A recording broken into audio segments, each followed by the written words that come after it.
A new world was born, the Abyss. Over time, it teemed with life, but survival came with a price. Bloodshed became the rhythm of existence. People battled monsters, and when they ran out of those, they turned on each other. There were no laws here. Only one rule: survive.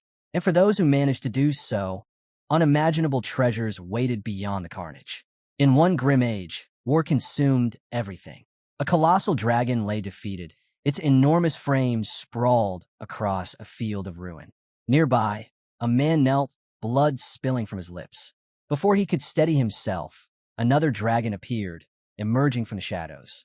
Its claws closed around him with a crushing grip, forcing another mouthful of blood to the ground.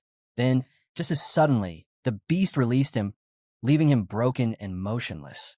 He gritted his teeth, his voice barely a whisper. Mindless creatures, sealing your own end. A glowing sphere formed in the dragon's jaws, light building and churning. The man shut his eyes, his final thoughts drifting to his comrades. Were any of them still alive? Then came a flash, a blinding surge of gold. A hand clad in shining armor reached through the light, followed by a woman stepping forth in radiant battle gear. "The last death squad has fallen," she said. Her tone was heavy, final. "That leaves only us. For survivors, the last hope of humanity." Keldian closed his eyes, silent. Conte stood with arms crossed, unreadable. A short distance away, one man sat still, eyes closed, lost in thought. The burden of humanity's future rested on his shoulders. His name was Hansu.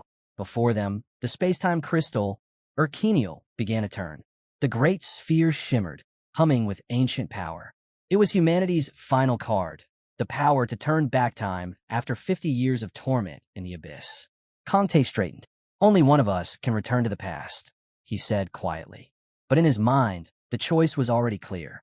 He smirked. "Obviously, it should be the strongest among us." Keldian sighed, adjusting his glasses. "I thought for once you might say something reasonable. Clearly, I was wrong." Iris stepped between them, her voice sharp. "Enough. Focus. Most of the Valkyries who fought the Golden Dragon have already fallen. It won't be long before it reaches us." She lowered her weapon, pausing. The decision weighed on her, but there was no other path left. Her gaze locked forward. "The only one who can return is Hansu." Hansu looked up, uncertain. His heart pounded as he stared at his hands. Hands that had fought, killed, and endured for so long he'd forgotten why. Maybe it wouldn't be so bad to stop here. Then Iris reached out, placing her hand over his, breaking his thoughts. She sat beside him and spoke softly. Iris steadied her voice. "The fate of humanity rests in your hands. Don't give up, Hansu." Hansu glanced at her, weary but listening. His eyes shifted toward Keldian and Conte. Keldian gave a firm nod. "Iris is right. The fact that you're still standing, despite starting 20 years after Nyan, proves why you're the one. If you'd begun even 5 years earlier, the world might already be different." Conte crossed his arms, a faint grin on his face. "They've got a point. Even I can't deny your skill. But hey, if you really don't want to go, just say so." His grin widened mischievously. "Though, come on. Going back means you get to relive everything you missed out on." He paused, realizing his wording. I mean you'd be the one getting those chances, obviously, since you're the only one going back." A faint chuckle escaped Hansu's lips. Then he rose to his feet. Without another word, he stepped toward the massive, glowing sphere. The moment he neared it, the air trembled. An invisible force crashed down on him like a tidal wave. The others stiffened. From the shadows, a massive presence stirred. A roar split the air, shaking the battlefield. Darkin had arrived. Golden flames burst from the dragon's mouth, lighting up the wasteland. "Hansu, stay focused. We'll hold it off," Keldian shouted, summoning a barrier that flared to life above them. The flames hit like a meteor, detonating in a blinding explosion. "Switch," Keldian commanded. Iris and Conte moved in unison. "Hold it while I prepare." Keldian's voice rang out. Conte gripped his stone, eyes sharp. "Leave it to us." He shot a glance at Hansu. "Now's your moment. Show us what you've got." Iris didn't hesitate. She surged forward, her weapon slamming into the ground. Shockwaves rippled through the battlefield, scattering the dragons that surrounded them. Conte's blade ignited, engulfed in roaring flame. "Figured this out a long time ago," he yelled. With a single swing, he cleaved into the ground, fire exploding in every direction. But before he could recover, A massive claw tore through the smoke, descending straight toward him. His eyes widened, too late to dodge. He braced himself, teeth gritted as the impact roared. Hansu instinctively stepped forward, ready to jump in, but Keldien caught his arm. Your weapon's broken, he reminded him sharply. Don't lose focus now. Iris turned to him, her voice cutting through the chaos. Keldien's right. You have to go. She took a step closer, unwavering. I know we get on your nerves, but that's not an excuse to walk away now. She turned, gripping her weapon tighter. For once, just listen to me. Hansu smirked faintly. I'll try my best. Iris smiled. Even now, he was the same. She turned away, leaving the rest in Keldien's hands. Keldien adjusted his glasses, calling out over the roar of battle. Hansu. His voice was steady, calm in the storm. Hansu turned back. Magic spiraled around Keldien, gathering in waves of light. As Iris said, there's no need for pointless killing, Keldien continued. But don't ever hesitate when it matters most. Keldien's voice hardened. Cut down every parasite that dares threaten humanity. Save only those who deserve to live. His gaze darkened, sharp as steel. And no matter what happens, don't forget about the Berserker King, Clementine Keen. That monster must die. His eyes locked with Hansu's. Do you understand? Hansu nodded once, firm and certain. Keldien's lips curved into a faint smile. Good. Then get ready. The massive sphere began to spin, slowly at first, then faster, until it roared like a storm. Hansu took a deep breath, his expression steady, resolute. The others turned toward him, silent witnesses as the space-time crystal came alive. Keldien brought his hands together, magic surging between them. Layers of protective spells formed around the group, shimmering with lightning that crackled through the air. The dragon's fury thundered beyond the barrier. And then everything shifted. In an instant, the battlefield vanished. Hansu blinked, surrounded by hundreds of shouting voices. People stumbled and screamed, confusion and fear spreading like wildfire. A green sun hung above them, bathing the ruins of a collapsing city in its eerie light. It had worked. Hansu steadied himself. This is it. The mission, their sacrifice, it all led here. He couldn't let them down. All around him, chaos broke loose. Where are we? Someone shouted. I want to go back, a girl cried. A man grabbed another by the collar, shouting, You did this, didn't you? I don't know anything, the other man screamed back. Let go of me. Hansu watched silently as panic consumed the crowd. It was only natural. They had been thrown into a world they couldn't begin to comprehend. His thoughts drifted to the beginning, the year everything changed. Back then, only 100 people had been pulled into the abyss. But the number grew, thousands, millions, all vanishing from their worlds without a trace. He remembered his own disappearance at 20. 1 second, he was holding his phone. The next, it slipped from his hand as reality tore open beneath him. This place, the midpoint of the abyss, was where countless dimensions collided. The first arrivals adapted fast, gaining strange powers driven by pure instinct. But for most, this world was death itself. A land without mercy, ruled by monsters. And when enough people gathered here from a devoured world, the door to the true abyss would open. That's when the Great War would begin. Hansu stretched his arms, exhaling slowly. 5 years, he murmured. That's all I got to grow stronger. He took his first step forward, then stopped. His hands trembled slightly. The strength he once had, the skills he spent a lifetime forging, they were gone. He clenched his fists. It didn't matter. He would start again. A scream tore through the air. Gasps erupted around him. People pointed upward, faces pale. The sky itself was splitting apart, cracks tearing through the heavens. Something was breaking through. Then it fell. With a bone-shaking crash, a grotesque creature slammed into the crowd. The people froze, horror in their eyes. The imp-like being rose slowly, coughing once before straightening its hunched back. Its glowing eyes swept across the terrified humans, and then it grinned. Greetings, everyone! It rasped, voice sharp and mocking. I am your fairy assistant. The crowd stood frozen, eyes locked on the eerie figure before them. The so-called assistant clapped his hands together. I'm here to give you a short briefing. His grin stretched wider, unnaturally wide. So listen carefully. Hansu crossed his arms, his gaze cold. A briefing, he thought. What a joke. This wasn't an explanation. It was a setup.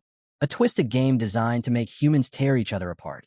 Welcome to another world, the fairy chirped, his voice bright and theatrical. From this moment on, You've been granted an incredible opportunity. Enough nonsense, a man shouted from the crowd, pointing at the creature. What do you mean, another world? Just send us home. The fairy's smile vanished. His tone dropped, sharp as a knife. Wait, until I'm finished. The man flinched. The sudden shift sent a chill through the air. But just as quickly, the fairy's cheerful voice returned. Now, where was I? Ah, yes. You've all been given absolute freedom. His glowing eyes darted across the terrified faces. No laws, no order, no morality, no ethics. Doesn't that sound delightful? He leaned forward, grinning wide enough to reveal rows of jagged teeth. You're free from all those meaningless chains. Murmurs rippled through the crowd. The tension thickened, heavy and suffocating. But that's not all, the fairy continued, his voice lilting with excitement. Every physical limit you once had, gone. And depending on what you do, you can grow stronger. Infinitely stronger. He chuckled, tilting his head. Think of it like a movie. You could be the hero or the villain, whichever you prefer. Then he snapped his fingers. Allow me to demonstrate. The man who had shouted earlier began to glow. Confused, he looked down at his body, just before a chunk of it tore away. Blood splattered across the ground. A collective gasp tore through the crowd. Silence. Then, the screams began. The fairy gasped theatrically, hand to his mouth. Oh dear, how careless of me. His tone dripped with mock pity. I really do dislike noisy people. Someone shouted, run, and chaos erupted. People bolted in every direction, trampling one another in blind panic. The fairy sighed, shaking his head. TSK. I said I hate noise. He snapped his fingers again.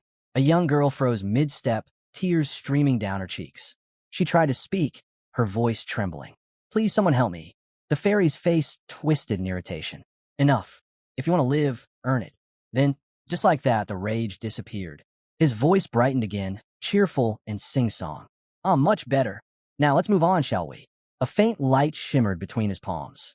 When it faded, a small stone etched with glowing runes rested in his hand. This, my dear survivors, he announced proudly, is a rune. You can obtain one by killing living beings. The stone pulsed faintly as he turned it, admiring the glow.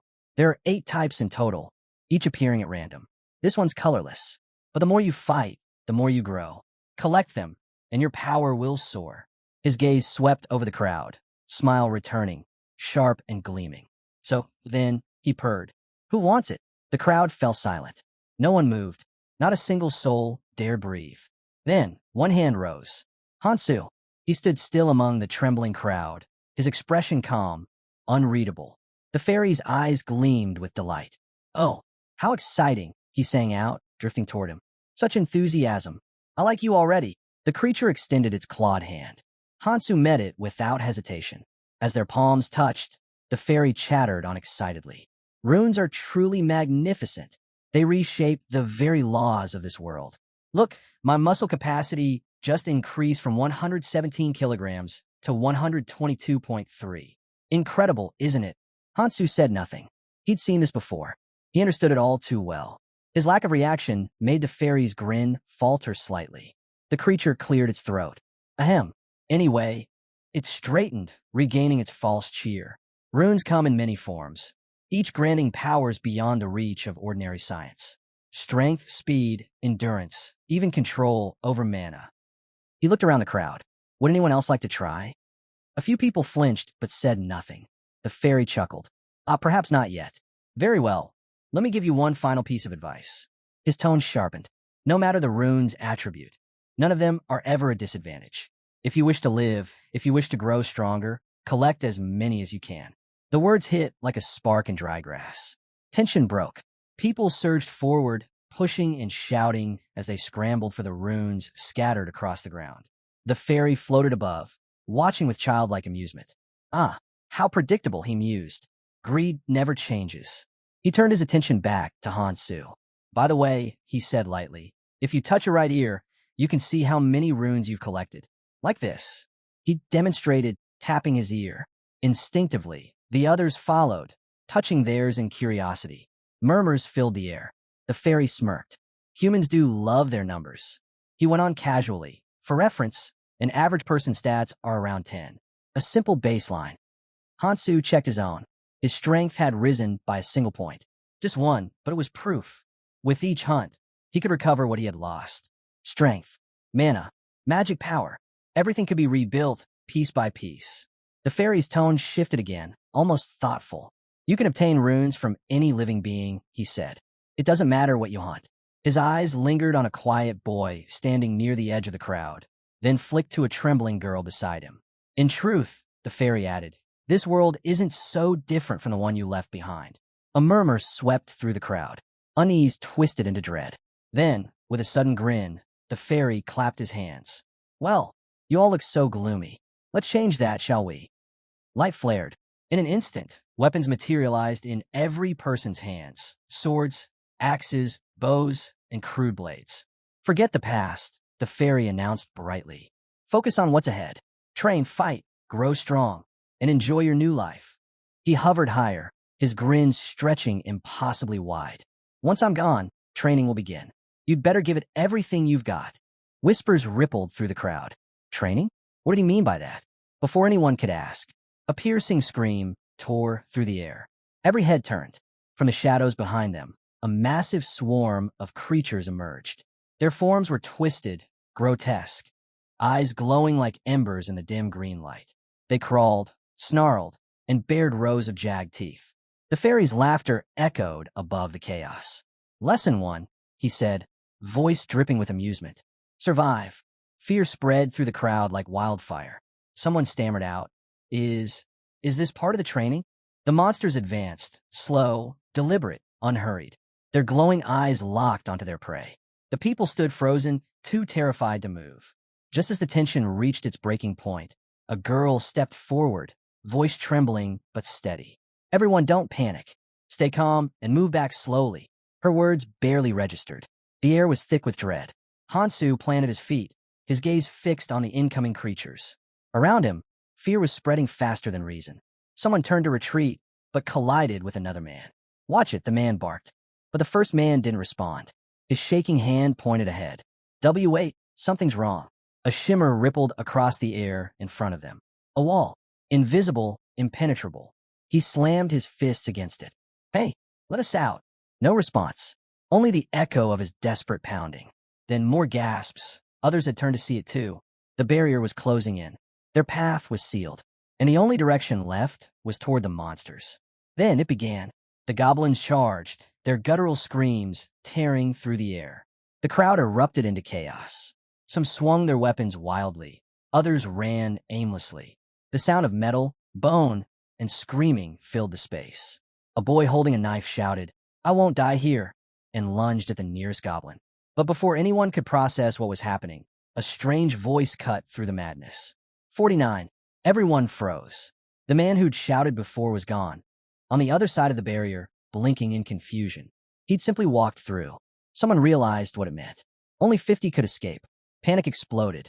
People shoved, clawed, and cursed, trampling over each other to reach the wall. The fairy's twisted laughter echoed somewhere beyond, watching his game unfold. Hansu's jaw tightened.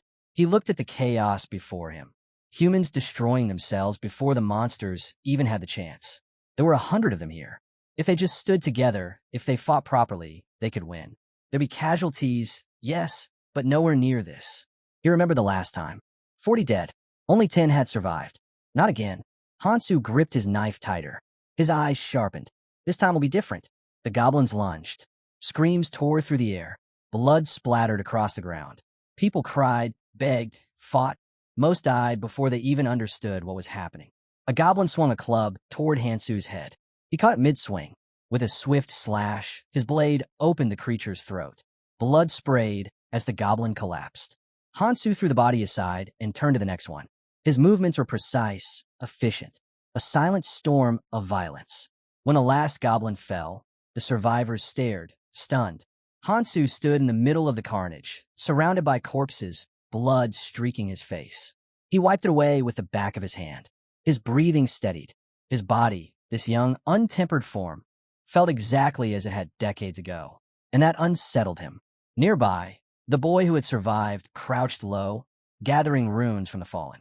His agility stat flashed upward, a 1/10 of a point gained. But agility wasn't just speed. It sharpened his perception, slowed the world around him. In battle, that was everything. As Hansu surveyed the area, a faint whistle cut through the air. A dagger, thrown by a goblin that had been playing dead, was spinning straight for his chest. Hansu twisted, his hand snapping up. The blade stopped midair, caught between his fingers. He exhaled slowly. Round one over. Hansu caught the dagger midair, then flicked his wrist. The blade spun through the air like lightning and buried itself straight into the goblin's skull. Dropping to one knee, Hansu barely caught his breath before the rest came charging. They could smell blood. Dozens of them. Eyes wild, claws dripping, shrieking with murderous hunger. Hansu gripped his cleaver tighter. The moment blood touched the ground, their frenzy began. No hesitation, no thought, just raw instinct to kill. He met them head-on. His blade sliced clean through the first, splitting its chest open. Another lunged. He countered with a sharp elbow strike, crushing bone. His movements were ruthless, precise, and efficient. Each swing was calculated, each kill deliberate. Somewhere behind him, a voice shouted, "He's fighting alone." That was enough. The sight of Hansu, standing unshaken, sparked something in the others. A handful of survivors broke from their panic, raising their weapons with desperate resolve. "Let's go," someone roared. The humans surged forward, clashing against the tide of goblins. Steel met flesh, screams met growls, the chaos swallowing everything. Hansu moved through it all like a storm, focused, relentless. He knew this wasn't the time for caution. The only way out was through. He parried another strike, countered instantly, and drove his blade through the creature's skull. This world, how many have they dragged here? He thought of the millions who had been taken, ripped from every corner of humanity. The first wave had been lucky. 3 months of protection, a training period before the slaughter began. But once that ended, they were thrown into the abyss proper, alongside veterans who had survived for years. He'd seen what that did to people. He thought of those survivors now, the ones who endured, the ones who adapted, and the kind of monsters they became. Another goblin lunged. Hansu met it with a swift, brutal swing. The blade cut deep, and the creature collapsed. He knelt, grabbed a glowing stone from the corpse, a rune. Even the smallest increase mattered now. Every drop of power counted. Keljian had chosen correctly. This world needed someone like him. When the last goblin fell, the field was silent, littered with corpses. Blood soaked the dirt. Someone gasped. He killed them all. The boy who had fought earlier stared, speechless. Around him, whispers spread. Some called Hansu a monster. Others, a savior. A faint voice rose from behind. It was one of the fairies, watching the aftermath. She floated above the carnage, surveying the survivors with a hint of approval. "You all did well," she said lightly. "That must have taken quite the effort." Her gaze drifted over the shaken faces. "And there are still plenty of you left." But the crowd didn't share her satisfaction. Their eyes were hard, filled with hatred. Behind her, the barrier shimmered, then began to open. The fairy smiled. "Now you understand what it takes to survive here. Just keep doing what you're doing." She turned toward the glowing rift. "I have other zones to visit," she added cheerfully. "So I'll leave you to it. Good luck." "Wait," someone shouted. "Get back here." Others joined in, voices rising in anger. But she was already gone, vanishing through the light without a trace. The crowd stood there, fuming, helpless. Hansu exhaled slowly and wiped the blood from his face. He opened his interface window. The numbers blinked faintly. Small improvements, but progress nonetheless. For training, this wasn't bad. He glanced down at the item in his hand. The faint glow caught his eye. It looked valuable, something worth keeping. A faint smile touched his lips. "This will do." The blade glimmered faintly in Hansu's hand, perhaps a token of acknowledgement from the battlefield itself. He closed his eyes for a moment, letting the weight of silence settle. His path was clear. He had to grow stronger, faster than anyone else. Sliding a hand into his pocket, he thought back to the people he'd left behind. What would they do in my place? And then a memory surfaced. A dim tavern, the clink of mugs. A man with a half-empty drink leaned forward with a grin. "Ever heard of a hidden dungeon?" Hansu had looked up, intrigued. "A hidden dungeon?" The man nodded, smirking. "Yeah, it's inside the training zone. Harder than anything else here." They'd toasted their mugs together, the man's grin widening. "Not gonna lie, I couldn't clear it. Nobody ever has." Hansu had taken a slow sip, studying him. "You're telling me you got this strong without finishing it?" The man puffed out his chest. "If I were a Valkyrie, do you think I'd still be here?" Hansu frowned slightly, but the man kept going. If this were back in the day, I'd take a shot at it again. If I cleared it, I'd probably be strong enough to beat you. The logic was simple. The harder the trial, the greater the reward. The stronger the enemy, the sharper the blade that emerged. Doesn't it make you curious? The man had asked, eyes glinting. What's waiting at the end? Now, back in the present, Hansu stared ahead, his expression unreadable. The memory faded, but the idea lingered. His next goal was clear. He needed to find that dungeon. But before that, there were steps to take. The training process followed a strict pattern. Hundreds of newcomers grouped into zones, forced to survive for a week at a time. 3 months of this cycle, and then the safety net would vanish. The real abyss would begin. Hansu knew the truth others didn't. There were 2 hidden parts in the first training stage. No one had ever reached the end, but to unlock the hidden dungeon, both were required. It was the fastest, most dangerous path to power, and he intended to take it. His gaze swept across the desolate landscape. A moss-covered sign caught his attention, half buried in dirt. The markings were faint, but it was the clue he needed. He started toward it, until a sharp voice cut through the air. What are you doing? Hansu turned. Nearby, a man and a woman were arguing. The man's tone was forceful. I just said we should go together. Why make it a problem? The woman crossed her arms, shaking her head. We'll manage on our own. Before she could turn away, the man grabbed her wrist. All around them, similar scenes were unfolding. Arguments, tension, the stronger preying on the weaker. The man smirked, his grip tightening. Come on, you want to survive, don't you? We all have to cooperate. His voice dropped, the words twisting with arrogance. That's how we make it out alive. Hansu's eyes narrowed slightly. He'd seen this too many times before. The abyss didn't create monsters. It revealed them. Hansu exhaled sharply. He didn't have time for this. The hidden part would vanish in a week. If he didn't find it by then, the chance would be lost forever. He turned to leave. Hey, wait. The voice made a pause. A man wearing headphones jogged up, hesitant but determined. What's your name? He asked, eyes darting nervously. Hansu frowned. Do we know each other? The man flinched but pressed on. Just tell me your name. Before Hansu could reply, another voice cut through the tension. Have you lost your damn mind? A blond man came charging in, fury blazing in his eyes. He swung a punch straight at Hansu. We were together before this. What the hell is wrong with you? Hansu didn't move. His eyes followed the motion calmly, narrowing slightly. These 2 knew his name. How? Then realization struck. The blonde's voice, the man with headphones, their faces from a lifelong past. His classmates. Memories surfaced. They'd started this nightmare together, but they had died long ago. He had forgotten them. And yet, here they were. Before he could dwell on it, movement caught his eye.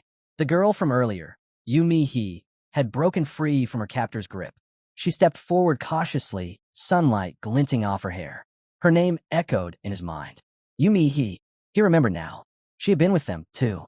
Hansu's gaze flicked to the man in the jacket, the one who had grabbed her. His face twisted in frustration. You're seriously ignoring me? He snapped. His tone shifted, trying to sound tough, but his eyes betrayed his fear. He'd seen Hansu fight, seen him cut through a swarm of goblins like they were nothing. But the man hesitated. Hansu looked tired. Maybe, just maybe, he could be taken down. A glance at his gang confirmed it. They were thinking the same thing. The leader smirked, stepping closer. Where are your manners? He called mockingly. We weren't finished talking. His gaze slid toward Hansu. You look like you've had a rough day. Think you can handle much more? The group chuckled under their breath, confidence returning. Then the leader turned back to Yumi. Come here, he said smoothly, voice dripping with arrogance. I'm asking nicely. He grinned wider.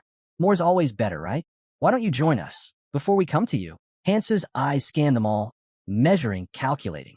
He turned briefly to the blonde beside him, muttering, filth, still crawling everywhere.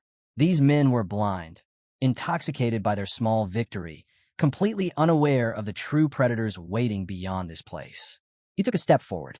The gang leader's grin faltered. Hansu's tone was calm, but the weight behind it was suffocating. Do you even understand where this is heading? The leader's mouth opened, but no sound came. Hansu shoved him backward, the force driving him several steps off balance. His dagger gleamed in the dim light, veins pulsing along his arm. Got anything to say? He asked coldly. The air grew heavy. Then another man stepped between them, broad-shouldered, wearing a red shirt. He raised a hand. Easy, he said, forcing a grin. No need to make a scene. Behind him, A giant with a shaved head moved closer, muscles tensing like coiled steel. The atmosphere shifted instantly. Hansu's fingers twitched around his weapon. This wasn't going to end with words. The man in the red shirt smirked. "Relax," he said lightly. "We're not bad people. Right, boss?" The others nodded eagerly. "Yeah, that's right, boss." Their leader flashed an easy smile, but his eyes told another story. He was sizing Hansu up like a wolf circling prey. "Why not join us?" the man offered smoothly. "Given how things are now, we could use someone like you. Everyone's got a role to play." He tilted his head slightly, a sharp glint cutting through his friendly expression. "Wouldn't it be smarter to work together?" Hansu studied him quietly. This man had already adjusted. No, evolved to fit this cruel new world. He wasn't pretending anymore. He thrived in it. A predator perfectly suited to the abyss. Hansu's hand tightened around his dagger. He could end this now, quickly, efficiently. But then, Iris' voice echoed in his mind. "There's no need for needless killing, Hansu, but never spare those who will become parasites. The kind who will harm humanity when the Great War comes. Protect the ones who deserve to live." He exhaled slowly. These guys, they weren't worth the effort. They destroy themselves sooner or later. "Not my problem," Hansu said flatly, turning away. "Get lost." The boss watched him leave, his expression unreadable. One of his men started to speak nervously. "Boss, should we?" "Enough with the hysteria." The man cut him off sharply. "We've got bigger things to handle." He turned his gaze over the crowd of frightened survivors, people too weak to stand, too broken to fight. In a world crawling with monsters, he saw opportunity. "To survive," he muttered, "we'll need order." Hansu, walking away, recalled the fairy's words and scoffed under his breath. "Fairy, my ass more like a devil." Still, despite everything, something about this place fascinated him.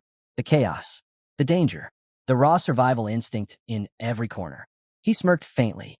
"The strong rule here," he murmured. "So why not use it?" Behind him, the self-proclaimed boss led his followers in the opposite direction. They trailed behind him without hesitation, blind to what awaited them. The blond man watched them go and sighed. How is it that people are scarier than monsters? Then his gaze shifted toward Hansu. There was something different about him now, something colder. "He's always been strange," he muttered. "But was he always like this?" Hansu wiped the drying blood from his face and kept walking. Footsteps followed. He turned slightly. It was the orphan, the boy with the dark, distant stare. Hansu had barely noticed him before. Now, the kid looked up, meeting his eyes. "Why are you acting like you don't know us?" he asked quietly. Hansu frowned. "Memory loss," he said simply. His classmates exchanged uncertain glances. Minnie giggled softly. "Why do you sound like some old man?" Hansu looked at her, confused. He couldn't see what was funny. Minnie smiled awkwardly, cheeks flushed, eyes darting away. She was too bright for this place, too human. In a world they'd come from, that brightness might have taken her far. But here, beauty was a weapon, one that cut both ways. He hoped she'd learn to wield it before it got her killed. They continued through the ruins in silence. Crumbling walls, the stench of death, the distant howls of unseen beasts. The blonde shifted uneasily beside him. "We haven't said a single word about what's next," he began. Hansu didn't answer, because he already knew. There was no next, only survival, and the path to the hidden dungeon. "Word this whole time," she murmured, glancing around the empty streets. Then, forcing a smile, she turned to Hansu. "So, where exactly are we headed?" Hansu didn't respond. He just kept walking, his steps steady and deliberate. After a long pause, he finally said, "You'll know when we get there."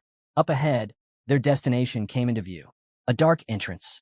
The stairs descending below read one name, Gangnam Station. Minnie frowned, confused. "Wait, why here?" Hansu exhaled, pressing a hand against his mouth in thought. He didn't have time to explain, not now. If it weren't for Erie's words, he wouldn't have even brought them along. Finally, he spoke, quiet but firm. "I can't explain it, but I have a feeling. I may have lost my memories, but in exchange, I gained something far greater." The group froze. Their eyes darted between one another, disbelief written across their faces.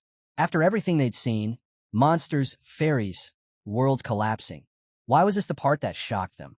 The blonde leaned closer to her friend, whispering, "Are we really sure about following this guy?" Hansu suddenly turned to face them. His gaze was sharp. "I'm not forcing anyone," he said. "Everyone makes their own choices. If you don't want to come, Then stay behind and watch from the sidelines. His tone was steady, almost indifferent, but it carried weight. The blonde scowled, crossing her arms. His confidence irritated her, yet also made her uneasy. He knew something. Hansu took a deep breath and stepped forward, beginning his descent into the subway. She hesitated for a heartbeat, then followed, reluctantly, but drawn in all the same. The rest trailed after. As they moved deeper underground, the air grew colder, heavier. The blonde tried to laugh it off, flashing an uneasy grin. You sure this place is safe? It feels like a horror movie down here. Hansu didn't even glance back. We're meeting friends, he said. She blinked. Friends? Down here. They reached the bottom. The silence was thick, like the place itself was holding its breath. Hansu stopped. His hands slid into his pockets.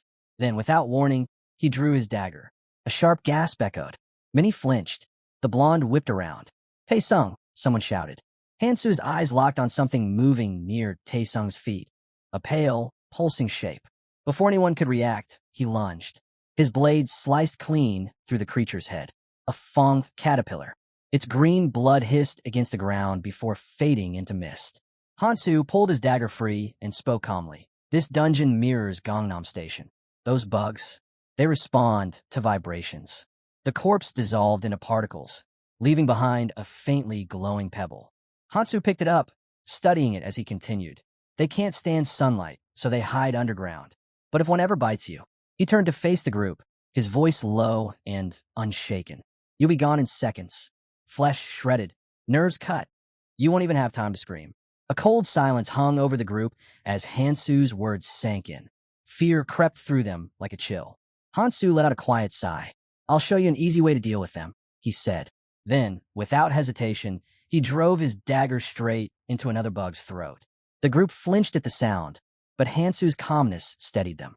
Soon, knives were passed around, and the hesitant group began slashing at the writhing creatures. Hansu watched carefully, studying every movement. These four, they might actually prove useful. His gaze shifted to a boy standing a little apart from the others. Nervous, shaking, headphones hanging around his neck. Hansu stepped closer. If you're not confident, he said evenly, step only on solid tiles. If you spot a crack with dirt inside, stab it, but don't forget to protect your hands. Minhee wiped the sweat from her brow and tried to lighten the mood. So, basically hit the parts that look off, right? The blonde snorted.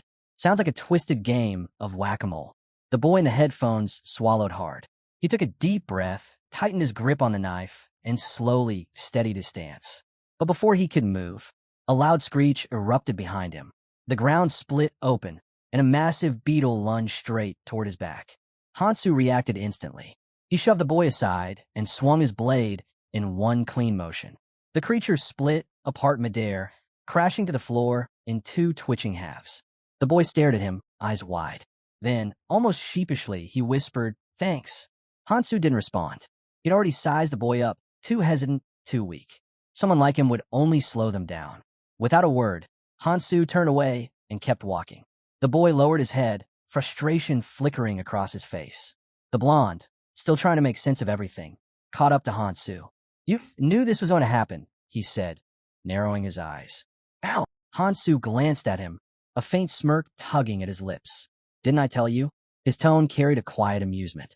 Then, almost playfully, he added, It's my superpower. The blonde blinked, caught off guard.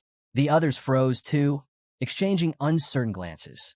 But Hansu wasn't interested in explaining further. Let's focus on hunting, he said curtly, already moving ahead. As the others lingered, unsure what to do next, Hansu twirled the fallen stone in his fingers and looked back. Why aren't you collecting the runes? Mihi gave a sheepish laugh. Well, we figured you should have them. You're the strong one, right? You protect us, we stay out of the way. She hesitated, rubbing the back of her neck. Besides, it's not like picking up a few glowing rocks will suddenly make us superheroes. Hansu frowned. Her logic was naive and dangerous. Relying on him for protection wasn't teamwork, it was dependency. He stopped and turned toward them, his voice steady and firm. Your prey belongs to you alone, he said. If you want to stay with me, you follow the basic rules. It was a rule as old as the abyss itself. Everyone down there learned it eventually. Your prey belongs to you. In a group, rewards are shared by effort and need. Because when things turn desperate, goodwill never lasts. His classmates stared at him, unsure of what to say. They didn't yet understand the kind of world they'd been thrown into, but Hansu knew it wouldn't take long. He met their uneasy gazes and spoke plainly. First rule, rely on your own strength. If you can't pull your weight, I won't hesitate to leave you behind. The words hit like a cold wind. No one spoke. The silence said enough. Taesung exchanged a glance with the blonde beside him, who gave a small, wordless nod. Hansu caught it and frowned in irritation, but he let it slide. Sooner or later, they'd learn. Sooner or later, desperation would turn them into scavengers, fighting over runes like dogs over scraps. Without another word, the group bent down and began collecting what they could from the fallen creatures. That's when Taesung called out, "Hey, check this out." In his hands was something unusual, a rune unlike the others. Its deep violet hue pulsed faintly, alive with energy. The moment he touched it, a strange instinct surged through him. He knew this was different. Something in it whispered of transformation, the essence of the Akrul troll tribe. Taesung hesitated, glancing toward Hansu. He remembered what the older boy had said about distributing loot. Drawing attention to it could cause trouble. Instead, he smiled lightly. "Since I found this one, mind if I keep it?" Hansu looked at him for a long moment, then gave a calm nod. That simple reaction threw Taesung off balance. He'd expected a lecture, maybe even refusal, but Hansu didn't seem bothered at all. Hansu's gaze lingered on the rune. He recognized its value instantly. A solid foundation, defense, and regeneration, both essential for survival. And since it was passive, it didn't drain energy to use. The only drawback? It increased hunger, but that was a small price to pay. As the wielder's strength grew, the rune would evolve with them. Smart hunters, those who master the system, could collect hundreds of such powers.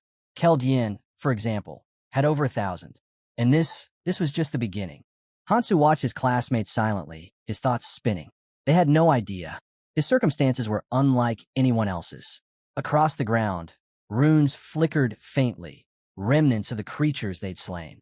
One of them flared brighter than the rest, and Hansu instinctively raised a hand to shield his eyes. The surge of light made him clench his fists. Somewhere distant, Iris's voice echoed in his mind. She sighed. As expected, his skill limit is 7. Her frustration was clear. "If only we'd known earlier," she muttered. He could have chosen stronger abilities. A limit of 7, that's crippling. But Hansu wasn't like the others. His power didn't stop at limits. It grew beyond them. Every skill he acquired would evolve over time, shifting into something greater. What started as simple regeneration from a lizard's essence could one day match Kongtae's legendary immortality. His rapid dash, the speed skill, had the potential to transform into something far beyond even Keldian's signature move, Rupture Space. That was why they called him 7 Stars Hansu. While others spent decades perfecting their abilities, he advanced in mere years. That was why he, above all others, had been chosen to return to the past. A faint smile touched his lips, but it vanished just as quickly. Every choice he made from here on out would shape everything that followed. Iris's voice echoed faintly in Hansu's mind. She warned him to choose his skills carefully. Every decision mattered. If things went as planned, his training would be nothing but a warm-up. Meanwhile, Taesung examined his newly acquired rune, curiosity flickering in his eyes. After a moment's hesitation, he pressed it against his chest. The rune melted instantly, dissolving into pure light that surged through his body. A system notification appeared before him. Skill acquired, physical resistance. A satisfied grin spread across Taesung's face. Checking his stats, he could see the difference. His strength, endurance, and defense had all risen. The thrill of power made his heart race. He shot a glance toward Hansu, a spark of rivalry igniting behind his smug expression. "Just wait," he thought. "I'll catch up to you soon." Hansu noticed, but didn't react. He simply gestured for the group to keep moving. Taesung slung an arm casually over his shoulder. "It's only going to get tougher from here," he said with forced confidence. "Let's stick together, yeah?" Before Hansu could respond, Taesung turned toward Yumihi. "Need me to watch your back?" he added with a grin. She blinked, confused. "Oh, what?" Hansu's expression darkened slightly. So he sees me as his rival now, he thought. The idea was mildly entertaining, but not enough to tolerate. He shrugged Taesung's arm off without a word. The group pressed deeper underground, the air growing heavier with each step. Hansu's eyes dropped to the floor. "We need to go lower," he said. Mihi frowned. "Lower? Why? The subway, Hansu replied. Her jaw dropped. Wait, don't tell me the trains are still running down here. Hansu glanced back at her, his expression unreadable. You'll see soon enough. He continued walking, his thoughts drifting back to a conversation long ago. Someone he'd once met, someone unforgettable. He remembered sitting in a dim bar, half listening to a man bragging about his so-called dungeon conquests. The man boasted loudly, listing the number of dungeons he'd cleared, how many monsters he'd slain, how unbeatable he was. Then, a calm voice cut through the noise. Those dungeons you're talking about, the newcomer said. They're nothing compared to the ones I've seen. The braggart turned, glaring. Who the hell are you? Mind your own business. The stranger didn't flinch. He simply folded his hands together and stepped closer. His presence alone silenced the room. Hansu remembered that moment vividly. The quiet confidence, the controlled tone. The man brushed past the loudmouth and took a seat beside him. Then, leaning slightly closer, he spoke with quiet certainty. If you really want to grow stronger, faster than anyone else, there's something you need to find. Hansu could still see the glint in the man's eyes as he continued, voice low but burning with conviction. It's in the training zone, somewhere beneath the subway. He explained that every station shared the same basic design, no matter how different they appeared. Up to the third floor, they were identical, and at the very center of that level, there was a portal. If you stepped through it and descended to the lowest floor, you'd find it, a train waiting in the dark. But boarding that train wasn't easy. Those who managed to catch it, though, their path to power would be sealed. There was just one problem. Reaching the train was nearly impossible, and it only departed once a day. Now, standing before the entrance, Hansu stared into the glowing portal. I have to make it there today, he thought. No matter what. They approached cautiously. The faint hum of energy surrounded them, the air vibrating with power. Mihi's eyes widened as the scenery came into view. Wait, this isn't Gangnam Station. She had been to Gangnam countless times, but this was different. The walls seemed alive, pulsing faintly with light, and the stairs twisted downward into shadow. A chill ran down her spine as her hand drifted to her neck. Are you sure about this? She asked quietly. You don't even know what's waiting for us in there. Hansu's gaze didn't waver. I'm following my instincts, he said. His tone was calm, resolute. If anyone wants to back out, this is your last chance. Taesung grinned, his confidence returning. Back out? Not a chance. I'm in. Mihi hesitated for a heartbeat, then pressed a hand over her chest. I'll go too. Hansu glanced at her, reading her expression. Beneath that shaky determination, he could see it. Fear and the will to overcome it. She understood what kind of danger they were stepping into and still chose to move forward. For someone like her, the need to grow stronger outweighed everything else. The blonde scoffed, waving a hand dismissively. Fine by me. We'll stay here. There's plenty to hunt anyway. And just like that, the group split. Sang-jin stood frozen for a moment, trembling slightly. Then, mustering his courage, he stepped forward. I'll go with them, he said. Taesung chuckled. Oh, where was that bravery 5 minutes ago? You could barely move back there. Sang-jin shot him a glare. It's none of your business. Taesung blinked, caught off guard. Excuse me? I said, Sang-jin snapped, voice steady now. What I do isn't your concern. Taesung's smirk faded. A lot of talk for someone who couldn't even swing a knife.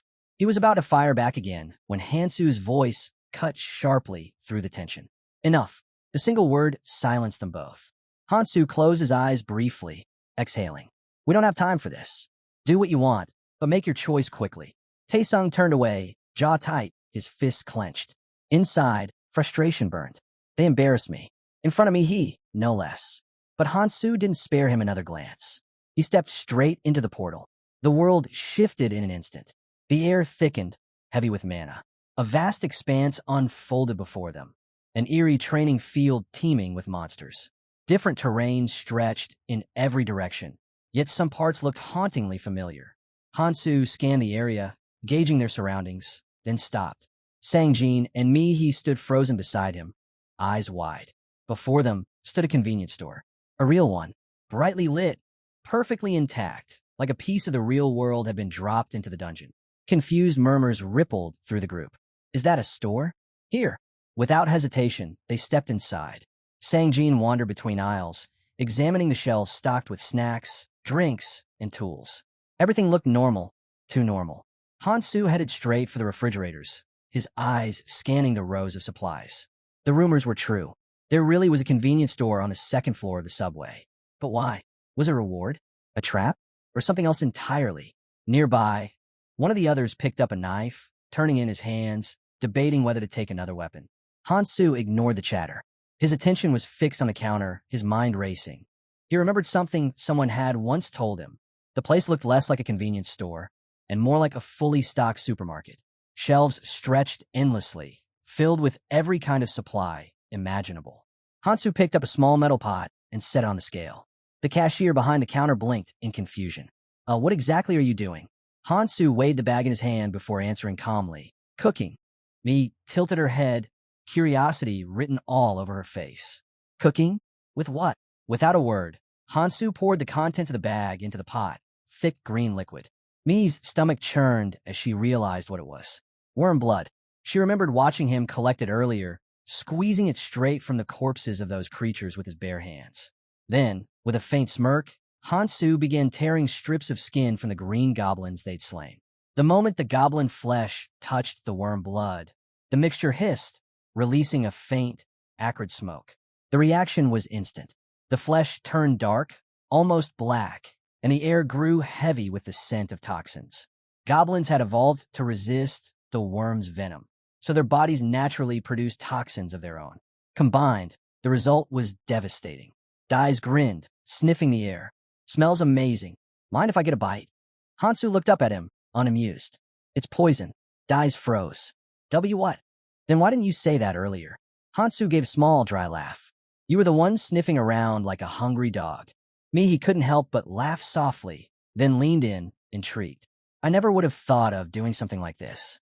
How do you even know how to make poison? Hansu paused. His gaze flicked toward her before he replied, evenly. It's part of my ability. My head's full of knowledge. Taesung frowned slightly. He could tell Hansu wasn't giving the full truth. In reality, Hansu's mind had been on the verge of breaking when he tried to memorize it all. He could still remember Keldian's words echoing in his memory. That day, Keldian had slammed his hand against the board, eyes blazing. Going back in time means nothing without knowledge. He had spoken with conviction. It's not just about finding items. It's about knowing how to make them stronger. Keldian tossed the pointer aside, his expression sharp. If you have any sense, you'll understand why this is critical. And one more thing, don't share this with anyone. Memorize everything, every formula, every name. Knowing the future won't stop destruction. It'll only speed it up. Then his eyes locked directly on Hansu. Don't become Prometheus, he warned. Only share your knowledge when absolutely necessary, and only when it fits the plan. Back in the present, Hansu stared at his reflection in the steel pot. Without exact ratios or timing, this formula would be useless. But that was fine. He poured the thick purple mixture into a bottle, then uncapped a small vial and spread the venom over his dagger's blade. The liquid gleamed darkly under the fluorescent lights. Mihi's eyes widened as she watched the poison drip from the weapon. Can we have some too? She asked carefully. Hansu held out his hand. Sure, but it'll cost you. Half a power rune or stamina rune per use. Taesung's expression hardened. You're seriously charging us? What's wrong with you? Hansu turned his back to him, voice quiet but firm. I could give it to you for free, he said. Then, lowering his head slightly, added, but in the long run, that wouldn't help anyone. The group fell silent. They didn't fully understand what he meant, but Hansu did. One-sided relationships never last. Mihi hesitated, then nodded. Fine, I'll give you the runes later, but at least let me try it first. Hansu turned to her immediately, handing her the small tube. Be careful, he warned. If this gets on your skin, it'll burn. Badly. She nodded again, her grip cautious. From behind, Taesung's jaw tightened. If Hansu kept this up, acting like some untouchable hero, he'd never get a chance to swipe that poison for himself. His eyes narrowed. What if I use it first? Taesung said, voice edged with defiance. And give you the runes after? Sangjin spoke up right after him. Same for me. Soon, one by one, they all started passing the tube around, each coating their weapons with measured hesitation. Hansu didn't bother interfering. He simply turned away, organizing his own gear. When he was done, he slung his pack over his shoulder and grabbed a few more bags of supplies. It wasn't much, but it would be enough. He turned back toward them, only to pause. Mihi was standing there, watching him carefully. We're ready, she said. Then she frowned. Why are you looking at us like that? Hansu's gaze swept over them. They were all carrying too much, bags strapped to every limb, weapons clinking, supplies stuffed wherever there was space. He sighed deeply. Are you planning to fight or make yourselves bait? The words hit like a slap. Hansu sat down, folding his arms. If you don't want to spend the rest of your lives running, he said flatly, bury most of that junk out here, showing off what you have just painted a target on your back. They exchanged uneasy glances, realizing he was right. Mihi's eyes lingered on him for a moment. At first, she thought Hansu was just quiet, distant. But now she saw it clearly. He wasn't just strong. He knew how to survive. Her cheeks flushed as she awkwardly patted his hand. Right, she murmured. Then, almost absent-mindedly, she looked up at him. Hey, why don't you have superpowers? The question hung in the air. Mihi bent down, reaching for a nearby bag, her mind suddenly heavy. Until now, she'd clung to hope that maybe, somehow, they'd find a way back. That all the people who'd vanished might still be alive somewhere. But the deeper they went, the clearer it became. This wasn't a temporary nightmare. This was reality. The realization hit hard. Her knees gave out, and she sank to the ground, trembling. I don't want to die. Her hands clenched tightly, knuckles pale. Still, she forced her gaze forward. If survival meant doing whatever it took, then that's what she'd do. When she glanced at Hansu again, something stirred inside her. A strange, quiet resolve. Standing near him, she felt a pull. Safety, maybe, or something more complicated. But before she could think on it, Hansu met her eyes. Startled, she quickly looked away, pretending to adjust her gear. Neither said a word. They simply turned forward and started walking again. From behind, Taesung muttered under his breath, You act like the center of the universe. He tossed his heavy bag towards Sangjin. Here, carry it. Then, stepping ahead, he turned back toward Hansu, a sharp glint in his eyes. That superpower you mentioned earlier, he smirked faintly. Can we get one too? Hansu's gaze flicked toward him. Maybe. The three froze, eyes wide. Seriously? Hansu nodded once. Yeah, some people awaken abilities here. Abilities they never had before. But even as he said it, his expression darkened. In the back of his mind, Keldian's warning echoed. Be careful. There were those in this world who had awakened powers they were never meant to have. And those people were far more dangerous than any monster. Keldian had spoken at length back then, his tone calm, but his message brutal. In the end, it had been simple. Eliminate anyone who becomes useless to you. Hansu's expression darkened as the memory surfaced. The words weighed heavy on him, pressing against the back of his mind like a curse. Taesung noticed the subtle shift in his face and smirked. You've gotten pretty cold, huh? He stepped closer. Still holding a grudge? You were pissed at me when we first got here. Hansu didn't respond. He kept walking, his silence cutting sharper than any retort. There was nothing left to say. 4 or 5 years before this moment, he had fought without rest, an endless war against the abyss. Each day had bled into the next, filled with monsters that multiplied like rot. At first, there had been hope. Then, only despair. He could still remember standing amidst the wreckage, his body caked in blood and ash, his eyes hollow. He had stopped feeling long ago. No fear, no hope, just the dull rhythm of survival. Now, that same emptiness flickered behind his gaze. He turned away. Taesung frowned. What's his deal?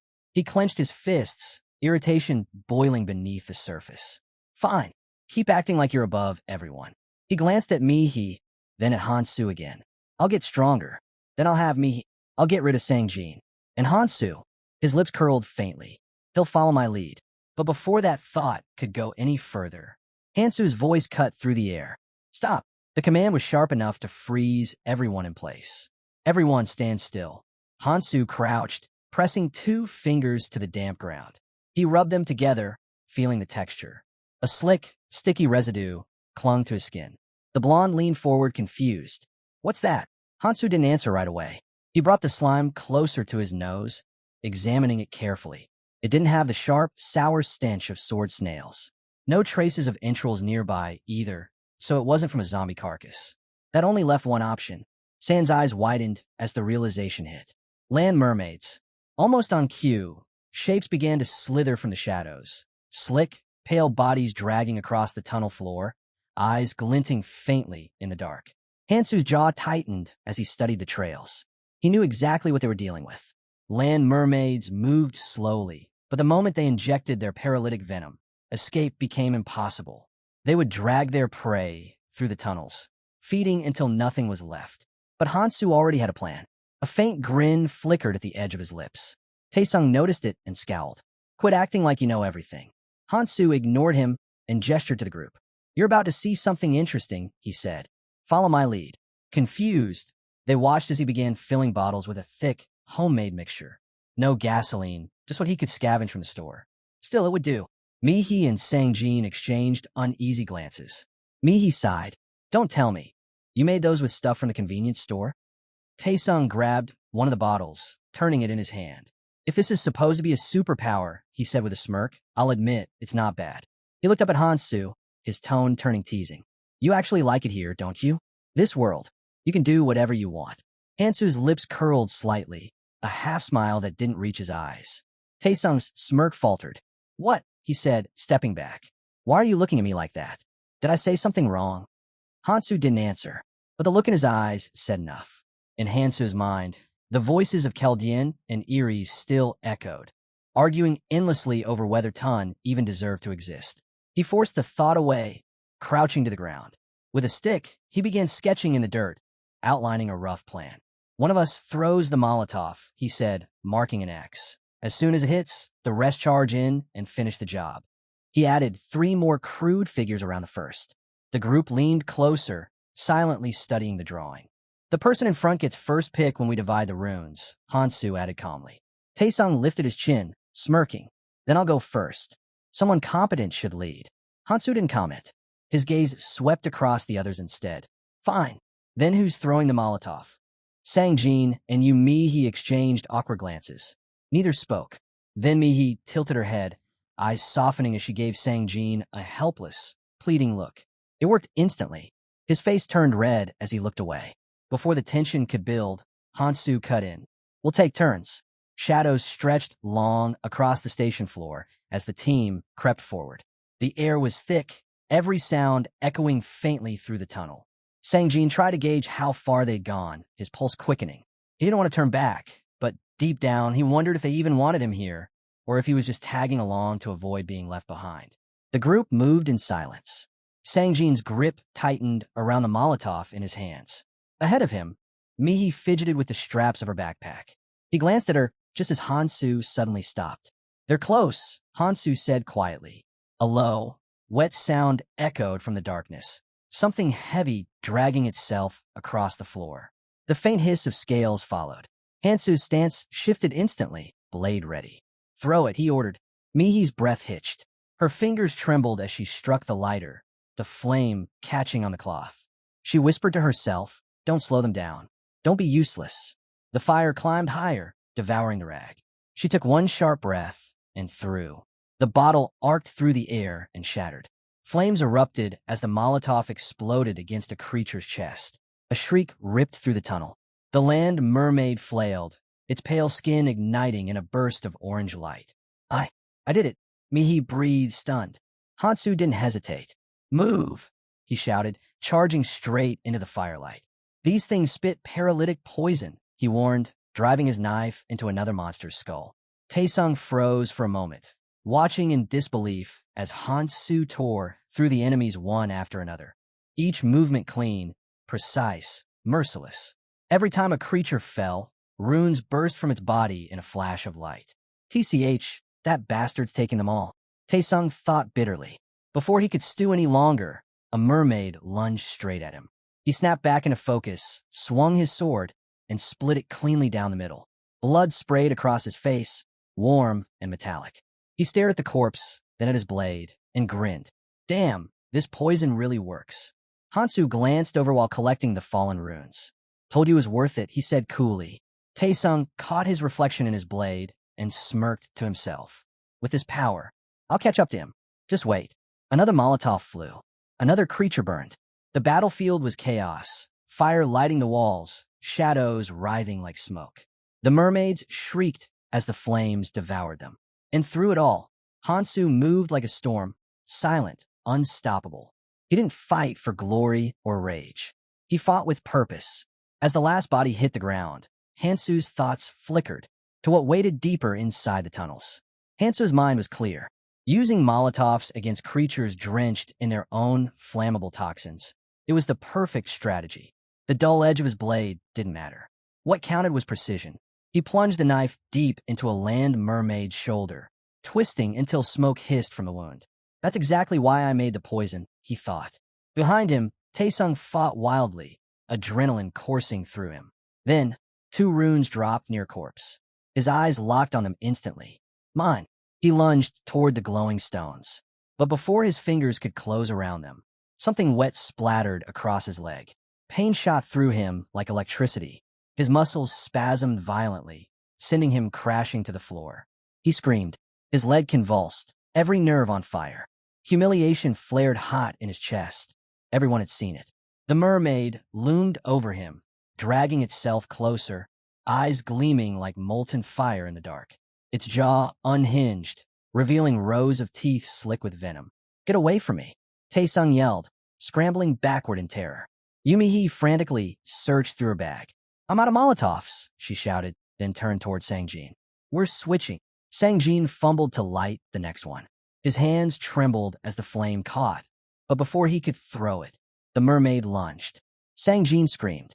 The bottle slipped from his grasp, shattering uselessly across the floor.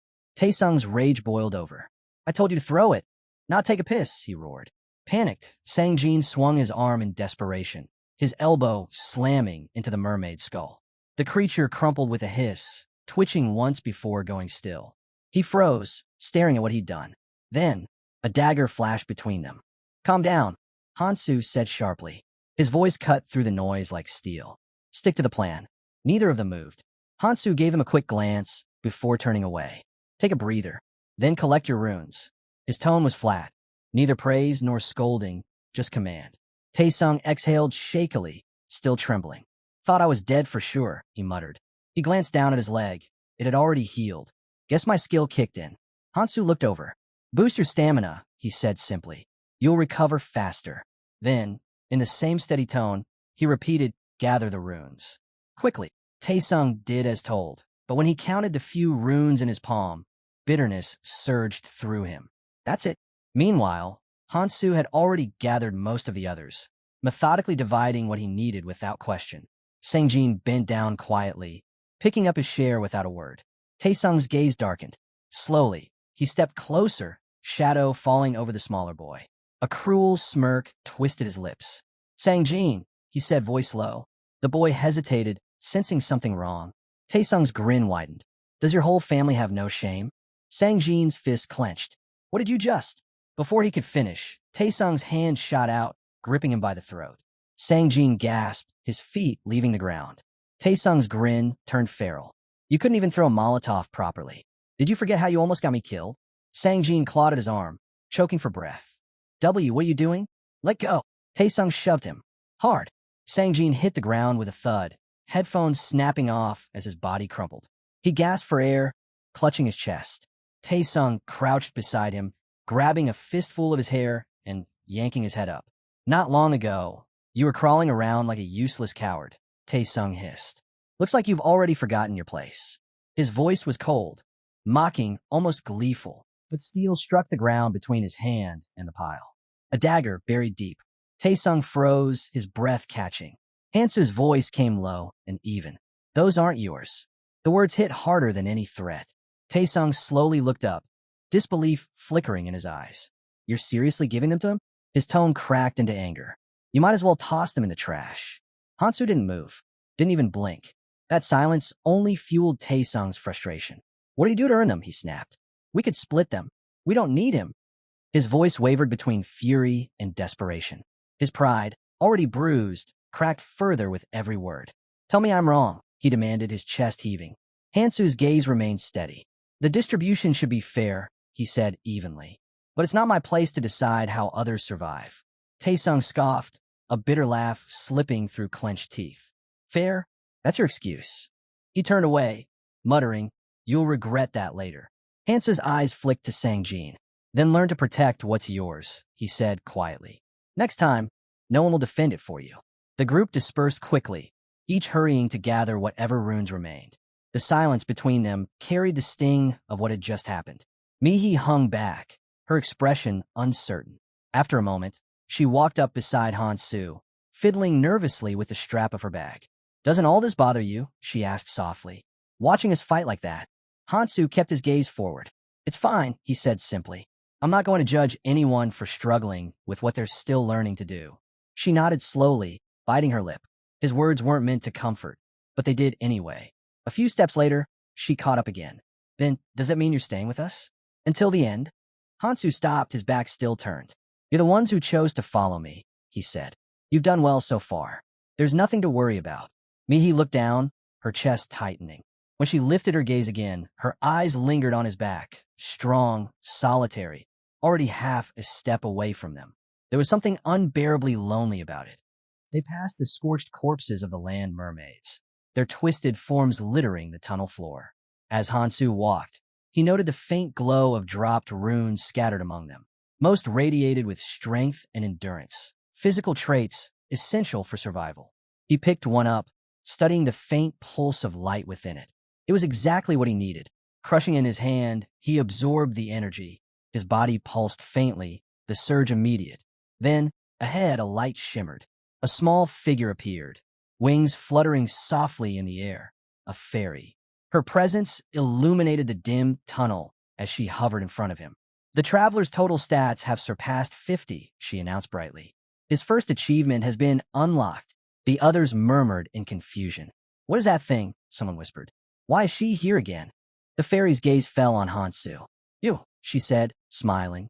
"You were the one who raised your hand first." Her tone carried a mischievous lilt. "I was curious who among you would reach this point the fastest. And it seems I found my answer." Circling him playfully, she tilted her head. "We always admire those who work hardest, you know." Reaching out, she brushed her fingers lightly against his hair, her smile soft. "So I brought a little gift for the most active traveler." Her gaze shifted toward Mihi, who watched in stunned silence. "Tell me, traveler," the fairy said, voice twinkling like the light around her. "Aren't you curious what it might be?" Mihi's hands trembled as her voice broke. "This isn't fair. We didn't even start with the same stats." The fairy let out a soft, mocking laugh. "Fair? Don't worry about that. It's not like you'll even get close enough to touch me." But before Mihi could react, the fairy shot forward. Her grin twisted, her aura turning sharp and dangerous. "There are exceptions," she whispered, eyes glinting. "Maybe you're one of them." Mihi froze, every muscle locking in fear. Then, just as the air thickened with tension, the fairy leaned back and giggled. "Relax. I'm kidding." She gave Mihi's shoulder a light push, her tone turning casual again. "Forget about fairness. You got your own edge, don't you?" It took Mihi a moment to realize the fairy was pointing at her. "I'm not in a rush to get rid of you," the fairy continued, smirking. "If you want to catch up, you'll have to earn it." The Abyss assistant chuckled softly. "Life's never been fair anyway." With that, she fluttered toward Hansu, her expression shifting to amusement. "Now then, it's time for your reward." Hansu didn't look surprised. He already had a guess. "For reaching a certain level with your physical stats," the fairy explained, "you get to choose 3 runes." She snapped her fingers, and glowing symbols floated into the air. Agility, perception, healing. She held the last one between her fingers, spinning it lazily. "This one's special. It's expendable, but it'll seal a hole in your stomach and cure almost any poison. Think of it as an extra life." Hansu studied it in silence. A healing rune, powerful, but not if a limb was gone. Around him, the others stared wide-eyed. A rune that could pull someone back from death. It was the kind of miracle no one expected to see. Some of them secretly hoped Hansu would use one on them. But he only looked at the fairy and asked, "Do you have a rune that grants magic immunity?" For a split second, the fairy's expression stiffened. Then, she flicked her wrist, and another set of runes appeared. "There is one," she said slowly. The group exchanged uneasy glances. To Hansu, it seemed like just another choice, nothing out of the ordinary. He examined the runes, thinking it through. Healing was useful, sure, but immunity, especially to magic, was far rarer. Stamina only helped with endurance, but resistance? That could turn the tide in any battle. Physical attacks could be learned, countered, endured. Magic, though, that was a different kind of threat. He scratched his cheek, deep in thought. Finally, he checked his stats and nodded slightly. What he had should be enough to keep him alive for now. The fairy stretched her arms, opening a swirling portal in the air. Well, my job here is done. She threw Hansu a playful wink and blew a kiss. Keep up the good work. The others just stood there, speechless. Hansu turned, noticing their stunned faces. What's with the looks? He asked flatly. Time passed. Mihi was now locked in combat with a mermaid, her body slick with sweat as she wiped her forehead. The salty sting of sweat fading as she realized something. Fighting was getting easier. Her movements flowed more naturally now, sharper, faster. Then, out of the corner of her eye, she caught sight of Hansu. She froze, pressing a finger to her lips, quietly watching him work. Hansu turned when someone called out to him. Why haven't your movements changed? You've gathered all those runes, but you still move the same. Another voice joined in, skeptical. Yeah, your speed's identical to before. Hansu lifted his hand, and a faint glow pulsed from his palm, a rune etched into his skin. This is why. The others exchanged puzzled looks. What is that supposed to be? It's a storage mark, Hansu explained. You can store runes in it. Just stretch out your hand, focus on a rune, and it'll embed itself. Someone frowned. And how exactly did you figure that out? Adjusting his sleeve, Hansu gave a faint smirk. My ability told me. Mihi leaned closer, eyes curious. Then I should try it too. He immediately shut her down. Don't. She frowned. Why not? Hansu glanced at the scattered runes around them. Because it slows the hunt. I can't store every rune I find. He held one up, its glow flickering faintly. And if I die, everything I've stored drops with me. Sangjin crossed his arms, confused. Then what's the point of collecting them like that? Hansu's reply came flat, steady. I'm planning ahead. Once things stabilize, runes like these will have value. They'll become a kind of currency. He looked around at the others. You shouldn't do the same. Use what you find. Don't hoard it. Taesung threw up his hands, scoffing. Oh, come on. Who made you the boss? Just because we follow you around doesn't mean you get to decide everything. I'll do what I want. Hansu's eye was sharp and quiet. These people still didn't get it. Not yet. They'd only understand when the world beat the lesson into them. His eyes dropped to the dull, chipped blade in his hand. It wasn't enough anymore. Neither were they. He looked up, his decision already made. Listen carefully, he said. Everyone went still. Hansu's gaze swept over them, cold and unwavering. You can follow me, or you can collect runes on your own. Makes no difference to me. Then, with a calm, deliberate motion, he threw the worn blade to the ground. The sound echoed between them. But for now, his voice dropped low, cutting through the air. Hand over your weapons. Taesung's laugh was bitter, sharp. You gotta be kidding me. You want to rob us now? He gestured toward Hansu's weapons, anger flashing in his eyes. You already have plenty. Why should we give you ours? Hansu pointed to the discarded blade. It's useless. Too rough to fight with. He shook his head. I need proper weapons, spares. That set Taesung off completely. You've lost it, he shouted, fists tightening at his sides. Hansu didn't flinch. His tone stayed calm, steady. Do you understand what I'm saying? Taesung's jaw clenched. You think I'll just let this slide? If you take our weapons, how are we supposed to fight? You want us to just stand here doing nothing? Taesung's voice cracked through the air, heavy with anger. Nothing. What? You expect us to just stand here, sucking our fingers while you play the hero? His words burned with frustration, but the smirk on his face carried a clear challenge. Sangjin hesitated, reaching a trembling hand toward Hansu. I'll give you everything because... Shut up, Dai snapped, cutting him off as he stepped forward. His expression hardened as he planted himself between Hansu and the others. The air shifted, tense, electric.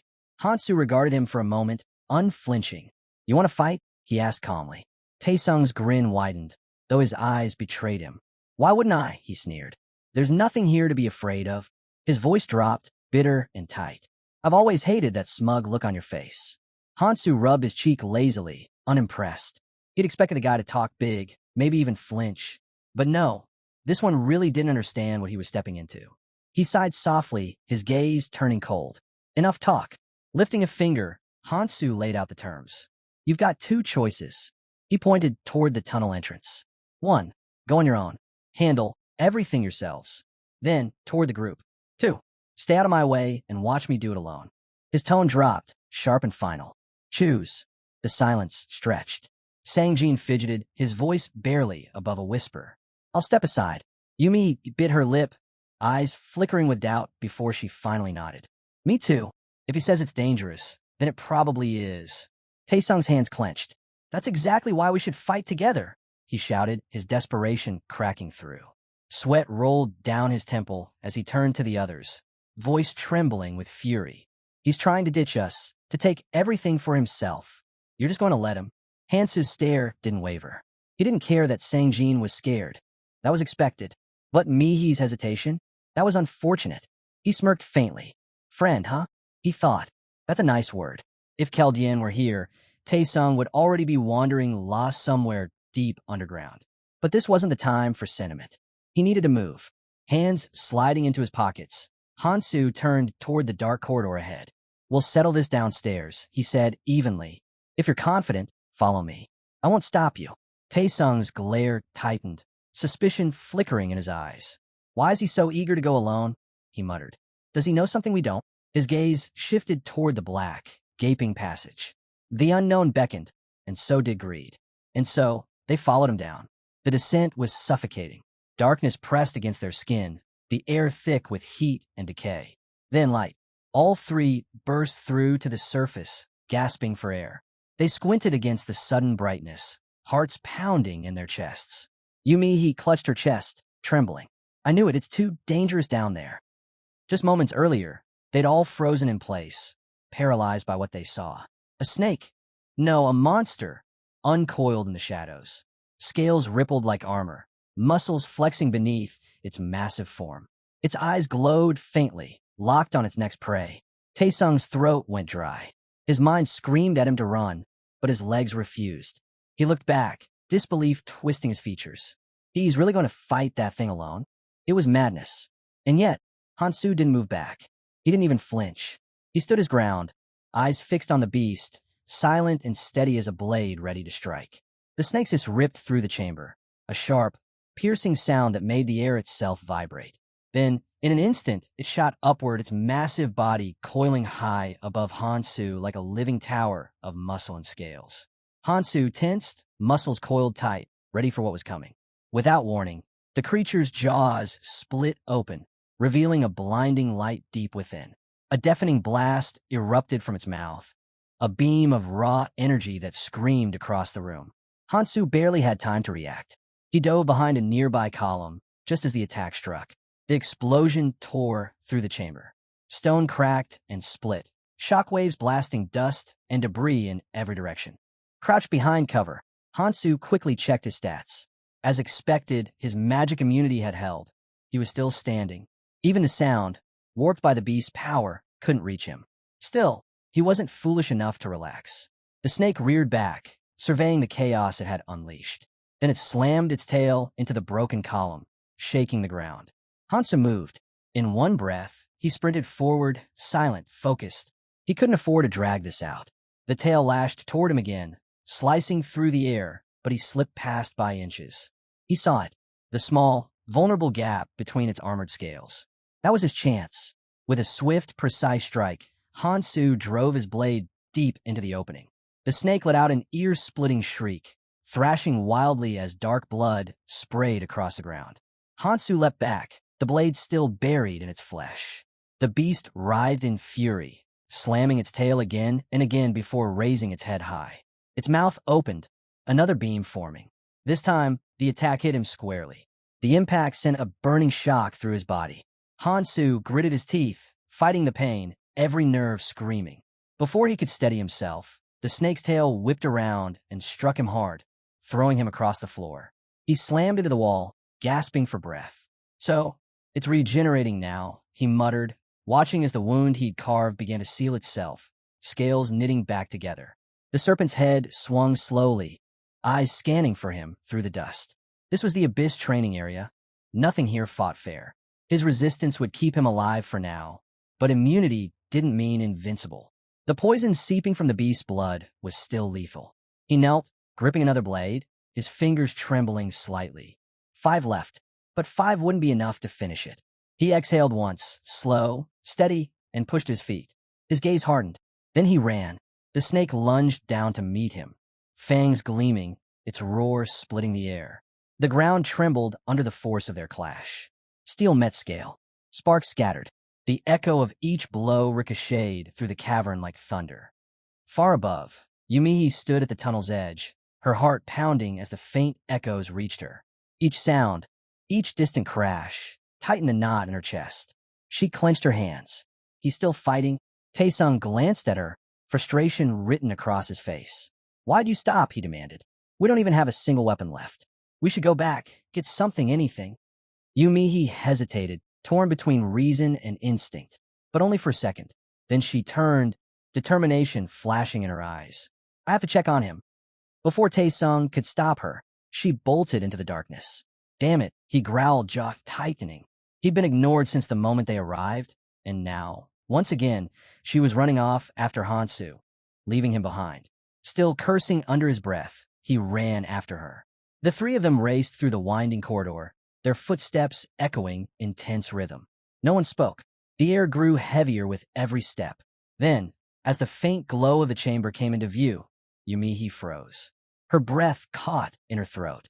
Her eyes widened in horror. Are you? She began, but the words died on her lips. You. Her body froze.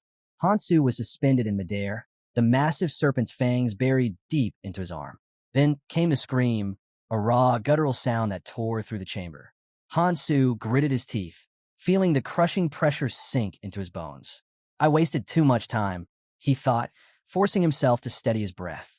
His left hand hung limp, blood trailing down his sleeve, but in his right he still gripped a blade.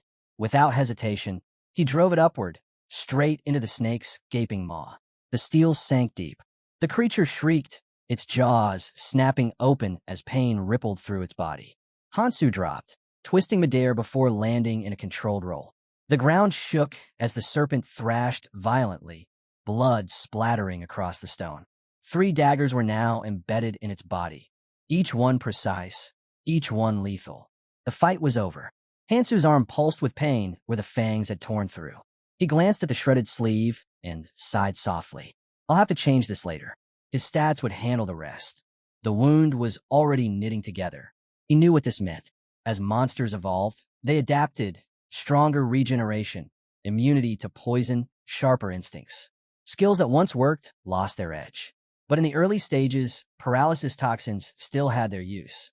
Without that, he thought, I wouldn't have lasted this long. He adjusted his grip on his blade, watching as the serpent's movements slowed. The glowing eyes dimmed, and finally, the massive body collapsed with a thunderous crash. Silence. Then, hurried footsteps. Yumihi rushed in first. Are you okay? She cried. Hansu barely glanced her way as he walked past, wiping blood from his blade. You're still here. She frowned, caught between irritation and relief. I was worried, but I guess I didn't need to be. Her eyes flicked his arm. That bite looks serious. Hansu exhaled, unbothered. Just a scratch. It's healing already. Taesung stood frozen, eyes wide, staring at the serpent's corpse. The size, the destruction, the fact that Hansu had faced it alone. His mind couldn't keep up. He killed that by himself? He'd always known Hansu was strong. But this was something entirely different. The gap between them wasn't just large, it was crushing. How am I supposed to compete with that? Hansu crouched beside the serpent's body, his expression unreadable. Then, a faint smirk tugged at his lips as he reached into the creature's remains and pulled something free. A small, glowing rune shimmered faintly in his hand. Taesung stepped closer, voice cautious. What's that? Hansu held it up, studying the faint light that danced across its surface. A shockwave rune, he said quietly. From a needle snake. Not bad. He slipped it into his pocket. It wasn't the kind of power he usually used, but still useful. Especially if he paired it with a magic rune. Taesung's eyes narrowed with envy. That thing's valuable. You're not actually planning to waste it, are you? Hansu shook his head. No point. It doesn't suit me. 7 skills. That was his current limit. Every slot mattered, and a blunt weapon like that didn't fit his style. He preferred tools that bent the rules rather than followed them. Before he could put it away, Sang-jin suddenly stepped forward, eyes gleaming. Then give it to me, he said eagerly. Before Hansu could even respond, Taesung moved. An elbow slammed into Sang-jin's chest, sending him staggering back. Don't even think about it, Taesung snapped. You wouldn't know how to use it anyway. Then he turned to Hansu, tone shifting, part demand, part challenge. Hand it over. You don't need it, right? Sang-jin rubbed his aching chest, glaring. Why should you get it? Tun's already here. Annoyed, the blonde turned sharply toward him. You really think you'll be any use with that? Did you already forget the mess you caused last time? Sang-jin flinched, lowering his gaze. His voice came out small, almost offensive. If I had a powerful rune, I could catch up, maybe even surpass you. Taesung scoffed immediately. You? Don't make me laugh. Before the argument could spiral further, Yumihi stepped between them, hands raised. That's enough. Both of you. Hansu, who had been silently watching from the side, finally sighed in irritation. What exactly are you two doing? His voice cut through the noise like a blade. He lifted the glowing rune in his hand, letting its light reflect across their stunned faces. Did I ever say I was giving this to anyone? The air went still. If I'm parting with it, he continued, his tone dry, I'd rather sell it. A faint smirk tugged at his lips. Tell you what, I'll even give you a 5% discount. Make me an offer. All three froze, caught off guard. Taesung blinked. Can we pay in installments? Hansu shrugged casually. If someone's willing to vouch for you, you can guarantee each other. Yumihi turned away, thinking, then stepped forward with quiet resolve. I'll take it, she said, pressing a hand to her chest. That didn't surprise anyone. Trust was a rare luxury here, and she was the only one among them still clinging to some sense of it. Hansu handed her the rune without a word. He'd already noticed earlier that she'd picked up a rune of magic during the chaos. She hadn't even needed to hide it. After all, she'd earned it. She was the one who helped bring the beast down. But still, in this place, it was better to keep your cards close. As the rune's light faded into her palm, Hansu studied her a little longer. Beneath her calm front, she was far more ambitious than she pretended to be. Yumihi broke the silence first. There are 3 runes for agility and perception, and 7 for strength and endurance. Hansu nodded slowly. Then I'll take 6 strength runes, he said with a faint smile. With a discount, of course. She smirked. You're generous. Hansu chuckled softly. Don't get used to it. Then he turned to the others, his tone sharpening again. Don't take this the wrong way, but if you get comfortable receiving things for free here, you won't last. Nothing in this world comes without a price.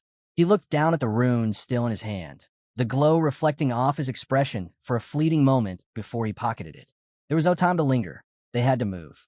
As they continued forward, Hansu's eyes caught a faint shimmer ahead, a cluster of Zeterium deposits embedded in the wall.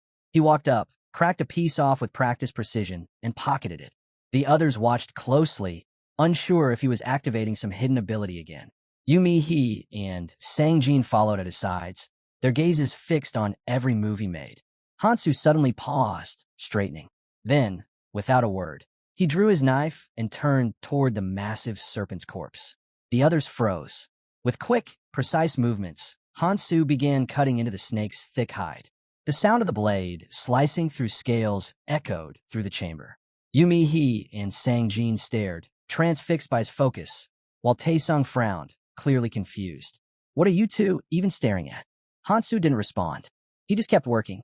One clean cut followed another until the beast's insides spilled out onto the ground, glistening in the dim light. Taesung's voice wavered, uncertain. Wait, is he making more poison again? But this time it wasn't that. Hansu gathered several of the snake's scales, examining their texture and durability. They were dense, resilient enough to block an ordinary blade, yet light enough to be worn. He turned the scales in his hand, expression unreadable. This wasn't about poison anymore. He was preparing for what came next. The scales were sturdy, dense enough to deflect steel, yet light enough to move with, strong enough to serve as weapons on their own. That meant Hansu didn't need to find one. He could make one. There were 134 possible weapon combinations using monster materials from the training area. Only 11 were practical in real combat. Most were either too brittle or too slow to handle. The needle snake's material, though limited in range, had potential. Its weakness could be turned into precision. If he struck the right spot, even a small wound could be fatal. Hansu examined the thin needle in his hand. The tip was a little dull, but he didn't have the luxury to complain. It was handmade, crude, but it would do. Sweat ran down his temples as he worked, combining the pieces carefully. A sudden flash of light flared. The fusion process had begun. He knew exactly how much effort went into this. Early alchemists had spent countless hours experimenting to find the best combinations. The difference between success and failure could mean life or death. When the light faded, Hansu lifted the weapon, inspecting it closely. He'd sharpened the blade, reinforced its body for penetration, and adjusted the balance so it could punch through armor. It wasn't perfect, but it was deadly. Wrapping the handle with leather, he took a step back and exhaled. Now this looks like a real weapon. Taesung had been watching him the whole time. His eyes followed every move, impressed despite himself. If you'd used cocoa lizard materials instead, it could have been even stronger, he said finally. But the needle snake isn't bad either. Honestly, I doubt you'll find anything tougher than that for a while. He paused, glancing at the weapon again. Can I buy it from you? I'll trade all my runes for it. It was obvious how much work Hansu had put in. Just from the craftsmanship alone, Taesung knew it outclassed anything they had. Hansu turned the blade in his hand, thinking it over. This isn't just any weapon, he said after a moment. But if you really want it, fine. I'll sell it. He added casually, don't expect another one, though. I'm out of materials. Taesung clicked his tongue, frustration clear. Selfish, he muttered, running a hand through his hair as Hansu packed his gear away. Hansu didn't respond. His mind was already elsewhere. There's something better ahead, he thought. I just need to be patient. His gaze shifted toward the faint glow spilling from the massive doors up ahead. That would be their next destination. The doors creaked open, revealing something unexpected, a carriage bathed in soft light. Electricity hummed faintly inside. No monsters, no traps, just emptiness. Even their overconfident Mr. I Can Do Anything was silent now. That silence could only mean one thing. There wouldn't be a fight this time, which meant a reward was waiting. They approached cautiously. The air inside was different, clean, almost sterile. The faint hum of power vibrated through the floor. As the group stepped in, Hansu's brow furrowed. Something was off. This carriage is for one person only, he said flatly. The others froze, looking around. He turned back to them, voice firm. I said, this carriage is for one person. Get out. Then he sat down, calm and unmoving, signaling that the matter was not up for debate. Sangjin frowned, confusion and irritation mixing in his expression. You're kidding, right? Look at it. There's plenty of room. How could it be for just one person? He ran a hand through his hair in disbelief, trying to make sense of it. But Hansu didn't blink. His tone was final. This carriage, he said quietly, moves forward only when it carries one. Taesung threw up his hands, frustration breaking through his voice. And what rule says you're the only one who gets to go? After everything we've been through together, why do you get to decide? Hansu let out a long sigh, quiet but heavy with exasperation. Taesung's fist clenched, knuckles pale. If it weren't for us, you wouldn't have even made it here. Hansu's gaze swept over them, cold, detached, unimpressed. Pathetic. He understood their greed. They wanted what he had earned, but they still didn't understand the one truth of this place. He stood, his face unreadable. You're right, he said evenly. There's no rule that says I have to be the only one. Then, clang. The sound of metal striking stone echoed through the chamber as Hansu slammed his sword against the floor. His voice rose, steady and commanding. Because there are no rules in this world. He pointed toward the exit, his tone sharp. So, here's your choice. Leave now, or stay here and argue until you're out of time. Then he turned to Taesung, raising the needle-like weapon and aiming it directly at him, a smirk curling at his lips. Or, he added mockingly, go find a lawyer and file a complaint against me. The grin that followed wasn't friendly, it was razor-edged. Now make your choice. Taesung's defiance faltered. His jaw tightened, and for a moment, fear flickered behind his eyes. His mind spun, caught between pride and survival. But before he could act, the carriage doors closed with a hiss. The train pulled away, leaving the three of them standing at the station as Hansu disappeared into the distance. Taesung clenched his teeth, muscles trembling as curses slipped through his lips. He stared at the tunnel where the train had vanished. Was he really serious? He looked around. The others were just as unsettled, their faces pale and uncertain. He acts like he's in his 40s, Taesung thought bitterly. But every move he makes is pure madness. A dark idea began to form. If the three of us attacked him together, we might stand a chance. If we won, we could take everything, his weapons, his runes. His hand twitched toward the knife at his waist. And if we lost, we could just beg for forgiveness. He wouldn't actually kill us, right? But then, a memory flashed through his mind. Hansu's eyes. That calm, emotionless stare that froze him in place. No, he wouldn't hesitate. Taesung's fingers fell away from the knife. A chill ran through him, cold and absolute. He took a slow breath and forced himself to let go of the thought. "We'll see each other again," he muttered under his breath, though even he wasn't sure if it was a promise or a warning. Beside him, Yumihi absently rubbed her wrist, her voice quiet. "We shouldn't have pushed him like that." She adjusted her hair, letting out a small sigh. "And we definitely shouldn't have provoked him. He's been helping us this whole time." Without another word, she turned and started toward the exit. "Let's go." Taesung didn't follow right away. He just stood there, eyes fixed on the tunnel where Hansu had disappeared. "There's nothing wrong with wanting to get stronger," he told himself. "That's the whole point of being here, to go beyond your limits." Hansu might have been ruthless, but he wasn't wrong. Power was survival, and Taesung swore he'd get his share of it, no matter what it took. As they left the platform, pieces of the puzzle started falling into place in his mind. The system was clear now, 20 stations. Each one held a random artifact, and once a station was passed, it was gone forever. Hansu sat quietly, hands folded, lost in thought as the carriage hummed beneath him. The entire system was built on pressure, psychological, relentless pressure. Every station tested more than strength. It chipped away at sanity. Even if he reached the final stop, survival wasn't guaranteed. Not here. Caution was everything. When he opened his eyes again, the train had already stopped. Station 12. He ran a quick inventory check. Loren's circlet, kettle claws, steel glove, 8 weapons total. Decent for beginners. Nothing remarkable. The circlet, when paired with high perception, could expose monster weak points. But Hansu didn't need it anymore. He already knew them all by heart. He stepped off the carriage, boots hitting the platform with a quiet thud. His focus shifted. He'd secured enough raw power. What he needed now was mobility. Something that could increase his speed. His freedom of movement would change everything. And then he saw it. His eyes narrowed, a faint glint of surprise flickering across them. Resting atop the stone monument was an artifact shaped like a silver case, the Cloud Maniac's neck. Hansu exhaled slowly, almost laughing under his breath. He hadn't expected to see this here.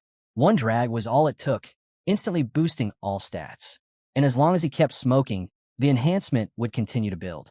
Each cigarette offered a 20% increase for 10 minutes. A smirk tugged at the corner of his lips. Perfect. It wouldn't work outside the training area, but here it was flawless. A perfect tool for pushing limits. He picked it up, turning in his hand.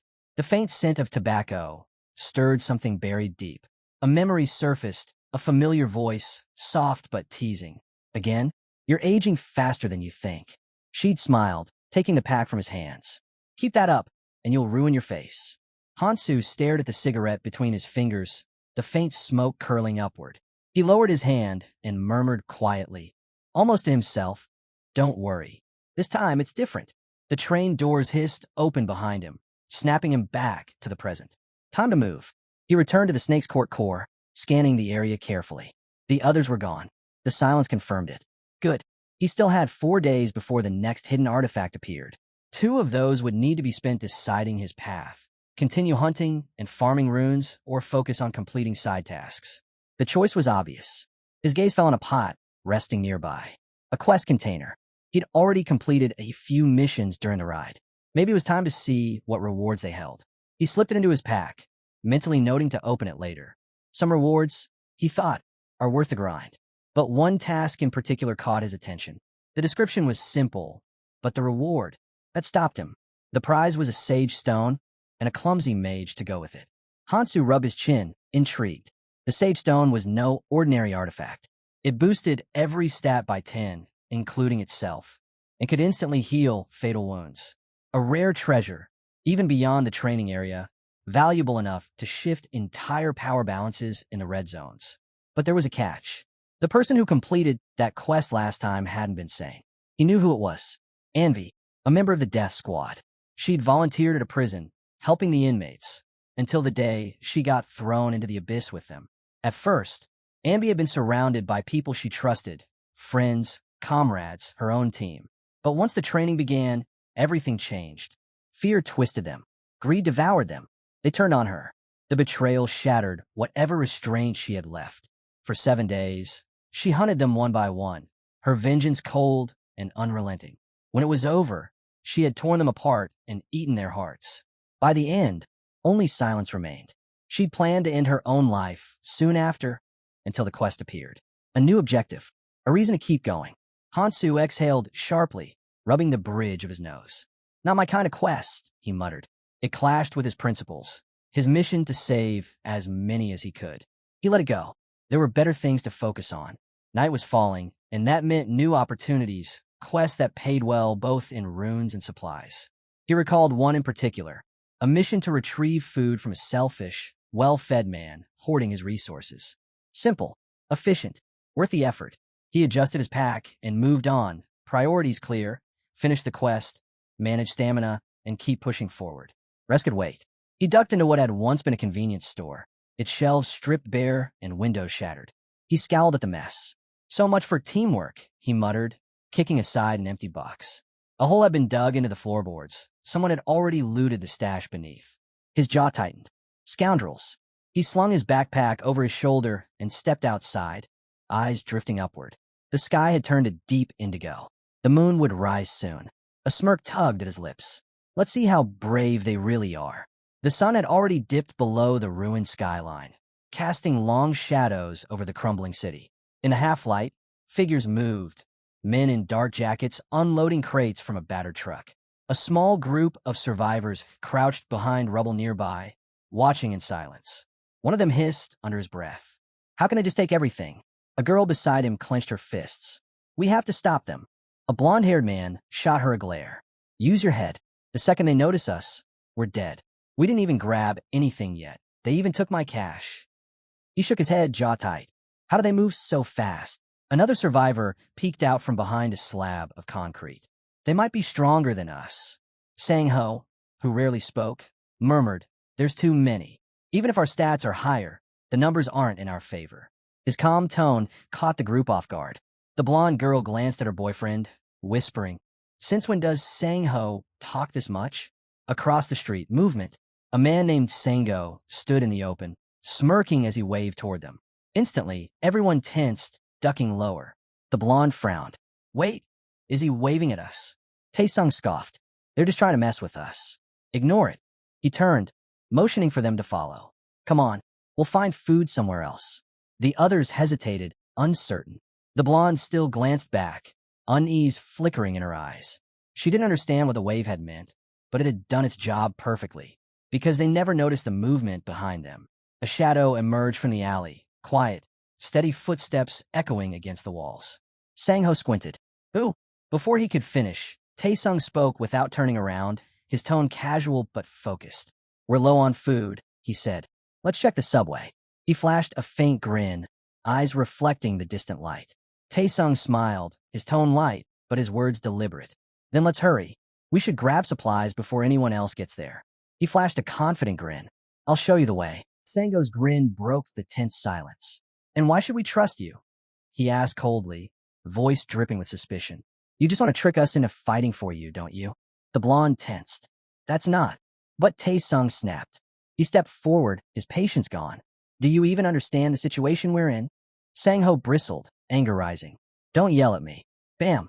A sharp crack echoed through the air as Taesung's fist slammed straight into his face. Sang-ho hit the ground hard, clutching his nose as blood streamed between his fingers. He let out a sharp groan of pain. Taesung stood over him, smirking. Why would I need to set a trap for weaklings like you? Sang-ho glared up at him, dazed and furious, but Taesung had already turned away, calm as ever. I'm giving you a chance, he said coolly. Think about it. Meanwhile, the rest of the group had taken shelter inside an abandoned building. The door creaked open. The blonde girl looked up and froze. Her breath caught in her throat as Hansu stepped through the doorway, shadows trailing behind him. Relief flooded her chest before she could stop it. He was back. Taesung, sitting near the wall, smiled faintly to himself. Perfect timing. No one needed to know how much he'd engineered this situation. Even if they found out, he could talk his way out of it. He always did. Hansu crossed the room without a word. The store was raided. The girl blurted, trying to explain. Everything's gone. Hansu nodded. I saw them on my way here. He approached the table, eyes scanning what little was left. How much food do we have? A few cans. A handful of packets. Nothing more. We tried to gather as much as possible, but one of them started. Taesung cut him off with a quiet, knowing smirk. Things happen. But now that you're here, maybe we can get it all back. A man near the corner shifted uneasily. It won't be easy, he muttered. but I can help. Hansu said nothing. He simply pulled out a chair and sat down. Let's eat first. The words hit harder than any outburst. A vein pulsed on Taesung's forehead. Did he just snort at them? His jaw tightened as he leaned forward. This doesn't feel right. His forced smile wavered. Do you really have no shame at all? Hansu looked up, annoyance flickering across his face. Turning toward Hansu, she folded her arms. If you got something valuable, then maybe, just maybe, we'll share. Her lips curled into a smug grin. And let's not forget, the food was gathered for everyone. Taesung raised his hand, feigning disbelief. You're just going to hand it out for free? He allowed a dry laugh. You all seem to have forgotten. This food cost us. People bled for it. His smirk deepened, tone dripping with mock sincerity. Even among friends, fairness matters. That was when Hansu finally spoke. His voice was calm, but it cut through the noise like a knife. Nothing comes for free. The room went silent. The two in blue jackets nodded in silent agreement. Taesung spotted his chance. If he could get everyone on his side, the hero wouldn't stand chance. He looked toward the man, who stood there, quiet and unreadable. Hansu broke the silence with a scoff. Too bad, he muttered, his tone sharp. Then he turned to the hero.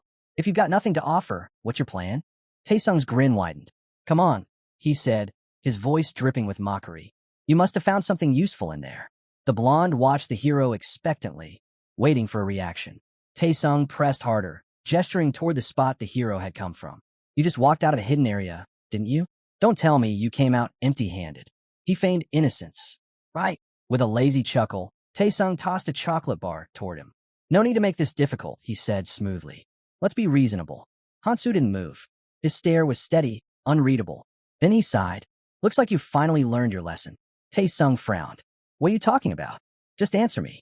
The hero suddenly rose to his feet. This guy really doesn't know when to stop. Still, he couldn't blame him. Everyone here was just trying to survive. Taesung watched, puzzled by the hero's sudden shift in mood. But the hero wasn't thinking about him, or anyone else in that room. He hadn't brought these people because he needed them.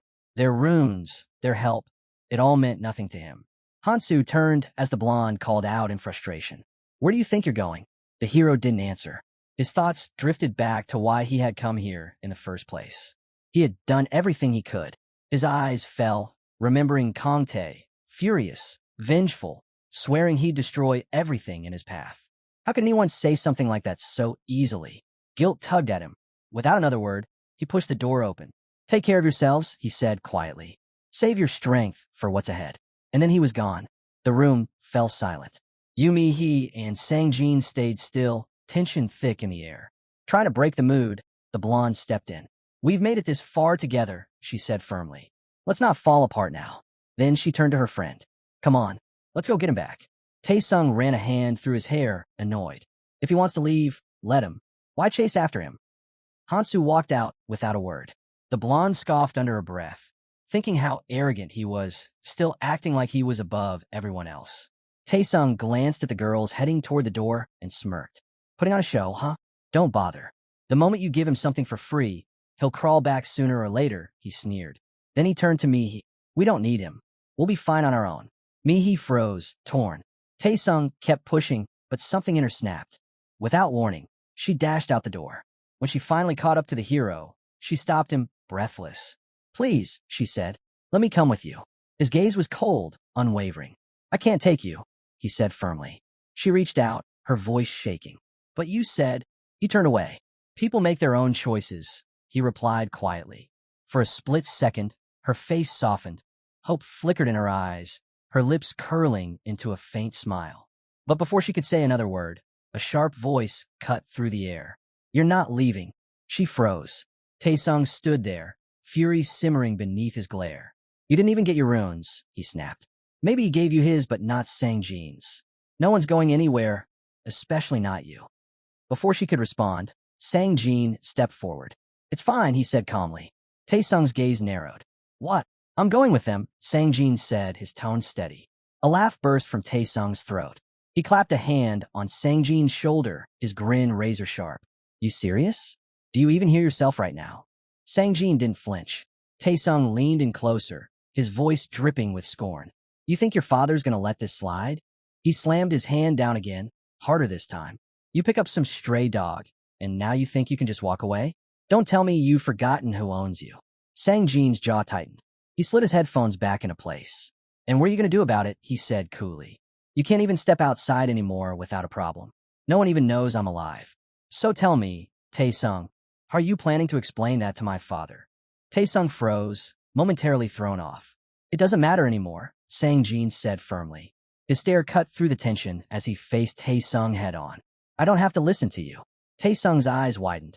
Even after everything, after all the manipulation and threats, Sang Jin was still walking away. You think it'll be different out there? He yelled after them. We got all the food.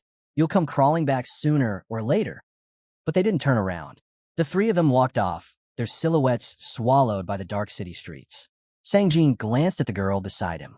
We don't have much left, he said quietly. Hansu reached for a jacket hanging nearby. He paused for a moment before slipping it on. Doesn't matter, he murmured. The two exchanged uneasy glances. Adjusting the jacket, Hansu gave a small shrug. We've still got things to do. Sang Jin watched him, brows furrowed. What's going on in his head? The guy had the power to change everything. Yet he just stood there. If Hansu made one wrong move, everything they'd fought for could fall apart. Hansu caught the look and smiled faintly, as if reading his thoughts. Figures. He doesn't know about the moon. He turned suddenly, a grin spreading across his face. It's almost midnight, he said. Yumihi blinked in confusion. Then her expression shifted. A chill crept down her spine as she slowly lifted her hand, pointing upward. The moon, she whispered. Something's wrong with it. Above them, the moon began to pulse, its light strange and unnatural. The glow deepened, spreading across the sky like a living heartbeat. Then, without warning, the surface split open. A single colossal eye stared down from within. The city froze under its gaze. Yumihi's breath caught in her throat. What is that? She whispered, unable to tear her eyes away. Sang Jin looked down and froze. The chocolate bar in his hand was falling apart, crumbling into dust. What? His voice trembled. He tried to grab it, but the bar disintegrated completely, slipping between his fingers like sand. Panic surged through him. He tore open his backpack, searching desperately. No, no. This couldn't be happening. When he reached inside again, all that came out was more sand. His pulse roared in his ears. This can't be real. A faint light flickered in front of him. He looked up, and his heart stopped. Everywhere he turned, people were glowing. On rooftops, in alleyways, along the empty streets, their silhouettes shimmered in pale light, visible through the night. It wasn't just a few. It was everyone. A cold dread crawled up his spine. Are we glowing too? Yumihi's voice cracked. Wait, does this mean people can see each other? Even through walls? She shook her head in disbelief. This is insane. It's forcing people to fight. Sang Jin spun toward Hansu. Did you know this would happen? Hansu gave a short, dry laugh. Don't be ridiculous, he said. I may have some power, but even I can't predict this. But Sang Jin didn't buy it. He's too calm, way too calm. Then screams. They echoed across the city, sharp and chaotic. Sang Jin flinched. The cries grew louder, people shouting, accusing each other of stealing food, of lying. The night erupted into madness. From every glowing figure, it was clear what was happening. Fights were breaking out, everywhere, and it wasn't stopping. Hansu watched from a distance, expression unreadable. He sighed quietly. Pathetic, he muttered. They still haven't learned. He lifted his gaze to the glowing sky. The moon's terrible eye still loomed above, watching. He had told them before, not to take too much. Once the moon appeared, everything would vanish. All food, all comfort, gone without a trace. He turned to leave. Wait, Sang Jin called after him. Where are you going? Hansu didn't even glance back. I've got things to do, he said simply, disappearing into the night. Meanwhile, back in the building, the others stared in horror as their supplies turned to dust before their eyes. Tae-sung slammed a hand against the table. It's all gone, he said, voice shaking. Everything. A girl began to cry. What do we do now? Should we try to find more? Her boyfriend stood motionless, staring out the window. There's nothing left, he said numbly. Most of the stores are already empty. Tae-sung leaned forward, gripping the edge of the table as anger twisted in his gut. Hansu's warning, his calmness, the way he'd walked away, it all clicked. That bastard knew. He clenched his fists, rage boiling just beneath the surface. Did he set us up? Did he want this to happen? Cursing the so-called hero, Tae-sung glared toward the window. Outside, The streets burned with light. Glowing silhouettes moved through the darkness, some wandering, others hunting. Near the glass, a blonde girl froze. "They're everywhere," she whispered. Out there, Sung-ho and his crew were on the prowl, their glowing figures cutting through the night as they searched for one man, Tae-sung. And this time, they weren't looking to talk. Rage burned through the gang as they shouted about how that coward dared to trick them. Tae-sung peeked through the window, pulse hammering in his ears. If they got caught now, it was over. No chance to fight, no chance to run. He gritted his teeth. Should we escape or wait for them to split up? The blonde turned toward him, her voice low but firm. "We should go find Hansu." Tae-sung scoffed, jabbing a finger in her face. "That bastard? The one who ditched us and came crawling for help? You gotta be kidding me. Have a little pride." She shoved his hand away. "And what's your plan, huh? Hide here until they find us? You really think we can survive this alone?" Her frustration flared. "If we don't move, we're done for." Her boyfriend stepped in, trying to calm her down. "She's right," he said carefully. "If we don't reach Hansu first, they will. And if that happens, we're finished." Tae-sung turned his head sharply, annoyed but silent. The thought of begging Hansu for help twisted his stomach. But if they could turn it around, make him owe them, a grin crept across his face. "Fine. You win," he said. "We'll find him. But we do this my way." He looked toward the street, scanning for movement. "If we move quietly, they won't spot us. Stick close and follow me." They barely took a step before something cold slid across his shoes. Tae-sung froze. Then his eyes widened. A thick green sludge began creeping up his legs, clinging tight, dragging him down. What the hell is this?" he shouted, clawing at the slime. "Help me. Get off." Before the others could react, a calm voice cut through the air. "Are you sure you want to bring him along?" They turned. The gang's leader stepped into view, his trademark jacket draped casually over his shoulders. His expression was unreadable, his tone almost amused. "I doubt any of you are going anywhere," he said, stepping closer. "Come on, let's have a little chat." The couple froze in terror, then bolted.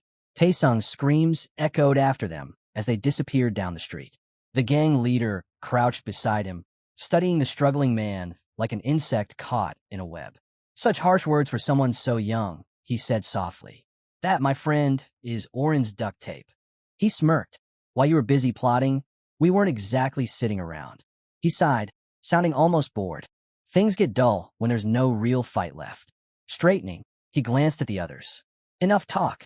There were 3 of you, right? Where are the rest?" Tae-sung didn't answer. His chest heaved. His jaw tightened. The boss didn't wait.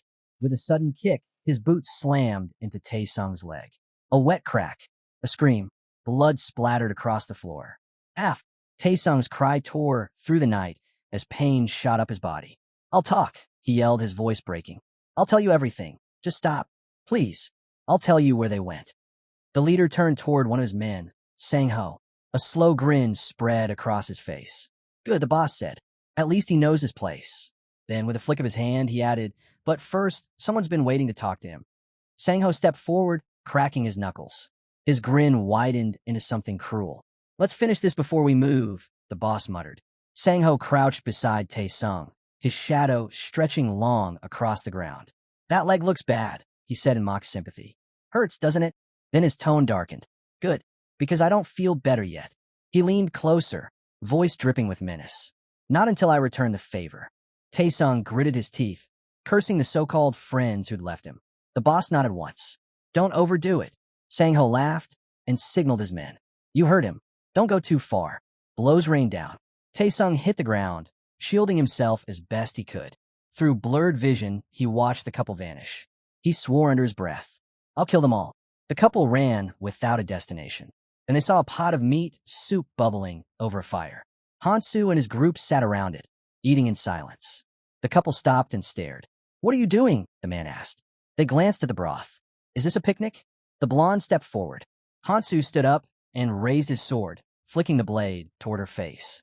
The edge hovered inches away, mouth still full. Hansu said, "Don't come any closer." Then he turned his back. The couple bristled. "What's with this?" the man demanded. The blonde snapped. This was Tae-sung's fault. "What if we step forward anyway?" the man asked. Hansu lowered the sword a fraction. "Then my ability says it won't end well for you." The man scoffed. "Does your ability tell you everything?" "It tells me enough," Hansu replied. "Like the fact you led danger to us." A voice came from the dark. Your sharp hero. A squad in jackets emerged, their boss smiling faintly. Hansu watched them. The blonde stood still. Hansu thought of the rules here. A bag of food, held by someone who won't share. The condition was simple. Cook and eat as much as possible while the moon was in the sky. Only the person who ate the most, without sharing a bite, would get the reward. Beside the fire, sliced meat lay on a board. Hansu stuck his knife in the soup, pulled out a piece of meat, and ate it. Footsteps approached. The jacketed gang dragged in the battered Tae-sung, his body covered in fresh bruises. The blonde gasped. Tae-sung, are you okay? He snapped his head toward her, eyes blazing. Shut up, he roared. His voice cracked with fury. Why did you leave me? The couple froze, terrified. We ran to get help, she stammered. Tae-sung laughed bitterly. Help? Don't give me that crap. If it weren't for you two, I would've. Enough, Sang-ho interrupted, clicking his tongue. Calm down. The gang boss stepped forward with a smile that didn't reach his eyes. He gave Tae-sung a light pat on the shoulder. Relax. No need to shout. Then his gaze shifted to Hansu. Long time no see. He looked around the campfire, eyes narrowing at the pot of bubbling soup. You've got some nerve cooking out here. Gotta admit, impressive. But tell me, he gestured at the stew. Where'd you get that meat? Hansu didn't even glance up. He pointed lazily at the ground. Meat's everywhere, he said flatly. Why ask me? He scooped another bite and slurped it down. You really want me to describe it for you? The gang exchanged uneasy looks. They'd seen others eat that kind of meat before. Every one of them died horribly. But Hansu, he was eating like it was nothing. The boss took a step closer, studying him. So you figured out how to cook it safely. Hansu swallowed, then said without emotion, boil it in goblin blood. Then it's edible. He nodded at the pot. Go ahead. Try it. For the first time, the boss hesitated. Tae-sung had told him Hansu wasn't ordinary. He had a skill, something unique. And he'd taken something valuable back at the station. The boss's smirk returned. Perfect. Hansu might have fought monsters, but he was still human, a 20-year-old civilian. Against real people, experience would win. The boss's grin widened. He's not ready for this. Tae-sung looked between them nervously. What are you waiting for? Relax, the boss said smoothly. We'll eat, talk, maybe trade a few words. No need for tension. Tae-sung frowned, jaw tight. He didn't like taking orders, but he wasn't about to defy the man leading an entire crew. Hansu rose slowly, sword in hand. His eyes never left the boss. He tensed. Something in Hansu's stance felt different. He wasn't preparing to talk. He was preparing to end it. Tae-sung forced a smirk and stepped forward. Let's talk then. Don't. He screamed. Don't cross that line. Tae-sung ignored her, fist tightening. Shut up and wait, he snapped. Hansu lifted his blade, voice calm but final. This ends here. In his mind, he spoke a silent apology. Don't blame me for this. Tae-sung's smirk faltered. Confusion flashed across his face. Then pain exploded through his body. In an instant, his knees buckled. He collapsed, eyes wide in disbelief. For a heartbeat, silence. Then a scream tore through the night. Tae-sung looked down. His legs were gone. Blood pooled beneath him, steaming against the dirt. He clawed at the ground, trembling violently. The gang staggered back, horrified. Even the couple flinched, stumbling away from the sight. Tae-sung's screams echoed through the darkness, raw and desperate, his rage swallowed by agony. They howled in agony, screaming at the hero. How could he call himself human after that? How could he be so ruthless? Screams ripped the night as Tae-sung demanded. All this, just for a piece of meat? Sang-jin stared, beads of sweat on his forehead. The blonde warned the group to be careful. If the hero would do this to avoid sharing food, what would he do once he grew stronger? Would he not turn on him someday? Tae-sung spun toward the jackets, shouting that the hero would kill them all for the runes. We have to act now. Kill him before he gets stronger, he yelled. The boss's face hardened. Get ready, he ordered. Sang-ho hesitated, eyes tracking the hero. He suspected the warning was right, but something about the hero's calm set Sang-ho on edge. If the guy gained enough power, he could wipe them out without breaking a sweat. Knives were drawn. Under the moonlight, escape looked impossible. Sang-ho saw the logic and readied himself. Their best shot at survival was to eliminate the threat now. Hansu met the stares without flinching. Sang-ho tried to parse the man before him. What kind of history produced eyes like those? What had shaped him? A memory flickered through Hansu's mind. Eries and Keldien, old arguments about enemies. One said avoid unnecessary fights. The other said crush any enemy completely, because if you don't, you'll be crushed. Hansu smirked and glanced at his hand. Runes glowed faint against his skin. He pulled them free. Shouts erupted. What kind of trick is this? Kill him. Sangho barked. Men surged forward. Hansu tightened his grip on the sword hilt. If they wanted to fight, he would finish it before dawn. He sprang. Speed hit them first, too fast for the jackets to track. He struck once, then again, moving through the group and knocking bodies aside like rag dolls. Groans filled the clearing as men hit the ground. The boss froze, eyes darting across the chaos. Had the hero absorbed all the hidden runes? If this kept up, panic rose. Don't run, he screamed. We outnumber him. Use it. Before the command landed, Hansu was already in front of him. His hand closed around the boss's throat. The boss tightened his grip on the knife. You think I'll back down? He spat. Hansu stepped forward, measured. Think about it. The boss laughed, edge in his voice. You really think you'll be fine after killing a person? Monsters and humans aren't the same. Hansu didn't stop. The man's voice climbed into a scream. You're just a kid. Do you even know what you're doing? Steel flashed. The boss froze. Hansu walked past him. The blade sank into the man's stomach. He collapsed, blood pooling at his feet. Around them, jackets lay broken on the pavement. One by one they fell. Another bandit hit the ground. The rest stared. Hansu didn't hesitate. He drove his sword into a man's back and moved on. He glanced toward the couple. Still here, he said. Want to fight? They ran. Hansu flicked his blade clean, sheathed it, then went to the pot. He blew on the stew and took a bite, chewing slowly as he scanned the group. No reason to look like that, he said. Everything's fine. He stretched out and sat on the ground. Sang Jin said nothing. He watched the bodies, the blood, the slow light of dawn. Above, the moon closed its eye. Hansu stood, slung a bag over his shoulder. He'd eaten nearly 3 days' rations in one sitting. It was heavy work, but he'd done it. The fairy's voice echoed in his head. The bag protects food from the moonlight's gaze. Anything placed inside it exists in subspace. He knew the bag's true size. Small on the outside, it held almost 2 weeks' worth of supplies. The couple hovered behind him. Is this okay? One asked. You didn't kill us, the girl said, uncertain. Hansu paused, then gave a small, almost amused reply. Who's the scary one here? I'm not scary, she answered. I was worried, that's all. Hansu walked away. She watched him go. It made sense. There was nothing they could have done. He'd only grow stronger. Yumi stepped forward, pushed other thoughts aside. If Hansu had taken their runes, that meant more power for him. She noticed the pouch at his waist. She let out a breath. In this world, there was one rule that mattered. Rise or fall. Hansu looked away. He could have killed them all and taken their runes if his only goal was power. But he had come back for something else. To save as many people as possible, reduce conflict, and set rules. The first rule was simple. No killing for runes. He could have taken the runes. Their value wasn't only in strength. It was in what people could contribute. The real task would be enforcing rules. If power decided order, someone strong had to set the example. He couldn't let people watch him slaughter others for runes. A purge might come later, but not here. Not now. Too many eyes were watching. Sang Jin kept close, holding his arm. Hansu knew someone would probably find the runes they'd left behind soon. Sang Jin stopped. I'll stay here, he said. Hansu turned. What are you talking about? Sang Jin scratched his arm. I don't think I can keep going. Not with the others. Yumihi looked at him. What? Hansu didn't look back. Do whatever you want. I respect choices. Sang Jin walked away without another word. Yumihi watched him go. Hansu called after her. Why don't you do what you really want? She answered, I'll stay. Hansu turned to her. Are you not afraid of me? I am, she said. But I know not to cross that line. If I leave now, you won't let me come back, will you? She asked. Hansu said nothing. I'll stay. Until the end. Hansu considered her, then said, Good instincts. Then let's go. They descended into the subway. Sometime later, Taesung thrashed under a body, hands slick with blood. Damn jackets. All they do is yap, he spat. He thought he should have killed them all. The hero had made a choice.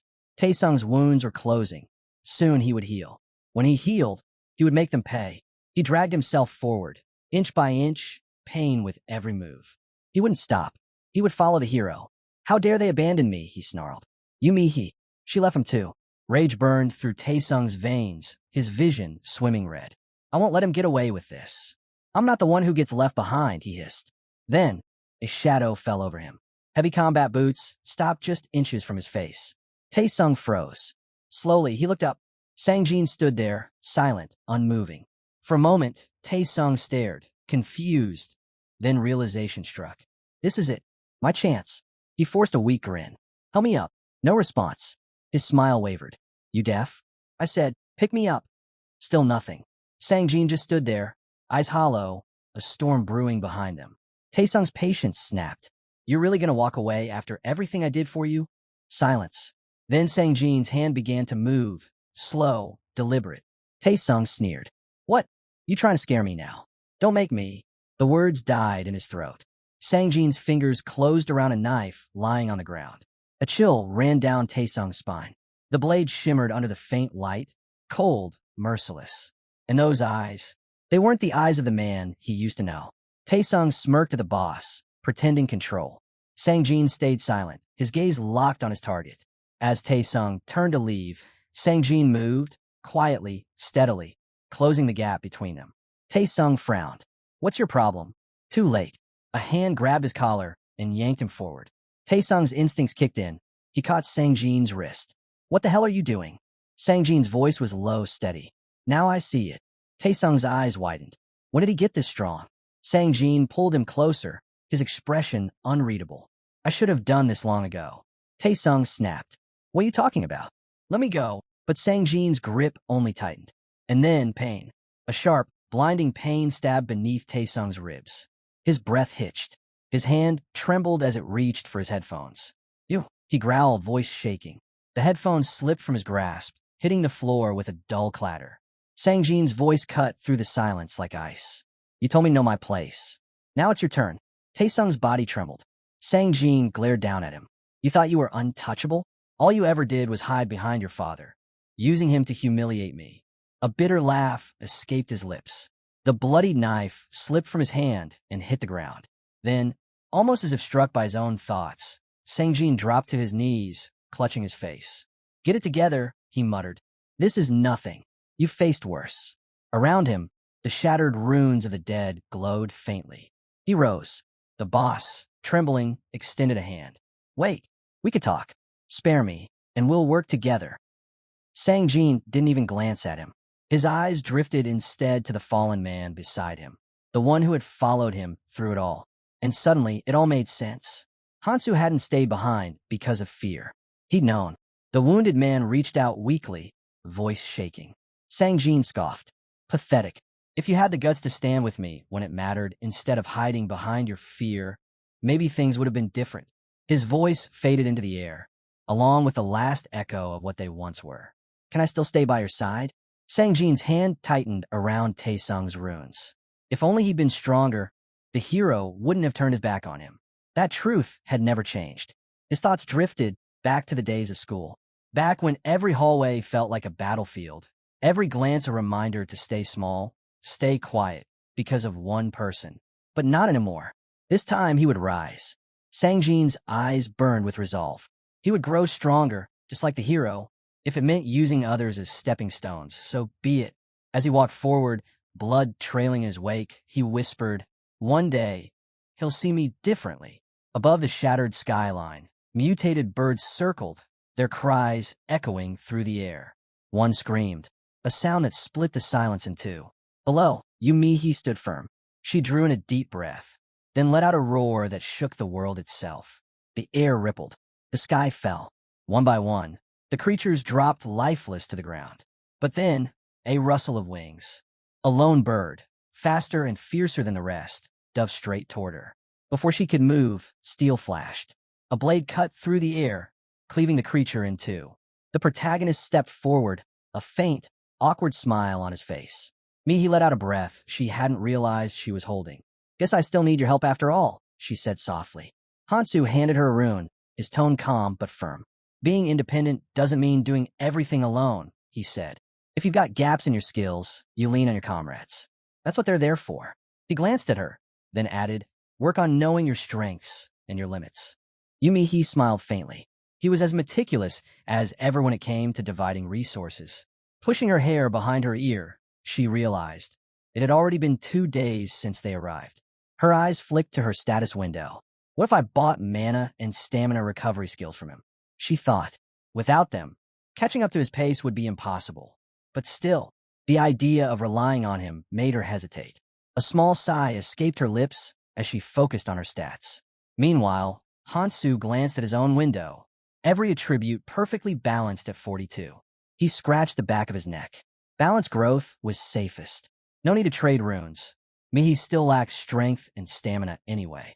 Then, a sharp voice cut through the still air. Survivors, return to the starting point immediately. Latecomers will be punished. Hansu's expression darkened. He didn't like being ordered around. Beside him, Mihi fidgeted, unsure. Hansu turned to her. Let's go. The two moved through the ruined streets, debris crunching under their boots. Mihi kept sneaking glances at him. Quick, hesitant. Her heart beat faster each time. Finally, Hansu caught her staring. What's with that look? He asked, eyebrow raised. Mihi hesitated. Then, after a deep breath, do you have a girlfriend? Hansu froze for a moment, a nervous smile tugging at his lips. Mihi instantly regretted it. Why did I ask that? It wasn't the time or the place. But still, there was something about the way he carried himself, something that drew her in. Hansu looked down, his expression tightening, a shadow flickering across his face. Mihi clenched her trembling fists. That wasn't even what she wanted to ask. Beside her, the reincarnated noticed. She was nervous, but she was trying to be genuine. He thought briefly of Kongtae. That guy would have laughed at this kind of question.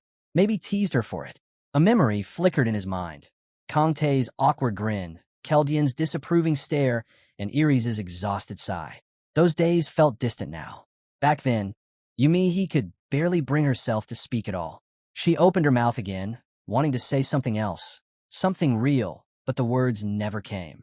Instead, she lowered her head and stayed quiet.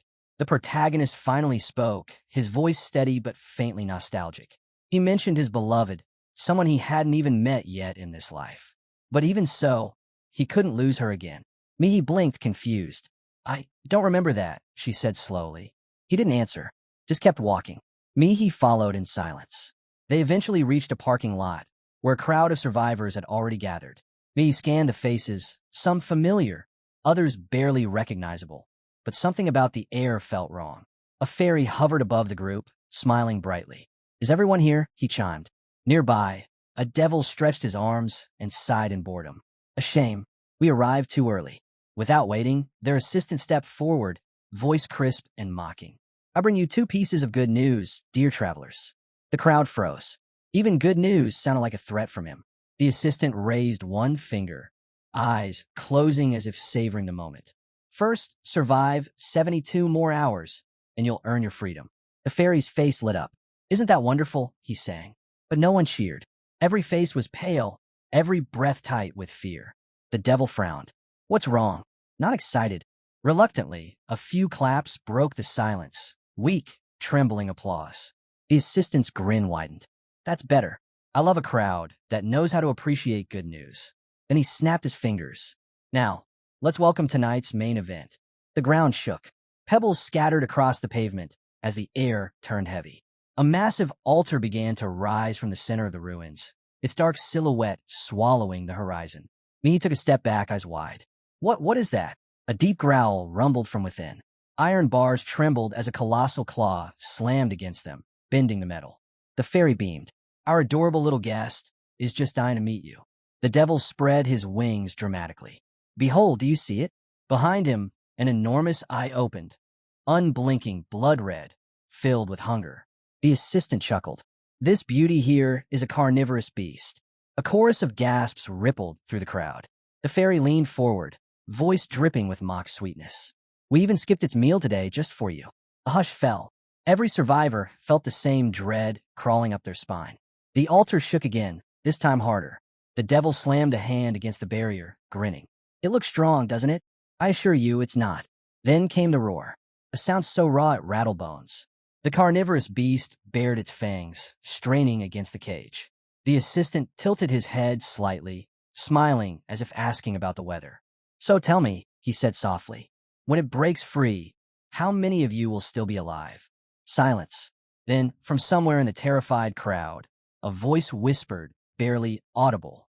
Do we have to fight that thing? The fairy spoke. Let's not get ahead of ourselves. There's one more piece of good news. The devil lay back on a pillow and said, there's a way to make it fall asleep. If we do that, they won't even try to break free. The assistant blew a kiss to the crowd and teased. Anyone want to guess how? Silence filled the parking lot. The survivors' faces stayed hard. The monster tossed the pillow aside. You're all such boring actors, he said. The fairy continued. The method is very simple. The devil spoke plainly. Feed the monster 5 people a day. The girl glanced away. The assistant did the math. 3 feedings over 72 hours. The protagonist counted quickly. Just over 60 people remained. That meant nearly a quarter would need to be sacrificed to keep the beast asleep. The fairy snapped his fingers. The choice is yours, he said. Then he played a recording to end the debate. On the system window, footage filled the screen. A gigantic creature trampling buildings, eyes burning like coals. Screams echoed. People tried to flee, but one man was lifted and thrown into the beast's open maw. The devil leaned back, hands behind his head, and explained the clip came from another training area, one where survivors had tried to fight. Their fate, he said, was obvious. Arguments broke out among the crowd. Hansu looked around as voices rose. The assistant sighed and pointed out the obvious. Fighting the beast was a joke with a terrible ending. A man in a red cap raised his hand. His voice shook as he asked how they were supposed to pick who to sacrifice. Why ask me? The fairy said, watching him recoil. The devil answered, it's up to them. They could force people to go or leave it a chance. Either way, he added, as long as the victims were still breathing when fed, it would work. The assistant spread his arms. You have 1 hour, he announced. Decide, and you'll be safe for the next 24 hours. Then you'll have another hour to choose the next 5.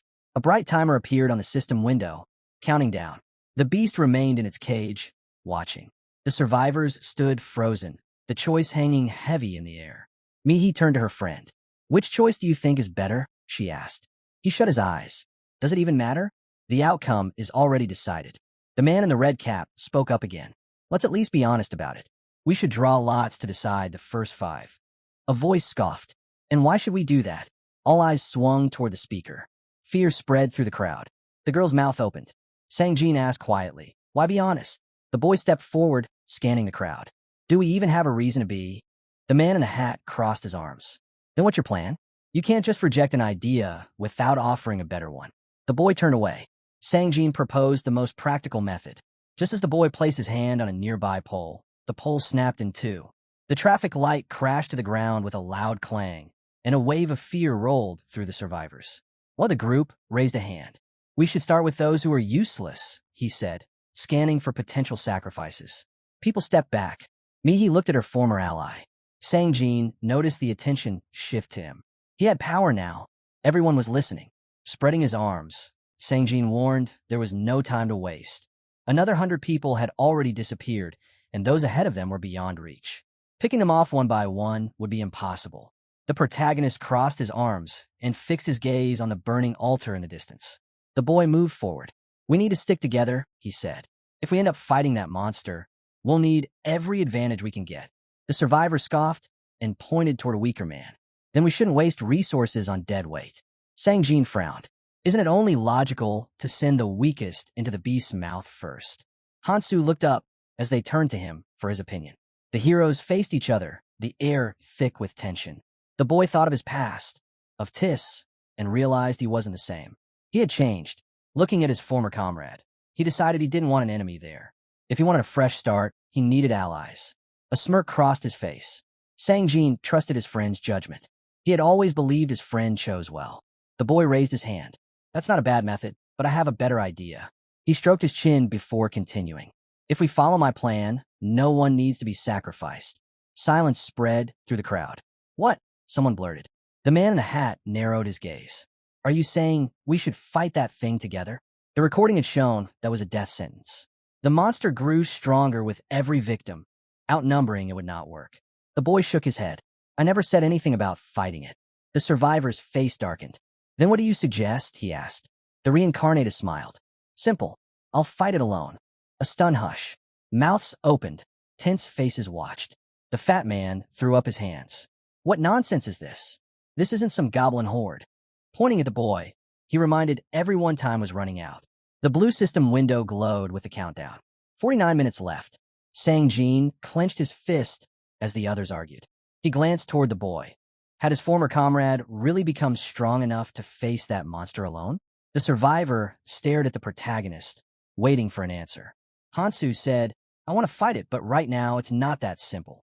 Sang Jin's expression shifted. Even someone like him needed help here. Then let's do it together. The strongest among us should step forward and fight. The boy held up a hand. At least let me finish talking first. He paused, organizing his plan. The survivor asked, All right then, what's your plan? A girl glanced toward her friend, thinking about whether she'd be included. She already knew the truth. There was no chance. The reincarnator spoke at last. If I boost my strength and endurance by 30 points, I can take this thing down one-on-one. Murmurs ran through the crowd. Some reacted with surprise, others with skepticism. Then the protagonist made his offer. Give me your stat-boosting runes, and I promise I'll destroy the monster. From the altar, the creature stirred, parting its massive jaws. Hansu placed his hands on his belt, waiting. The travelers hesitated. He needed 60 runes, but who would give hers up? The boy looked certain. If he used his items and maxed out his stats, he could do it. A pack of cigarettes rested in his breast pocket, a reminder of past fights. He knew the monster's weaknesses. If he succeeded, he could claim the second hidden treasure. Even seasoned warriors had failed to obtain it.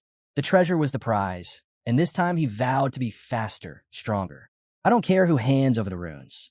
Just give me what I need, and I'll head to the altar immediately, he said. The timer ticked. 41 minutes left. The fat man scowled. Wait a second. If these weaklings have that many runes, why aren't they stronger? The survivor spread his arms. Then let's settle this. Everyone, hand over your runes. If we can't agree, we'll draw lots. Tension thickened. Someone muttered, Selfish bastard. A man stepped forward, voice hard. Why should we just hand over our runes to you? If we start with the weakest, you be the first one gone. A woman moved closer, measuring the gap between strong and weak. Or is it just because you don't have that many runes to begin with? Her words hit like a blade. The man gritted his teeth, frustration twisting his voice. How dare you talk to me like that? The stranger rested her hand on her knife. Careful, she warned. Push me again, and I'll break every bone in your body before tossing you into the altar myself. The survivor froze, covering his face with one trembling hand. Reality sank in. It all came down to strength. He stammered. We should respect our elders. Isn't this supposed to be a democracy? The girl's lips curved into a smirk. A democracy? She echoed. Then let's vote. Her voice sharpened. Hand over the runes and live, or refuse and get eaten. The words rippled through the group like lightning. The mention of an anonymous vote made the crowd flinch.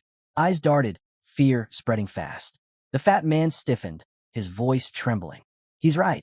You could just take them by force. Another added coldly. Killing the strong ones would make it even easier. Tension snapped. Someone swung a fist, striking the man across the face. A man in a hat grabbed him by the collar, shouting, You trying to die right now? The fat man raised shaking hands. Please, I have a family waiting for me. But it was too late. The crowd's mood had turned. Voices rose, echoing one another. Throw him in. Feed him to the beast. Hansu checked the timer. 32 minutes left. He exhaled and stepped forward. Chaos had taken over. The travelers were turning on each other. And if no one stopped it, they'd all be gone before the hour ended. Hansu raised his hand. Enough. The shouting died down. Dozens of eyes turned toward him. He spoke calmly, cutting through the noise. Listen carefully. You have 5 choices. Each one decides how the rest of this week plays out. He pointed toward the crowd, outlining their options, step by step, method by method, each one more desperate than the last. The fat man's jaw dropped. You can't be serious. The man in the hat's face went pale. You're saying we should really sacrifice people to that thing? Parents pulled their children close. Someone shouted, Are we really throwing the weak away like trash? A young man in the corner smirked. The timer flashed again, 30 minutes left. Mihi stood before the altar, her fists tight at her sides. Behind her, a man sneered. If that's how you're going to act, you might as well join me. Sangjin walked up beside her. This might be your chance, he said quietly. You could get closer to him. Mihi shot him a look. You still don't get it, do you? You have no idea what Hansu is really like. The boy looked away, lips pressed thin. Behind them, a woman raised her hand. I want to go with him too. Mihi chuckled softly. You can't just tag along and hide behind him forever, she said. The survivor turned to her. What are you going to do now? She stepped forward, her voice steady with resolve. She wasn't going to stand by and wait. Turning toward the crowd, she spoke clearly. If I do nothing, I'll earn nothing but your scorn, and that would make me no different from any of you. Hansu's gaze swept across the group. While you're all standing here arguing, he said, others are out there taking on real challenges. What are you doing? The survivors looked up, uneasy. Hansu continued, his tone hard. It doesn't matter how bad things look. What matters is knowing the cost of your choices. The leaders didn't abandon you because you're weak. They left because they couldn't afford to drag you along. Did you really expect to be taken care of here? No one answered. Eyes fell to the ground. If you want to live, he said, folding his arms, you each need to claim 2 runes. Hunt them down in the next 3 days. Pay what you owe. Then he smiled a sharp, knowing smile. And if anyone tries to run without paying, they'll regret it. He turned away. He always keeps his word, she said quietly. He doesn't need me watching over him. Still, determination flickered in her eyes. She needed to move faster to catch up. Sang-jin stepped closer. You could join us instead, he said. My team would be glad to have you. Mihi hesitated, then smiled softly. Thanks. I'll give you my answer later. As she walked away, the boy watched her go. He didn't need proof. He could tell she'd grown stronger. Her hair caught the wind, and he clenched his fist. What he had now wasn't enough. He had to be better. Narrowing his eyes, Sang-jin swore he'd prove himself. A voice called out, You, we need to talk. He turned to see a stranger pointing at him, a faint smirk on her lips. What do you want? Sang-jin asked. A hand landed on his shoulder. Another man joined in. Don't mind her. She's just not great with introductions. The newcomer extended a hand. Suyol, he said. Nice to meet you. Pointing toward a nearby group, a man in a formal jacket spoke up. The leaders of both teams are about to meet. You should come. Sang-jin blinked. Leaders? You mean me? He shook Suyol's hand awkwardly. They're not following me. We just moved together. Suyol laughed. That's what leadership is. Then, lowering his voice, he added, You know Hansu, right? Let's talk about him for a bit. Sang-jin nodded. Sure. Inside the altar, a purple portal pulsed to life. A dispenser sat quietly at its base, glowing faintly. Goblin poison wouldn't work here. Not against a carnivorous beast. Hansu gripped his sword tighter. Paralyzing poison. It was the only option left. He slipped the rosary over his wrist, preparing himself for what was coming. The item restored stamina and boosted strength. A valuable find, even if it had to be earned the hard way. Without hesitation, he tossed it into his mouth. Every edge counted. As he descended the stairs, he analyzed his odds. They weren't good, but retreat wasn't an option. He didn't have enough power to face this thing head-on. Not yet. The creature below exhaled, a thick mist spilling from its jaws. Hansu reached into his pocket and pulled out a familiar pack of cigarettes. Cloud snacks, he muttered under his breath. He placed one between his lips, inhaling the faint scent of tobacco. It had been a long time since he'd needed one of these. Tucking the pack back into his jacket, he exhaled slowly, hoping, just this once, that he'd made the right call. A surge of energy burst around him, bright and sharp. He looked down at the rune forming in his palm. At last, something built perfectly for this world. The dull gray stone shimmered and shifted through colors. Red, orange, yellow, until it burned like a miniature sun. A colorless rune evolving past its limit, its stats surpassing 100. A system window blinked into view. Cloud snacks, boosts all stats by 20%. The text faded, but Hansu knew what it meant. Once runes crossed the 100 mark, every level widened the gap. The difference between life and death could be measured in numbers. From the shadows, the monster's eyes flickered open. This wasn't some creature from the early trials. This was a carnivorous beast, intelligent, vicious, and fully aware. Only a colorless rune would be enough to kill it. Hansu stepped forward, mind racing. If he had the essence of a troll, this fight would already be over. And if that ever happened, even the Berserker King would lose control. He stopped. There was one man, only one, who had ever claimed the hidden treasure. Lightning sparked in his eye. The harder the challenge, the greater the reward. That was the law of this cursed world. The monster stirred, massive muscles coiling beneath its hide. It turned its head, sensing him. Hansu raised his sword. No hesitation, no turning back. He charged. The ground trembled as the beast moved to meet him. The air above filled with enormous shapes, creatures circling, watching. This one was different. It had 2 racial skills. The carnivorous beast slammed its hand down, splitting the ground open with a single strike. Hansu didn't flinch. His eyes never left the target. The creature's gaze locked onto him, and a pulse of dark pressure rolled out from its body. Its first skill, intimidation. Hansu braced himself, sword raised. The monster lunged, claws tearing through the air. At the last second, Hansu slipped aside, the impact shaking the floor behind him. He knew what that skill did. It froze the target with fear, making them easy prey.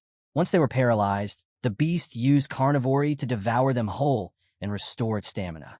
Hansu straightened, the cigarette still between his lips. He lit another with calm precision. The flame flared, then dimmed. He smirked. Some habits never die. In a way, Hansu was relieved. His strength hadn't faded.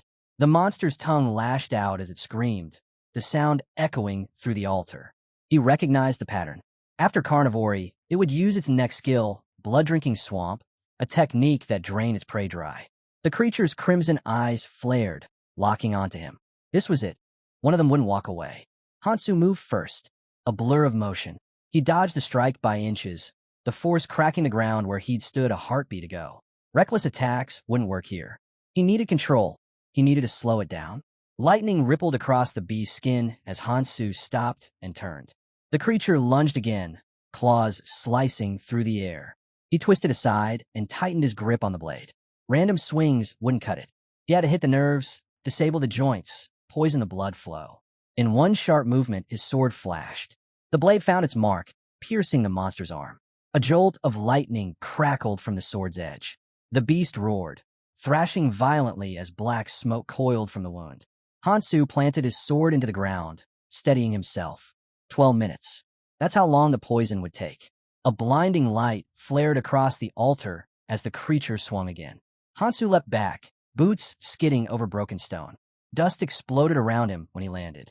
The beast snarled, its gaze wild and unfocused. Hansu lit another cigarette and took a slow drag. The monster charged. Its intimidation skill pulsed again, the air trembling with pressure. Against a weaker man, it would have been fatal. But Hansu's will held firm, his immunity dulling the effect. He exhaled a thin stream of smoke. Compared to what's waiting ahead, he muttered, "You're nothing." He flicked the cigarette aside and sidestepped another strike.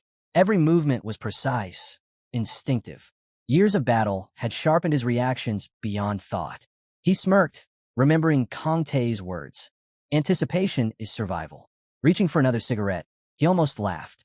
He could predict every move the beast made now. The creature twisted, its gaze snapping toward his flank. Hansu followed its line of sight immediately, reading the attack before it came. His enhanced stats kicked in, speed, strength, endurance, all in perfect sync. Fighting inside the altar had been the right call. Here, he could move freely. Here, he had time. And snacks. From high above, a figure crouched on a tower, watching. The woman's eyes gleamed. "He's really doing it alone," she whispered. Suyol, standing beside her, chuckled. Either he's insane, or he knows exactly what he's doing. Down below, Sangjin stood apart, arms crossed. The others murmured around him, their voices laced with envy and doubt. "He took our runes on purpose," one whispered. "He didn't need them. He just didn't care," another added. Sangjin glanced toward the glowing altar. "Enough talk," he said, turning toward the stairs. "You all remember why we came here." They were just about to move when a voice called out from above. A boy cupped his hands around his mouth and shouted down, "We're here to help." Hansu stopped mid-step. He turned, eyes narrowing, caught off guard by the voice echoing through the chamber. The survivor below waved frantically. "Wait, we're coming down." The group leader frowned. "What's going on?" he hissed, placing a firm hand on the boy's shoulder. "Keep it down. One sound, and that thing will notice us." Sangjin, however, wasn't convinced. "He needs to know we're here." Suyol spread his arms. "If he knows, the beast will too," he snapped. The younger one froze, scratching his head. "All right, I didn't think about that." The older man sighed, shaking his head. "Figures. Don't shout next time, idiot." The boy looked back, sheepish. "Sorry." From below, Hansu caught the exchange. He couldn't help it. A quiet chuckle escaped him, low and amused. The sound carried through the air like a whisper, unnerving the group above. The leader's face hardened. They couldn't afford mistakes, not now. But there was no immediate threat. The staircase spiraled deep into the altar, and from below came the sounds of another battle raging in the darkness. As they made their way down, Seal muttered under his breath. Once that beast is finished, we deal with the boy. When the adrenaline fades, he won't even notice us coming. But the longer he watched Hansu fight, the less sure he became. That man was dangerous. Standing in the center of the altar, Hansu moved like a machine. Every strike sharp, every motion deliberate. To the guild leader, he didn't even look human. He was something else. A predator. Calm only when hunting. A bead of sweat slid down Seal's cheek as an old memory surfaced. That night, Hansu had cut through a mob alone. He hadn't hesitated. He hadn't even slowed down. And worse, he looked like he was enjoying it. Suyol gritted his teeth. He couldn't allow someone like that to keep growing stronger. If Hansu continued at this pace, he'd crush everyone, Suyol included. Turning to his ally, he ordered quietly, "Go check below. See how it's going." Down on the altar floor, the tide of the fight had shifted. The carnivorous beast was slowing down, its movements uneven, the poison spreading fast. From the staircase, Sangjin leaned over the edge, eyes wide. "He's actually winning," he muttered. Then, unexpectedly, a grin crept across his face. Beside him, a woman frowned. "What's with that look? Why'd he go quiet all of a sudden?" Before anyone could respond, a roar tore through the chamber. The ground exploded beneath them. The staircase shuddered violently, and a blinding blast of light swallowed the upper levels. Boom! The entire structure split apart. Debris flew everywhere. The woman screamed midair. "What the hell?" They crashed hard, stone and metal raining down around them. Coughing, she struggled to push herself up, her ears ringing. The truth hit her instantly. They'd been exposed. The monster had found them. It let out another guttural snarl and slammed its tail across the ground, carving deep cracks through the altar floor. Bracing itself, the beast lowered one massive claw. The creature slammed into the ground, its bloodshot eyes burning with fury. A crushing force rippled through the air, so intense the onlookers clutched their heads, gasping for breath. Then, the beast turned. Its gaze locked onto them. Its jaws parted, releasing a low, guttural growl that vibrated through the air. Suyol gritted his teeth, forcing calm into his voice. Their ambush might have failed, but as long as Hansu was here, they still had hope. From the staircase, a woman spotted him. "What are you doing just standing there?" she shouted. The man turned slightly, voice steady. "Shouldn't we be focusing on taking it down? If we work together, we can finish this." Their leader's expression tensed. Were they about to lose another fighter now, right when the end was in sight? Hansu, cigarette dangling from his lips, exhaled a slow stream of smoke. His eyes flicked toward the monster. "You idiots just messed it all up," he muttered. "Now it's going to recover everything." His dodging earlier had only been possible thanks to the cloud snack. But that advantage was gone now, and things were about to get much worse. The group flinched at his tone, their faces tightening. If the beast tore through these amateurs first, the fight would only get harder. "Fine," he said at last. "Why don't you all handle it yourselves?" The woman's eyes went wide as he turned to leave. She sprinted toward the stairs, shouting, "Are you seriously running away right now? Your friend's still here." Hansu didn't even turn. Her expression hardened. "Would he mind," she said bitterly, "if we used his friend as bait instead?" From a lower step, Sangjin tilted his head. "Who are you looking for?" Before she could answer, the boy smirked. "Didn't you realize?" You all fell down the stairs. Her body went rigid. The broken steps, his smug grin. He had heard everything, and he'd done it on purpose. "You bastard," she spat. "I'll kill you." "Not happening." The survivor cut her off, his tone ice cold. His eyes lowered. "You don't have the time." The monster's tongue swept across its fangs, savoring the fear in the air. Its shadow loomed over the frozen travelers like a curtain of death. "If that thing recovers, we're finished." Suyil shouted. His heart pounded as his eyes darted toward Hansu. "We need him. Without him, we're dead." Hansu scanned the area, lips curling into a faint grin. The stairs were no longer a concern. He turned to face them again. "So tell me," he said evenly, "did you come all this way just to throw your lives away?" The group leader froze. What are you talking about?" Suyil's body shook. Fragments of a memory, laughter, a cruel smile, a warning flashed through his mind. The fairy's words echoed, relentless. 5 lives. Every single day. A blood-curdling scream split the silence.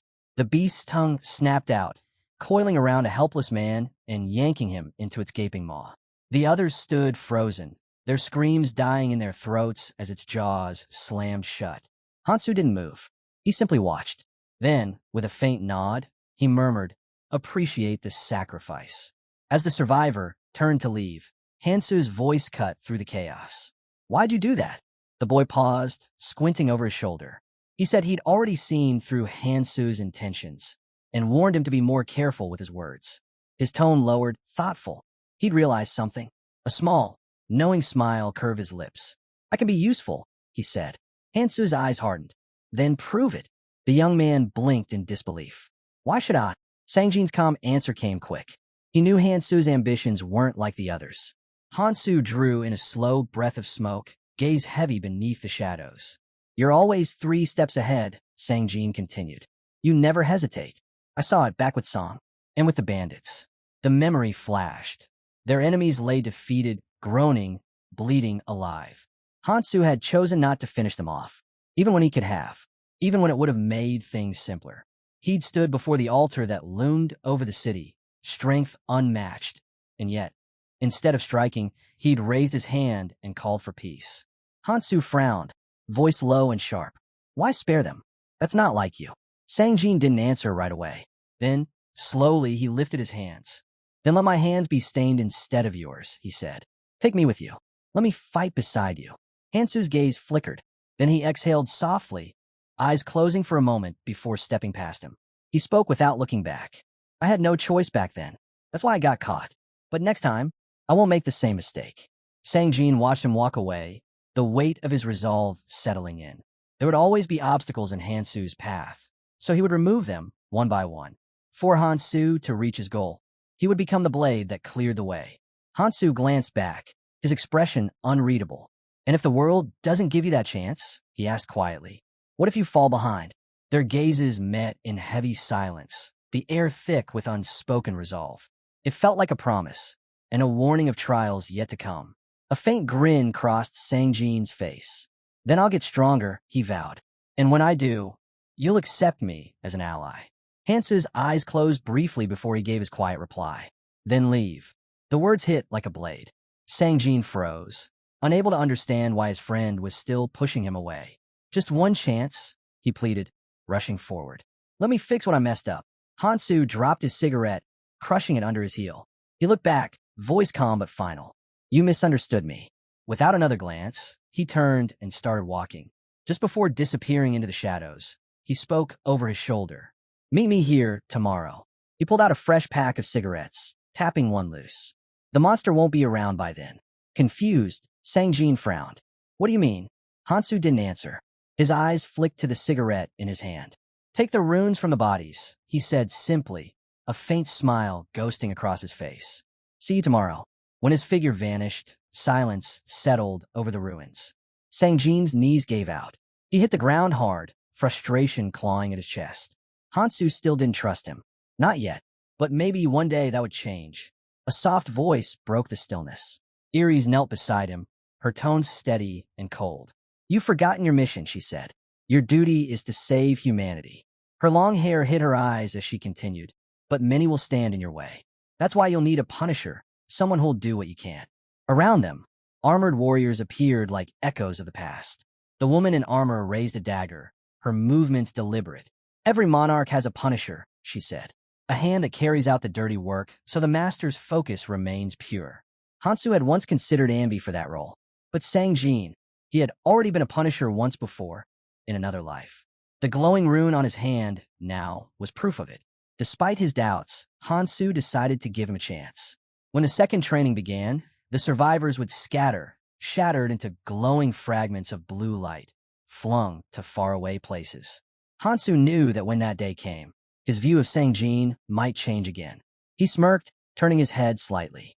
If he could gain a punisher with many hands and 8 cloud snacks, then the risk was worth it. Failure wasn't an option. His focus shifted to what came next, the second hidden treasure. Somewhere deep within the dungeon, a monstrous roar shook the walls.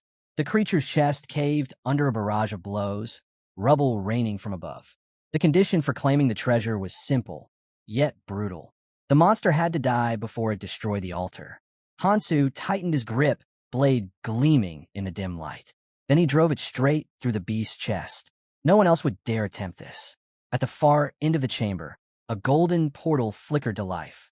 Hansu stepped forward, sword in hand, and disappeared into the light. The system's voice echoed through the silence. Hidden task complete.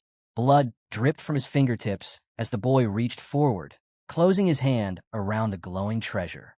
A faint smile curved his lips. Resting in his palm was the legendary ring of the Vampire King, Nirmaha. As he studied it, the truth clicked into place. Now he understood how the Berserker King had come to possess it and why no one else ever could. The ring's white gemstone pulsed with a brilliance that seemed almost alive. Beyond it floated countless other artifacts, suspended in the void, each radiating its own hue, a clear mark of value and rank. Ordinary artifacts could never rival superior ones. But, as always, there were exceptions. Color-shifting runes danced across the air, whispering their power. Over time, when travelers evolved their runes, certain artifacts could absorb that energy, changing color, growing stronger. And above them, all stood the most coveted of them, the single artifacts. A sudden flash exploded from the pedestal. Flames ignited in his palm as the system's message blazed before him. Number 9. The Nirmaha Ring, the emblem of Clementine himself. Once, the Berserker King had hidden his face behind his hand, the world trembling beneath his strength. Single artifacts weren't named for rarity, but for ownership. There was only ever one rightful wielder. And this ring, had belonged to Clementine, whose enemies had been ripped apart under its power. Now, that same power rested in Hansu's grasp. He turned the ring over, disbelief flickering in his eyes. To obtain something like this, it wasn't luck. It was proof that he had earned it. Sliding the ring onto his finger, he clenched his fist. Instantly, the system responded. System notification: only one ability can be active at a time. Total abilities: 8. Current status: colorless, one ability available. Energy surged, flooding his veins. Power of destruction: a chilling force swept through him. An ability capable of shutting down an opponent's skills, their traits, even their passive powers. A crimson warning blinked across his vision, marking the time limit. But it didn't matter. Even limited, the power to erase another strength was an overwhelming advantage. Another screen appeared, listing the ring's hidden conditions. To awaken its full potential, one of his attributes needed to align with the colorless rune. Hansu touched his chin thoughtfully. That would demand countless magic runes, but that challenge could wait. He stepped through the golden portal. Light folded around him, and in an instant, he emerged back on the city streets. A familiar voice called out, "Did you really kill the carnivorous beast?" She ran toward him, eyes bright with relief and awe. Before he could reply, a deep, guttural roar rolled across the ruins. Her smile vanished. A massive shadow loomed behind her. The timer had run out. The altar was gone. Hansu exhaled slowly, gaze steady. "I told you this would happen," he said quietly. Then a faint smile. "And I promised I'd take responsibility for destroying it." Her face flushed, and she quickly turned away, trying to hide it. Sangjin lifted his gaze to the sky. For the first time in a long while, he felt certain he'd made the right choice. Looking back down, he spoke quietly. "We've got some time before the next training starts." Turning toward the others, he made his decision. "Let's go hunting," he said. She hesitated, her eyes falling to the ground. "I was thinking of going a different way." His head turned sharply, surprise flickering across his face. But she didn't meet his eyes. "I'm not strong enough to stay by your side forever," she said, her voice calm but steady. "Sooner or later, I'll need to stand on my own." She closed her eyes, exhaling softly. "The boy asked if I'd go with them," she continued, glancing toward the nearby group. "They said I could join, and they meant it." Hansu watched her for a moment, then nodded, realization settling in. This was the right time to part ways. The second training would scatter them anyway. He smiled faintly. "Good choice." She stayed silent, watching him as he turned to leave. Then, just as his back began to fade into the distance, she called out, "Wait." He stopped. Her brows tightened with resolve. "When we meet again," she said, "I won't give up. Not this time." A small smile touched his lips. "Then I'll hold you to that," Mihi replied gently. "Let's meet again." He nodded once, the faintest glimmer of warmth in his eyes before turning away. Just as he was about to go, his name echoed behind him. He paused, listening. Without looking back, Hansu said, my offer still stands. The choice is yours. Sang Jin's eyes widened. Then, slowly, a smile spread across his face. One that reached his eyes, his cheeks flushed with a quiet, genuine light. A week later, the fairy spread her arms wide before the assembled travelers, her voice ringing through the air. You've waited long enough. The second training begins now. Beside her, the devil covered his mouth, clearing his throat with a sly smirk. His gaze swept over the crowd. There are more of you than I expected, the assistant noted dryly. The creature's lips twisted into a grin. I've been waiting for this moment for a very long time. The air shifted. Hansu narrowed his eyes, watching closely. Then, with a snap of her fingers, the fairy changed everything. A blinding light burst from the ground, swallowing the field. Sang Jin stumbled, eyes wide. What's happening? A girl's small voice trembled as she clutched her father's hand. All around them, panic began to spread. Hansu looked up. He understood immediately. It's starting. The light consumed them whole, then vanished. When he opened his eyes, Hansu was standing in an empty room. The others were already there, whispering in confusion. Where are we? Someone asked. A schoolgirl broke into tears, her sobs echoing in the tense silence. Then the mechanical voice of the system filled the air. System notification, all participants confirmed. Recalculation in progress before the second training commences. A brunette frowned. Recalculation? What's that supposed to mean? Several men clenched their fists in frustration, glancing around the sealed chamber. The voice returned, calm and cold. System adjustment complete. From this point forward, each room will contain no more than 7 individuals. Training will resume once this condition is met. A tense silence filled the room. 8 people stood in a circle, their eyes darting between one another. The man with glasses adjusted his frames, his brow furrowing as realization struck. We've got 8, he muttered grimly. The system's voice echoed overhead. Notice each team's environment will differ, but all must begin under the same condition. You are free to discuss and decide among yourselves. The brunette crossed his arms, expression calm. Lately, things have been too easy. Maybe a little chaos would shake things up. His gaze swept the circle, stopping on a strange, needle-like weapon hanging from a competitor's belt. That man stood tall in the center, exuding quiet confidence. The brunette hadn't seen him fight before, but the rumors were enough. This one was dangerous.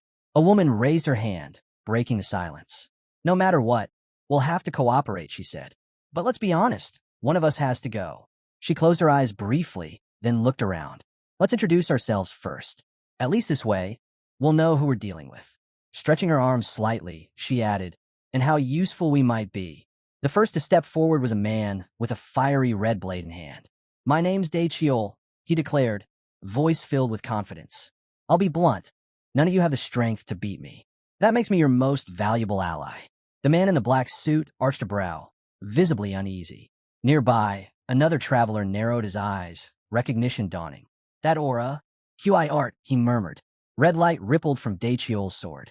QI art, a runic technique that infused weapons and physical stats with raw mana. Powerful, unique, but not exactly ideal in this confined space. Still, Daechiol didn't seem concerned. His grip tightened, the faint glow intensifying around his fist. Next, a man with a calm demeanor stepped up. Kong Min, he introduced. Healer, if we're talking about usefulness, you'll need me just as much as your fighter. Before anyone could respond, another voice cut in, sharp and dismissive. Han Chiol crossed his arms. Combat skill. Horror type.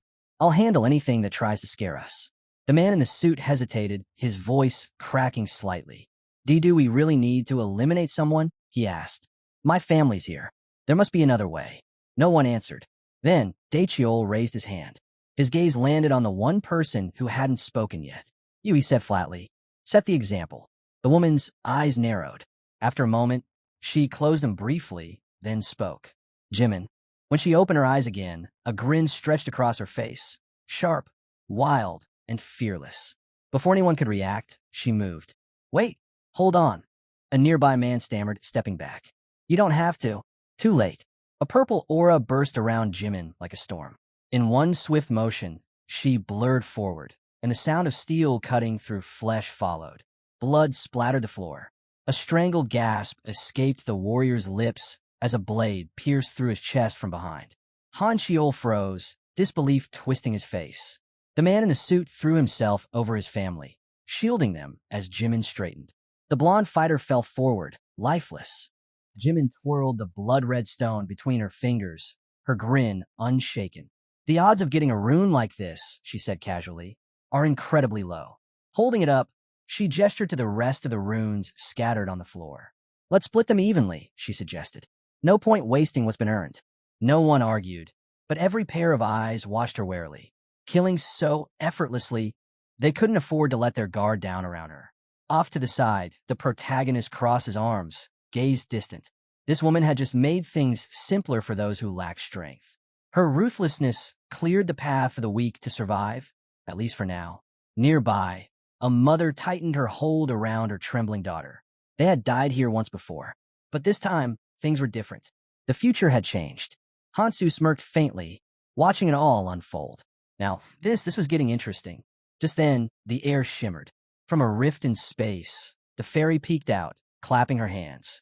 Congratulations. You're the first group to reach 7 members, she chirped. Her wings fluttered as she continued. Now, let's begin the next phase. The world shifted. The group blinked as the ground vanished beneath them and reformed into a vast chain of floating islands suspended in the sky. Each island was connected by narrow suspension bridges, leading higher and higher. The fairy's voice rang out again. Your mission, over the next 3 months, ascend to the dormant volcano at the center of the 2nd floor. That's your first goal. The devil appeared beside her, pointing toward the glowing peak in the distance. Reach that mountain, and a new world of adventure will open before you. The assistant's voice followed, soft and indifferent. Good luck, you'll need it. The survivors exchanged tense glances. Then, one by one, they stepped onto the bridge. Han Chiol gave a half-smile. Guess we're stuck together for a while. Might as well be friends, right? He paused mid-step, frowning. Hey, where's that guy heading? Before anyone could answer, his expression twisted in horror. Wait, stop! The bridge behind them snapped. Wood splintered. Chain screamed. The group bolted forward as the bridge crumbled into the abyss. Wind held around them as they barely made it across. Panting, one of them looked back. The rest of the squad was racing to catch up.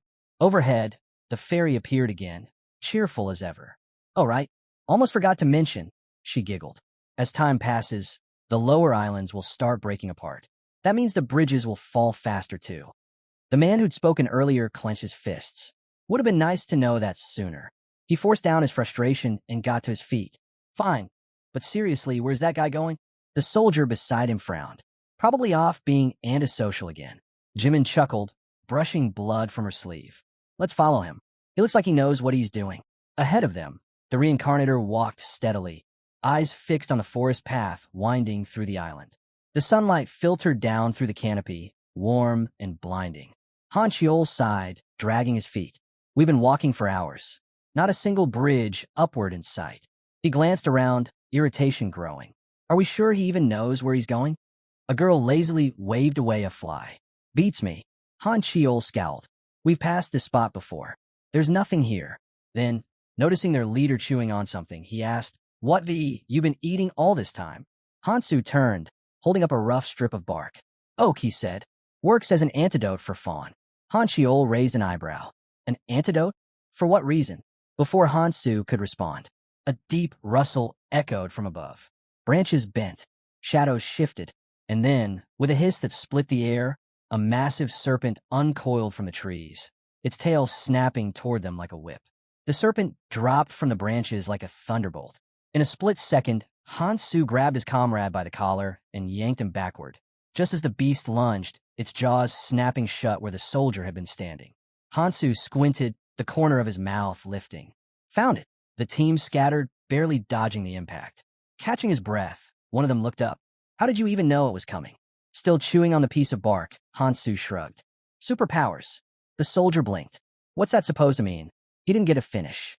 The snake whipped around and sank its fangs into his hand. Grunting, he tore it free and hurled it aside. A knife followed, embedding itself into the serpent's neck. The beast shrieked, thrashing wildly as its coils snapped through the air. The system's voice cut through the chaos. Rune snake identified. The creature's abilities vary according to the shifting runes etched across its scales. Han Chiol hissed in pain, clutching his bleeding hand. These monsters weren't letting up. If this kept going, his stamina wouldn't hold. He glanced over to the couple cowering nearby, the woman clutching her child. His voice hardened. Why aren't you helping? Stop hiding behind everyone else and fight. The man straightened his suit, tension flickering in his eyes. I have people to protect. I'm not risking my life for strangers. Han Shiol's expression darkened. That shouldn't matter. We're all trying to survive here. He turned toward the others lingering near the trees. And what about you? No family's holding you back. So what's your excuse? Kongmin adjusted his glasses, tone calm and measured. If I die in battle, who's going to heal you afterward? Han Shiol scoffed. You think I carry this sword just to look cool? The healer raised a finger, voice even. 3 power runes, or 1 magic rune per treatment. Your choice. Han Shiol's eyes went wide. That's insane. Jimin rolled her eyes, her tone sharp. Are we seriously haggling overpayment while that thing's still breathing? Han Shiol clenched his jaw. Maybe he was the only one here actually trying to hold things together. The man with glasses lifted his hand impatiently. Enough talk. Move. Han Shiol glared. You're getting real confident for someone who just heals. Before Kongmin could reply, a new voice echoed nearby. How do you like the place? Han Shiol sighed, lowering his sword. Better not talk about it. He tilted his head. How's it going on your end? A holographic icon. 2 machine guns crossed, flashed in the air. Not bad, came the reply. We've got a rescuer on this side. Another voice joined in, calm and commanding. Keep an eye out for strong recruits as you go. We'll need numbers for what's coming. Han Shiol ran a hand through his hair, exasperated. He wanted to move forward, but trusting someone who called himself superpowered felt like walking into a trap. Ahead of them, Jimin raised her sword, her stance unwavering. The doctor, cool and cunning, looked away, avoiding the sight of blood. And nearby, a man nervously scratched his neck. The next moment would decide who lived long enough to climb. The man scratched the side of his neck, frozen in place. Then, faintly, like a whisper bleeding into his thoughts, a voice echoed in his mind.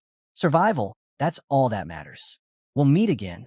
Han Shiol's eyes flicked toward him, catching the faint glow of a symbol on the man's hand. It shimmered, a golden crown. So soon? He thought. It hadn't been nearly long enough for a monarch's trait to fully awaken. Above them, the golden emblem pulsed faintly in the air, its shape unmistakable. A monarch's mark. In another place, a girl stood tall before her people, raising a flag high against the wind. Every monarch had their own way of ruling. Some used rings, others magical brands, but each mark connected their chosen directly to them. Their clans shared that power, their minds linked through silent words and thought alone. Back in the forest, a sword drove through another snake's body, pinning it to the ground. Even monarchs had limits. They could only mark a handful of followers. That was why they chose carefully, marking only the most capable, the most loyal. The young man crouched, picking up a rune from the dirt. Its faint glow reflected in his eyes. He knew what he had to do, grow stronger. If he ever wanted to stand among them, to challenge them, he couldn't afford weakness. His gaze drifted across the clearing. The ground was littered with dead serpents, and yet it didn't feel over. One of his squad mates hesitated, eyes darting toward the trees. Did we really make it out of their territory? He asked, voice uncertain. The silence that followed said enough. Pushing through a wall of bushes, the reincarnator's eyes narrowed. Ahead lay a small clearing, a massive fallen tree twisted with vines and decay. Wrapped around it was the largest serpent yet. Its scales shimmered with runes, and carved into its forehead was a strange, glowing mark. The man in the suit stepped forward, lifting a cautious hand. Wait, he said. Do we really need to fight that thing? We could slip past it. Stay alive. Hanser's expression didn't change. I'll handle it alone, he said flatly. If you want to move ahead, go. The man's frustration broke through his calm. That's not what I meant. Why would you take something like this on by yourself? We're supposed to move together. Hanser's tone dropped, cold and sharp. I never planned on going with you, he said. You were just walking in the same direction. That ends here. He stepped through the brush without looking back. Jimin exhaled softly, closing her eyes. There was no point in arguing. The suited man froze, stunned. Han Shiol watched, his jaw tight, hand resting thoughtfully on his chin. He couldn't just let the kid walk into that alone. Why? He asked himself. Why was he even hesitating? The doctor scoffed beside him, his words dripping with cynicism. Because he's the only one who never once asked me for help, Kongmin said, turning slightly. People like him, those who've lived their lives on battlefields, they don't listen to anyone. Then, in a tone almost bored, he added, and people like that don't last long. Han Chiol's glare deepened. Losing someone like Han Su would be a waste, but trying to control him? That would have been impossible.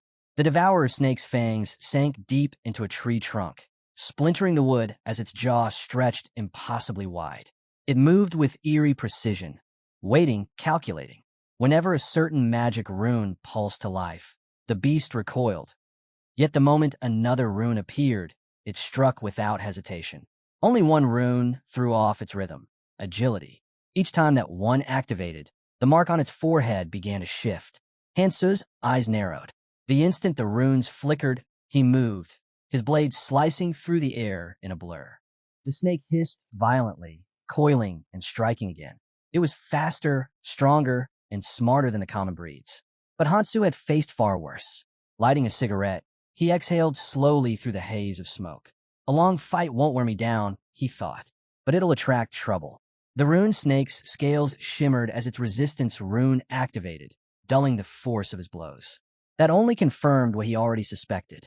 The key wasn't to kill the beast, it was to destroy its lair. His gaze darted toward the cluster of trees at the center of the clearing, the heart of its nest. If he struck there, instinct would drive the serpent to defend it. Perfect, Hansu muttered. In one smooth motion, he lunged forward. His blade tore through the air, cutting deep into the roots of the lair. The beast shrieked. As predicted, it abandoned its guard and lunged after him in blind fury. Hansu pivoted, sidestepping effortlessly. Steel flashed. A flurry of strikes followed. Sharp, precise, relentless. And then silence. The massive serpent hit the ground with a thunderous crash. Hansu turned away, cigarette between his lips, as the corpse collapsed behind him. Done already, he murmured. Faster than expected. Among the fallen leaves, something pulsed faintly. An egg, trembling, faint runes crawling across its surface. Hansu knelt, pressing a rune against the shell. Crack spread. A small eye blinked open. From within, a tiny serpent emerged, no larger than his wrist. But its aura was different. Runes shimmered around it like living threads of light. The hatchling swallowed a rune, then immediately spat it back out. Hansu's expression shifted. So that was its ability. After consuming 3 runes, it could release any 2 of the user's choosing. Some might call that inefficient, a loss of 1 rune for every trade. But Hansu knew better. Quality mattered more than quantity. And with this creature, he could refine his strength with precision. He gently brushed a finger over its head. Rest, he said quietly. The newborn snake coiled in his hand, its tiny runes flickering softly. This was a turning point, and he knew it. With this ally, his path forward had just become clearer. Not far away, another group studied their map in frustration. Where do we go from here? A girl asked, uncertainty in her voice. A man holding the map sighed. Be patient. These things aren't exactly detailed. The suited man beside him frowned. We can't just keep moving blindly. We need to know where it's safe. He clenched his jaw. If we hadn't been left behind, this wouldn't have happened. A rustling from the bushes cut him off. The woman tensed, clutching her daughter. Stay back, a man shouted, raising his weapon. The sound grew louder. Then, a familiar figure stepped out from the trees. Relief spread through the group instantly. Hansu brushed a few leaves from his shoulder, glancing at them calmly. What are you all doing here? He asked. One of the men grinned wide. You made it. You got away from that monster. Hansu's smirk returned, cool, unreadable. Something like that, he said. Han Chiol scratched the back of his head and said casually, caught it. The man in the suit froze, disbelief written all over him. Just a scratch? That was all his friend got from that? No way. When Han Chiol asked about the others, the survivor hesitated. Earlier, Kongmin had simply crossed his arms and told the family to go. The suited man frowned. What do you mean? He asked, his tone uneasy. Splitting up now was dangerous, completely pointless, even. Han Chiol let out a short laugh. So what? You're just planning to hide behind us and take it easy. Jimin looked over her shoulder and nodded slightly. Without someone strong to rely on, dragging along weak and whiny people would only make things harder. The healer shrugged. Doesn't matter who gives me runes. I just stick with the strong ones. The suited man's face darkened. We didn't leave them. They left us. Even blocked the way so we couldn't follow. As his comrade turned away, the survivor called out, Where are you going? The boy didn't even glance back. We've wasted enough time. Let's move. The woman frowned, then gave her husband a look. He hesitated, then finally lifted his hand, signaling the family to follow. Trailing behind, the reincarnator spoke quietly. What's your plan? The man in the suit arched a brow, thinking back to his own words. With a tired sigh, he said, forget it. You go your way. We'll handle it ourselves. Han Chiol shrugged, eyes half closed. Suit yourself. Doesn't matter to me. I'm fighting alone anyway. Hansu faced off against a pack of boars. Each battle pushed his limits, sharpening his strength with every victory. He released the Rune Eater snake onto the grass and watched it swallow a rune hole. Strengthening his resistance first had been the right call. Picking up another stone, he muttered to himself, this should make things smoother. From the bushes, his family watched in silence. He noticed they needed food. The girl blushed, realizing how far ahead he'd grown. The woman only felt relief. At least he wasn't blaming them. The schoolgirl whispered, should we fight too? Her father shook his head. That's reckless. What matters is staying alive. The fact that we're still together, that's enough. Ahead of them, the reincarnator pressed on, and they hurried to keep up. Where are you going now? Someone asked. Han Chiol stopped at the entrance of a dark tunnel. Sunlight poured through from above, lighting his face. The survivor raised a hand to block the glare, squinting. There were people, many of them. He stared in shock. Wait, they've been heading here all along. Behind him, the family smiled in relief. They made it. They'd survived. Han Chiol turned. The moment Hansu's eyes met his, the soldier's face hardened. One glance was enough. His condition said it all. The rumors were true. He really had taken down a beast alone.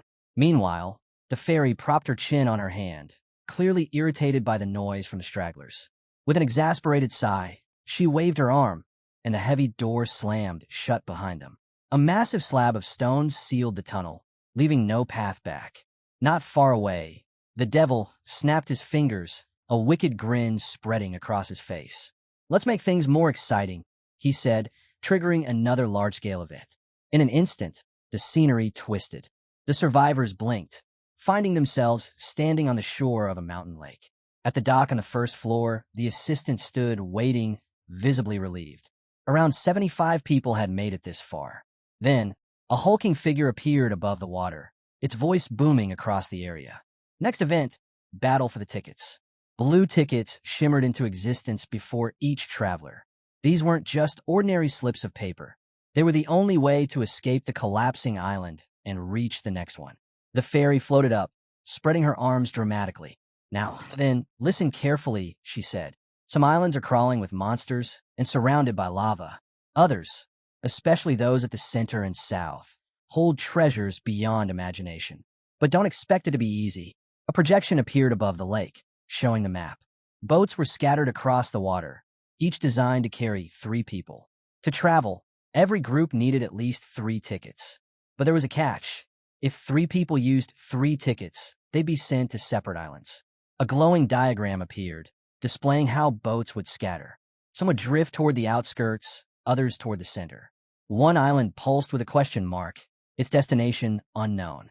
If 2 people use 3 tickets, the fairy continued, you'll land together, but you won't get to choose where. Han Chiol and Jimin exchanged a glance, listening intently as the devil raised a finger for the final rule. One person, he said, with 3 tickets, can go anywhere. The family froze. The rule changed everything. Up above, the assistant peered through his telescope, scanning the islands. His voice turned grim. The islands will start collapsing from the outside in. Where you land will decide your chances of survival. Secure your advantage now, or you won't have one later. A digital timer appeared in the air. 30 minutes until the starting island crumbled. 25 boats lined the crater's shore. The fairy's grin widened, eyes glinting with amusement. Remember, she said sweetly, only survival matters. And the more chaos, the more fun this gets. Just like that, panic erupted. People lunged at each other, shouting, clawing, desperate to snatch tickets before time ran out. A young man stood frozen, frustration flickering across his face. Stopping this madness was impossible. Before he could move, someone shouted his name. Not far away, a man in a suit had fallen to his knees. His head hung low as he pleaded, voice trembling. Please help my family. Just this once. Without raising his gaze, he continued. explaining their situation. They needed more tickets, enough to reach the central island safely. His ally only laughed, eyes gleaming with wild amusement. "You're strong, aren't you?" he taunted. "Shouldn't be hard for you to grab a few tickets yourself." The man looked up, desperation burning in his eyes. "If you just take a few extra and pass them to us," he urged, "we can all make it there together." Then, he pressed his forehead to the ground and begged him to spare the innocent. The reincarnator looked away. "It's time you took responsibility for yourselves," he said. "Mind your own business." The survivor scoffed. "You have no sympathy at all." Before he could continue, Han Sheol stepped forward. Without hesitation, he kicked the traveler aside and grabbed him by the collar. "Shut up," Han Sheol snapped. "I just want my tickets and to go." The soldier turned to the protagonist with an offer. He'd travel with them and even hand over his tickets if needed. He admitted he disliked the others in the group, despite being on the same side. Han Sheol clenched his fist. "If you're so strong, why not team up with someone on your level?" he challenged. The soldier raised his hand and revealed a glowing symbol. "This isn't just a skill," he explained. "It's a power awakened by a friend. One you could have too." He added that their leader had already agreed to give it to him, and that traveling alone was a hassle. Hansu stared at the mark, then shook his head. "I'm not interested." The survivor's eyes widened. "What? Do you even understand what you're turning down?" he demanded. He tried to convince Hansu, pressing the value of the clan and what he would gain. Hansu turned away, thinking of his comrades and the bond they'd formed in the forest. He made his choice. He would follow the monarch. It was the path to his goal. Cho let out a small sound. "So that's how it is." He flicked his wrist and tossed a ticket at Hansu's feet.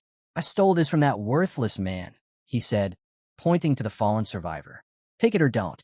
Consider it a gift for later. We'll be seeing each other again." The soldier left without another word.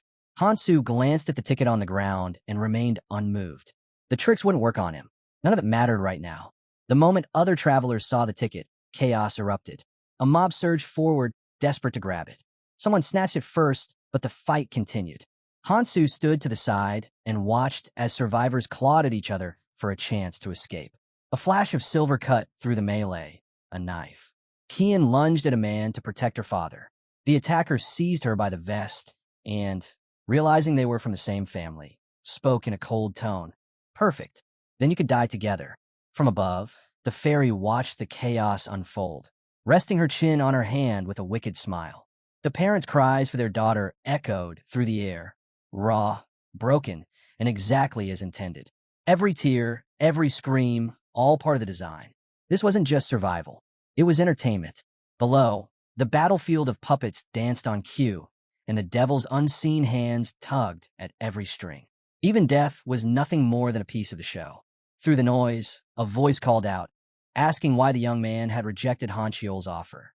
Jimin folded her arms, her eyes fixed on him. The reincarnator didn't flinch. "Personal reasons," he said flatly. "What do you want?" A faint smile crossed her face. "Then maybe you'll consider mine." She stepped closer, removing her glove and offering her hand. But Hansu shook his head again. Jimin exhaled softly, not surprised. Before turning away, she threw one last question over her shoulder. "You're not staying behind because of sympathy, are you?" Her voice sharpened. "You're not that soft." Hansu gave a faint smirk, but stayed silent. She was the last one. Everyone else who could leave already had. One by one, the boats rose into the air until only a single vessel remained in the crater. Down below, silence followed.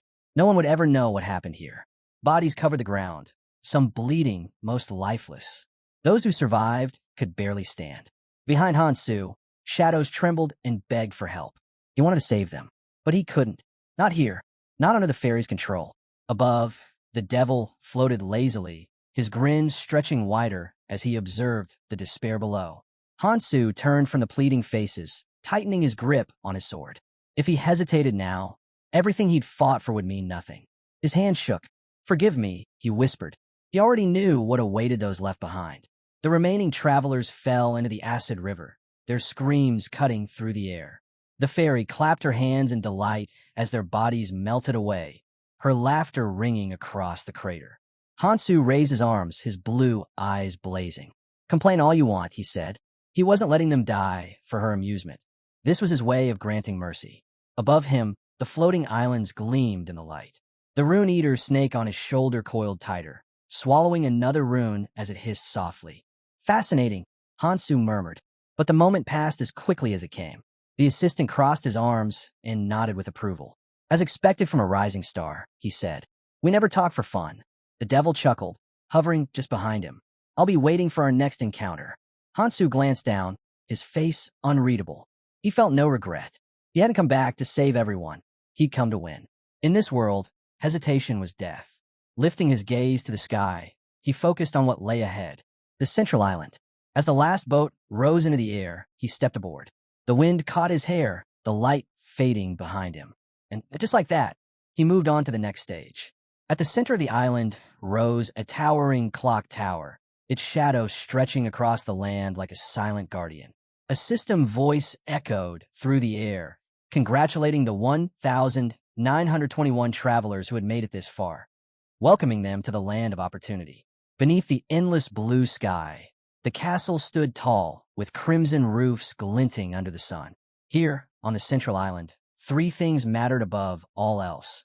Defending the crystal sealed within the castle, growing stronger through the island's dungeon, and surviving the monster waves that would soon descend upon them. The massive pink crystal shimmered with radiant light, its glow spilling across the castle's open doors. Beams of sunlight cut through the darkness inside, touching the grand hall beyond.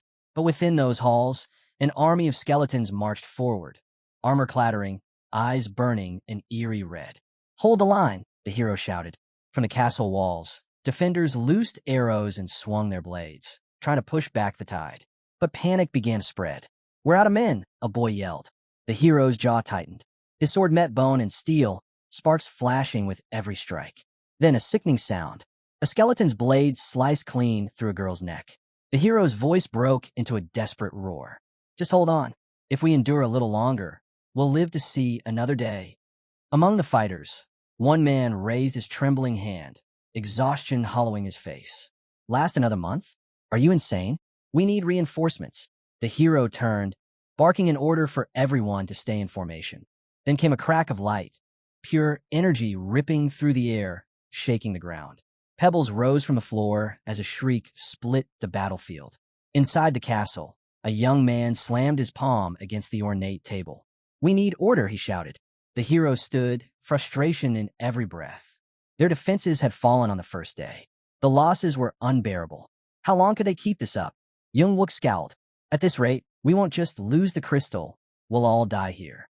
And Juyun folded her hands, voice calm but uncertain. We should wait for the other monarchs before making any decisions. Xia crossed her arms, unimpressed. The strongest are already here, she said flatly. The rest don't matter. Li Guktae raised a brow. Then what's your brilliant plan? Young-wook spread his arms.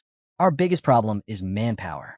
We need more protectors, even if it means forcing those who haven't joined a clan. Xia's eyes narrowed. And how do you plan to control unaligned travelers? Young-wook's frown deepened. We pressure them. Talking won't work, not in a place this lawless. He leaned forward, both hands on the table. The next wave hits in 3 hours. If we're not ready, no one here will survive. The hero's voice cut through the rising tension. So what?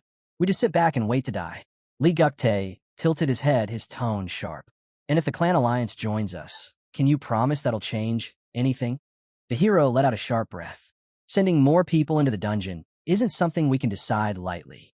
Outside the window, the meeting room came into view, a circle of heroes seated around a massive table.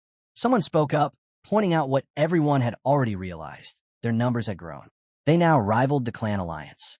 A new force had emerged, the Basement Alliance, a wild, unpredictable faction that refused to follow anyone's rules. The question now was simple. Could the clan alliance, with all its defenses and structure, actually keep them in check? A vision flickered through the hero's mind.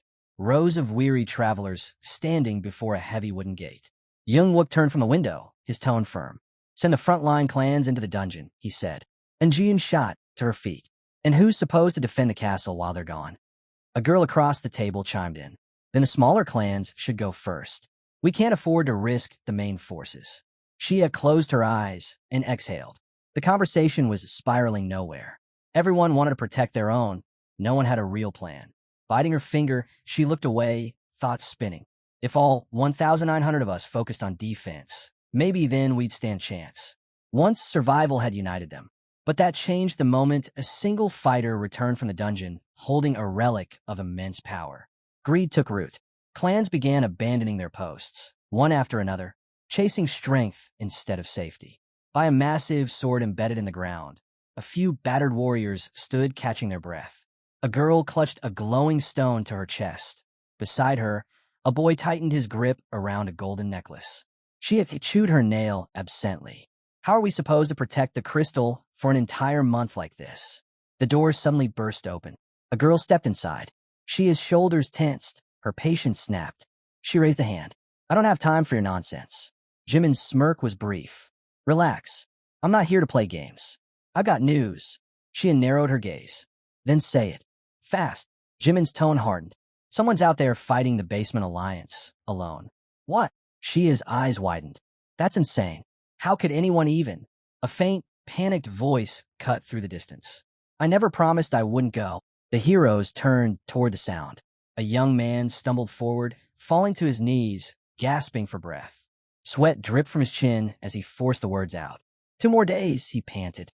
I'll hunt for 2 more days. Then I'll come back. I'll join you. But first, I have to get stronger. Around him, the room went silent. The air shimmered with energy, threads of light curling from his body like smoke. Then, impact. A strike from nowhere slammed into his shoulder, knocking him backward. He gasped, clutching the wound as blood seeped through his fingers. No words escaped his mouth. Across the room, a hero took a long drag from his cigarette and exhaled a thin stream of smoke. That's enough, he said coolly. Starting tomorrow, everyone fights upstairs. No more hiding. The young man staggered, instinct pulling him forward. Don't move, the hero warned, raising a hand. But the boy took another step. Something felt wrong. The power radiating from the man, his characteristics, were weaker than his own. And yet, he couldn't win. He knew he couldn't. His hand trembled as he reached out. I need my weapon, he whispered. A ripple of tension rolled through the crowd. Someone muttered, Who does this guy think he is? The hero didn't bother answering. He moved. A flash of silver tore through the air, his blade glowing as streams of energy flared from its edge. He lunged straight for the dark-haired young man. The boy twisted aside, thoughts racing. That knife, it's enhanced, a skill that boosts its cutting power. He lifted his palm, eyes narrowing. Colorless rank, not bad for an artifact. In a blur, he stepped forward and clamped a hand around the hero's throat. Gasps rippled through the crowd. Shouts followed. Finish him. Do it. But the boy hesitated, frowning. The knife hadn't pierced him. The blade's skill hadn't triggered. So he's got some kind of defense, huh? The dark-haired hero smirked. My turn. A punch landed, hard. His fist slammed into the young man's jaw, sending him staggering back. He didn't want to kill anyone, not yet. Every fighter here was still a potential asset, but holding back strength came at cost. The young man hit the ground, breath ragged, vision swimming. Around him, the crowd stood frozen, stunned into silence. He let out a low sigh. No point in talking to them. They won't listen anyway. The dark-haired hero glanced down, smirking. Guess I've got one last cigarette left. That'll do. Outside, Youngwook and Shia stepped into the courtyard and froze. The shock on their faces said it all. Who is that? Someone whispered. Inside the chamber, a new figure sat calmly at the table opposite the other monarchs. Shia and Injuyun exchanged tense glances. The hero's brow furrowed. So this is the one Han Shiol mentioned, but that creature on his shoulder. What is it? The dark-haired stranger crossed his arms, his tone calm but commanding. Starting tomorrow, the Basement Alliance and the Clan Alliance will operate as one. We'll rotate between defense and hunting. If anyone has a problem with that, speak now. Hansu's gaze swept across the room, meeting every leader's eyes. You can't expect people to follow rules if they're not part of the system, he said. We bring in everyone capable of fighting. If they refuse, we make them join. Every outside force follows our command. No exceptions. Shia's eyes widened slightly. This plan benefits us more than him. So what's his angle? Li Guktae raised an eyebrow. Then tell me, what do you want out of all this? A smirk tugged at the man's lips. Strange question. You think someone with this much power stirs up the world for no reason? Hansu exhaled slowly, expression unreadable. As long as order is maintained, I don't need to interfere.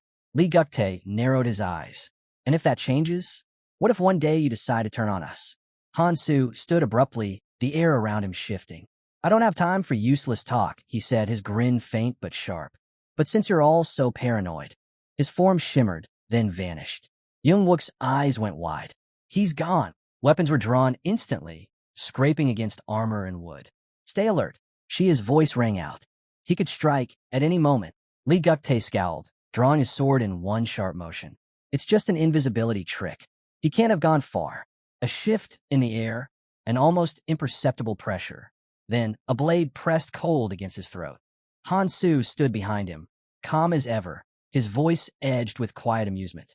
Did you really think I couldn't strike if I wanted to? Lee Guktae froze, eyes wide.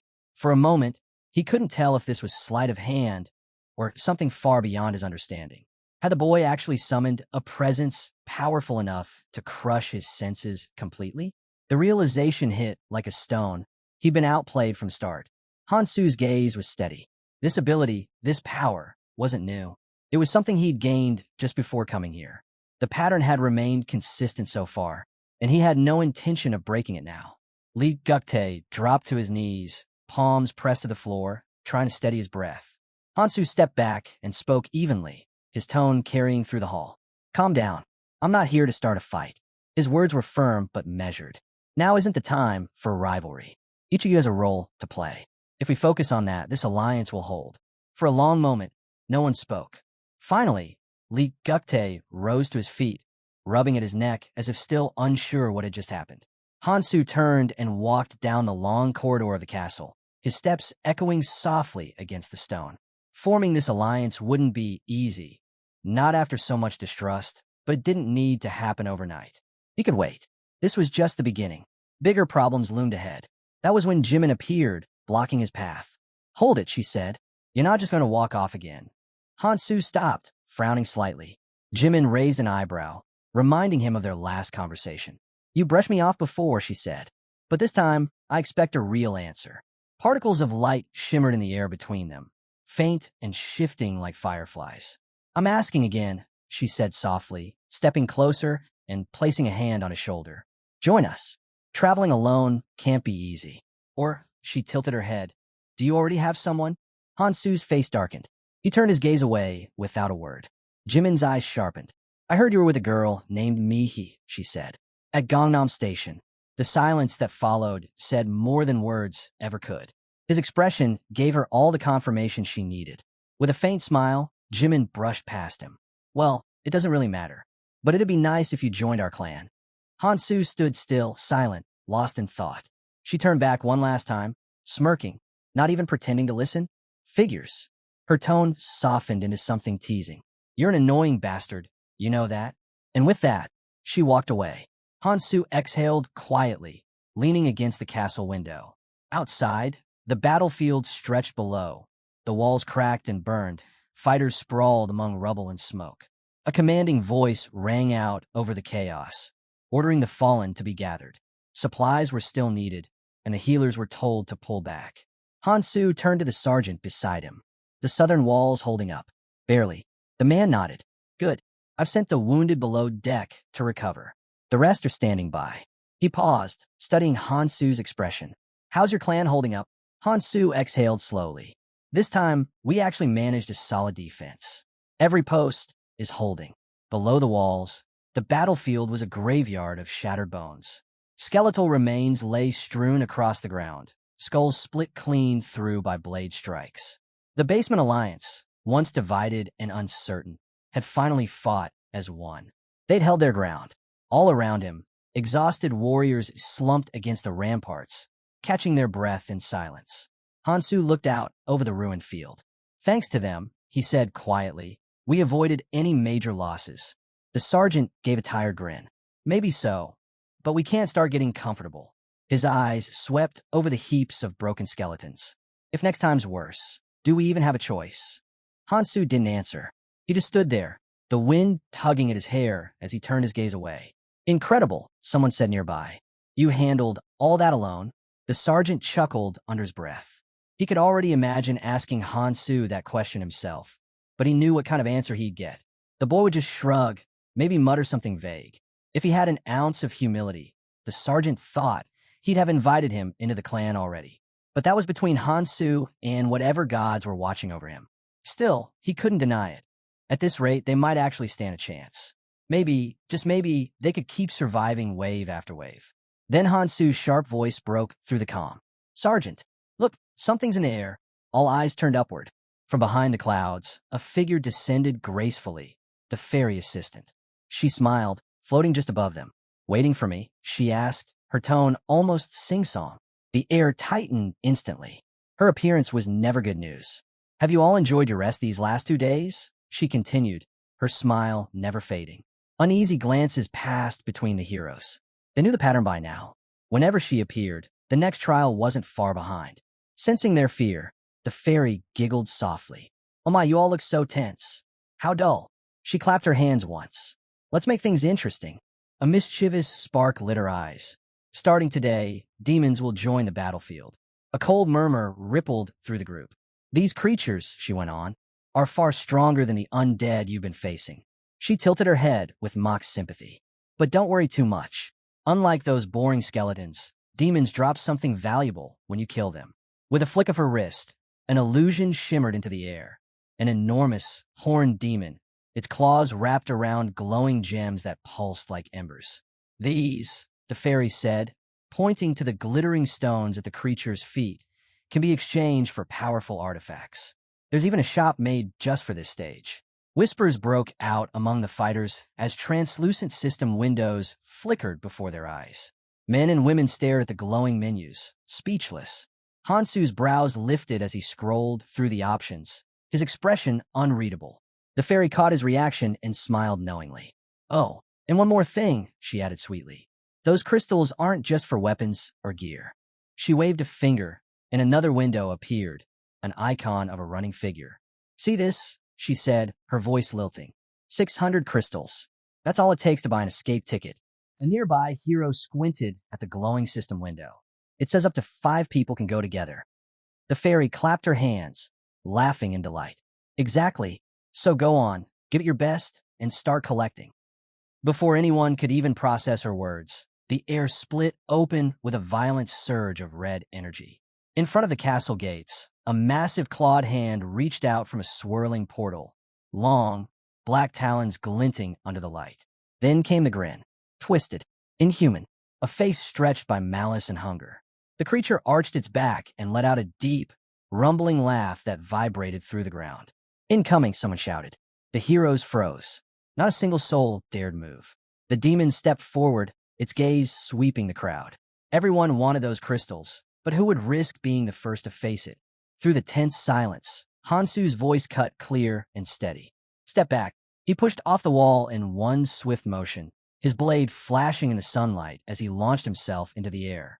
With a sharp swing, he brought his sword down in a powerful arc. The demon raised one arm, catching the strike with terrifying ease. Sparks scattered as steel met skin that felt more like iron. A cruel grin twisted its face, energy crackling in its other hand. Hansu leapt backward just as a blast of crimson light exploded from the demon's palm. The shockwave split the air, shaking the castle walls. He landed hard, exhaling through gritted teeth. Expected. A degraded version, but still dangerous. He tightened his grip on the hilt. Normal attacks won't cut it, and I'm out of cloud snacks. His defenses held strong, thanks to the rune eater snake coiled at his side, but his offense was weak. He needed speed. The demon roared, spreading its arms as bright streams of energy flared behind it like burning wings. At that moment, light surged beneath Hansu's feet. A system notification blinked before his eyes. Light boots of a scoundrel. Speed increased for 1 minute. A faint smirk touched his lips. Speed, huh? That'll do. In an instant, he was gone. A streak of light tore across the battlefield, zigzagging faster than the eye could follow. The demon spun, but Hansu was already behind it, his sword flashing in rapid succession. Steel clashed. Sparks flew. Dozens of luminous slashes hung in the air, cutting through the demon's guard. Then, impact. His blade carved across its chest, leaving a glowing wound that pulsed with fading energy. The demon's bright eyes widened. Its hand snapped forward, unleashing a torrent of searing light. Hansu braced himself, bringing his sword up just in time. Boom! The explosion shook the castle grounds. Dust and shattered stone filled the air. From behind his blade, Hansu's expression didn't waver. The faint glow around his weapon told the story. Nirmaha's ring of destruction had activated. Every attack, every burst of power that touched his sword was neutralized on contact. From the ramparts, soldiers could only stare in disbelief. Is he seriously fighting that thing alone? One whispered. The sergeant's brows furrowed. Just how much stronger has he gotten? Beside him, a soldier turned to Hanchiol, voice urgent. We can't let this chance slip by. Hanchiol looked up, uncertain. You're saying we should join the fight? He hesitated, glancing at the chaos below. Is that really a good idea? Young-wook frowned. If we don't, someone else will. You really want to just stand here and watch? Almost as if answering him, a group of warriors vaulted off the castle walls, shouting as they charged. There's only one demon. We're not missing this fight. Jimin raised an eyebrow, unimpressed. Not really my kind of entertainment, she muttered. Turning to Xia, she asked, And you? Xia folded her arms, eyes fixed on the battlefield. We wait. Jimin's lips curved into a grin. Oh, so you're curious too. You want to see what Hansu can really do. Down below, several heroes rushed toward the demon, weapons gleaming. Hansu turned his head slightly, his brows twitching upward. Reckless. They had no idea what they were getting into. The demon hadn't used its racial skill yet. If it unleashed it now, anyone nearby would be obliterated. Their interference could get them all killed. He didn't have time to babysit amateurs. Hansu's focus sharpened. The towering demon stood before him, eyes glowing like embers in the dark. Something wasn't right. It hadn't attacked with its full power. That meant either hesitation or restriction. The demon tilted its head, studying him with a mocking glint. Hansu's mind raced. Demons each have unique racial skills, random, deadly. Could this one have an area of effectability? As if to answer, red energy spiraled into the demon's palm, bright enough to burn through the haze. Hansu's voice cut through the noise. Fall back. If you're too close, you'll die. A bespectacled hero hesitated. Wait, you're saying we should just watch? You can't take that thing alone. Another hero shook his head, defiant. We need to be close enough to land the last hit. The demon's grin widened. Power pulsed in its hands, and then it roared. A storm of crimson fire burst outward as it unleashed its racial skill. Hellfire.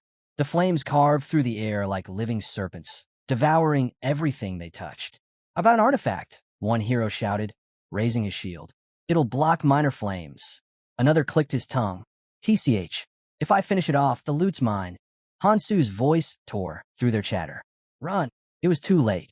Hellfire exploded across the field, engulfing everything in a sea of red. Screams erupted as the ground split and burned.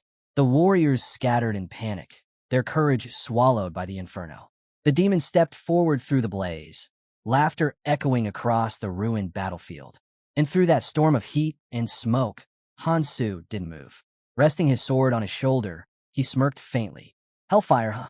The flames curled toward him, but his blade was already gleaming. He tightened his grip and swung, clean and precise. A burst of pure light tore through the fire, slicing it apart. Destruction slash. The explosion that followed rattled the earth. From the walls, soldiers gasped. Did he just cut through the flames? Dust and ash settled. The ground was scorched, craters stretching as far as they could see. Hansu lowered his sword, eyes narrowing as he faced the towering demon. This isn't just another monster. His heartbeat steadied. His resolve hardened. Right here, right now, he was the only one who could fight it. The demon extended a clawed hand, flames spiraling wildly around him. His grin stretched wider, eyes blazing as they locked onto the protagonist. Then, with a burst of heat, he lunged, talons slicing through the air like blades.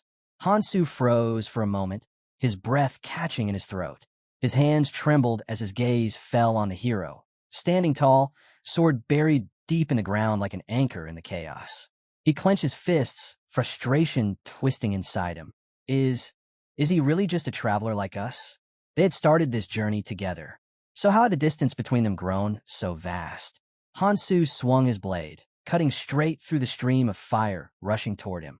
They needed a plan. If this battle dragged on, they'd lose everything. Young-wook scanned the field, his brows furrowed.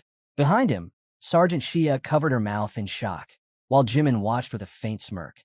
The demon roared, a guttural sound that shook the ground as sparks of raw energy surged around its body.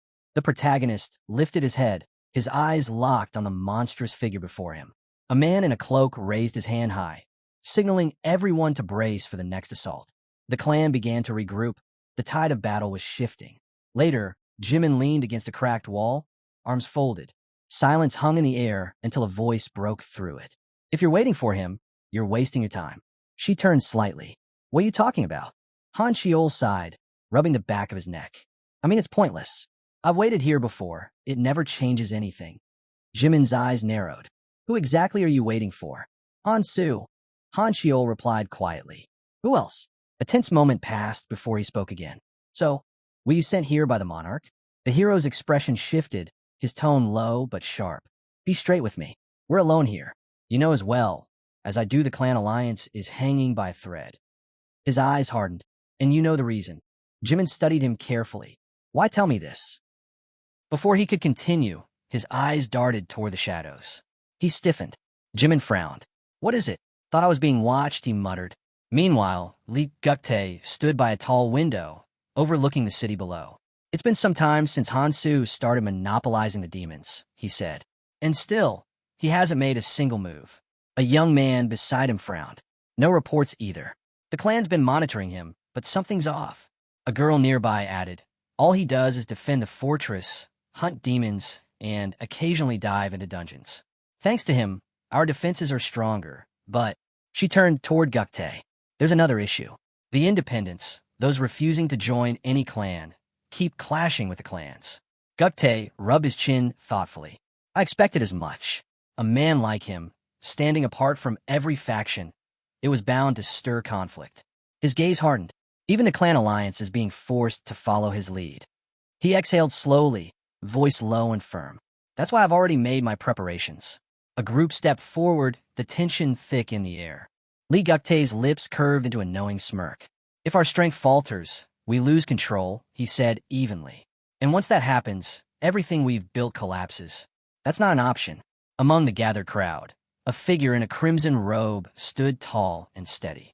Guktae's eyes glinted as he turned toward the new arrivals. You came at the perfect time, he said, spreading his arms. Let's discuss the future of the clan alliance. Meanwhile, back on the battlefield, broken weapons littered the ground. Swords and spears still lodged in the body of the fallen beast.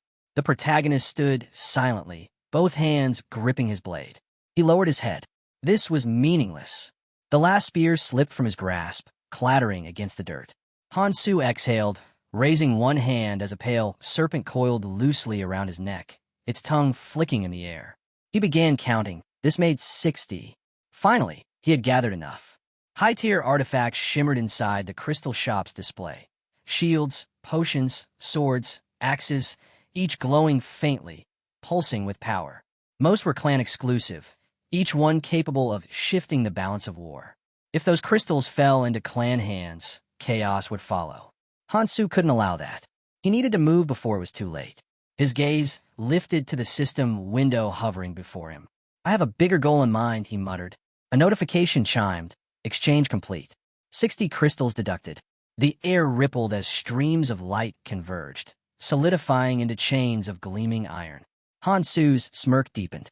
He'd mastered countless weapons, but this one felt alive. The chains twisted, forming a sharp, dual-bladed sickle, sleek, balanced, deadly. The system identified it as Judgment of the Decratos. Hansu turned the weapon in his hand, the metal catching the light. This should make the next battles a lot easier. He gave one of the blades a casual spin. Dust rose from the ground, then stopped. The soil began to crack, and skeletal hands broke through the dirt. The undead had returned. Hansu's grin widened. 10 days remained until the siege ended. Plenty of time to see who would make their move next. In his mind, he saw Guktae's sharp grin and the shadows lurking behind him, waiting, watching. Then the atmosphere shifted. A small figure floated into view, a fairy assistant. Her faint, unnatural smile made everyone's skin crawl. This round has been quite entertaining, she said lightly, her voice echoing in the silence. To those of you who've lasted this long, we've prepared something special. The ground suddenly quaked beneath them. A violent tremor spread outward, pulsing with an unfamiliar energy. Panic erupted. This wasn't another wave. A dark aura rolled across the field, swallowing the light. All around them, the The corpses of monsters began to move. Gasps broke out as the dead creature's eyes snapped open, glowing with a sinister purple hue. Shattered limbs and torn bodies fused together, drawn toward one another as if pulled by an unseen force. Inside the fortress, the chaos deepened. The remains twisted and merged into something unholy, a single, shifting mass that pulsed with life. From that grotesque pile, a figure slowly rose. A girl. Her horns curved outward from her skull, and liquid dripped down her face as she lifted her head. The demon had arrived. The fairy assistant's voice echoed through the chaos, tinged with amusement.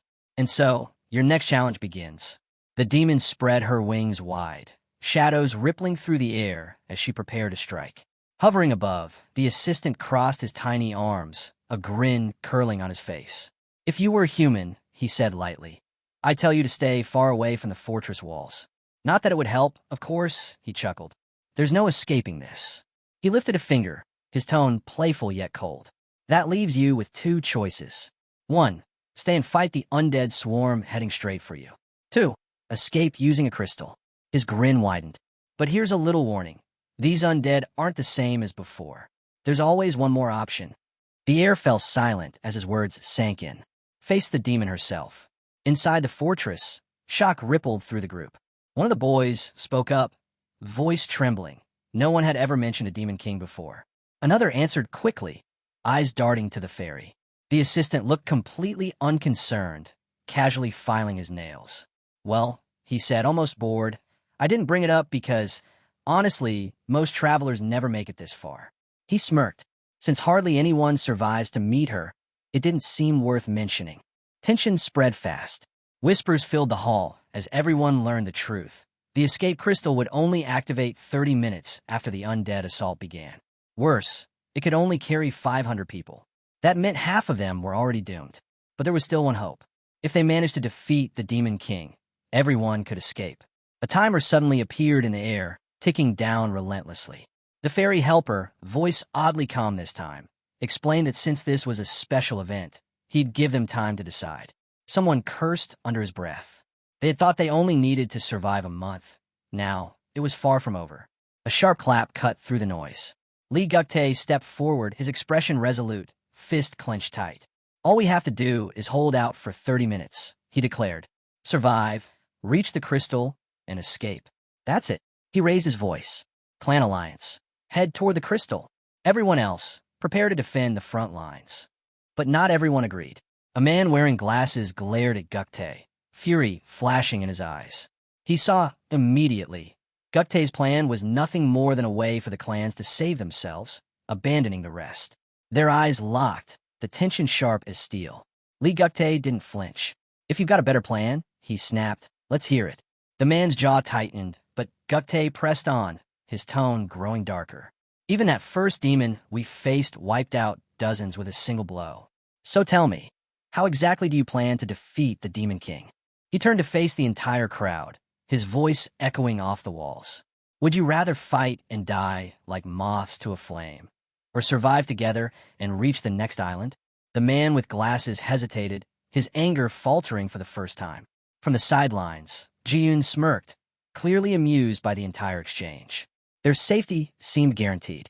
The alliance with the Smog clan had already secured their protection. At least that's what they believed. But then, a lone voice rose above the noise. Someone stepped forward defiant. "The only way we all survive is by defeating the Demon King." A hush fell. Ji-yoon stiffened, unease written in the tension of his movements. Across from him, Hansu stood calm and steady. "If we defeat the Demon King," Hansu said plainly, "everyone who survives will be able to escape." Ji-yoon's jaw tightened, irritation flashing in his eyes. Hansu was interfering again, and this time, in front of everyone. Lee Guktae stepped closer, his gaze sharp and skeptical.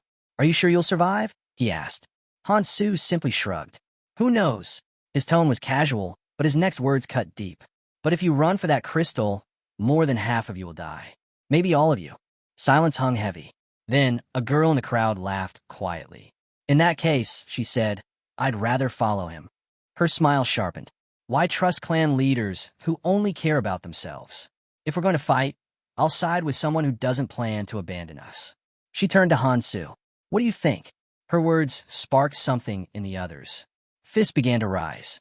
Voices joined hers, one after another, rallying behind Hansu. The fear in their eyes faded, replaced by raw determination. Seeing the shift, Juyun's clan exchanged uneasy glances before deciding to align with him as well. Soon after, Xia stepped forward, announcing that her group would also stand with Hansu. Juyun's face darkened. If things continued like this, Hansu's influence would grow out of control. One way or another, he'd have to be dealt with. His eyes flicked to his men. If they could break the group's morale now, chaos would follow. In that confusion, Hansu could be taken down. But before Jiyun could make a move, Hansu turned sharply, his glare cutting through the tension. Save your plans to kill me for later, he warned. Then he moved. Hansu's weapon slammed into the ground beside Jiyun with explosive force, the impact shaking the floor. In one fluid motion, he yanked it back, the blade catching the light. You sure you can handle the consequences? Jiyun froze. He'd barely escaped being cut down. Li Guktae quickly stepped in, his tone steady but tight. Not now, he said. We wait. There's still time. He cast a quick glance at Hansu. For now, they would follow his lead. But when the opportunity came to escape, he'd take it. The decision was made.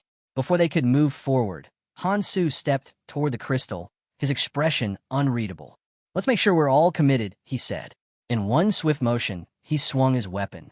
The chain coiled tightly around the crystal's surface. With a sharp pull, cracks spidered across it, spreading fast. A thunderous crack echoed through the hall as the crystal shattered, exploding into glittering fragments. Jiyun and Li Guktae froze. Their faces drained of color. Gasps rippled through the crowd as panic erupted. What have you done? Someone shouted. Hansu turned toward them, voice firm and unwavering. We're heading to the fortress, he said. We don't need the crystal anymore. The thought of escape only makes us weaker. His words hit hard, settling like stone. One by one, the shouts died down. The fear in their eyes faded, replaced by something else, resolve. The hesitation was gone. For the first time, everyone moved as one. Hands rose into the air, voices uniting in a thunderous roar. Follow Hansu. Kill the Demon King. But Hansu raised a hand, stopping them cold. Don't follow me, he said firmly. Look ahead. Fight for your own sake. The timer hit 0. The fortress doors groaned open, metal grinding against stone. A thin beam of light cut through the darkness, spilling across the hall and revealing the path forward. Someone whispered in disbelief. This doesn't feel like the same fortress. And it wasn't. The air itself had changed, thick, heavy, and suffocating. As they stepped inside, the flicker of candles lined the corridor, their flames burning an eerie shade of purple. Shadows danced across the cracked stone walls, twisting with every step they took. At the far end of the hall, the light disappeared into darkness. The group slowed, weapons raised, every footstep echoing too loudly. Then a voice drifted out from the shadows. Smooth, mocking, amused. It took you long enough, the Demon King purred. You've come all this way for a little fun, and now you want to leave? Her laughter rang through the hall. I can't let you do that. Before anyone could react, the massive doors behind them slammed shut with a deafening boom. A crushing force surged through the room, pressing down on their bodies until some dropped to their knees. A system notification flashed before their eyes. Fortress sealed. No escape. The ground rumbled. Cracks spread across the floor, glowing faintly before shattering open. Stone chunks fell away, and the screams started. Something's coming, someone shouted. Then they saw it. Grotesque creatures dragged themselves from the darkness below, jaws unhinged, lined with rows of jagged fangs. Their shrieks pierced the air, echoing off the walls. One lunged forward, claws flashing toward a terrified soldier's throat. But before it could strike, a chain shot through the air, wrapping around the demon's arm and yanking it back with brutal force. Hansu stood at the front, weapon in hand. Stop panicking, he shouted. They're no different from the monsters we've faced before. He turned, glaring at the trembling man behind him. Pull yourselves together. He knew the truth. The real battle wasn't with these creatures. It was with the Demon King herself. As if answering his thoughts, the ground exploded again. Pillars of flame burst upward, rocks levitating as the air crackled with power. From within the fire, armored demons emerged, their bodies wreathed in purple light, eyes glowing with raw magic. Move! someone screamed as the flames spread. Hansu swung his chains, deflecting an incoming blast. "We have 2 targets here," he barked. "Split up and take them down." Orders flew fast. Support units fell back.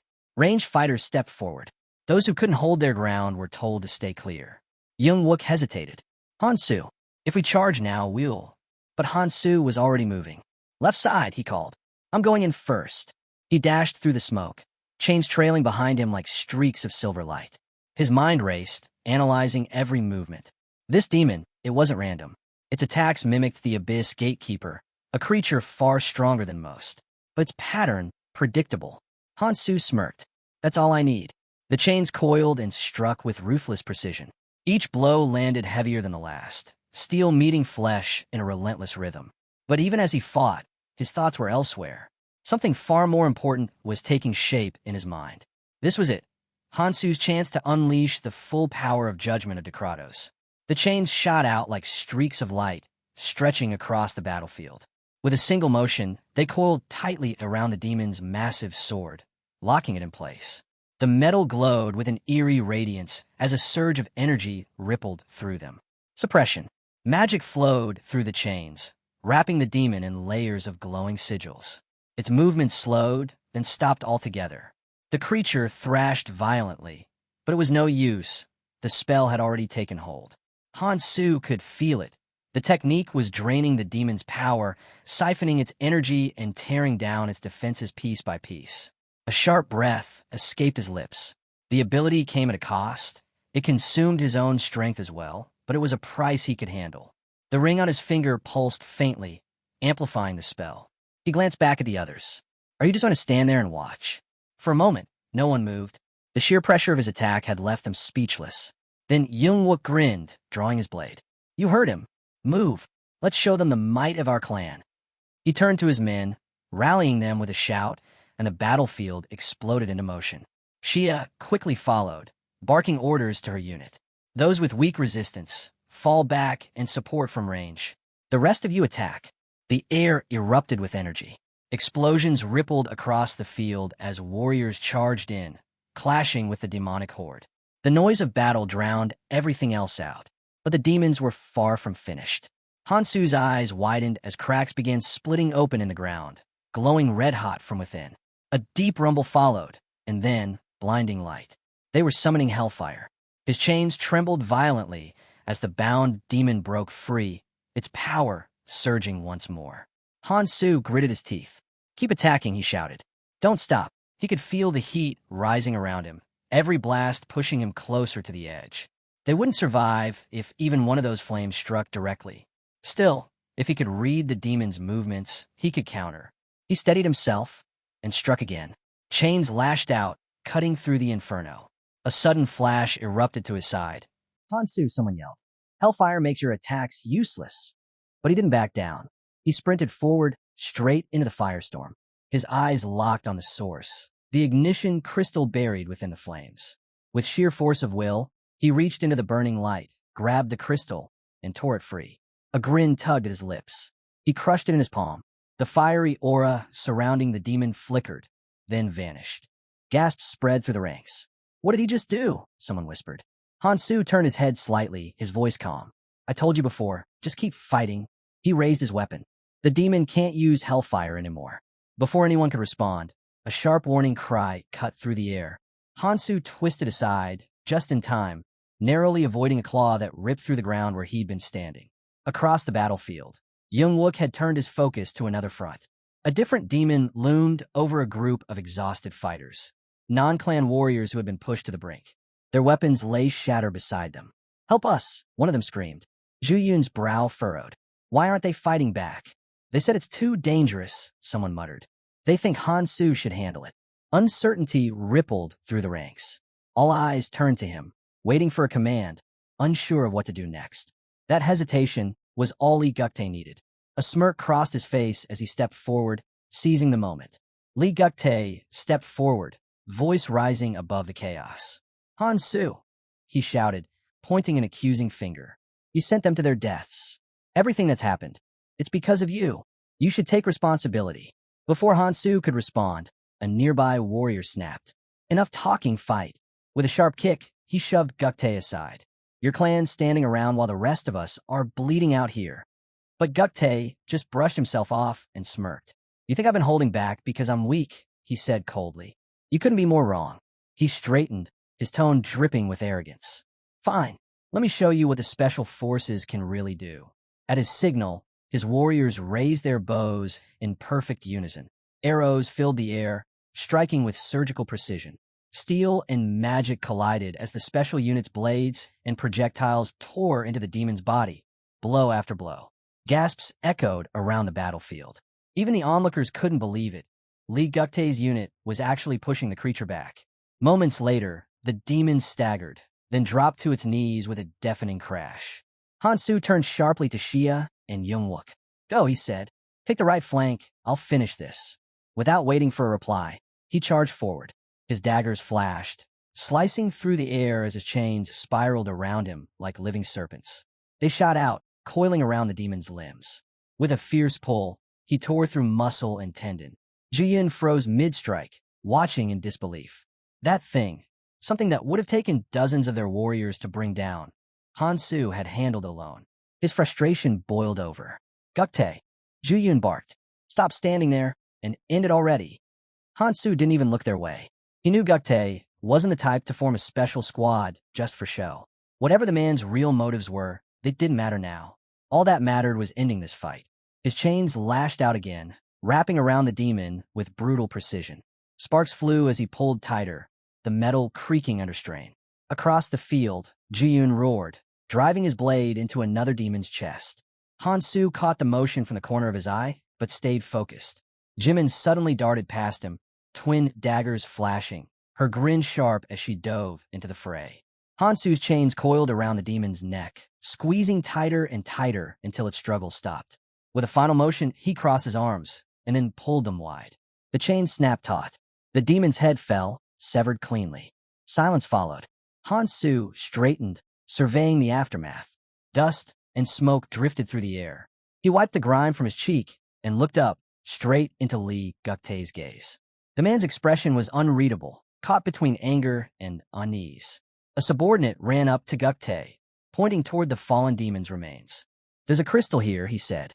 We could use it to trade for artifacts. Jiyun joined them, speaking matter-of-factly. The clan alliance has formed a special squad.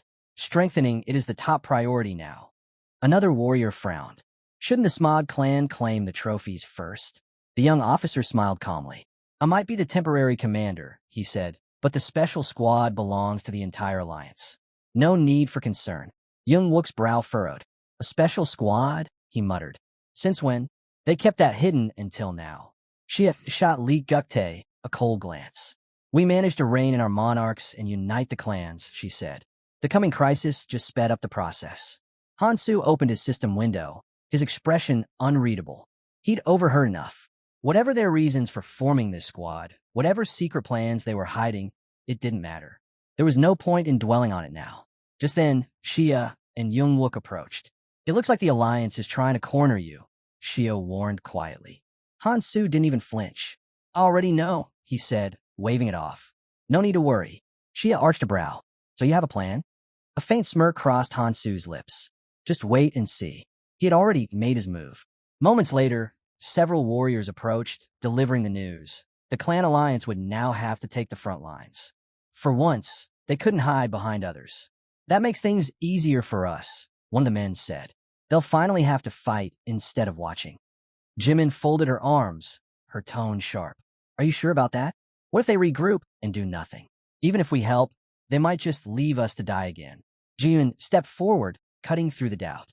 If anyone still wants to escape, then there's no choice. We have to fight the Demon King. Survival means fighting, nothing else. Xia's gaze swept over the exhausted group. Many were injured, some could barely stand, while others were already out of the fight entirely. Most had come here thinking they could handle the Demon King if they joined a clan, but now, uncertainty clouded every face. Then, a sharp voice broke through the noise. Enough whining. A girl pushed her way through the crowd. Her tone was calm, but carried the weight of command. If you want to live, there's only one path. Defeat the Demon King. She turned to Hansu, eyes steady. I'm Song, she said, stepping closer.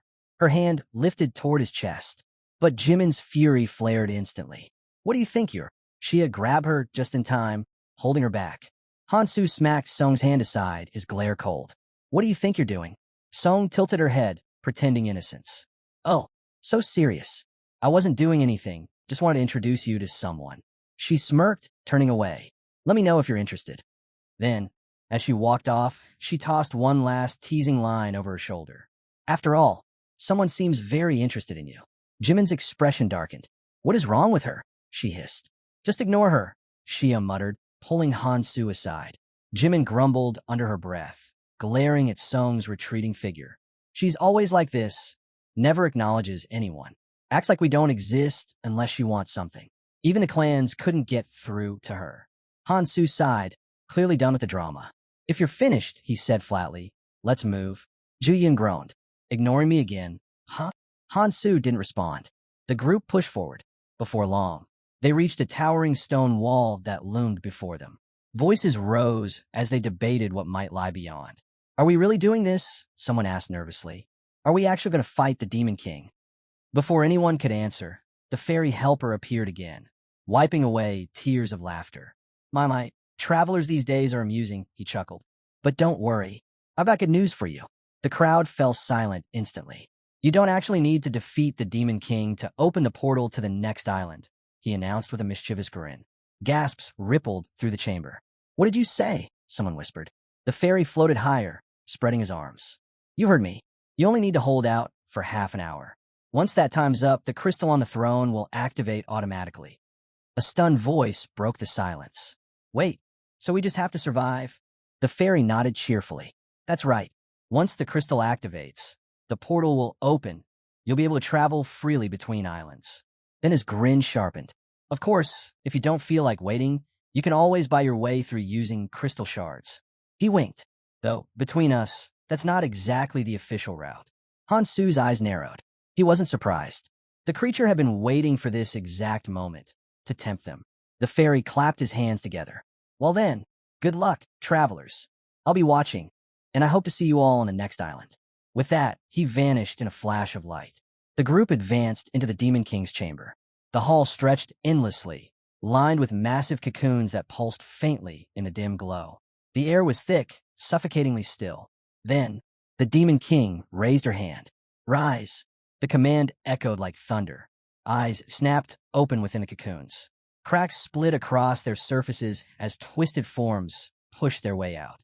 Skulls tore through the walls, dragging themselves free, hollow eyes burning with unholy fire. A faint smile curled across the Demon King's face, satisfied, cruel. Hansu's mind raced.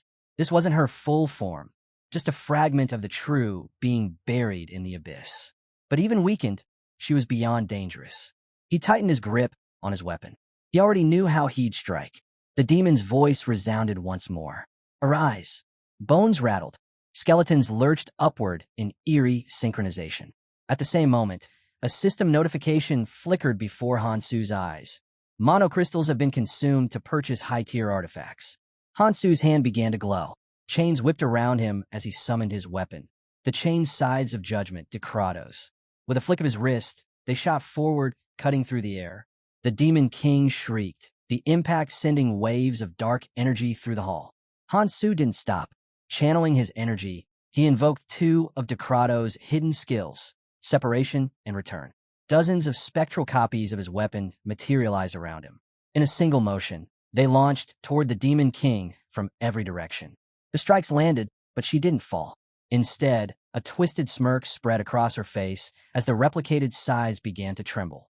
She raised her hand, and crimson light engulfed the chamber. A wave of curses burst forth, wrapping around Hansu's weapons. The chains, alive with corrupted energy, lashed violently against him. But Hansu didn't yield. His grin returned, calm and unshaken. With precise movements, he struck key points on the weapons, regaining control, forcing the cursed energy to obey him. The Demon King hissed in irritation and waved her arm again. Come forth. Another demon erupted from the shadows, towering over the soldiers.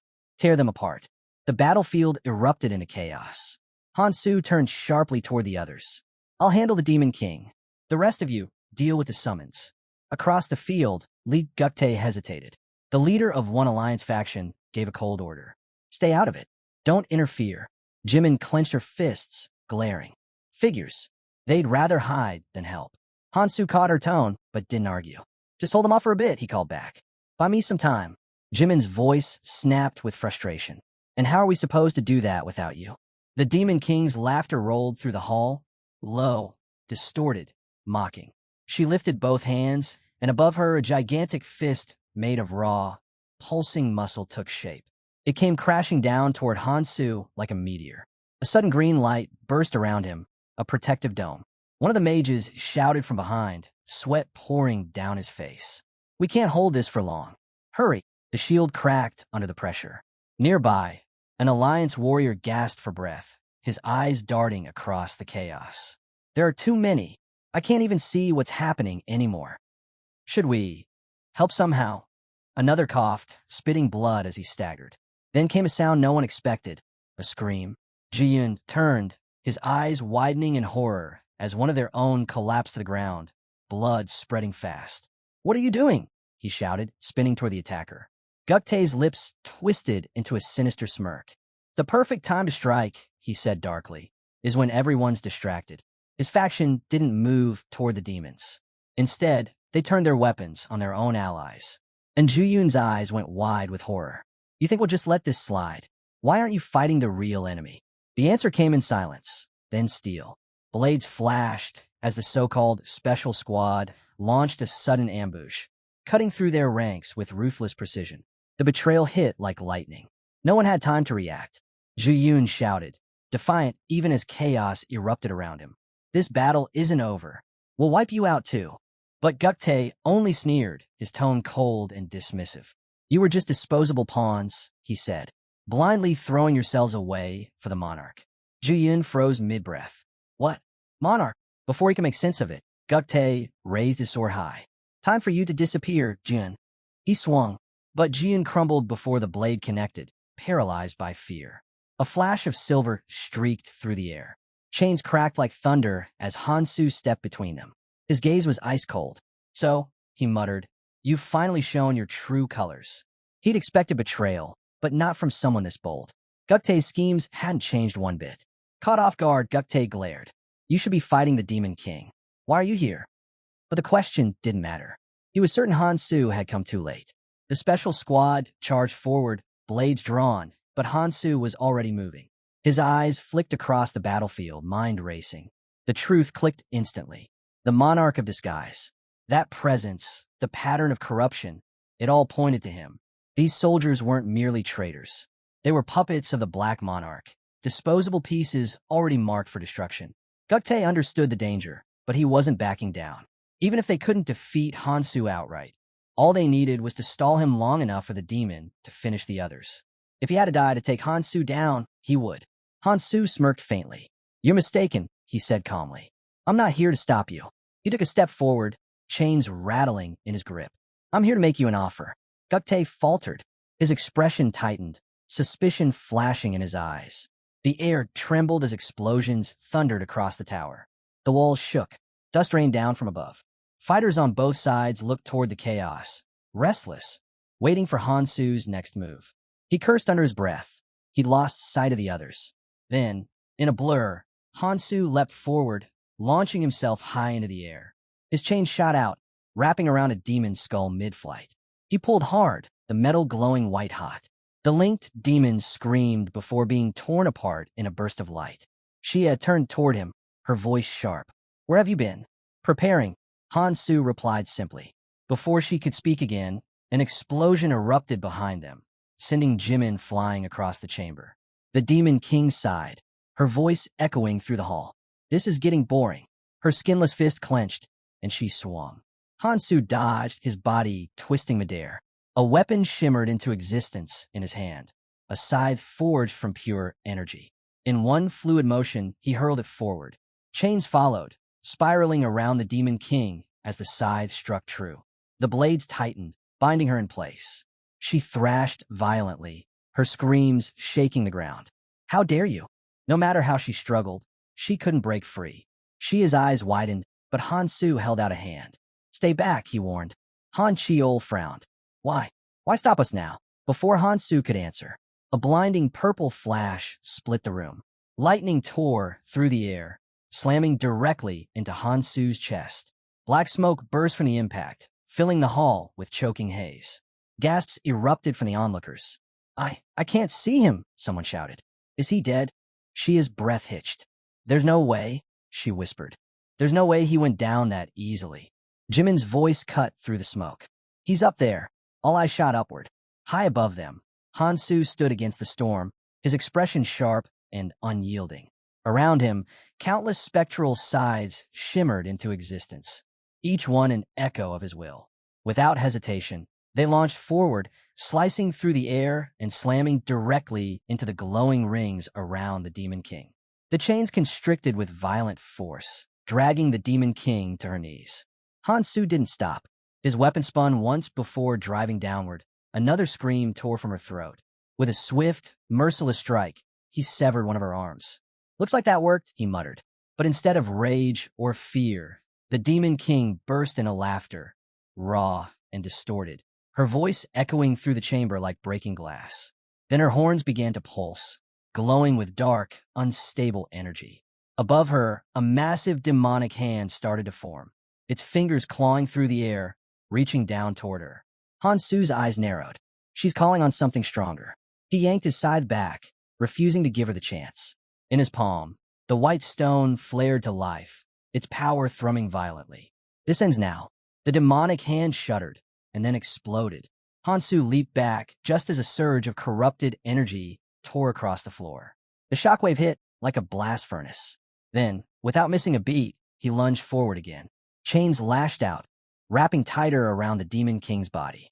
The demonic hand that had once reached for her clenched into a massive fist, trembling in defiance. Hanao! Hansu shouted. A great sword now. The weapon was hurled to him midair. Hansu caught it, spinning in one clean motion. The demonic fist came crashing down, but before it could strike, it disintegrated, collapsing into dust. Everything stopped. The ground beneath the fallen hand crumbled, and the entire battlefield fell silent. In the blink of an eye, Hansu appeared beside the Demon King. His speed so fast, she didn't even have time to react. He struck. Steel met flesh, and the impact sent a burst of red across the floor. The Demon King screamed, a raw, piercing sound, as she released a wave of magic from her mouth in blind retaliation. Hansu didn't move. He pushed forward, driving his sword straight through her. The light in her eyes flickered. Her head lowered, voice trembling between fury and disbelief. How dare you? Someone in the back whispered, hesitant. Is it over? But Hansu's gaze shifted toward the unmoving crystal. He shook his head. No, not yet. And then, the Demon King twitched. Her body convulsed, then straightened. Her voice dropped to a chilling calm. It's been a long time since I felt pain like this. Dark energy erupted from her as she spread her arms wide. A pulse of raw power exploded outward, blasting Hansu across the chamber. He hit the ground hard as the Demon King gathered energy into her palm, forming a dark, swirling sphere that pulsed with lethal intensity. For you, Hansu, she sneered. I'll use my full strength. She hurled the sphere, but before it could strike, a blade flashed through the air, slicing straight through it. The sphere shattered into fragments of light. The Demon King froze, eyes narrowing. TCH. She clicked her tongue, turning her attention elsewhere. No matter. There are still some loose ends to tie up. Her gaze locked on Jimin. She pointed, and one of her demons lunged toward her. Jimin braced herself, teeth clenched, ready to meet her end. But Shia was already there, intercepting the strike. Good work stalling her, Shia said quickly. Now we pull back. The Demon King chuckled, her grin spreading wide. You could try to run, she hissed. But soon, none of you will exist. Her gaze shifted again, this time back to Hansu. Now, she said, lifting her hand, it's time for your reward for entertaining me. Hansu tensed beside one of the massive stone columns, instincts screaming. A beam of pure, demonic energy tore through the air, slamming down on his position. The blast hit like a meteor, an explosion so fierce it shook the entire fortress. The shockwave threw bodies across the chamber. Screams filled the air as the dust swallowed everything. Junyun stumbled back, stunned. That was just the shockwave. The sheer force of the blast left him breathless. Could Hansu have survived something like that? The smoke refused to fade. The battlefield hung in silence, until a faint blue spark shimmered within the haze. Out of the thick fog, Hansu's scythe tore through the air, slicing straight toward the Demon King like a streak of lightning. The Demon King let out a low chuckle, clearly surprised that Hansu could still fight despite his condition. Hansu brushed it off, ready to end this once and for all. But the king wasn't ready to fall so easily. She drew her weapon, cursing the restrictions that sealed away her true power. Her patience had worn thin. As the tension crackled between them, the massive crystal above began to pulse with light. Then, it burst open, revealing a swirling portal. Cheers erupted across the field. The Demon King was defeated. The path to the next island had finally opened. But before anyone could celebrate further, the demons' bodies began to shrink, only for fire to explode out of nowhere. Hansu's eyes narrowed. Something was wrong. The Demon King's hearts were still burning, alive. Then, her form began to twist. A wicked grin spread across her face. "Did you really think it was over? I'm just getting started," she hissed. "Even if it costs me everything, I'll drag you all down with me." Before she could unleash her final strike, a burst of laughter cut through the chaos. The fairy assistant appeared, effortlessly grabbing the Demon King by the collar. "Rules are rules," he said lightly. "No true power in a training zone.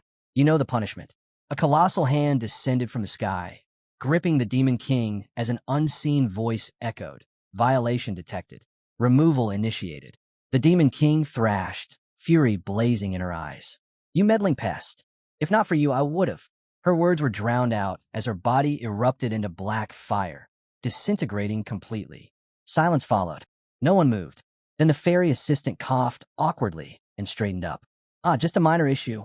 Nothing to worry about. Anyway, congratulations. You've cleared the stage." With a casual wave of his paw, he continued, "Few ever make it this far. You've all earned your reward." His gaze fell on Hansu. "And as for the one who contributed the most, there's only one prize fit for that." Hansu stepped forward and accepted the purple runestone. A glowing system window appeared before him. Runestone effect. Rune stats locked at 99.99% for 24 hours. After the effect ends, stats will revert to 100%. Hansu exhaled slowly, the glow of the runestone reflecting in his eyes. The fairy assistant smiled.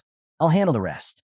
To use the crystal, just picture where you want to go, and it'll take you there. I'll be waiting for you all on the next island." With that, he vanished, leaving behind only the faint shimmer of magic in the air.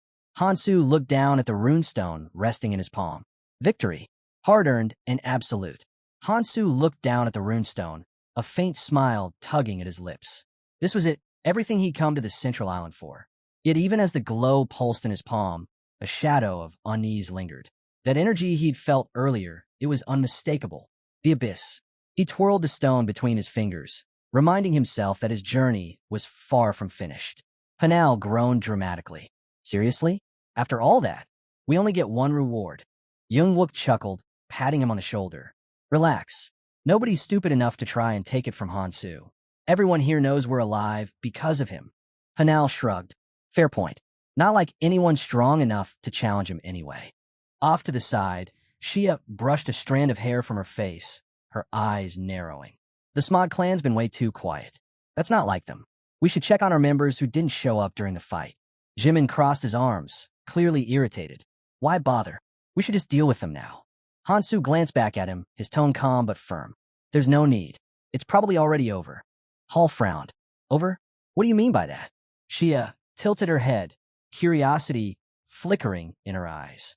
"Yeah, what are you talking about?" Before Hansu could respond, murmurs rippled through the remaining warriors. They were staring at their hands, at the spots where their tattoos used to be. The marks of the monarchs were gone. Realization hit them all at once. The monarchs were finished, either dead or captured. The Smog clan had moved first, sending a special unit to take them down while everyone else was distracted. A small smirk tugged at Hansu's lips. Elsewhere, far from the cheers and confusion, a lone warrior stood amidst a field of corpses. The battle here had already ended. Moments earlier, a group had stepped out from a glowing portal, led by Li Guktae. He scanned the blood-soaked ruins, his gaze settling on a towering structure in the distance. Wherever they were, that tower confirmed it. They had arrived in the right place. As a monarch of disguise, Guktae knew his mission well. Infiltrate the central island and eliminate the remaining monarchs. He hadn't followed his direct orders exactly, but with the heads of the monarchs as proof, he was confident his success would outweigh the disobedience. Using the chaos and their fear of Hansu to his advantage, he'd set perfect traps. Everything had gone exactly as planned. He turned to his men. Tie up the captives. Make sure none of them can move. His lips curled into a satisfied grin. This victory would elevate the Smog clan's standing beyond measure.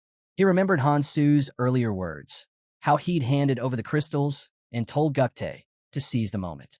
If the monarchs were converted into special forces operatives, the Smog clan could effectively take control of everything. Not that Hansu needed to say it. Guktae had understood his role from the start. The special forces were already in motion. Hansu's final warning echoed in his mind. As long as they didn't stir up trouble here, he'd turn a blind eye to whatever came next. Guktae scoffed under his breath. Turn a blind eye, huh? What a fool. Their deal had only existed to avoid unnecessary chaos during the crisis. Now that peace had returned, the agreement meant nothing. Still, he smirked to himself. It wouldn't hurt to stay on good terms for now. One of Lee Guktae's men suddenly shouted, voice filled with alarm. Someone's here. Before Guktae could react, a blade flashed through the air, clean and fast, striking deep into the warrior's side. Guktae spun around, scanning the shadows. Who's there? But he couldn't sense a thing. The air itself felt empty. Then, from somewhere deep within the darkness, a calm voice echoed. It was real. Someone had actually come. So, the rumors were true. Guktae had half doubted it would happen, but his precautions hadn't been wasted after all. Stay alert, he barked. Whoever's out there doesn't have numbers on their side. We still have the advantage. He barely finished speaking when his body stiffened. His legs, he couldn't move them. The ground beneath his feet felt like it was swallowing him whole. What is this? The voice returned, steady and cold. Just a minor trap, buried beneath you. Temporary, but effective. From the shadows, a figure emerged, silent, composed. It's a delayed activation artifact, he continued. I set it to trigger only when you arrived. That way, I'd know you were exactly where I wanted you. For the first time, Guktae's confidence wavered. How had they known his location? He tried to speak, but before a word left his mouth, a heavy blow crashed into his back. The impact dropped him to his knees. Pain shot through his spine. Wait, cried in Ji-Yun, one of Guktae's remaining men. Please, I'll do anything. Just let me live. The attacker didn't even pause. His voice cut through the plea like ice. No need. Another brutal strike followed, ending the man's cry instantly. The masked warrior slammed Ji-Yun's head into the dirt, muttering to himself, pathetic, nothing worth keeping alive. Letting go of the lifeless body, the warrior's gaze turned skyward. All that's left, he murmured, is to wait for the Central Island's people to arrive, so I can kill every last one of them. He reached up and removed his mask. The cold air brushed against his face as he exhaled slowly. When I first heard about the Central Island and that tower, he mused, I wasn't sure what to think. But I guess everything falls into place eventually. Then, Hansu's voice broke the silence. If you're the one who asked to use me, Hansu said evenly, then listen carefully. I'll tell you something important. If you can endure what comes next, you'll grow far stronger than anyone who started under the same conditions. The words echoed. In the next instant, the warrior vanished, sent to the place Hansu had mentioned. The rest would depend on him. Looking back later, the boy would realize that trusting Hansu had been the greatest decision of his life. Now, all he had to do was wait. The full moon hung high, casting its pale light across the battlefield. In his hand, the transition crystal pulsed with a quiet, steady glow. Far away, deep within a dark forest, a man muttered a curse under his breath. He's dead. The woman beside him tilted her head. You mean Lee Guktae? He nodded grimly. Seems the Central Island made a fatal mistake. The man's expression hardened. The last contact I had was from the Demon King's fortress. That's probably where he died, but there was no surprise in his tone, almost as if he'd expected it. Guktae's death didn't matter. What lingered instead was something worse, irritation. He clenched his fist. We came to Tower Island because it offers the greatest rewards among all remaining islands. But there's only one way in, through.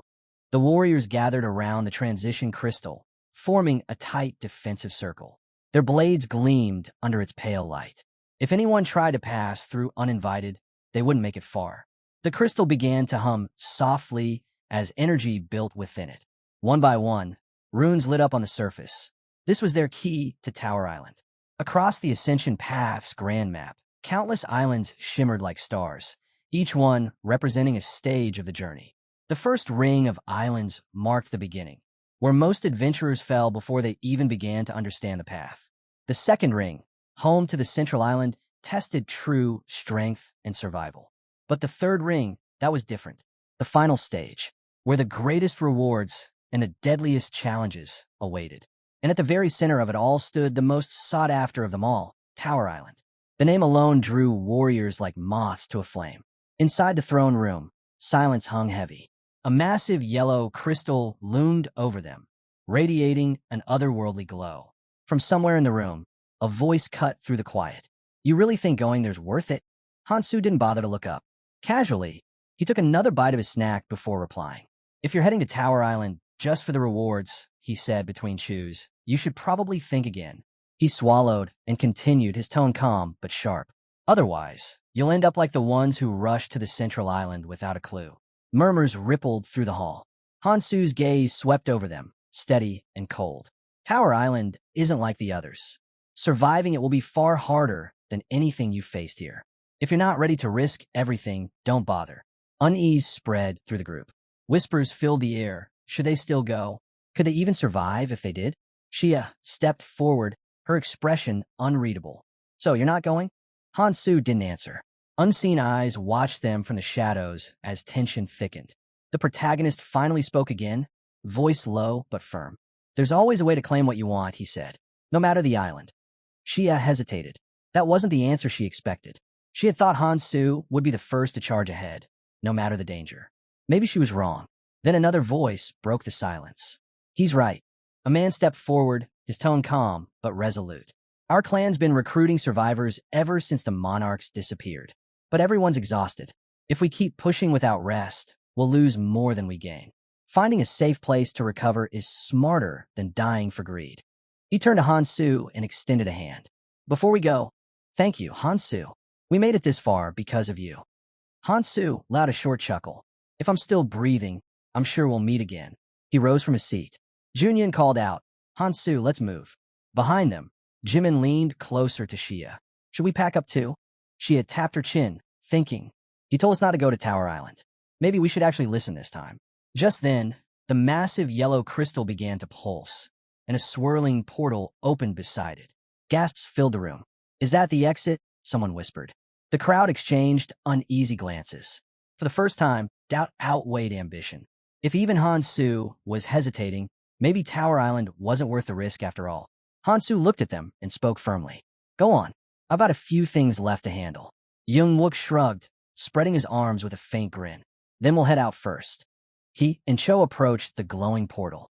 Just before stepping through, Young-wook turned back one last time. "I hope we all make it out of this alive." Shia glanced at her partner. "If you want to say goodbye, now's your chance." Jimin crossed her arms, tilting her chin up with quiet pride. "No need. I'll go first." Without another word, Shia turned to Hansu. "I'm not one for goodbyes," she said simply, "but we'll meet again." As the last few people stepped toward the portal, Hansu followed behind them. Just as he was about to pass through, he stopped and looked back. His eyes landed on Song. "Why are you still here?"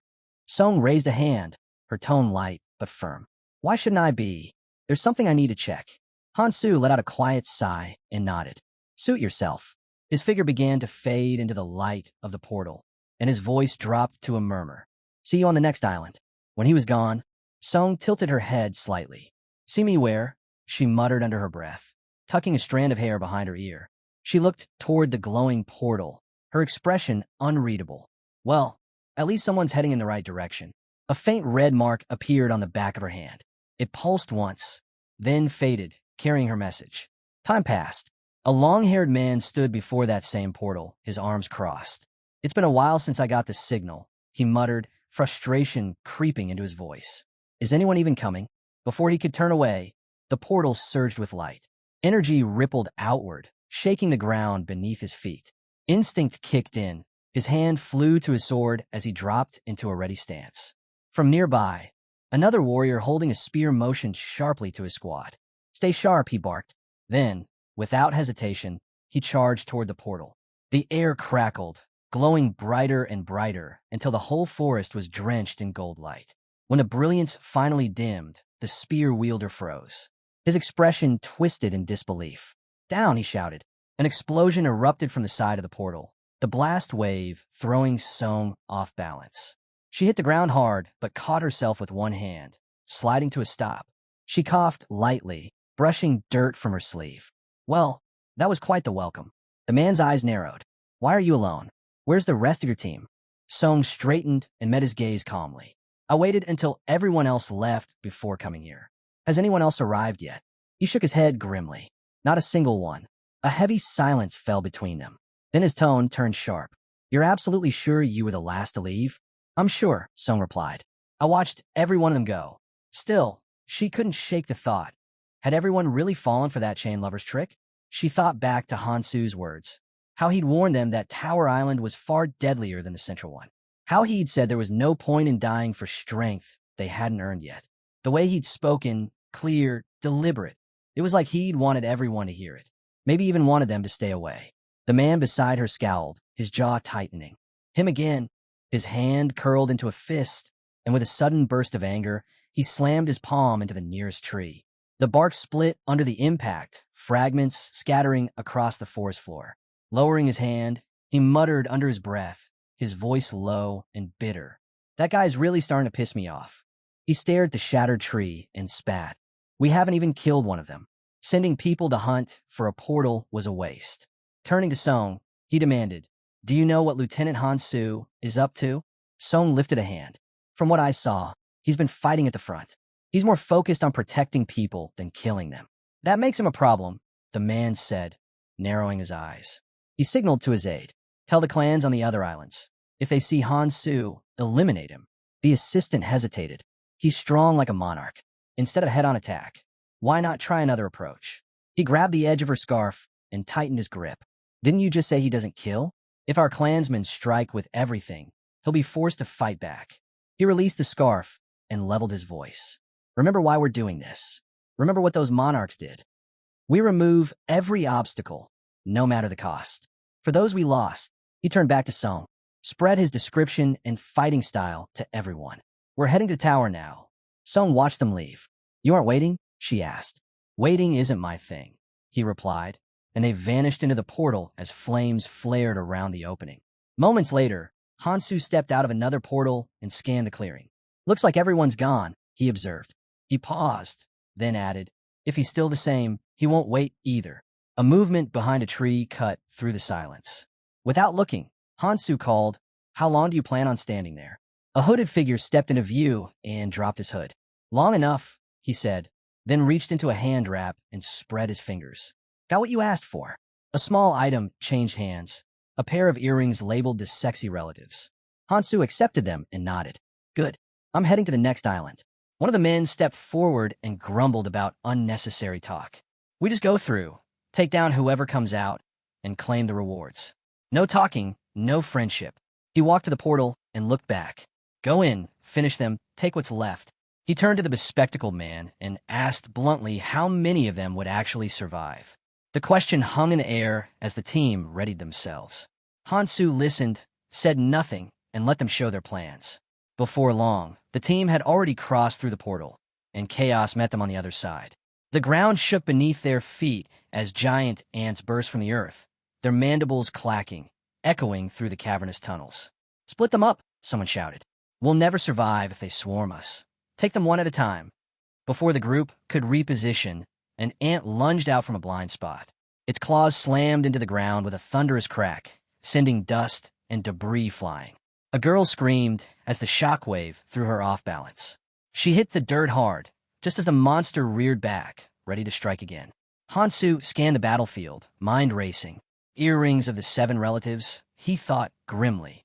Half my stats gone. A direct fight would be suicide. Even so, a weapon materialized in his hand. He didn't hesitate. This was as good a time as any to test his limits.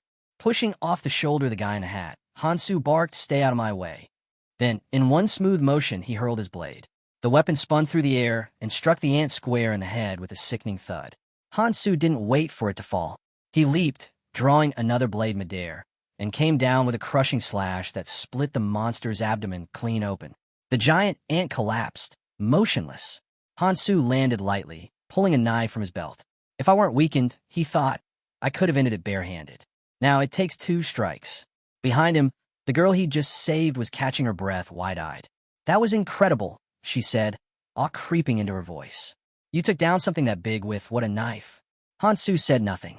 Undeterred, she continued, her excitement bubbling over. You fought on other islands, right? Met a lot of strong people. Hansu didn't respond. She pressed on. Actually, I'm looking for someone. They say he's insanely strong. A guy who helps people and uses a weapon with chain. Hansu paused, but didn't turn around. The girl smiled brightly. I really want to meet him someday. Hansu wiped his blade clean and started walking. Enough questions. Keep moving. The guy in the hat laughed. Relax, man. Talking a little won't kill us. The girl smirked. Oh, come on. You're acting like you've got something to hide. I've heard there's someone famous around here, someone who made a name for himself on the Central Island. Her tone shifted, almost teasing. Wait, your name isn't Hansu, is it? The rest of the group glanced toward him, waiting for a reaction. Hansu didn't break stride. He just kept walking. The guy in the hat scratched his head, repeating softly, Hansu, huh? Yeah, I kind of know him. We started out together. The girl's eyes sparkled. Really? So you're friends? That's adorable. He chuckled awkwardly. Something like that. She tilted her head. Then tell me, how do you know about him? He shrugged. He's always busy. Doesn't stay in one place for long. I've heard stories from travelers about a guy like that. Strong, smart, helps others. If they're talking about someone named Hansu, it's probably him. He turned slightly, glancing at the short-haired girl beside him. And for a moment, something about her face made him pause. She looked familiar. They pressed forward, voices low, the door ahead like the exit they'd been hunting for.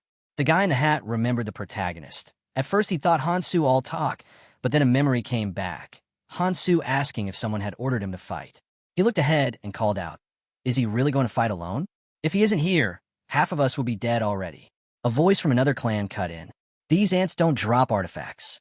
At best you get ruins. More practical voices agreed. The floor's difficulty was low and artifact yield would be poor with this many people. Someone pointed to a door beyond, the same type they'd used before. They moved toward the portal, ready to step through together. Then a shout broke the motion. A man appeared and stopped them. Without warning, he slashed one participant's arm. Blood sprayed. He spoke up, arguing fewer people meant better artifacts. If everyone went through together, the rewards would be worthless.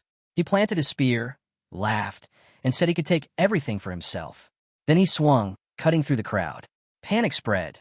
People shouted to stop or negotiate, but he kept moving, blood flecking his blade. His path cut straight to Hansu. He charged, yelling that they were weak for only thinking of winning. Hansu watched, then drew a blade. The attacker knocked the weapon from Hansu's hand. It stuck blade first into the ground as Hansu dropped to one knee. The attacker stepped close and taunted him, saying Hansu was weaker than rumored. The guy in the hat pushed the short-haired girl behind him. Get ready to run, he murmured. On my signal, run. She didn't move. Instead, she raised a crossbow and said, Don't move. He froze, unsure. She aimed past him and fired. The bolt struck the man, standing over Hansu. The guy in the hat turned to her. Nice shot, he said. You used my distraction well. She shook her head. First time using this. I'm not that good. Then she raised the crossbow and aimed at him.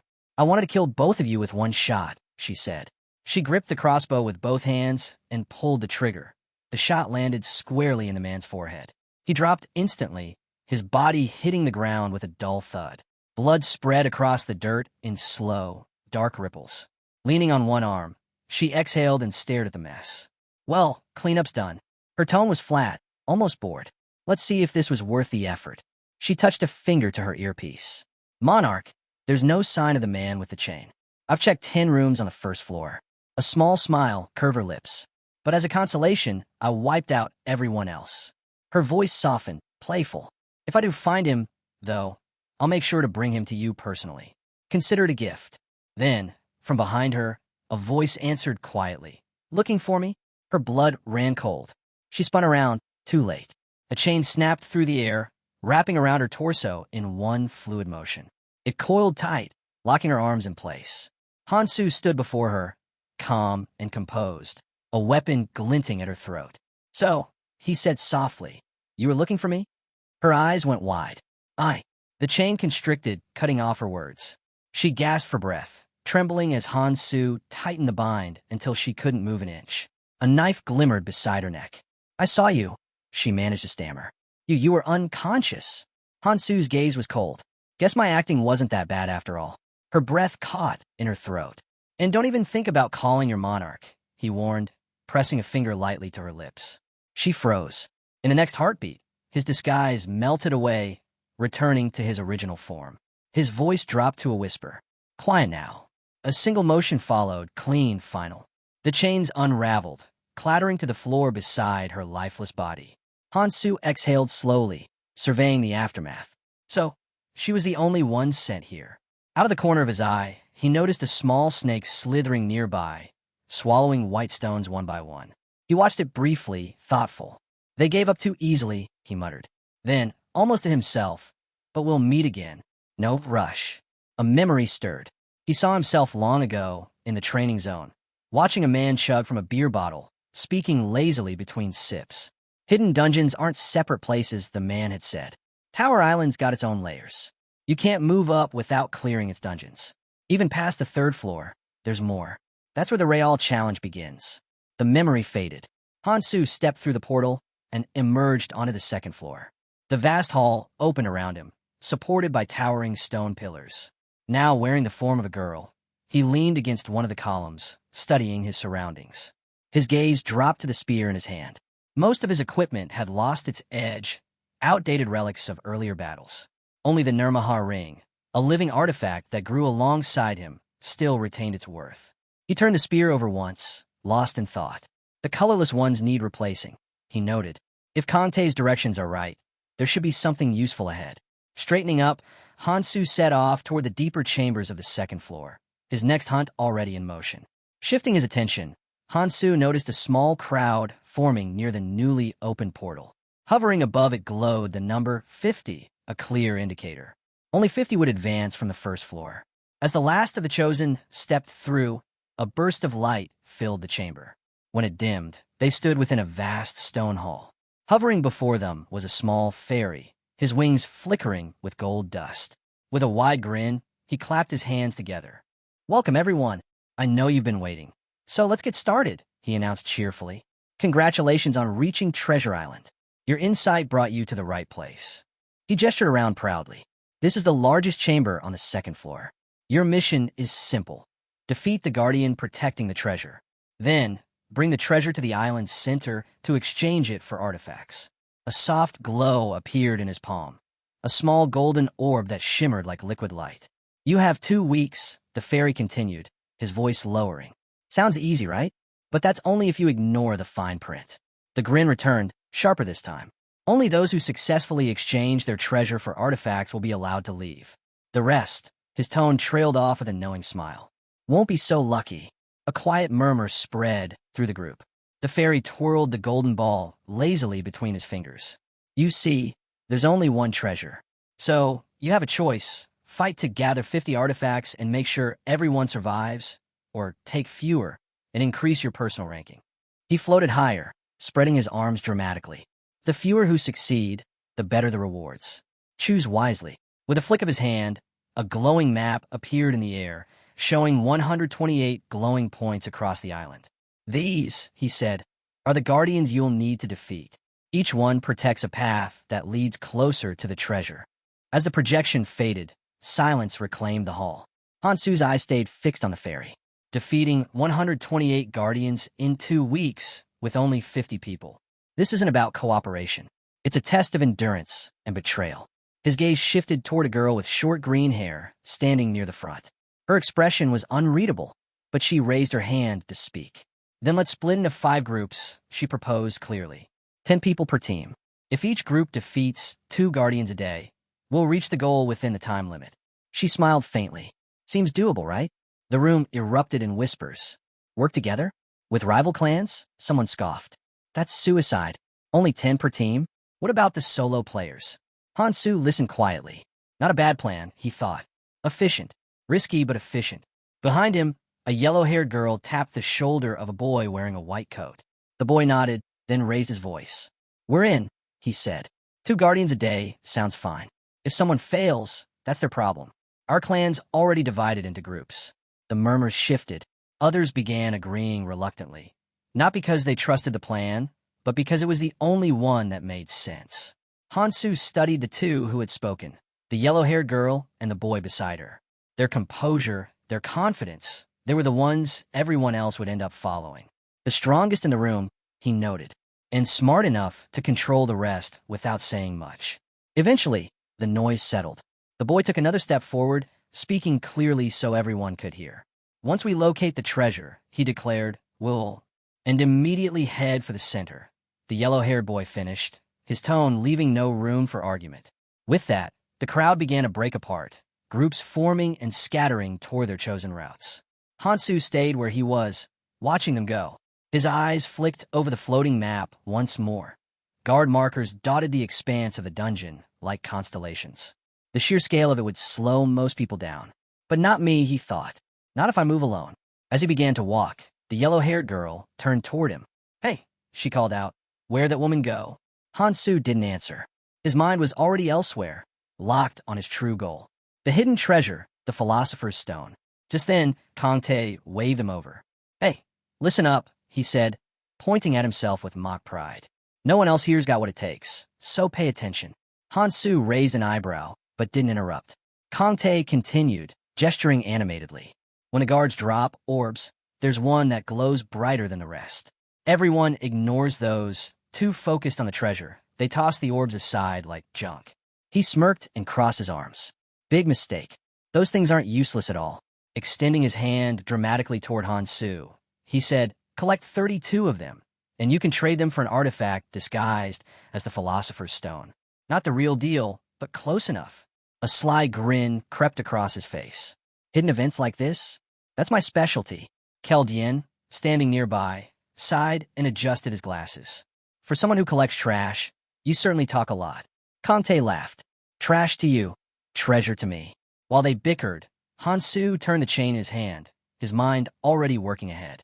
A fake Philosopher's Stone, not the same one Anvi consumed, but similar enough to matter. Limited chance, worth the risk. He tightened his grip.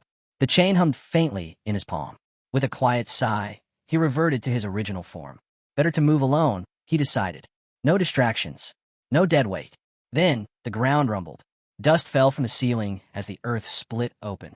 Massive hands broke through the surface, clawing for stability. A creature rose from below, its enormous body scraping the walls as it lifted its head. A dim blue crystal pulsed at its forehead like a heartbeat. All around, the dungeon trembled. Across the cavern, several clans turned their heads toward the sound, weapons drawn. Then, the fairy's assistant's cheerful voice echoed through the hall. "The second guard has been defeated. That's 2 down today. Excellent progress, everyone." Hansu's eyes flicked toward the noise. "So someone's moving fast. Good." Elsewhere, the girl fought to regain her footing. "Focus," someone shouted. "I am focused," she snapped back, barely dodging as the creature's gaping mouth crashed into the floor where she'd stood seconds earlier. She spun, then launched herself upward with a kick that sent the monster reeling. An arrow whistled past her midair, piercing straight through the creature's eye. Behind her, the archer lowered his bow. "You dodged that without even looking my way," he said flatly. "Why am I even helping you?" She shot him a glare. "Then don't. Fight it yourself if you're so confident." "Relax," he muttered, irritation creeping into his tone. "We haven't even found a single guard yet, and other teams already have 2 down. All we've run into is—" He stopped mid-sentence as the ground began to quake again. "Pathetic." The girl's eyes narrowed as she stared into the distance. Her voice was steady, certain. "Those 2 guards weren't taken down by a group. Someone did alone. I can feel it." The boy rubbed his chin, thinking for a moment before turning to her. "So it's true then, Monarch She?" Before he could say another word, she spun around with a sharp exhale. "Don't call me that." Her tone was firm, cold. The title itself irritated her more than anything. She didn't waste time arguing. "Move. The presence I sensed earlier is gone. We're changing direction. Turn right." Just as the group shifted course, she suddenly raised her arm, halting them. A chill rippled through the air. That aura, dark, heavy. It was the same one she'd felt at the start. Elsewhere, another clan pushed through the thick brush. Their leader spoke calmly. Forget the guards. Even if we find the treasure, getting it to the altar isn't guaranteed. A clanmate protested. We can't just sit here doing nothing. The leader's frown deepened, though his tone stayed confident. While they waste time chasing guards, we'll grow stronger. Hunting monsters around here is more than enough to upgrade our gear. He smirked, and when they come back with the treasure, we take it. No one will even notice a few people missing. She listened from a distance, arms crossed, unimpressed. The leader continued. If no one finds the treasure in 2 weeks, we're all dead anyway. Just then, a girl stepped out from behind a tree, her voice cutting through the air. If everyone starts thinking like you, this place will fall apart fast. That uneasy feeling from before, it wasn't from the clan. A figure appeared behind her. You're right, he said calmly, arms folded. In times like this, order is everything. Before they could say more, someone from the clan shouted, Who is she? She turned toward the girl, finally getting a good look. Bruises covered her from head to toe. Why was she traveling alone? The thought unsettled her, and then she realized it. That strange feeling she'd been sensing all along, it came from this girl. The protagonist's eyes locked onto her instantly. The clan's archer raised his bow, pulling back the string. Why are you sneaking up on us from behind? What do you want? Speak, and be honest. Looks like you're alone. The girl didn't flinch. Relax, she said evenly. It's nothing dramatic. I just have a proposal. The man scoffed. A proposal? Are you out of your mind? Why will we even listen to you? She met his glare without blinking. You're right to be cautious, she said, but you're afraid of the wrong person. Then she raised her hand and pointed straight at. The girl with yellow hair stepped forward. I want to talk to her. Turning back, she continued, her tone calm but sharp. You already know, don't you? With that high intuition of yours. A chill crept down her spine as realization hit her. That strange presence she'd been feeling earlier. It was her. It wasn't easy to recognize this person as the monarch of another clan, but the energy was undeniable. Either her intuition was on par with her own, or something about this person wasn't human at all. An artificial shell, maybe. Whatever the truth was, something dark pulsed beneath that calm surface. Then, she placed a hand on her hip, and a powerful surge of magic erupted from her body. The air around them trembled. Her eyes widened. The protagonist didn't flinch. His voice was steady, unhurried. There's no need to be so tense, he said, meeting her gaze. I told you already. I'm just here to make a proposal. The man with the bow still didn't lower his weapon. A proposal? What are you really planning? He demanded. And stop talking nonsense about the monarch. Before he could finish, the yellow-haired girl shouted, cutting him off. I'll talk to her. The man froze, caught off guard. Their monarch had never spoken with such urgency before. After a pause, he exhaled. Fine. Do as you want. She stepped forward, her tone uncertain but firm. You seem strong enough to handle yourself. Why even bother making a proposal? She hesitated, half hidden behind her comrade's arm.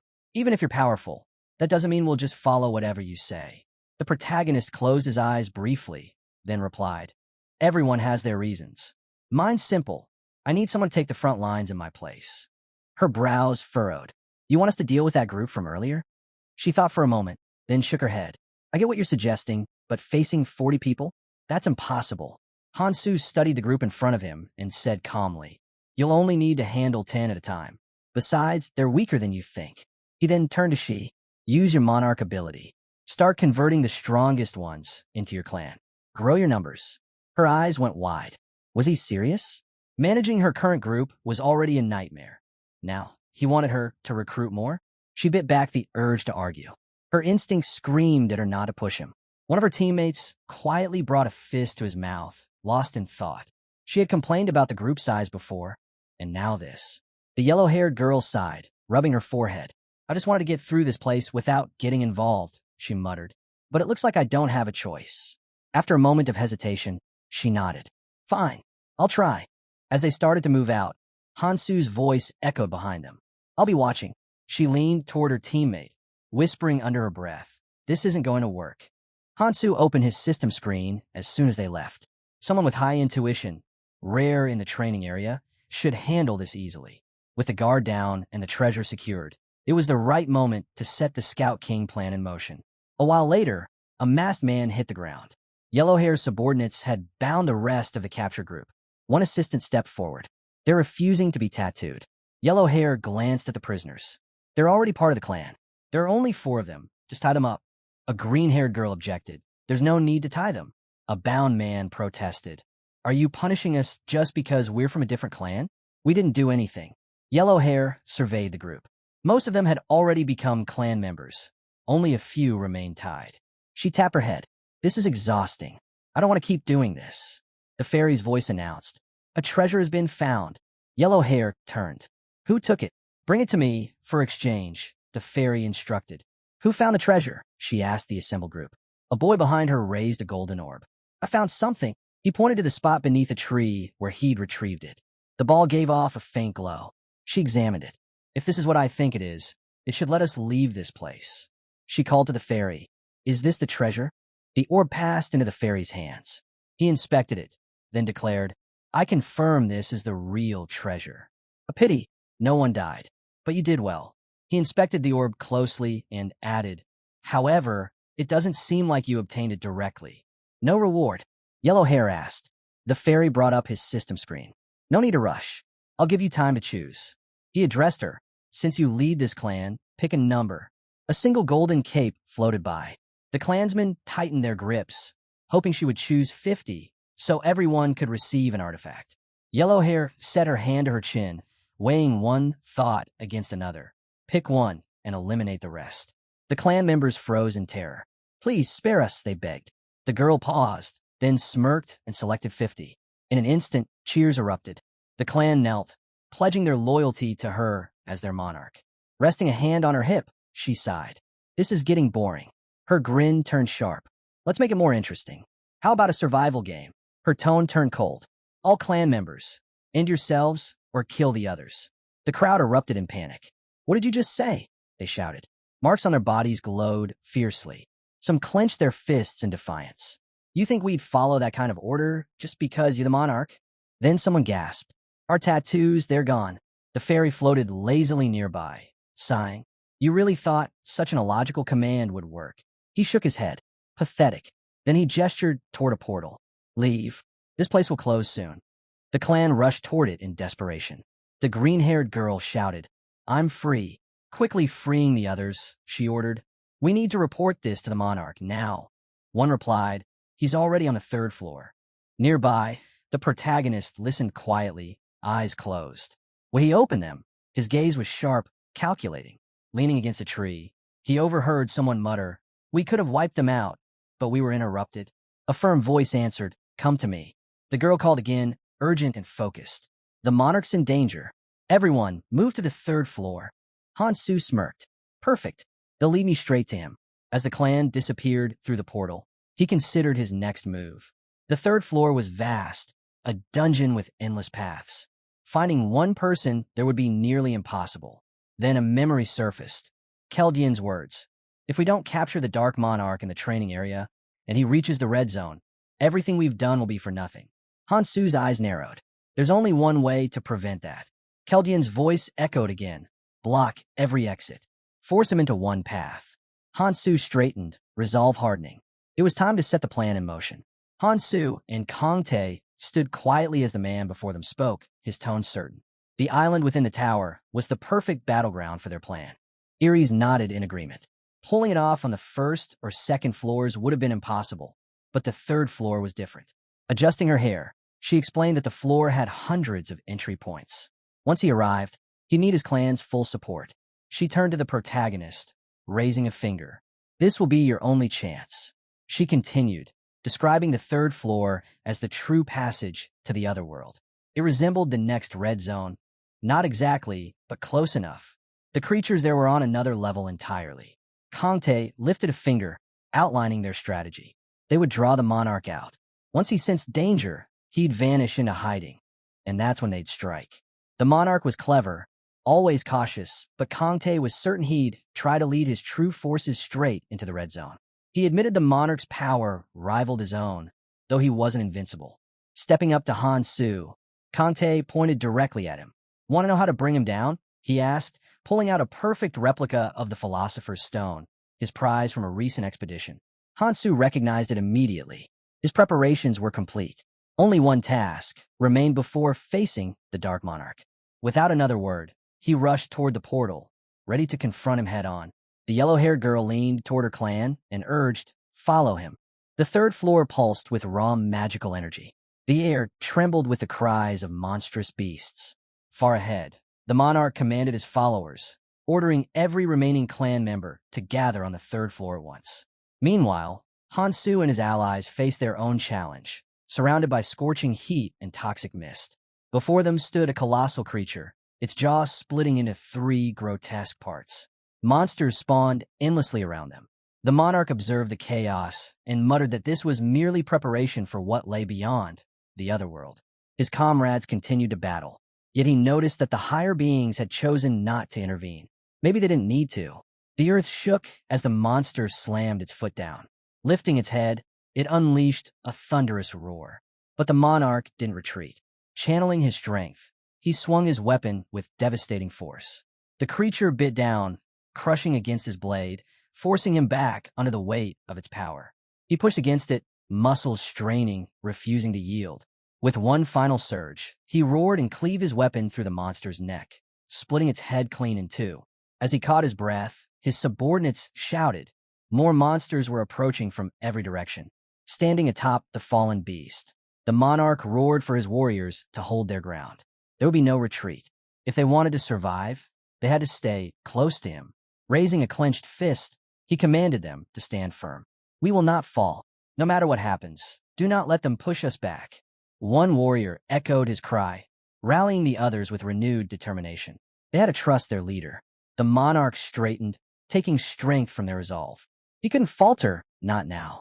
His clan was the mightiest in the tower, built on sacrifice and strategy. Everything he had done led to this moment. He would not fail. As the battle raged on, the number of monsters began to dwindle. Yet something felt wrong. His eyes caught a faint glow from a cross-shaped shard half buried in the ground. He stepped closer, frowning. Was this the cause? A strange unease washed over him. The shard pulsed faintly, as if alive. Within the red crystal, countless faces were reflected, frozen in silent agony. His soldiers gathered behind him, murmuring in confusion. "Is someone inside?" he muttered. A soft chuckle broke the silence. A fairy appeared beside him, grinning. "Beautiful, isn't it?" it said lightly. "This place could be quite the attraction. But there's more here than meets the eye." The monarch glared, but the fairy only smirked wider. "Go ahead, look closer. You might recognize a few. Anyone who's passed through the training area could end up here." A chill ran through him. Without hesitation, he stepped forward and placed both hands against the shard. His eyes scanned the trapped souls inside, until one face stopped him cold. A girl, eyes closed, peaceful but unmoving. His hand shook. "Sojong." The word left his lips in disbelief. His knees hit the ground as the truth crushed him. His daughter, his precious child, was sealed within the crystal. A strangled cry escaped him. If only I had become the monarch sooner. Memories surged like a storm. The monstrous creature tearing through their city.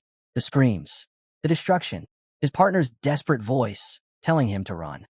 His daughter crawling toward him, her small hand outstretched. "Please save me." He had sprinted toward her, shouting that he was coming. But before he could reach her, a cold voice rang out from behind. "Leave them. Protect me." He'd stopped, trembling. "What about my daughter?" The man's reply was sharp and merciless. "Your duty is to protect me, not those worthless lives." The monarch's fists had clenched in fury. If he'd known what was waiting in this cursed place, he would have thrown those cowards to the monsters himself. Now, in the present, he knelt before the shard, cradling his daughter's image through the crystal, his voice raw as he whispered, "Wake up, please." Behind him, another monarch watched silently, a cruel smirk spreading across his face. Consider it an honor to die for the monarch. Letting go of his daughter, the man rose, rage burning in his voice. If he'd known their monarch viewed her as nothing more than a tool, he would have never joined his ranks. The monarch sneered and ordered him to stay silent. Time was short. The bait had been taken, and he needed to move. He turned to flee, but before he could finish speaking, the man lunged. Clutching a knife, he spat. "If someone like you can be a monarch, then so can I." With a swift motion, he drove the blade into the monarch's chest. As the body fell, A crimson mark appeared on his hand, the mark of a new monarch. His destiny was now clear, to destroy every parasite like the one he had just slain. Clenching his trembling fist, he whispered that his power would surpass them all. He wouldn't rest until he found his son. Tears streaked down his face as he reached toward the stone. He never thought he'd see her again. Voice cracking, he pleaded for a way to bring her back. The fairy beside him chuckled.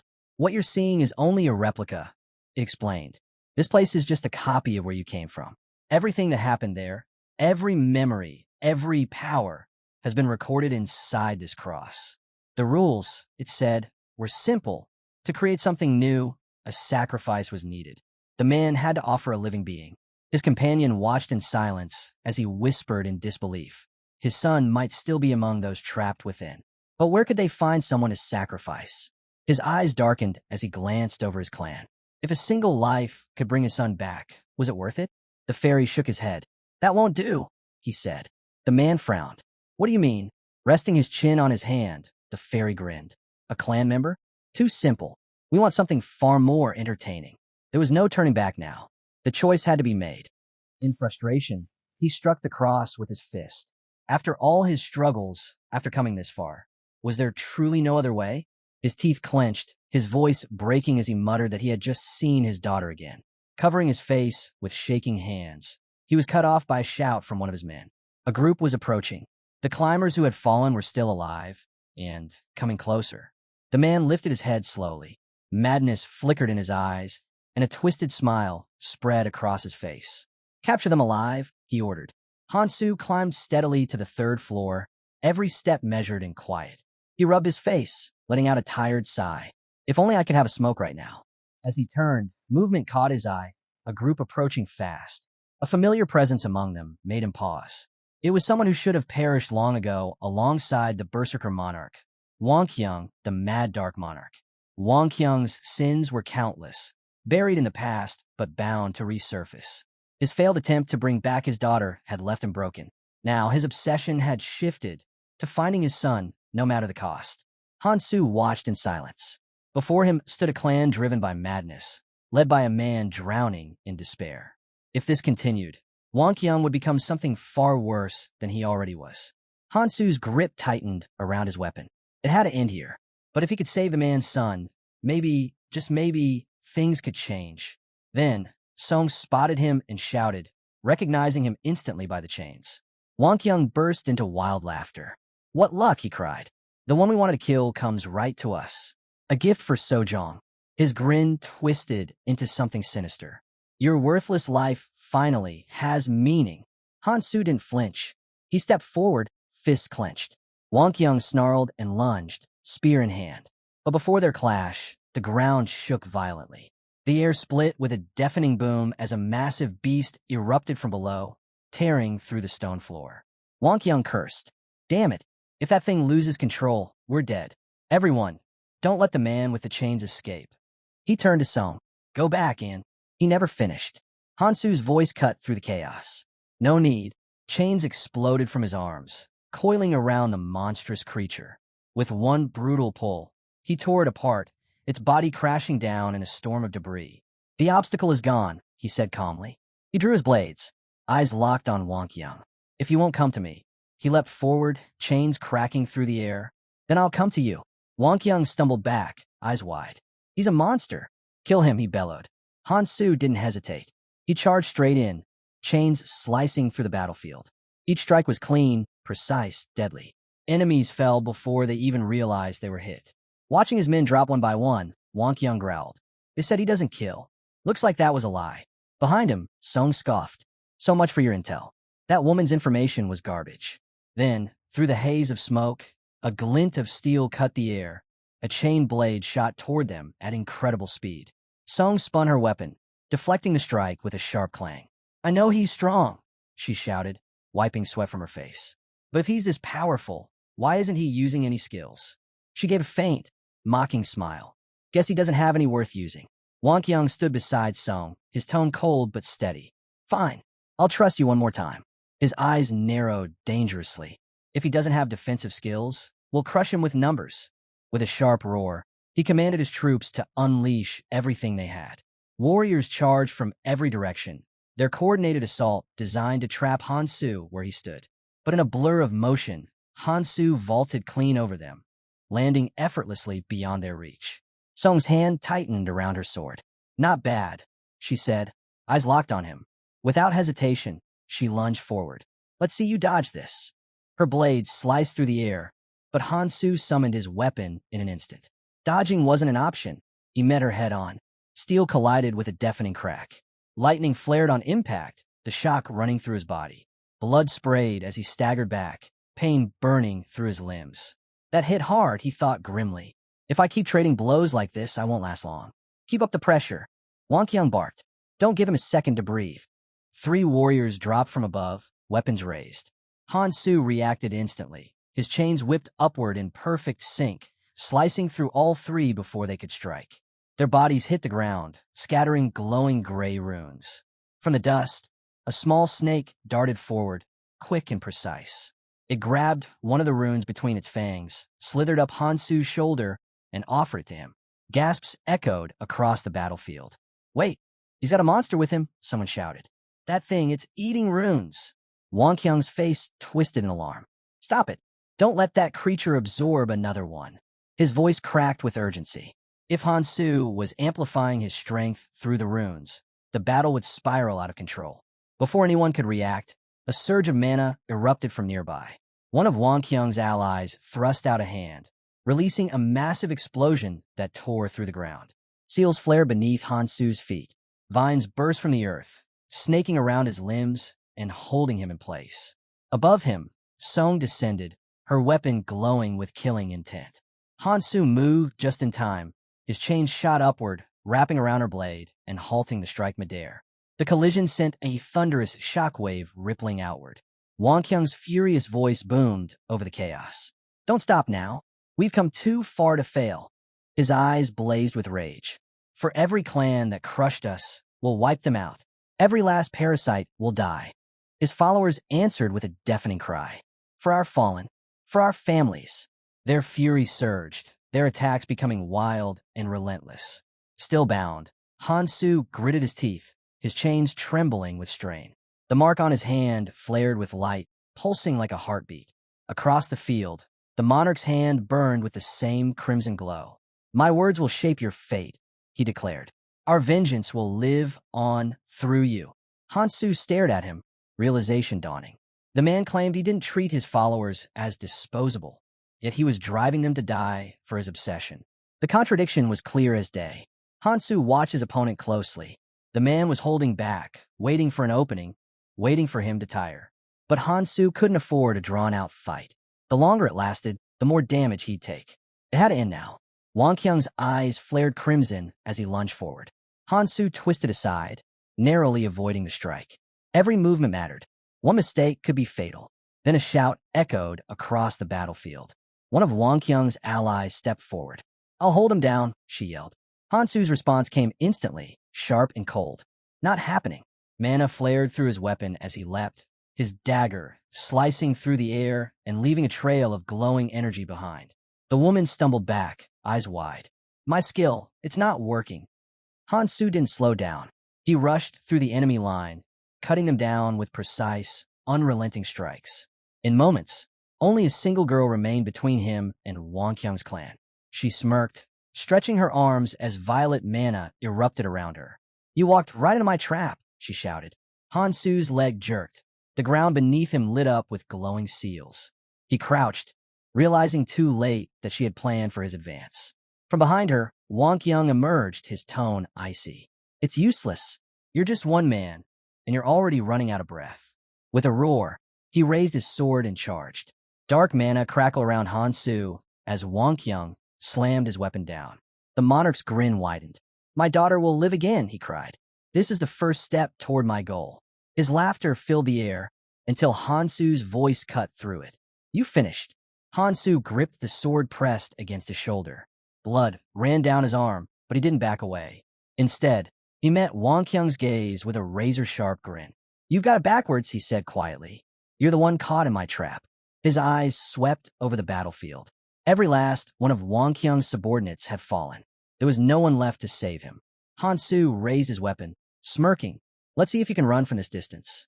Wang Qiang's jaw tightened. Fury flickered in his eyes, but before he could act, a heavy impact crashed against Hansu, sending him staggering. Wang Qiang pulled a combat knife from his pocket, voice filled with defiance. You think I came unprepared? I've seen every trick you've got. None of them will work now. Hansu chuckled under his breath. Oh really? He said calmly. Then you're still missing something. A second blade appeared in his hand. I never said my chains were my only weapon. Before Wang Qiang could react, the dagger flew. What? The word barely left his lips before the blade buried itself deep in his stomach. Blood sprayed from his mouth as his eyes went wide, his body jerking from the force of the strike. A subordinate screamed, Get away from the monarch. I won't forgive you.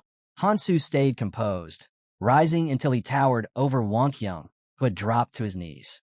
The monarch lifted his head weakly. So, you used yourself as bait, he whispered, then shouted, Kill him now. Don't give him time to recover. His soldiers surged forward without hesitation. Hansu breathed out slowly, voice steady. If you want to take a life, be prepared to lose your own. He stared down at the fallen monarch. Do you even have the resolve for that? Then he turned and looked over the battlefield. Watch your people die, just like you always do. Minutes later, Song knelt, shaking. Hansu released her by the chest and faced Wang Qiang. Why? Wang Qiang murmured, then bellowed. Why are you going this far to stop me? What did I do to deserve this? Is it because of those damned rules you made? Hansu said nothing. Is it that rule about not killing travelers? Wang Qiang spat. The question landed, and Hansu's thoughts drifted to a familiar scream, to Wang Qiang crying out about broken rules. For what reason? Wang Qiang pressed. Why have you hunted me? To kill me? For revenge. Hansu looked at him with cold disdain. Kante stepped forward, voice cutting across the field. Do you know how many you've killed? Hundreds. Even your own clan. Wang Qiang gasped, eyes dropping. Kante turned to Hansu. Step aside. Let me finish him. Wang Qiang let out a ragged laugh, pierced by spear and sword. And what would that change? He said. This world is what it is. Those people would have died anyway. He fell silent, then rasped. But why? Why did Sojong and Minte have to die first? The question broke into a roar. What did they do to deserve that? Kante's voice hardened. You claim to save people. What right do you have? You couldn't save your own children. Wang Qiang's body tensed. He stared at them, bloodshot and raw. All of this, he snarled, is because of you, because of the hypocrites, because of the monarchs. He raised his voice higher. Because of this damned world. His body shook as he let out one final, furious cry. That's why.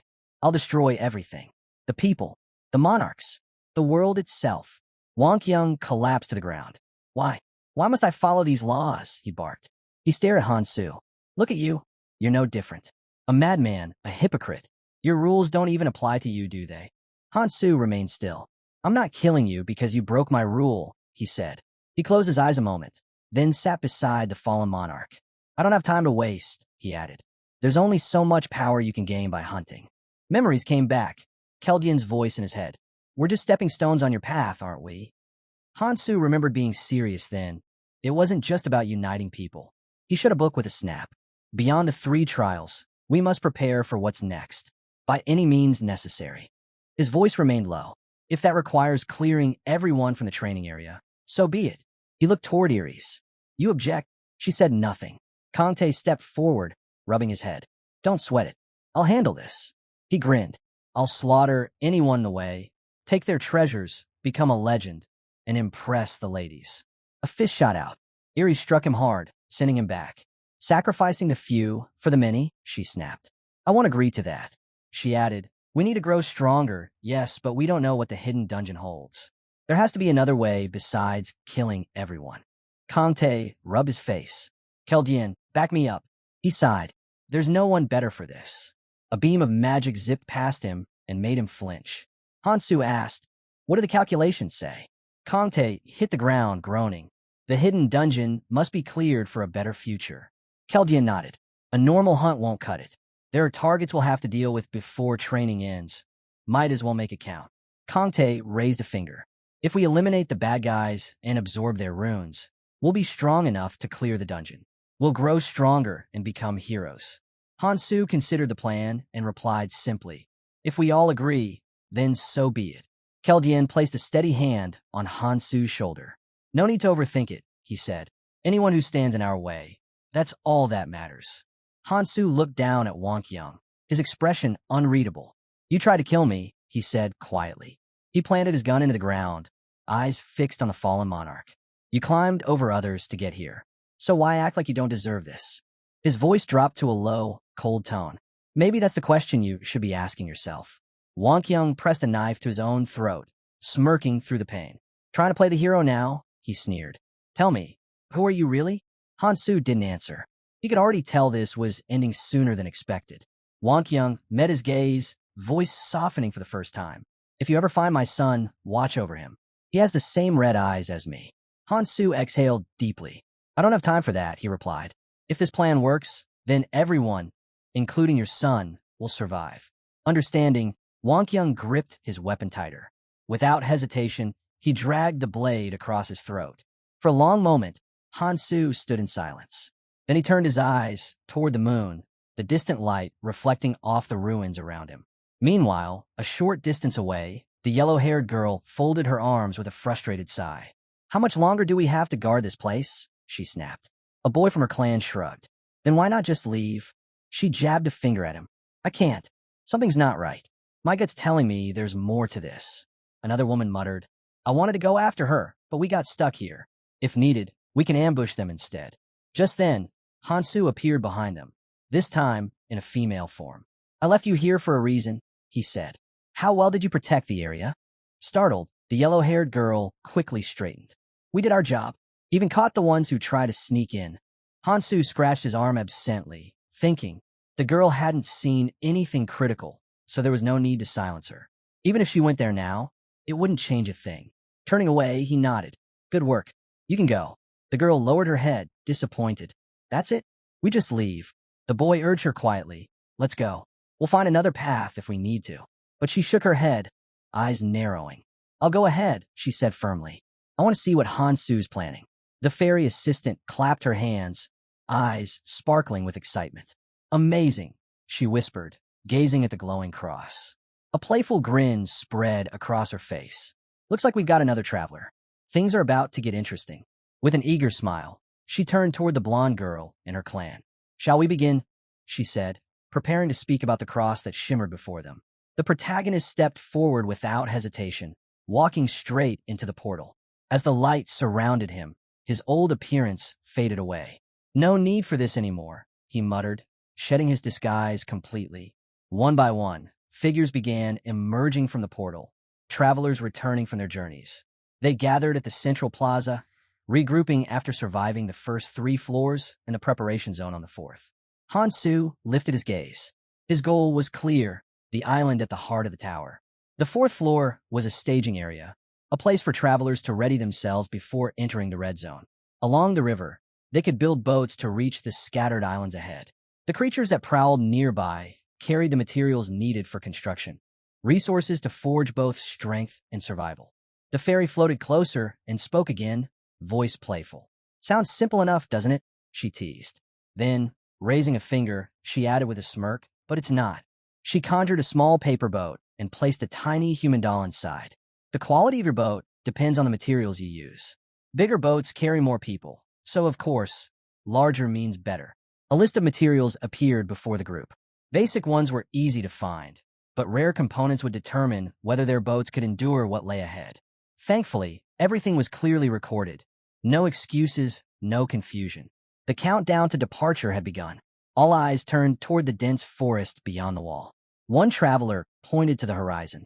We need a boat big enough for everyone. Let's move, he shouted, leading his clan into the wilderness. Another group stepped up, members of a different clan. We'll join you, one of them said firmly. If we want to live, we have to work together. At the back of the group, Hansu stood still, lost in his own thoughts. He wasn't just thinking about survival. He was searching for something, a specific place hidden within this world. Then, a voice called out from behind him. You're later than I expected. Hansu turned slightly to see Sangjin approaching. The man extended a hand. We got here early, he said. Been collecting materials ever since. Did you finish what you needed to do? Hansu's eyes flicked briefly toward the Black Monarch before answering. Yeah, it's done. Then, with a steady tone, he asked. Do you remember what I told you? Sang-jin nodded without hesitation. I started preparing the moment we stepped onto the first floor. But then, confusion crossed his face. Wait, are you planning to use that form again? Han-soo turned his gaze aside. There's no need for disguises anymore, he said calmly. Then, shifting the topic, he asked, what about you? Aren't you joining in? Building a large ship will drain a lot of resources, and time's not exactly on our side. Sang-jin chuckled. Mihi and the clan will take care of that. Han-soo raised a brow. Mihi, deep within the forest, glowing arrows sliced through the air, striking a massive beast in the neck. The creature let out a guttural roar before collapsing with a heavy thud. From the dense brush, a lone figure stepped out. Mihi, bow still drawn, her stance unwavering. Sang-jin's smirk widened. Found her back on the first floor. She's different now. Scanning the area, Mihi called out, I need backup. Her voice echoed between the trees as shadows stirred around her. The Dark Monarch, watching from the sidelines, spoke casually. She'll be happy to see you again. Then, with an easy motion, he tossed a white snake toward Han-soo before turning away. I don't need her anymore, he added, voice distant. But she might still have her uses. He paused mid-step.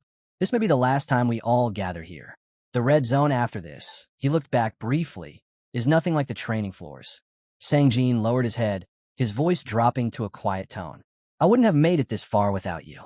When he looked up again, a faint smile crossed his face. We'll meet again. Han-soo gave no reply. He glanced sideways, silent for a moment, then turned away with a hint of a smile tugging at his lips. Sang-jin watched him go, shaking his head lightly. He hadn't expected an answer anyway. Elsewhere, the blonde girl stood with her companion, tension in her voice. We're late, she muttered. Wasted too much time near that cross. The man beside her frowned. Shouldn't we have brought Wonkyung with us? Quiet, she hissed sharply. They might hear us. Sang-jin, walking nearby, caught their words. His eyes flickered in surprise, but before he could dwell on it, Yu's voice broke the silence. It's time, for us and for him, to move. Just then, a figure stepped out of the portal. I'm sorry for the delay, he said breathlessly. It was Wonkyung. I was worried about my daughter, he admitted. The blonde girl crossed her arms, unimpressed. My people were guarding the rear. What's there to worry about? Her tone was sharp. You really don't remember anything, do you? He hesitated before raising his hand. It's true. I don't even know where I am. One moment, I was jogging with my daughter, and then his voice trailed off as confusion clouded his face. Moments later, a young girl emerged from the portal behind him. The blonde girl turned away, muttering, I see. But her thoughts were elsewhere. She had hoped for a strong warrior to lead her team, not someone who had lost everything, even his memories. Pushing the disappointment aside, she faced the twin siblings. Come on, I need to talk to the fairy giving the orders. Without another word, the group moved out.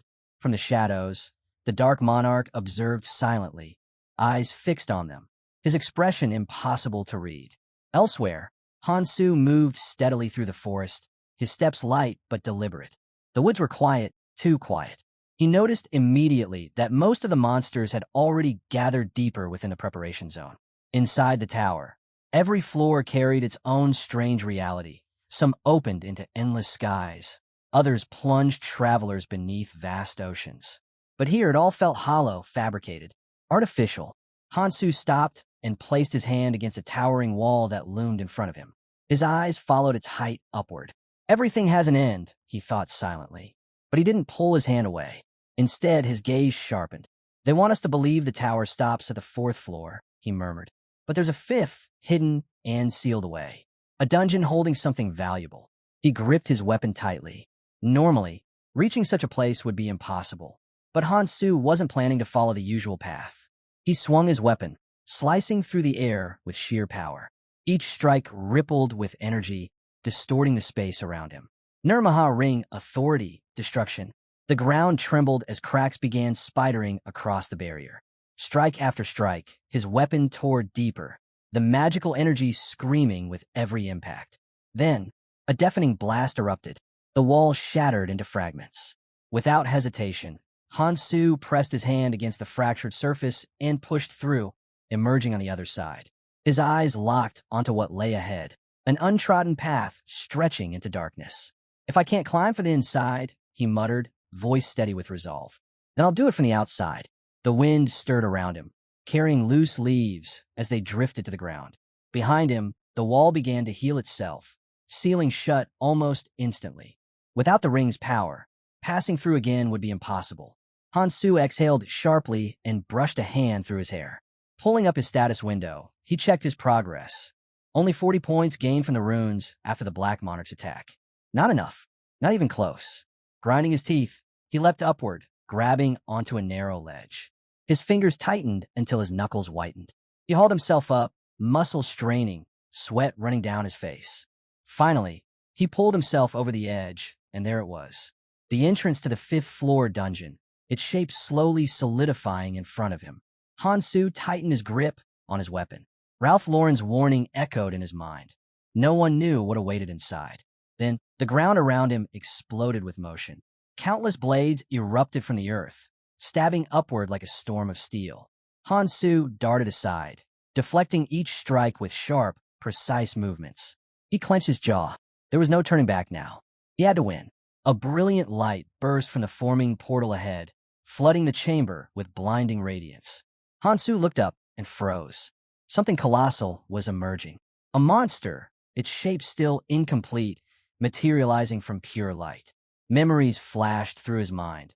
A creature just like this had once unleashed rivers of molten fire in front of him. His heart pounded. A single drop of sweat slid down his cheek. Elsewhere, Keldian slammed a book shut in anger. "It's not enough," he shouted. "Humanity's only stalling for time." Kangti's voice roared from the command post. "We can't hold this line any longer." Everyone threw the crystal ball. Without hesitation, he handed command to Anvi and turned sharply toward the chaos. "Hansu," he called out, his voice echoing through the tower. Hansu sat on the cold ground, Kiriel cradled gently in his arms. Her body was battered, her skin bruised, and her breathing faint. His voice shook as he looked into her fading eyes. Why would you do that?" he demanded, the memory of her leaping in front of him burning fresh in his mind.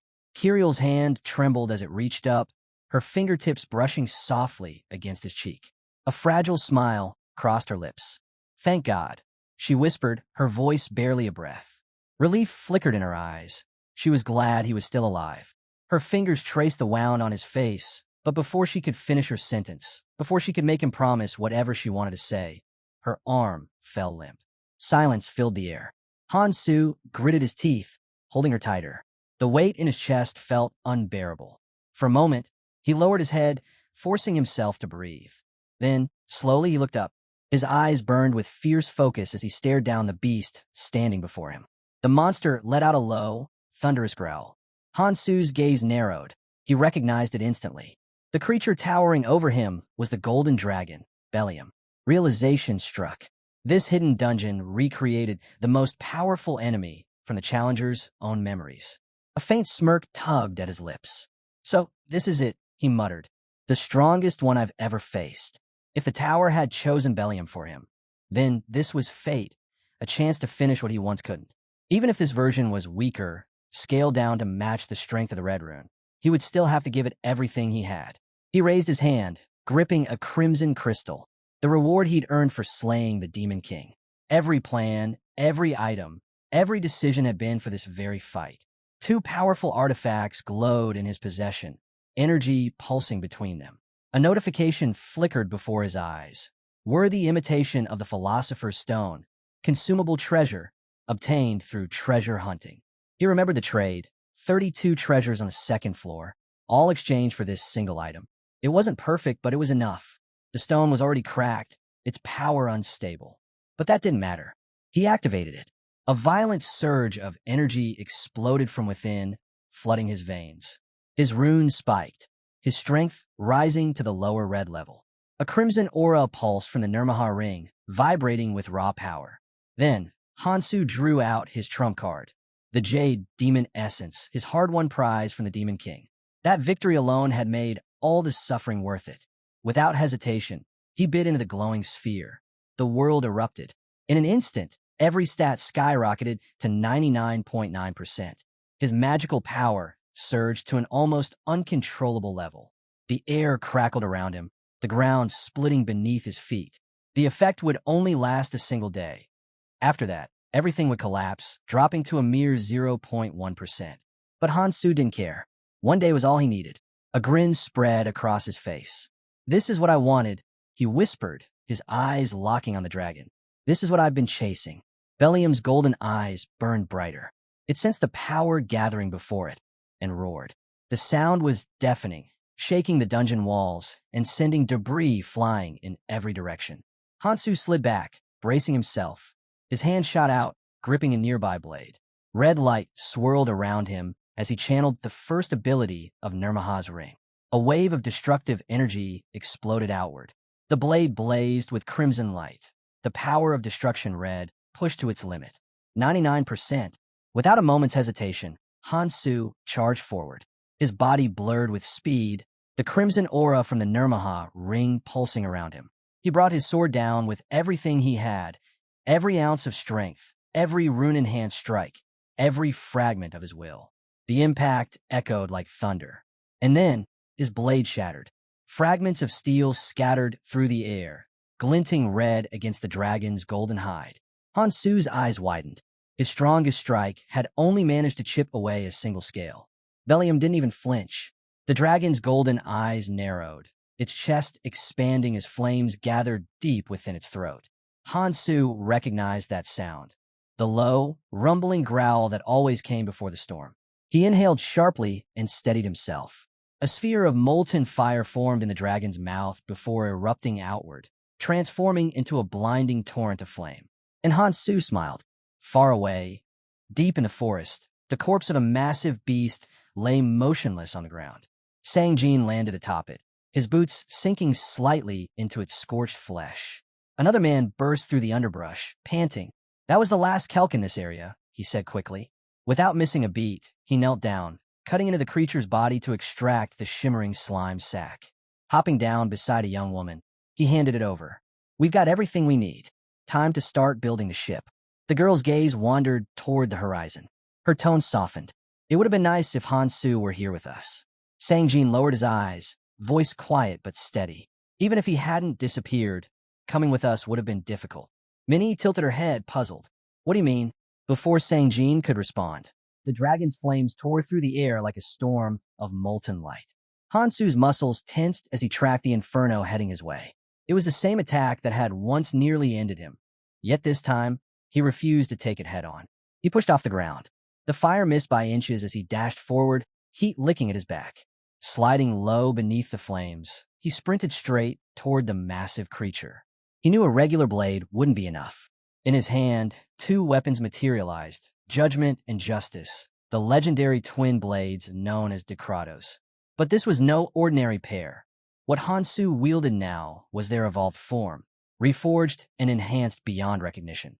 Chains of radiant energy snaked around his arms as he unleashed Nirmaha's second ability, Hemorrhage. The chain shot forward and wrapped around Bellium's body, cutting deep into its golden scales.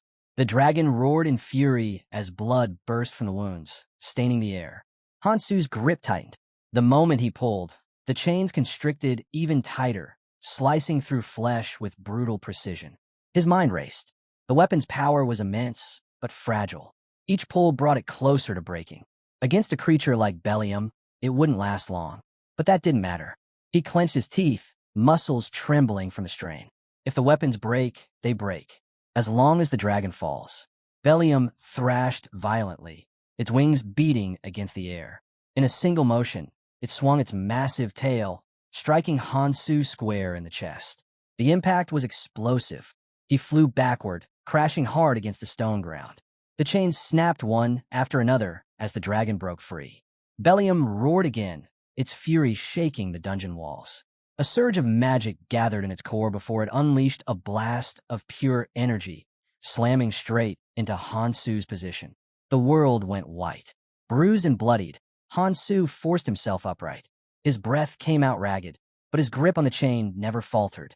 Without hesitation, he swung it down hard. The chain struck the ground with a thunderous crack, right where countless swords had been buried. The earth shuddered.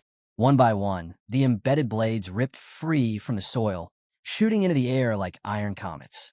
Hansu lifted his gaze. Dozens of weapons hovered above him, each aimed directly at the dragon. But Bellium wasn't about to fall so easily. With a furious roar, it spread its wings, the gust alone flattening the grass around it. Its tail whipped through the air like a living blade, smashing through the rain of swords with sheer force. Metal shattered, sparks erupted, and the dragon's massive body tore through the assault, unstoppable. A violent twist of its neck sent blood spraying from its wounded throat, and it roared again, louder, angrier, shaking the very air. Hansu's eyes locked onto it. Magic flared around his body, searing the ground beneath his feet as he focused everything on his next move. The dragon lowered itself, jaws gaping wide. The sound that tore from its throat was almost inhuman, a scream of fury that rattled the entire dungeon. Hansu didn't back down. He lunged forward, chains coiling around his arm like serpents, his momentum carrying him straight toward the beast's open mouth. From a distance, Sang-jin stood silently, watching the scene unfold. The sheer energy pouring from Hansu was staggering. His strength was still climbing. Pulling his hood tighter, Sang-jin turned to the others. "Get ready," he said calmly. "Once he's done, we move." He shifted his gaze toward the girl beside him. "But first, there's something we need to handle." She looked at him curiously. "What do you mean?" Sang-jin's eyes drifted toward the horizon. "We'll be taking a few people with us." One of the men frowned. "Your acquaintances?" He gave a vague shrug. "Something like that." His eyes flicked briefly toward the young clan's camp in the distance. They might come in handy. The forest around them was silent, too silent. The air was thick, and the ground was slick with a strange, red liquid spreading like a stain. A boy's foot splashed down in it. Instantly, he gasped, feeling a burning sensation crawl up his leg. His heart pounded. The poison had spread this far. "Not good," he muttered before bolting forward, racing toward the half-built ship ahead. He raised an arm, shouting desperately, "Wait, don't leave yet, I'm not on board." But before he could reach them, thunk! Spears slammed into the ground at his feet, cutting him off. His head snapped up, eyes wide. "What are you doing?" he shouted. Hanchul leaned lazily against the ship's railing, smirking. "TCH, missed again. Didn't think the little dwarf could dodge that fast." The boy's fists clenched. "You promised," he yelled, anger trembling in his voice. "You said if I brought you the materials, you'd take me with you." Hanchiol waved dismissively. "Change my mind. We don't have space for strays. Clan only." Mocking laughter rose from the others on deck. "Guess you'll have to build your own boat," one of them sneered. "If you can finish before the poison eats through your skin." Their laughter echoed through the forest as the boy's rage boiled over. He grit his teeth so hard they nearly cracked. "Traitors," he spat under his breath. "All of you." He took off running again, fury driving his steps. If only that damn creature had told me about the time limit. He skidded to a halt, eyes darting wildly across the field. "I just need one kill," he muttered. "One kelp slime sack. There has to be one left somewhere." Then, a noise. A low hum, followed by a sharp crackle. He froze. Slowly, he turned toward the source. The ground split open in front of him, light spilling out from a swirling rift. A hand emerged from the portal. His breath caught. Then, with a soundless crawl, Hansu pulled himself out of the light, blood-soaked and barely standing. The boy stumbled backward, eyes wide, a terrified scream tearing from his throat. His voice shook. "W, what are you?" he stammered, eyes locked on the blood-stained figure that had just crawled out of the portal. Hansu didn't answer. Without so much as a glance toward him, he moved forward, stepping through the broken barrier and into the structure beyond. "Hey!" the boy shouted, still trembling. "Who the hell are you?" Hansu ignored him. He grabbed the cracked edge of the barrier, his muscles straining as he pulled himself upward. Climbing back toward the third floor, he paused briefly to scan the surroundings. The air was heavy, but not yet lethal. The poison hadn't spread completely. Good, he thought. There's still time. He brushed off the dust clinging to his arms, adjusting his grip on the wall as the boy's frantic voice echoed behind him. "Wait, how did you even break through that?" The boy yelled, his voice full of disbelief. "I've hit that barrier 100 times. It didn't even scratch."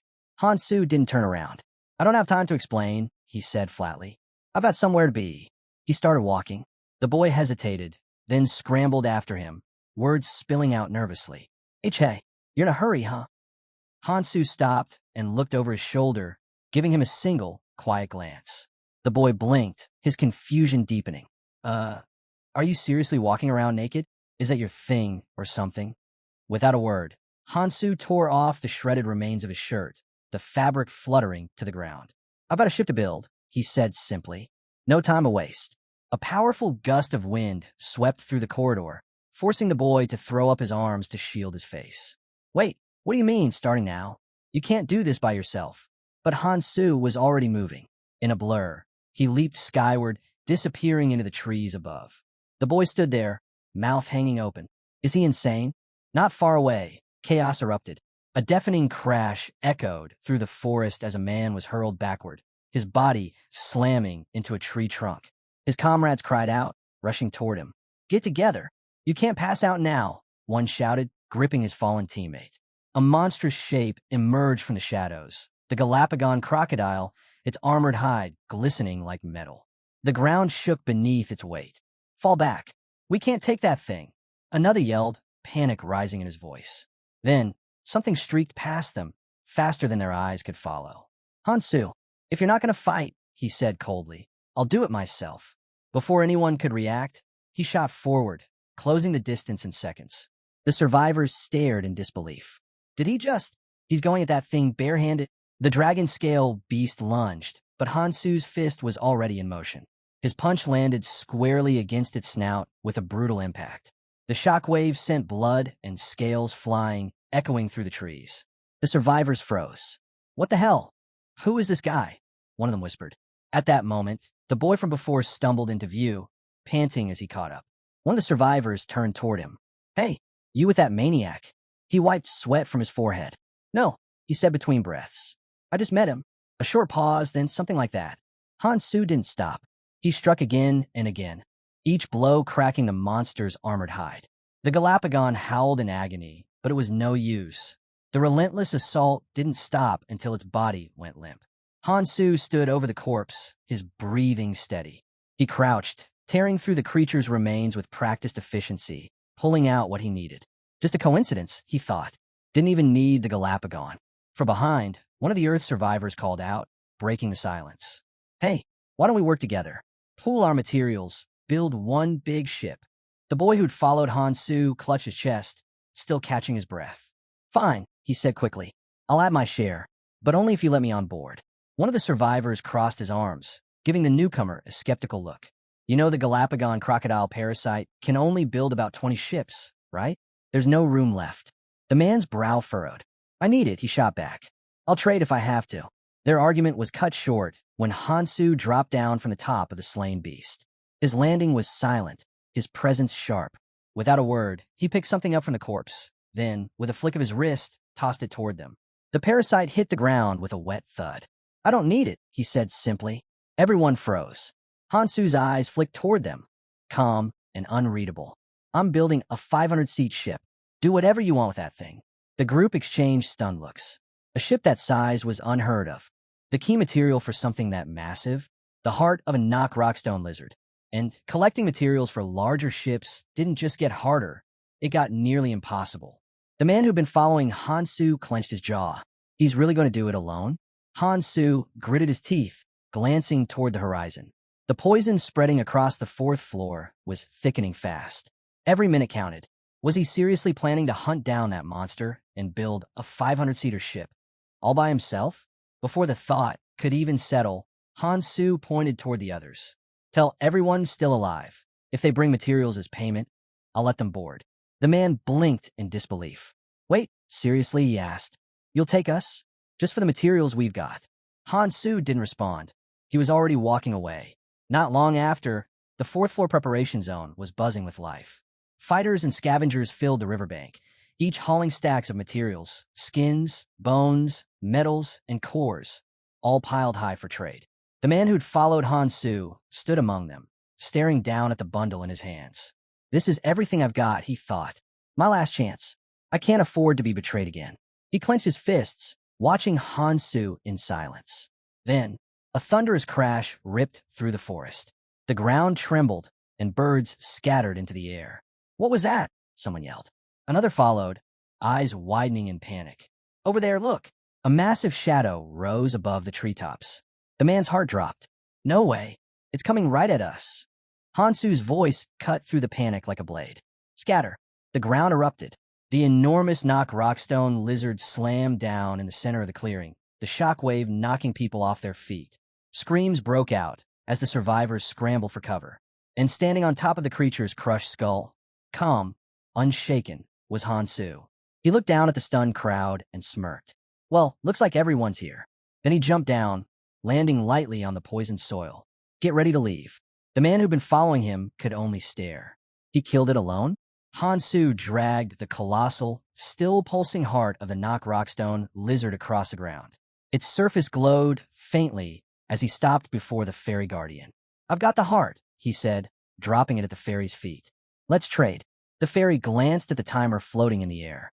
Still some time left, he murmured, then looked back up at Hansu. You do realize you'll need more than that, right? Hansu nodded once. Of course. He scanned the piles of materials stacked along the riverbank, his sharp gaze moving from orc to bone to fabric. Finally, he reached down and lifted a coil of gleaming rack silk rope. This, he said, holding it up, should be everything. The fairy guardian floated closer, arms folded, his expression smug. And where's the rockstone lizard's heart? Hansu tilted his head slightly. Right behind me, he said. Take it. The guardian's lips curled into an amused smirk. Well, you actually managed to collect all the required materials. He hovered for a moment, studying Hansu. There's still some left to gather, technically, but you're the only one who's done this much alone. Makes me want to give you a little reward. Before Hansu could respond, a voice shouted from the crowd. The poison, it's spreading. Panic rippled through the survivors. They stumbled backward, eyes wide as the crimson mist crept closer across the ground. The fairy guardian, unfazed, spread his arms with a mocking grin. Oh, come on. Shouldn't you congratulate him first? A little applause, maybe. Just build the damn ship, someone roared. The guardian laughed, clearly enjoying himself. Hansu exhaled through his nose, unimpressed. You were all in such a rush a minute ago, he said flatly. Almost liked it better when you were trembling. Moments later, a deep hum filled the air. Hansu turned toward the riverbank, eyes narrowing. There, he said, gesturing forward. That's the ship you'll be sailing on. The crowd turned and gasped. From a swirl of light and shadow, the ship began to take form. Its size was beyond comprehension, an enormous structure stretching across the river like a floating fortress. The boy beside Hansu stared, jaw slack. That's a 500-seater ship? Hansu gave a single nod. Enough room for everyone who contributed. Go ahead, bring them all aboard. For a heartbeat, there was silence. Then chaos, shouts of awe, relief, and disbelief all at once. The survivors rushed forward, climbing the newly formed gangplanks, their earlier fear replaced by pure excitement. We're actually getting out of here. I can't believe this thing's real. If he's the one leading, we'll follow him anywhere. Hansu watched them board, silent as ever, before heading to the helm.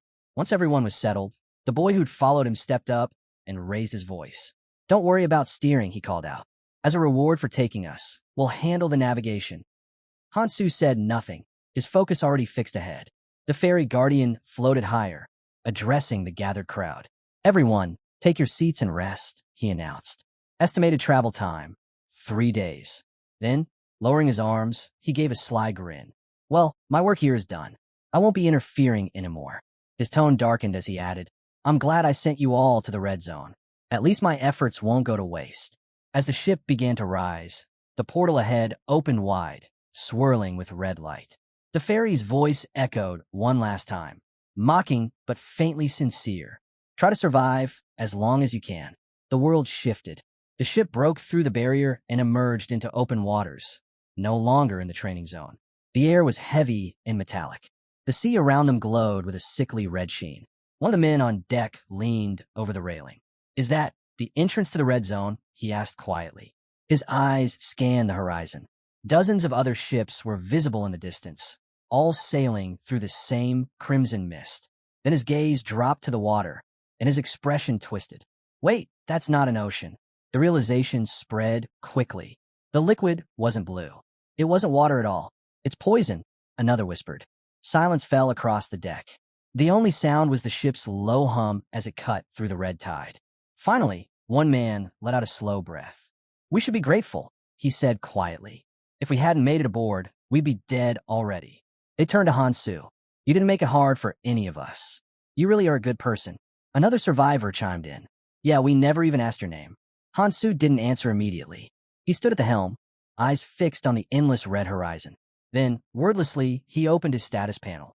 His numbers had plummeted, every stat, every attribute, all the way down to 0.1%. He sighed softly. Good thing I accounted for the Demon Jade Essence's backlash. The sea hissed below, the air thick with toxic mist. Still, he stood tall, steady hands on the helm, guiding them forward into the unknown. Hansu's gaze drifted to his bandaged hand. The faint pulse of mana flickered beneath the cloth, radiating through his fingers. He hadn't expected to gain something like this here. Not in the red zone. Then it hit him. The art of dragon energy. The words echoed in his mind. Memories from his past life resurfaced. Whispers of ridicule, dismissive sneers. Back then, people had looked down on this technique, called it outdated, weak, pointless. But now he could only learn 7 skills total. 7 in his entire lifetime. And this wasn't a bad start. Without hesitation, Hansu raised his hand and activated the skill. Mana flared around him, swirling like a coiling dragon. And then, a scream cut through the air. Hansu turned sharply. The boy beside him pointed toward the front of the ship, his face pale with terror. What the hell is that? Ahead of them, the sea was filled with wreckage.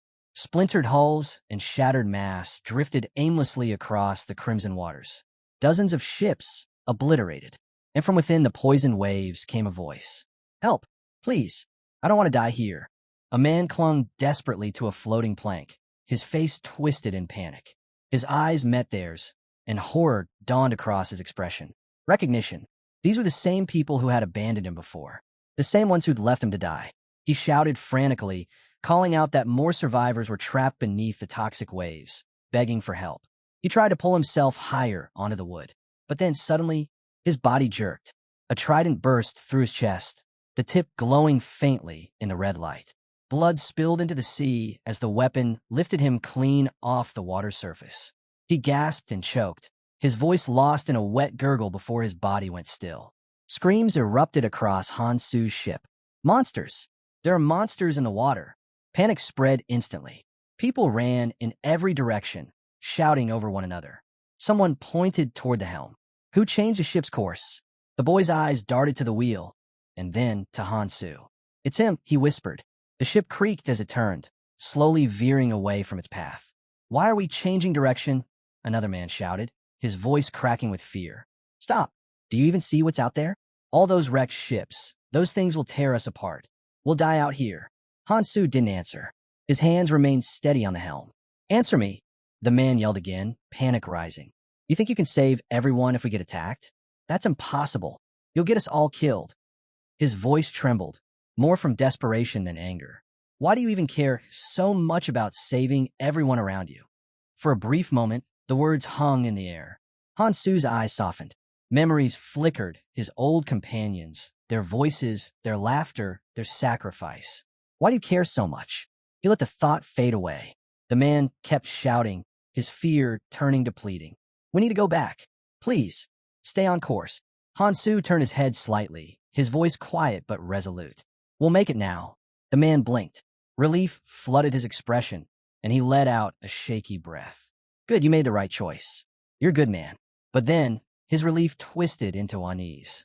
Something in Hansu's tone, cold, detached, wasn't what he expected. This wasn't reassurance. It was a statement of fact, and something about it felt wrong. Hands suddenly clamped onto the ship's deck, one after another. Soaked and desperate, survivors hauled themselves up, gasping for air. The boy froze, his eyes wide in disbelief. When did they get here? He shouted.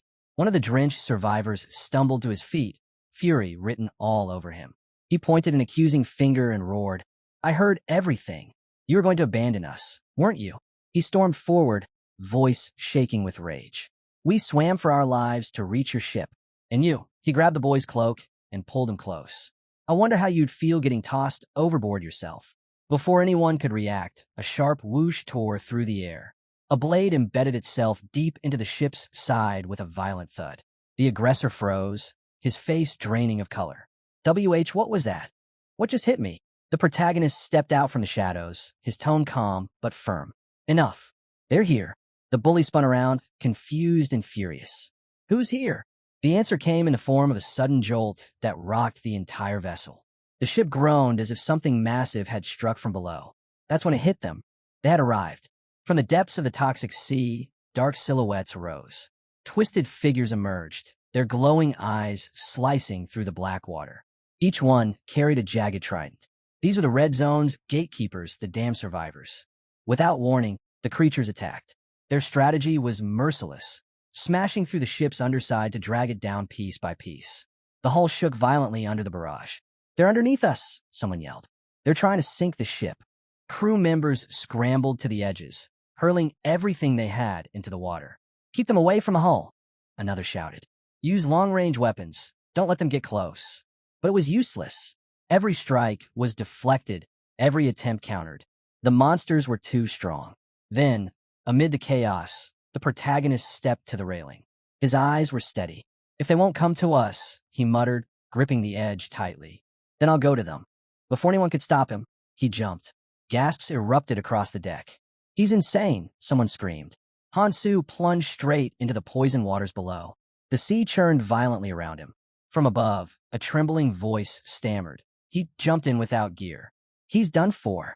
But beneath the surface, Hansu remained composed. The monstrous figures noticed him immediately, their glowing eyes converging on his form. Toxic water? He thought, a faint smirk touching his lips. The art of dragon energy takes care of that. He raised his hand, channeling the ancient power that surged through his veins. Energy crackled around him, alive, fierce, unstoppable. With my magic stat in red, he thought this would be more than enough. He clenched his fist, his power coiling like a living flame. The sea beast screeched, tridents raised, closing in fast. Hansu met them head-on. In that instant, Hansu's body began to change. Scales rippled across his skin, his muscles tightened, and an otherworldly aura poured from him. This was the true essence of the art of dragon energy. A power so ancient it didn't just strengthen the body, it reshaped it into something closer to a dragon than a man. Techniques like this, those that broke the boundaries of human capability, were called zero numbering. Feeling the surge of energy coursing through him, Hansu couldn't help but smirk. So, this is what it feels like. Zero numbering definitely lives up to its name. He flexed his clawed hand, the water trembling around his fingers. Still, I can't go all out yet. Even holding back, his next move was devastating. Hansu drove his fist straight through the nearest sea monster. The blow was so fierce it ripped a hole clean through the creature's chest, the water clouding instantly with blood. The other monsters hesitated, paralyzed by what they'd just witnessed. Hansu watched the crimson plume drift upward and nodded, satisfied. Even like this, my piercing powers are more than enough. But this was far from over. Realizing they stood no chance, the surviving beasts turned and tried to retreat into the depths. Hansu's eyes narrowed. He knew what they were thinking. Regroup now, strike later. He wasn't about to let that happen. He drew back his arm, energy flaring. No time to waste. In a flash, he vanished, his movement so fast it blurred through the poison water. The next instant, the sea split with streaks of light as Hansu tore through the fleeing creatures, cutting them down one by one. The survivors quickly closed ranks, forming a circle around him, tridents aimed at his chest. Hansu didn't even flinch. He snatched one monster by the arm, just as another lunged from behind. Without turning, he caught the incoming trident mid-swing. The water erupted with energy as he redirected the weapon, driving it straight through its wielder's neck. A rush of bubbles and blood filled the sea as the creature's head separated from its body, drifting lifelessly into the dark. Hansu looked around. The water was now filled with corpses. Satisfied, he turned his gaze upward. Something felt wrong. Trouble was brewing above. He kicked off the seafloor and surged toward the surface. When he broke through the waves, chaos awaited him. The ship was in shambles. Shouts echoed across the deck, and seawater gushed through a massive tear in the hull. One of the crewmen spotted a nearby monster and charged. "Everyone, over here!" he yelled, swinging his sword with everything he had. Before the blade struck, Hansu moved. He slammed himself against the breach, using his own body to block the incoming rush of water. "Watch it," he snapped. "You almost hit me." The man froze, stunned. "What? How are you even back? You should be dead." Hansu brushed the wet hair from his face. You really thought I couldn't handle a few sea monsters? The deck fell silent, all eyes on him. Then someone shouted from across the ship, voice cracking with panic. Forget that. Look at the hull. You just made the hole even bigger. Hansu ignored the chaos around him and walked over to a large wooden block. Without a word, he pressed his palm against it, testing its strength. The other stared, dumbfounded. What the hell are you doing? This isn't the time to play around. Another crewman shouted over the noise. Forget him. We still have monsters out there. Get ready to fight. But a different voice broke in, hesitant. Wait, look at him. Hansu was already breaking the wood apart, shaping the splintered blocks into makeshift planks. The realization hit everyone at once. He's fixing the ship, someone yelled. Follow his lead. Get as many Arun wood planks as you can find. Hansu didn't look up as he spoke. We'll also need kelp slime. It'll seal the gaps. That was all the crew needed to hear. They rushed in motion, working side by side to patch the gaping breach in the hull. Sweat dripped, wood cracked, and the stench of salt and poison filled the air. Then came another voice, panicked. What about the toxic water that got inside? It'll kill us. Hansu glanced over, calm as ever. It'll evaporate on its own. Just don't sleep down here. The fumes are deadly. Everyone stays on deck until it clears. One by one, the exhausted sailors climbed topside, their bodies heavy but their spirits lifting. For the first time in hours, the ship felt stable. Hansu leaned against the repaired wall, exhaling slowly. His body ached from the battle, but everything had gone as planned. His eyes shifted to the trident resting nearby, one of the monster's weapons. He turned in his hand, feeling its weight and balance. If it can survive the poisoned sea, he thought, then it'll serve me well. Then his tone shifted. Everyone, he called out, his gaze fixed on the horizon. Look ahead. You're about to see something interesting. A crewman scoffed. What now? We've been through enough for one day. But his words died in his throat as he looked ahead and froze. Wait, is that? Gasps rippled across the deck. Land.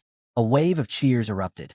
After endless days on the deadly sea, they had finally reached the red zone, sooner than anyone had expected.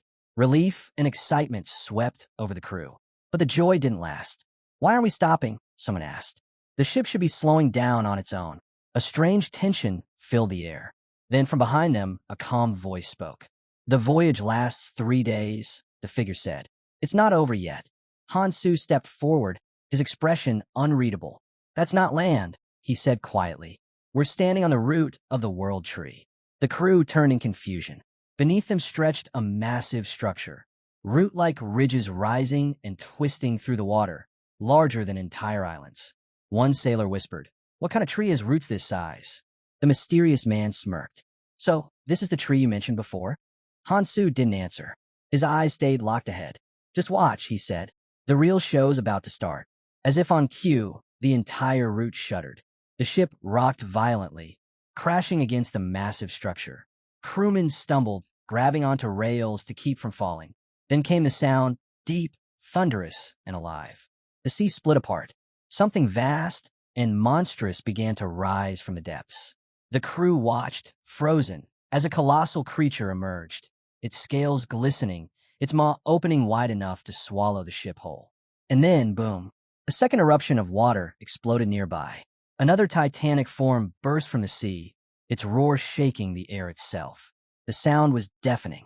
The shock wave slammed against the ship, waves crashing over the deck as men were thrown to the ground. The red zone had revealed its guardians, and their true trial had only just begun.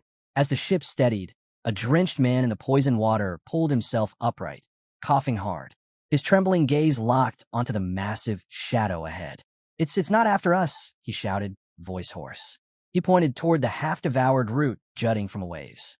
It ate that whole thing. Up on deck, Hansu walked toward the ship's wheel, calm and composed amidst the chaos. The man's eyes followed him, disbelief twisting his voice. That thing was just a root, and it's the size of an island. Hansu didn't respond. His focus stayed fixed ahead, his mind already piecing it together. Leaving the training area always meant crossing paths with one of the countless routes scattered through this sea, each route chosen by the ferry. And this one led straight to it. The fish of disaster, one of the 5 calamities that had once drained the world tree of its life. Long ago, deep within the red zone of Finn, the native creatures, desperate to survive, had tried to save themselves.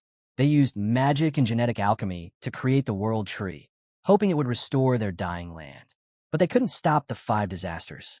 One by one, those monsters devoured everything, and Elfenheim began to collapse. These creatures weren't random horrors. They had a purpose. They existed to destroy the world tree. Hansu's hand tightened on the helm. In another life, he had failed to protect it. Not this time. A thunderous splash echoed across the sea. The beast had already swallowed another root hole, its immense body twisting as it turned toward the next. Beside him, the young boy ran up, panic plastered across his face. "What are you doing?" he yelled. "You're steering straight at that thing." He was shaking, voice rising with every word. "You're insane. You might be strong, but that creature..." His frustration boiled over. "This isn't right. You should have asked if everyone agreed first." Hansu paused, bringing a hand to his chin as if considering the point. You might be right," he said calmly. "Maybe some of you don't agree." The boy blinked, stunned. Now he decides to think about that? But before he could speak, Hansu added casually, "Well, in that case, you can't get off the ship." The boy froze, staring at him in disbelief. Hansu pointed toward the edge of the deck. "I'm following that creature," he said matter-of-factly. "If anyone wants to leave, just raise your hand. I'll drop you off right now." A heavy silence fell. The only sound was the steady churn of the sea as the ship continued its pursuit. Finally, one of the crew members spoke, hesitant. "Where exactly are we going?" No one answered. Minutes passed, tension stretching thin, until the ship finally slowed to a stop. They had reached the very edge of the world tree's roots, the beginning of everything. Cautiously, everyone disembarked, stepping onto the massive, bark-like surface beneath their feet. The ground pulsed faintly with life, or what little remained of it. Before them stood a massive, dying tree. Its trunk was wrapped in something dark and writhing, as if being strangled by the earth itself. One man stared, eyes wide. "I thought this was solid ground." Another whispered, "No, this is where the roots are born." The crew stood in silence, necks craned upward. The structure before them stretched so high that the top disappeared into the clouds, an endless column of decay and divinity. And Hansu knew their real trial was about to begin. Hansu smirked and rested a hand on the boy's shoulder. "So," he said with a teasing edge, "better than swimming, isn't it?" The boy's throat tightened. He couldn't even manage a reply, just a nervous swallow as Hansu's grip lingered. "We got 2 weeks," Hansu said evenly. "As long as we keep moving up, we'll be fine." The boy frowned, irritation creeping into his voice. 2 weeks?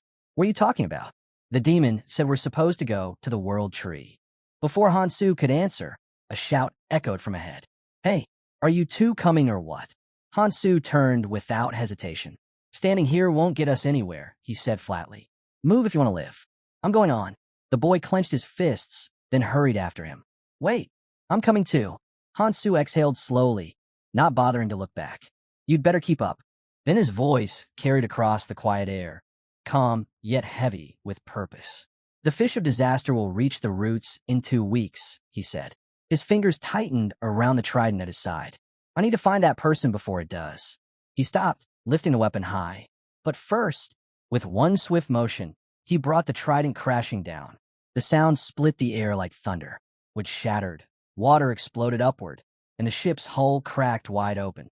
Hansu didn't flinch as the vessel began to collapse beneath them. The sea surged in, swallowing a whole. Within moments, their ship was gone. Nothing left but the frothing waves. Watching the wreck sink below, Hansu finally murmured, "We've probably already reached the cross." The boy turned toward him, eyes filled with unease. "He's not coming with us?" Hansu had always been unpredictable, but somehow, when he was near, the danger felt manageable. Without him, the silence felt heavier. Before the boy could speak, a shout came from up ahead. "Look, that thing, what is it?" Everyone turned. In the distance stood a massive iron structure jutting from the roots, a cross-shaped monument towering over the sea. "Is that the cross?" someone asked. Whispers spread quickly. "It looks man-made," another said. "We should take a closer look." But before anyone could rush forward, a firm voice cut through the noise. "Wait." The boy raised his hand, stopping the group. "If someone built this, there's a chance it's a trap," he said cautiously. "We can't all go charging in." The others exchanged tense glances, then nodded. "Fine," the boy continued. "We'll scout ahead in pairs. Stay alert. We don't know who or what built this place. Before anyone could move, a sharp, mocking voice drifted down from above. Tisich, cautious types are always such a pain. The boy's head snapped up. Perched high on a twisted branch, a man sat watching them, a faint smirk playing at his lips. Sure, he said lazily, being careful might keep you alive, but it also makes things way more complicated for us. The crew stiffened instantly. Weapons were drawn, eyes darting through the shadows. Who's there? Someone shouted. The man on the branch didn't answer. He just leaned forward slightly, the smirk on his face widening. The man didn't answer their question. Instead, he leapt down from the branch, landing effortlessly in front of the crowd.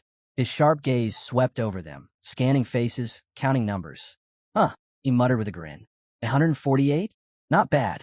Didn't think this mini clanless would survive this far. He crouched, resting his elbows on his knees, grin widening. Name's Aaron. Valkyrie clan.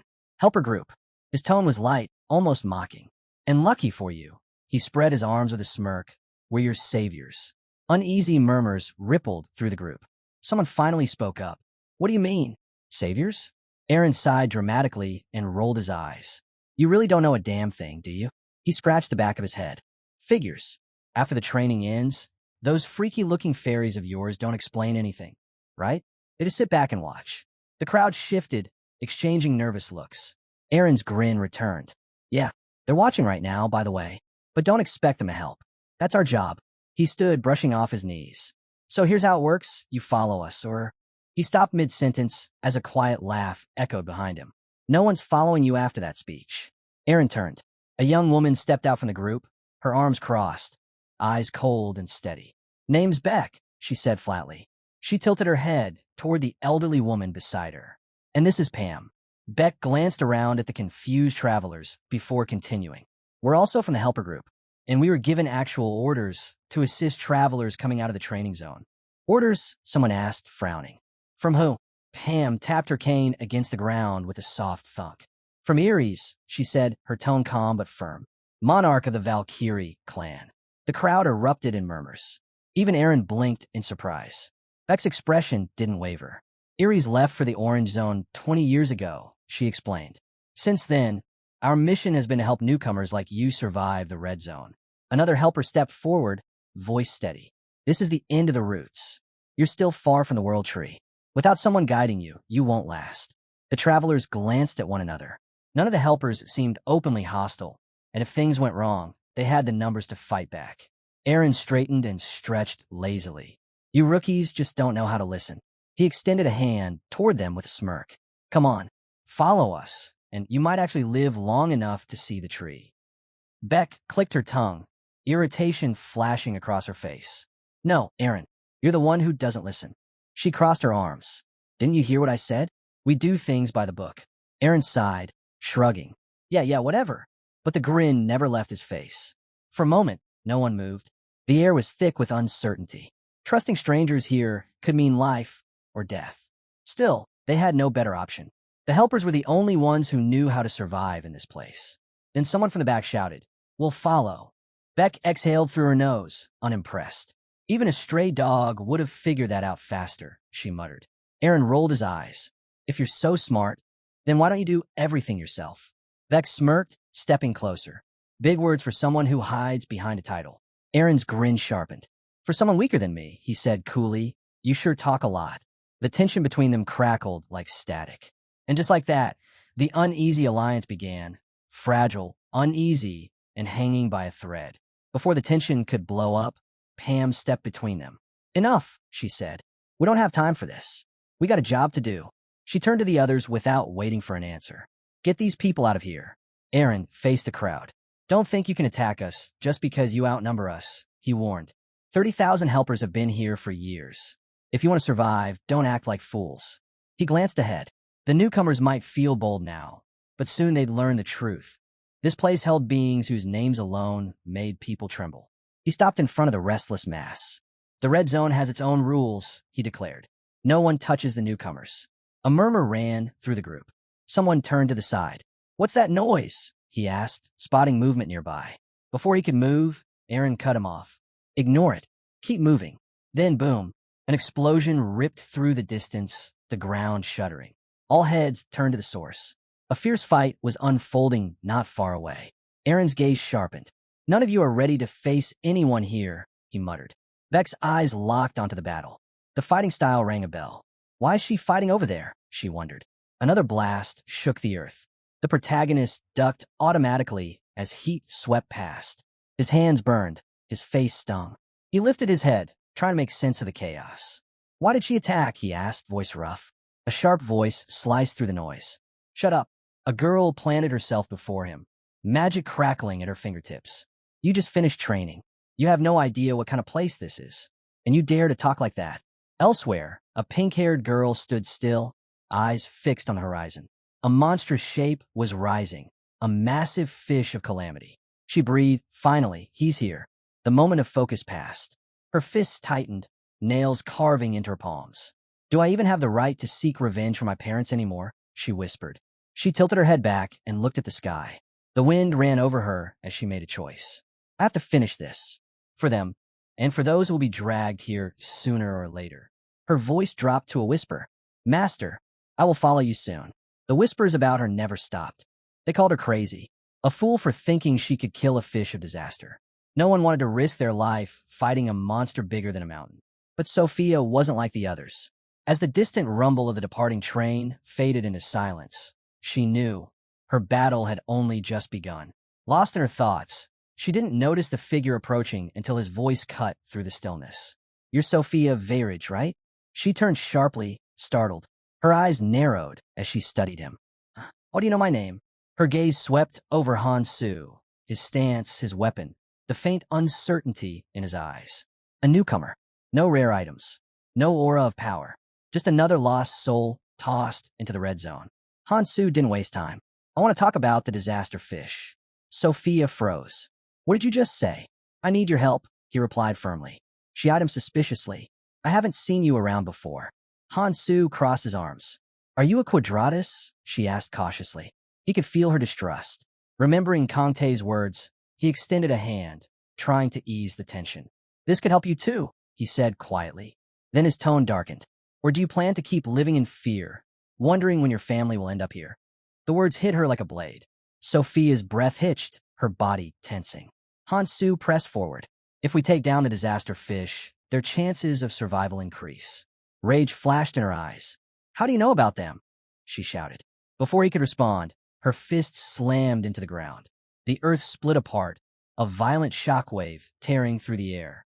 Dust and rock exploded outward, but Hansu had already leapt back. He steadied himself, watching her carefully. Something was off. Sophia gritted her teeth, lunging again, faster, harder.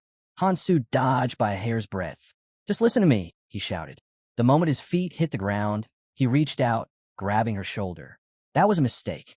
Sophia recoiled like she'd been burned, shoving him away with a burst of heat. Flames flared from her palm as magic danced around her. "How dare you interfere in my life?" she snapped. Her power surged. Above her, a glowing seal unfurled in the air, pulsing with raw energy. Hansu's eyes widened. She's already mastered this spell.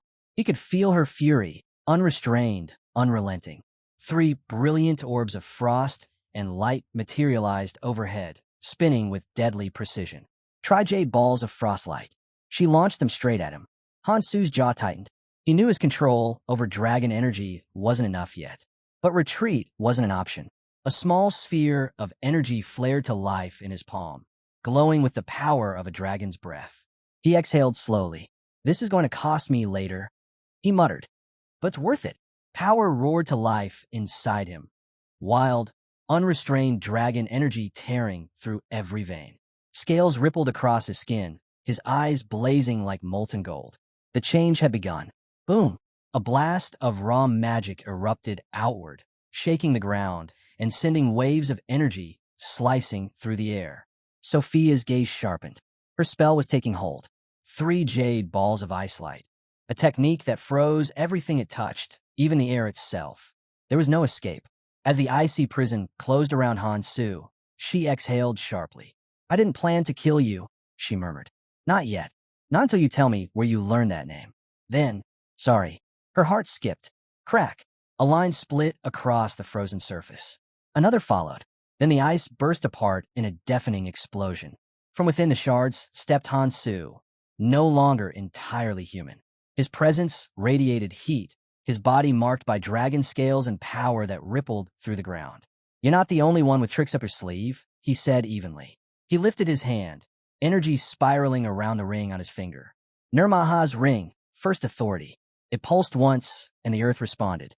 He slammed his fist into the ground. Authority of destruction. The world trembled. A roaring shockwave tore through the battlefield, shattering every trace of ice.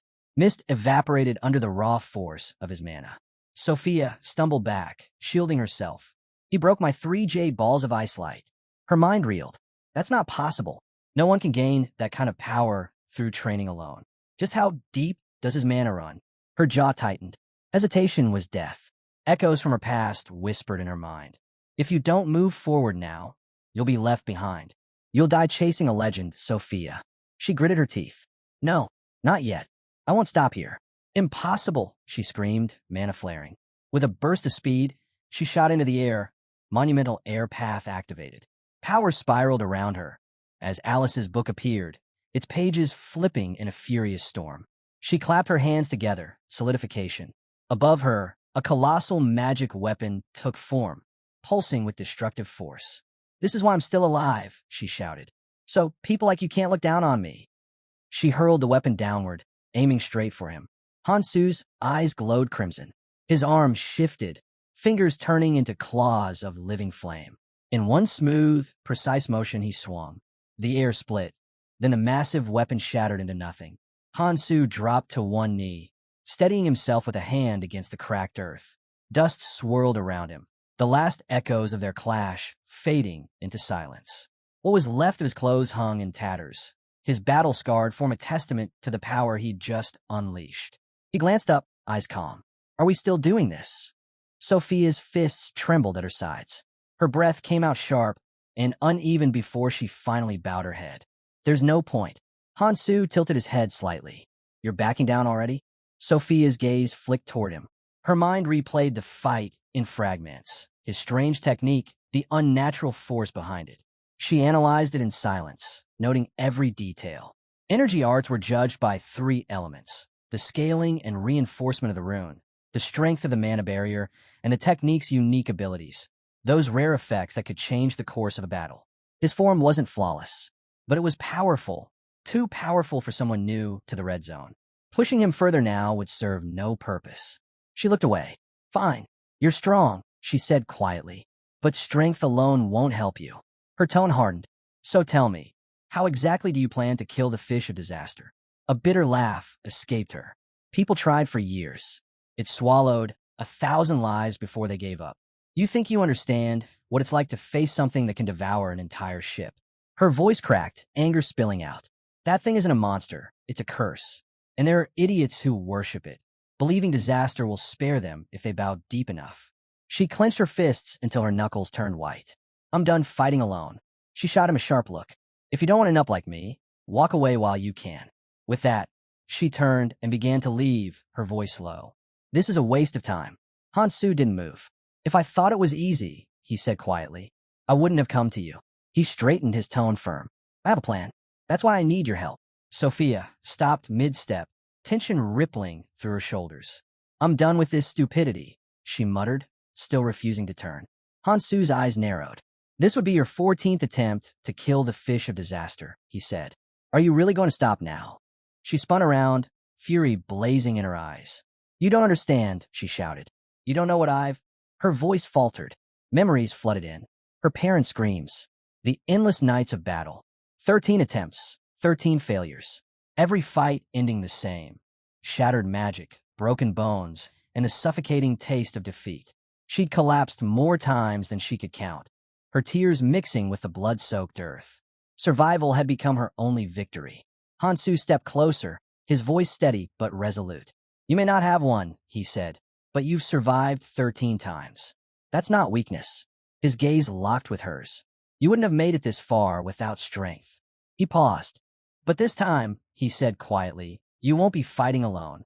Sophia stood frozen, her mind blank for a moment.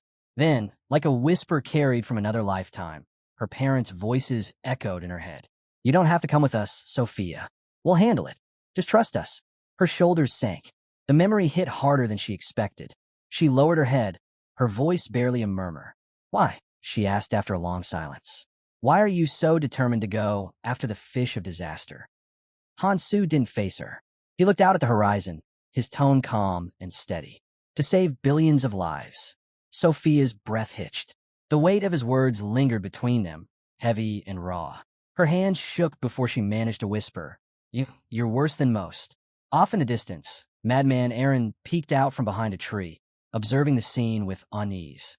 Something about the air between those two made his skin crawl. Whatever this was, he wanted no part of it.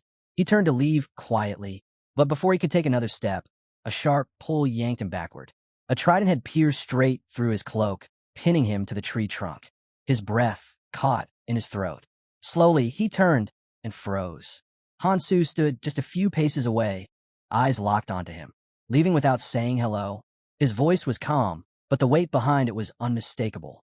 Aaron wordly stiffened, forcing an uneasy grin. How the hell did he notice me? Before he could answer, Sophia leaned out from behind Hansu, curiosity flickering in her eyes.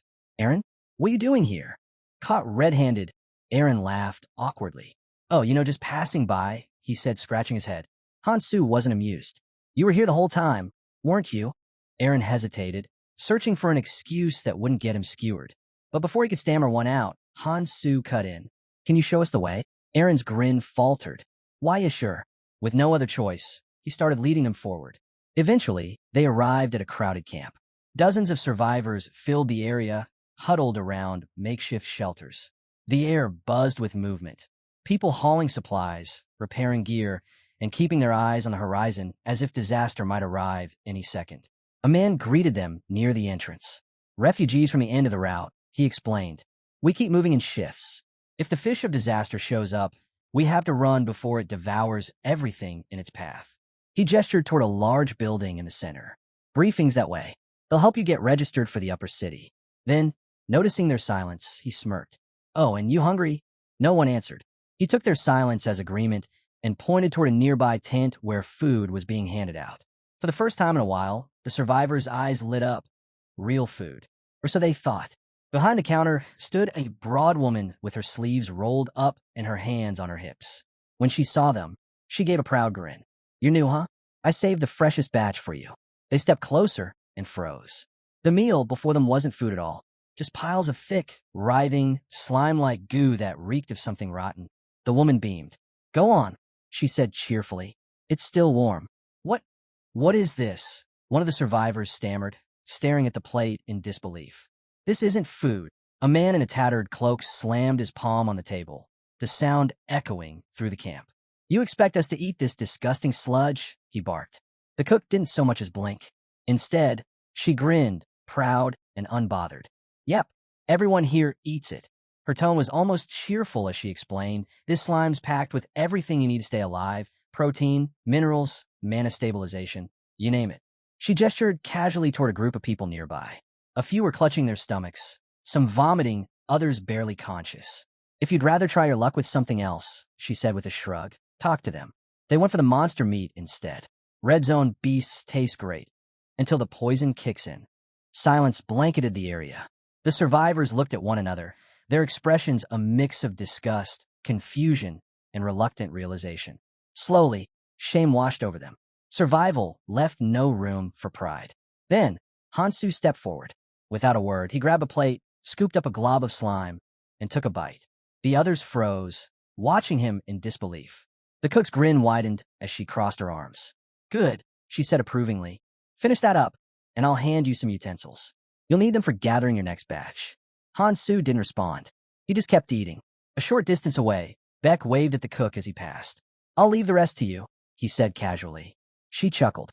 No problem at all. Beck had only taken a few steps when he noticed Hansu and Sophia among the crowd. His stride faltered briefly, his eyes narrowing, but he didn't stop. Instead, he continued on toward the tents at the far edge of camp. He pushed open the flap of one tent without warning. Inside, Aaron sat hunched over, trying to stitch his torn cloak back together, his expression sour. When did you get back? Beck asked, arms crossed. I saw the footage. You brought that guy with you. What's his deal? Aaron didn't even look up.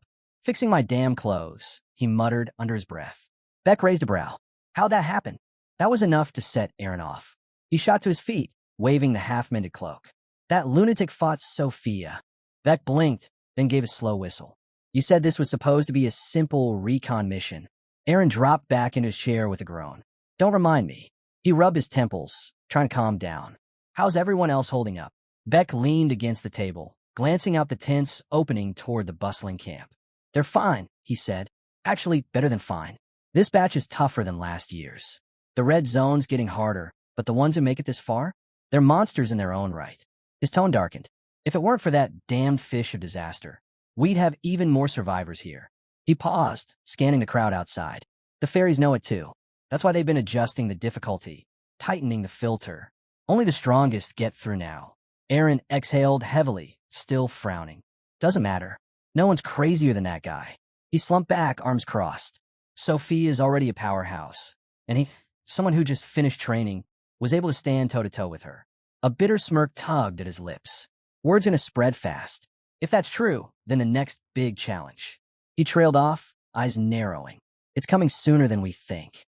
A single footstep echoed down the main path, steady, deliberate. A man emerged from the shadows, his loose clothes fluttering slightly in the breeze.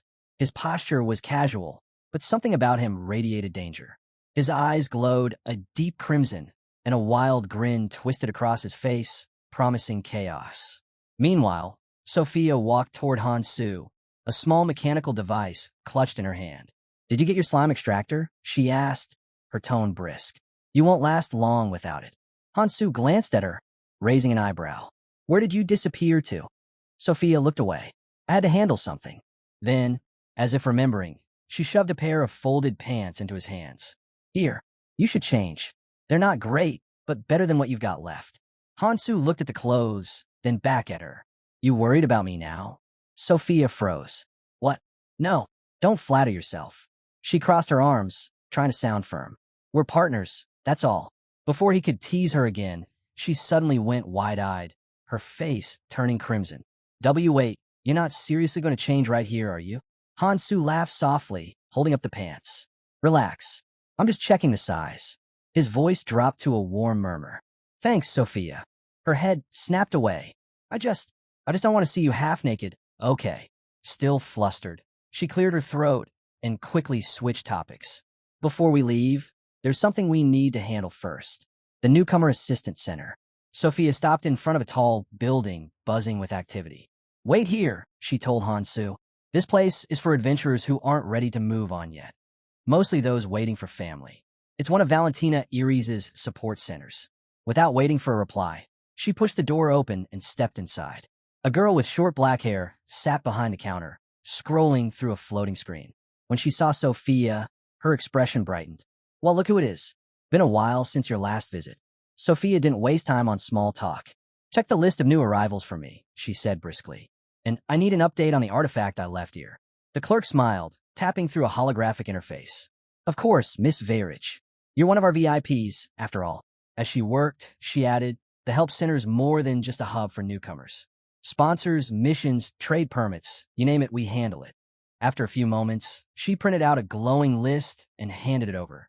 Here's everyone rescued from the nearby routes. If you want us to search the deeper sectors, that'll take a few days. You'll have to come back. Sophia scanned the names quickly, her brow furrowing. They still haven't arrived, she whispered. Her gaze hardened. Then I'll focus on the fish of calamity for now. Just then, the door opened. Hansu stepped in, now dressed in clean clothes, his presence calm but commanding. If you're finished, he said evenly, let's go over the plan. The clerk jumped, startled by his sudden appearance. Why, yes, of course. Hansu checked the timer on his wristband. 13 days, 18 hours left, he said quietly. We don't have much time. Sophia's eyes flicked to him, a faint blush coloring her cheeks before she masked it with composure. So, she asked, voice steady, what's the plan? Hansu met her gaze, dead serious. Simple. You take me inside, and I'll strike the fish of calamity's weak point with my special weapon. Sophia stared. That's it. He nodded. That's not a plan. That's a bad joke, she said. What's wrong with it, he asked. They stepped outside. Sophia inhaled once. You can't kill that thing from the outside. It's not that simple. Hansu didn't flinch. Then we'll use a ship. You have a ship ready? She asked. I do, but not just any ship. I've got a 30-seater, she offered. That won't do. We're taking mine. How big is yours? 500-seater. You still have that thing? She snapped. I'm not a newbie, he replied. You'll see once we get there. But definitely a newbie, she countered. Fine. Let's just agree I have superpowers. Either way, we have a ship. Now we need materials. Let's split up. His voice went steady. Trust me, and everything will go smoothly. She paused, then pointed. I'll collect materials over there. Don't refuse me yet. She tossed him an axe. Your weapon won't last long in the red zone. He caught it. You worried about me? No. We're working together. That's all. She added, this axe is better than your trident. The weight and grip felt familiar to him. A memory flashed. Sophia handing him a weapon years ago and saying, this is your first weapon. Take care of it. He strapped the axes to his back. I already know what materials we need to take down the Fish of Calamity, thanks to my ability, she said. The library? He guessed. How do you know that? She asked. Wait, do you really have abilities? He only grinned. Fine. Yes. I can visualize any information I need. I don't know everything, but when it comes to the red zone, no one knows more than me. She glanced at him, and yet, I still can't figure you out. I'm heading to the outskirts. You ready? He asked. Let's finish this monster once and for all, she said. She launched into the air and flew off. To kill the Fish of Calamity, they needed a deadly poison. That meant gathering specific ingredients. Landing with purpose, Sophia focused on the next task. To collect a pawn's fluid, they had to lure him out of his nest. Sophia shot forward, green streaks of energy bursting behind her. She twisted midair, summoning a shimmering shield that deflected the incoming blasts with effortless precision. Then a voice, one that made her skin crawl. Well, the man standing across from her grinned, his tone dripping with mockery. His red eyes gleamed with twisted amusement. Sophia, still wearing that same body, I see. Care for a stroll down memory lane? Her eyes hardened. Go deaf, she snapped. Then louder, I don't have time for garbage like you. Zhang Gisu chuckled, clearly enjoying himself. Ouch, that's no way to greet an old friend. He smirked, leaning slightly closer. You're standing a little too close for that kind of attitude. Her jaw tightened, the air around her humming with restrained mana. Gisu lifted his hand, green magic sparking to life at his fingertips. My partner, and I just came back, he said casually, the grin never leaving his face. Fresh from the belly of the Fish of Calamity. Then, without warning, he launched a blast straight at her. So maybe show some respect. Sophia didn't flinch. Her eyes locked on him, cold and unreadable. With one sharp motion, she swept her arm sideways. A massive manifestation panel appeared above her, glowing like a miniature sun. In an instant, countless energy projectiles rained down, tearing through the ground around Gisu. He barely dodged, the smirk fading for just a moment as explosions erupted where he'd been standing. Sophia's tone dropped, steady and venomous. I hate people who don't know their place. But Gisu only laughed, low and unhinged. Inevitable. A glowing arrow materialized above her and shot toward him with terrifying speed. Gisu reached up, tore the bandage from his forehead, and revealed a crimson eye gleaming with power. Sophia's focus snapped to it instantly. She redirected her arrow midair, sending it straight toward that exposed weakness. Gisu smiled, quick thinking. He tapped the side of his head, the red eye pulsing brighter. Do you even know what this is? He didn't wait for an answer. The Zerit beacon. His tone turned smug. Did you really think I'd come here alone? I've got an entire organization at my back. And I don't just have the beacon. His grin deepened. I've got something tied directly to you. Sophia froze for half a breath. Her fist clenched. You really love running your mouth, don't you? Ah, there it is, he said, placing a hand dramatically over his chest. That familiar irritation. I miss that. His tone softened mockingly. Don't take it personally, Sophia. Just want to test you, to see if all those defeats dulled your edge. He smirked, the red eye flickering before dimming. Guess the rumors were wrong. You're still sharp. Whatever, she muttered, turning away. I'm done listening to your nonsense. Get lost. Gisu sighed theatrically, closing his third eye. Fine. I'll back off. His expression darkened. After you tell me one thing. He leaned forward slightly. Where's the newbie? The one they call Hansu. Sophia spun around, fury blazing in her eyes. As if I'd ever tell you. Before she could finish, his hand shot out like a viper. Gotcha. His fingers clamped around her wrist. The grin returned, cold and triumphant. I knew it, he said quietly. Jang Gesu's grip tightened like iron. His tone turned mocking, every word dripping with smug satisfaction. That's why I used my investigation skill, he said, leaning closer until his breath brushed her ear. Thanks for your cooperation. Sophia jerked her arm free, fury flashing in her eyes. Since when did you? He cut her off with a low laugh. You could have stopped me, but you hesitated. His grin spread, cruel and taunting. You've gone soft. Her eyes darkened, her voice turning into steel. You should have stayed inside that cursed fish of calamity. It would have been better for you to die there, she said flatly. The temperature around them seemed to drop. Jang Gisu stumbled a step back, trembling. You're freezing, he hissed. But the chill didn't come from her. It came from him. He forced a shaky laugh, raising his hand, the madness in his eyes returning. You should have joined Quadratus when I gave you the chance, he snapped. But no, you just had to be stubborn. Quadratus, the cult that turned terror into worship. They'd crowned themselves the servants of the four disasters, kneeling before the very monsters that destroyed humanity. Sophia's patience shattered. Enough of this garbage, she shouted. You really think I'd ever side with monsters like that? Her anger poured out, raw and unrestrained. You kill people to glorify those disasters, then sell the relics of their corpses like souvenirs. You're nothing but a vulture. Her voice trembled, but it wasn't fear, it was rage. Do you have any idea how many travelers you've led to their deaths? You promised them safety, hope, salvation, then feed them to that thing. Jang Gisu only smirked, his eyes gleaming with unholy amusement. So what? He said, his arms spread wide, as though welcoming judgment. I profit from my skill. I honor the rituals. If fools believe me, that's their fault, not mine. His grin turned monstrous. They wouldn't have survived here anyway. If anything, they should thank me. He chuckled darkly. Dying in the belly of the fish of calamity? That's a far more glorious end than starving in the dirt. Sophia trembled, disgust coursing through every nerve. He stepped closer, voice lowering into a venomous whisper. You should understand, Sophia. You've had your share of close calls with that divine beast, haven't you? Maybe you just need a few more to truly appreciate its beauty. His smirk widened. You'll get it eventually. We'll meet again. And with that, he vanished. Sophia stood frozen, her fists clenched so tightly her knuckles turned white. He always was good at running away, she muttered bitterly. For a moment, she let her guard drop. Memories surged of who he used to be before the madness, before the cult, before the red zone twisted him into something else. She'd once trusted him, maybe even pitted him. But that man was long gone. A cold realization crawled up her spine. If I chase him now, she stopped herself. Hansu's words echoed in her mind. Forget him. Focus on gathering materials. Sophia exhaled, steadying herself. You're right, she whispered.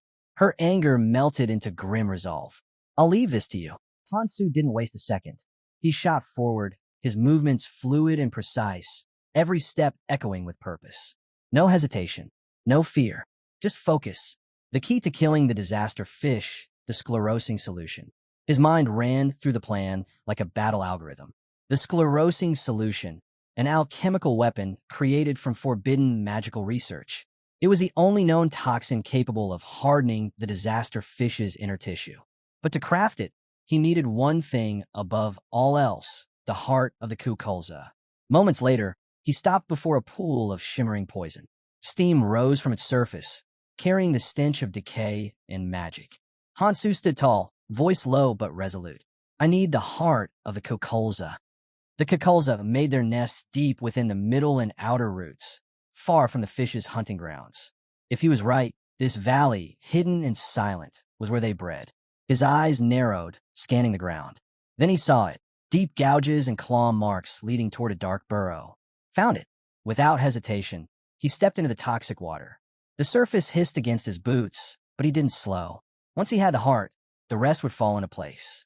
He could feel it, the faint tremor beneath his feet. The air thickened. He was close. Hansu drew both axes. The weight in his hands felt right, steady, familiar. He inhaled once, then unleashed the dragon art. Power surged through him, rippling beneath his skin. His weapons glowed with molten light, the air vibrating with the force of his mana. Magic enhancement, Activated, the world shifted. The water boiled. The nest stirred. Then, boom, the surface erupted. Dozens of Kukulza burst from below, their carapaces glistening with venom. Hansu moved first. His axe came down hard, splitting the first creature clean through. Another lunge from behind, jaws snapping wide. He twisted, leaping out of reach as the creature's bite shattered the ground where he'd been. No hesitation, no wasted motion. His blades tore through flesh and shell alike, every strike precise and lethal.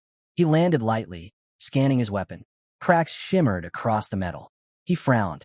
It won't last much longer if I keep pushing this hard. Adjusting his stance, he lowered his energy output. The rhythm of battle changed, measured, deliberate. Then he felt it. A massive shadow loomed behind him. Hansu's eyes darted sideways. His instinct screamed. He spun midair, muscles coiling. Thunk! The axe flew, burying itself in the forehead of the massive Kukulza leader. The creature staggered backward, crashing into the pool with a thunderous splash. But before Hansu could recover, another Kukulza lunged from the side. Fast, deadly. The axe embedded in the first monster's skull suddenly flared with light, glowing like a beacon. Hansu clenched his hand. Now, the weapon tore itself free, spinning violently through the air before embedding itself deep into the new attacker's back. Hansu reached out, catching the returning weapon mid-spin. The blade dripped with venom and blood, glinting in the toxic light. He exhaled once, steady and calm. The hunt for the Kukulza's heart had only just begun. Standing shin-deep in the toxic swamp, Hansu realized he was surrounded. Dozens of Kukulzas slithered closer, their slick bodies slicing through the murky water. Then chaos. One lunged forward, tail whipping the surface, sending a wave of venomous mist into the air. 3 more launched skyward, circling above Hansu like shadows ready to strike. He didn't hesitate. His eyes flicked upward. Now, Hansu leapt, meeting one of the beasts midair. The clash thundered through the air as his axe came down again and again, relentless, precise. Then slash. The blade tore through flesh, cleaving the monster clean in half. He hit the surface running, sprinting across the poison water as pieces of the slain Kukulzas crashed around him. Climbing to higher ground, Hansu scanned the carnage below. His gaze hardened. These are only juveniles. The real threat was still out there, which meant the hunt wasn't over. He crouched, brushing his hand against something half buried in the mud, a glowing red rune. He exhaled, tired but focused. I'm burning through stamina and mana too fast. Still, there was no choice but to keep collecting. He raised his hand, summoning 3 runes of different colors, their light pulsing faintly in the poisonous haze. But before he could move, crack! The trees around him exploded, splintering into shards. Instinct took over. Hansu crossed his axes in front of him just in time, shielding himself from the storm of debris. Then he felt it, a crushing presence barreling straight toward him. His arms trembled under the impact. The steel of his axe groaned, a deep crack spreading along the blade. Too reckless, he thought grimly. I pushed him too far. Amid the chaos, footsteps echoed, slow and deliberate. From the haze, Jang Gisu appeared, eyes glinting with amusement. You actually blocked that? He said, voice low and curious. Then he smirked, stretching out a hand. You're better than I thought. That wasn't even a killing blow. I was just testing you. Hansu's grip tightened on his weapon. Gisu stepped closer, tone dropping into something almost conspiratorial. Relax. I've got an offer for you. His fingers twitched, gesturing casually. Join our clan. Someone's got their eye on you. Then, raising one finger, his grin widened. It's a good deal. You be smart to take it. He waited, eyes locked on Hansu, watching for a reaction. Hansu gave him one. With a sharp flick of his arm, he hurled his axe straight at Geisu's face. What? Geisu's voice cracked in disbelief. Are you trying to die? Hansu's only response was a cold, unflinching stare. Geisu's composure snapped. He lunged, grabbing Hansu by the neck. You're insane, he roared. His voice dropped into a sneer. How does a rookie like you? A cruel grin twisted across his lips. Dare to strike me while I'm talking? He shoved Hansu back, letting out a derisive laugh. You think a few training sessions make you untouchable? That you can just do whatever you want without fearing death? Jang Gisu shook his head and let out a short laugh. Maybe that girl liked you for some reason, but me? I refuse. He folded his arms and held his ground. Hansu cut in, voice flat. I refuse your offer. Gisu snapped to attention. A group that worships disasters. Quadratus, Hansu continued, tone steady. He named them plainly. He knew what they were. Worse, he knew their trade. Spectacle. They didn't just feed the disaster fish, they made a show of it. Since Quadratus showed up, red zone tourism collapsed. People paid to watch the fish tear people apart. The gory shows made the money. An industry built on pain. Hansu tightened his fists. This organization needed to end. He would make sure of it. Gisu stepped forward. Hansu already had a plan for me. I'll take them out, one by one. He exhaled and looked away for a moment. Then he faced Gisu again and scoffed. Why would I waste time listening to someone weaker than me? That earned a reaction. Gisu pressed a hand to his forehead and said, low and dangerous, you're really pissing me off now. If I don't bring you in, they'll be furious, but that doesn't mean I have to bring you in unharmed. He unclasped a gold chain and dangled it like a threat. They won't mind if you lose a few limbs. Hansu stepped forward, unshaken. That works both ways. I need information from you, and I bet you can still talk, even without a few limbs. Gasu's face hardened. In an instant, a weapon materialized in his hand. I'd like to see you try, he snarled. Magic flared, and he launched a fierce attack. Hansu moved, smooth, effortless. He dodged. Idiot, Gisu spat, and a sharp pain suddenly lands through Hansu's shoulder. Blood arced into the air. Hansu looked down as the weapon sat embedded in him. He clutched the wound, head lowered. Gasu's voice cut through the wet air. So, do you feel like talking now? Gisu retrieved his weapon with a flick. I was aiming for his arm, but it barely grazed him. Did I hold back too much? After a beat, he shook the thought off. Breaking him outright wouldn't help. He slammed the weapon into the water. Ripples spread. No need to be afraid, he said, measured. It'll be over soon. Hansu raised his head slowly, gaze sharp. You're getting ahead of yourself, he muttered, wiping blood away. Besides, we didn't even fight last time. Gasu's grip tightened on his weapon. What did you just say? He demanded. Did I smack you in the head too hard? This is nothing for me. With a roar, Jang Gisu swung his weapon with everything he had. Just shut up and stand still. But before the blow could land, Hansu was gone. In the next heartbeat, he was already there. A blur of motion, then impact. Hansu's fist drove deep into Jang's stomach, the force sending him flying backward. He crashed against a massive tree root, the sound echoing through the swamp. A sharp cry tore from his throat. Gasping, Jang lifted his head just in time to see Hansu's axe snapping back into his grasp with effortless control. You really need to catch up, Hansu said evenly, raising the weapon toward him. So why don't you cooperate? Jang clenched his jaw, fury and confusion twisting through him. How'd he move that fast? I didn't even see him swing.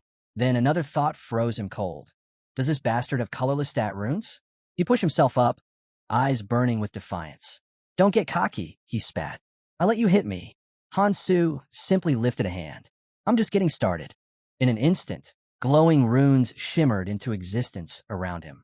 Jang's lips curled into a snarl. You really think a little boost in stats will change anything? He barked. Hansu met his glare, unbothered. Stats aren't everything in a fight. His wrist flicked, and the axe flew. It sliced through the air with deadly precision. Jang barely managed to duck before it buried itself into a nearby tree, the impact booming like thunder. He stumbled, hitting the ground hard. Hansu's voice came from above him, cool, mocking. What's wrong? Scared. Jang's body trembled, his pride stinging more than the fall. This can't be, he muttered before erupting in fury. I'm not scared. Energy burst from his body as his weapon ignited with power, the blade of the Forgotten awakening in his hands. He gripped the sword tightly, teeth bared. I'll show you. Then he lunged, activating side cut. Hansu didn't move to dodge. Instead, his hand brushed against the ring on his finger. Jang's mind raced. He's not even defending? Is he insane? Side cut sliced through everything within its range. It would sever his hands clean off. The sword closed in, mere inches from Hansu's neck. And then it stopped. The rings of Nirmaha flared to life, pulsing with an otherworldly glow. Jang's eyes went wide. I've won, he shouted, voice shaking with triumph. But Hansu didn't even blink. He activated destruction. Reaching out, he caught the blade with his bare hand and crushed it. The sword shattered like glass, scattering fragments across the poison water. Hansu swung his arm, hurling Jang backward once more. Jang hit the ground hard, his breath hitching as his eyes darted to the shattered remains of his weapon. Impossible, he whispered. His grip trembled on the broken hilt. Even top-tier dispersion experts can't destroy a high-level mana technique that easily. Before Jang could even process what happened, Hansu was already there, right in front of him. A blur of movement, a fistful of his shirt, then impact. Hansu yanked him up and slammed him straight into the ground, driving a crushing blow into his stomach. Jang's eyes rolled back, the air knocked from his lungs. His mouth opened in a soundless gasp before a spray of blood burst from his lips. Hansu stood over him, calm and unshaken. Quit pretending to be dead. I held back. He grabbed Jang by the collar and shook him hard. Did you pass out already? Jang groaned, hand trembling as he gripped Hansu's wrist. The faintest smirk tugged at Hansu's lips. Not bad. You actually reacted in time. Jang's thoughts churned bitterly. The bronze jade absorbed the blow, but he's locking me down too tightly. This is exactly why I didn't want to use it. His fingers curled into fists. No choice left. Hansu tilted his head slightly. That all you've got? Then, bam. A vicious punch connected square with Jang's face. Teeth scattered across the dirt. His head snapped to the side, only for another strike to come crashing down. How the hell is he tearing through my skills too? Hansu didn't stop. Blow after blow rained down, each hit heavier than the last. Jang screamed, throwing his arms up in desperation. Wait, I'll talk. I'll tell you everything. Hansu froze, his fist hovering midair. Go on. Jang coughed violently, blood dripping from his chin. I had no choice. There's no money in tourism anymore. People like me, we just follow orders. His words spilled out fast, panicked. Let me go and I'll give you the runes. I'll tell you who sent me to capture you. Hansu's eyes turned ice cold. Too much useless chatter. Before Jang could react, another crushing punch landed squarely against his face. His body jerked from the impact, vision spinning as blood mixed with dirt beneath him. You told me to talk, damn it, he spat, voice breaking between gasps. Hansu stared down at him, unmoved. Jang's anger cracked through the pain. What the hell are you waiting for? I told you everything I know. Hansu didn't answer. His silence alone was enough to make Jang's rage collapse into frustration. You already beat me like a dog, he growled, shaking. What else do you want? For a long moment, neither spoke. The only sound was Jang's ragged breathing. Finally, his tone dropped, defeated, hollow. That's all I know. He slumped forward onto his knees, head bowed. Quadratus, they worship disaster. They run tours across this region, and they hire different clans to do their dirty work. This time, their job was to find you, someone who just finished training. Hansu's expression remained unreadable. Jang swallowed hard, voice trembling. The order came from Morin, a member of Beacon. Beacon. The name echoed in Hansu's mind like thunder. The coalition of 6 clans that ruled the highest roots of the world tree, the pinnacle of power itself. Hansu rubbed his chin, thoughts spinning. If I remember right, Beacon falls under Miiamoto's command. Could it be more than just one clan involved? His gaze snapped back to Jang. Right now, these guys are preparing for another tour. The one who gave you this information, was he an assistant? Jang nodded weakly. Yeah, some of the assistants were involved. But this time, I got the order directly from Morin. Hansu folded his arms. I've heard enough. Panic flickered in Jang's eyes. He felt the end closing in. Desperation pushed him to speak faster. Wait, there's more. I can still tell you. Suddenly his grin cracked into something frantic. He jabbed a finger at the symbol on his forehead and laughed. You idiot. You had no idea, did you? Do you even know what this mark is? Hansu didn't flinch. The eye of 1,000 Li. Shock hit Jang. How does he know that? After a beat, he stood straighter. Yeah, that's right. This lets me share my vision with other intelligent beings. Which means, he let the sentence hang. They already know where you are. Hansu turned away, voice dry. Oh no, I'm terrified. Guess I should run for my life. Jang pushed forward. You don't get it. Morin commands the Beacon stormtroopers. You really think you can run from him? In his head, Jang calculated. I used the ability recently. I need time before I can use it again. If I buy an opening, I can re-establish the link. He started to speak. Bam! Hansu's fist drove into Jang's stomach with devastating force. The world blurred. The last image Jang saw was Hansu's silhouette looming over him before everything went black. His body collapsed into the poisoned water, unconscious. Hansu stood over him and exhaled.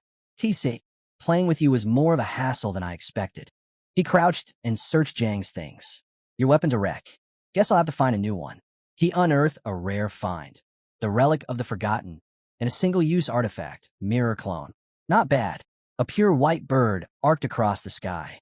Hansu followed it with his eyes and knew at once he'd been found. He scoffed. Figures. Can't even remember who they sent, so they must not think I'm that important. Still, annoying as hell to keep dealing with distractions. Beyond, deep guttural roars rolled through the air, repeated and building. Hansu's smirk widened. A pack of Gerdas, huh? Guess that works in my favor. He cracked his knuckles. Might as well keep myself busy until reinforcements show up. Above, a horde of monstrous forms gathered on the thick bark of the world tree. Massive reptilian shapes reared up, their roars reverberating across the poisoned canopy. These were Gerdas, ruthless pack hunters that relied on sheer numbers to crush anything in their path. And right now, they were chasing 3 cloaked figures through the dense, root-covered terrain. Branches snapped underfoot as the trio sprinted through the jungle-like expanse. One shouted, "All forces activate concealment." In an instant, their forms shimmered and vanished. Invisible now, they vaulted into the trees, escaping the Gerdas prowling below. The forest quieted, leaving only the sound of labored breathing. Among them was Chung, a member of Quadratus. He peered through the foliage, watching the creatures snarl and scatter beneath them. "Damn, thought we were done for," he muttered, irritation seeping into his tone. "This is exactly why I hate being bait." One of his comrades chuckled. "How many more do we need?" Chung ran a hand through his hair and sighed. "Plenty. The tour's still incomplete." His face hardened. "But concealment only works if we hold our breath. We can't keep this up forever. Still, we've drawn them into the valley. That buys us a moment to rest." He leaned back against a thick trunk, eyes closing briefly. "Speaking of delays, what's taking that idiot so long?" The other operative glanced over. "You mean Jang? He was sent after that rookie, right?" Chung nodded, looking up through the canopy. "Yeah, probably slacking off again." Before another word could be spoken, flash! A streak of blue light cut through the air. A glowing carrier pigeon, crafted entirely from magical energy, descended and perched neatly on Chang's finger. He frowned, studying its form. Only someone skilled could make a construct this refined. A second later, his expression shifted, eyes widening as he read the message encoded within. His body tensed. "Change of plans," he ordered sharply, standing upright. "We're moving." His companions exchanged confused glances. "What happened?" Chang's voice left no room for argument. "New orders. Lake Kukulza. Move now." Elsewhere, Jang's consciousness stirred. His eyes fluttered open, vision swimming back into focus.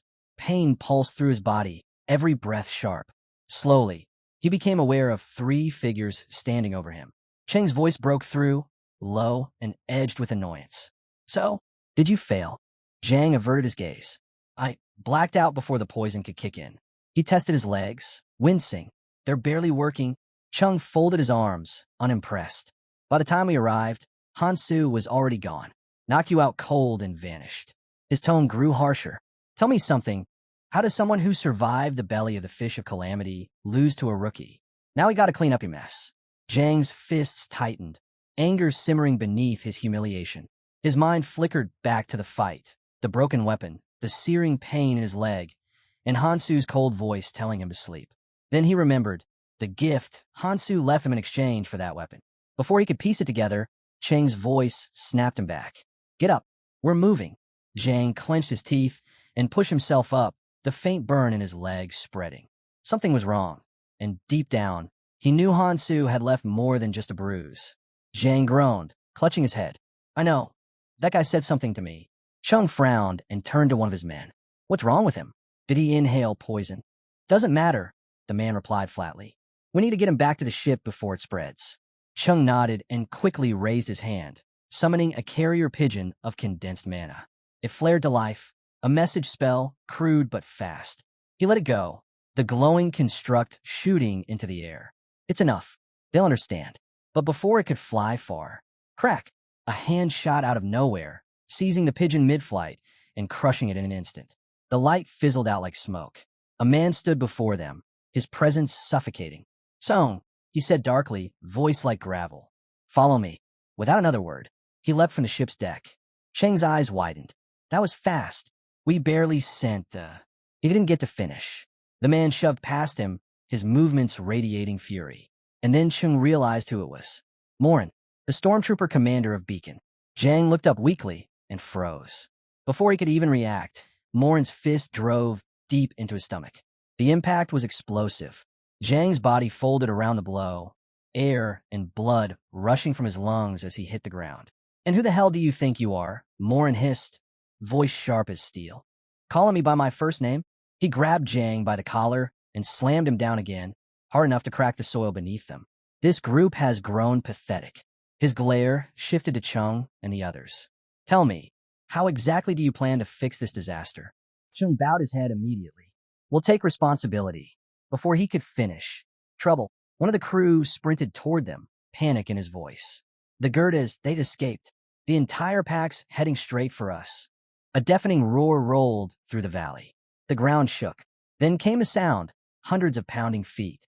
A wall of monstrous shapes burst through the tree-line, eyes glowing like embers, jaws dripping with venom. A tide of Gerdas was charging straight for the ship. Cheng's blood ran cold. No, once Gerdas start running, they don't stop. We trapped them in the valley. Why are they leaving? Then realization struck him like ice. Unless someone drove them out. Morin stiffened. He caught something faint in the air. A scent. Metallic, thick, and unmistakable. His eyes narrowed as he turned toward Zhang. The smell was coming from his leg. Idiot. Morin's tone dropped to a frigid growl. Before Zhang could move, Morin's blade flashed. Steel tore through flesh. Zhang screamed, collapsing as he clutched his leg. The wound hissed and smoked, red liquid splattering across the ground. Morin twisted the blade, once before pulling it free. The edge gleamed dark red. The blood of the Gerdas. His voice was calm now, almost amused. No wonder they're after us. He raised the sword, studying it. A faint shimmer surrounded the blood. Magic, layered and potent. It's been enhanced, he said, eyes narrowing. Artificially. Whoever did this made sure the scent would spread. He exhaled slowly, the truth sinking in. If I hadn't used a Ronin's tracking, he muttered, we'd never have noticed it until it was too late. Then it hit him, what that meant. His grip on the sword tightened, fury flashing across his face. A rookie, he said quietly. Someone who just set foot in the red zone is already using the instincts of the Gerdas to hunt us. Morin's laughter tore through the chaos, loud, unrestrained, and edged with madness. It echoed across the valley, his arms spreading wide, as if to embrace the destruction around him. When the sound finally faded, his expression hardened. The manic grin was gone, replaced by a cold, razor-sharp fury. He turned toward Chung, his voice steady, each word carrying the weight of command. Bring me Hansu. The calm in his tone made it even more terrifying. I want to see that bastard's face myself. Cheng's eyes darted toward the shoreline. The Gerdas were closing in fast, hundreds of them, each one a blur of muscle and teeth. The ship's hull groaned under the growing pressure. There's no way we can hold out for long, Chung muttered, panic flickering across his face. Morin's jaw tightened, a muscle twitching in frustration. Looks like I'll have to handle this myself. His hand ignited, bright flames licking up his arm as he advanced on the trembling servant nearby. His voice cut through the air like a blade. I don't like repeating myself. He grabbed the boy by the chest. Fire crawled from his fingertips, the heat rippling through the air. Cheng took a step back, sweat prickling his skin as the temperature spiked. Morin's eyes burned with violent resolve. Bring him to me, or I'll feed every last one of you to the Gerdas. A cruel smile curved his lips. I'll settle things here. Chung, make your choice fast. With a flick of his wrist, he released the boy, sending him sprawling onto the deck. The ship trembled as Morin's aura flared, shadows and flame swirling around him, twisting together like a living storm. If Hansu thinks this is enough to stop me, he growled, his voice low and dangerous, he's made a fatal mistake. Dark fire surged from his palms, coalescing into a spinning orb of corrupted mana. His eyes gleamed with violent intent. I'll make him regret crossing me. The moment he unleashed it, the orb erupted. The explosion roared like thunder, a storm of black flame tearing through the battlefield. Dozens of Gerdas were flung aside, shrieking as the blast carved a crater through the ground. Deep within the forest, Hansu's head snapped up. A faint smirk crossed his lips. Looks like my trap worked. The distant rumble of the blast still echoed through the trees. For a brief moment, satisfaction gleamed in his eyes. Then it faded. Still, he murmured, I need to move. He crouched beside a massive root, pulling out a sap extraction device. After a few quick adjustments, he studied the collected liquid. His expression darkened. Useless, he muttered. No nutrients at all. His stomach twisted, 2 full days without food. His body was running on fumes. The world tree's roots had once been a source of pure vitality, carrying water and energy through every vein of the forest. But ever since the tree's death, that life had vanished. The few surviving roots that still held energy were rare and buried deep. If he didn't find one soon, even his strength wouldn't last. With a resigned sigh, he reached into his pack, pulling out a small cache of supplies, spoils from a greedy noble who wouldn't be missing them anytime soon. At least I've still got the basics, he said quietly.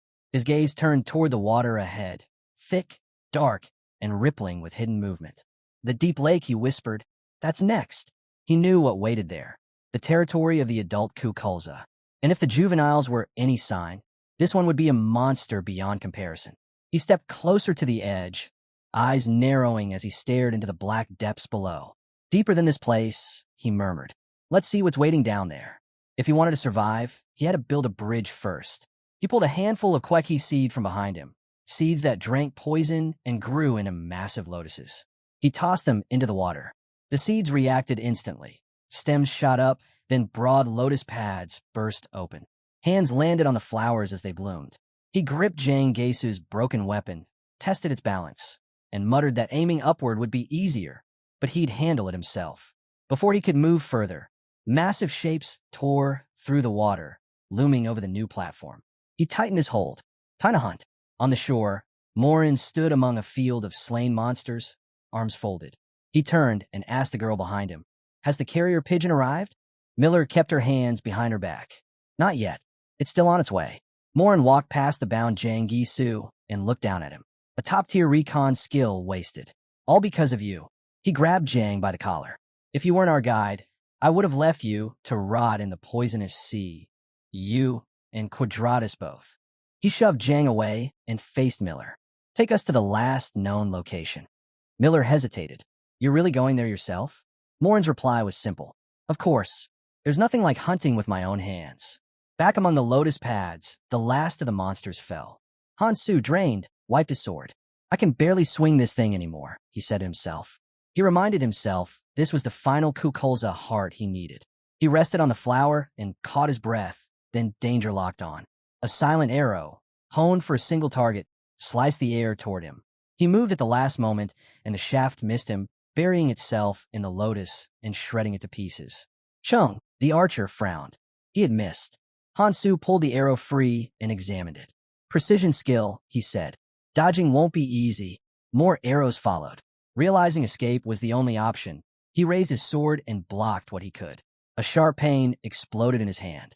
Blood spurted, dripping from his fingers into the poison water. The moment a drop hit the surface, the monsters beneath reacted. The scent of fresh blood sent them into frenzy. Hansu ran. Damn it. The blood's riling them up. From a ridge, Chung knocked another arrow and drew his bow. These Kukulzas are making this a nightmare, he cursed. We were supposed to be backup. Go down there and grab him.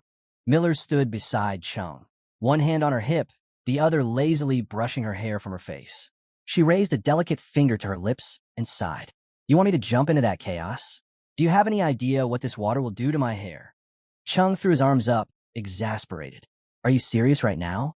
The monsters only attack when they smell blood. You're fine. Just move already. Miller covered her ears like a bored child. Stop yelling, she said flatly. You'll give me wrinkles. Ignoring her, Chung conjured a glowing dove of magic between his palms. I'm sending this out now, he snapped. We can't let him escape. Move, we need him alive. Miller let out a long, dramatic sigh. Yeah, I get it, she said, stepping forward. With a graceful leap, she landed atop one of the floating lotus flowers. Drawing a sleek blade from her back, she flashed a smirk. Guess he'll have to keep me entertained until we're both worn out. Behind her, Chung and his squad extended their hands, channeling mana toward her.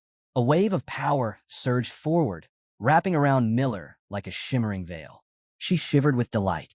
It's been a while since I had a scene this good, she murmured. In an instant, she vanished, then reappeared right in front of Hansu. Their swords collided with a deafening clang. Sparks erupted with every strike, the rhythm of metal against metal echoing across the poisoned lake. Neither yielded an inch. Then, a sudden surge of motion. A massive kukulza lunged at Hansu from his side, claws raised. He pivoted sharply, twisting his sword. The weapon warped, edge curving into a brutal arc. One clean strike, slash, and the beast collapsed into the water, motionless. Before he could breathe, Miller was already there, right behind him. "Where are you looking?" she whispered. Her blade whistled through the air, aimed straight for his head. Hansu ducked, feeling the slice graze just above him, and spun on his heel. His counter came instantly, a hard kick that slammed into her ribs. The impact sent her skidding across the lotus pad. She steadied herself, one knee sinking into the surface before she rose again, brushing blood from her lips. "Not bad," she said, amusement flickering in her tone, especially for someone who was just falling. She glanced at the blood on her fingertips, eyes half-lidded. "But if you want to leave a mark on me," she said, dragging her tongue across the crimson smear, "you'll have to do better." Her smirk faded into something darker. "Not that it matters. Even if you surrender, I won't spare you." Hansu's eyes narrowed. His instincts screamed that she was changing, the way her movements sharpened, the way her energy spiked. Around them, the air shimmered with magic as her blood-drawn dolls crawled closer through the mist. If he hesitated now, it was over. His fingers tightened around his sword. "I need to turn this fight around, fast." Mana flared from the ring on his finger, coursing through the blade. The edge began to glow, faint but steady. Miller noticed immediately, her grin returning as she lifted her sword. "Oh, finally taking this seriously?" Hansu didn't answer. He moved. The strike came faster than before, fluid, precise, and far heavier than she expected.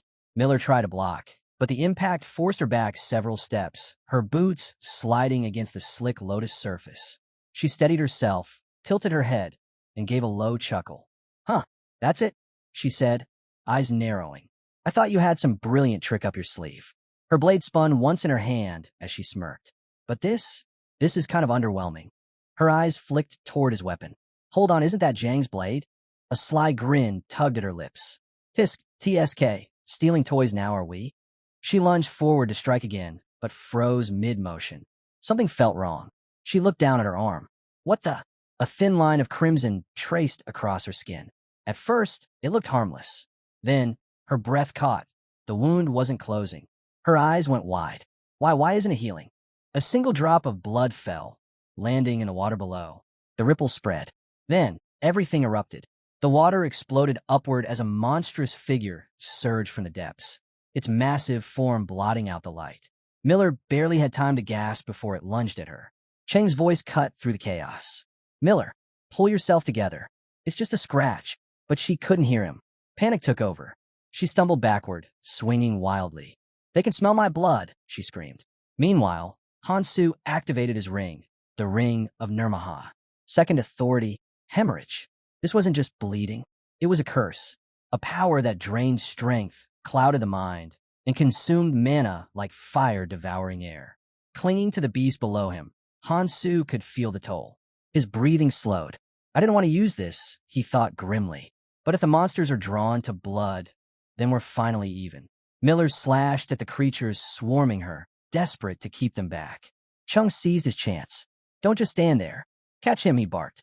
Drawing his bow with trembling hands, he loosed arrow after arrow, each one clearing a path through the chaos. "I'll hold him off. The rest of you go for him." Miller and the others charged toward Hansu. Calmly, Hansu reached into his pouch. Miller didn't hesitate.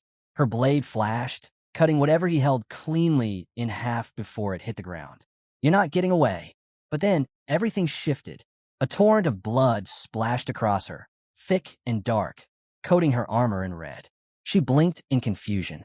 The body at her feet wasn't human. It was a Gerda's. Hansu's smile turned cold. "The blood of a Gerda's," he said softly, "is perfect for driving the Kukulzas mad." Miller's eyes darted to the monsters closing in, their movements growing frenzied, their roars shaking the air. Hansu tilted his head, his grin widening. "And now that you're drenched in it," he let out a low chuckle. "I wonder what they'll do to you." The water erupted like an explosion. A swarm of monstrous creatures surged from the depths, thrashing toward them in a frenzy.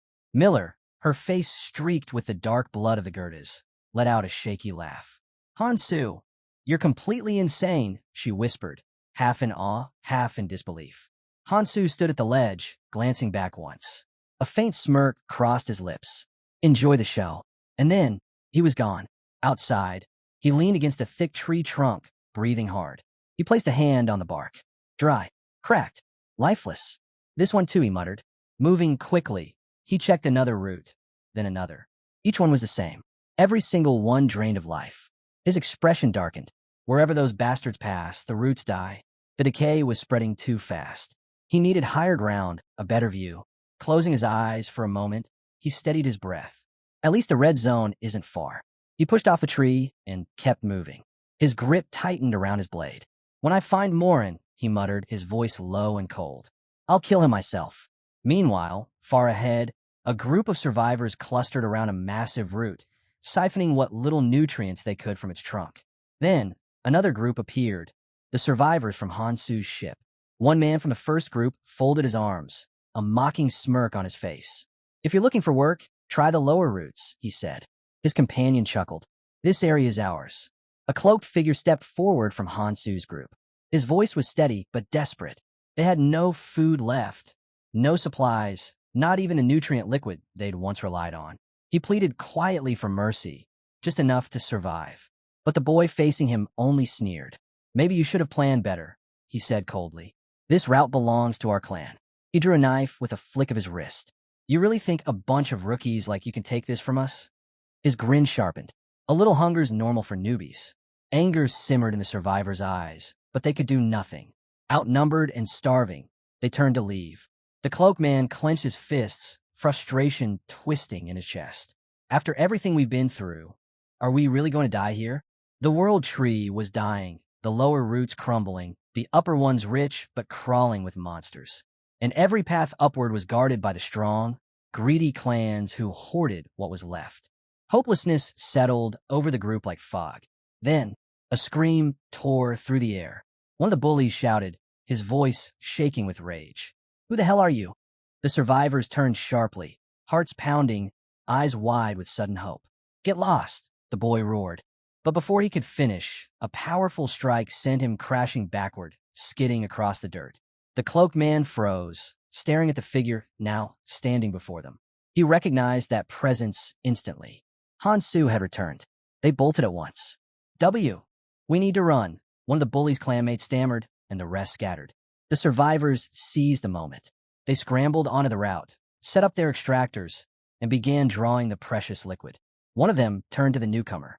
You just solved all our problems with a single move. After a while, the protagonist spotted Hansu further along the route and called out. Hansu landed beside him. Do I know you? The man asked, studying the boy. Hansu's answer came flat. You don't remember? We were on the same ship. The man didn't answer. He focused on gathering food and water. I'm Johan, he said, then offered a hand. Doesn't matter. I'm just glad to see you again. If it weren't for you, we would have starved. Hansu chewed on his gathered food and said simply, I was just hungry too. Eat if you want. Johan took a breath.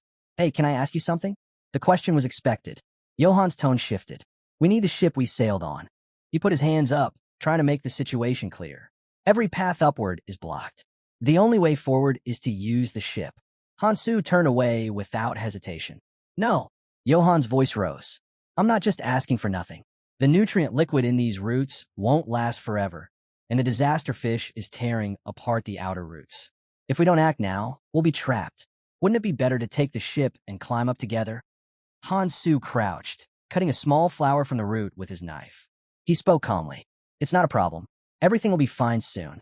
He gripped the plant stem. We're safe here. There's no need to go up. What are you talking about? Johan shouted. Hansu faced him. I'm going to kill them. Johan stopped. The ship isn't for escaping, Hansu continued. I'm going to use it to destroy the disasters threatening the world tree. I'll kill the disaster fish with my own hands. So there's no need to fear death. Johan stood stunned as Hansu began walking away. What do you mean? Johan called after him. Can't you at least explain properly? Hansu rolled his eyes and kept walking. In his mind, the plan was straightforward. Remove the disaster, and the red zone would reopen. People wouldn't have to live trapped on the roots anymore. He believed he was right. Johann pressed a hand to his forehead, struggling to piece everything together. I don't really get it, he admitted, shaking his head. But someone like you, who's done the impossible more times than I can count. Maybe you're right. Hansu kept walking, but Johann's voice stopped him. Just one last thing, he called out. Why? Why go this far for everyone else? Hansu paused mid-step. The silence that followed felt heavy. Then, in a quiet, even voice, he answered, I have to save as many people as I can. He looked down slightly. That's why I came back. His gaze dropped to his hand. For a brief moment, doubt flickered behind his eyes. Is this really what I want? Johann noticed. What's wrong? He asked carefully. Instead of replying, Hansu tossed a small stone toward him. Johann caught it on reflex. It's an imitation stone, Hansu said as he turned away. You'll need it. Johann watched him leave, then looked down at the stone in his palm. His fingers closed around it tightly. He remembered the day Hansu gathered them on the ship, dragging a giant lizard behind him, claiming it was part of the plan. Back then, everyone thought he was crazy. Yet somehow, Hansu always turned madness into reality. Maybe this time too, Johann whispered, his voice soft with something like faith. He lifted his eyes toward the vast, starlit sky. A small, genuine smile crossed his face. He really gives me hope. Meanwhile, Hansu was already running again. His thoughts cut through the night air as sharply as his footsteps. Acting for humanity's survival, that's only natural. He sprinted across the terrain, covering ground fast, but unease lingered in his chest. Then why do I feel like this? He shook his head, pushing the thought aside. Focus. Finally, the landscape opened up. Someone was waiting for him. Sophia. She turned the moment she sensed him. Hansu slowed to a stop, nodding slightly. You're early, he said. Then his eyes moved to her supplies. Did you get everything? Almost, Sophia replied. Still missing 2 items, but I came to check in first. Hansu stepped closer, scanning the equipment. Not bad, he muttered approvingly. Sophia studied his face, then frowned. You look tense. What happened? He hesitated, looking away before answering. Nothing serious, just some people tracking us. Sophia's expression hardened instantly. Quadratus, she said, voice low. They've been after you, haven't they? She pressed a hand to her chest. That's why they came after me, too. Hansu turned his gaze back to her. I ran into them, he said quietly. Morin's leading the hunt. Sophia's eyes widened. Morin, the commander of the lighthouse stormtroopers? Why would he be chasing you? Hansu glanced over his shoulder, scanning the dark horizon. I held him off, but he's good. Too good. He'll find us again soon. Sophia stepped forward, her tone sharp. Hansu, you can't fight him alone. Even you can't take on someone like that. Hansu's lips curled into a faint smirk. Then we don't fight alone. He pointed at her, his voice steady. One of us collects the remaining materials. The other draws Morin's attention. Sophia's eyes widened in disbelief. Do you hear yourself? Beacon isn't some small clan. They rule the red zone. They've survived here longer than most have lived. Every one of them's a veteran strong enough to leave this place entirely. She took a step closer, her voice rising. And the stormtrooper squad? They're the worst of them all. Ruthless, fearless, and led by Morin. Her words hung heavy in the air. Hansu didn't flinch. His eyes gleamed with quiet determination. I know, he said simply. That's why we have to move first. Sophia took a step forward, her tone steady but urgent. We handle them together, she said firmly. Her eyes darted around the clearing. If they haven't found us yet, we need to move. Now. Hansu's lips curled into a faint grin. Too late, he said quietly. I left an artifact behind, but from how things feel right now, his gaze hardened, they've already caught someone. Elsewhere. Johann was gasping for breath, his hands clawing at the fingers locked around his throat. Morin stood over him effortlessly, expression calm, grip unyielding. I'll give you one chance, Morin said, his voice low and dangerous. Flames flickered to life in his free hand, their light reflecting in his cold eyes. Do you want to burn alive? He paused, the fire surging violently. Or die quickly by telling me where your friend is? Johann's mind spun. I didn't even see him coming. Something slipped from his pocket, a mirror-cloned stone. Morin's gaze snapped to it instantly, his expression darkening. How did he gather so many people so quickly? Johann gritted his teeth, summoning what little strength he had left to grip Morin's wrist. You're asking the wrong people, he choked out. Morin's eyes flared brighter, glowing like embers. Then, without warning, He released Johann, only to crouch beside him, expression suddenly calm. Your name's Johann, right? Before Johann could respond, Morin's hand shot forward, slamming the back of his head down. The sound of impact cracked through the air. You really are a fool, Morin muttered. Even for a clueless newcomer. Grabbing a fistful of Johann's hair, he yanked him up until their faces were inches apart. What nerve, Morin sneered, his tone almost amused. Do you even realize what you smell like when you lie? He leaned in, his voice dropping to a chilling whisper. I know the protagonist is here. Tracking a Ronin is my skill, and I can feel Hansu's energy on you. His grip tightened further, knuckles whitening. You covered your tracks well, but not well enough. Reaching into his pocket, Morin pulled out a small device, a trap, humming faintly with energy. He tossed it to the ground, a cruel smirk on his face. That was your mistake. Now, let's make this simple. He rose to his full height, towering over Johann. Where is Hansu? Johann's voice was barely a whisper. I don't know. Morin clicked his tongue, annoyance cutting through the calm. Still lying? His expression darkened, eyes burning with rage. Then you die. His hand burst into flame. Without hesitation, he swung it down, but stopped. A grin spread slowly across his lips. He turned his head, eyes narrowing toward the shadows. There, standing just beyond the light, was a figure. Familiar. Silent. A low chuckle escaped the newcomer's throat. Well, he said, voice dripping with mock amusement. Looking for me? Meanwhile, Johann lay bloodied on the ground, barely conscious. Every breath came shallow and uneven, but he still forced himself to move, crawling inch by inch through the dirt. His face was unrecognizable, but he still managed to whisper one name. Kong Hansu, far away, at Spawning Lake, a place carved from the dying root of the World Tree.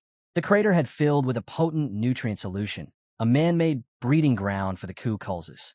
Once, its waters were thick with lethal toxins, but now most had faded, leaving behind something strange and almost pure. Here, the next stage of the hunt was about to begin. Hansu sat at the edge of the water, his gaze calm. He flexed his hand. The wounds were closing fast. The solution worked. The illusion's gone, he murmured. So, he's here already? A voice cut through the silence like a blade. So, you finally stopped running? Hansu's eyes lifted. From the shadows, Morin emerged, flames flickering faintly across his palm, his smirk sharp and mocking. A rat can hide its body, he said, but its tail always gives it away. Hansu gave a short laugh. Think whatever you want. If you were any good at tracking, you'd have found me sooner. Morin's grin twitched, then split into something wild. He threw back his head and laughed, the sound echoing across the lake. This is perfect, he roared. I've heard all about you, Hansu. Let's see if the stories are true. Dark energy surged around his hands, twisting the air itself. But if you're just another disappointment, his eyes narrowed, voice dropping to a hiss. You won't last long. Hansu reached into the bag, slung across his back, smirking faintly. Sounds tempting. Then, he turned sharply on his heel. Not today, he called, already sprinting away. We'll finish this next time. Morin's laughter stopped. His expression snapped into fury. You dare run from me? Flames erupted from his hand as he lunged forward. You're not getting away that easily. He thrust his palm forward. A blazing jasper flame tore through the air, streaking straight for Hansu's back. But Hansu was already in motion. He twisted, leaping aside with precise, fluid movement as the explosion scorched the air behind him. In his hand, he held the seeds of Keiche. He hurled them into the lake below. The moment they touched the surface, the still water erupted, giant blossoms bursting forth, spreading like a living bridge across the lake. Hansu landed lightly atop one of the flowers. The poison levels are low. These won't last long. He sprinted forward, crossing the fragile blooms as they wilted underfoot. But they don't need to. Not once did he look back. Behind him, Morin's voice thundered across the lake. You really think you can escape through the water? He raised his hand, flames flaring to life with a furious roar. Stop running and fight me. Hansu didn't look back. He just kept running, light and precise, each step carrying him farther across the surface of the blooming lake. Exactly where he wanted to be. Perfect. In one motion, Jang's sword materialized in his grasp, its edge gleaming. Hansu smeared the blade with Gerda's blood, a stench so potent it could draw predators from miles away. Then, without hesitation, he sliced his own palm, letting his blood drip and mingle with the foul mix. A single drop hit the water, spawning season. The reaction was instant. The calm surface below began to tremble, then churn violently. A deep rumble echoed from the abyss, and the lake exploded. From the depths, massive forms burst forth, twisting, writhing, kukulzas erupting in a frenzy of teeth and scales. At the very last moment, Hansu launched himself off the collapsing bloom, soaring through the mist as the monsters surged upward. Landing lightly on another flower, he turned, smirking. "Looks like we've got some company." Morin's eyes darkened. Energy flared around him as glowing orbs ignited in his hands. "You're using kukulzas?" he said, almost laughing. "Do you think I'd be afraid of these pests?" The creatures lunged from every direction, their jaws snapping, waves crashing around him. But Morin didn't budge. With one sharp gesture, he unleashed his jade flame, a barrage of searing light that tore through the horde. The explosion rocked the lake, ripping the monsters apart midair. Severed limbs and scales rained down, splashing back into the dark water. Morin brushed off his hands. "Pathetic," he said with a smirk. "Now, where were we?" Hansu's expression didn't change, but there was something in his eyes. Amusement. Morin pointed straight at him, his voice cracking with fury. "You're next. Go ahead. Hide underwater if you want. It won't save you." Hansu chuckled softly. "Of course not." That single line made Morin pause.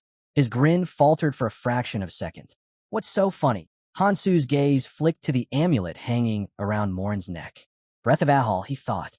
A perfect artifact for underwater combat. He'll follow without hesitation. He met Morin's glare and smiled. "Take good care of that for me, will you?" Morin's eyes narrowed. "What?"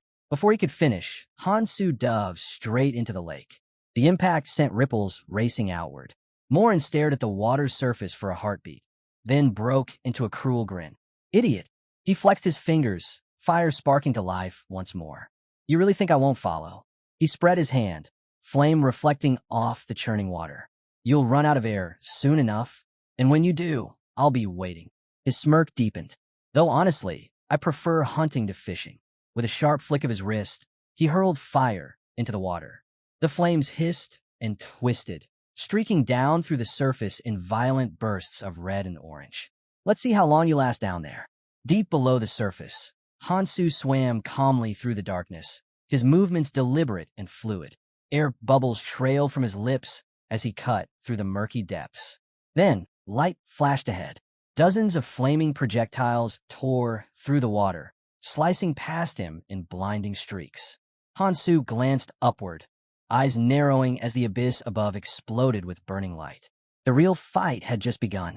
He's just going to keep firing until I resurface. Hansu knew it. The moment he broke through the surface, Morin would be there, waiting to burn him alive. "I need time." His mind flashed back to the bud from the root. The demon dragon's enhancement was still off limits. His mana reserves were running too low. But there was something else, something smaller. His fingers brushed against a pouch at his side. Alan's pocket. Inside was a rare flower bud, a bloom that constantly produced fresh air. And right now, that was all he needed. The bud unfurled in his hand, glowing softly as bubbles drifted upward. Hansu inhaled deeply, feeling oxygen flood his lungs. "That should buy me a few minutes." But before he could relax, the water around him began to shift. From the darkness below, massive shapes stirred. Faint glimmers of eyes appeared, followed by the gleam of countless jagged teeth. The kukulzas.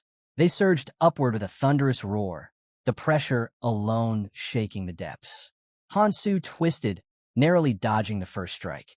The water churned violently around him as another creature lunged past. They were relentless, snapping at him from every direction. He reached into his bag again, thinking fast. Destruction fish aren't the only things these beasts fear. His hand found it a foul, pulsing organ. Arwan's gallbladder. The stench it carried could drive even the most savage predator away. He squeezed it once. The water filled with a sickening, putrid odor that spread like poison. Instantly, the kukulzas froze, then scattered. Their shrieks echoed through the depths as they fled, thrashing wildly to get away. Hansu watched them disappear and allowed himself a brief smirk. "That's taken care of." He refocused, scanning the black abyss below. Before breeding, kukulzas always mixed toxic water with nutrient-rich streams. creating ideal spawning grounds. And those nests all connected directly to the poison sea. That's where I need to go. He propelled himself downward, cutting through the cold darkness like a blade. Above, Morin was closing in. With a single motion, he unleashed a massive burst of fire into the lake. The water hissed and boiled as the flames surged downward. Hansu spotted it easily. Predictable. Fire magic's easy to read underwater. He moved to dodge, but pain flared suddenly along his arm. A line of blood drifted upward in a crimson trail. Got clipped. A small wound, but also an opportunity. Hansu's grip tightened on his weapon. The blade shimmered, warping and elongating as energy rippled through it. He thrust forward. The distorted sword tore through the water like a living thing, slicing straight toward Morin. Morin's eyes widened. Zhang's artifact? He twisted back just in time, the blade grazing past him in a flash of light. Tisich, he spat, glaring down. That fool should never have been trusted with something this strong. Then he froze. A sudden weight pressed against his chest. His lungs seized. He tried to breathe, but no air came. What? Why can't I? His gaze dropped. His amulet, the breath of Ahal, was gone. And there, just below him, Hansu hovered in the dim light, the amulet dangling casually from his hand. A smug grin touched his lips. Morin's fury exploded. You? How dare you steal my artifact? Hansu ignored him, fastening the amulet around his own neck with calm precision. Just taking back what's mine. The moment it touched his skin, a faint shimmer surrounded him, an invisible sphere expanding outward, wrapping him in a steady current of breathable air. The tables had turned. Morin's breathing grew uneven. His chest heaved, each gasp weaker than the last. He was running out of oxygen. Fast. Hansu steadied his grip on the sword. The time for games was over. Energy pulsed from the ring of Nirmaha, flooding through his veins like liquid fire. The water around him rippled with its power. He raised his weapon, aiming the tip squarely at Morin. Here, let me give you something in return. The second authority of Nirmaha's ring activated. A glowing band of energy shot forward, wrapping tightly around Morin's wrist. It constricted, then bit deep. Blood spilled into the water, curling upward in red ribbons. Morin's jaw clenched, his eyes burning with fury. You think this pathetic trick will stop me? He snarled. But before he could retaliate, something moved behind him. A shadow, enormous. A beast lunged from the abyss, jaws opening wide enough to swallow him whole. Morin twisted, raising his hand just in time to block the blow, flames bursting around him as he countered. The impact sent shockwaves rippling through the water. Then he looked up and froze. All around him, more figures stirred. The depths shimmered with movement as kukolzas began to emerge, one after another, drawn by the intoxicating scent of blood. Their eyes locked on him. Morin's expression shifted from rage to realization. This isn't worth it. He snapped his fingers, magic flaring in a circle of light around him. The spell activated instantly. Without another word, he turned and vanished into the shadows, retreating in a swirl of bubbles and light. Hansu watched the chaos fade, the dark water slowly settling around him. A small smile tugged at his lips. Victory had come swift and clean. Fragments of stone drifted weightlessly beside him as he turned toward his next destination. Above the surface, countless bubbles rose from below as the lake began to calm. On a high cliff overlooking the water, a girl stood silently, her eyes locked on the rippling waves. The wind tugged at her hair, but her gaze remained steady. Her mind wandered back to the first time she met a certain man here. She adjusted her monocle, tension flickering across her face. When will he come? She murmured. Her sharp eyes scanned the horizon. Something fell off. The ship that should have been there wasn't. Then, without warning, more bubbles. The lake stirred again, unnaturally. A massive wave rose and crashed behind her, breaking her focus. She spun around instinctively and froze. A ship had appeared, floating silently across the surface, its hull gleaming with moisture. She didn't hesitate. Her shield flared to life as she raised a cautious hand. Where did that ship come from? She whispered. From the deck, a man stood drenched but composed, scanning the scene with calm precision. Right on time, he muttered. He looked up and motioned for her to board. The waves splashed against the hull as the vessel remained perfectly steady. The girl narrowed her eyes, analyzing every move he made. Hansu smirked. A friend helped me, he said simply. But when she questioned him, his brow furrowed. How did you figure that out? Her gaze sharpened through the monocle. Seeds like those aren't easy to come by, she said quietly. You've only just entered the red zone, haven't you? How do you already know so much? A powerful aura radiated from the boy. His stats, impossibly high for someone new. Hansu crouched deep in thought. It's like he already knows everything. The boy picked up a small item, turning it between his fingers as it glimmered faintly in the light. The right combination, he said thoughtfully, can amplify their power. A vessel formed in his hand, swirling with strange liquid. This, he explained, his tone calm but certain, is the product of years of alchemist's work, created for one purpose. He looked up, eyes steady. The survival of humanity. Hansu's sharp gaze locked onto the girl as she spoke, his expression unreadable. Then came her question. What are you hiding? He turned away, voice calm and even. Everyone has secrets. The girl's eyes widened slightly at the name that followed, the Seven Phantom. But the boy didn't dwell on it. Rising to his feet, he looked toward the horizon, his tone shifting. That doesn't matter now, he said quietly. It's time to meet her, face to face. The surface of the lake grew still. The silence was heavy, too heavy. Then a ripple. Something vast moved beneath the water.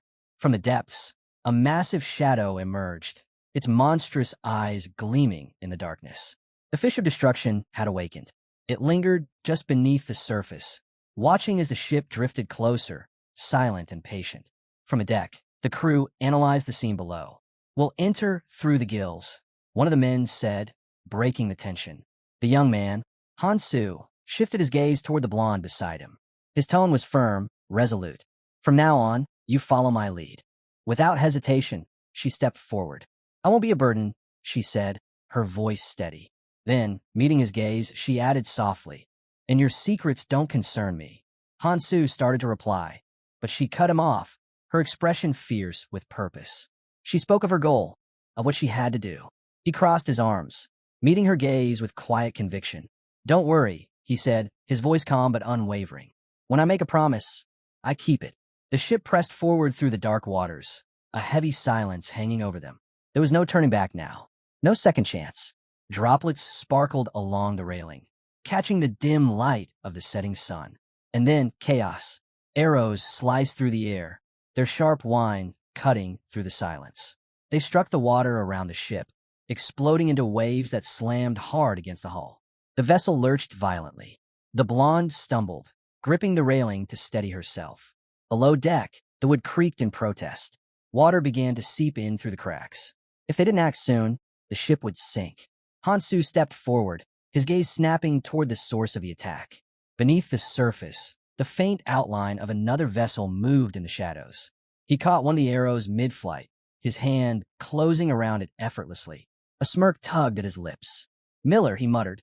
A spear followed, slamming into the deck beside him, its tip humming with power. Without hesitation, Hansu grabbed it, testing its weight. But before he could act, another wave of arrows came raining down. They missed, plunging into the sea, but the impact rocked the ship again, forcing the crew to brace themselves. The girl reached for him. We have a strike back now, she shouted. Hansu caught her hand, stopping her. Not yet, he said firmly. Another volley hit the water. The explosions sent up sheets of spray, each one a warning.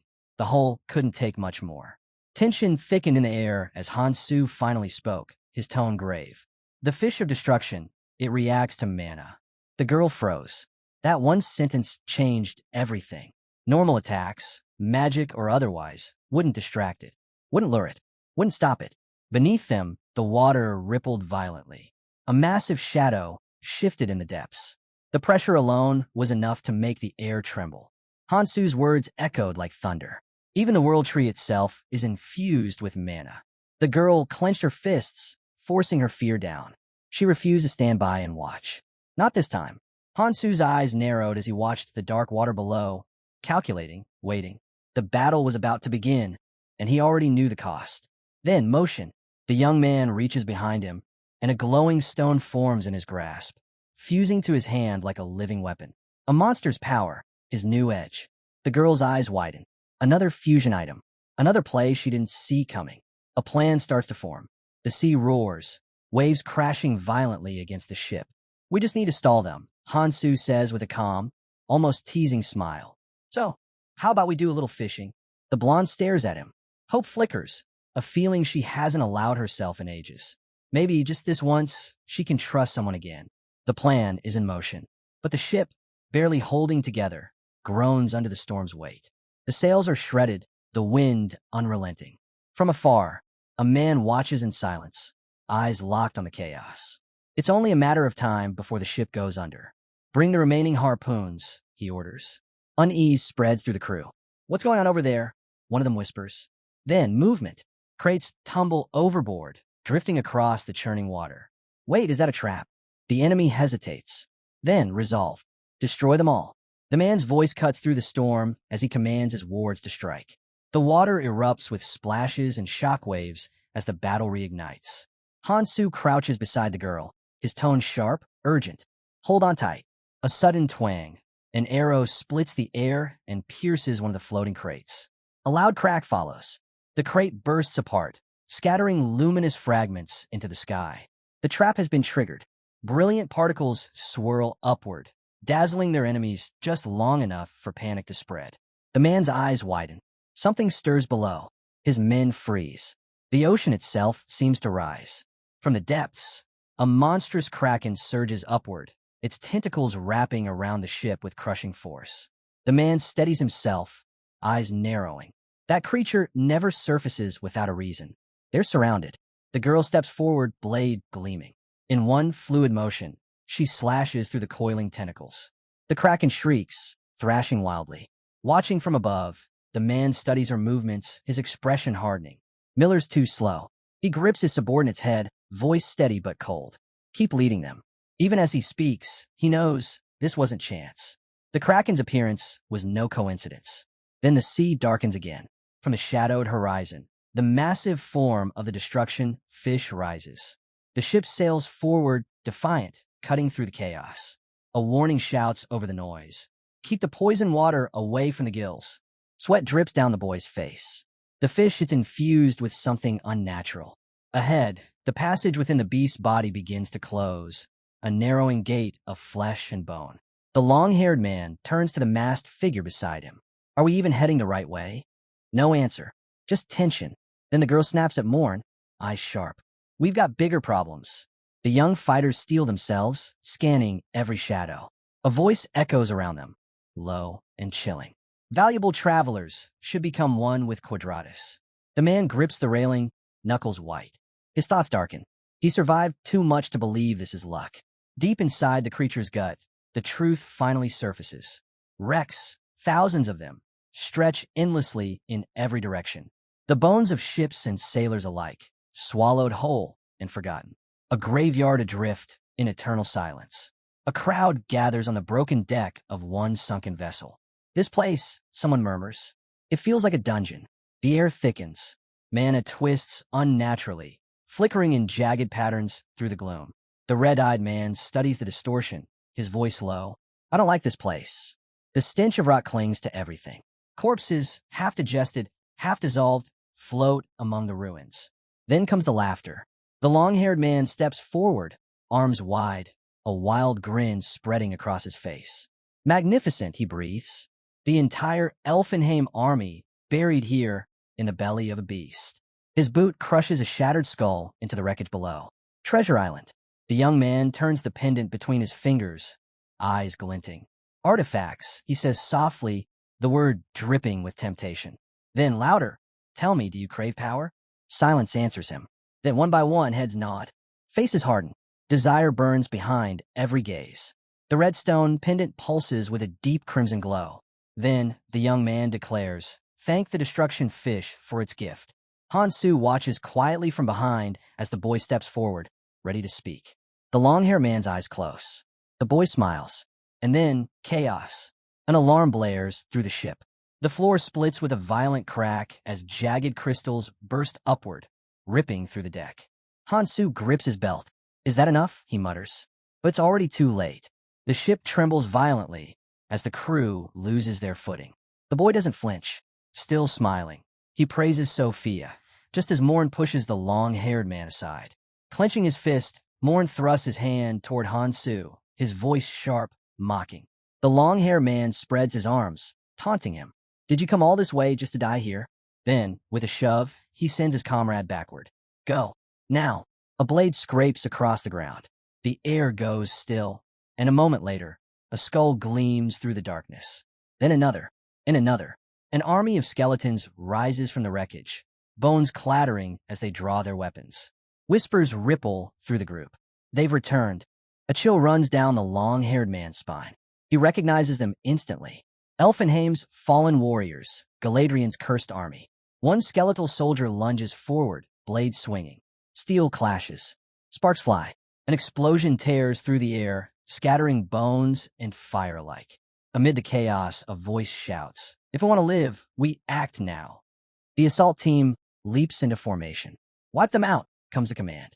A man raises his hand, mana swirling in his palm. His grin sharpens as crimson flame erupts, engulfing the battlefield. A skull crashes to the floor, shattered by the blast. The team cheers for their leader's power, but the long-haired man doesn't join them. His jaw tightens. He knows this isn't over. A broken skeleton twitches, then rises again. The boy's smile fades, horror flashing his eyes. "These aren't ordinary undead," he whispers. "They're the guardians of the fish of destruction." A hand reaches out, gripping a cracked skull. The knight pauses. The curse is real. He sets the skull back down, voice grim. The dead won't rest. Not while the fish still breathes. A hush settles.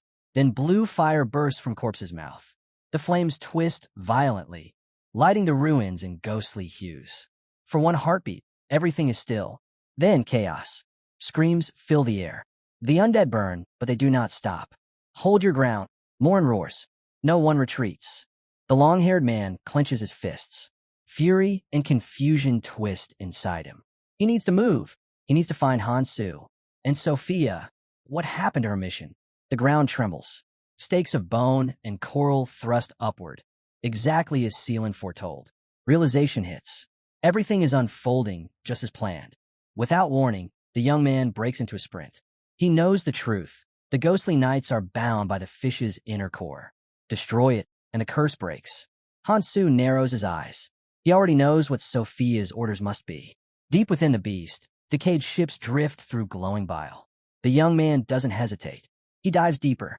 The golden heart of the creature throbs in the darkness, a massive core pulsing with life. That's the target. Its weakness. End it, and the destruction fish dies. A sword gleams in his hand. Hansu moves. The long-haired man spots him instantly. Wait, but it's too late. Hansu's strike cuts through the air, fast and precise. Steel meets steel as the young man pivots, blocking the blow effortlessly. Sparks scatter. He twists, stepping in closer, countering with a fluid motion. Their swords clash again, the impact echoing through the hollow chamber. The dark-haired man grits his teeth, shoving back. Didn't learn your lesson last time? But before he can strike again, the long-haired man grips his blade, barehanded. Hansu's eyes widen. Across from him, the boy's grin widens, eyes glowing unnaturally. How dare you challenge the core of the fish of destruction? Then, something monstrous. A third eye splits open on his forehead, burning with crimson light. His voice thunders through the chamber. Those who defy the fish of destruction will die. Before Hansu can react, a flash, an arrow already drawn. The archer smirks. Let's see you dodge this. The string snaps. The arrow screams through the air. A perfect shot. Impact. The archer's grin spreads. Bullseye. But his victory dies in an instant. Hansu stands unharmed. Light ripples across his body. Metallic scales shimmer beneath the dim glow. Electricity crackles in the air. Demonic dragon enhancement. The battlefield stills. Shock ripples through the enemy's ranks. That arrow could pierce Kukulzes himself. The archer mutters, eyes wide.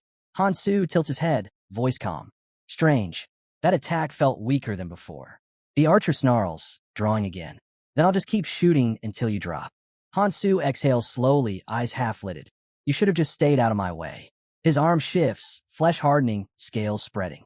A dragon's claw replaces his hand, and the air trembles before the next strike. A cold gaze cuts through the noise. None of you are leaving here alive, he declares. Deeper in the cave, the fight shows no mercy. A warrior stomps down, crushing a skull underfoot, and pivots, barking orders. Keep attacking. Don't let them regenerate. But the undead heal faster with every strike. A monstrous skeleton lunges, its bone spear driving through a traveler's chest. It opens its jaw and hisses, soundless and hungry.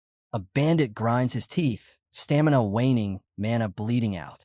If this continues, they'll collapse and rise as one of them. Then the truth lands like a strike. This is a trap. Hands tighten around weapons. There's only one option. Use the feather now. If we don't, we'll die and become like them, someone shouts. A single feather of the world, their only escape. A small tree sprouts in a man's palm. The system message blinks. This artifact can instantly teleport the user and everyone nearby to a new location. The boy's voice shakes. We already tried that. It didn't work. On the platform, Sophia shakes her head. Of course it didn't. You can't just escape the stomach of the fish of destruction. Her tone is flat. Even the ghostly knights of Elfenheim are trapped here. They're immortal, only inside this place. Waren's fists clench. You think we'll just let you walk away after interfering with us? He snaps. Sophia answers, cutting through the argument. After all this time, you expect help from those who stood by and did nothing? The bandit spreads his arms. His comrades lift their weapons in agreement. Stop talking and think about how to get out of here, Sophia says. Clan communication doesn't work inside this stomach. No one will know if we live or die. A flash of annoyance crosses the man's features. But Sophia is already moving. She forms a magic circle in her hand and light scans across the chamber. I have what I needed, she states. The Beacon assault team captain straightens. Patience gone. You've lost your mind, he says. I'm in charge of the red zone. That means I deal with you. Morin's hand pulses with dark energy. He lunges forward. I'll wipe out the weakest of the 7 ghosts myself. Sophia flicks her fingers. Ice arrows streak toward him. Morin steps aside without breaking stride. He laughs, voice edged with contempt. You can't even hit me. What a disgrace to the name of the 7 ghosts. The orb of dark energy slammed toward Sophia. A thunderous explosion rocked the cavern as Morin landed on his feet. I wasn't aiming at you, Sophia said, voice flat. A deep rumble rolled through the chamber. Walls shuddered. Confused voices rose. Then a shout. Waters flooding in. Inside the fish of destruction, a passage began to close. Sophia glanced at the swirling currents. All this time I searched for a way to seal the gills, and now I've done it, she said. Her librarians, I have found the solution. Morin moved to intervene, but Sophia was already slipping away. Let's hope we never meet again, she called over her shoulder as she vanished. The bandit barked orders to his crew. Get the ship ready, Miller answered. Everything's set. Then froze, scanning the horizon. Where's our ally? He should be guiding us by now. Her gaze shifted, new danger approaching. The Ghost Knights are back, someone warned. There was no easy escape this time. The assault team captain warned that by the time the ship closed the distance, the gills would reopen. For now, their job was to keep the knights from the civilians. He promised the enemy would pay for crossing him. War gathered dark energy and unleashed a jade flame wave that tore through the ranks of the risen dead. The bandit leader signaled his men to charge, but a figure stepped into his path. Hansu gripped Jang Gi-su by the collar and hurled him aside, saying bluntly that the captain wouldn't have listened to him anyway. The captain sneered and admitted he'd once considered recruiting the youth, but that idea was off the table now. Hansu moved forward. Enough talk. Morin blocked the strike with his sword. The impact cracked the ground beneath them. Miller watched from afar, alarmed for the captain. The bandit, shaken by how Hansu threw Jang Gi-su, realized the boy had changed. He'd absorbed the runes of Quadratus. Clutching a broken stone fragment, the bandit rallied himself. Do you think you can beat me? He snarled. I'll kill you and take back what you stole. Beside him, a girl turned to Ahol. Let me help you, she offered. The captain scoffed. You think I need your help? His sword flashed as he sprinted forward. Go handle the Ghost Knights. Hansu didn't move. His stance was steady, sword raised. Doesn't matter, he said flatly. I was planning to take them all down anyway. Morin's grin widened. You're just a rookie. Steel collided with a deafening clang. Sparks exploded as their blades met, the force shaking the ground. Morin pressed in, testing Hansu's strength. Is that it? That's all you've got. Hansu's arm trembled under the pressure. Morin's smirk deepened. He's struggling. He can't match me. A newbie like him could never win. Their blades locked for a split second. Then Morin shifted, sliding his sword down to create an opening. In a single leap, The captain rose into the air, blade aimed for the kill. "This is the end," he shouted, bringing his sword down with full force. The strike hit clean. The blade drove straight through Hansu's chest. He didn't move, didn't even scream. The bandit captain exhaled, shaking his head. "This could have ended differently. You should have accepted my offer. You could have served me instead of dying like this." Blood spread down Hansu's torso, but he stayed upright, eyes hidden beneath his hair. The captain leaned in, voice dripping with triumph. "You lost because you were weaker than me." Hansu's lips curled into a faint smile. "Is that so?" Before Morin could react, Hansu's hand snapped up, gripping the sword still lodged in his chest. His eyes lifted cold and sharp. "Funny," he said quietly. "I was about to say the same thing." Blood dripped from his mouth, yet his grip only tightened. "Insolent brat," Morin roared, try to wrench the blade free. "This is your punishment for defying me." Hansu's voice stayed calm. "You said that already." Morin's confidence faltered. The man standing before him, impaled, bleeding, was holding his weapon still, refusing to fall. Hansu looked down at the sword. "Night artifacts, impressive," he murmured. "Sharp enough to pierce dragon scales." A flash of energy sparked around him. Metallic armor rippled across his skin, shimmering like molten gold. "Thanks for delivering it to me." Morin's eyes widened in horror. "No, I hit your heart. You should be dead." Then he saw it, the clawed hand, scales spreading, energy crackling. Body modification. Hansu raised his hand. "Doesn't matter anymore." With one brutal slash, his claws ripped through Morin's body. Blood sprayed as the captain staggered backward, gasping. "You're still wounded," he wheezed. "That skill, it's broken." His voice faded. His body fell. Silence. Hansu exhaled slowly. He grasped the blade still buried in his chest and pulled it free with one swift motion. Tossing it aside, he opened his hand. A faint white rune shimmered above his palm, then dissolved into nothing. Hansu took a steady breath. "That worked, but only because I spent the time to forge 3 dragon hearts." Above him, the massive beast rumbled with a guttural growl. The demonic dragon enhancement, his most powerful skill, allowed him to replicate a dragon's organs, channeling its strength and resilience into his own body. He rolled his shoulders, flexing his fingers. The power surged, but the strain was brutal. Compared to a dragon, the human body was a fragile shell. The transformation burned through him like fire. His gaze dropped to the glowing runes etched along his arm. 35% capacity. Not enough. He sheathed his blade and closed his eyes for a moment, steadying his breath. He couldn't maintain this form for long, but that didn't matter.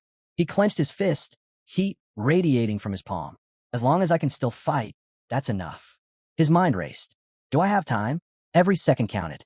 If he hesitated, he'd lose his window. Behind him, Jang-Gi-Su lay motionless.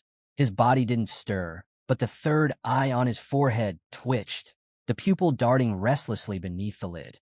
Then a deep, rumbling presence filled the air. A massive red eye appeared above, glowing through the shadows, locking onto Hansu with unsettling focus. A voice whispered, cold, ancient, and heavy with malice. "I will remember you." The eye vanished, leaving silence in its wake. Hansu turned and pressed forward, sprinting deeper into the belly of the destruction fish. The path ahead twisted and pulsed like a living maze, but it was clear, for now. He still had a chance. Sophia said the core is buried deep, layered under reinforced flesh, just above the midline. If he wanted to reach it, he needed perfect timing.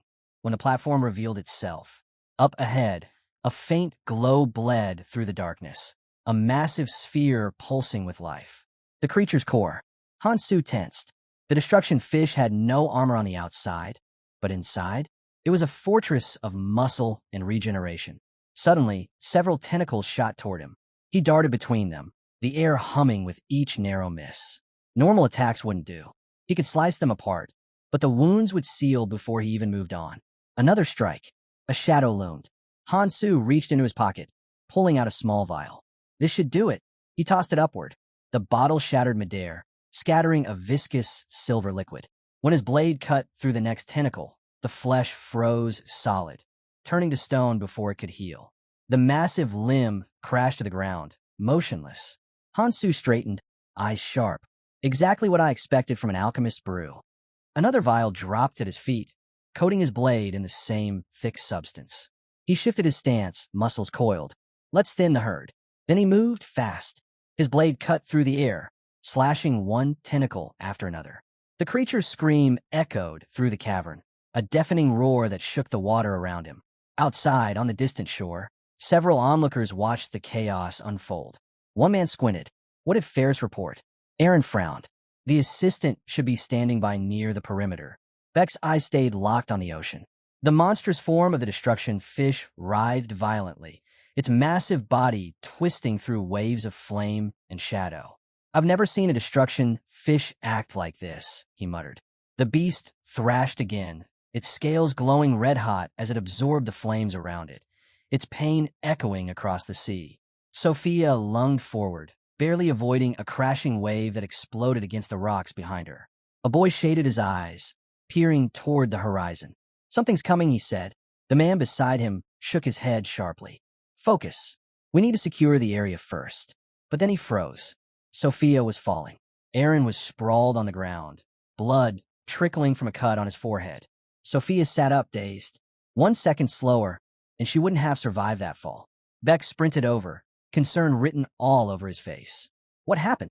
Sophia's voice trembled at first, then steadied. We don't have time to talk. We need to leave now. They scrambled to their feet, but something in the distance caught her attention. The fish of destruction was convulsing. Its enormous body writhed and twisted, sending violent waves crashing in every direction. Sophia's eyes widened. It's hurting, she breathed. No one reacted. They just stared at her. It's in pain, she repeated, louder this time, but the disbelief in their faces cut deeper than any wound. The idea was absurd. A creature like that wasn't supposed to feel anything. Her hands curled into fists. She had wanted to be the one to end it, to erase her guilt, to finish what she started. But as tears blurred her vision, realization dawned. Hansu had done it. He'd kept his promise. A deafening roar ripped through the air. The monster slammed into the sea, waves surging high enough to blot out the sky. Sophia didn't hesitate. She grabbed Aaron by the collar and yanked him to his feet, dragging Beck with her. Move, she shouted. Now! The ground shook beneath them as the fish of destruction began to convulse violently. Its body arched, and then it started spewing everything it had swallowed. Beck looked back, eyes wide. What's happening? Sophia's lips trembled, but a small, hopeful smile broke through. We did it, she whispered. Then louder, Hansu did it. They ran. No one dared look back. Get as far away as possible, Sophia called out, her voice echoing through the storm. Not far away, another man lifted his head. He had felt it, the faint trace of a skill he recognized all too well. His eyes narrowed. Behind him, a girl's voice rang out. If the fish of destruction doesn't stabilize, this entire area could collapse. She whistled, sending a bird into the sky with a coded message. We'll keep monitoring its condition, she said quickly. Michael stood beside her, his tone clipped. Send another. Now. Waves battered the wrecked shoreline. The fish of destruction's glowing eyes snapped open one final time. With a roar that split the sea, the beast reared back. Its massive body began to cave inward, golden fluids spilling from its shattered core.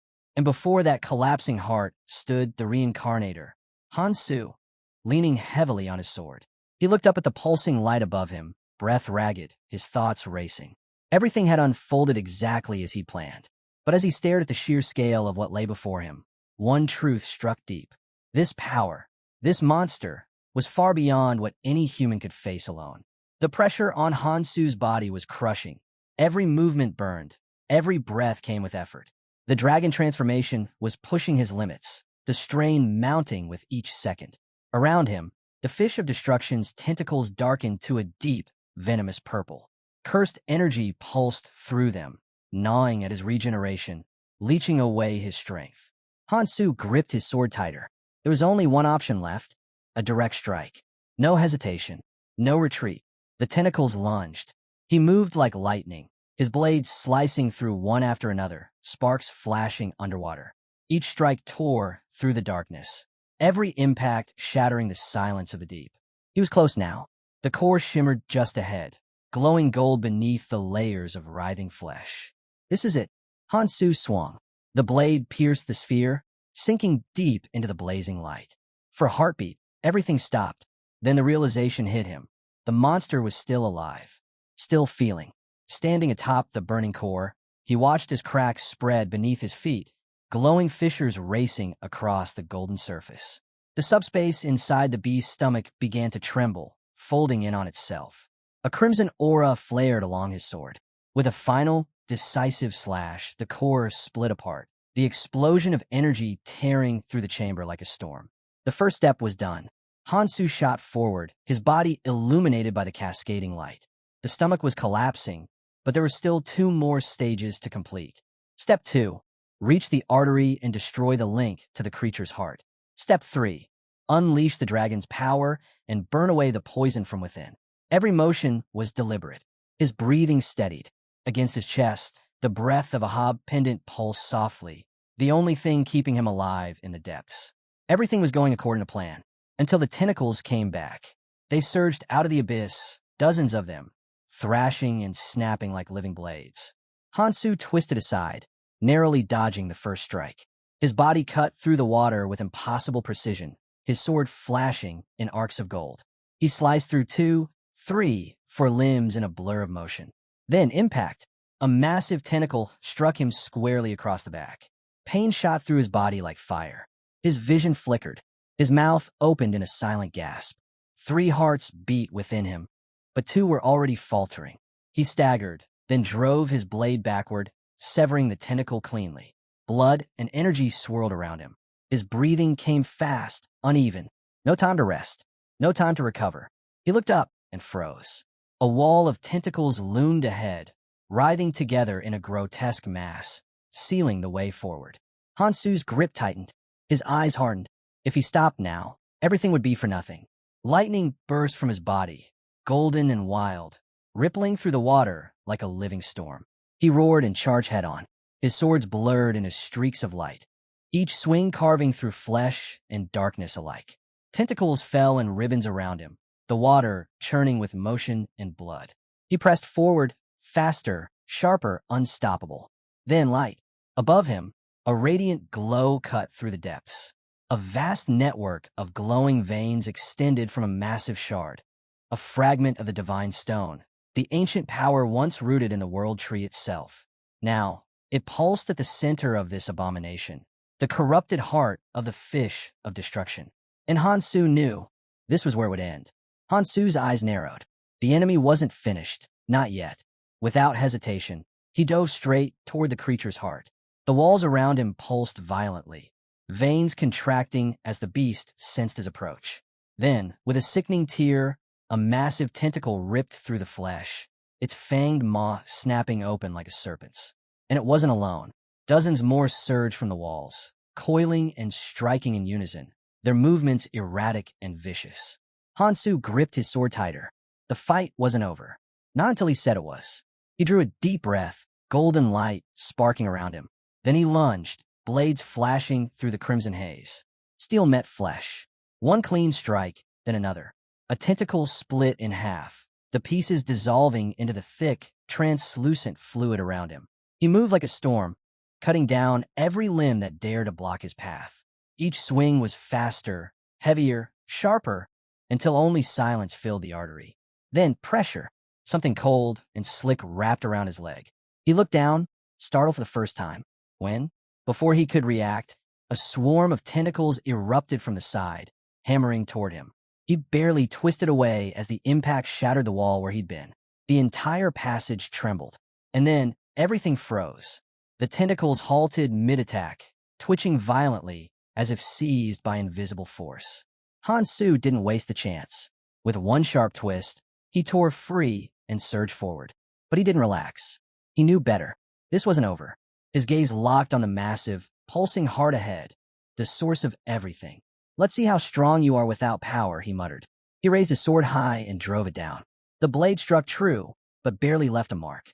Hansu frowned. The surface was harder than steel. It was no ordinary heart. If I can't destroy it directly, then I'll cut off its lifeline. His eyes shifted to the glowing veins surrounding the core, thick, pulsating arteries feeding energy from the divine stone fragment to the beast itself. That was the key. With a precise slash, his sword cut deep into one artery. Blood and light burst forth, staining the water crimson. Again, another swing. The second artery severed, then a third.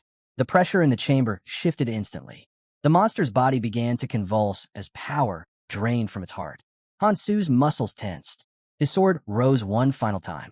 He struck with all his strength. The artery ripped open, completely severed. Before him, the divine stone fragment floated free, flickering weakly like a dying star. Hansu reached out, hand trembling, and caught it. Warm light pulsed against his palm. So small, and yet it held enough power to sustain a monster that defied gods. For the first time, a tired smile touched his lips. "It's over," he whispered, but the victory lasted only seconds. The walls groaned. The artery shuddered violently. Chunks of flesh tore free as the entire structure began to collapse. The fish of destruction was dying, and it was taking everything with it. Hansu spun toward the exit, kicking off the collapsing wall, but a massive tentacle whipped out from the chaos, slamming into his back. The impact stole his breath. Pain exploded across his chest as the divine stone fragment slipped from his grasp, tumbling through the swirling debris. He reached for it, fingers stretching, but his vision blurred. The world dimmed. His body felt impossibly heavy. The current caught him, dragging him downward into the darkness. His last thought before blacking out, "Not yet. I can't stop yet." The rupture widened, sucking in everything: blood, light, stone, and finally, Hansu himself. Silence returned to the deep. And somewhere far away, in the faint glow of a distant horizon, a raven perched calmly on an outstretched hand. Its eyes gleamed red, as if watching and waiting. An unseen voice broke the silence. "Find the one who killed the fish of destruction." The order carried no emotion, just intent. On the shore below, the colossal corpse of the monster sprawled across the sand, its body like a ruined continent. The air reeked of brine and burnt flesh. Crowds were already forming, whispers spreading like fire. Among them, a young man raised his hand. "Deputy Commander." Lu stood apart from the others, hands clasped neatly behind his back, gaze fixed on a massive wound carved into the beast's chest. The sea breeze tugged at his coat as he studied the destruction, expression unreadable. In his palm rested a broken mask, the mask of Morin, the fallen captain of the assault group. The sight deepened the crease in Lu's brow. Something wasn't adding up. He had received strict orders to eliminate Quadratus, not to witness its complete annihilation. So how had the operation turned into this? A soldier approached from behind, his voice low. "Sir, we've located the bodies of the remaining team, all identified as members of Morin's squad." Lu closed his eyes briefly, then exhaled. The boy hesitated, then added, "Judging by the marks and residual mana, it was all done by one man." Lu tore the mask from his face and crushed it in his fist. "Then we no longer have a captain." His tone was sharp, decisive. "Effective immediately, we're restructuring." The subordinate hesitated, then lowered his head. "Understood, Commander." The new title hung in the air. Lu smirked faintly, testing the word in his thoughts. "Commander." Morin had inherited his position through time and convenience. Lu, however, had just earned his through blood.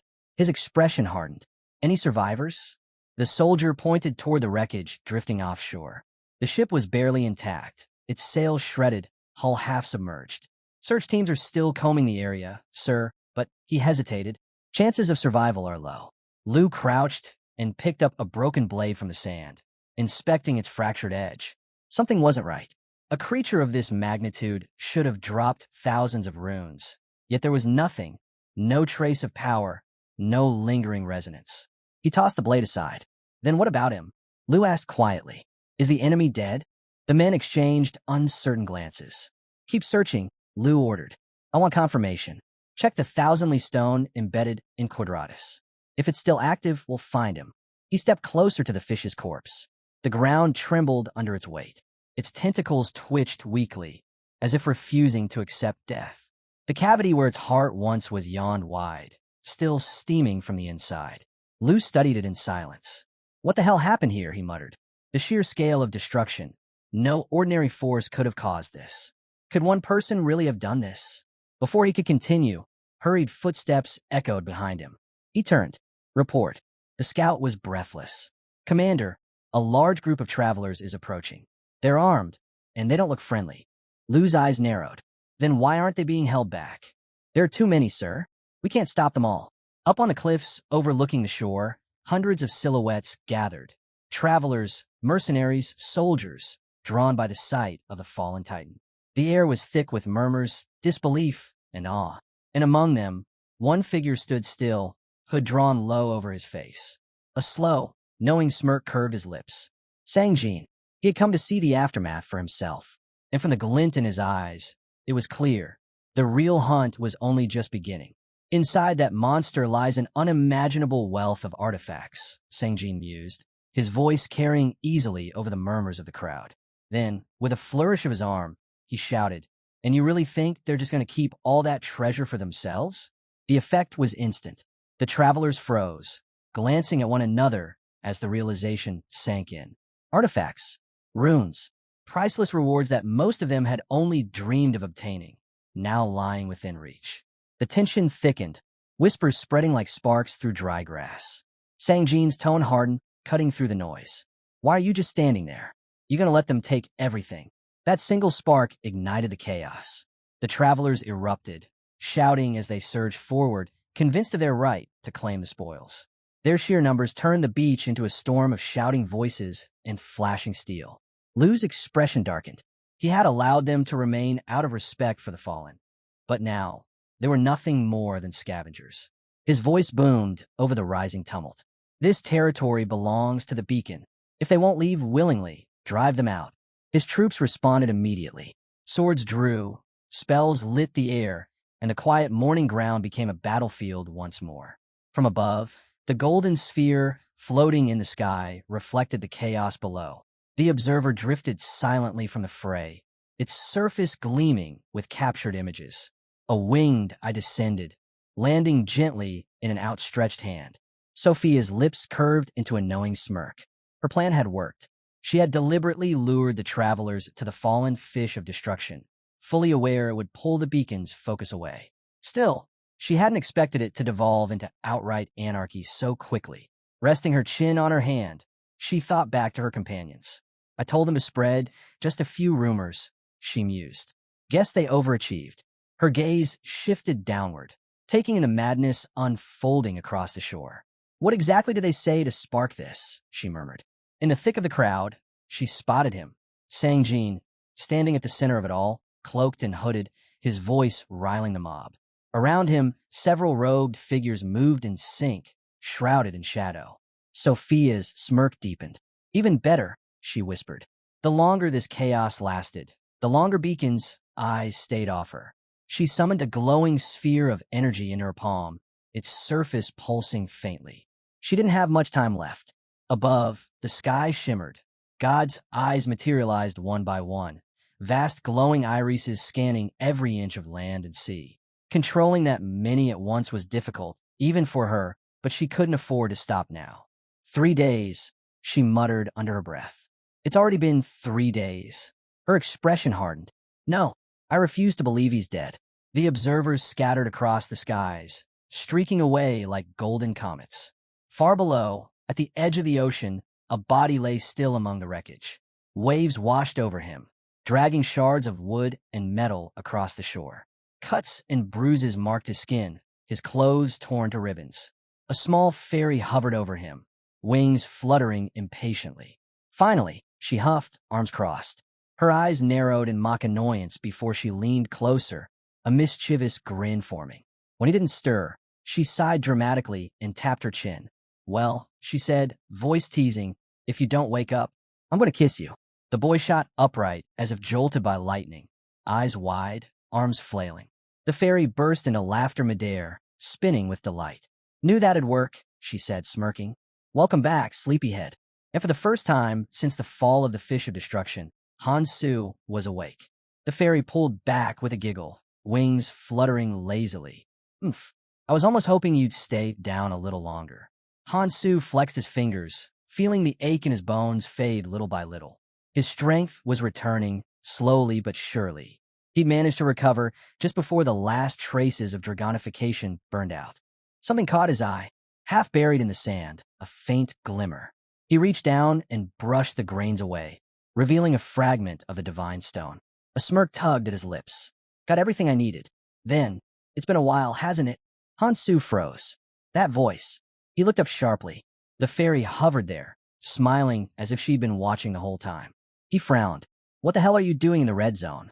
She tilted her head, eyes glinting with mischief. You already know we don't touch the ground unless something big happens. Before he could speak again, she darted forward and threw her arms around him.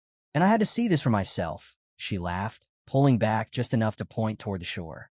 The fish of destruction lay still, its massive form sprawled across the coastline like a mountain of death. Its scales no longer shimmered, its eyes dull and hollow. Tell me, she said, her voice lowering, eyes gleaming. Have you ever seen anything this breathtaking? Hansu glanced at the corpse. The impossible done. The fairy sighed dramatically. Too bad, though. We have rules, you know. A great deed deserves a great reward. She paused, her grin sharpening. But this beast? It wasn't meant to be hunted. She shrugged with exaggerated indifference. So, no reward. Hansu's eyes narrowed. No reward? He didn't buy that. Not for a second. He'd just slain one of the greatest calamities in existence. And if there was one thing he knew about higher beings, it was that they hated balance. If he became too strong, they'd find ways to intervene. And sure enough, he felt it. A presence watching him. A voice purred behind him, dripping with amusement. You're sharp as ever. Hansu turned. Another figure hovered nearby, wings curled like blades of smoke. A devil, the same kind that thrived on suffering, thriving where gods refused to tread. The creature grinned wide, fangs flashing. Those sadists upstairs don't like your kind. Too much initiative. The fairy folded her arms, smirking. We've put a lot of thought into this, you know. The devil floated closer, his tone turning curious. Tell me, Hansu, he leaned in, eyes glinting with unholy humor. What would it take to make you willingly walk into hell? The fairy snickered, twirling midair. You like this one? Trust me, we really thought it through. The devil spread his arms wide. So, a pulse of dark light filled the air, swirling into a sphere in his palm. Let's make a deal. A second later, energy condensed between them, pure, radiant, and dangerously alluring. Since you took down the fish of destruction, the devil said with mock courtesy, you get to choose your reward. A shimmering shard appeared before Hansu, hovering just above his reach. It glowed with a cold, sinister light. His gaze flicked to the markings etched across its surface, a skull wreathed in flame. Recognition struck instantly. Lord of the Dead, a high-tier 8th skill, one of legend. The power to command the souls of the fallen, to summon phantoms at will. A skill that could turn any battlefield into a graveyard under his control. But it wasn't just necromancy. It also bolstered magical chi, enhancing every arcane art it touched. Hansu stared at it, silent. For someone limited to 7 active skills, this offer was beyond tempting. Maybe too tempting. The devil's grin widened. So what do you say, hero? The fairy crossed her legs midair, eyes dancing. A deal's a deal. But remember, once you take it, there's no going back. Hansu's fingers hovered just beneath the shard, the faint hum of power whispering through his skin. A power born of death itself, offered to the man who had just slain a godlike monster. And somewhere deep inside, Hansu already knew this was exactly the kind of gift that came with a curse. With a sharp snap, the devil's laughter rippled through the air. Don't get too excited just yet. The glow around them shifted. Several new runes materialized, hovering in a loose circle, each one radiating an eerie, ancient energy. There's a condition, the assistant said smoothly, her tone laced with mischief. It's connected to the remaining disasters. Hansu's eyes narrowed. The symbols pulsed faintly, each one resonating with the same cursed energy that had once emanated from the fish of destruction. The air around him grew heavy, and yet he smiled. This is more than enough, he muttered. The fairy blinked, startled. Wait, what? You didn't even hear the full. But Hansu had already made up his mind. His expression turned to steel. I don't need to. The devil hovered above the waterline, wings curling lazily as he let out a low whistle. Oh, I like that confidence. He gestured toward the floating runes, his grin widening. Unlike the first offer, this one comes with a catch. You'll have to eliminate every remaining disaster in the red zone. Only when that's done, he paused, the corners of his mouth twitching upward, will you receive your reward. The assistant tilted her head, studying Hansu's face. You're really taking this path? Hansu straightened, his silhouette framed by the rising sun. Yeah, he said simply. I'm sure. For a brief moment, silence hung in the air. Then, the devil chuckled. Well then, his wings spread, scattering shadows across the sea. Let's see how long you can last. With a beat of his wings, he drifted backward, vanishing into the mist. We'll meet again, hero. The fairy pressed her hands to her cheeks, laughter spilling from her lips. He didn't even wait for the full explanation, she said, half amused, half exasperated. What a reckless fool. But her grin never faded. Hansu said nothing. He stepped to the edge of the shore, his gaze fixed on the endless expanse of ocean. The horizon shimmered faintly with light and danger. Without hesitation, he dove in. The devil's voice echoed faintly in the distance, carried by the wind. If he'd chosen the easy path, what a disappointment that would have been. Beneath the waves, Hansu moved with purpose. The water pressed around him like a living weight, the crushing pressure of the deep threatening to pull him under. Finding every disaster in the red zone, a mission no sane man would accept. But this was his path now, his test, his promise. The scene shifts. Deep underground, the ground trembles. A massive tree looms, twisting like some monstrous creature, its roots spreading wildly in every direction. This is the disgorging root calamity. The creature stirs, its consciousness flickering awake, but something feels wrong. It can no longer sense the voice of the calamity fish. A low, guttural growl escapes it, then a roar, echoing through the land, an outburst of frustration over its lost companion. Meanwhile, at the surface, the ocean ripples. Hansu rises from the sea, water dripping as he scratches his head, deep in thought. Things aren't as simple as he hoped. Sure, he'd agreed to the fairy's deal without much hesitation, but now he can tell it's a tangled mess. His very presence here is speeding up the abyss's collapse. He sighs, realizing he has to finish everything faster this time. He recalls a conversation with one of his old comrades. A reminder that if they didn't use Urkeniel's time-space crystal to travel, then every bit of future knowledge they relied on would just make the abyss decay even faster. His friend had laughed, half-jokingly telling him to run while you can, calling it all an annoying headache. Hansu had snapped back at him, saying he could go to the past if he wanted. Hansu had no interest in that kind of burden. But now, that burden has landed squarely on his shoulders. As his mind drifts, he thinks of Iris. In his vision, she steps toward him, reaching out a hand as if to lead the way. But as she moves forward, her form begins to fade into the air, like mist dissolving under sunlight. Hansu exhales deeply and continues walking, the weight of her absence heavy but familiar. Around him, scattered weapons catch the light, swords, shields, remnants of battle. He looks over them and murmurs that, whatever happens, both are valuable tools. He never expected a reward for slaying the calamity fish anyway.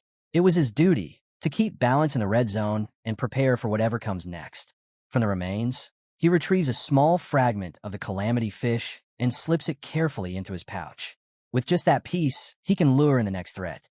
He thinks to himself that before he took the creature down, he'd already gotten what he wanted and repaid the debt he owed to Sophia. He plans to meet her soon, but first, there's another stop he needs to make. As he sorts through his thoughts, a group of rowdy travelers appears, their voices echoing across the open ground.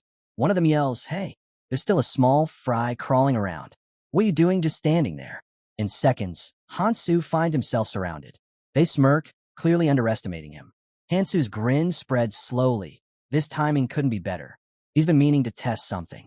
He stretches his arms, loosening up, then suddenly dashes straight toward the loudmouth who shouted at him. "Good," he says with a smirk. "There are plenty of people here I can ask." The man's confidence instantly cracks, panic flashing across his face as Hansu charges in. But Hansu just adds, his tone almost casual, "Don't worry. I'll make sure you can at least still talk." Hansu finishes, bracing himself as his fist drives forward. Moments later, silence fills the air. The cocky travelers now lie scattered across the ground, groaning in defeat. Hansu dusts his hands off and glances around, only then realizing 3 whole days have slipped by. Surveying the ruined landscape, his expression tightens. The calamities must have already started moving. The fish calamity's life is fading fast, and that's bad news. The longer he's delayed, the faster everything falls apart. He clenches his jaw. He can't believe he was out cold for that long. Without wasting another second, he pushes forward, his body blurring in emotion. But before he can go far, A shimmer of light flares in front of him. A magic sheet unfurls midair, blocking his path. Hansu narrows his eyes and looks up. Standing there is Levnon Michael, the Valkyrie clan's helper affiliate, smiling like he's been waiting all day. Hansu stops, his voice firm. Make it quick. I don't have time for games. Michael's grin widens as several figures appear behind him, his minions. One steps forward and mentions that Sophia has been searching for Hansu, wondering if she still hasn't found him. Michael turns his head slightly and mutters that those who've been helping the Seven Phantoms will have to answer for it. Despite his status as a Valkyrie affiliate, his tone carries a quiet warning. No one should cross the line here. Then, without hesitation, Michael leaps from the nearby cliff, landing effortlessly in front of Hansu. But first, he declares, I'll deal with you. A flash of light bursts from his hand, and a sword materializes from thin air, pure magic. Just as the tension peaks and both prepare to clash, a storm of fluttering pages fills the air. Looks, from within that whirlwind, Sophia steps out, her presence commanding. Found you at last, she says, eyeing Hansu. You really have a knack for getting tangled up with the wrong people. But I'm glad you're still in one piece. Michael glances at her, a flicker of surprise crossing his face. Sophia, he says, why are you looking for someone who should be guarding your seat as one of the Seven Phantoms? Are you sure you know what you're doing? We already know what side you've chosen. Sophia's gaze hardens. I've already made my decision, she replies. And what about you, Michael? Planning to stand in Kang's way, too. Then she turns to Hansu. I'll buy you time, she says simply, energy swirling around her as she prepares to fight. Michael raises both hands slightly, as if to de-escalate. Wait, there's no need for this, he says smoothly. I think there's been a misunderstanding. I just want to confirm something. Whether Hansu here was really the one who took down that monster and the calamity fish. Hansu's stare turns cold. And what if I was? Michael's grin returns, sharp and knowing. Then I was right. He lowers his weapon and, unexpectedly, extends a hand toward Hansu. Both Hansu and Sophia pause, taken aback. Even Michael's own men exchange confused looks. Come on, Michael says lightly. No need to be so tense. Take my hand. Sophia narrows her eyes. What are you plotting, Michael? Why would someone like you want to cooperate with us? Hansu adds, his tone flat. What's in it for you? You don't strike me as the type to give without getting something back. Michael chuckles. Simple. Unlike Sophia, who's, shall we say, a bit compromised, I can offer you something more direct. Real support. Resources, information, leverage. Call it fair exchange. He looks between the two of them and smiles. Think about it, Hansu. For you, this isn't such a bad deal, is it? Michael lowers his hand slightly, his expression softening. You know, he says, this place has been stagnant ever since I arrived. Nothing changes here. The same power, the same rules. But then you came along, and everything started to shift. He smiles faintly. I want that change to keep moving. I need someone who can stir up the still waters, someone who can create a storm strong enough to shake the tides. Sophia crosses her arms, skeptical. And you really think Hansu will agree to that? Hansu doesn't answer right away. He watches Michael carefully, then glances around at the silent, unmoving landscape. Maybe there really are still people here who want to see change. Finally, he mutters, all right, fine. Michael's eyes widen in delight. Excellent. You won't regret. Before he can finish, the ground begins to tremble violently beneath them. The earth splits apart with a deafening roar. Hansu's instincts flare. He shouts, move. Now, the terrain bursts open, dirt and stone exploding outward. From below, a monstrous creature surges up, its body thick with black thorns, its skin pulsing like molten tar. It looks like an enormous caterpillar, but in the center of its body yawns a massive, circular mouth that twists hungrily. The stamp of the disgorging root has arrived. Michael freezes, eyes wide. What in the world? Where did that come from? The creature's mouth gapes wider, a dark vortex forming at its center. Michael's pupils shrink as realization hits. A demon's mouth, wait. Don't tell me that's the stamp of the disgorging root. He knows the stories. These things can consume everything around them. No weapon can pierce their hide. No magic can hold them back. And the worst part? They never come alone. Panic spreads. Michael's men break ranks, sprinting for their lives. But one by one, the unlucky ones are sucked straight into the creature's mouth. A scream pierces the air as one soldier's arm shrivels, thin, hollow, as though the flesh has been devoured from within. Michael grits his teeth, mind racing. This isn't right. A beast like this should never have reached the surface. Amid the chaos, Hansu steps forward, completely unfazed. In one swift motion, he swings his weapon, and the blade cuts clean through the nearest demon, slicing it apart as if it were made of paper. Michael stares in disbelief. He just cut through it like nothing. Hansu turns slightly, voice calm but firm. We're going inside. Michael blinks. Inside? What are you wait? Before he can finish, Hansu grabs him by the collar and leaps straight into the creature's gaping mouth. Michael screams as they plunge into darkness, only to crash down hard inside the pulsating tunnel. Hansu lands perfectly on his feet. Michael, on the other hand, hits the ground with a heavy thud. Arg, you could have warned me, he yells, glaring up. Hansu smirks. You're terrible at landing. Michael jumps up, fuming. And whose fault is that? Who in their right mind drags someone into a demon's mouth? Hansu glances around, unfazed by the thick liquid pooling beneath them. Didn't you say you were helping me? Then help. Michael looks down. The ground glistens with strange, translucent fluid. It isn't blood, it's something else. This looks like nutrient fluid, he mutters uneasily. Hansu's tone turns curious. Tell me, Michael, do you know what all calamities have in common? Michael frowns. What kind of question is that? Before Hansu can answer, the walls around them start to vibrate. The entire interior of the creature begins to move, shuddering, alive. Michael stiffens, fear rising. Hansu's grip tightens on his weapon. Get ready. Something's coming. And then they see it. Shapes emerging from the darkness ahead. A mass of monsters crawling over one another, surging toward them with razor-sharp limbs and gnashing teeth. Michael's eyes widen as the horde rushes forward. There's no way. Those are red zone beasts. He shuts his eyes, bracing for impact. Hansu, meanwhile, simply lifts his weapon. Perfect timing, he murmurs. Panic flashes across Michael's face. Seeing the endless tide of monsters rushing toward them, he turns and bolts, heart pounding. This is insane. We can't take them all on, he shouts, his voice echoing through the cavern. But Hansu doesn't move. His grip tightens around his sword as he says calmly, all calamities share one thing in common. Their energy is fueled by dragon arts. That's what keeps them alive. The blade hums softly in his hands, a low vibration pulsing through the air. And that's exactly why I can cut them down. Hansu steps forward, his tone unwavering. Michael, stop looking back. There's no retreat here. The only way is forward, so keep fighting. In a single motion, he swings his sword, unleashing a massive arc of energy. The wave tears through the horde like a storm, swallowing the monsters whole.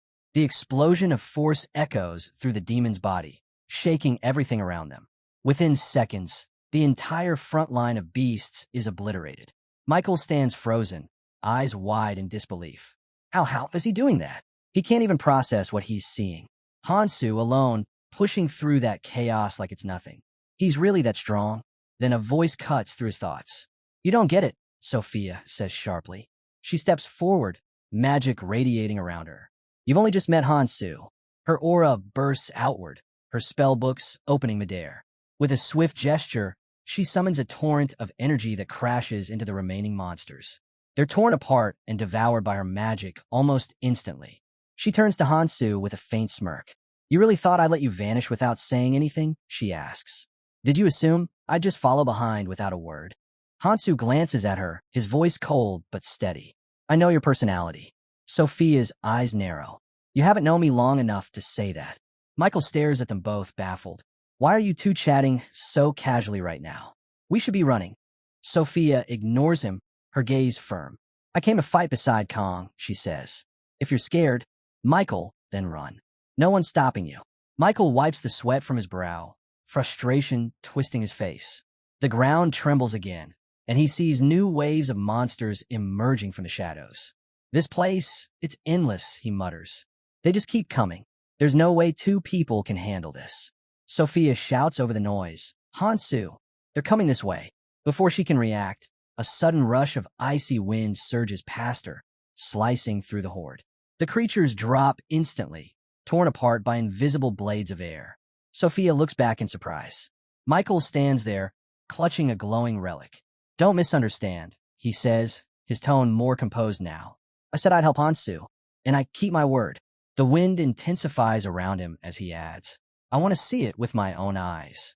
The power of the seven phantoms and Hansu's true strength. You have what it takes to change the red zone. I want to see how far you'll go. Sophia glances at him, recognizing the sincerity in his voice. Then stand with us, she says. You'll see soon enough. The three of them move as one. Hansu at the front, Sophia weaving spells behind him, Michael unleashing waves of wind that tear through the battlefield. Monsters fall one after another, their roars fading into silence. After what feels like an eternity, the last of the beasts collapses. Michael, breathing heavily, wipes blood from his cheek. We're still standing, but barely. They're pushing us back. How long do we keep this up? Hansu scans the area, eyes narrowing. The air feels lighter. No, he says. They're thinning out. The first wave is almost done. He turns to Sophia. You see it too, right? Sophia nods, her eyes glowing faintly as countless pages spin around her. I've been tracking them since you arrived, she says. I know where the next target is hiding. Just give me a little time to pinpoint it. Hansu nods once, gripping his sword again. Then we move when you're ready. Sophia raises her staff, her eyes glowing with divine light. Activate God's Skara at once. Countless luminous eyes bloom around her, spectral orbs that scatter across the dark cavern like stars. Each one hunts and scans, revealing hidden paths and tracking every lurking creature in their way. As the visions pour into her mind, the image of the disgorging root becomes clearer. It's a calamity far more complex than it first appeared. Its inner structure mirrors that of the calamity fish, an outer shell immune to damage, a body that cannot be harmed from outside. The demon's mouth they entered is merely one of its organs, an extension of its feeding system. The true body, the heart of the disgorging root, lies far below, buried deep beneath the world tree itself. Hidden, shielded, nearly untouchable. Sophia narrows her eyes, analyzing the pulsing walls. If there's a way in, she murmurs, it's through the same opening the monsters are coming from. She moves her staff slowly, tracing the flow of energy through the creature's body. Her god Skara orbs dart through the tunnels until a flash, a massive, frantic shadow fills her vision. Before she can focus on it, the orb is destroyed. The link snaps instantly. I found it, she says, tightening her grip on her staff. But the place is swarming with monsters. They keep cutting off my connection. It's impossible to get close. Hansu steps forward, unshaken. That's not a problem. He clenches his fist, energy gathering around him like a storm about to break. It'll only take a moment. A deep rumble fills the air as Hansu's energy surges. His arms begin to glow, scales forming and spreading down to his hands. Within seconds, his flesh transforms, dense, radiant, and alive with power. Sophia and Michael instinctively step back, their eyes wide. What is that? Michael whispers.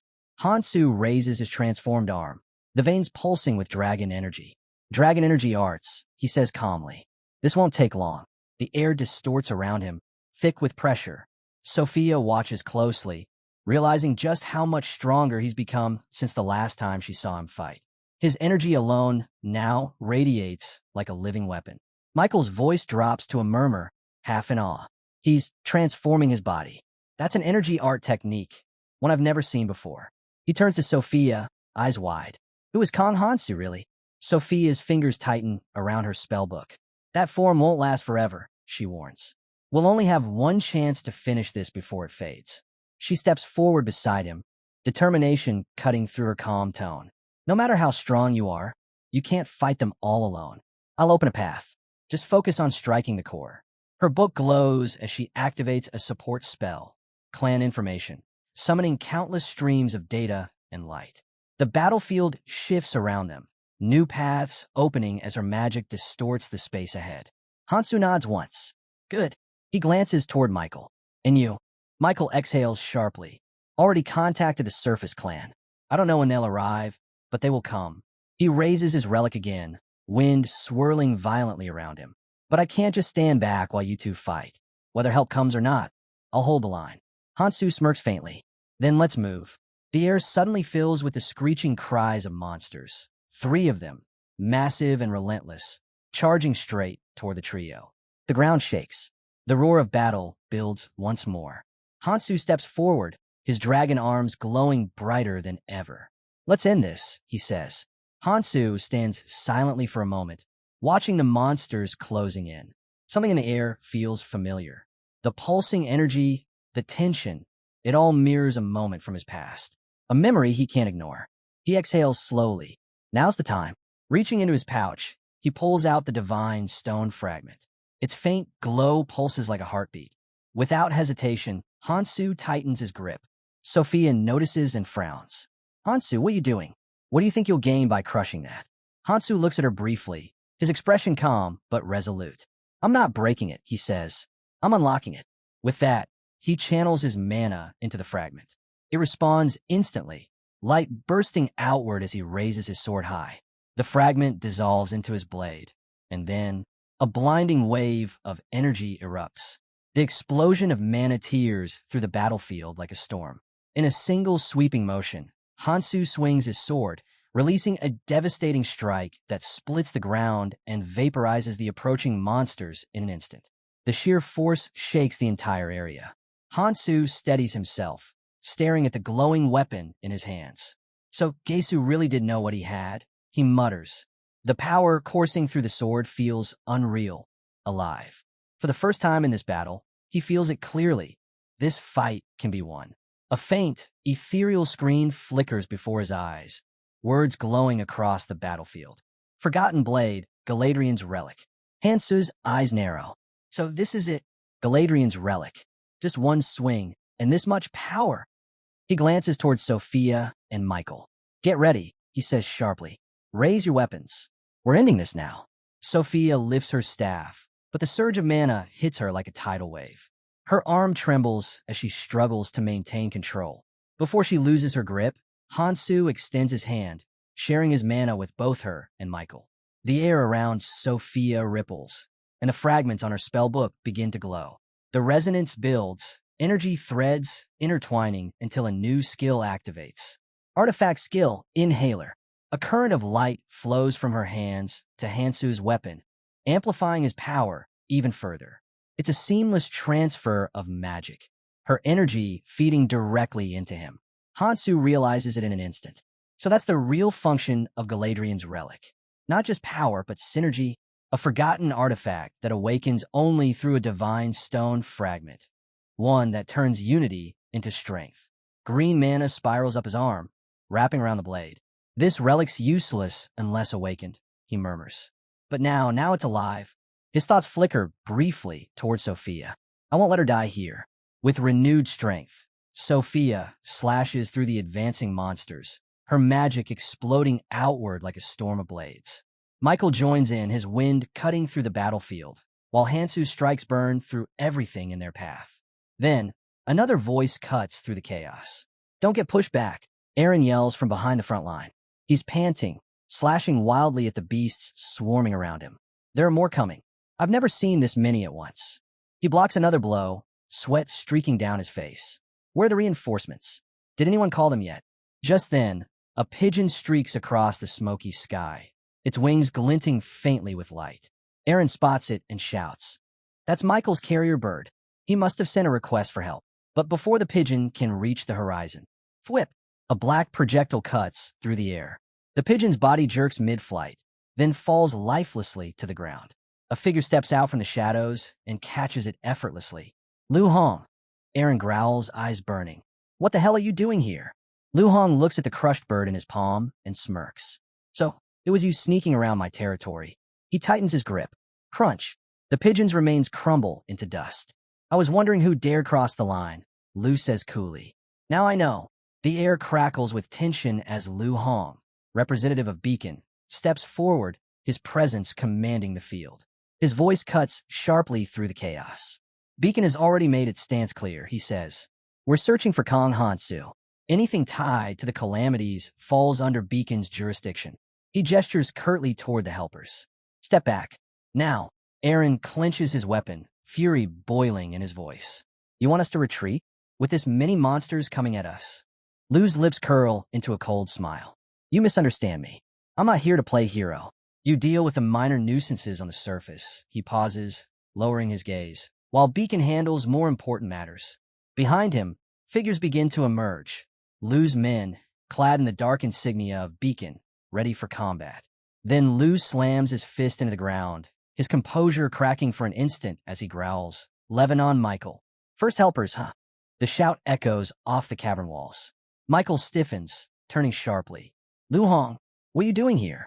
Lu's eyes narrow, his tone ice cold. "You dare move freely within my territory, and you think you won't answer for it? This is Beacon's domain. Don't test our patience." He takes a step closer, glare sharp as a blade. "You first helpers should know your place. Keep interfering, and even fools like you will learn what consequences feel like." Before anyone can respond, the entire cavern shakes. Rumble. Everyone looks back. The entrance they came through has vanished. The walls themselves shift, curling inward, sealing them incompletely. "What the?" Lu shouts, slamming his palm against the stone. "Why is it closing? The demon's mouth, it's changing shape? That's impossible." Michael smirks despite the situation. "Well, this is going to be a problem," he says lightly. "It's harder to use skills down here than it is outside. Guess we're all trapped together now." Lu glares at him, but then pauses, noticing something strange. The pigeon, the one Michael had sent for help, had somehow drawn a powerful presence here. That bird, it summoned someone important. He clenches his jaw, realization dawning. "Fine. If we want to survive, we fight together. For now." Michael nods reluctantly. "Agreed." But before he can add more, a thunderous crash interrupts them. From atop a massive monster's head, a lone figure appears, standing tall, sword drawn, his aura blazing. His voice cuts through the chaos like a blade. "Enough talking. Move if you want to live." The battlefield falls silent for a heartbeat. Lu stares up at the man, stunned. The power radiating from him. It's overwhelming. "Oh, is that?" he mutters under his breath. Then the realization hits. Could it be the one who defeated the Calamity Fish? His expression hardens. Kang Hansu. With the exit sealed, Lu knows there's no sense wasting strength on pointless arguments. He grits his teeth. "Advance," he orders. Beacon's soldiers surge forward, weapons glinting, chains whipping through the air, swords drawn tight. As the ground trembles beneath them, Lu pulls out a small feather shimmering with emerald light, the feather of the World Tree. With this, he thinks, "I can perform an emergency extraction if things go wrong. I have to report this to him." He glances toward Hansu, determination flickering in his eyes. "I'll deal with you later, Kang Hansu. You might be growing fast, but your power must come from that phantom, Sophia." Then Hansu turns, his gaze meeting Lu's. "Your strength won't be enough," he says quietly. Lu's hand freezes on his weapon. What? For a brief moment, he imagines it. The recognition, the power, the title. "If I defeat him here, I'll be appointed assault commander." He narrows his eyes. "Tell me something, Kang Hansu." Hansu steps forward, his voice calm but cutting. "You won't last long in your current state. You've weakened." Lu's brow furrows. "What did you?" Hansu lowers his hood. The dim light hits his face. Lu's breath catches. His eyes widen in disbelief. "You?" The realization slams into him like a physical blow. It's him. A sudden pulse ripples through the battlefield. Hansu blinks in surprise as mana floods his body, surging faster than he intended. The energy spreads outward like lightning, and before he can contain it, it flows through everyone around him, his allies, and even Lu's men. A stunned silence follows. Both sides freeze, wide-eyed, as the shared power courses through their limbs, amplifying their strength. Hansu exhales slowly. "This wasn't supposed to happen," he mutters. Even for him, sharing magic with this many people is overwhelming. The mana feels heavy, pulling at his core. "Stay sharp," he calls out, his voice cutting through the chaos. "Control your flow. Don't lose focus." The soldiers tighten their grips on their weapons, the glow of magic now pulsing through each of them. The air trembles with raw energy. Then the ground beneath them quakes. From the heart of the battlefield, something massive rises. Its form a grotesque fusion of roots and bone, its body radiating divine but corrupted light. The creature's skin ripples like bark twisting under flame, and from deep within, a voice echoes. "You dare intrude upon my roots?" The creature's eyes blaze open, glowing green with fury. "I'm not yet ready to fall. You'll be unmade, intruder." Hansu tightens his stance, his sword humming with energy. "Then stop talking," he mutters, "and try." The battle erupts once again. A swarm of monsters bursts out of the dungeon tunnels, screeching as they spill onto the field. The ground cracks beneath their charge. Lu Hong steps forward, gripping his weapon tightly. He can feel it, Kang Hansu's overwhelming presence spreading across the battlefield. The air around Hansu burns with the power of Dragon Claw, his transformed energy tearing through the horde like a storm. Lu smirks faintly. So this is what it feels like, he whispers to himself. Incredible. But as he watches Hansu fight, that small grin fades. The sheer difference between them becomes impossible to ignore. For the first time in his life, Lu feels it, powerlessness. The weight of Hansu's strength presses down like gravity. He clenches his fists, and his own energy bursts outward in response. No, he growls, his aura flaring violently. I refuse to be overshadowed. The sudden surge shocks even his own soldiers. But deep down, Lu knows this isn't nearly enough. Hansu's energy is still on another level entirely. He doesn't even know how strong he's become, Lu thinks. Even this cursed place, the demon's mouth itself, can't restrain him.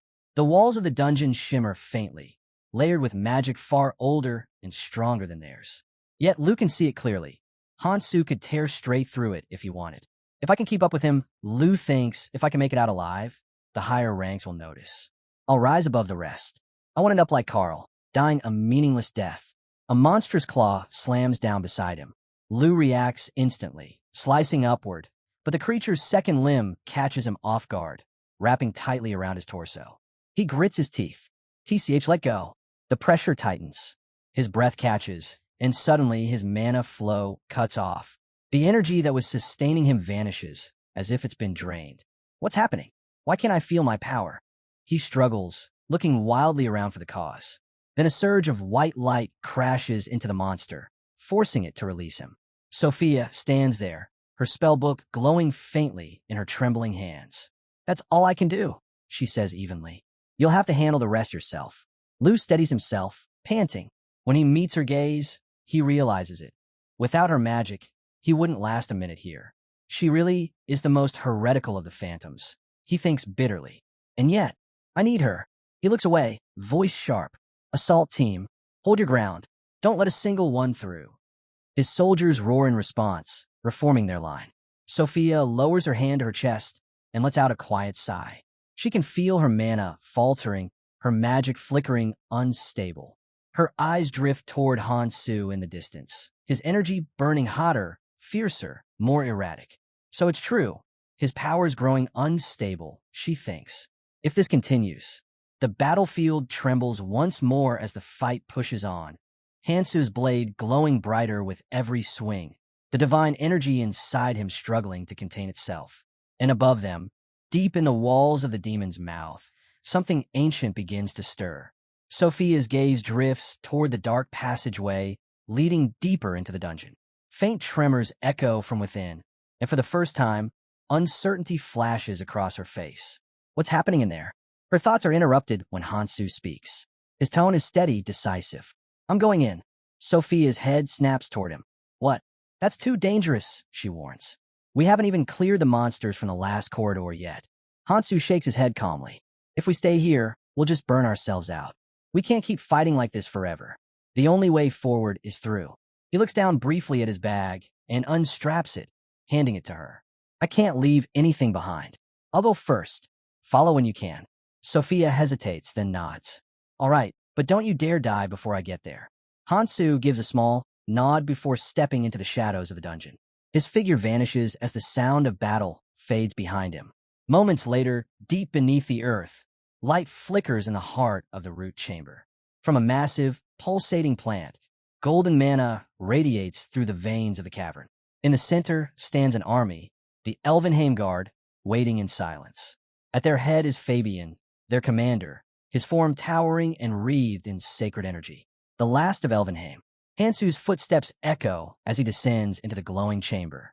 His sword hums, enveloped in emerald mana. He stops at the edge of the threshold, eyes narrowing. The moment I cross this line, he thinks they'll come for me.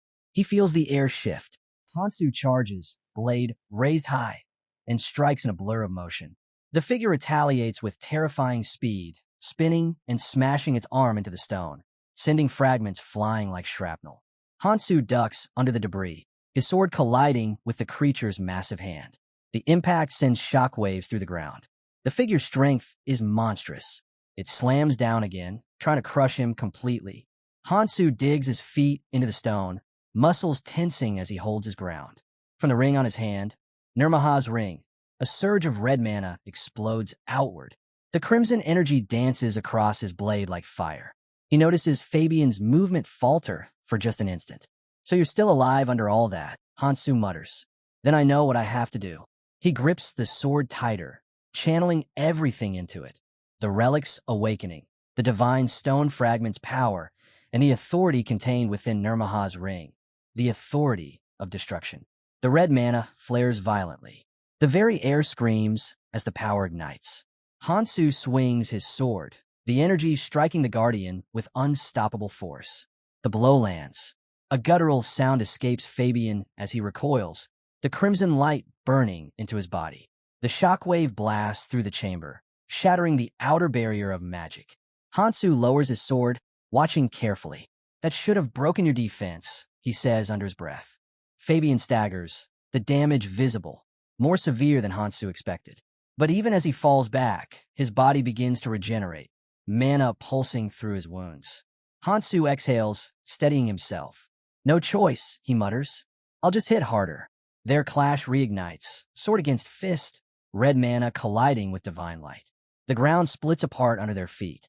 Fabian channels his power and smashes the floor, hurling sharp fragments of stone toward Hansu like a storm of blades. Hansu deflects them, but then, a flicker of movement. From the shadows, more figures appear. 5 silhouettes, armored and glowing faintly with ethereal green light. Hansu freezes for half a second. "Echidrian," he mutters, recognizing them immediately. The 5 generals of Elvenheim. Their presence fills the chamber with ancient power. The dead warriors of a forgotten age. "So that's how it is," Hansu says quietly. "Exactly what I expected from the fallen generals of Alfenheim. Ancient systems functioning with precision that defies time." The glowing relics pulse in synchronization with the chamber's heartbeat, protecting the ruins as fiercely as they did eons ago. Hansu wipes blood from his lips and exhales sharply. "So that's how it is," he mutters. "Even after all this time, they still guard the roots." Pain shoots through his arm. He glances down. His right arm is shattered, bones splintered from the last exchange with Fabian. Yet, even now, he can't help but smirk faintly. "Not bad. I've grown faster than I thought." A flicker of light dances before his eyes. System message, skill utilization, 73% efficiency. Hansu grits his teeth. Even with his rapid growth and the reinforcement of red rune gear, the system confirms what he already knows. The damage from those relics can't be fully negated. He steadies his breath, recalling his plan.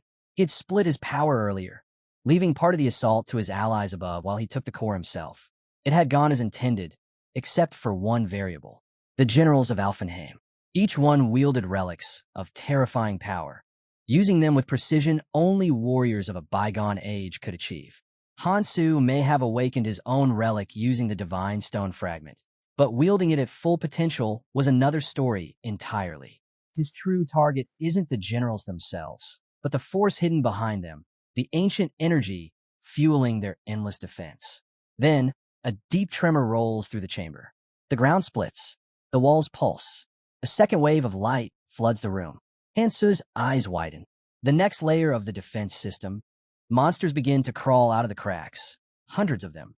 But these aren't ordinary beasts. Their movements are coordinated, mechanical, and in perfect formation.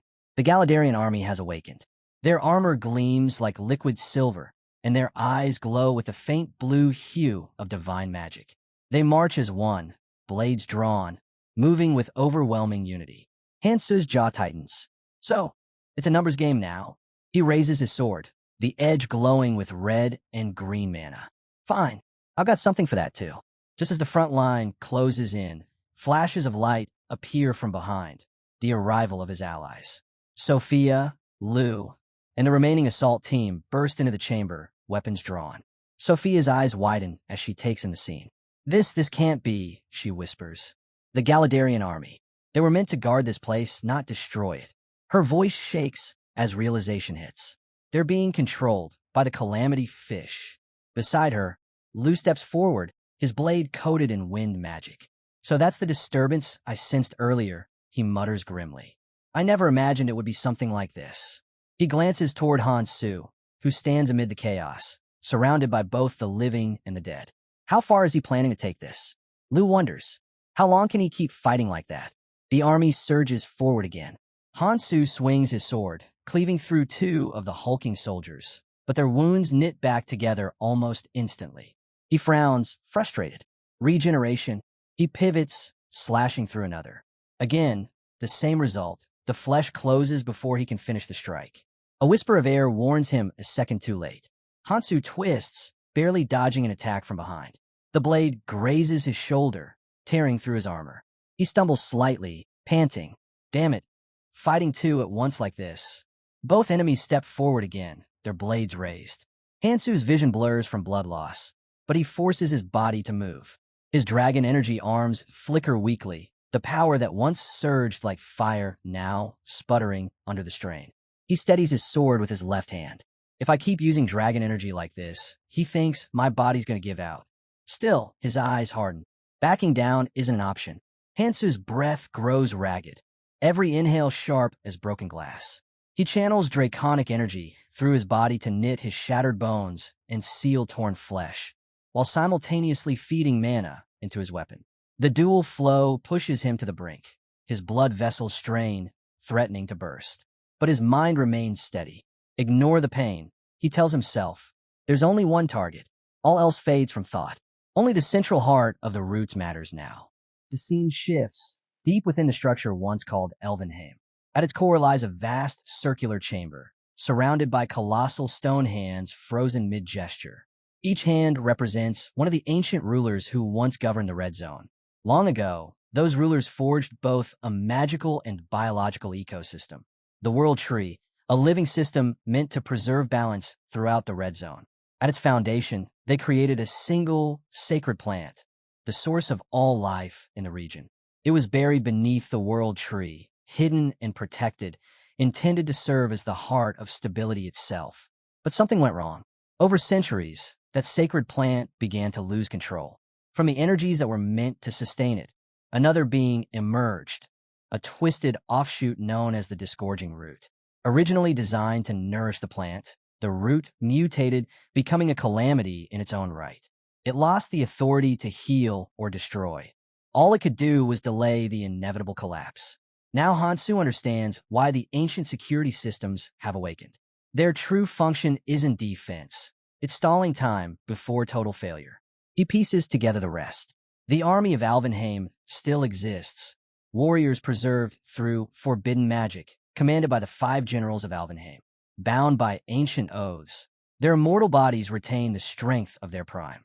They cannot die, endlessly reborn through the energy of the sacred plant. Regeneration without limit. An army that cannot fall. Hansu's expression hardens. So it's not the soldiers I have to destroy, it's the heart that sustains them. He weighs his only option, dragonification through the dragon energy arts. It could grant him the raw power he needs, but the cost would be severe. Even so, he knows victory is impossible until he severs the root itself. His gaze falls to Nirmaha's ring, pulsing crimson around his finger. The red energy flares outward, wrapping him in light. The 5 gems mean nothing now, he murmurs. Only destruction matters. The authority of destruction resonates with the green energy of his sword. The relic, the divine stone fragment, and the power of dragonification begin to merge, 3 forces aligning into one overwhelming current. Mana roars around him like a storm. Hansu grips his sword with both hands. Let's end this. He charges. The speed is blinding. His figure flickers, then vanishes into motion. Fabian, the last guardian of Elvenheim, barely raises his weapon before the first strike lands. The clash resounds like thunder, each blow heavier than the last. Hansu's blade tears through the air, its red-green arc carving across Fabian's armor. Sparks and fragments explode outward. Fabian staggers, his shield of Galadarian relic steel fracturing under the pressure. Hansu doesn't stop. He presses forward, every swing carrying the combined force of his relic and the awakened fragment.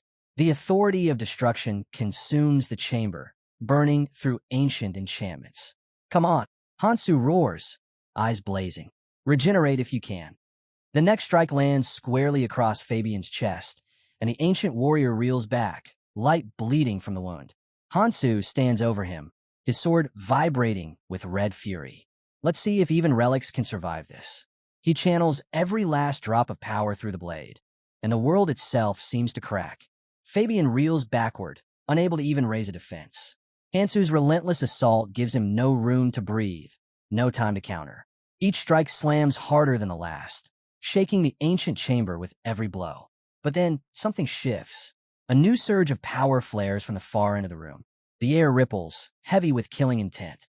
From the shadows steps Echidrian, one of the 5 generals of Elvenheim. His expression is unreadable, his presence overwhelming. Without a word, he raises his hand, and from his palm, a string of living beads emerges, spinning in the air before launching toward Hansu like a storm of spears. Hansu moves instantly, twisting his body as the first bead slices past. Each one tears through stone like paper. He studies their movement even as he dodges. So that's it, he realizes mid-motion. Each bead has the same density as Fabian's armor. His lips curve into a sharp grin. That means they can break. He hasn't even gone all out yet. Hansu pivots and swings. His sword flashes, slicing through one of the beads with explosive precision. The metallic sphere splits clean in half. But he freezes for an instant. Wait, did it split on its own? A flicker of realization runs through him. That cunning bastard. He released his own magic chi from the relic to bait me in. He narrows his eyes. As long as the main body remains intact, the relic will just regenerate. Echidrian keeps attacking, hurling beads faster and faster. Hansu dodges, weaving through the barrage, deflecting the ones he can't evade. Then one slips past. It strikes him in the back. The impact sends a tremor through his body, knocking the air from his lungs. Pain sears up his spine, but he stays standing, gritting his teeth. It hurts, he mutters through a tight breath, but it's not enough. He steadies his sword, sweat and blood dripping down his chin. Even if the relic's form is damaged, its true power won't fade. Echidrian rises into the air, his beads orbiting him like a deadly constellation. The pressure in the chamber grows suffocating. Hansu looks up, expression cold but unwavering. Come on then, he murmurs. Let's see how much magic that thing of yours can take. The battle above. The scene shifts to the surface battlefield, where Hansu's allies are still locked in brutal combat against Galadarian's army, an endless horde of undead warriors. The ground trembles beneath their feet. One exhausted soldier stumbles, clutching his chest. How many times do we have to do this? He gasps. The magic here, it's so unstable I can barely move. If not for that last buff, I'd already be dead. Before he can catch his breath, a grotesque shape rises behind him. Watch out! Michael's blade flashes, cutting through the creature before it can strike. The soldier spins around, panting. How much longer are we supposed to keep this up? We kill them, and they just keep coming back. Michael wipes his blade clean and steps forward. Stay focused, he snaps. These things will revive. Be ready when they do. The soldier glares at him, anger bubbling under his exhaustion. This is all because of your group. Before Michael can respond, a burst of light slams into the monsters ahead. Sophia's magic. Her attack tears through the horde, scattering them like dust. She turns sharply toward the soldier. Complaining won't change anything, she says coolly. The soldier's eyes widen as he stares at her, disbelief in his voice. Where is Sophia? Sophia steps closer, resting a hand on his shoulder. I'm right here, she says quietly. Forget everything else and focus on fighting. If you don't, none of us are leaving this place alive. He nods weakly, shaken by the calm conviction in her tone. Meanwhile, Leo fights 2 monsters at a distance, his arrows glowing faintly as they pierce through rotting armor. He glances towards Sophia, his expression softening. I was wrong about her, he admits inwardly. Sophia Virage isn't just someone who can sense danger. She understands it. She acts before it consumes her. The battlefield is chaos. On one side, Fabian lies broken, his once brilliant armor cracked and smoking. His body twitches faintly, still alive, but barely. Across the chamber, Hansu faces off against Echidrian, the air between them filled with flying shards of stone and burning mana. Each time Hansu parries a blow, 2 more follow.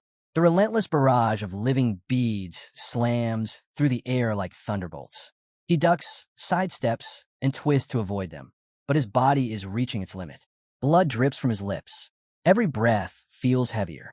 I can't keep dodging forever, he thinks grimly. His sword arm trembles as another bead grazes his leg, sending a sharp, tearing pain up through his muscles. It feels like something inside is being ripped apart, but he uses the pain, channels it, turning it into momentum. Fine, he mutters under his breath. Let's end this on my terms. He lunges forward, ignoring the searing pain in his leg. Beads streak past him, grazing his armor, cutting across his shoulder. Hansu doesn't flinch. He swings his sword in a wide arc, deflecting one of the beads midair, then drives forward with every ounce of force left in him. Even if I take a hit, he thinks, one clean strike will make it worth it. Ikidrian gathers mana into a single, massive bead, sending it hurtling toward him. Hansu's eyes narrow. Too late. He slashes through it. The bead splits apart, its light scattering like shattered glass. And in that same instant, Hansu closes the distance and drives his sword straight toward the core of the battlefield. The ground trembles as his blade pierces through the central mass of the gigantic plant. From within the writhing roots, something glows, a heart, throbbing with golden mana. Hansu's voice is calm, resolute. You were never my real target, he says to Ikidrian. He grips his sword and wrenches it free, pulling the pulsing heart from the plant's core. The entire chamber floods with light as the structure begins to collapse. Turning back toward Ikidrian and the Galadarian army, Hansu raises the heart high. It's over, he declares. I've spent enough time here. He brings his sword down, one final devastating strike. The blast of energy ripples through the chamber, consuming the undead army in blinding red light. Silence follows. The echoes fade. Sophia, covered in dust and blood, shields her eyes as the light dims. When she finally dares to look, the entire army has stopped moving. The knights stand motionless, their regeneration gone. Her eyes widen. Hansu, is it finally over? Hansu wipes the blood from his chin and nods. Their source is gone. The core's been destroyed. His expression hardens. But this isn't the end. This was only the first step. We need to move to the next site. The others barely react, too exhausted to speak. Then Lu Hong steps forward, his expression cold. If you're going deeper, he says flatly, Beacon will pull out. Hansu looks up, but says nothing. Lu continues, we're not fools. We followed you because of an emergency. But this, he gestures toward the destroyed chamber. This is suicide. We don't take orders from you, and we're not bound to follow you any further. You agree, don't you? Hansu exhales slowly, swinging his sword to clean the blood from the blade. I do. Lu nods once. Then it's settled. We go our separate ways. He closes his eyes for a moment, as if to regain his composure. When he opens them, his gaze locks onto Hansu's weapon. I can't believe, he whispers, I didn't recognize that swing before. Rage flares in his voice. You, how dare you try to attack me? Hansu's reply is steady, almost calm. You misunderstand. I'm not attacking you. He raises his sword slightly, pointing past Lu. I'm clearing the path I intend to walk. Then, in a low voice, he asks, everyone ready to hold their breath? A pulse of unfamiliar energy prickles the air. Behind them, a glow blooms, soft at first, then rapidly growing brighter. Pink mana. The passage fills with it, swirling like liquid light. Leo's group freezes in horror. Wait, what is that? Then the wave of mana surges toward them like a tidal flood. Leo spins around, eyes wide. Stop! Whoever's doing that, stop, he shouts. Are you insane? The pink mana roars through the corridor, unstoppable. Leo's voice echoes over the rising storm. You madman! A wave of pink mana surges through the air, flooding over everyone like a storm. Lu wipes it from his face, staring in disbelief. He mutters that the boss has gone completely insane, trying to drown everyone in this chaos. He can't believe it's come to this. Not after they were ready to retreat. With a frustrated sigh, he admits he didn't want to use his last resort. But now, he might have no choice, if only he could find a way out. He activates the World Tree Feather skill, but a system message flashes before him. Skill cannot be used. The message explains that while the artifact allows travel anywhere within the red zone, it won't function inside the Calamity Fish or the World Tree. Since they aren't in a dungeon, the activation fails. The Divine Stone Fragment is interfering, restricting its use. Meanwhile, Hansu pieces everything together. This must be the spot where the Gorshan root has latched onto the World Tree, deep within its center, right in the heart of the red zone. They're close to the core, the room that holds the parasitic plant itself. Holding the relic of the 5 generals, Hansu says he brought it for this exact reason, and now he plans to awaken it using the divine stone fragment. He knows that the more relics he has, the easier it will be to control the unstable mana flowing from the fragment. Even using a fraction of that power is dangerous, something only relic users or true candidates can withstand. He channels the divine stone's energy into the relic. In response, glowing beads of light swirl around him, forming a steady orbit. He exhales softly. Things should get easier from here. But Lu, seething with anger, can't stay quiet. He shouts that Hansu has gone too far, acting like nothing happened. He declares that once they escape, he's taking command of Beacon's first unit, and he won't let this insult slide. Hansu's voice turns cold and sharp. He reminds Lu that he already warned them. If they want to survive, they need to strike at the main body. It's the only way. Everyone here can endure the poison. They're all strong enough. Better to fight than become deadweight. Lu, still fuming, points at Hansu and snaps that no one has the right to order him around. Hansu just turns away. Do whatever you want, he says calmly. It won't change a thing. The dangers already lessen a bit. Follow me or don't. It's your call. But those who do will make it out alive. He adds, the red zone is about to change in ways no one's ever seen before. Don't miss this chance. Michael, eyes wide with determination, echoes the words. The red zone will change, he murmurs. For so long, nothing in this cursed place has ever shifted. But now, because of Hansu, it finally might. Hansu says they'll need a dolly to shift the spave tires, and someone like Michael to handle it. Michael lets out a small smile. Guess this is why people should be careful what they wish for, he says. Before anyone can respond, Beacon suddenly steps forward.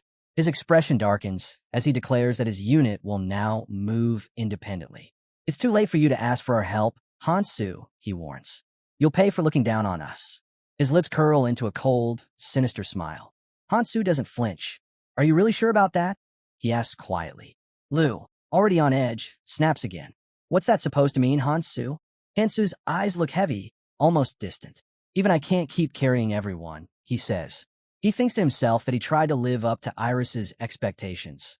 But there are moments when exceptions can't be avoided. Leo steps forward, his voice sharp with anger. There it is again. You always look down on Beacon. Before the tension can rise further, Sophia suddenly speaks up. Wait, she says, her voice uneasy. Something's wrong. She narrows her eyes and activates her obsession skill. Kong Hansu might be mistaken this time. I can sense movement nearby. She scans the area. A group is coming. Her warning proves true. Strange trunks burst open all around them, spilling out a swarm of unknown creatures. Someone shouts. Something's pouring out. Another voice yells, what are those things? The monsters rush toward the group, their movements erratic and unnatural. Hansu watches the chaos unfold and instantly understands. These aren't normal creatures. They're malformed abominations, twisted remnants born from the unstable plant. The world tree's root must be losing control.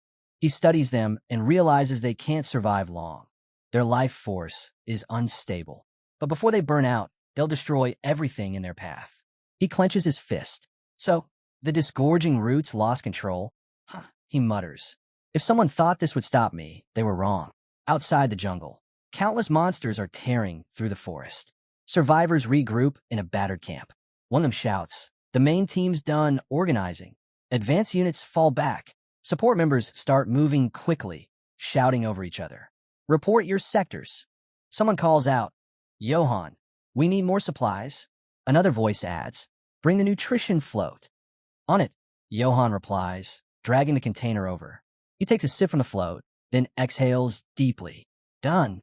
As he surveys the battlefield, his thoughts drift. The world has grown chaotic. So much has changed. What once sounded like a ridiculous legend now feels frighteningly real. He remembers the first time he encountered the calamity fish. The memory alone makes his hands tremble. He can't help but wonder, when did Kong Hansu start planning to destroy that creature? A shadow approaches him. Did you just say you've met Kong Hansu before? The stranger asks. Johan studies the figure closely. There's power in their presence, strong, steady. Maybe another traveler who entered the red zone long before him. His chest tightens. If that's true, it means someone else might be hunting Hansu, just like before. He curses under his breath. He doesn't even know where Hansu is anymore, and that realization weighs heavier than ever. Johann narrows his eyes at the stranger. I've got nothing to say to someone I don't know, he warns. And with helpers nearby, using force here would be a bad idea. The man quickly raises his hands in apology. Wait, there's a misunderstanding. He lowers his hood, revealing his face. My name's Choi Sangjin. I only asked because I'm a friend of Hansu's. Johann studies him carefully. It must have taken someone like Sangjin a long time to reach this place, most likely thanks to Hansu's help. Just like before, back on the boat, he's always had questions about that man.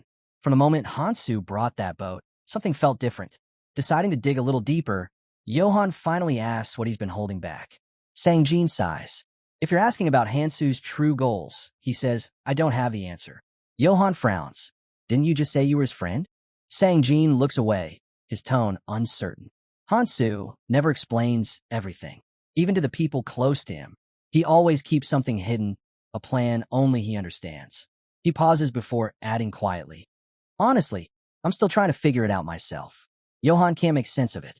He watches the man's face, trying to read between the words. Sangjin's expression hardens.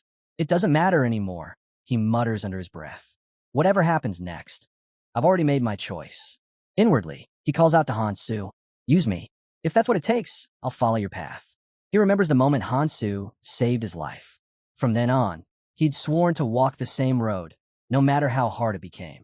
If Hansu hasn't reached out here in the red zone, it must mean only one thing. He's still too far behind. A voice calls from nearby. Sangjin, we have to move. Sangjin nods and turns back to Johann. I need to go. Thanks for the talk. Johann watches him leave, still lost in thought. Just before disappearing into the crowd, Sangjin turns once more.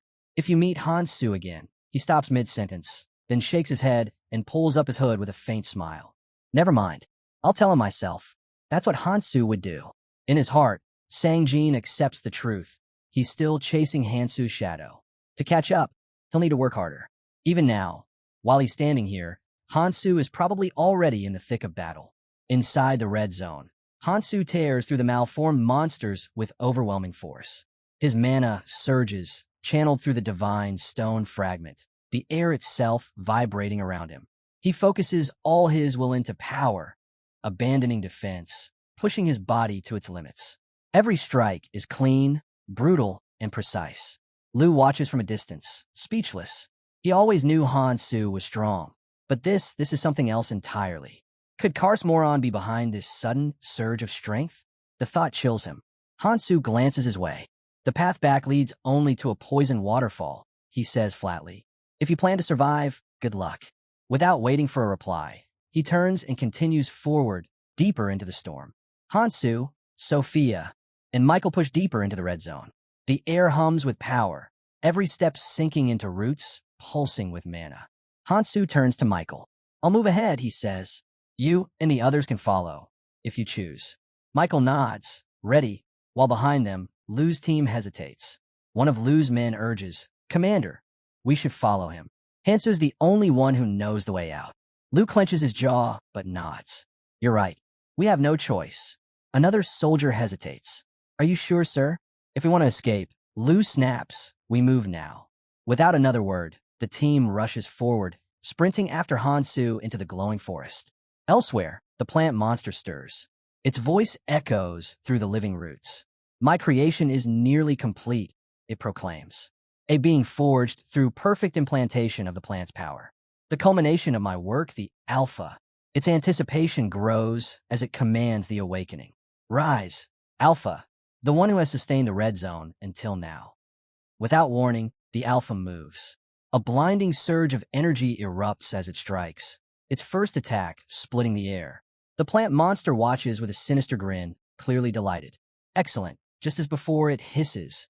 Now, eliminate the intruders. But then, something changes. The Alpha doesn't move. In a calm, steady tone, it speaks. Something feels wrong. Tell me, why would a being of my level obey a creature like you? The plant monster freezes, stunned. Then, rage takes over. What? I am your creator, your master. You are nothing more than a replica of my design. Alpha tilts its head slightly, unbothered. My creator, It repeats. You dare call yourself that? Turning away, Alpha's gaze locks on the massive twisted trunks surrounding them. The key to the armory, it says with purpose. It should be there. The plant monster wavers, uncertain now, thrown off by its creation's defiance. Alpha's voice hardens. Hand it over, it demands. That key is what I seek. Alpha steps closer to the core. This key must evolve. It murmurs, reaching forward. The world tree itself trembles. Its booming voice fills the cavern. Do you truly intend to attack me, Alpha? Alpha's eyes flare. Attack you? You dare accuse me? It replies sharply. Look at yourself. Mindless, spawning monsters in self-defense while your body withers. Fool, you're failing to restore the plant. It points toward the churning roots. Give me the key. I'll redirect this battle before it's too late. Watching silently, the plant monster wavers. It had been startled by Alpha's earlier outburst, but now senses that its creation still acts according to its original programming. After a long pause, it finally nods. Take it, it says grudgingly. Take the key. Alpha steps forward and presses its hand into the heart of the world tree. This is it, it whispers. The right place. A faint hum builds as it inserts the fragment stone into the tree. A brilliant glow erupts, spilling across the chamber. Alpha's expression turns satisfied. The plant monster's voice rises in fury. What are you doing? That's the divine stone, it roars. Stop at once. But Alpha doesn't respond. The light intensifies, swallowing the shadows. Alpha keeps his bright smile as the light of the divine stone reflects across his face. Without hesitation, he reaches out and takes it. The plant monster can do nothing, completely powerless before him. Now standing tall and fearless, Alpha speaks quietly to himself. He will keep his promise. He will bring an end to this conflict. The glowing fragment rests firmly in his grasp, pulsing with divine power. Meanwhile, in the red zone, Hansu's group fights on. The monsters keep coming, wave after wave of grotesque shapes. Sophia unleashes his power, while Michael's blade flashes through the chaos, cutting down every threat that gets too close. Hold on a little longer, Michael shouts. We're almost through them. Then, out of nowhere, a small roach scurries into view. The group stops, confused. What is that thing doing here? Someone mutters. Before anyone can react, the roots surrounding them surge forward, striking with sudden force. Stay alert, someone yells. Hansu moves like a blur, weaving through the roots with surgical precision. His sword slices cleanly through them, never pausing, never hesitating. Each motion is deliberate and efficient. As he fights, his mind analyzes every detail. The internal defense here isn't nearly as strong as the Calamity Fish, and even the monsters themselves are weaker. But then he notices something stranger. Their strength is fading little by little. They're getting weaker, he realizes. Is it because the core's missing? Nearby, Lu channels his red mana and joins the fight, carving through the enemies with brute force. Still, part of him wonders if he should abandon the fight altogether and make straight for his objective. The others start to notice something too. The smaller roots have stopped moving. The stillness is unsettling. Hansu's eyes narrow. That's no coincidence, he mutters.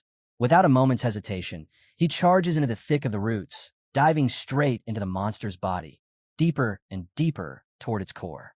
Hansu, Sophia shouts after him, but he's already gone, swallowed by the writhing mass. Inside, Hansu slows. The air is heavy, alive with strange energy. He senses something different here. The world tree stands before him, but it's sealed, wrapped in layers of hardened growth. What is this? He whispers. Why is it sealed? Then from above, an unfamiliar voice calls down. Come here. Hansu looks up sharply. Who's there? A figure stands on the upper roots, descending slowly into view. Hansu's gaze hardens. The aura, the presence, there's no mistaking it. This must be the one who took the divine stone fragment. But how? No one else should have been able to reach this place. Not without being part of his team. Then another presence emerges behind him. You're different, a calm voice says. Smarter than the others. More aware. Hansu turns, meeting the cold gaze of Alpha. Alpha studies him, almost curious. You use the key well, he says, especially for someone who isn't one of us. Perhaps we should talk about that key you hold. Hansu listens carefully, his thoughts racing as Alpha speaks. The 5 relics, Alpha says slowly, are not just ancient artifacts. They are keys. When united, They grant complete control over the world tree. Hansu's eyes narrow. The way Alpha said that word, keys, it sticks with him. Few people ever use that term. Only a select few from Elvenheim. The same beings he'd met long ago in the abyss. A flicker of realization stirs in his mind, and suspicion begins to grow. His grip tightens around the sword. That presence, could it really be who he's thinking of? No, impossible. And yet, the doubt refuses to fade. His senses sharpen, every sound around him stretching into clarity. Hansu narrows his gaze. Are you a replica? He asks flatly. Alpha meets his stare with calm detachment. No, he answers. Then his tone shifts, steady, deliberate. You're not merely using a key. You understand the original. You've seen it before. The words carry weight. There's something deeper in them, something Hansu can't ignore. You're speaking in riddles, Hansu snaps. What are you getting at? Alpha's expression hardens. He raises a hand and points straight at Hansu. That key you hold, it belongs to me. Hand it over and leave this place. Hansu's eyes flash with cold defiance. A creature like you doesn't deserve it, he says. His voice lowers to a deadly calm. If that's your offer, then here's mine. He lifts the fragment of the divine stone, the light flickering in his palm. His other hand grips his sword tightly. Then, without hesitation, he hurls the fragment straight at Alpha. You're a fake, Hansu mutters. You don't deserve this. Alpha snatches the fragment effortlessly. Surprise flashes across his face for an instant, but it's gone as quickly as it came. A grin spreads instead, sharp and unnatural. He raises the stone high in one hand, pressing his other to his head as a strange, echoing laugh bursts out. When the sound fades, his eyes lock on a Hansu's. You don't even know your place, he says, his voice laced with contempt. You think you can kill me? You're nothing but a bug. The air trembles. Shards of magical energy around them begin to rise, drawn into a spiraling current. I have no choice but to fight, Alpha declares. The fragments converge, condensing into a blade, an extraordinary sword pulsing with swirling magic. Its edge glows with unearthly power. Hansu steadies his breath, watching the weapon take shape. Then the sky itself splits open. A black rift tears through the air above, expanding into a massive void. At the tip of Alpha's sword, a gateway takes form, dark and ancient. Hansu's eyes widen. The armory, a legendary space said to contain enough weapons to arm hundreds of thousands. Alpha's laughter echoes again, loud, manic, thunderous. I'll show you your place, he growls, his grin stretching wide. From the dark void, glowing green, orbs begin to pour out, each one pulsing with unstable, violent energy. Strange bubbles follow, crackling with magical pressure. You can struggle all you want, Alpha taunts, but it won't matter. You're just a lone fool standing before me. Hansu's eyes never leave the orbs. His sword hums in his hands as he channels his mana, the air swirling blue around him. The green spheres shoot forward, and he meets them head-on, releasing a roaring burst of power. A glowing blue sphere collides with Alpha's attack, and the impact shakes the battlefield to its core. Alpha stares, momentarily stunned by the sheer force. Even with the 7 sacred odds on my side, he mutters, that's power worthy of a general. His eyes narrow again. Then what happens, he whispers, if I unleash more? The green orbs flare brighter, spinning in a deadly pattern. They surround Hansu from every direction, closing in fast. Hansu's focus sharpens to a razor's edge. He tracks every movement, every shimmer of light. When the first orb lunges, he moves, his sword flashing in clean, controlled arcs, cutting through the assault one strike at a time. The air crackles with raw power. The battle between man and creation has only just begun. He realizes quickly that each orb is tougher than it looks. Its surface carries the same resilience as worn-out soldier armor, dense and unyielding. There are too many of them to count. The air grows heavy with magic as the glowing spheres rush toward him from every direction. Hansu leaps, vaulting over a massive tree root. From above, he sees how vast the swarm truly is. If the armory can arm an entire army, then this endless storm of orbs makes perfect sense. They rain down in waves, emerald streaks cutting through the air. Hansu tries to ascend higher, but they follow relentlessly, adjusting their trajectory like guided arrows. Forced to turn and fight, he pivots midair and swings his blade. One clean arc, striking a green orb as it hurtles toward him. In that instant, Recognition flashes in his mind. He knows this weapon, the armory's sacred orbs. A thought hits him. Use the same strategy. Hansu lands, sword in one hand, a captured orb in the other. He goes completely still. The orbs sense it. They slow, their erratic movement settling as they drift closer. One by one, they circle him, forming a glowing green barrier of light. Now, it's just the two of them, Hansu and Alpha, standing face to face in eerie silence, surrounded by the hum of suspended magic. Alpha's brow furrows. Something is wrong. His lips curl in confusion. Why aren't they attacking? He mutters. He studies the orbs, disbelief creeping into his voice. Impossible. I can't lose control of the sacred orbs. Panic glints in his eyes as he snarls. The armory should be responding. Its energy, it's dispersing on its own. You can't be controlling them. But then his voice falters. His gaze narrows on Hansu. Wait, how do you know the magic code of the 7 sacred orbs? Hansu raises one of the glowing spheres, calm and composed. He steps forward, the light washing across his face. I warned you, he says coldly. With one fluid motion, he slashes downward, a cross-shaped strike that tears through the hovering orbs. The impact releases a blinding flash. A memory flickers in his mind. A distant voice, faint but familiar, once teaching him how to handle the sacred orbs and dismantle their control. Confidence anchors him. Even if Alpha is a clone with the power to summon the armory itself, Hansu possesses the skill to defy it. He cuts through another orb, the explosion rippling with green fire. Alpha's eyes widen, shock breaking his composure for the first time. A weapon's worth, Hansu says, voice low and unwavering, is decided by the one who wields it. Hansu drives his foot into the ground, the impact releasing a burst of energy that shatters the soil beneath him. He doesn't hesitate. In one breath, he charges forward, shouting, "Is that all you've got?" Alpha doesn't move. He stands calm and firm, his composure unshaken, exuding an aura of cold superiority. The tension between them vibrates like drawn steel. Hansu's glare sharpens, his fury quiet but burning. Alpha answers it with a faint smirk, confident, unflinching, as if daring him to strike. Then Hansu lunges. The green light blade flares to life, carving through the air at blistering speed. Alpha's eyes narrow, his own fury igniting to match. Hansu's thoughts crystallize into a single resolve. This ends now.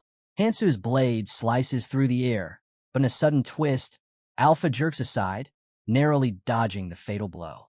With sharp, fearless eyes, Alpha growls through clenched teeth. Damn you. Hansu doesn't stop. His aura ignites, surging like wildfire. Power radiates off him, dense, oppressive, and impossible to ignore. Then, with a fierce roar that shakes the air, he bellows, "Go to hell."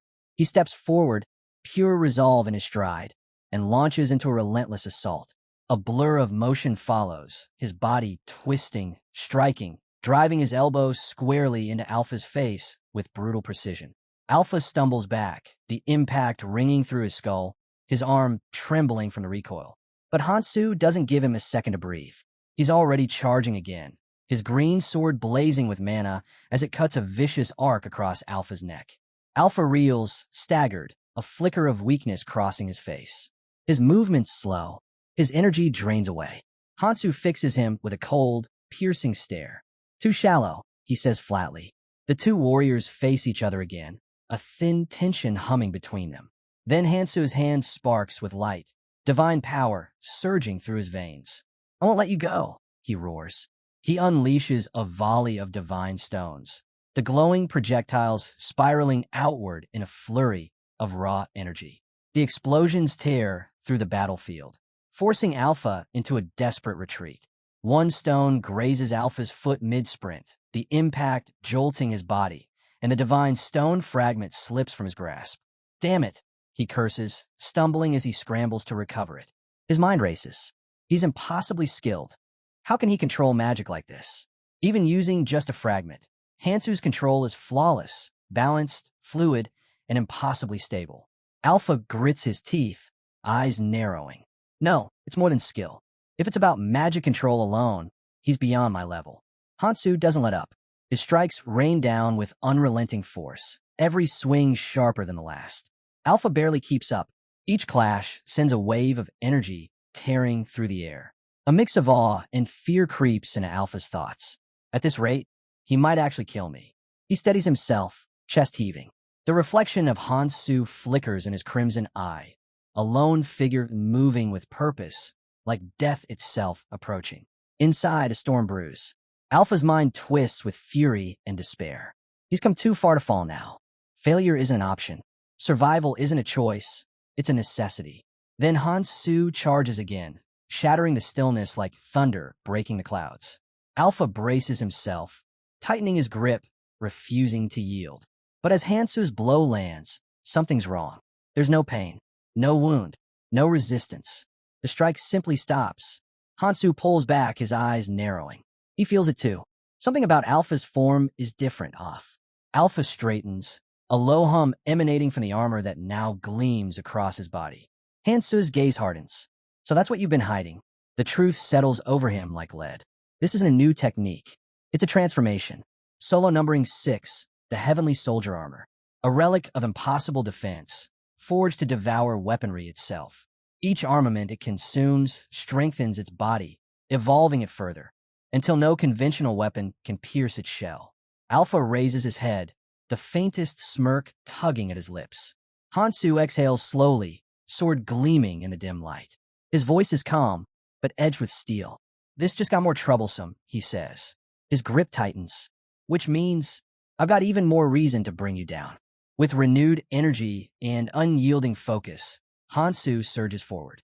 His eyes lock on the target, unwavering and sharp as steel. The Heavenly Soldier armor gleams under the fractured light, its surface nearly indestructible. Each strike of his blade crashes against it with immense power, but the armor holds, unbroken, unmoved. Alpha stands firm, absorbing the relentless pressure. The armor doesn't block everything, but it's enough to keep him alive. The momentum of the battle begins to shift. And for Alpha, the realization is bitter. Without the armory, he's losing ground. If only I could merge its power with the armor, he thinks. I could change everything. But the armory remains sealed. Its functions are locked by the magic power code, rendering it useless. Yet, there's still a spark of hope. The weapons still exist within it, untouched, waiting to be called. He just needs a way to reach them. Hansu presses forward, his magic surging brighter, energy rippling through his every move. Alpha's mind races. If I channel all the weapons into the Heavenly Soldier armor, then maybe... Hansu narrows his eyes, catching the flicker of intent in Alpha's movements. Something feels wrong. What are you planning? He mutters under his breath. You shouldn't even be able to use armament production. But then it happens. Weapons begin to materialize within the armor, shimmering like ghosts before fusing into Alpha's body. Hansu's expression hardens as realization strikes. He's activating Weapon Eater. The weapons melt into the armor, layer upon layer, until it radiates with a dense, violent aura. Alpha's lips curl into a grin. Even if you've figured it out, he says darkly, you're already too late. Let me show you the true power of armament production. His eyes blaze with frenzy as the armor pulses uncontrollably. But the power he's drawing is too much, even for him. The glow begins to twist, distort. Cracks of red energy snake across the armor's surface. A grim realization dawns on him. It's consuming me. The Heavenly Soldier armor, greedy beyond measure, has begun to devour its own wielder. The more weapons it consumes, the more unstable it becomes. Alpha's breath grows ragged. Even with all this strength, he mutters, I can't hold out much longer. He looks up, eyes burning with defiance. And you, there's no way you can endure it either. The time for hesitation is gone. With everything collapsing around them, he makes his choice. Drawing on his remaining strength, Alpha channels his energy and faces the colossal hand of force that Hansu's power has unleashed. This is what you wanted, isn't it? He says, his voice low but resolute. Hansu takes a step forward, concern flashing briefly across his face. Alpha catches it and smirks faintly. Don't pity me, he says. Take it. Then, bracing himself against the surging energy, Alpha transfers the authority of the Heavenly Soldier armor to Hansu. His body trembles under the weight of the release, the overwhelming force threatening to crush him entirely. A spark of disbelief flashes across Hansu's eyes as the transfer hits. Power floods through his body in a violent surge, lightning crackling across his armor.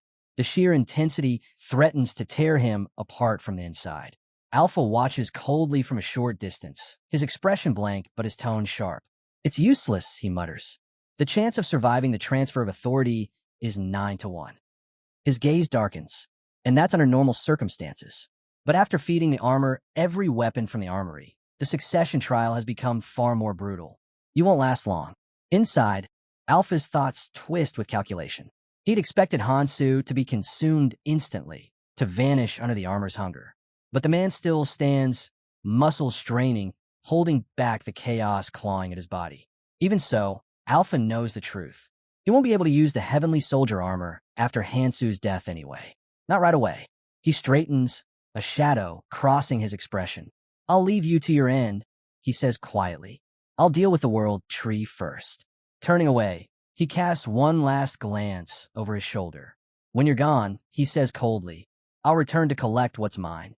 Hansu's breathing deepens, sweat rolling down his face. The air crackles around him. His hands tremble, not from fear, but from the unimaginable power tearing through his veins. His narrowed eyes glint with determination. This isn't over. Not yet. An immense, crushing pressure flooding the battlefield. His breath catches, his pulse quickens. Did the transfer of authority trigger this? The weight around him is suffocating. Every instinct screams that one wrong move could kill him. The thought of using his dragon shi arts flickers through his mind, but doing so would drain his life force entirely. Still, hesitation isn't an option. The world around him trembles. The very mana in the air feels alive, restless, and ready to devour. And then, Hansu's power erupts. A fiery surge bursts outward, consuming the air in blinding heat. The energy radiating from his body is wild, violent, alive. It isn't just power, it's fury given form. Hansu's eyes burn sharp and cold. "Well," he says flatly, his voice low and controlled. "That's that." He scans the battlefield, expression hardening. Looks like he ran away after all. Must have used teleportation. He wouldn't have left this behind otherwise. His gaze drops to the object in his hand. "The heavenly soldier armor," he mutters. The moment his fingers close around the divine fragment stone, a tidal wave of power surges through him. It roars through his veins, filling him with raw, unstoppable strength. He can feel it, limitless potential bending to his will. With a faint smirk, Hansu grips the fragment tighter. "I like it," he thinks. It responds perfectly. He slides the divine fragment carefully into his bag, his movements deliberate. The armor itself hums with residual energy. Beyond its terrifying ability to consume weapons, it carries another advantage. A defense so complete that even weapons it had previously devoured couldn't harm it. Hansu's sharp mind connects the pieces instantly. So, it's already completed its red evaluation. He realizes. He must have fed it every weapon from the armory. The thought steadies him. Now, equipped with this monstrous power, he feels untouchable, focused, unstoppable. It won't need feeding for a while. He muses, clenching his fist. The ring on his finger gleams faintly as his lips curl into a confident smirk. He looks into the distance, thinking aloud. I wonder if those parasitic locusts have finally stopped coming. Not far away, Michael turns towards Sophia, concern tightening his voice. "Where's Kong Hansu?" Sophia frowns, her tone uneasy. "I saw him rush off earlier," she mutters, trailing off mid-sentence. Michael's expression darkens. "Did he abandon us?" Before she can answer, Lou lets out a short, bitter laugh. "So much for leadership," he scoffs. "He told us to follow, then left us behind. Irresponsible, isn't it?" Michael shakes his head. "Even so, Beacon's been doing well keeping up." Lou smirks, folding his arms. "We didn't have a choice. If Hansu hadn't submerged us in Persona water, we would have left already. Beacon never planned to stay here in the first place." He turns to the group, his voice cutting through the silence. "Anyone got a problem with that?" His eyes glint with arrogance, daring anyone to respond. But before anyone can move, a quiet presence settles behind him. Lou freezes. The confidence drains from his face. He slowly turns, eyes wide. "When did you get back?" Hansu stands there, calm and unshaken. His expression doesn't waver. "I want to take down the main body," he says simply. Michael steps forward, anxious. "You did it? You actually defeated it." Hansu's gaze flickers. For a moment, his posture stiffens. Lu's expression turned hard and resolute, his earlier arrogance replaced by cold determination. Beside him, Michael's eyes narrowed, sharp, suspicious, and filled with unease. Panic rippled through Michael's mind, thoughts racing chaotically. Why didn't I get back? Frustration twisted in his chest, making it hard to think clearly. Lu's jaw tightened. His anger simmered dangerously close to breaking loose. His clenched teeth ground together as fury spread through him like fire. Hansu, meanwhile, stood still, his expression unreadable but his mind racing. The main body's down, and we've secured the fragment of the divine stone. Yet something's off. He could feel it deep in his bones. The pieces didn't fit. Something else was moving behind the scenes. The silence snapped. Lu's voice tore through the air, sharp, commanding, and full of restrained rage. Hansu didn't flinch. He barely even glanced at him. Instead, he continued to piece the situation together, his mind cold and methodical. The clone, he realized, hadn't just mimicked power. It had carried the true authority of the king. His eyes darkened, fury flickering beneath the surface. If that's true, he thought grimly, then this is only the beginning. A chill ran through him as another thought surfaced. That thing is heading for the flower. Elsewhere, deep within the forest of giant trees, Alpha stood before the dormant main body. Shadows clung to him, but his stance was firm, defiant. He felt no regret for losing the heavenly soldier armor. To him, it had been a necessary sacrifice. In his mind, it had all been worth it. Now, he thought, I'll claim the king's full authority. But even as he waited, unease gnawed at him. His fists clenched, frustration bubbling beneath his calm exterior. Why? He wondered bitterly. Why won't awaken? He had given everything, power, life, loyalty, and still the main body slept. His anger grew darker as his thoughts turned toward the ruined world outside. The world tree, withered and dying. Elvenheim, lost to time. The main body stirred faintly, its voice calm yet distant. Yes, it said, Elvenheim has fallen. But look below. The humans thrive. They rise where we have fallen. They will inherit what we could not protect. The words only fueled Alpha's rage. The idea of humanity replacing his kind was unbearable. The main body's tone shifted, carrying the weight of resolve. I will correct the mistakes of the past. Alpha's eyes blazed with fury. And I'll revive my kin, he growled. Every step I've taken, every life I've spent, it's all been for that. His face hardened with absolute conviction, his voice trembling with passion. I will claim all of Acheron. At that place, Alpha's voice rang out with venom and conviction. You failed, he said coldly. You couldn't save your kin. You couldn't save Elvenheim. You lost yourself in the end, a cowardly king. He lifted his head, his expression unwavering. Watch from where you stand. I'll finish what you couldn't. Alpha believed the key to his success lay with the man called First. To achieve his purpose, he would need to recover Galadriel's sword, Echidron's beads, and Fabian's bracelet. He reasoned that since Echidron and Fabian were two yet one, the bracelet must already be in the same possession. Once he reclaimed the administrator's authority, he would enter the flower. But even as he planned, he knew this would not be easy. This task, he murmured, will require true power, not tricks. His eyes hardened. His voice turned deadly. If I must, I'll invoke Ouroboros. With that, he grasped the rope before him and descended sharply, his motion fluid, confident, and without hesitation. Every step of his fall carried quiet dominance, his aura coiled and ready to strike.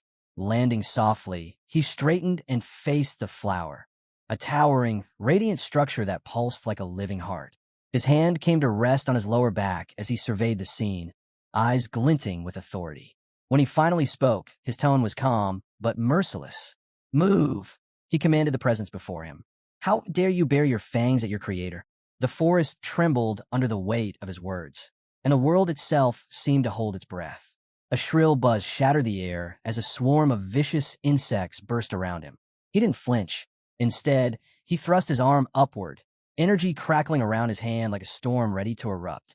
He thought back to the failure of the so-called original, stripped of its kin, stripped of its throne. Now, with a cold laugh, he declared that the true original stood here before them. From this moment on, he would be known as Techeron. Without warning, two figures stepped out of the shadows, Hansu and Alpha. Hansu remained still, his back turned, silent as ever. Alpha smirked. I thought you were dead, he said. Didn't even fight back, huh? Guess you actually made it out alive. Off to the side, Sophia stood lost in thought. Michael glanced at her. What's on your mind? He asked, then shook his head. Never mind. I bet we're thinking the same thing. He remembered that man, the one who had slain the calamity fish and the disgorging root. Since his arrival, everything in the red zone had changed. Michael admitted quietly he had nearly given up once. Even that man had said it was impossible. Killing a single calamity? He couldn't even imagine it. But that man did it. Alone. A small spark of hope lit in Michael's eyes. He believed the newcomer would win that man's favor, enough to cross safely into the orange zone. If that happened, the red zone would finally stabilize. More survivors would emerge from the tutorial alive. Maybe even his own sibling would make it. He dreamed, for the first time in ages, of saving 1 billion lives. Sophia chuckled under breath. Michael blinked. What's so funny? She smiled faintly. Just the thought that something this absurd might actually happen. Michael nodded with a quiet grin. Yeah, I get that. Suddenly, a flash of blue streaked across the sky. An eagle. A girl pointed upward. What's that? The man beside her trembled. See carrier pigeons. They look like carrier pigeons. But more came. Dozens. Then hundreds of blue eagles filled the air, diving toward them. Why are there so many? He shouted. Panic spread. People ran, stumbling over rocks and dirt, faces pale with terror. One man tripped, crashing to the ground. The others didn't stop. He reached out, voice breaking. Wait, help me. A few turned back, torn between fear and guilt. Sweat rolled down their temples as the buzzing grew louder. He screamed again, louder this time. Don't leave me. Blood spurted from his lips, and then they came. The parasitic locusts swarmed him, tearing through flesh and bone in seconds. Silence followed. Everyone froze, staring in horror.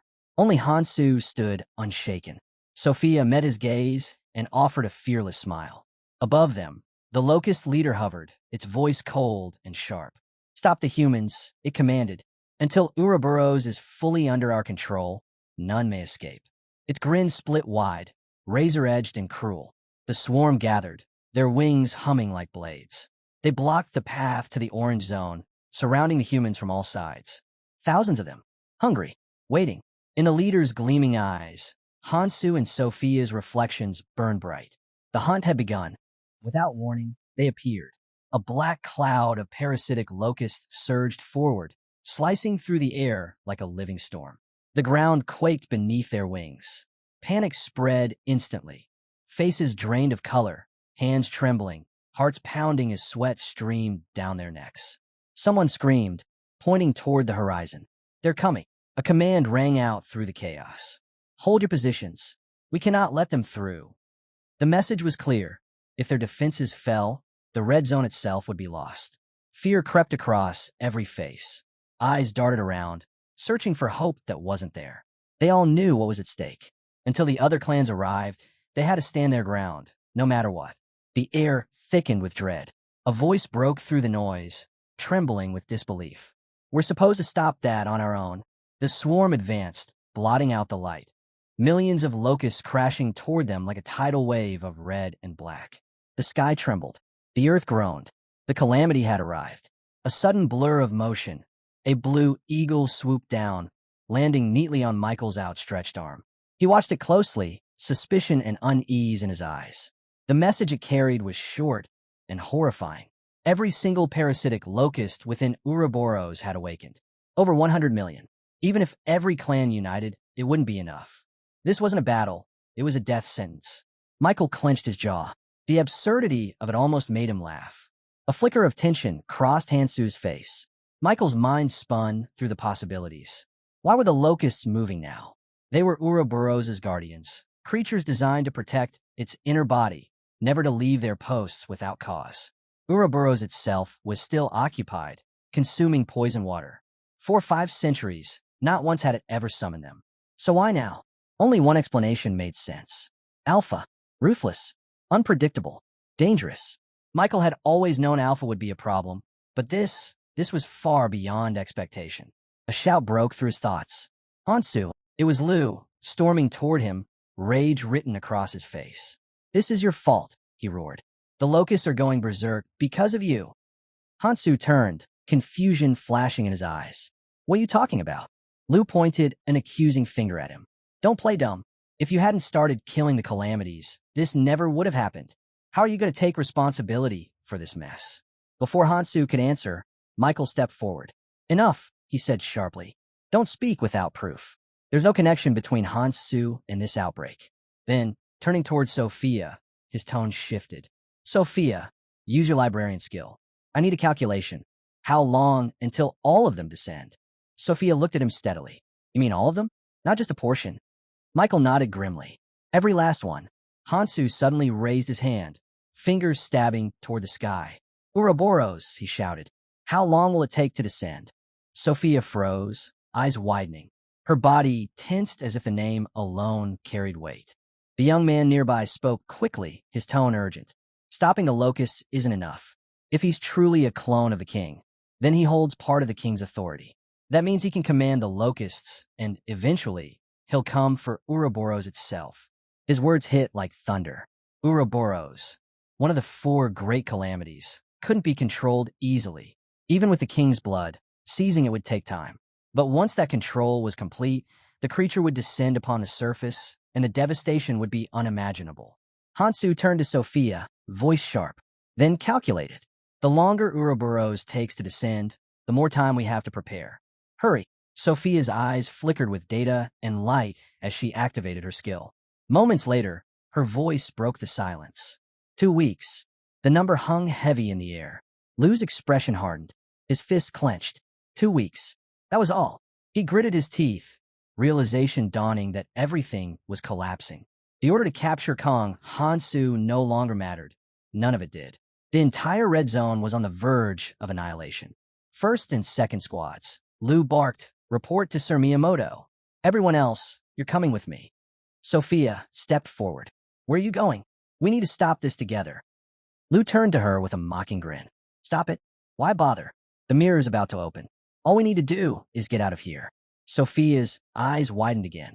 The mirror? Could it really be that time already? The mirror, a vast, silent lake surrounded by 6 towering pillars. It was the passage to the next area, opening only once every month. When its waters became perfectly still, clear as glass, those deemed worthy could cross. Those who weren't never returned. Sophia's hands trembled slightly. The clans had been waiting for this opening. She knew most of them would make it through, yet a deep unease gnawed at her. Lu looked around at the others and asked coldly, So, you all plan to run when it opens, right? Sophia didn't answer, but her silence said enough. Lu smirked. Bingo. We got no reason to die here for nothing, do we? Sophia's expression darkened. What about Sir Erie's and Sir Miiamoto's orders? What about the others who'll arrive later? Lu chuckled, eyes glinting. You already know the answer. They'll either get devoured by the locusts or crushed by Ouroboros. Take your pick. His laughter echoed, sharp and cruel. Why should I care about an order from 20 years ago? Sophia's jaw tightened. Her teeth ground together in anger. Don't glare at me like that, Lu warned. You think I'm the only one who feels this way? Everyone's thinking the same thing. If this were still a stable situation, if the command still mattered, it'd be different. But we're in hell now. He sneered. And in hell, justice doesn't mean a damn thing. Sophia's eyes burned as she broke into a run toward him, fury driving her forward. Hansu and Michael stood nearby, unmoving, their gazes locked on the unfolding tension. Lu's thoughts darkened. At this rate, everyone left in the red zone will be slaughtered. And worse, if we're not careful, even the seal might break. Hansu's voice cut through the tension like a blade. Don't worry, he said calmly. 2 weeks is plenty of time. His tone carried unshakable confidence. With steady eyes and razor-sharp focus, he explained, if we meet a few conditions, taking down Ouroboros won't just be a fantasy. Sophia blinked in disbelief. You mean like what happened with the calamity fish and the disgorging root? Before Hansu could reply, Michael spoke up, frustration lacing his voice. That's impossible. The parasitic locusts guarding Alpha's inner body are already descending. The gatekeepers have abandoned their posts. Alpha's completely sealed itself off from any external threat. We can't use the same method again. Hansu raised 2 fingers. That's why I said we need conditions. The others fell silent, waiting. The first, he continued, is to unite every clan to stand against the descending locusts. He paused. The second, is to enlist the 7 Phantoms, the strongest warriors in the red zone. Sophia's eyes widened, disbelief flashing across her face. The 7 Phantoms? That's... Hansu smirked, finishing her thought. Why might just work? A low hum filled the air as power crackled around him. Behind him, a massive demonic Ouroboros shimmered into view, coiling around the colossal tree like a living nightmare. Hansu looked up, voice steady and absolute. This is how we'll take down Ouroboros. Hansu stood firm, unshaken even as the storm gathered around him. Sophia and Michael faced him, caught between awe and doubt. Michael's voice trembled. You seriously plan to unite all the clans? Even now, when Ouroboros is about to descend and destroy everything, you think they'll actually listen? Sophia, though visibly tense, shook her head. I've followed Hansu through every impossible plan so far, she said quietly, and I've seen him pull off miracles. Her tone softened, but her eyes were heavy with concern. But you already know why the Phantoms can't leave their posts. Even if they want to help, they're bound. Hansu met her gaze without hesitation. I know, he replied firmly. That's why I'll remove the very reason they're bound in the first place. The conviction in his words sent a chill through the air. Sophia reached toward him, her voice trembling. What are you really? Hansu didn't flinch. You'll know soon enough, he said. But first, we unite the clans and stop the locusts. There's no time to waste. Above them, the ground shook as Ouroboros stirred in the distance. Its monstrous form loomed like a storm cloud, its vast, emerald eyes glimmering with intelligence and power. Meanwhile, far away, Alpha sat surrounded by countless holographic screens displaying Hansu, Sophia, Michael, and the chaos unfolding across the red zone. Data flowed endlessly around him, glowing in pale streams of light. Outside, screams and battle cries echoed as parasitic locusts poured across the land. Alpha watched in silence, processing everything. They're holding out longer than expected, he thought. But it doesn't matter. Numbers are on our side. Suppressing them is only a matter of time. Still, his logic remained cold and precise. I can't let too many of them die. Every human is a valuable resource, and the population must be preserved. He paused, scanning a cluster of holograms. His eyes narrowed. Some are trying to escape. A large group heading for the next zone. Alpha leaned back slightly, gears turning in his mind. His lips curved faintly. Let's see how far they get. Alpha's words dripped with venom. Cruel, twisted, and revolting. He grinned wide, teeth glinting like blades, and declared that the weak were nothing more than insects, suffering divine punishment for their worthlessness. Lu stood in silence, lost in thought for a moment.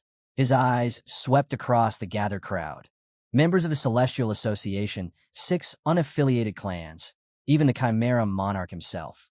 Everyone was here, except for the Valkyrie clan, still holding the parasitic locusts at bay.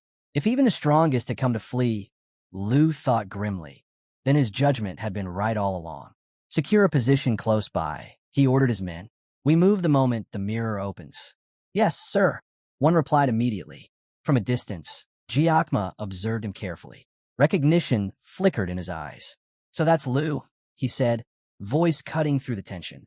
The one who took Karlsmorn's place. The new head of the Hecarim clan. He tilted his head. Tell me, Lu, did you get permission from that person before planning your escape? Lu's response was cold and sharp. I don't owe you an explanation. Giacomo smirked. Pity. I was hoping to see them myself. Though you've all been so busy, I can barely remember their face. Lu's temper snapped. Watch your mouth. Unlike you, that person carries a far greater burden than any clan leader.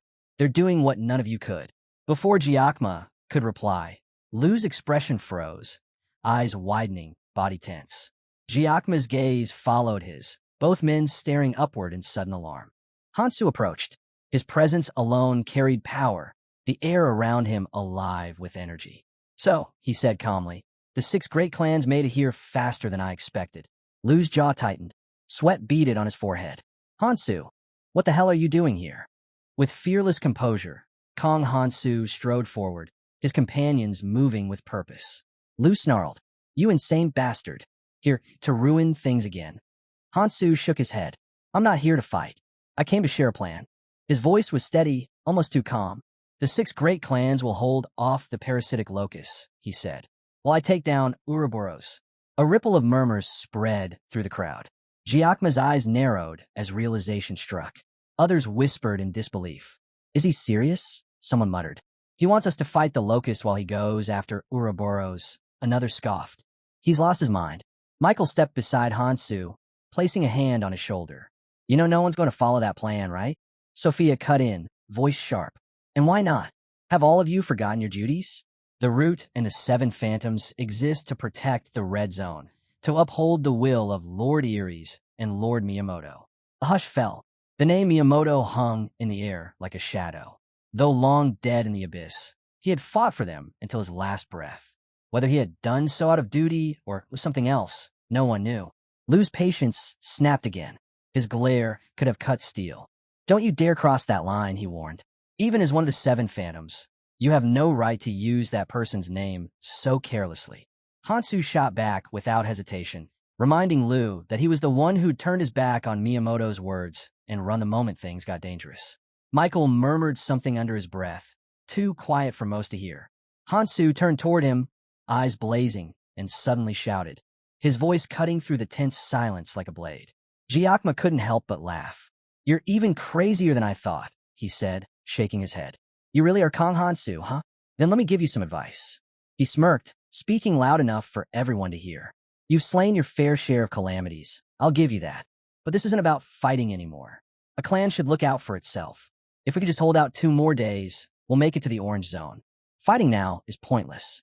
Everyone should fend for themselves and stay out of each other's way. Hansu's eyes swept across the crowd, sharp and unyielding. 2 days, huh? He said coldly. Then I guess you'll get to see what those 2 days are worth. They're coming. His gaze hardened. It's time everyone here learned how cruel this world really is. Then it happened.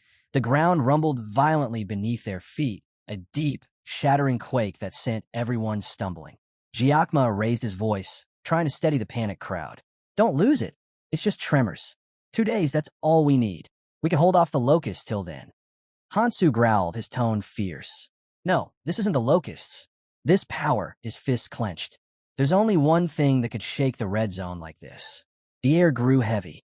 All eyes turned upward, and then they saw it. A massive dragon, scales gleaming, body stretching beyond sight, moving slowly through the crimson haze. Ouroboros had arrived. The dragon's advance alone was enough to crush the courage out of anyone who saw it. Its presence filled the battlefield with dread. Lu's voice broke through the noise, full of disbelief. Why now? Ouroboros wasn't supposed to appear for 2 weeks. What's happening? Sophia looked skyward, squinting through the storm of dust and energy. Wait, she murmured. That's not its full descent.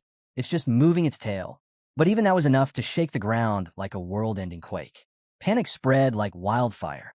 The crowd trembled, soaked in sweat, voices trembling. How can the earth shake this much from just its tail? Is it coming down here? Hansu's voice cut through the chaos. I knew it. It's trying to block the mirror. A wave of realization rippled through the crowd. Screams followed. The dragon lunged forward, and pandemonium erupted. People running in every direction, desperate to escape as the monster's shadow swallowed the battlefield whole. Sophia raised her hands, chanting rapidly. A radiant barrier burst to life, forming a shimmering dome around her and Hansu's group. Hansu turned to her. Sophia, I need another favor. She nodded quickly. Got it. The barrier flared brighter, holding strong as the dragon's attacks slammed against it with deafening force. Outside, everything was chaos. People crushed, the land torn apart, and the dragon's enormous body blotting out the sky. From afar, Lu watched in shock. The destruction was beyond comprehension. There was no reaching the Orange Zone now. Then one of his men shouted, voice shaking. Lord Lu, look above. He turned, and his eyes widened in horror. A black cloud was descending from the sky. Not mist, but a swarm. Countless parasitic locusts darkened the heavens, blotting out even the faint light that remained. The men began to shake uncontrollably, their faces pale, drenched in sweat. There's too many. How can there be this many? The swarm closed in. The dragon roared, and despair swallowed the battlefield whole. Lu's voice tore through the chaos. Everyone retreat. Run. Get as far away as you can. One of his bald subordinates gritted his teeth, barking orders to the others. Move it. Don't just stand there. Go now. The men scrambled in panic, pushing through the crowd. Across the field, one of Giacoma's soldiers shouted for instructions, but Giacomo said nothing. His eyes were fixed on the sky, on the massive tail of Ouroboros sealing off the mirror above. The endless swarm of parasitic locusts was descending, a living storm devouring everything in sight. To make it to the next zone, they'd need to move together, but Giacomo knew that was impossible. The locusts were too many, too big. He let out a strained laugh, sweat dripping down his face. There really was nothing they could do. Then Lu's angry voice cut through the roar. Giacomo, what the hell are you doing? You're going to get us all killed. He turned towards Sophia. Sophia, do something. Sophia's reply trembled, but held steady truth. Lu, you know as well as I do, running won't save us. Whether it's now or 2 weeks from now, when Ouroboros fully descends, we're dead either way. Lu clenched his fists, jaw tight with frustration. Before he could respond, one of his men screamed, They're here. The locusts are right behind us. The swarm crashed forward like a tidal wave. Screams filled the air. The minions stumbled over one another, shouting, desperate, terrified. Then, a blur of motion. Hansu leapt in from behind the locust swarm, his blade flashing. In a single breath, he cleaved through the parasite, slicing it apart mid-air. Blood rained down as the monster fell in pieces. The soldiers froze, stunned, watching him stand amidst the carnage. Hansu wiped the blood from his face, his voice calm and clear. If we follow this plan, we all make it out alive. Lu's eyes widened in disbelief. You're insane, Hansu. Still spouting that nonsense. His voice rose, full of anger and fear. You think you're some kind of hero? Ouroboros isn't like the other calamities. It's on another level entirely. Hansu met his glare without flinching. So what's your plan then? Run with your tail between your legs? If you do that, you'll lose the only chance we have to survive. Behind him, the air shook again, another wave of locusts rising from the dust. Hansu turned slightly, his gaze fixed on the distance. The mirror will open in 2 days, he said evenly. But as long as Ouroboros' tail covers that lake, you're stuck here waiting 2 weeks, Lu. Giacomo listened quietly, his expression unreadable. Lu's teeth ground together, fury boiling over. Hansu stepped forward, his voice echoing through the battlefield. So choose. Are you going to stand and fight, unite against the calamity and live? Or will you cling to your selfish fear and stay buried here in the red zone? The swarm behind him stirred again, the sky darkening as more locusts poured in from every direction. Everyone froze, hearts pounding. The air was thick with dread, and the choice hung heavy before them all. Even as the battlefield descended into chaos, Giacomo stood firm, calm, steady, almost amused. His subordinates, however, were anything but composed. Lord Giacomo, we have to retreat, one of them cried, voice breaking with fear. Before Giacomo could answer, a massive parasitic locust lunged from behind, claws raised to tear him apart. His minions screamed out, behind you. But Giacomo only grinned. I've taken quite a liking to you, Kong Hansu, he said, his tone light, almost playful. In that instant, a giant hammer materialized in his hands, gleaming with power. Giacomo gripped it tight and swung down in a single, thunderous motion.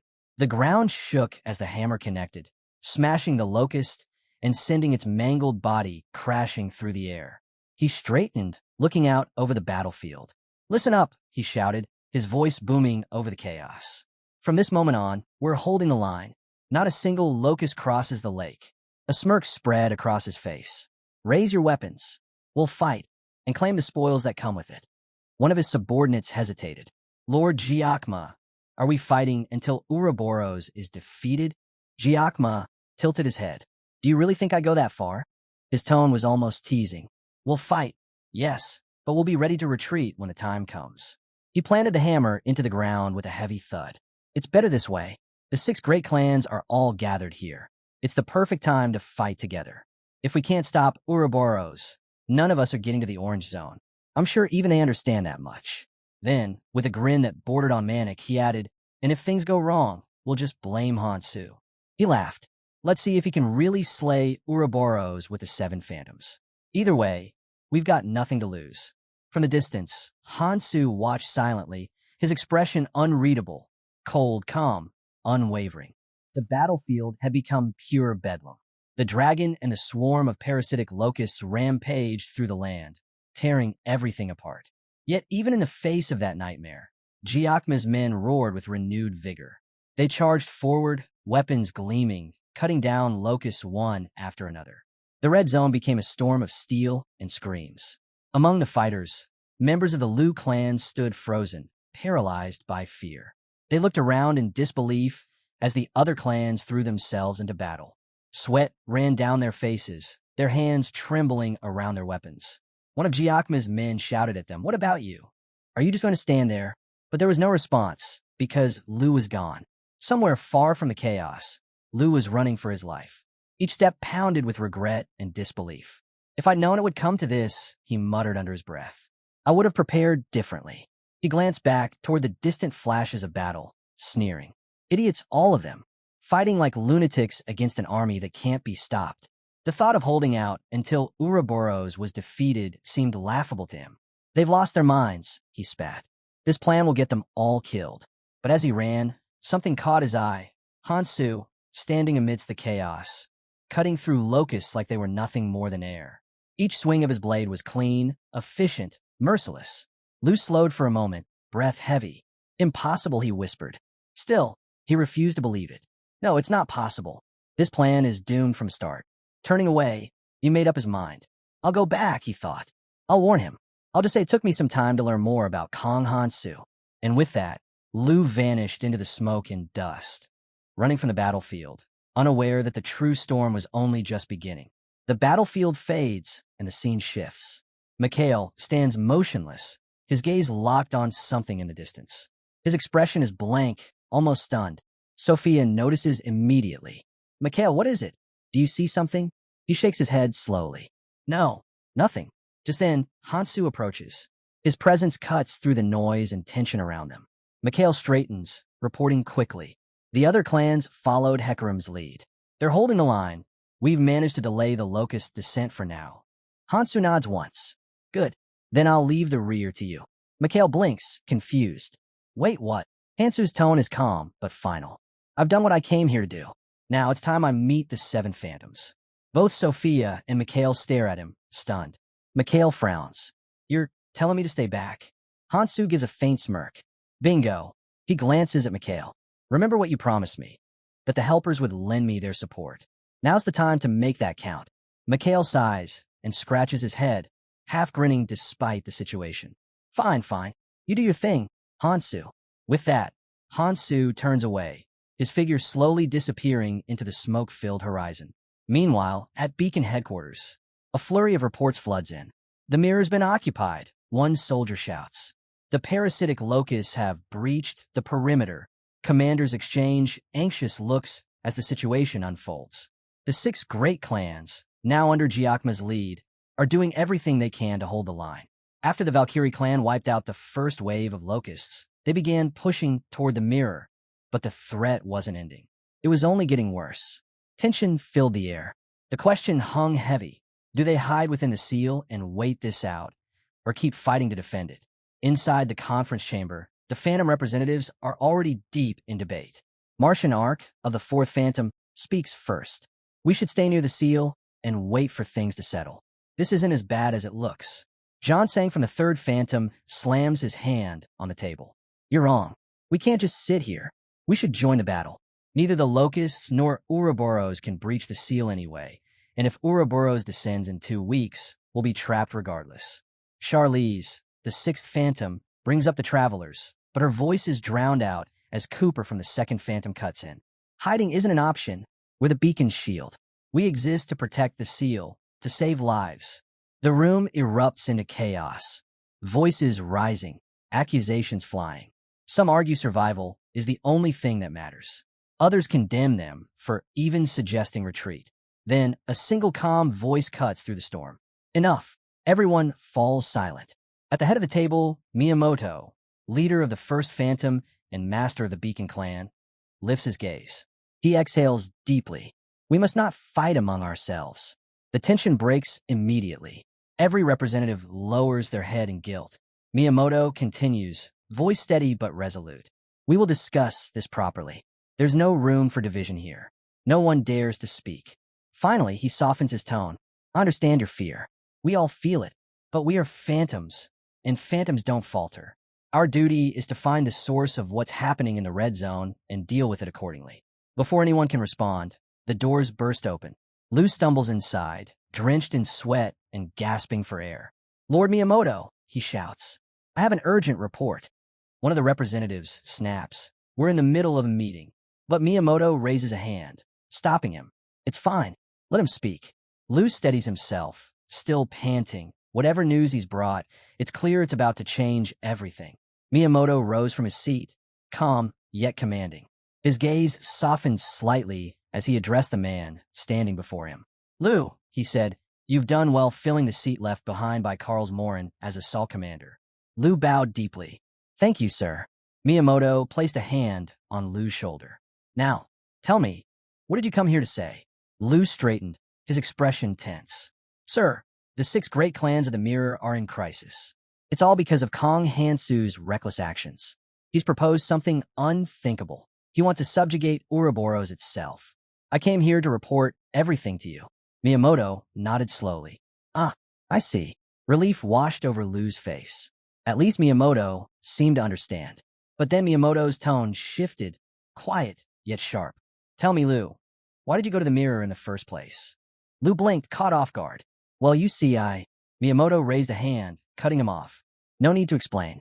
The fact that you went there means you intended to escape to the orange zone, didn't you? The room fell silent. The other phantoms exchanged uneasy looks. For us phantoms, Miiamoto continued, our task is to guide the red zone's future. Your actions showed disregard for that responsibility. Panic flickered in Lou's eyes.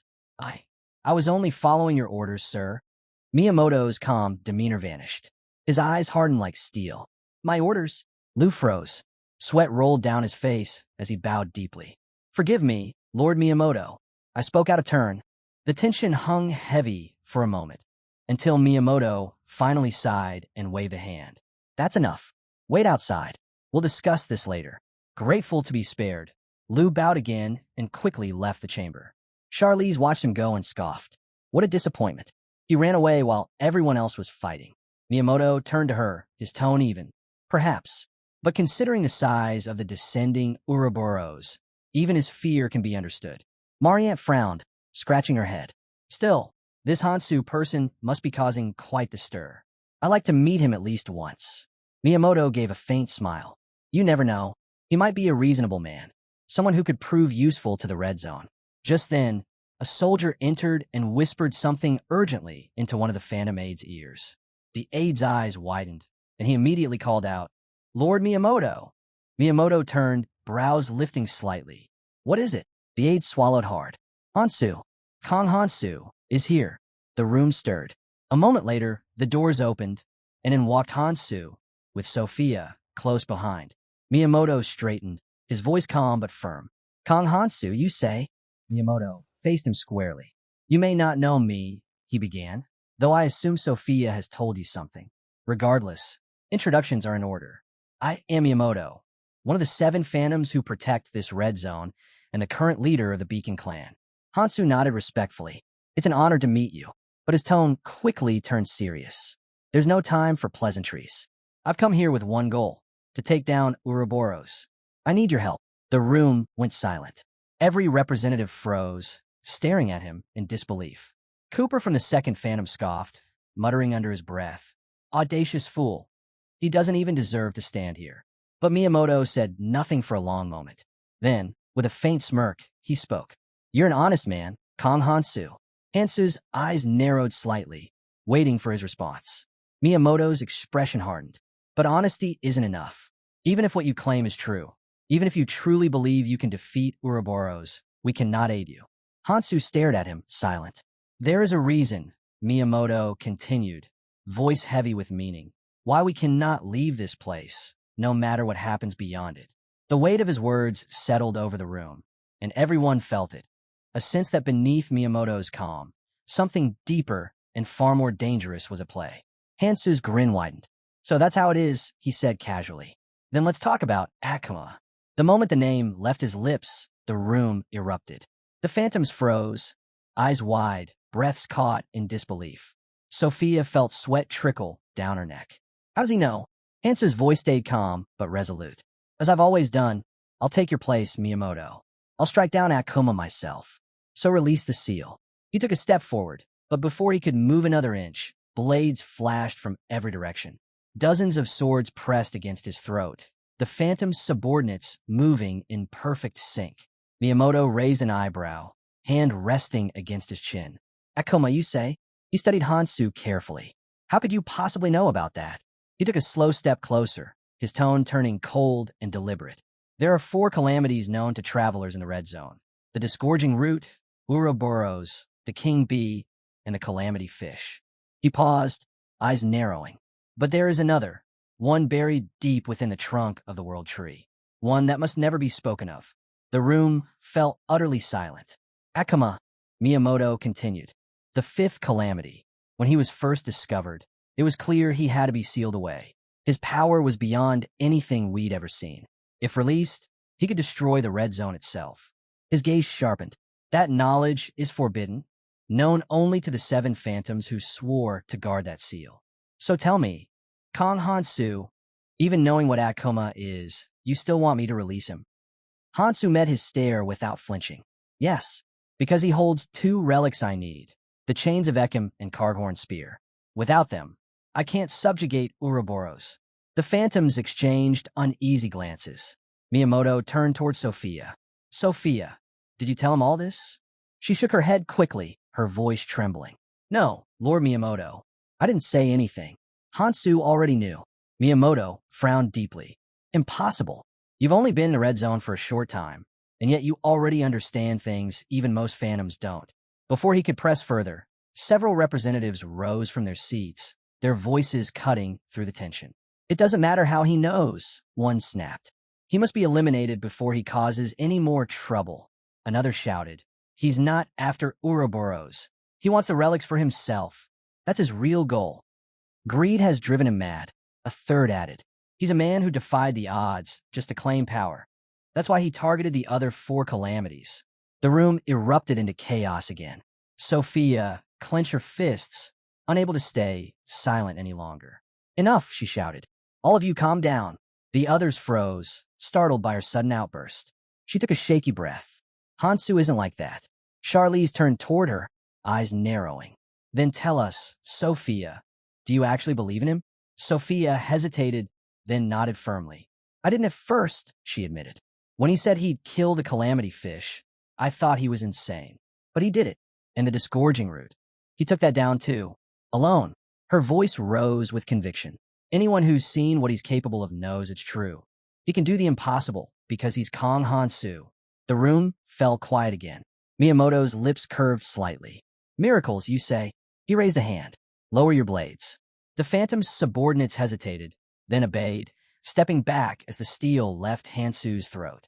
Miiamoto regarded Hansu with a thoughtful look. I understand your resolve, he said, but I've also heard the voices of the dead, the ones who faced Akuma before. Their spirits tell me how utterly hopeless it was, how overwhelming his power truly is. He paused, his tone heavy with warning. Even if you call it a miracle, Kong Hansu, some miracles demand a price too great to pay. Miyamoto's gaze hardened as he stared at Hansu. Tell me, he said slowly, what do you possess that we do not? Hansu tilted his head slightly, the faintest trace of a grin appearing on his face. What is it you want to know? Without another word, his aura exploded outward, a wave of raw power that rippled through the chamber like a shockwave. The ground trembled beneath their feet. The phantoms instinctively stepped back, eyes wide. The air grew heavy, suffocating. Even Miyamoto's expression shifted slightly, his composure momentarily shaken. Hansu raised his sword and took a stance. If you doubt me, he said calmly, then I'll prove it right here. I'll show you that I have what it takes to take down Akuma.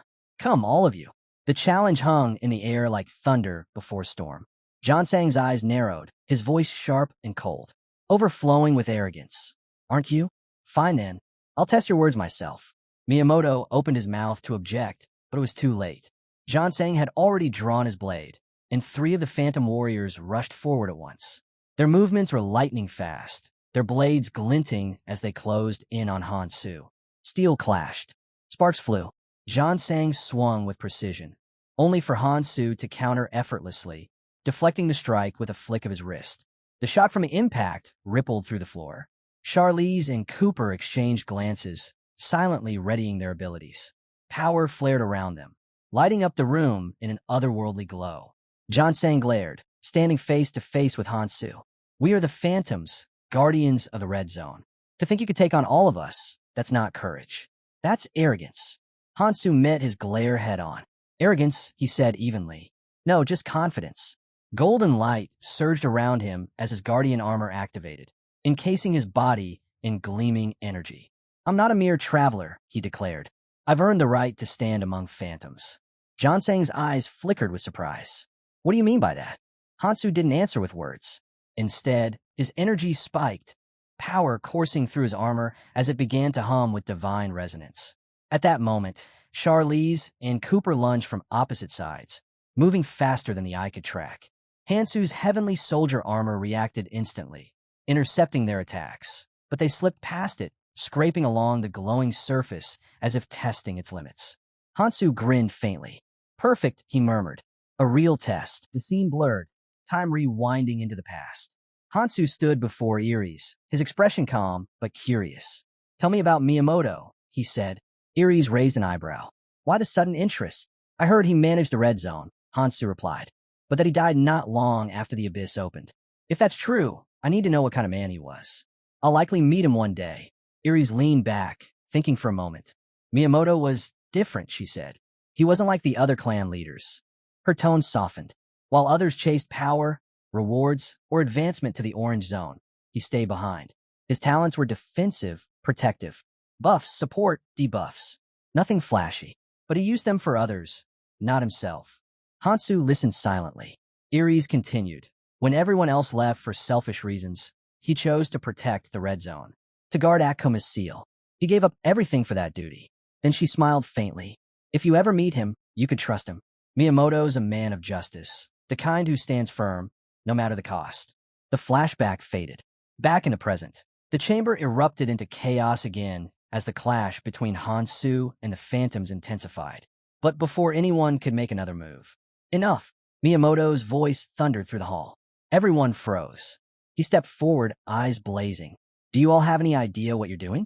Even if we combined every ounce of our strength, we wouldn't have enough to face what's coming." The silence that followed was deafening. "Ouroboros will descend in 2 weeks," he continued. "That's where our focus should be, not this pointless fight." Cooper lowered his weapon and bowed his head. "My apologies, Lord Miyamoto." Miyamoto exhaled slowly, the fury fading from his eyes. "Good." He walked toward Hansu, who still stood poised with his weapon, Eater gleaming faintly in the dim light. "You're strong," Miyamoto said. "Stronger than most I've ever seen." Then he extended a hand toward him. "But strength alone won't save this world. Put away your weapon. Calm Hansu." Hansu hesitated. Miyamoto's voice softened. "Let's talk. We'll reach a decision together. Too many lives are at stake for pride or rivalry." The tension in the air began to settle, but beneath that calm, everyone could feel it. The storm that was coming would test them all. The meeting moved into a large tent illuminated by the faint, flickering glow of lanterns. Outside, the muffled roar of distant battle could still be heard, a grim reminder of the chaos beyond. Inside, Miyamoto sat across from Hansu. His tone was calm, but the weight of his words filled the air. "You're strong, Hansu," he began.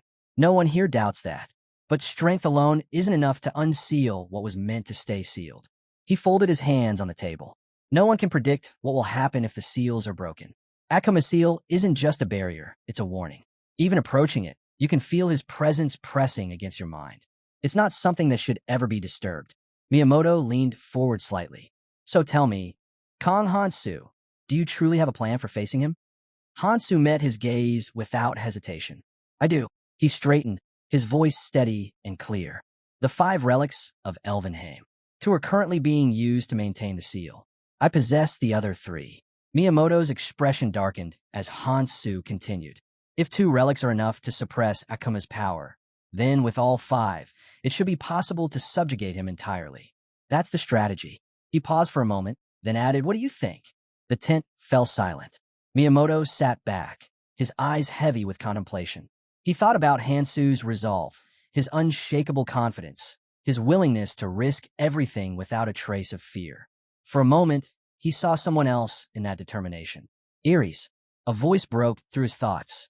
Lord Miiamoto, one of the phantom folk, called gently. He blinked, realizing he'd been staring into his drink. Ah, forgive me, he said with a faint smile, just reminiscing about old times. He sighed. You're different from me, Hansu. You act without hesitation. On the other hand, he trailed off, then smiled faintly. I prefer to think before I leap. So before I answer, I'll need some time to weigh everything properly. Hansu nodded. Fair enough. Miiamoto looked down for a moment, then raised his eyes again. Let's consider something, he began. If we truly do release Akuma's seal and face him head-on, what happens if we fail? His question hung heavy in the air. He rubbed his chin thoughtfully. Imagine a full-scale war against the calamities. The cost in lives would be unimaginable. And now, with Ouroboros already on the move, if Akuma joins the fray, the red zone itself might collapse. He exhaled slowly. It's not that I doubt you, Hansu. You've done what no other traveler could, subjugating 2 calamities on your own. But even the best plans have variables. And the smoother something appears on the surface, the more unpredictable it tends to become. Miyamoto's eyes narrowed slightly. Is that why you came up with this idea, to account for those variables? Hansu said nothing, his silence answering more than words. Miyamoto continued, his tone shifting. There's another possibility. What if we use the relics you already hold to temporarily reinforce the seal? Doing so would free the phantoms from guarding it. We could then focus our efforts on the locusts at the mirror. He leaned forward. If we hold them off, we could open the path. Every traveler in the red zone could escape before Ouroboros descends. We could lead them into the orange zone safely. His subordinates nodded eagerly. As expected from Lord Miiamoto, one said. Brilliant as always. Another chimed in. Truly, no one else could think of something like this. Miiamoto ignored their flattery and turned back to Hansu. Well then, he asked calmly, what do you think? Isn't this plan far more rational? Hansu was silent for a moment, weighing his words. Finally, he nodded. You're right. The logic makes sense. Miiamoto smiled faintly, ready to speak again, but Hansu's next words froze the room. Even so, Hansu said firmly, I refuse. The air went still. The quiet that followed was sharper than any blade. Miyamoto's expression hardened as he slowly set his cup down. Around them, the phantom's eyes narrowed, tension thickening like fog. Hansu stood, his gaze unwavering. If we run from this now, the red zone will never know peace. I'm not here to delay the inevitable. And in that moment, standing before Miiamoto, surrounded by the might of the phantoms, Hansu made it clear. He wasn't seeking safety. He was declaring war. Hansu stood firm as the murmurs around him died down. The relics of Elvenheim, he said steadily, weren't meant to be used that way. The tent fell silent again. Miyamoto's eyes sharpened, his gaze cutting straight into Hansu. Then tell me, he asked, is this about you? A personal desire? Hansu met his stare without hesitation. No, the relics must be used elsewhere, where they were meant to be used. Miiamoto raised a brow. And where exactly is that? Hansu gave a faint smirk. Does it matter? As long as I take down Akuma, isn't that enough? His tone was confident, calm. You can rest easy. I'll finish it quickly. The 2 men locked eyes, neither flinching, neither backing down. Then, slowly Miiamoto stood. Very well, he said. Then I'll leave this decision to you, Kong Hansu. Sophia's eyes widened. Wait, what do you mean by that, Lord Miiamoto? He turned toward her. Given how things stand, we have no choice but to trust in him. His tone softened slightly. And that means believing in you, too. Miiamoto faced Hansu once more. I'll place my faith in you, Mr. Kong Hansu. Come, I'll take you to where Akuma is sealed. As they turned to leave, Miiamoto suddenly paused. One more thing. He looked Hansu over with a faint smile. Change your clothes.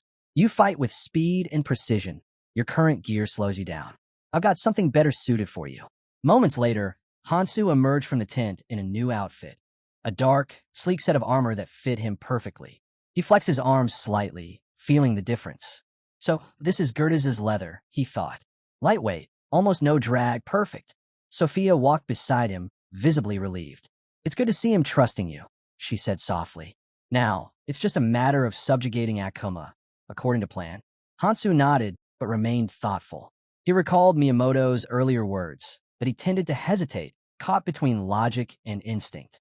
It wasn't a weakness, but it made Hansu uneasy. As they continued walking, Hansu finally spoke. Sophia, can I ask you something? She looked at him curiously. What is it?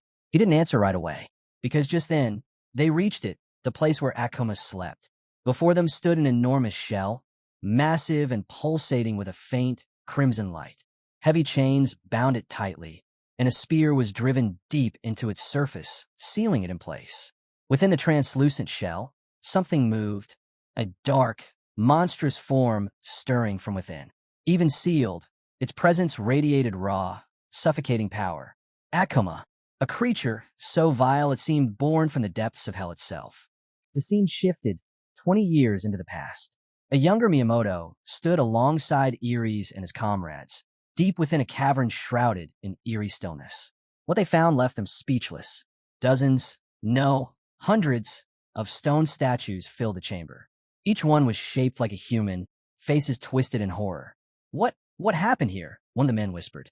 Ares stepped forward, her expression grim. These aren't statues, she said. They were people. Miyamoto clenched his jaw. Turned to stone by what kind of power? No one could answer. The only thing they could sense was the thick, residual energy lingering in the air, something ancient, chaotic, and deeply malevolent. The group followed the trail of that energy until they reached the center of the chamber and saw it. The source. A monstrous figure sealed within layers of chains and runes, its body twisted, its eyes faintly glowing even in sleep. The air grew colder just standing near it. Miyamoto felt his heart pound as realization hit him. This thing, he whispered. It did all this? Ares nodded. One being, one calamity. A silence fell over them as the truth sank in. They had found something that shouldn't exist, something far beyond any calamity they had faced before. It has to stay sealed, one of the explorers said quickly. As long as it remains bound, we're safe. But another voice trembled in reply. The seal, it's weakening. Everyone turned. The restraints, though still glowing, were flickering faintly.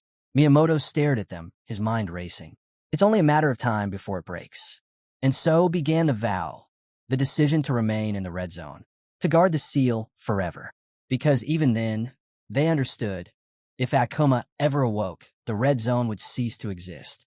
Ares compared the situation to a ticking time bomb, an image that perfectly captured the danger they were in. As Miyamoto stepped closer to the seal, he realized they couldn't just act on impulse. They needed a solid plan. The thought of retreating for now crossed his mind, but just as he was about to speak, an idea sparked, so sudden that his minions turned toward him in surprise. Miyamoto's thoughts drifted to the risk ahead. Would he need to put his life on the line again, just to climb higher? As that thought sank in, the aura from his ring began to pulse more intensely. In an instant, a massive spirit materialized from thin air, rushing forward to reinforce the seal. He believed his weapon eater was the strongest weapon they had left, but if they moved on to the next zone, he'd have to rebuild its power from scratch. Still, he poured the weapon eater's energy straight into the seal. One of his companions stared in disbelief. Wait, are you seriously pressing the seal down with the weapon eater? They shouted. Miyamoto didn't answer immediately. He only wondered how long he'd need to keep this up, and if there would ever be an end. He was convinced that his weapon eater could strengthen the seal just enough to keep the being inside from breaking free. Ares reminded him that staying in the red zone would be the only way to maintain control over the weapon eater. Miyamoto nodded, unwavering. If it's for humanity's sake, I'll endure it, he said calmly. Don't worry about me. I'll hold the line here. Now, Miyamoto stands before the seal, surrounded by countless stone statues of humans frozen in time. Cooper calls out, noticing Miyamoto's distant gaze. You all right? You look like you're somewhere else. I just remembered something from long ago, Miyamoto replied quietly. Hansu, impatient, cuts in. Then let's start. We're running out of time. Sophia shoots him a glare for speaking to Miyamoto so bluntly, but he ignores it. Miyamoto turns to Hansu and nods. You're right. Let's begin. He raises his hand toward the seal, the ring on his finger glowing a vivid green as he channels every ounce of his strength to hold the seal firm. Hansu watches closely. The power radiating from Miyamoto's weapon eater is immense. Clearly, he's fed it countless weapons. Though it doesn't rival the heavenly soldier armor, Its raw strength is undeniable. Hansu realizes now. The Phantom's role must have been to gather weapons for Miiamoto. Since maintaining the Weapon Eater limited what Miiamoto could do himself, the Phantom's handled that burden in his place. But something feels off. Hansu can't shake a sense of unease. Something about all this doesn't add up. Before he can piece it together, Miiamoto steps back from a seal. That single movement sends shock waves through the chamber. The chains binding Kuma rattle and collapse, the massive spear clattering to the ground as the earth trembles violently. Cracks spread across the shell encasing Kuma's prison, widening with each second, until, with a deafening roar, it shatters completely. Kuma is free, and his unleashed power tears through the air like a storm. The moment Akuma breaks free, Hansu stands before him, eyes cold and unflinching. Sophia freezes, shock written all over her face. Before them looms Akuma, his long tongue flicking out, his twisted, monstrous body radiating a presence that feels straight out of hell itself. Charlize's body refuses to move. It's only his killing intent, she realizes, yet even that alone feels deadly. There's no doubt left in her mind. Akuma is an absolute monster. Then, in a blur, Akuma vanishes and reappears right in front of her. Charlize can't react, locked in place as death rushes toward her. Just as Akuma's strike descends, Hansu's sword flashes through the air. He blocks the attack with a thunderous impact, the force exploding outward like a shockwave. As the air settles, Hansu stands firm, holding Akuma back. Without hesitation, he counters, his blade slashing deep into Akuma's hands. Not a single scratch touches Hansu. He moves instantly, spinning with fierce precision, and drives a brutal kick straight into Akuma's face. The blow sends Akuma crashing through the air, smashing into the distance. Hansu turns toward the others. "Listen carefully," he commands. Akuma slowly rises, clutching his head, his fury burning hotter with every breath. Hansu's voice cuts through the air again. "Protect yourselves. I'll take care of him. This is my end of the deal." With that, he launches forward, charging at Akuma. The monster lets out a growl that shakes the ground, forming a blade from his bare hand. In the next instant, both rush at each other with full force. No hesitation, no holding back. Far away in the orange zone, the ground rumbles violently beneath Gyakma and his group. One of his minions glances around nervously. "Is it the locust again?" she asks. Gyakma shakes his head. "No, this is something else. It's coming from below." Hansu and Akuma are fighting. Deep underground, the two figures clash in a battle that shakes the world. Akuma throws a devastating punch, but Hansu slips past it effortlessly. The Phantoms watching from afar can barely believe what they're seeing. This isn't a fight between men, but between monsters. Akuma keeps attacking, his blows sharp and relentless, but Hansu dodges every single one. In response, Hansu summons a glowing orb of energy and hurls it straight into Akuma's face. The blast lands perfectly, making Akuma stagger back in rage. Realizing he's being pushed back, Akuma's fury erupts. He lunges again, fists swinging with brutal power. Hansu retreats just in time, only for Akuma to chase him down, closing the distance in a blink. But Hansu is already ready. His armor flares with light as he calls upon its spirit, preparing a fierce counterstrike. Akuma reacts instantly, dodging with terrifying speed. Before Hansu can even follow his movement, Akuma reappears behind him, and his punch connects with a thunderous crack. But Akuma's triumph is short-lived. Hansu twists midair, dodging even that crushing blow, and retaliates with a slash aimed directly at Akuma's face. The Phantoms stare stunned. Akuma's expression mirrors their shock. Hansu has not only survived, he's matched him blow for blow. Cooper's expression hardens. He can feel in his gut. This is no fight they can step into. The sheer speed and power radiating from both fighters make it clear they're completely out of their league. He exhales and mutters. Just like Hansu said, all we can do now is trust him. Meanwhile, Hansu sizes up Akuma carefully. The monster's faster than he expected, far faster. Even with part of the heavenly soldier armor summoned, he can barely keep up. Striking blindly would be pointless. He decides to hold the armor's full power back, saving it for the moment he's sure he can land a decisive blow. Instead, his mind shifts to his other weapons, the chain of Ekim and Cardhorn spear. Before Hansu can act, Akuma growls something incomprehensible. then suddenly speaks. His voice trembles with a strange desperation. "Kill me, please." Hansu meets his gaze, cold and steady. "All right," he replies simply. "That's why I'm here." Akuma lunges forward in a frenzy, swinging with monstrous force. But his strike hits nothing. In the next instant, Hansu counters, his movements sharp, precise, merciless. The impact sends a shockwave through the ground. He follows up immediately, summoning glowing spheres of energy and hurling them toward Akuma. Each one detonates on contact. Akuma tries to retaliate, but Hansu already has both the chains and the spear in hand. The chains tighten in his grip, their energy pulsing. He feels a sense of relief. They're working. In a blur, Hansu charges, activating the chains mid-motion. They spring to life, whipping through the air before wrapping tightly around Akuma's body. The monster roars as the chains coil around him from all sides, locking him in place. Hansu knows it won't last long. The moment Akuma breaks free, everything will spiral out of control.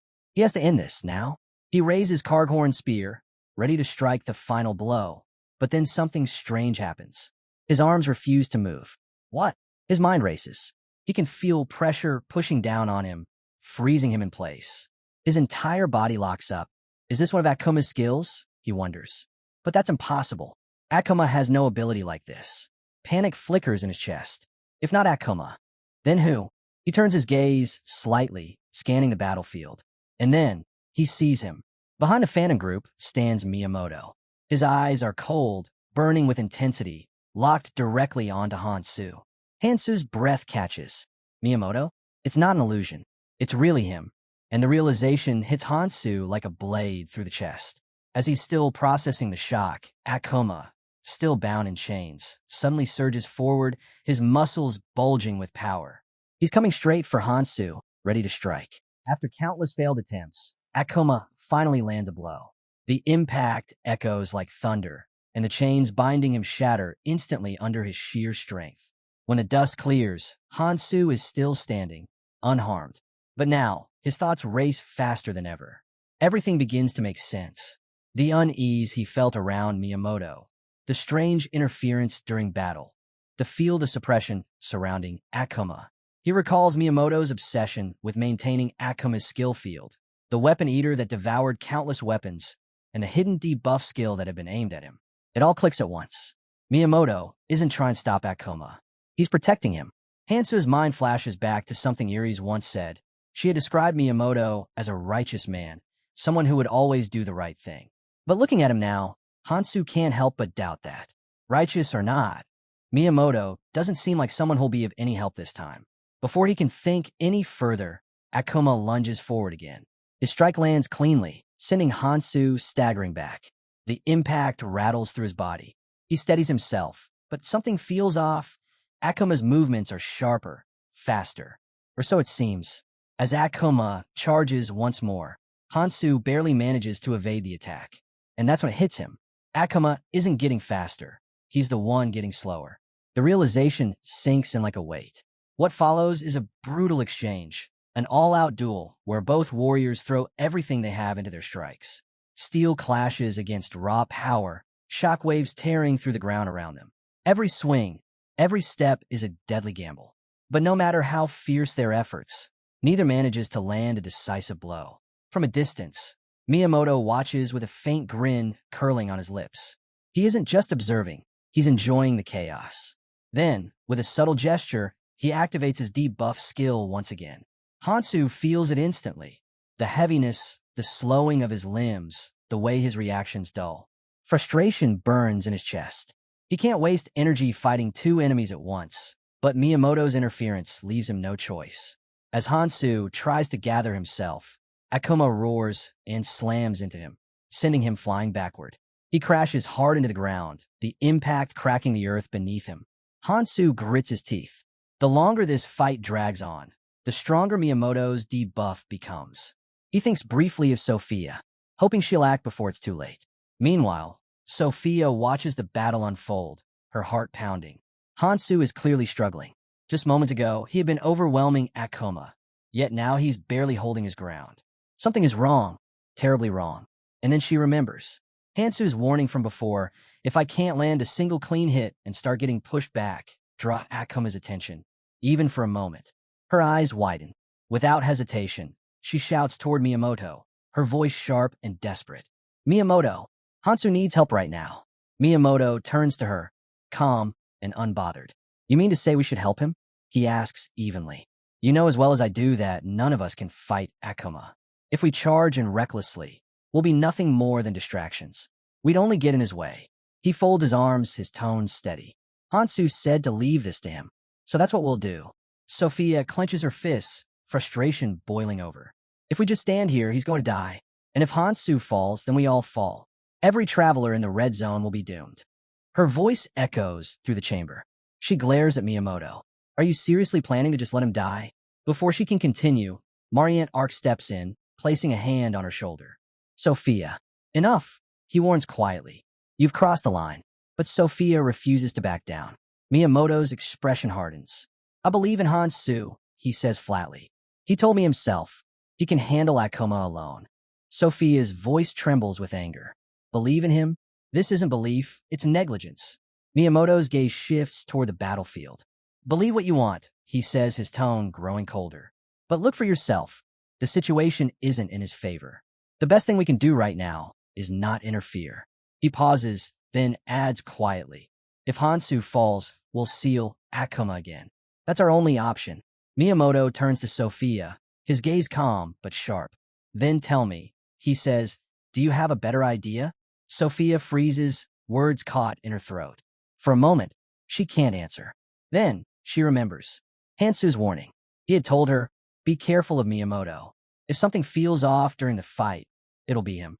At the time, she hadn't wanted to believe it. Miyamoto had always seemed composed, rational, even honorable. But now, as she watches Hansu being pushed back again and again, his movements weighed down by something unseen, the pieces begin to fall into place. Miyamoto is interfering. Hansu had suspected this would happen. He wasn't entirely sure, but he'd been clear, if anyone would betray them, it would be Miyamoto. He had said Miyamoto was too obsessed with maintaining the seal, too unwilling to let go of the control it gave him. And now, Sophia sees it for herself. The realization hits like a strike to the heart. Miyamoto doesn't want Akuma destroyed. He wants Hansu dead. Off to the side, Miyamoto watches the battle unfold, scratching his chin with quiet amusement. To him, Akuma is a disaster incarnate, a calamity that must be contained, not erased.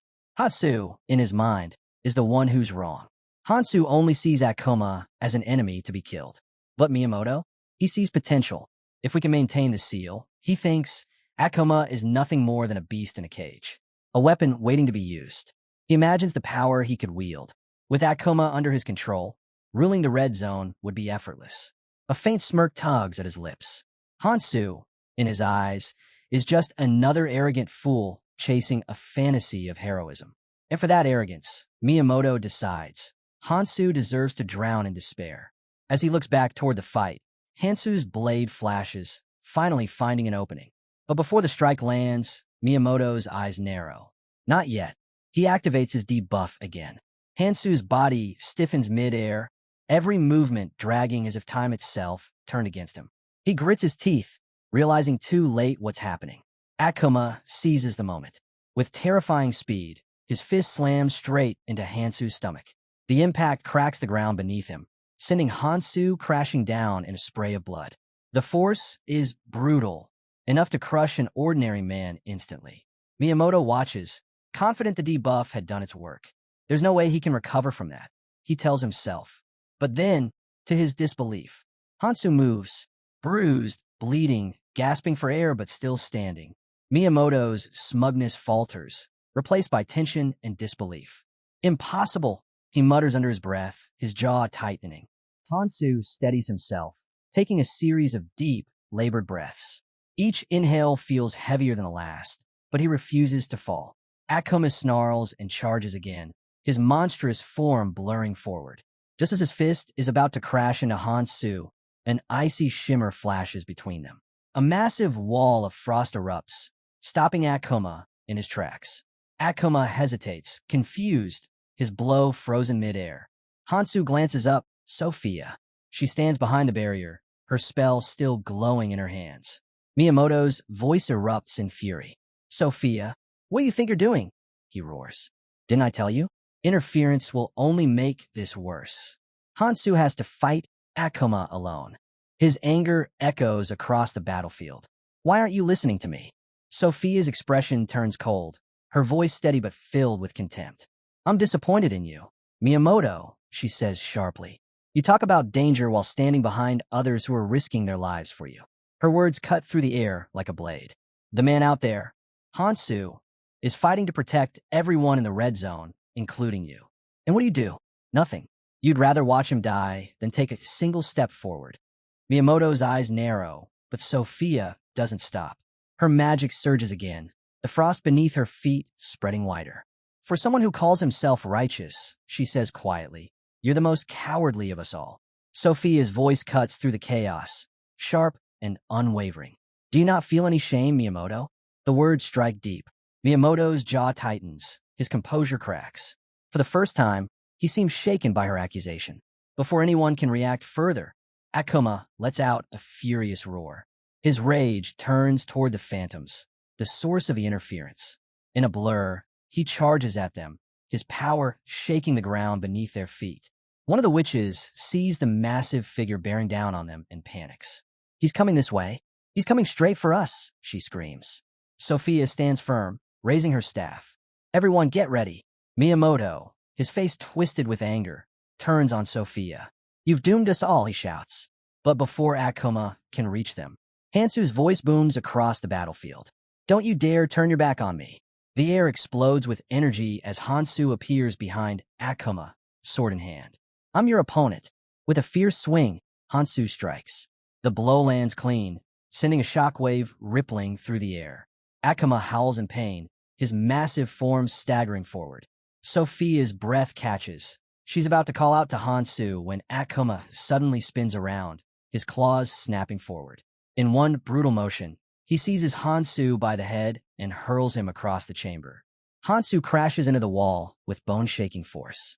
The dust settles, but he's already standing again, completely unfazed. On the other side, Sophia begins chanting.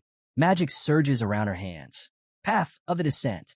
A glowing circle forms beneath Hansu's feet. He feels the energy flood through his body.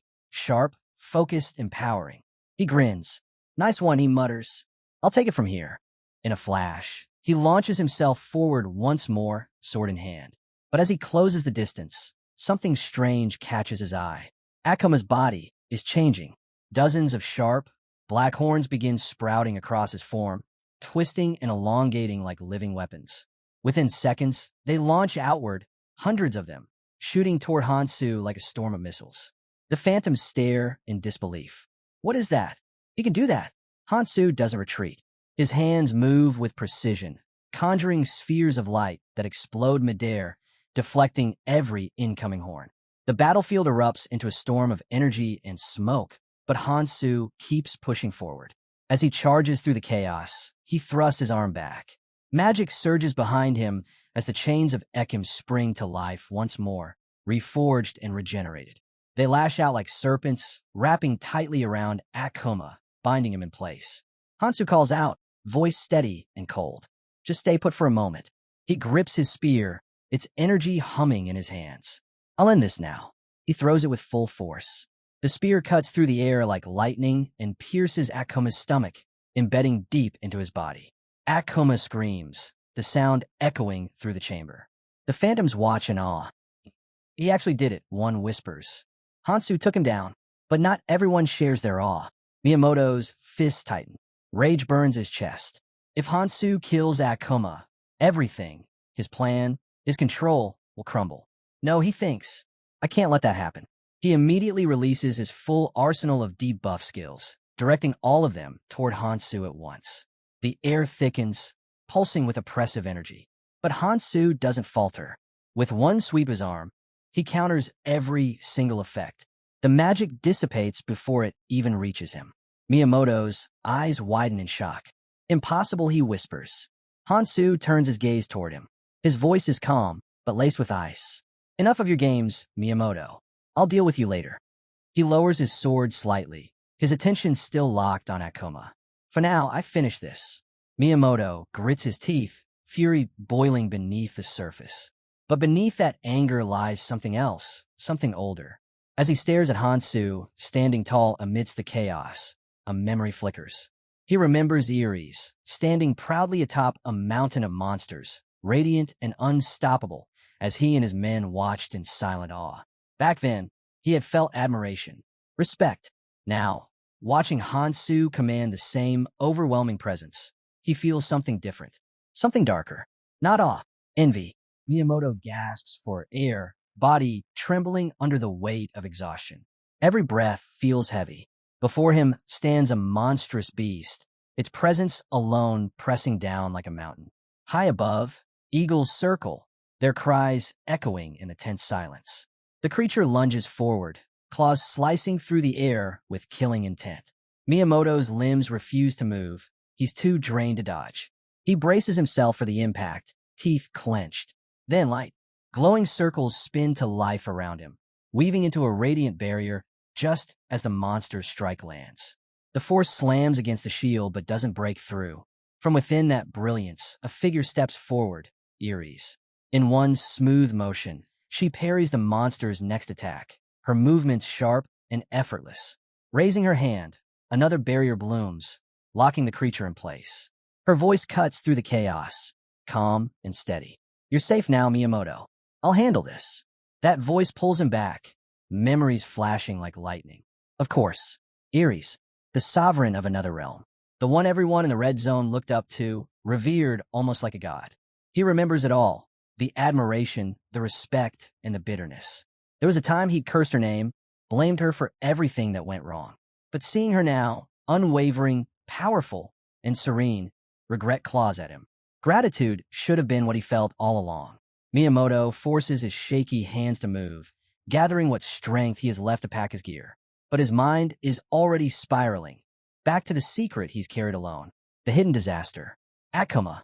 He remembers the seal, the countless times he fed it bits of his power to keep it stable, deceiving everyone in the red zone. It was pride, fear, self-preservation dressed up as control. But now, it all feels hollow. And then, that name. Hanso. His jaw tightens. Heat burns in his chest. How could Hanso, that Hanso, have beaten him so easily? The memory hits like a punch. He'd attacked first, confident, reckless, a burst of blue energy aimed squarely at Hanso's back. But Hanso didn't even twitch. He just shifted a step, perfectly timed, like he'd seen it coming from miles away. Circles of light flickered beneath his feet. Runes or seals, whatever it wasn't fair. Now Miyamoto's staring at his own hand. Burned, trembling, the skin charred from the backlash of his own magic. Smoke still curls from the wound, and the pain bites deep. Around him, the onlookers say nothing, but their stares sting worse than the burn. Pity. He doesn't need it. He replays it again and again. Hanso's composure, his precision, his strength. Was he always this powerful? Or was he just holding back this entire time? Then, through the haze of smoke, Hanso appears again. Calm, collected, sword slung over his shoulder like he's just finished a warm-up, not a duel. Every nerve in Miyamoto's body snaps to attention. Instinct screams danger. He's already hurt, and Hanso never misses twice. As that sword starts to lift again, he knows this might be the end. But then something shifts. A strange clarity crashes through the fog in his head, sharp and sudden. Thoughts he didn't call for start flooding in, loud, tangled, uninvited. And in that chaos, he hears it. The voice of the blonde man, the one who always talked about seeing the bigger picture. Finish it. The voice slices through Miyamoto's thoughts. Cold, steady, merciless. Anyone who threatens the plan doesn't get second chances. No mercy.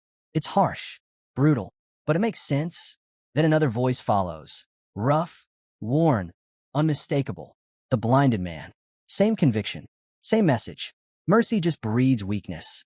Weakness leads to ruin. Miyamoto tightens his grip on his sword. The weight of their words digs deep. Maybe they're right. Maybe all that talk about compassion and restraint was just an illusion. Maybe Hanso isn't the villain here. Or maybe he is, but only because neither of them truly understands what's at stake. Hanso stands across from him, calm yet conflicted, blue light flickering faintly in his eyes. For a heartbeat, he looks almost lost, like he's asking himself the same question. Should he end this now? In Miyamoto, and the risk and the uncertainty? Or was there still something left worth sparing? The battlefield holds its breath. Neither man moves. Not yet, because right now, it's no longer just about strength. It's about choice and what comes after. Then, slowly, Hanso's eyes sharpen. The hesitation fades. That calm, focused light returns. Erie's voice breaks through the silence, gentle yet firm. "Hanso," she says softly, "the future depends on you. Hope depends on you. Even those lost to darkness can still be saved. But this choice, it's yours." Her words hang in the air like a fragile thread of faith. But before that hope can take root, the blond man cuts in, voice sharp as a blade. "You're wrong," he snaps. "Evil must be erased, not pitted. Mercy only gives it time to strike again. You don't save a viper, you crush it." Ares meets his words without flinching. And what if that viper could change? What if destruction isn't the only answer? Their opposing ideals clash, steel against steel. One preaches ruthless justice, the other defends redemption. Hanso stands caught between them, jaw tight, brow furrowed. He listens, silent, torn between what he's seen and what he still wants to believe. Then he moves, a blur of motion, too fast to follow. The hiss of a blade through air. A scream. Miiamoto stumbles back, eyes wide in disbelief. His arm hits the ground before he does. Blood spills fast, red against the dust. His scream tears through the silence, raw and guttural. Behind Hanso, his squad stands battle-worn, their armor smeared with dirt and blood. None of them speak. Hanso steps forward, sword still humming with power. His voice is steady but heavy. "This is your last chance, Miiamoto. Stop this now, or keep walking the path that's already destroyed you." It's a warning, a mercy, wrapped in the chaos of war. But Miiamoto doesn't hear the mercy, only the insult. His face twists with fury, eyes burning through the pain. "You think you're some kind of savior?" he spits. "You're just another monster." Blood drips from his shoulder as he calls out to his remaining comrades. "Stand with me. Protect me. We'll finish him together." They hesitate. The air grows heavy. Hanso says nothing. His gaze doesn't waver. Then a voice cuts through, cold and sharp. "Sophia." She steps forward, her expression unreadable, eyes locked on Miiamoto. A smirk tugs at her lips. "Shut up, Miiamoto," she says flatly. "We're not your shields. You did this to yourself." Miiamoto glares, furious. "You dare." But Sophia doesn't even blink. She meets his anger head-on, steady and unflinching. And in that quiet standoff, something shifts. The battlefield, once full of noise and rage, now feels heavier than silence itself. Sophia's gaze sharpens. She looks at Miiamoto with open disdain. "Enough with your delusions," she says coldly. "We fought for the red zone, not for you. You betrayed us, Miiamoto. You lost the right to lead long ago." Her words hit harder than any weapon. One by one, the squad steps away from him, blades lowered, faces firm. Their silence says everything. They stand beside Sophia now. One of them finally speaks, voice steady and clear. "We are the Phantoms. Our duty is to protect the red zone. Your actions go against everything we stand for. We can't follow you anymore." The betrayal hangs heavy in the air. Miiamoto staggers, clutching his wounded shoulder as blood seeps through his fingers. His breath comes ragged, then turns into laughter. It starts quiet, a low, broken sound, but grows louder, twisting into something unhinged. "Protect the red zone?" he scoffs. "Go ahead. Try. But you'll fail. You'll all fail." His laughter echoes through the broken field, sharp and haunting, until it finally fades into a chilling silence. Hanso raises his hand, expression hard but calm. "I already told you, Miiamoto. There's no point in continuing this." But something's off. The air changes. Hanso feels it, the subtle pulse of energy radiating from Miyamoto's body. His hand stills midair. That's not an attack. That's something else. Hanso's eyes narrow as he spots the faint glow building in Miyamoto's remaining hand. Strange, unstable, dangerous. And then it hits him. "No," he murmurs under his breath. Miyamoto isn't attacking. He's feeding something. Before anyone can react, the ground quakes. The air thickens, vibrating with raw, oppressive energy. And then it happens. The earth splits open and Akuma rises. A shadow of nightmare and fury. Its form enormous, its power suffocating. The creature's presence alone makes the world around it tremble. Dust and darkness swirl like a storm as its roar tears through the battlefield. Miyamoto's energy spirals out of control, pouring into Akuma like fuel to a raging fire. The creature swells, its muscles convulsing beneath dark, shifting skin. Every pulse of energy makes it stronger, heavier, alive with a fury that feels ancient. Akuma towers over the Phantom team, its sheer size dwarfing everything in sight. Then, without warning, it swings its arm. A weapon, massive and jagged, tears through the air and crashes into the ground with a deafening boom. The earth splits open on impact, dirt and stone exploding outward. The Phantoms barely manage to dodge. Dust blinds them. The air feels heavier with every second, as if even breathing is a struggle. Akuma's red eyes gleam with malice as it lowers one grotesque, clawed hand to the dirt. Then comes a sound that makes everyone flinch, a wet, slithering hiss. A thick, slimy tongue, as wide as a tree trunk, slides out of its gaping jaws. The air fills with the nauseating sound of flesh dragging across earth.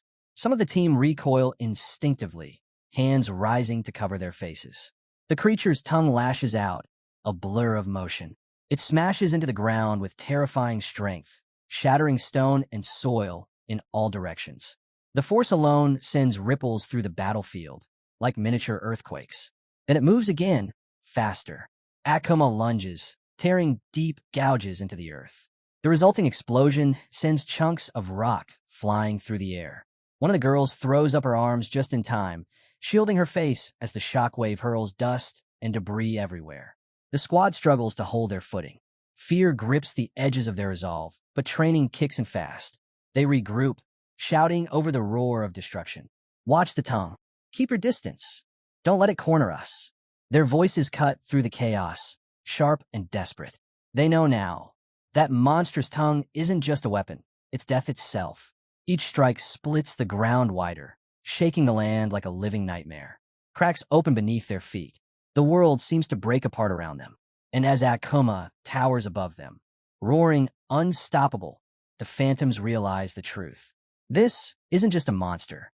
It's a force of nature, one born from Miiamoto's madness. Amid the chaos, Sophia's attention sharpens like a blade.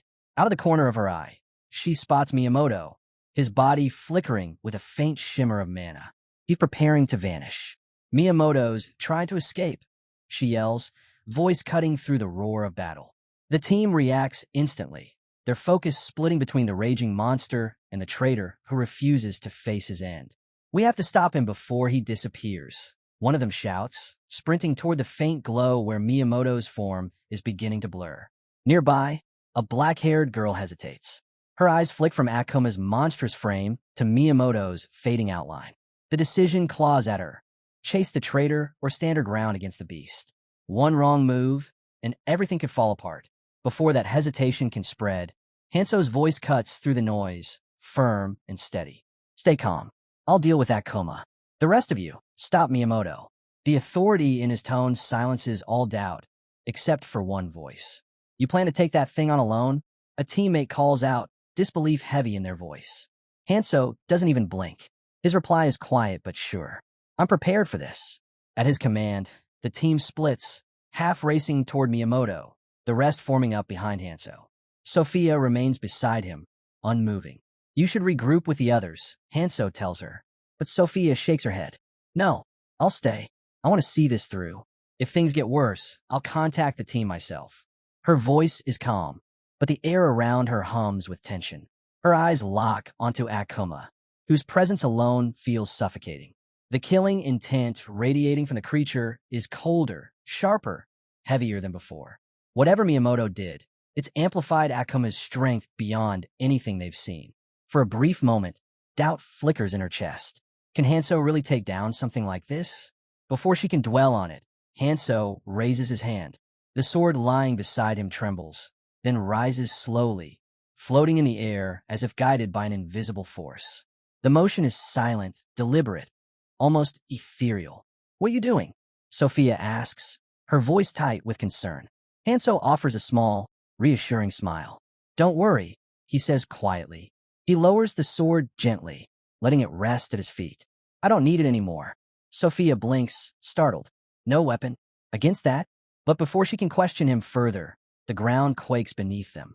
Akuma lets out a guttural roar and charges. Faster, heavier, wilder than before.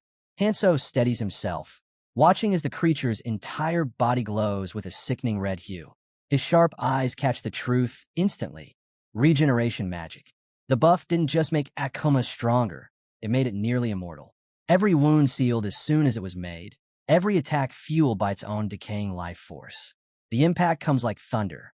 Akuma's strike sends Hanso crashing through the air, but he twists mid-flight, landing hard and rolling back to his feet in a smooth, practiced motion. Sophia watches in disbelief as Hanso closes the distance again. Unarmed, fearless. He steps up to the towering beast, lifts one hand, and rests it gently on its massive head. Akuma, he says softly. The air ripples. A crimson field bursts between them, pulsing with energy.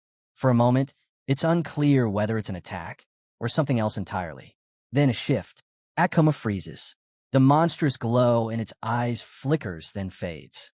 Slowly, those wild, inhuman pupils roll back and reform, turning into human eyes, wide and uncertain. Gasps ripple through the group as Akuma's massive frame begins to shrink, the darkness peeling away like smoke. Muscles retract, scales fade, claws dissolve, until what stands before them is not a monster, but a boy. A young boy, barely more than a child. He looks up at Hanso, trembling, confusion painted across his face.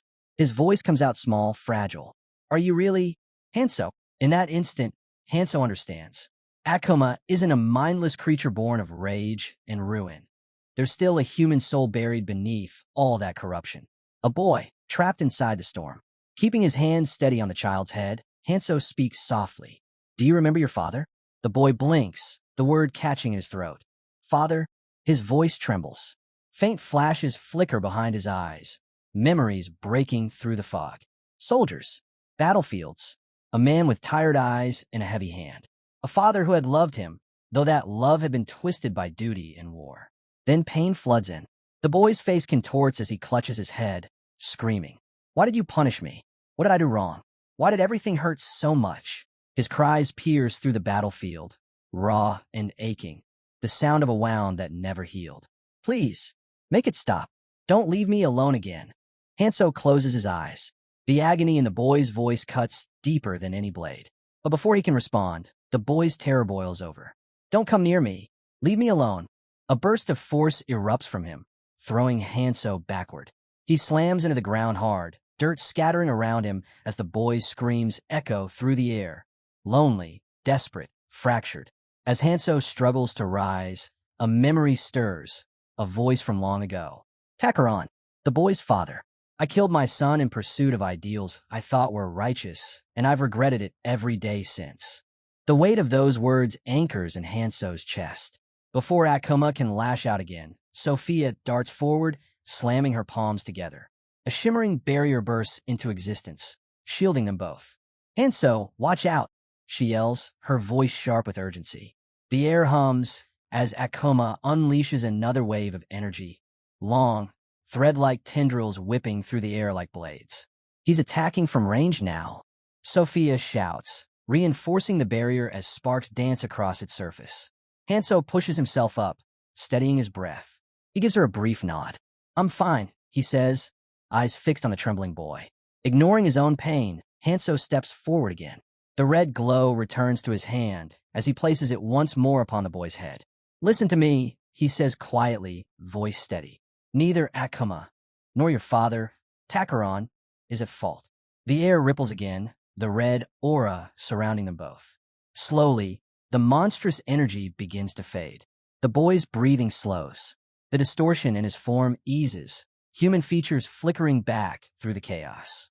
Sophia lowers her guard, watching in stunned silence as Hanso kneels beside the child, his voice softening. You've suffered enough, Hanso whispers. You don't have to carry this pain any longer. The light brightens, warm, gentle, almost peaceful. Rest now, he says, closing his eyes. It's over. And for the first time, the battlefield falls silent. Hanso kneels beside the small boy, the fragile human soul that once bore the curse of Akuma. His voice is calm, steady, carrying a compassion that seems to quiet the very air around them. Neither you nor your father are to blame, he says gently, his hand resting on the boy's trembling shoulder. The child's eyes, wide and uncertain, search Hanso's face for something. Understanding, forgiveness, maybe both. Hanso continues, voice low but unwavering. You've carried this burden alone for far too long. It's time to let go of it and finally rest. For a moment, peace seems within reach. The boy exhales, shoulders easing, but then his body begins to tremble violently. The red glow around him flickers, darkens, twists. His skin ripples. His breathing quickens. Fear flashes across his face as his form starts to distort once again. No, he whispers. The monstrous features return, skin stretching, bones cracking as the curse forces its way back. Within seconds, the frail boy is gone, replaced by the nightmare that once was Akuma. The transformation finishes with a low, guttural roar. Akuma's massive hands claw at the ground, as if trying to tear himself free from his own body. His human eyes, still visible within that monstrous face, widen in terror. He sees himself, and it breaks him. What am I? He chokes out, voice trembling through the beast's throat. He stares at his reflection in a pool of dark water, the twisted, hulking form of a creature that once was human. His body shakes violently. His mind spirals into chaos. The boy trapped within Akuma's body screams, not from rage, but from despair. And Hanso, standing before him, realizes this fight is no longer about power. It's about saving what's left of his soul. The boy trembles, his breath uneven, but Hanso's calm presence grounds him. His voice is low, steady, a steady warmth amid the chaos. It's all right, Hanso says softly. The rage inside you, it's quiet now. Not gone, just asleep. The child's shaking begins to ease.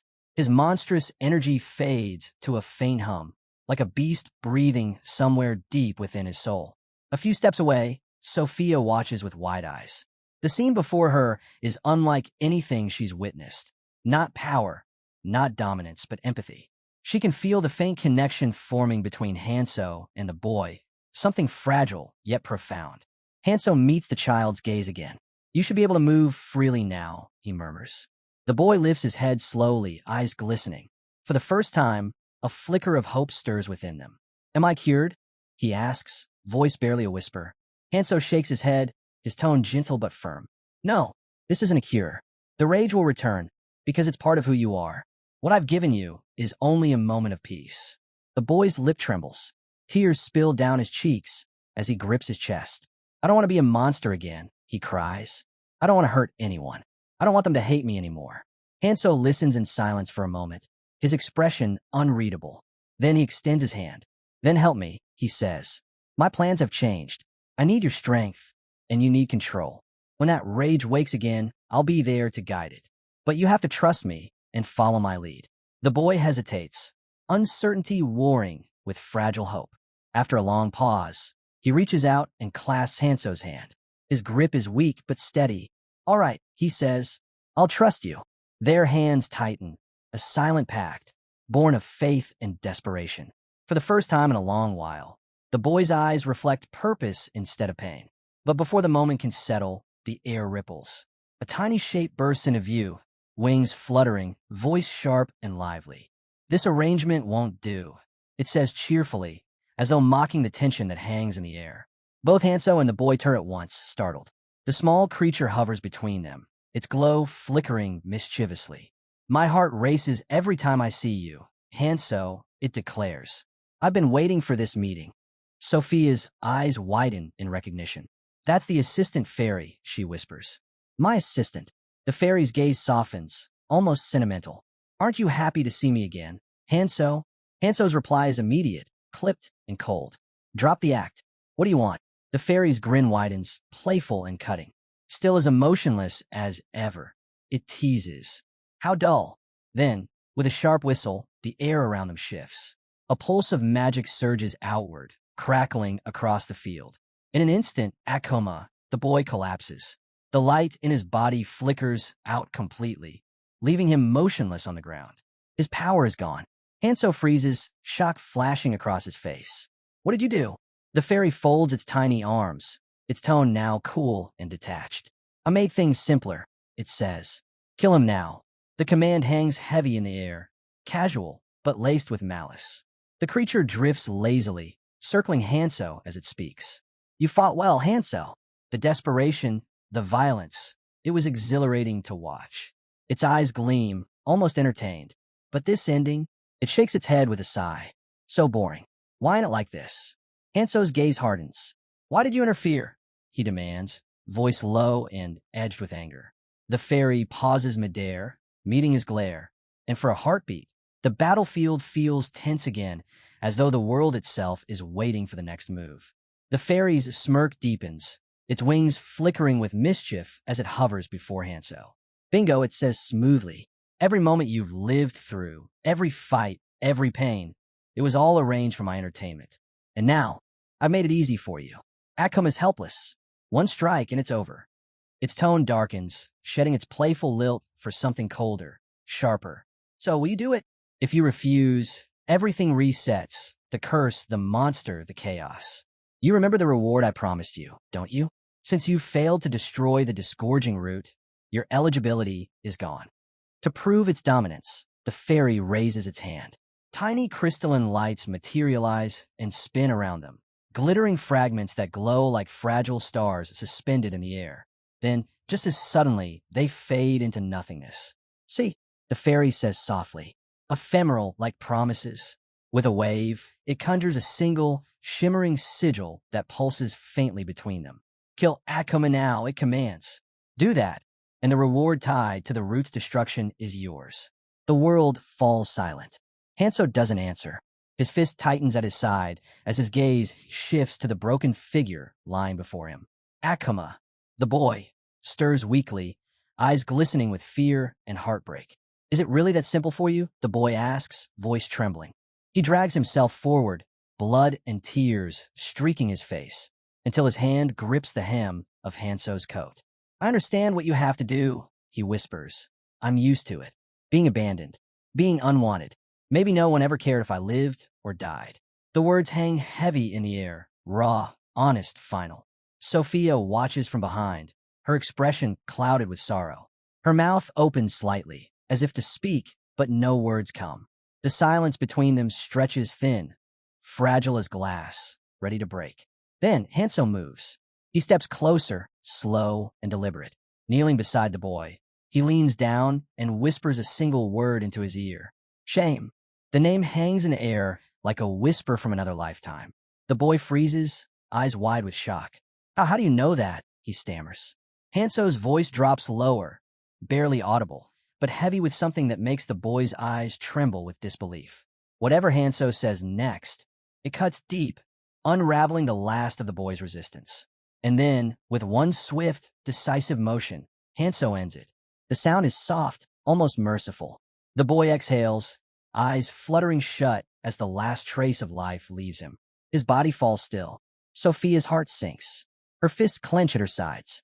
The fairy bursts into delighted applause, spinning in midair with glee. Wonderful. Absolutely perfect, it cheers. The despair, the hesitation, what a performance.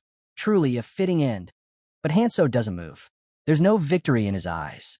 Instead, he lowers himself beside the boy's body and gently lifts him into his arms. Cradling the still form against his chest, he murmurs quietly, a promise meant for no one else to hear. I will wait, he says softly. I'll wait until the end. The air shimmers. All around them, radiant red crystals begin to rise from the ground, luminous, pulsing with impossible beauty. Their light reflects in Hanso's eyes as they multiply, forming a breathtaking field of crimson brilliance. The fairy, momentarily awed, lets out a quiet gasp. Such magnificence, it breathes. Now, that is a reward. A perfect climax to our story. Hanso ignores its gloating, scanning the crystals with focused precision. Amid the sea of red, something catches his attention. A faint flicker of black at the center of the glow. A stone, small, unassuming, yet somehow more significant than all the rest. The fairy tilts its head, curiosity flickering in its eyes. That's it? That's all you're after? Without hesitation, Hanso steps forward, reaches through the light, and closes his hand around the black stone. A faint chime echoes in the air, the system's response. Item acquired. Fragment of memories. Hanso looks down at the object, his expression unreadable. That's all I need, he says quietly. The fairy blinks, watching him with intrigue. its smirk fading for the first time. And in that moment, amidst the glow of the dying battlefield, the true weight of Hanso's resolve begins to surface, something far beyond the fairy's comprehension. The silence that followed was heavy, but Hanso's composure never wavered. Even with the weight of his decision pressing down on him, his face remained calm, unreadable. Behind him, Sophia stood quietly, her eyes fixed on him with unspoken worry. Above them, the assistant fairy floated lazily among the drifting red crystals, their glow reflecting in his mischievous gaze. "Everything all right down there?" the fairy called out, his tone light but cutting through the stillness. Hanso turned slightly, voice even. "It is," he replied. "Everything went according to plan, even if the details weren't what I expected." He stepped forward, scanning the crimson-lit landscape. The goal was close now. His movements were confident, precise, as though he already knew what lay ahead. With a small hand motion, he signaled the others to follow. "We'll move soon," he said, "but not yet. There's something we need to wait for." The fairy tilted its head, saying nothing for a moment, only watching him with curious amusement. Sophia noticed the change, the way the fairy's gaze lingered on Hanso, studying him too intently, as if trying to peel back his calm to see what lay beneath. Her concern deepened, but she stayed silent. The fairy finally broke into a sly grin, his small teeth flashing. "Still keeping secrets, I see," he said playfully. Hanso didn't respond. His thoughts were elsewhere, drifting through the echoes of his past decisions, the lives they'd changed, the memories that refused to fade. There was no turning back, only forward. "You're not even a little worried about what comes next?" the fairy asked, his tone now laced with mock curiosity. Hanso didn't look up. "There's no need to worry," he said flatly. The fairy hovered closer, eyes narrowing. "Really? Even after everything you've seen?" That was enough. Hanso stopped walking. Slowly, he turned his head toward the floating creature, his expression hardening. "I'll show you something interesting soon," he said coldly. "Until then, keep your curiosity in check." The fairy chuckled, folding its tiny arms, amused. "I'll be waiting," it said, grin widening. "Try not to disappoint me." Ignoring the taunt, Hanso advanced toward the relic site ahead. The air was thick with mana, the ground littered with the remains of ancient battles, shattered weapons, fractured armor, and rusted chains that still pulsed faintly with energy. This was it, the last piece. As he stepped into the clearing, the red crystals around him shimmered in response to his presence, humming softly. He raised his hand, focusing his energy. The relics began to rise. Slowly, gracefully, one by one, they floated upward, drawn toward him by sheer will. Then, on the back of his hand, a symbol began to glow, sharp and intricate, pulsing with power. Sophia's breath caught. "That mark," she whispered. It was unlike any she had seen before, ancient, commanding. An administrator's seal. The memories hit Hanso instantly. Flashes of authority, control, and command from another time. The privileges he'd once held. The access he'd lost. But the light pulsed again, and a voice echoed in his mind. Mechanical, distant, cold. Temporary administrator rights granted.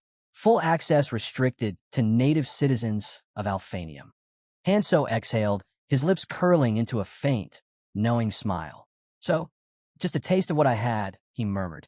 "Fair enough. Temporary or not, it was power, enough to move forward. Enough to face what came next." He gathered the relics close, their light reflecting across his face. His mind was already elsewhere, across continents, across battlefields, envisioning the enemies waiting in the shadows. They were powerful, merciless, but so was he. Then a sharp buzz cut through the air. Sophia's communicator blinked with an incoming message. She glanced down, reading quickly, and her eyes widened. "Hanso," she said urgently. "The Phantoms just sent word. They found him." Hanso turned toward her. "Miiamoto." She nodded. They caught up to him. "He's alive." The team's holding position, waiting for orders. The light from the crystals danced across Hanso's face as his expression hardened. "Then we move," he said quietly. The air around him began to hum again. Not from the relics this time, but from something deeper. Determination. Focus. And as Hanso stepped forward, the red crystals flared brighter, as if answering his resolve. The next chapter of the hunt had already begun. Hanso didn't answer right away. He pressed a finger to his chin, eyes narrowing in quiet thought. When he finally spoke, his voice was low, deliberate, and heavy with purpose. "There's something we need to deal with first," he said, "before we join the others." Sophia frowned. What could possibly be more urgent than this? Hanso leaned closer and whispered his plan. Sophia's confusion turned to disbelief, then to understanding as the pieces fell into place. What had sounded reckless at first now felt like strategy, sharp, precise, and dangerous in its brilliance. Her hesitation melted into resolve. All right, she said, her tone steady. Let's do it. The scene shifted. A dense forest. Still, shadowed. The air carried the weight of tension. There, on his knees, Miiamoto faced a ring of phantom operatives. His clothes were torn, his voice trembling as he tried to steady his breathing. I wasn't myself, he pleaded. I made mistakes, terrible ones. I'm not asking for mercy. I just want a chance to make things right. His words hung heavy in the quiet clearing. The sincerity in his voice cracked through the hostility that surrounded him. One of the phantoms, a black-haired girl, hesitated. Her grip on her weapon loosened, sympathy softening her hardened stare. But before she could speak, another phantom stepped forward, eyes sharp and wary. Don't fall for it, he warned. He's lied before. He knows how to play us. The girl's gaze flicked between them, doubt clouding her eyes. Finally, she exhaled. Maybe we should let Hanso decide, she said quietly. But she never finished her sentence. Her body jerked violently, a wet cough breaking from her throat as blood splattered across the ground. What the? Panic erupted. She's been hit, someone shouted. But the truth came too late. A surge of dark purple light exploded from Miiamoto's body, twisting the air around him. The ground split. Energy roared outward in a shockwave that threw the phantoms back and froze them in place. Something's wrong, another cried, trying to move, but their limbs wouldn't obey. The trees shuddered violently. The forest itself seemed to groan under the weight of the energy tearing through it. Then, through the chaos, Miiamoto's voice echoed, desperate, broken, defiant. If I must survive alone, then so be it, he screamed. Even if I lose everything, I will not die. The blast consumed the clearing, red crystals scattering through the air like shattered embers. And then, in an instant, Miiamoto was gone, swallowed by the smoke and dust. Far across the red zone, war had already begun. The phantoms fought a losing battle against an endless wave of monstrous creatures. The air burned with fire and steel. The ground trembled with every strike. Flames licked at the ruins, turning the sky into a haze of red and black. A phantom crouched behind a crumbling wall, armor cracked, voice hoarse from shouting orders. Where's Hanso? He yelled over the chaos. What in the world is he doing right now? The question hung unanswered until the sky began to change. Blue light flickered in the clouds, faint at first, then brightening like dawn breaking through storm. From above, hundreds of glowing birds descended, each one radiating a soft, ethereal light. Blue feathers shimmered as they cut through the smoke, gliding gracefully to the ground. The soldiers looked up, stunned. What is that? Someone whispered. The birds landed gently beside the weary fighters. As their wings opened, they released scrolls tied with golden seals. One by one, the phantoms took them, hands trembling, hearts pounding. Each message was brief, handwritten with unmistakable precision. Stay together. You are stronger than you know. This battle is not the end. The words rippled through the ranks like wind through flame. Heads lifted. Battered soldiers found their footing again. Weapons raised. A spark, small but unstoppable, ignited across the battlefield. They weren't finished yet. And then, in the corner of their vision, a faint shimmer appeared in the air, the system's voice cutting cleanly through the din of war. Golden Pigeon, deployment complete. Priority message delivered. The message faded, but the courage it sparked remained, burning brighter than the fires of the war itself. Somewhere beyond the front lines, Hanso's plan had already taken root. And this was only the beginning. Among the phantoms, the black-haired girl from before held her golden scroll close. She untied the seal and unfolded it carefully, eyes scanning the words etched across the delicate paper. A faint smile curved her lips, not one of joy, but of understanding, of acceptance. Her grip on her weapon tightened. Elsewhere, a young phantom boy read the same message beneath the glow of the burning sky. The reflection of fire danced in his eyes as he murmured under his breath. So that's the plan.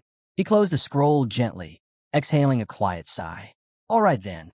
His gaze lifted toward the horizon, the battlefield stretching endlessly before him. red smoke curling upward into the blood-colored dusk. "For now," he whispered, "I'll stay quiet." And with that, he stepped back into the shadows, disappearing as the world around him burned. The forest was still, thick with silence, heavy with death. Sophia stood motionless beneath the canopy, her breath shallow, her hands trembling. The weight of loss pressed against her chest, suffocating. Around her lay the bodies of her fallen comrades, the phantoms who had fought beside her through every storm. Now they were silent, cold, each familiar face, each still form on the forest floor, carved deeper into her heart. The scent of iron filled the air. Sophia's voice broke the silence like glass shattering. How could everyone be dead?" Her words wavered, fragile and cracked by grief. Her gaze darted through the wreckage of the clearing. "Miiamoto," she cried out, desperation tearing through her throat. "Where are you?" Her voice echoed through the trees, unanswered. Behind her, Hanso stood still, his expression unreadable. His eyes surveyed the scene with a quiet, detached sorrow. When he spoke, his tone was calm, measured. "We should give up on Miiamoto." Sophia spun around, disbelief flashing across her tear-streaked face. "Give up? What do you mean, give up?" Her voice trembled, anger and grief colliding in her chest. She wanted to fight his words, to reject them, but the devastation around her stole the strength from her voice. The silence stretched between them, thick with unspoken pain. When Hanso finally spoke again, his tone carried neither coldness nor pity, only steady resolve. "Don't lose sight of the mission," he said quietly. "We've faced darker paths before. This isn't the end." Sophia's breath hitched. For a long moment, she said nothing. Then finally, her expression softened. The ache in her chest didn't fade, but she swallowed it down, forcing herself to steady. "What's the next step?" she asked softly. Hanso's reply came without hesitation. "We return to the central point. Reinforcements are waiting. The Phantom's task is complete." Sophia nodded weakly, wiping the tears from her face. The weight in her heart remained, but purpose began to fill the cracks. Farther along the forest's edge, chaos reigned. Another squad fought desperately against a churning swarm of locust-like creatures. Their wings filled the air with a deafening hum, blotting out the light above. The team struggled to keep formation, blades flashing amid the storm of wings and teeth. A blonde girl shouted over the chaos, fear tightening her voice. "We can't stay here any longer." Beside her, a black-haired boy stood his ground, his expression calm despite the madness around them. "We have no choice," he said firmly. "I promised Hanso we'd meet him here." His eyes hardened as he raised his weapon once more. "And I keep my promises."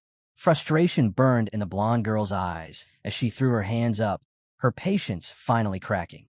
"I'm starting to get fed up with Hanso and all this madness," she snapped, her tone edged with exhaustion and resentment. The tension in the group thickened instantly. Every breath, every step seemed heavier, the weight of uncertainty pressing hard against already frayed nerves. A few paces away, Yinchi's sharp ears caught low whispers from her teammates, soft, poisonous gossip that carried her name. Her jaw tightened. "Stop wasting time with rumors," she barked, voice cutting clean through the murmurs. "Focus on finding your partners." The group fell silent, startled by her sudden anger. But Unchai wasn't done. Her fury shifted, laser-focused on one person. "This chaos is your fault, Sang-jin," she hissed. Sang-jin blinked, taken aback. "My fault?"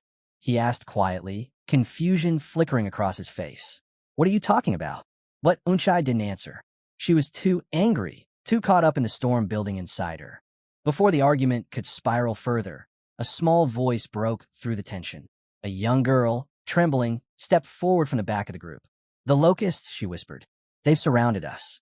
The words froze everyone where they stood. In the next second, the forest erupted. A deafening hum filled the air as the swarm descended.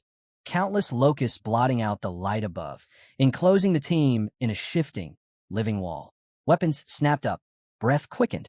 The air thickened with panic. Sang-jin's instincts kicked in. He gripped his weapon tight, feet sliding in a stance as his muscles coiled for the fight. And then, from the shadows ahead, came a voice. Calm, confident. "Stand down." The swarm split in an instant as a figure stepped forward, his presence cutting through the chaos like a blade. Hanso.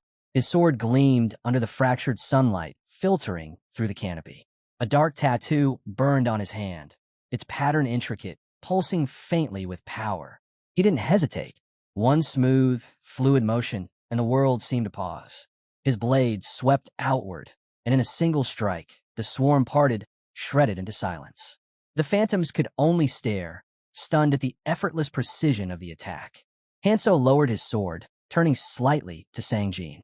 A faint smile touched his lips. "How have you been?" Sang-jin froze.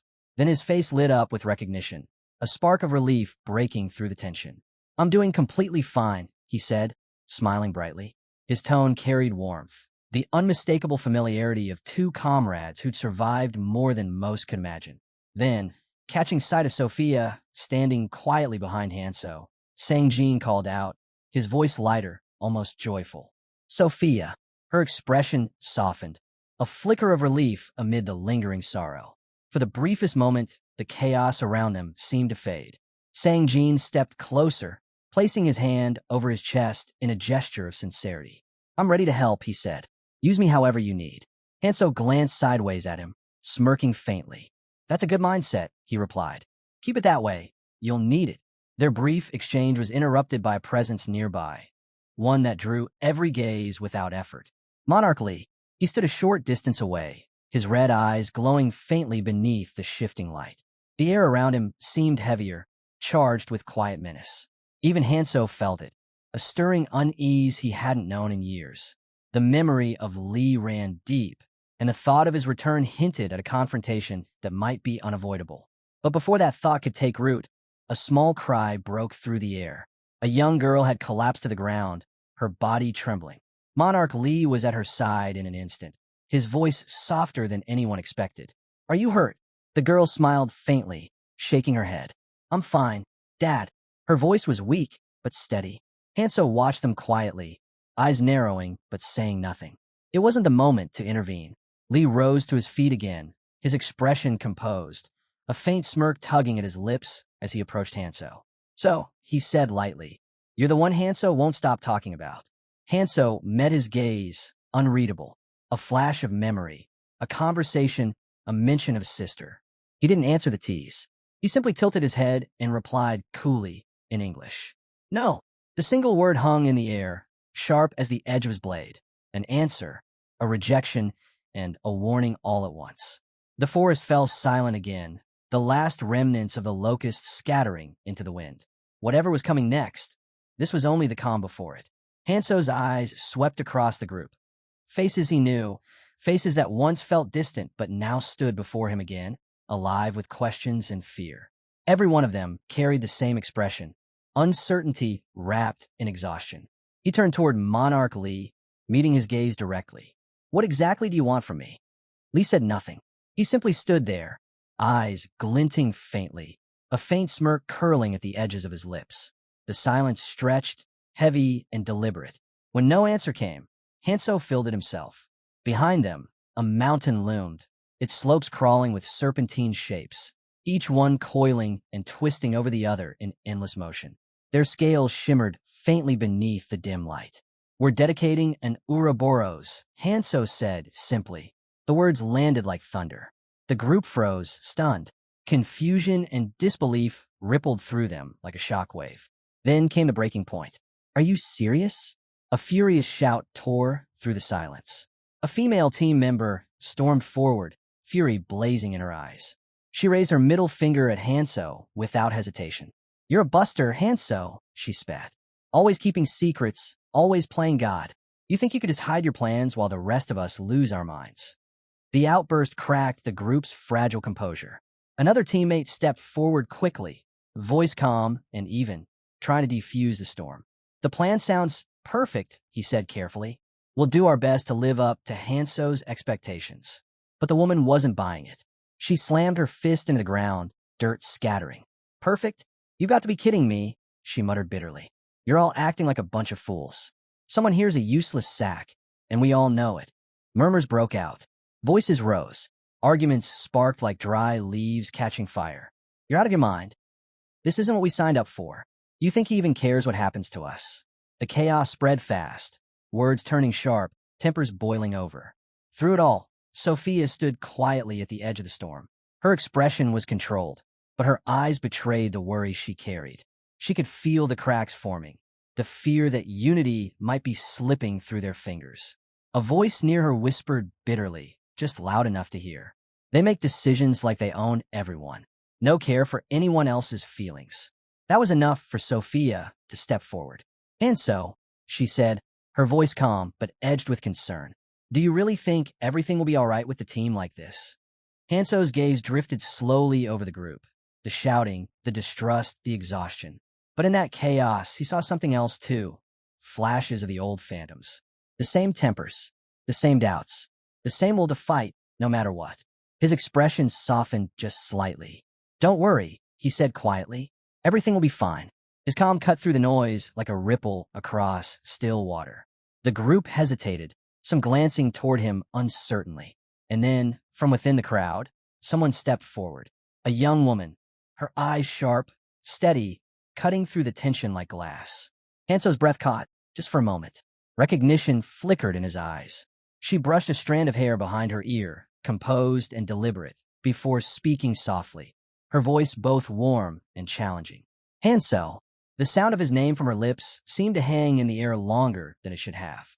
Sunlight filtered gently through the thick canopy above, painting the forest floor in patterns of gold and shadow.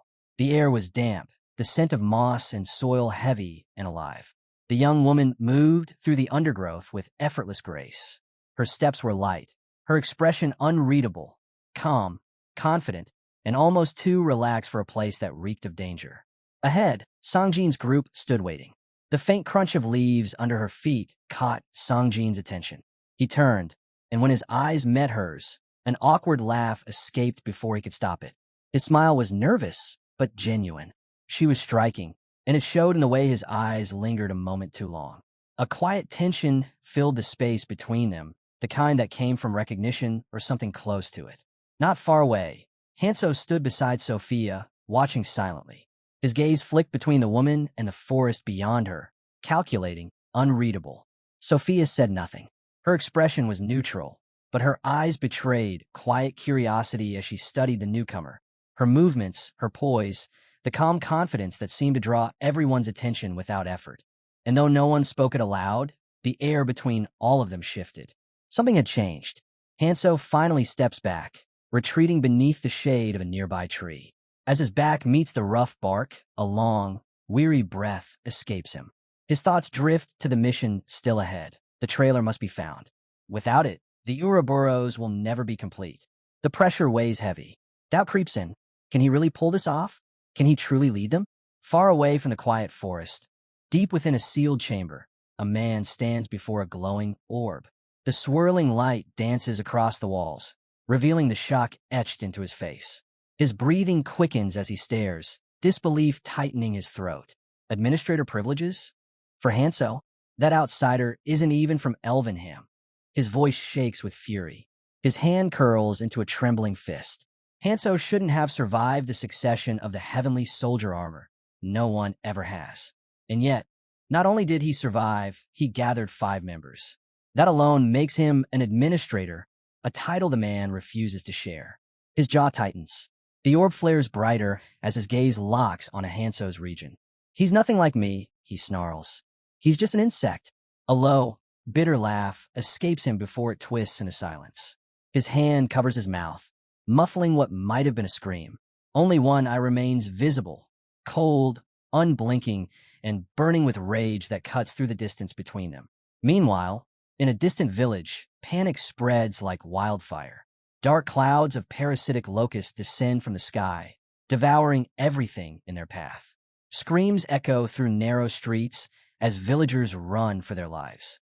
Amid the chaos, one man lifts his spear high and shouts, "Hold the line. If we fall here, it's over." Behind a crumbled wall, a black-haired man crouches low, breath unsteady, sweat streaking down his temple.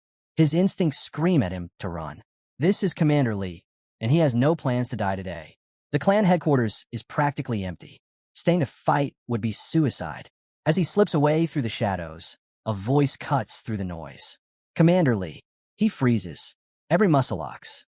Slowly, he turns, and find himself staring into the eyes of a man who sees straight through him. Lee stammers, I was just going to the bathroom. The man's expression doesn't change. No time. We've got a crisis. Move. Inside a nearby building, the air is thick with tension. Miyamoto lies on a stretcher, bruised, bloodied, barely clinging to consciousness. Medics rush around him, doing everything they can. The moment Lee steps inside, he straightens, giving a stiff nod. Sir. Miyamoto's head tilts slightly, eyes meeting Lee's. That gaze, cold, deliberate, sends a chill down Lee's spine. The entire room feels heavier, colder. Then Miyamoto speaks, voice sharp and cutting through the silence like a blade. Who did this to me? Lee takes a slow step back, forcing himself to breathe. But before a single word can escape, Miyamoto's voice cuts through the air like thunder. Everyone, out. The medics hesitate. One tries to protest. I said out. Miyamoto roars. Silence. Within seconds, the room empties. The door slams shut, leaving only the two of them. The silence that follows hums with pressure, like a storm about to break. Then, without warning, Miyamoto lunges forward and seizes Lee's hand in a crushing grip. His strength sends a jolt through Lee's arm. Look at me, Lee. Their eyes lock. A chill runs down Lee's spine. Miyamoto's voice is low, but every word drips with venom. This is all Hanso's doing.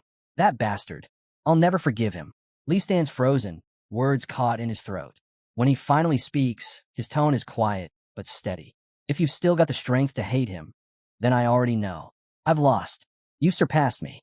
For a moment, Miyamoto's expression softens. He lets go of Lee's hand and rests it gently on his shoulder. It's fine, he says. I'll tell you where the secret armory is. Lee nods, his jaw tightening. Something cold settles deep inside him, hardening like ice. I'll take Hanso down, he says. But once it's over, I'm coming for you. Back in the forest, Hanso moves like a blur between the trees, his sword carving through waves of locusts. Each strike lands clean, deliberate, precise. His arms ache, the hilt slick with blood, but he doesn't falter. Just a bit farther, he mutters. Behind a nearby trunk, Unchai crouches, breath quick and shallow.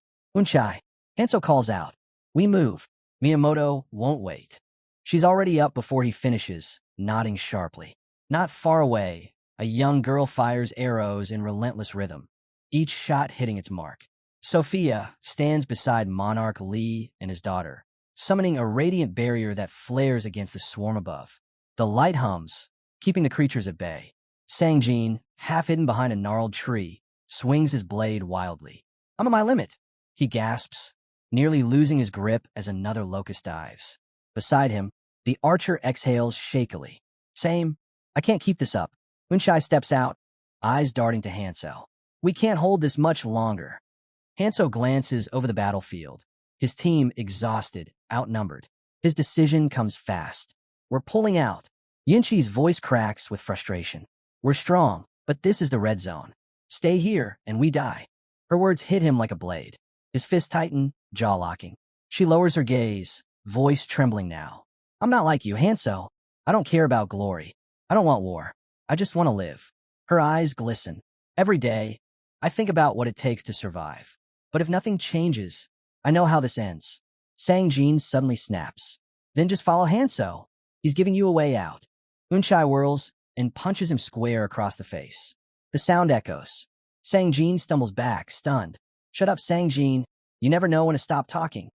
Their shouting fills the forest, raw and furious.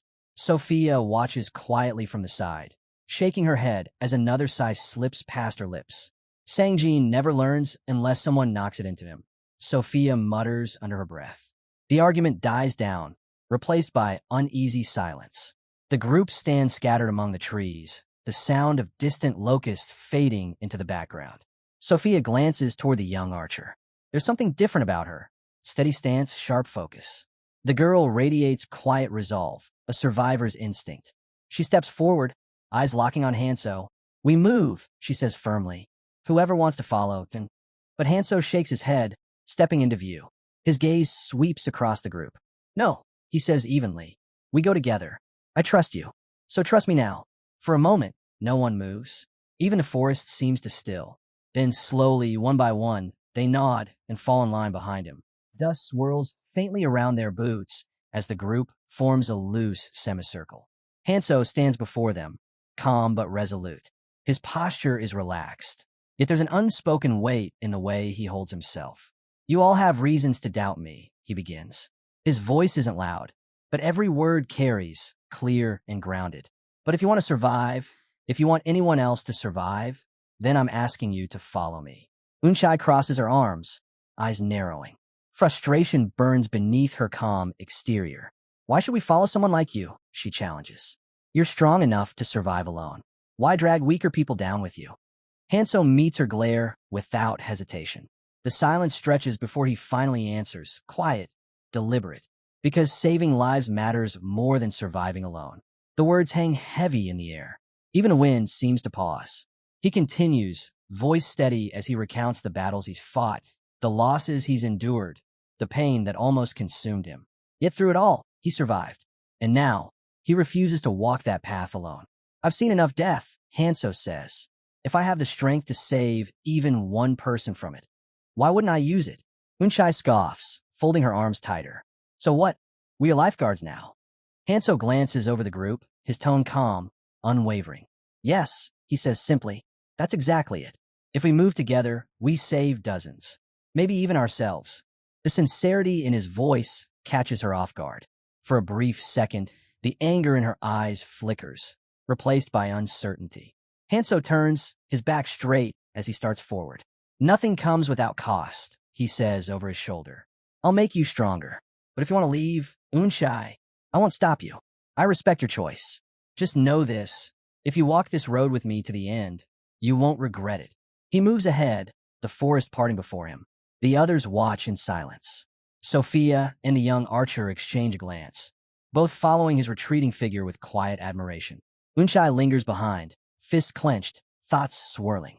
Slowly, a faint smile tugs at her lips. Oomph, she murmurs to herself. We'll see about that. That guy must be insane, Unchai mutters under her breath. Completely out of his mind, but somehow it's kind of admirable. Sophia's gaze follows Hanso as he moves ahead.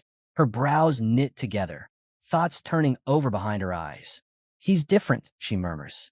The Hanso I knew before, he wouldn't have said those things. A voice cuts in from the side, dripping with suspicion. Or maybe he's not the same Hanso at all. Sophia spins toward the speaker, unimpressed. Relax, stripping man, she snaps, her tone dry and mocking.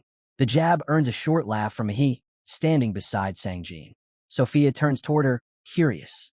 Were you one of Hanso's comrades back in the tutorial? Mihi thinks for a moment before answering. Not exactly comrades, she says.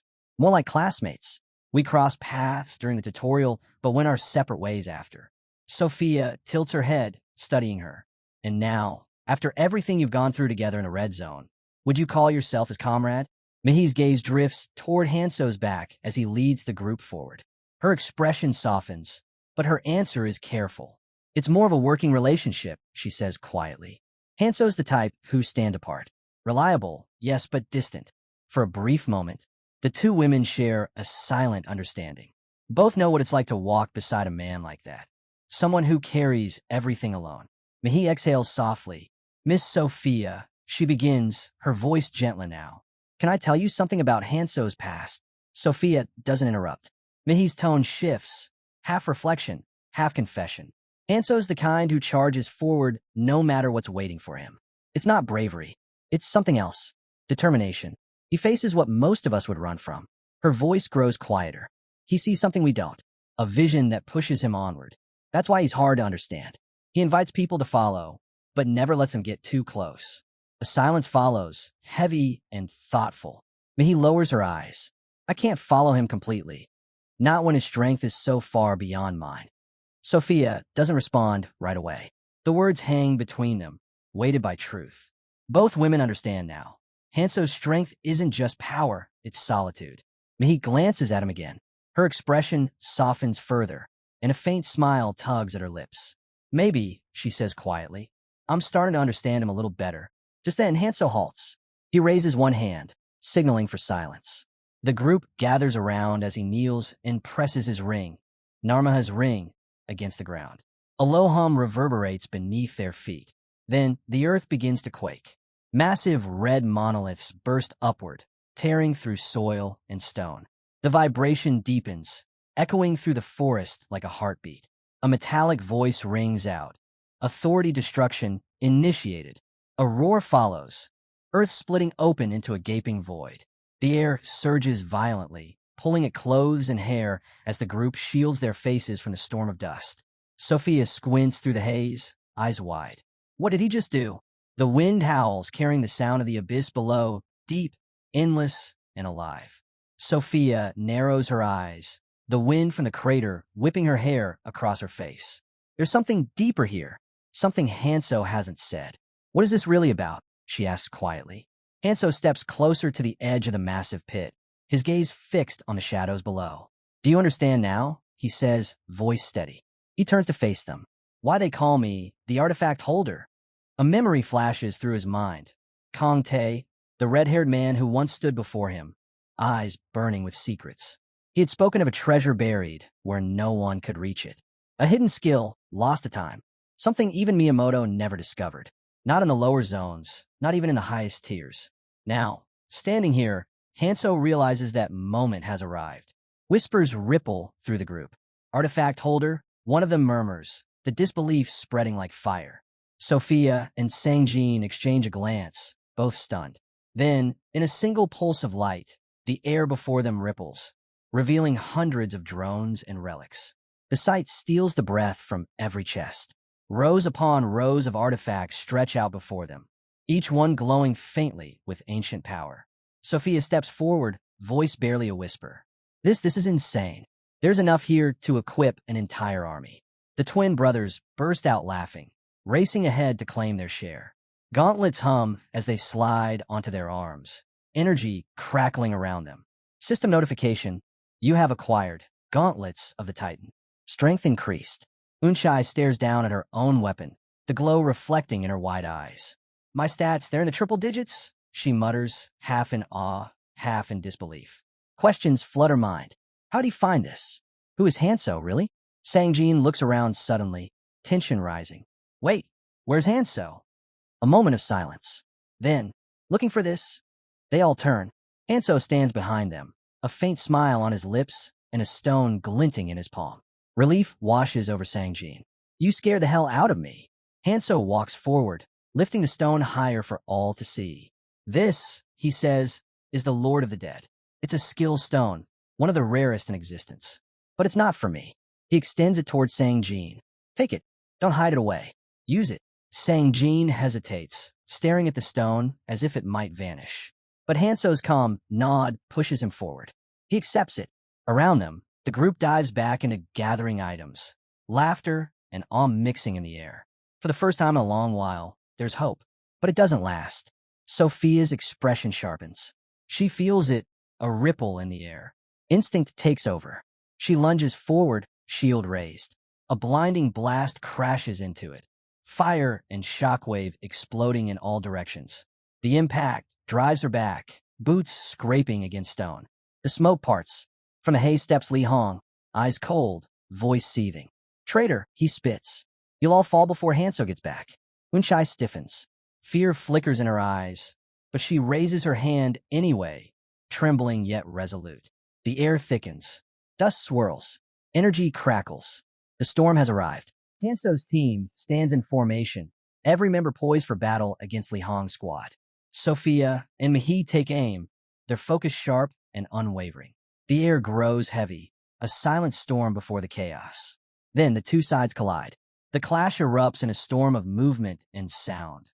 Steel meeting steel, every strike echoing across the field. Wounds spread quickly among both teams, yet no one falters.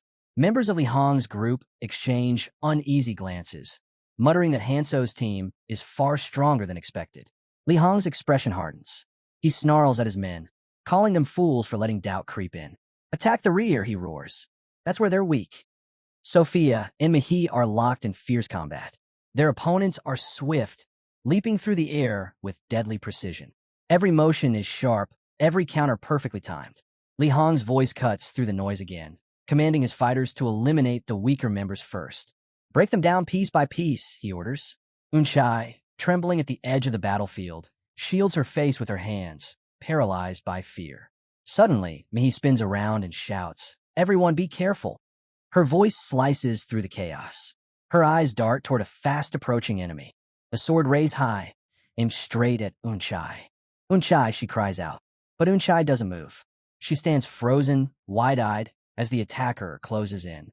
Don't just stand there. Dodge, someone yells from nearby. An archer frowns, gripping his bow tighter. Sweat trails down Yunchi's cheek as she squeezes her eyes shut, her body trembling. The attacker's voice comes low and cruel. Watch closely, he sneers. This is how you die. In that instant, everything slows. Flashes of the past surge through Yunchi's mind. Scenes of battle, blood, and loss. She remembers kneeling before a man holding a sword, his grin twisted and merciless. The memory cuts deep. For so long, she's believed her survival was nothing more than luck. Her eyes open halfway. The blade gleams inches away. Maybe, she thinks, death was always meant to find me. But then, Hanso's voice echoes in her mind, calm, firm, and certain. Believe in me. Follow my lead. A hand grips her shoulder, steady and real.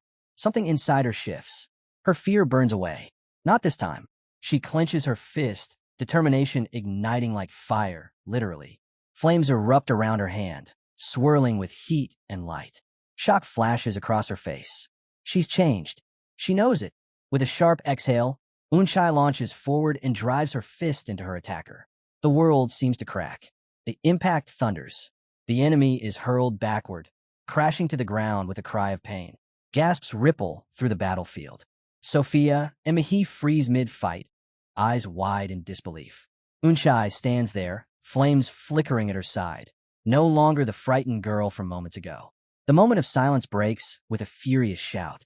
One of the surviving opponents curses loudly and charges at Unchai from behind, his sword flashing through the air. The blade strikes her armor and instantly shatters into glittering fragments. Unchai pivots, effortlessly sidestepping his failed attack. Her movements are smooth, confident, unstoppable. Before he can react, she's already in front of him. Her fist slams into his chest with bone-crushing force. The ground splits open beneath them. Blood bursts from his mouth as he screams in pain, the shockwave rippling through the field. The rest of Li Hong's team freezes, their faces pale as they stare at the crumpled fighter twitching on the ground. Unchai stands tall, breathing hard but steady. She looks down at her armor, still glowing faintly, and then to her team. Her voice rings across the battlefield. Don't doubt yourselves. We're stronger than we think. No, we're hella strong. Her declaration burns through the tension, filling the team with renewed fire. Hanso covers his mouth, stunned. I didn't see that coming, he mutters, eyes wide with disbelief. Sang-jin says nothing, quietly observing her. Mihi lets out a half-laugh. Even Sophia and I couldn't pull that off, she admits. She handled it completely on her own. Their admiration hangs heavy in the air, but Yunchi's expression tightens slightly. Their words grate at her, their reliance pressing down like a weight. She doesn't want to be seen as the only one capable of fighting. Meanwhile, Hanso studies the situation carefully. The enemy's sheer numbers should have crushed them by now. Something's off. He narrows his eyes, analyzing the battlefield. Runes, artifacts. That must be it. The enemy's strength isn't natural. They're enhanced, supported by hidden power. Unchai glances shyly at Hanso, catching his gaze for a moment. He responds with a quick side-eye, half acknowledgement, half curiosity.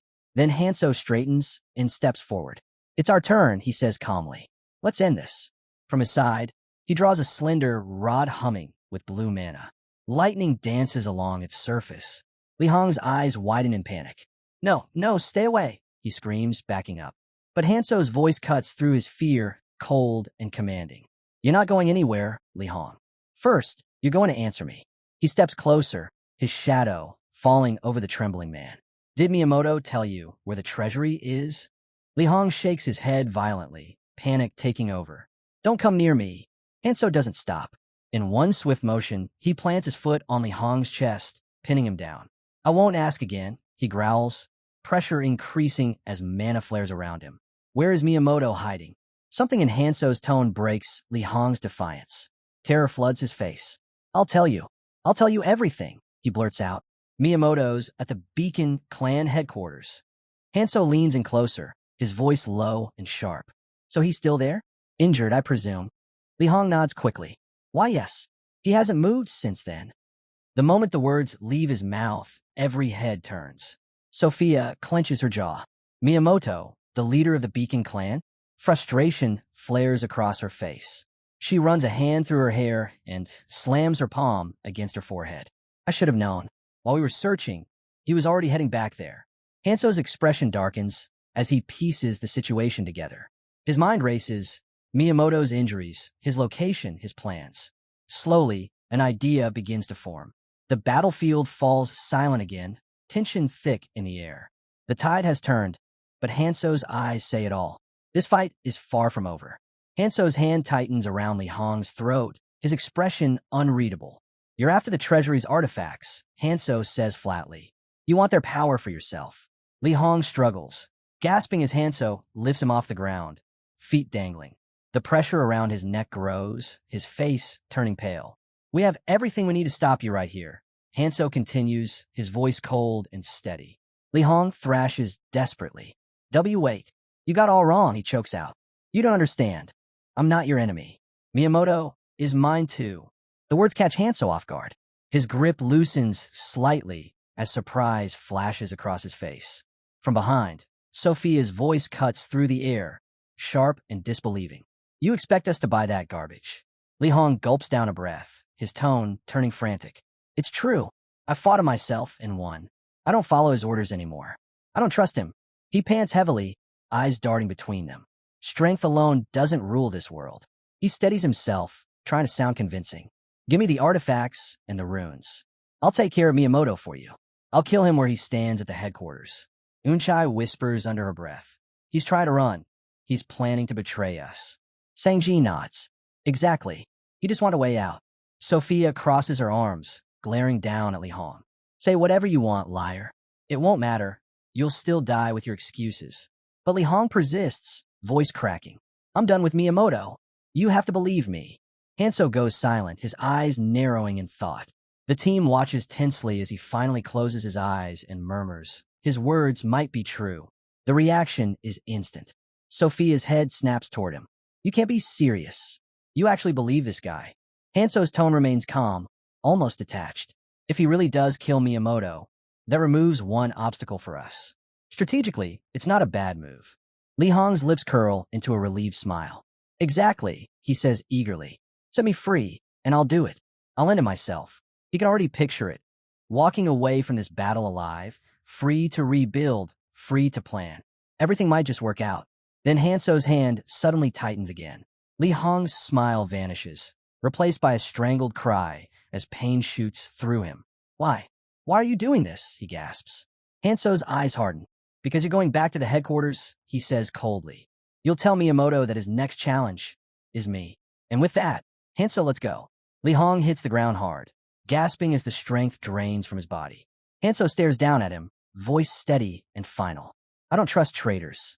The battlefield falls silent again. Even the wind seems to hesitate. The battlefield is chaos.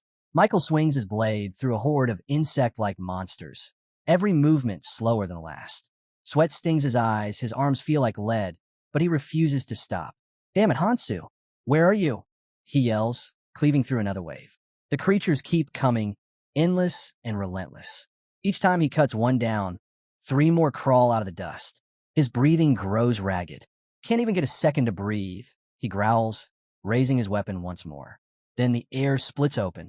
A thunderous boom shakes the ground as someone, rockets into the sky and slams into the swarm with explosive force. The impact wipes out dozens of monsters in an instant, the shockwave ripping through the battlefield. When the dust clears, Michael's eyes widen. Standing amidst the carnage is Kong Hansu. Calm, unshaken. His arrival alone feels like the turning of the tide. Hansu surveys the field and nods. You did well holding them off. Michael wipes the grime from his face, letting out a shaky laugh. You sure took your time. Thought I'd die waiting. Hansu smirks faintly. You almost did. How many did you take down? Michael exhales, shrugging. Lost count after the first 100. Holding them back was hard enough. The swarm still rages, thick as ever. Their sheer numbers are suffocating, and now parasite beetles are breaking through weak points in their defense. But for the first time, Michael feels a flicker of relief. Hansu's here. That means help is coming. So, Michael says, hope creeping into his voice. What about Phantom and Sir Miiamoto? The top dogs from the red zone. They're with you, right? Hansu shakes his head. They're not coming. Michael freezes. What? His voice cracks with disbelief. Then how the hell are we supposed to win this? Hansu folds his arms, eyes steady. I brought reinforcements. Tens of thousands of them. Before Michael can ask what that means, the ground trembles again. A colossal blade slams down from above, slicing a massive insect clean in half. Another fighter lands beside it, firing a volley of arrows with deadly precision. Then more appear, warriors emerging one after another, flooding the field with power. High above, Unchai hovers in midair, hands glowing as a blazing formation unfurls beneath her. The sky erupts with light, and dozens of monsters vanish in the explosion. Michael can only stare, stunned. Who are these people?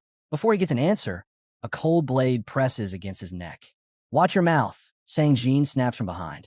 Don't question Hansu. The tension spikes until Hansu glances over. Enough, Sang-jin. Instantly, Sang-jin withdraws the blade and steps back. Hansu approaches Michael, giving him a firm pat on the shoulder. You did your part. Leave the rest to us. As Hansu walks away, Sang-jin shoots Michael a glare and points two fingers to his eyes, a silent warning.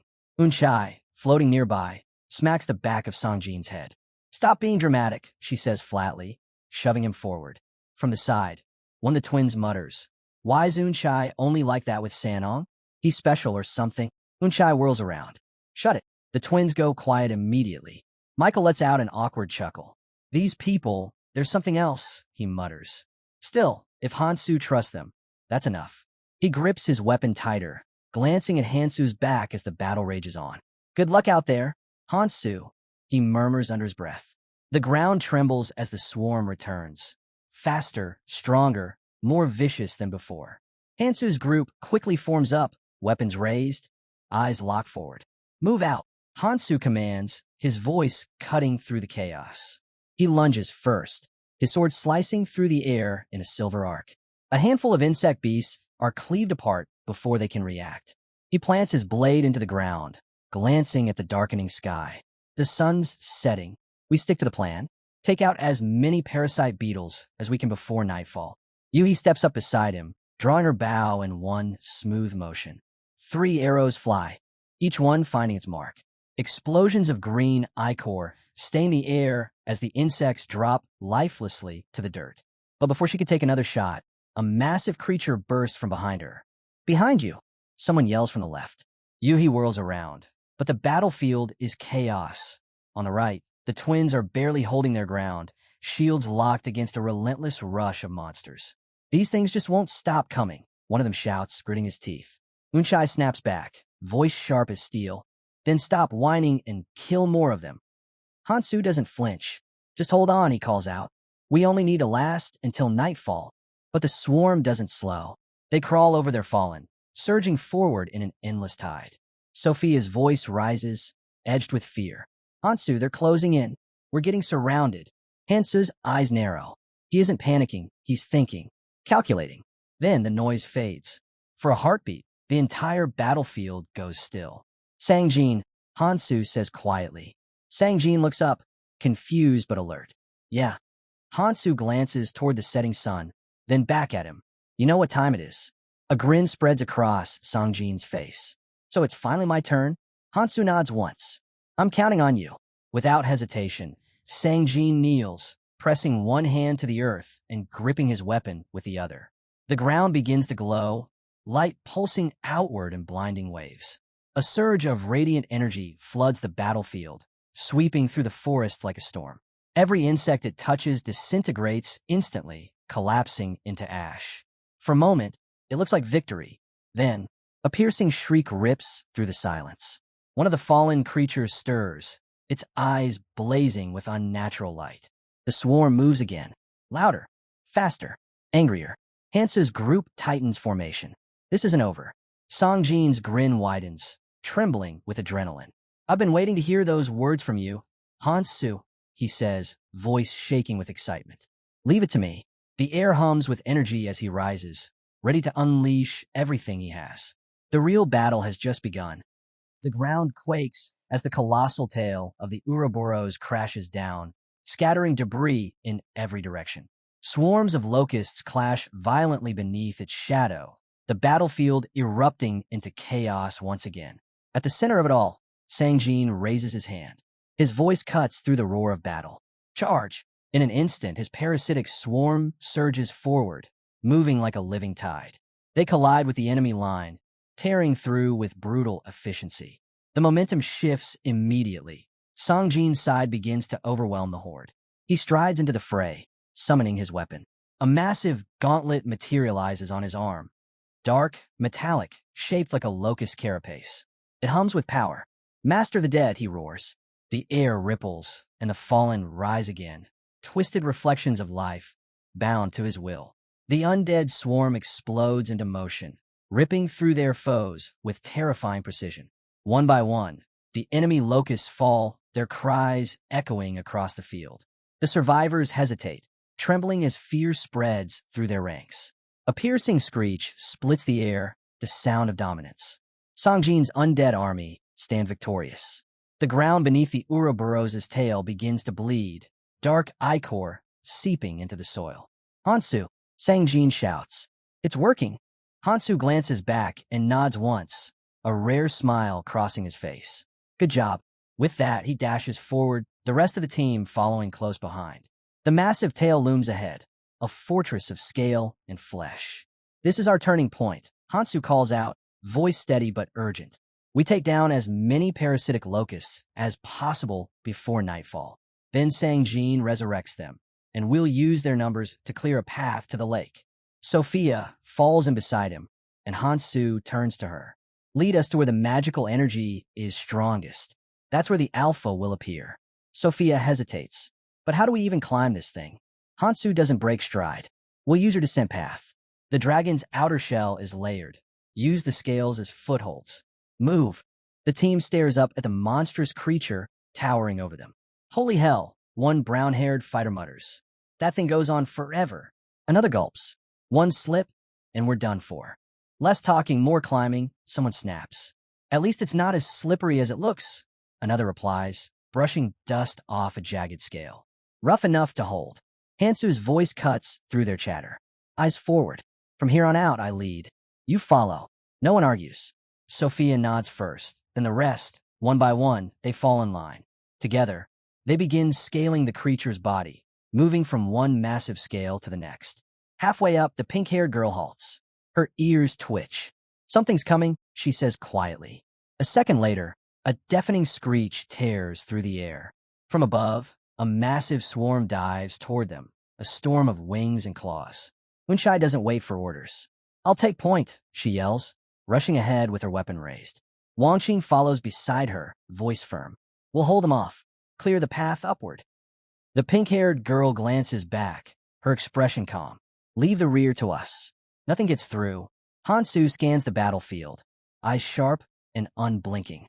Then he sees it, a second swarm, hidden behind the creature's massive scales, waiting to strike. Behind us, he warns. Unshai turns and freezes. The swarm is enormous. Hansu steps forward, his eyes glowing with a fierce light. Power surges around him as he drives his weapon straight into the advancing locusts. The explosion of energy shreds through the horde, scattering bodies in every direction. Even Unshai stares, speechless. Hansu glances back at his stunned allies. Move! Sophia and the pink-haired girl race after him. And when they reach the ridge, they both stop dead in their tracks. Below them yawns a vast, endless abyss, swallowing all light and sound. The team reaches the edge of the massive chasm carved beneath the dragon scales. Sophia peers down, her voice barely a whisper. What is this place? Hansu steps beside her, eyes narrowing as he studies the darkness below. The neural passage, he says calmly. It leads to the Ouroboros' core, the center of its nervous system. He points toward the depths. This beast has 3 ganglia, clusters of nerve cells outside the main brain. Destroy all 3, and the Ouroboros dies. Without wasting time, Hansu pulls out a pouch filled with glowing green vials. The liquid inside flickers like captured lightning. Yi's eyes widen. So this is what you've been working on? Hansu nods. A neurocorrosive compound. Once injected into the core, it'll eat through everything. He divides the group swiftly, his tone all command and precision. 3 ganglia, 3 teams. Unchai, you lead the first. Yumihi takes the second. I'll take the third. Unchai blinks. Wait, why am I going first? Hansu meets her protest with a flat look. Because your entrance is closest, and someone has to clear the path. Unchai groans, but adjusts her weapon. Fine, but if I die first, I'm haunting you. Hansu almost smiles. You won't. He gestures toward the edge. Each entrance is spaced around the pit. Go. We don't have time to waste. Unchai takes a deep breath, then nods and leaps into the abyss, her team following close behind. Their figures vanish into the black. Hansu turns to Sophia. Seal it. Without hesitation, Sophia raises her staff, whispering a quick incantation. A blinding sphere of light bursts from her hands, sealing the entrance in a flash. The stone hardens instantly, cutting off the swarm behind them. Henu exhales in relief. First step's done. Not yet. Hansu replies, his gaze shifting upward. We still need to reach the upper entrance. All around them, the shrill cries of locusts echo through the cavern. Their wings beat like thunder, the swarm crawling over the walls, desperate to break through. Team 2 Titans formation, unease rippling through their ranks. How are there so many of them? Someone mutters, voice shaking. They just keep multiplying.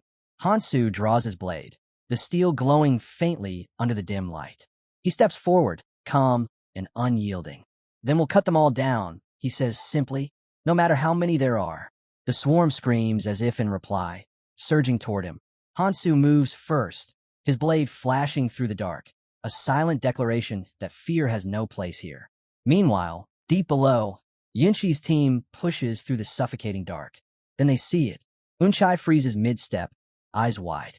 The others stop beside her, unable to move or speak. Before them stands a colossal stone figure, a silent guardian carved from the rock itself. It towers over them, ancient and unmoving, yet somehow alive.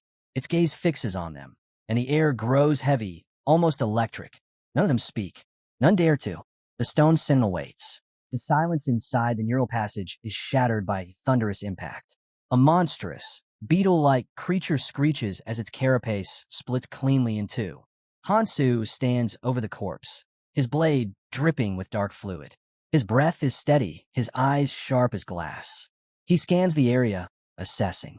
This is the second entrance, he says quietly. Behind him, 3 figures emerge from the shadows. He gestures for them to move up. Team 2, your turn. Team 1's already 5 minutes in. You follow the plan exactly. Deliver the weapon to the core after the interval. Baek John Sang give the curt nod, his tone solid. Understood. Yu Mihi, John Sang, and the blindfolded woman step forward, their silhouettes fading into the dim light. Hansu and Sophia stay behind to guard the entrance.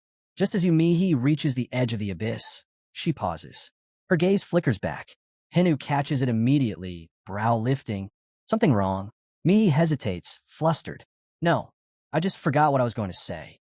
She laughs softly, the sound fragile against the heavy air. For a brief moment, time seems to slow. The space between them feels stretched, filled with words that never quite form. She tilts her head with a faint smile, brushing off her own hesitation. Never mind. Let's finish this first. Hansu's eyes narrow slightly.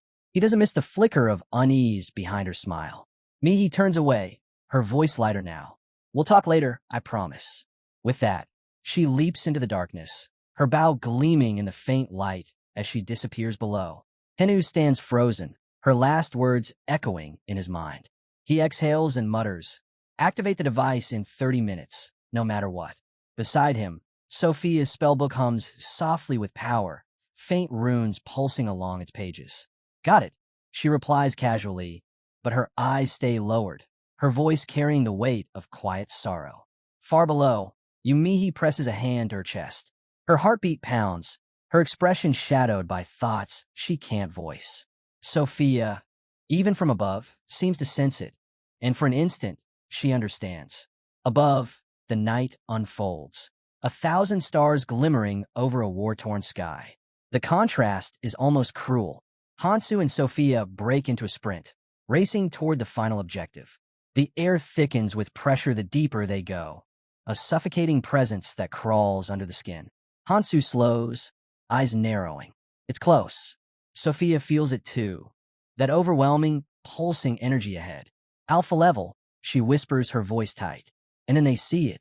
A monstrous insect looms before them, its body encased in jagged black armor, its movements unervingly precise.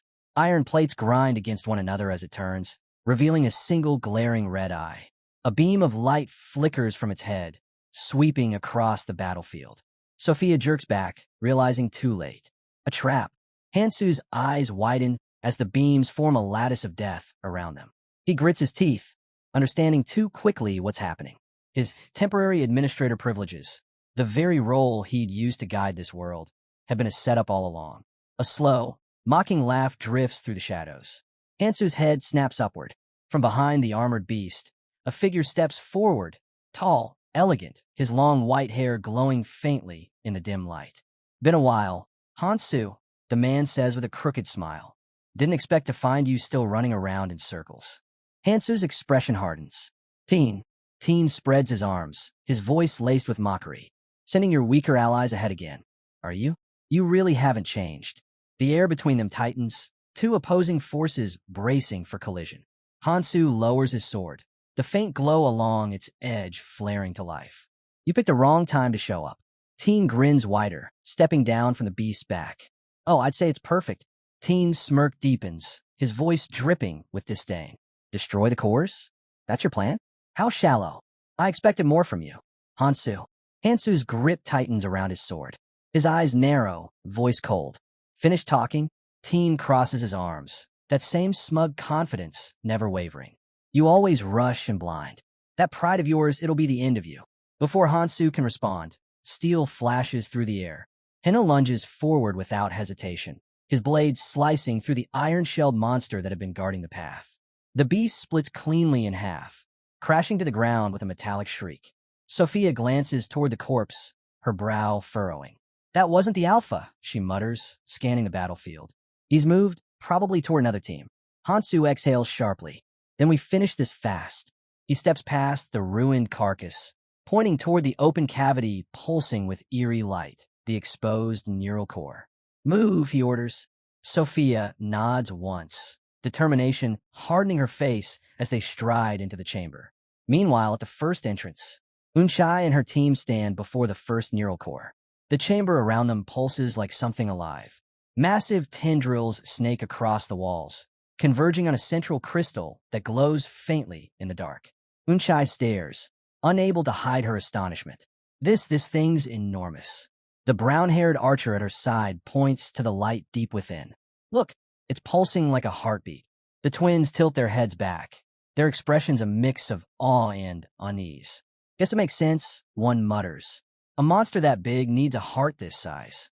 He steps forward, holding the vial Hansu entrusted to her. The green liquid swirls inside, casting a faint glow over their faces. This is it, she says, voice steady.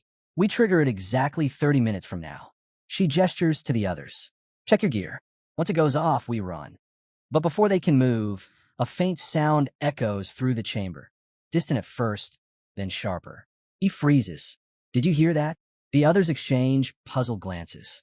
Then the ground lurches violently beneath them. A thunderous roar splits the silence, and the walls begin to tremble. Cracks spread across the cavern as dust rains from above. Unchai braces herself.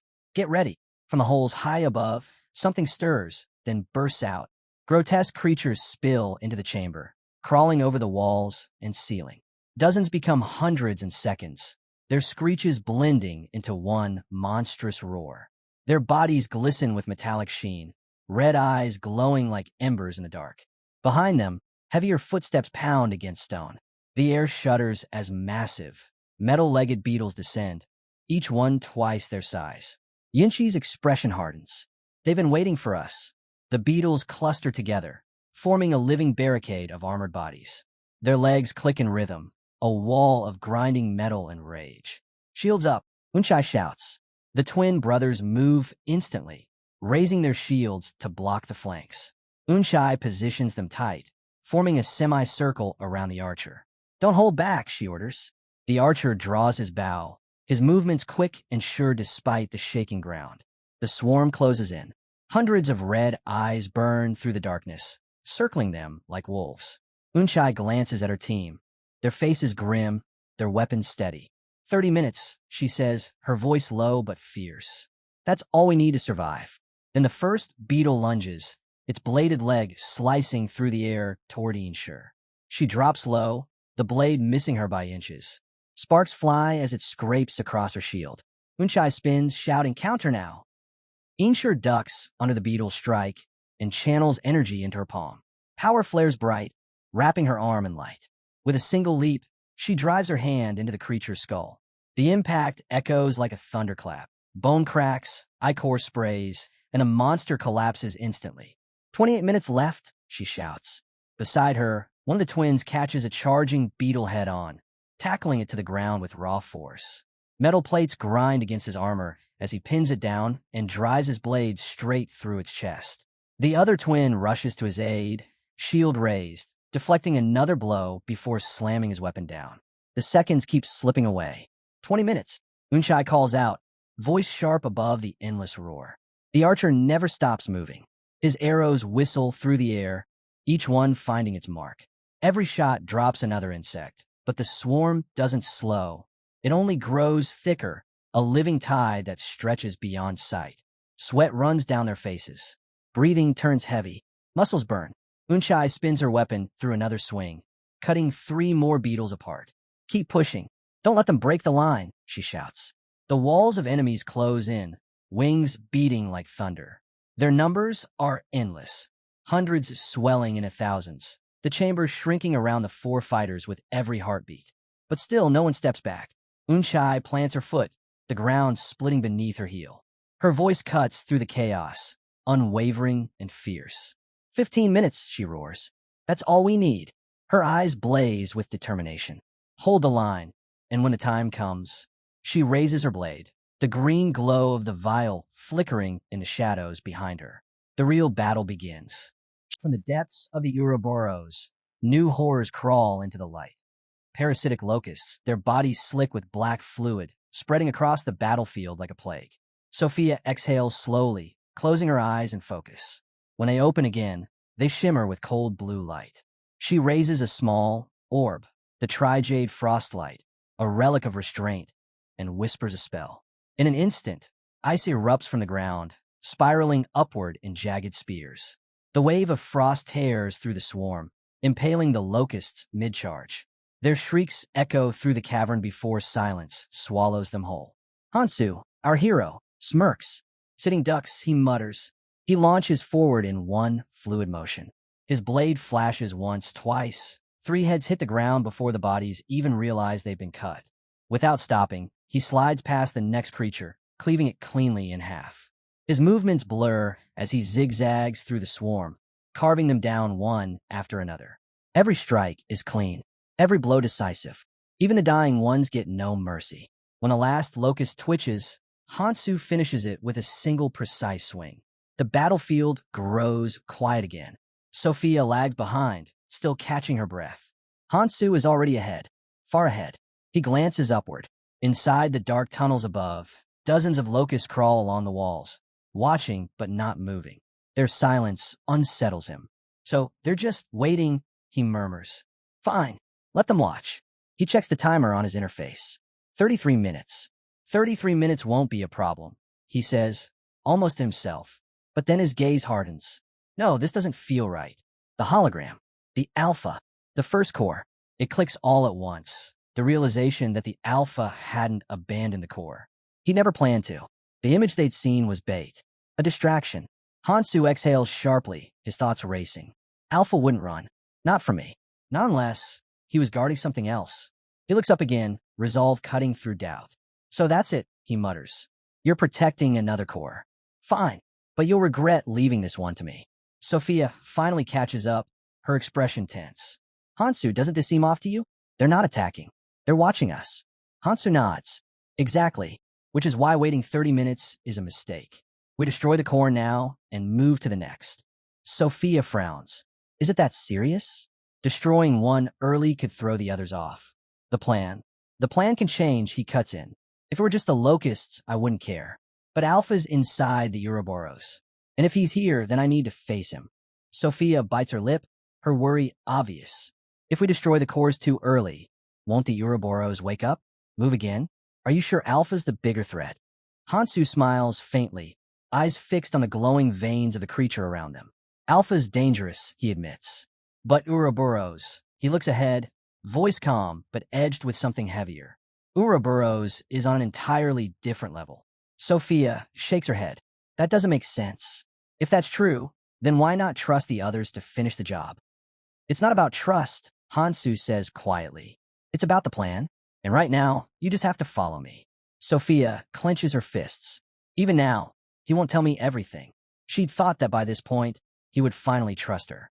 But before she can press further, a sharp chime pierces the silence. A notification appears before them, glowing in midair. System notice. Skill activated. Seven-Piece Soul Fragment. The message flashes across the interface, its meaning cold and absolute. A skill that splits the user's soul, allowing them to speak, to manipulate, even to seize control of another's mind if their soul is placed within it. And now it has begun. A chilling voice cuts through the air, laced with dark amusement. Miiamoto, his tone drips with malice. So this is how it ends? I'll be taking that body now. Sophia's body stiffens. Her eyes widen, then suddenly soften. Too calm, too still. Hansu freezes. Miyamoto's laughter echoes like broken glass. Did you really think I'd die that easily? You've always been reckless, Hansu. Showing your back like that. Even a sliver of trust in this world will be your downfall. You'll pay for what you did to me. Hansu's mind races. So that's it. He's been waiting for this moment all along. Without hesitation, Hansu crushes the glass flask in his hand. Shards scatter as he lunges forward, his movements fueled by instinct and rage. In a blur, he grabs Sophia, pulling her close, and the destructive authority of Nirmaha's ring ignites around them. A surge of dark red energy erupts, twisting like wildfire through the air. The ground trembles under the sheer force. Get out of her, Hansu growls. The crimson light engulfs Sophia, burning through the invasive soul fragments. For an instant, her body glows, and Miyamoto's grasp shatters. Her soul is freed. Hansu exhales, but his eyes stay hard. In that heartbeat, the memories flood back, of betrayal, of regression, of all the times allies had turned enemies, and enemies had become allies. Miyamoto can't be allowed to live. His gaze sharpens. Found you. With a swift command, he calls upon the system's link. The king bee nest, the hive where the most ravenous monsters wait. A notification flashes across his vision. World Tree Authority. Temporary administrator granted. Objective. Secure target. Miyamoto. Transfer to King Bee Nest. Hansu smirks coldly. Enjoy your new home. The scene shifts. Miyamoto crashes into a massive glowing pit, the King Bee's nest. His arms are bound by the same magic rings he once mocked. What is this? He screams, panic rising. The air hums. A celestial portal closes above him, sealing his fate. Then he sees them, a swarm of locusts, chittering in hunger, their eyes glowing red. And among them, one presence stands out. A predator, the deadliest of them all. Miyamoto stumbles backward, terror flooding his face. No, I am the ruler of the red zone. I can't. His words are cut short as the swarm descends. Screams echo, rising and fading into the abyss. Back at the battlefield, Hansu holds Sophia in his arms. The seven-piece soul fragment has dissolved, erased the moment Miyamoto's essence was devoured. He looks at her peaceful face. It's over, he murmurs. The locusts got what they wanted. The king bees too. But his relief doesn't last. From the distance, a low hum ripples through the air. Faint at first, then rising like a storm. Sparks flicker across the horizon. Hansu looks up. Not much time left. He glances down at Sophia, still unconscious. It'd be nice if you woke up now, he mutters. Running with you asleep won't be easy. He checks his interface. The numbers flash in red. Magic power capacity. 47% remaining. Use World Tree Energy? Y/N. Hansu exhales and smiles faintly. Sorry, World Tree. I'm gonna have to borrow a little more.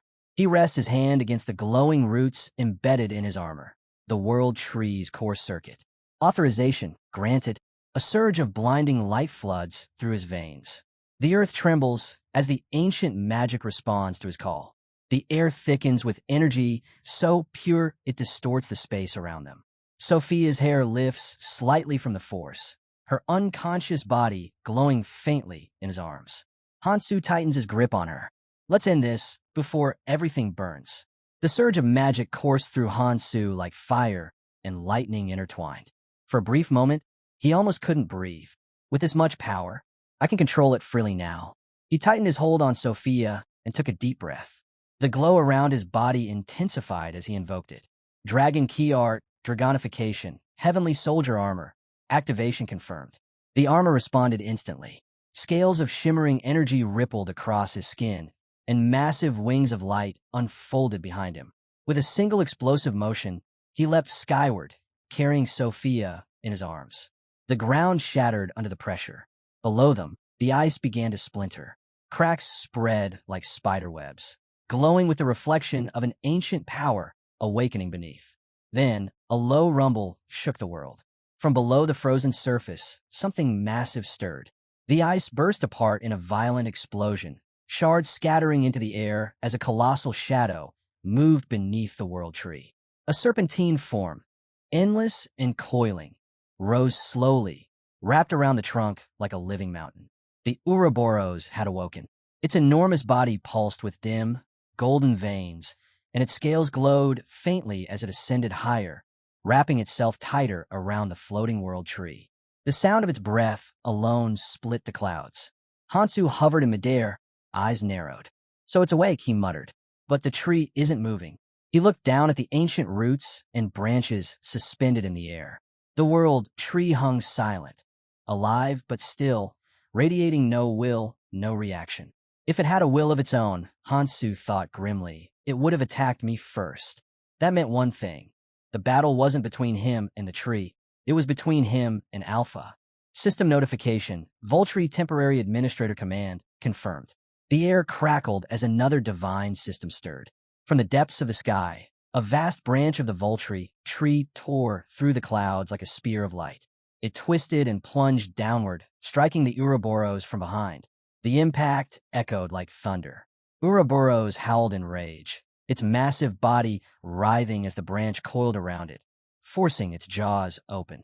The world trembled under its weight as the Voltri's roots tightened, binding the beast against the world tree's trunk.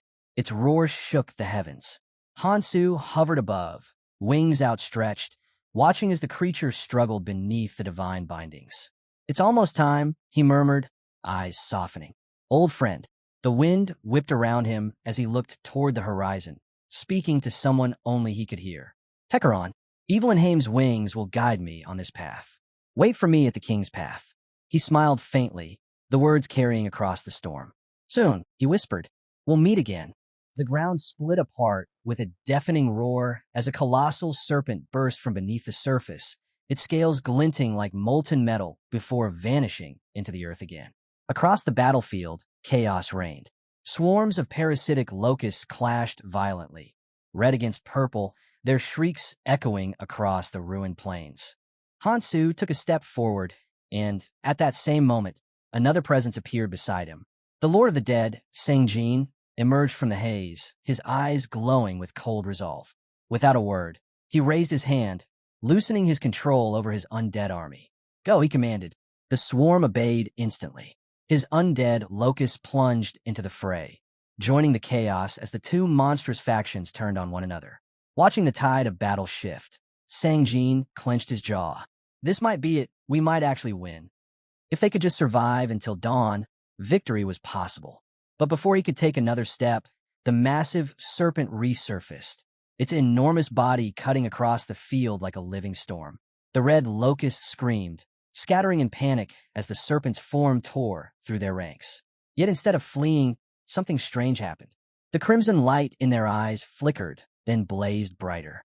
Power surged through them, unnatural, furious. And then, as if driven mad, they turned on the purple swarm with renewed rage. Sangjin froze, eyes darting to the sky. What the hell? Explosions thundered somewhere above. The air rippled with magic. He didn't know what was happening up there, but he could feel it. Hansu was up there, and if that serpent was involved, the weight on his shoulders would be crushing. Gritting his teeth, Sang-jin slammed his foot into the ground. I can't let that thing reach him. He drew his dagger, shadows curling around his arm as he invoked his authority. Kill them all, he roared. Push forward. Don't let a single one through. His undead surged again, clawing and biting their way into the advancing swarm.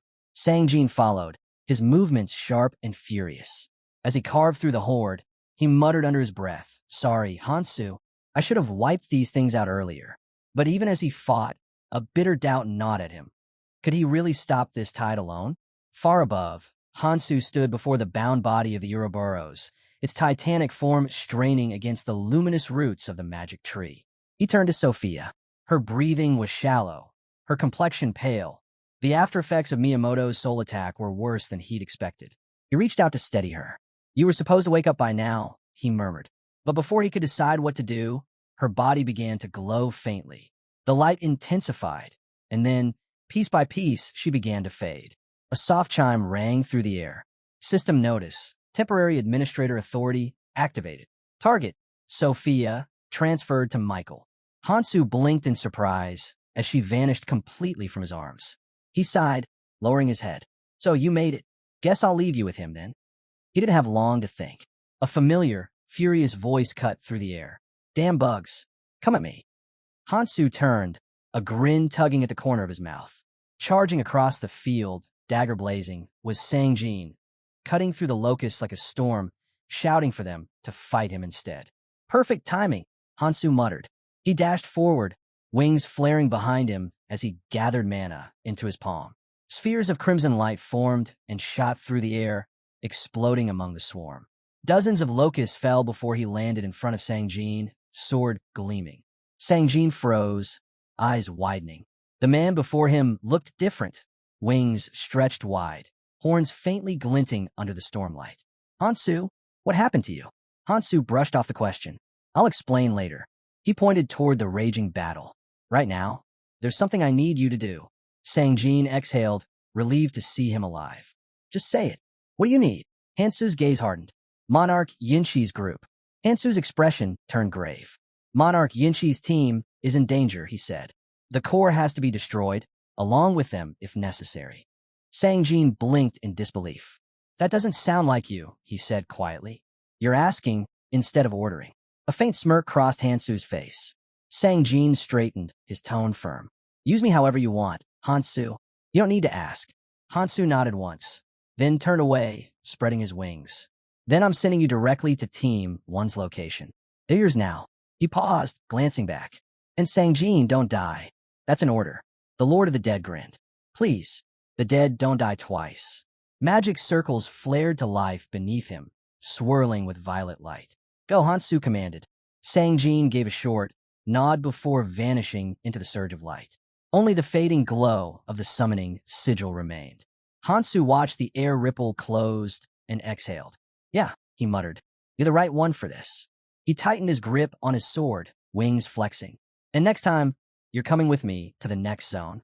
With that, he launched himself upward, slicing through the dust-filled air. After seeing Sang-jin's resolve, there was no chance he could just stand by. He would fight beside them until the very end. Elsewhere, chaos consumed the battlefield. One member of Team 2 stood alone before Alpha. The others, two wounded comrades, lay unconscious behind him. Alpha tilted his head, amused. "Still standing? Tell me, why not give up?" His voice dripped with arrogance. "You're surrounded by corpses. What can one human do?" The blonde fighter clenched his jaw, steadying his breathing. "You think I die that easily?" Alpha's lips curled into a faint smile. "Your loyalty is peculiar. Do you really think that cold-blooded man you serve would ever save you?" He gestured lazily at the bodies around them. "He's abandoned all of you. Why not serve me instead? Become my soldier." The blonde raised his sword. "You talk too much," he said flatly. "What's wrong, Alpha? Scared of Kang Hansu?" Alpha's grin vanished. His eyes flared with light. "You dare." The air exploded as hundreds of energy spheres formed above him, joined by hovering swords that hummed with killing intent. Alpha's voice turned to a growl. "If you're so eager to die, allow me to grant your wish." The weapons rained down. The blonde fighter gritted his teeth, then charged straight into the onslaught. His sword moved like lightning, deflecting each strike one after another. Sparks lit the battlefield as he twisted, redirecting every attack away from the wounded men behind him. Alpha paused, watching him defy death with stubborn resolve. Protecting others even in death. How admirable, he said coldly. But I have no time for sentiment. He raised his hand. Power surged around him, spiraling into a single concentrated point. I'll end this myself. The blonde barely had time to react. Blades of energy converged from all directions, piercing through armor and flesh alike. The sound of impact echoed. Sharp, final. Blood splattered across the shattered ground as the blonde fighter fell to one knee, his sword carving a line in the dirt before slipping from his grasp. Alpha stared down at him. You were strong, he said softly. I'll give you that much. He stepped forward, lifting his blade. So I'll be the one to end it. But before his strike could fall, a gust of wind split the air.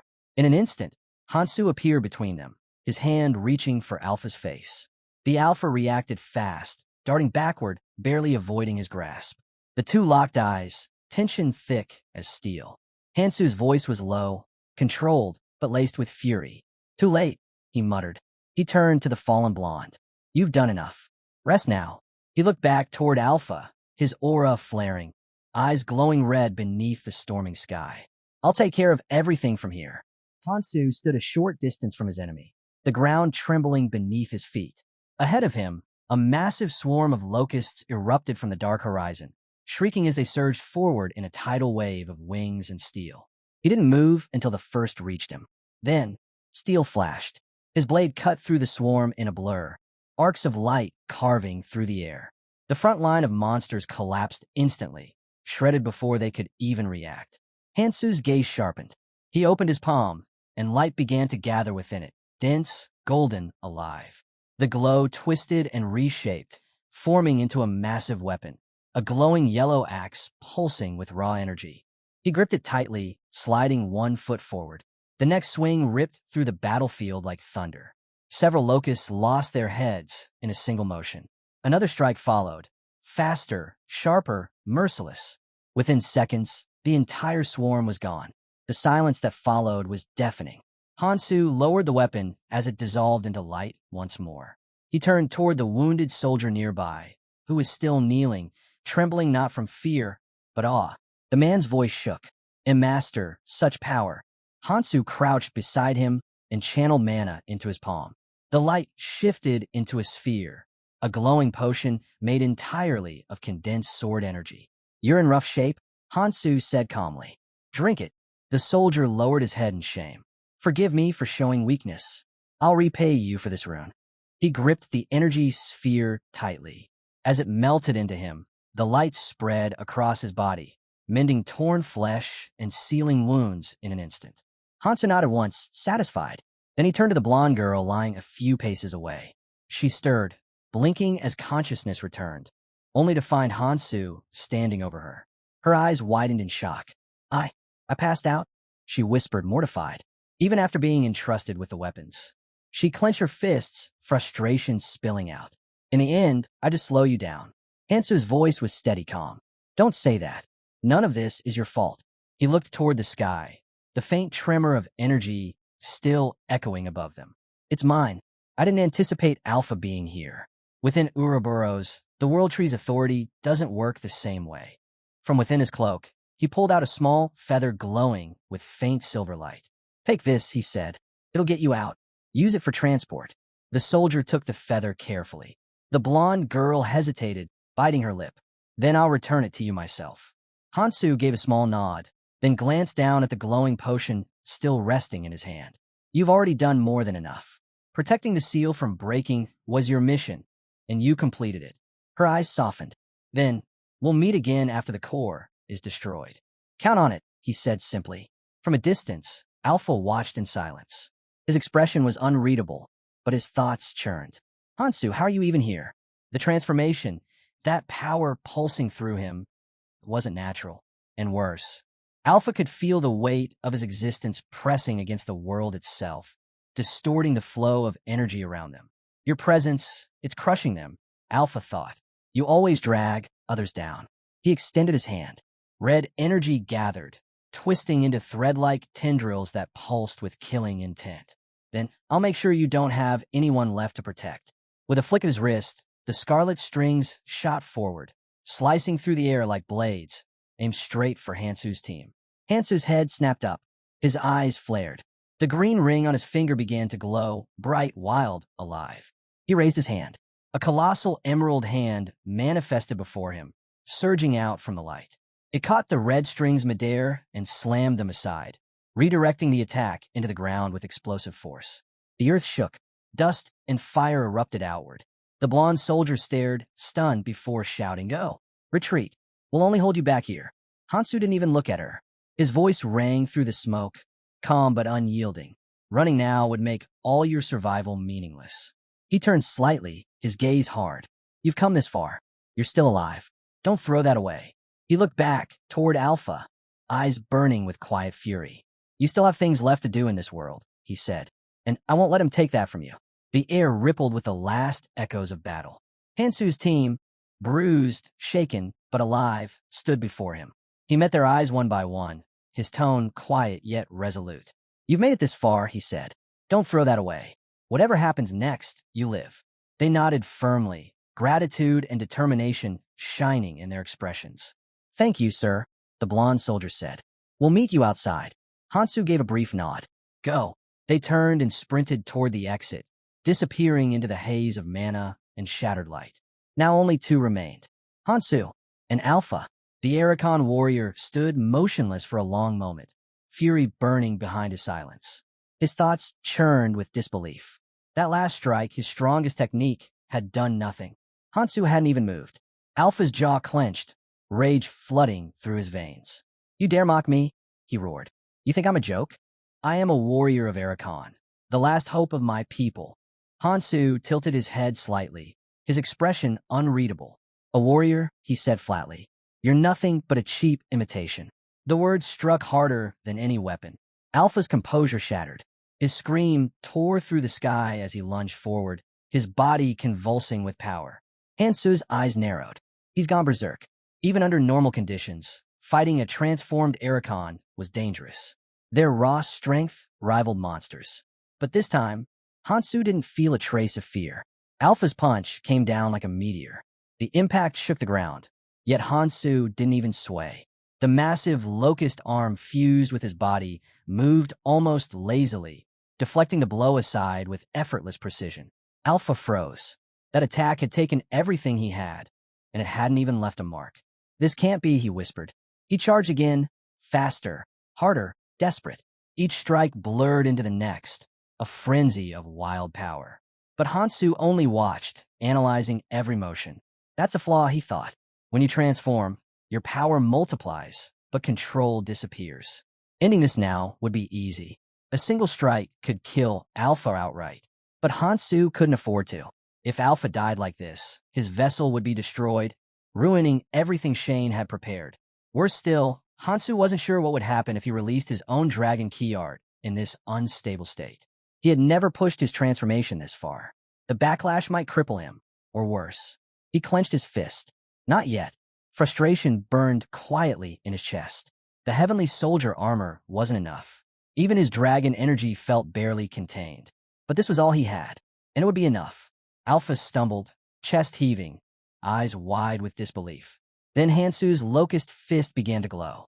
"Your turn's over," Hansu said coldly. He stepped forward and drove a sharp jab straight into Alpha's gut. The impact cracked the air. Alpha's body rocketed backward, slamming into the ground hard enough to leave a crater.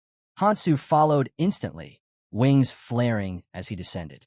His next punch came down like a hammer, sending Alpha crashing toward the neural core, blood splattering in arcs. When the dust cleared, Alpha lay motionless, trembling, his breath ragged. Hansu stood over him, lowering his arm. "That's enough," he said softly. "A replica is still just a replica." He turned his gaze toward the writhing figure. "Even weakened, you're still leagues below Akuma." With a quiet sigh, he added, "You'll do fine as Shane's vessel." He began to move forward, but stopped when a distant thunder rolled across the battlefield. He turned sharply. A faint smile tugged at his lips. "Sangjin, looks like you did it." Alpha lay broken on the ground, staring blankly into the shifting light. He could no longer feel his limbs. His power was fading fast. So, even my race-seeker technique wasn't enough, he muttered, his voice trembling. His gaze drifted upward toward the fragments of sky breaking above. All I wanted was to bring them back, to revive my race. His words faded into the wind. I don't even know if I made the right choice anymore. His hand dropped, the light in his eyes dimming. Mistake. His dream lies in ruins because of a mere inferior. He drags himself across the ground toward the mana core, every movement fueled by rage and despair. His mind repeats one thought: take everything from Kong Hansu. Take everything he has. As his trembling hand grips the core, our hero's eyes catch the movement. For a moment, time halts. Kong shouts, voice echoing, demanding Alpha to stop, asking if he'll truly throw away all hope for this. But Alpha's eyes are already empty. The core's light reflects off his face as he links with it, thinking how laughable it all was. None of it matters anymore. A crooked grin forms. If the core is destroyed, then he'll take its place. He snarls, voice trembling with madness. Have a taste of your own medicine, Kong Hansu. The core pulses, then consumes him whole. A blinding light erupts. Observe with your senses. The air vibrates. The ground hums, and a piercing glow fills the darkness until nothing else can be seen. Our hero scowls, glaring at Tekeron. You said you had a real temper when you were younger. Guess that wasn't a lie. He can't believe Tekeron would rather win against him than think of his own people's future. Then, without warning, the orb trembles, its surface flashing with wild light. From above, thick, slimy green liquid drips down, splattering across the earth and onto the locust beneath him. He mutters a curse. The roots should have created his clone properly, not as some unstable child. It's nothing but trouble. Without hesitation, he raises his hand, blue energy bursting forth, streaking toward the orb to shatter it. Observe with your senses. The hiss of the energy cuts through the air, the light warping space, the smell of ozone sharp and metallic. Outside, deep within the burrows, chaos stirs. Unchai gasps, panic breaking through her voice. Why is this thing suddenly moving? Sangjin frowns, trying to calm her. Relax. You're too old to throw a tantrum. She glares at him. How can you be so calm? If we fall from here, we're dead. Sangjin just smiles faintly. Because I have something I can believe in. He lifts his chin, motioning upward. Look, Unchai hesitates, then glances up, and her eyes widen in shock. Kong Hansu floats above them, suspended in the air, surrounded by light. Observe with your senses. The air thrums with energy, wind circling upward like invisible threads, and a faint shimmer of light dances around Hansu's body as if drawn toward him. Suddenly, a system prompt flashes before them. They're being transferred to Mikao. Glowing magic circles bloom beneath Unchai and Sangjin's feet, their light spreading outward like ripples across water. From above, Hansu watches silently as their figures dissolve into light and vanish. Observe with your senses. The soft hum of magic fills the air, the brightness stings the eyes, and a faint echo of wind lingers after their departure. Outside, crowds of players have gathered. Michael stands among them, lost in thought. His gaze drifts upward, mind turning over questions he can't shake. What is Hansu planning? What does he expect from me? Miss Sophia is one thing, but sending others too? If Hansu wants something done, why not tell him directly? Before he can dwell further, a familiar voice calls his name. He turns and sees Sophia, awake at last. How long was I out? She asks. Not long, Michael replies. But what happened up there? Sophia shakes her head, frustration flickering. I don't remember. I blacked out midway, everything's still blurry. Michael frowns. That's not good. If she doesn't remember, then she doesn't know how dire things have become. Since Ouroboros is on the move, he says, it's too dangerous to stay here. We retreat now. Sophia nods. I'll contact the Beacon clan. Then I'll handle Giacomo, Michael adds, already preparing his communicator. Observe with your senses. The faint static of communication magic hums through the air, tension thick as storm clouds. Before either can move, the ground glows behind them. A blue magic circle bursts to life. Michael spins around, startled, as new figures materialize before his eyes, players freshly transferred. He sighs. Great, he mutters under his breath. I'm really turning into a babysitter now. Still, he steadies himself. If Hansu sent them, then there must be a reason. Whatever it is, Michael will trust him. Just don't shoulder it all alone, he thinks silently. Don't die, leaving the rest of us behind. His chest tightens. Everything, his mission, his life, now depends on Hansu's victory. Until then, he'll keep his complaints to himself. Observe with your senses.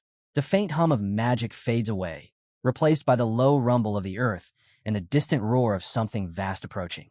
Elsewhere, Hansu now stands face to face with Ouroboros. The colossal dragon looms before him, eyes blazing with unrestrained fury. Then, with a guttural roar, it unleashes a torrent of fire, pure destructive energy wide enough to consume the horizon. Even Hansu can't dodge it. The air warps, the ground trembles, and a wave of heat distorts everything in its path. Observe with your senses. The roar deafens, the heat scorches the air, the light blinds. Alpha knows, if he takes that head-on, even he won't escape unscathed. But if he dodges, the devastation it'll cause will be unimaginable. Too many lives lost. There's no time to think. His system interface flashes before him. Two options: Summit's Grand Orb and Heavenly Soldier Armor Protection Area. He activates both. Instantly, a vast field of radiant energy forms around him, halting the fire in its tracks. The two forces collide, light and flame twisting violently. Boros, however, had expected this. He'd hidden something within that attack. Observe with your senses. The air hums with layered power, unseen energy building beneath the surface, as if the world itself is holding its breath. The energy didn't fade, it changed. Instead of dispersing, it condensed into something far more volatile. The flames twisted, compressing into a dense core of power, and Hansu instantly recognized the danger. This wasn't just fire. It was an explosion waiting to happen. Observe with your senses. The air thickens, vibrating like a living thing.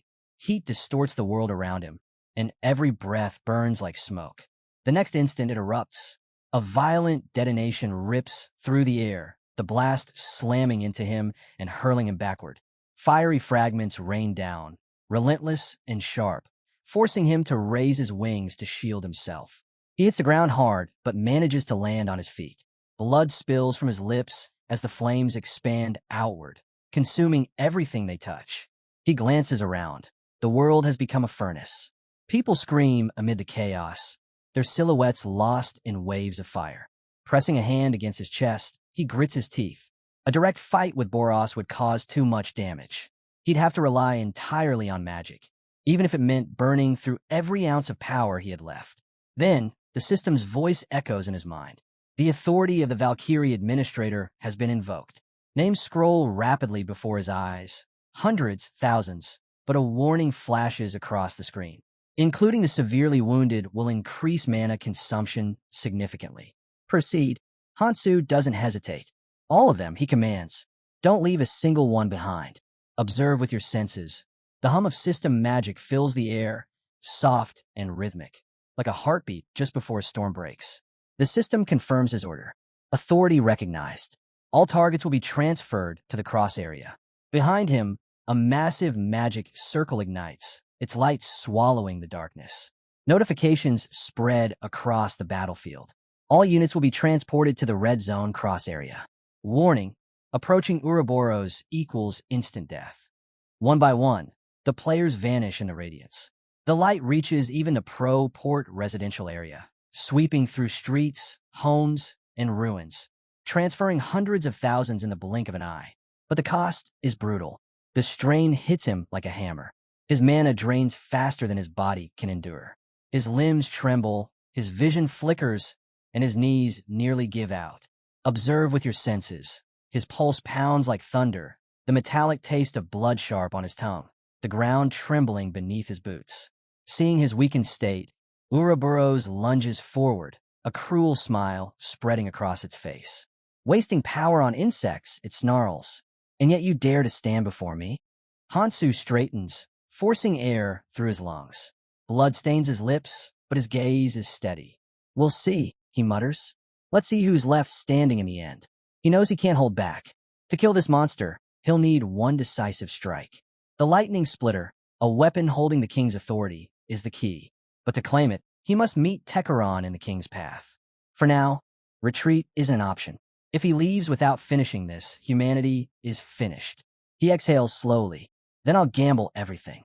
The system flashes again. Maximum proficiency achieved. Skill upgrade available. A faint smile touches his lips. Perfect timing. He selects confirm. The dragon chi art merges with his heavenly soldier armor, and in an instant, divine energy surges through him. Armor reshapes. The glow deepens, fusing into a form unlike anything before. The vessel of the dragon god. In his grasp, the weapon materializes, heaven's spear. Observe with your senses. The sky trembles, wind roars outward, and every ember in the air bends toward the weapon's blinding light. Suddenly, Hansu's rings began to glow. Light surged across his body like lightning, wrapping him in a torrent of golden energy. Observe with your senses. The air crackles with heat, every spark of power humming in rhythm with his heartbeat. A system notification flashes before him. Activation of scale confirmed. His body radiates divine power, God mode engaged. Windows flood his vision one after another, listing skills, armor protocols, and newly awakened magical abilities. Ouroboros, the serpent, lets out a furious hiss. It curses aloud, realizing Hansu still had hidden skills, but dismisses the thought with a sneer. Whatever tricks the human held, none would matter once he was crushed. The serpent lunges, but Hansu doesn't move to dodge. Instead, he raises one arm and blocks the attack outright. The impact echoes like thunder. The serpent freezes mid-motion, eyes wide with disbelief. Even Saga, watching from within the beast's body, can't comprehend it. How could Hansu stop that kind of force, barehanded? Then Hansu speaks. Only 2 words leave his mouth. Collapse. Burn. Observe with your senses. The world goes silent for half a heartbeat. Then the ground detonates. A fiery shockwave explodes outward, engulfing the serpent in blazing light. The sound alone rattles the air, knocking dust and debris skyward. The nearby players shield their faces from the searing wind. From a distance, Michael stares in awe. I knew Hansu was strong, he mutters, but this is beyond anything human. Beside him, the yellow-haired girl narrows her eyes, voice uncertain. Then why bring us along? If he could fight like this from the beginning, what was the point? The blonde girl answers quietly, gaze never leaving the battlefield. He didn't want us caught in it. That's all. Look, Boros is down. That last strike left him completely unconscious. Just as she finishes, the ground rumbles violently beneath them. The tremor ripples through the air. The yellow-haired girl steadies herself. If that's true, then shouldn't Hansu be able to finish it now? If he keeps attacking like that, can't he just end this fight? Sophia quickly shakes her head. No, that's not possible. She closes her eyes briefly, then explains. That last attack wasn't ordinary. The dragon art, no, the vessel of the dragon god, grants him transformation, but it consumes vast amounts of mana. He's already spent nearly everything he had left, and he hasn't rested once on the way here, not even long enough to drink water. She exhales softly. At this rate, it's a miracle he's even standing. The yellow-haired girl bites her lip. Then what happens now? If he could have fought alone, why go to such lengths to move everyone away? Sophia closes the book in her hands, her voice steady. Because he wasn't fighting for victory. He was fighting to save them. All of them. Silence falls for a moment, until Sang-jin steps forward, voice sharp and unwavering. Enough. Everyone turns to him. You're all overthinking this, he says firmly. Remember who we're talking about. He looks toward the glowing battlefield, where Hansu still stands amid the wreckage. Hansu has never failed. Not once. And he won't start now. Observe with your senses. The dust begins to settle, revealing the faint, flickering silhouette of Hansu bathed in golden light. Still standing, still unbroken. The scene shifts back to the battlefield. Hansu stands before the serpent, its enormous body coiled and writhing, movements growing more savage with each passing second. The ground trembles beneath every strike as the creature lashes out again and again. Observe with your senses.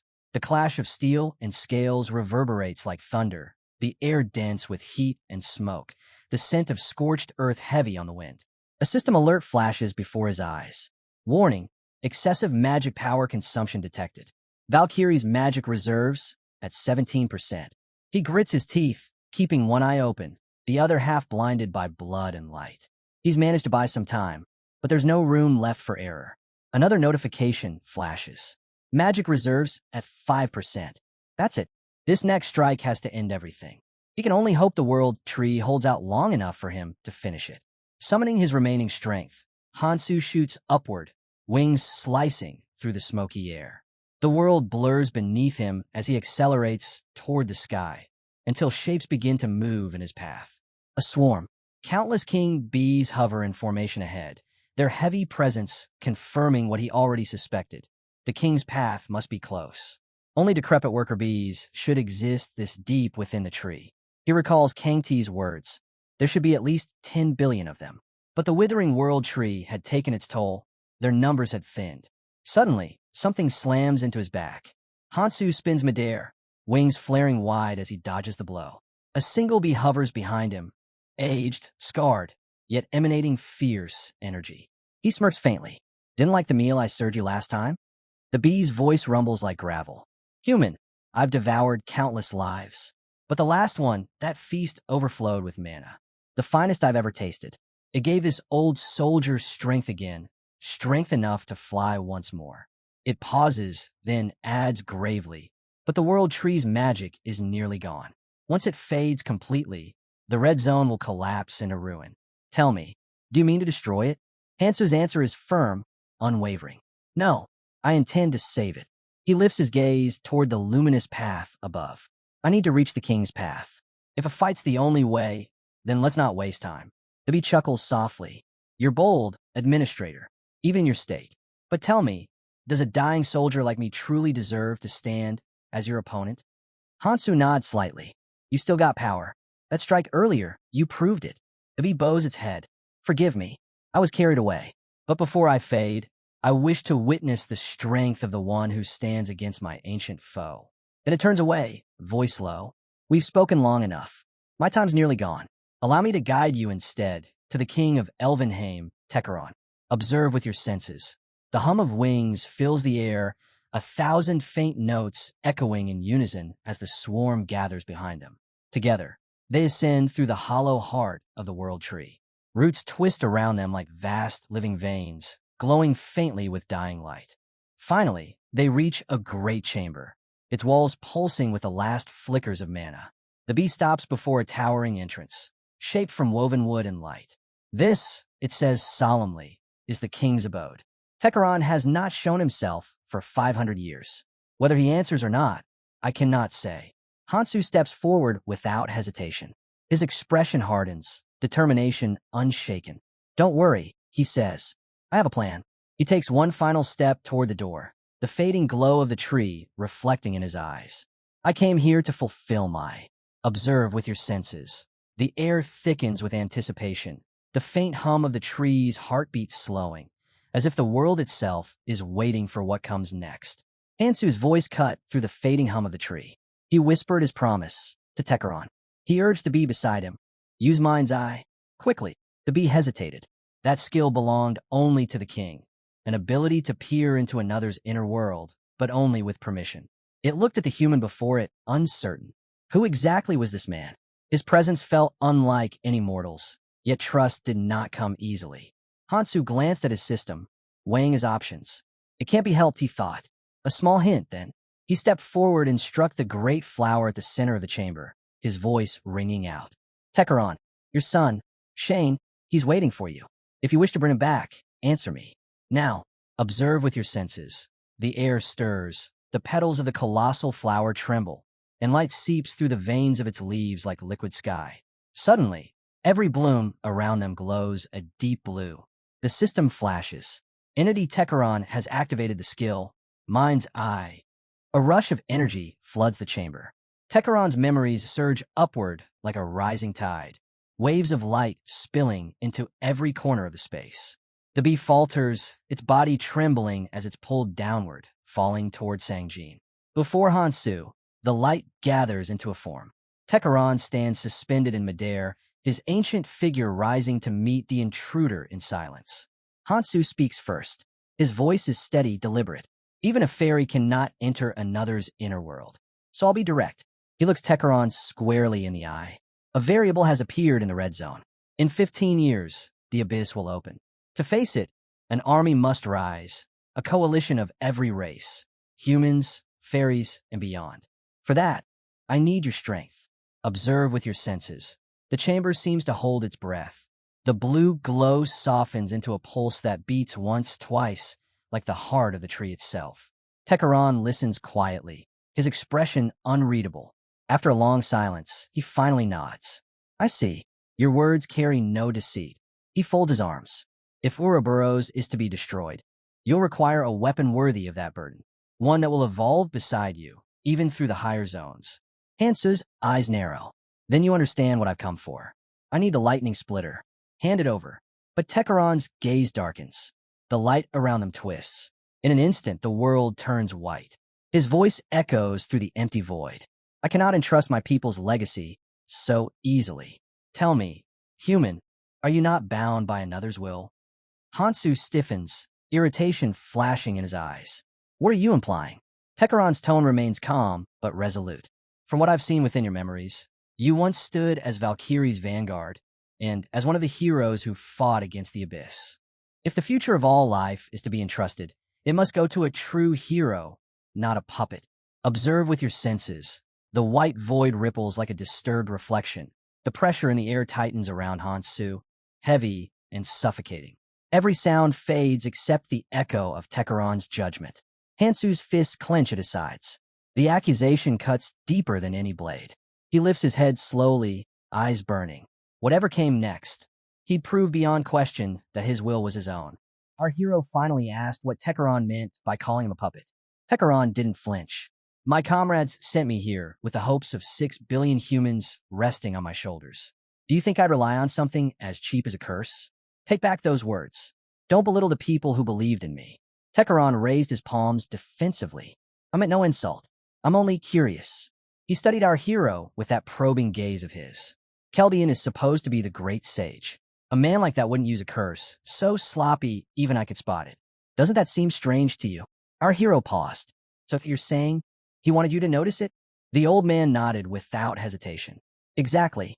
Ask yourself, have you rested even once since arriving in this world? His voice softened, but it cut deeper than any blade. You look like a wild beast that only knows how to run forward. No pause, no breath, no end. Keep going like that, and you'll collapse long before destiny arrives. How could I trust the lightning splitter to someone sprinting toward ruin? The words hit him harder than he expected. So that's how he looked to the people around him, a man racing himself to death. He never noticed it. Not once. Tekaran sighed. Think of that as advice from an old man who's lived long enough to see how people break. His eyes shifted to the faint glow around our hero. And it looks like you want me to dismantle the curse anyway. Fine. Let's begin. He placed his hands together. A low hum rose from his body. Energy leaked from his crown like mist, swirling as he whispered an ancient name. One forgotten by the world, but still trembling with authority. Let the sleeping majesty breathe. The breathing of manifestation awakened. Light burst from his joined hands, and the world warped, folding inward, turning the space around them into a sealed subrealm. Our hero stood silent in the glow, a thick red aura flickering around him like burning cloth. Then, a blue time loop circle unfurled right above Tekaran's head. The old man narrowed his eyes. So that's what you did. Keldian, you blended the Acheron ritual with 11 Haim's rites. Only someone like me could see through it. A shadow of regret crossed his face. I'd hoped to meet him one day, even once. But our hero snapped back to urgency. Tekaran, hurry. There's no time. Break it. Don't be impatient, the old man chided. If he wanted this curse destroyed, then it was built to be undone. And that, I can do. He inhaled. The breath shatters all binds. The looping circle vibrated violently, shaking the subspace itself as Tekaran thrust his command into the core of the ritual. Sever these shackles. Release. The moment the word left his mouth, the circle erupted, an explosion of raw force spiraling outward. Our hero staggered from the impact, teeth clenched, his eyes sharpening as he braced himself against the torrent of energy tearing through him. The curse was breaking, and the world felt it. The shout hit him like a slap. Get up. This isn't a time to break down. Are you really going to throw away the sacrifice of 6 billion people? Our hero stirred, eyes half open, but said nothing. The red-haired companion watched him with a sinking heart. This won't work. The light in his eyes is gone. The purple-haired man snapped, anger boiling over. You think you're the only one who's lost someone precious? Then why are you just standing there like this? And then everything shifted. A blond man stepped forward, his red ring glowing faintly. Keldian. He looked at our hero with remorse. Forgive me, but what we need now is a warrior. The moment he spoke, sound and energy rippled outward, flowing straight into our hero. He blinked in confusion, unable to grasp what was happening around him. But inside his mind, another voice rose. He's right. If it were truly me, I wouldn't have stopped fighting. And inevitably, a name surfaced, Kiriel. Her sacrifice. The one feeling he never let himself confront. Keldian's voice echoed gently through his thoughts. If my will can reach you now, it means you've been walking toward the goal all along. Keldian rose into the air, yellow energy swirling around him. Our hero stood as well, calling out his name. Tekeron's eyes widened as he finally understood. This blond man really was the great sage. He never imagined the reunion would come this soon. Keldian spoke with an almost casual authority. I once ruled both Elvenheim and Acheron. Knowing that, it makes sense that you were able to undo it. A true Grand Magnus. Tekeron cut him off with a scoff. Enough with the useless compliments. You're the one who cast the curse with our arts. Don't act innocent. Keldian bowed slightly, accepting it without excuses. You're right. I crafted the curse so only you could unravel it. Now that you've broken it, I can finally deliver the message I've been holding all this time. Thank you. Tekeron nodded. Gladly. It was an honor to engrave such a beautiful spell into my memories. Our hero stepped forward, eyebrows raised. Since when are you the type to praise people? Did dying and turning into a thought form change your personality that much? Keldian smiled at that. Not at all. I'm simply grateful. You followed my plan without even knowing the whole story. He looked at our hero, eyes soft but unwavering. You must have realized it. There was no way to send you to the past unless I had bound you first. Our hero let out a low breath. Even so, the condition you gave me was contradictory. Save everyone, but kill anyone who gets in the way. I always thought that was a paradox. Keldian didn't flinch. If I pushed you too far in one direction, everything would collapse. And if I told you to save too many, the plan would fail just the same. It was part of the operation. I asked for your understanding. Our hero clicked his tongue. You really treat people too carelessly. Then he looked up at him. Fine. Since you're here now, does that mean I can move on my own will? Keldian nodded without hesitation. The plan has reached the point where I trust your judgment. But prepare yourself. What comes next won't forgive hesitation. And never forget, uniting all of humanity's hearts is still essential. Our hero smirked faintly. Don't worry. From here on, I'll move forward my way. Then the world around them began to distort. The subspace cracked and dissolved, melting into an endless, shimmering ocean. Tekeron felt it immediately. Time's up. We can't sit here reminiscing. Say what you must. Our hero didn't hesitate. Then wait for me. I'll rise again soon and topple everything just like before. Keldian smiled, soft, almost nostalgic. Yes, just like before. And with that, he faded completely. Tekeron returned to the flower, blue mana flowing through his palms as he shaped his magic. The air vibrated, light twisted, and then a weapon formed in his hands. The lightning splitter. He poured his life and will into it and held it out. Our hero accepted it, and the system window chimed, confirming the transfer. Tekeron's voice lowered. The lightning splitter's charge depends entirely on its wielder. And if you charge it now, the world tree will die. So tell me, how will you solve that? Our hero summoned the scales. I'll use the world tree's mana to sustain the dragon god's body. As for the charge, I'll use my own life force, along with the divine stone fragment's energy. Before he could say another word, a sharp voice cut in. Your life force must not be used. He turned, startled. Kalpa was there, along with several others. He had no idea how or when they arrived. Kalpa stepped forward. If we gather enough mana, we can finally slay that Ouroboros. I'll share the fragment of the divine stone with you. And if even that isn't enough. He raised his chin, resolute. Then the remaining 600,000 of my kin will offer their lives willingly. Our hero blinked, stunned. Why would you go that far?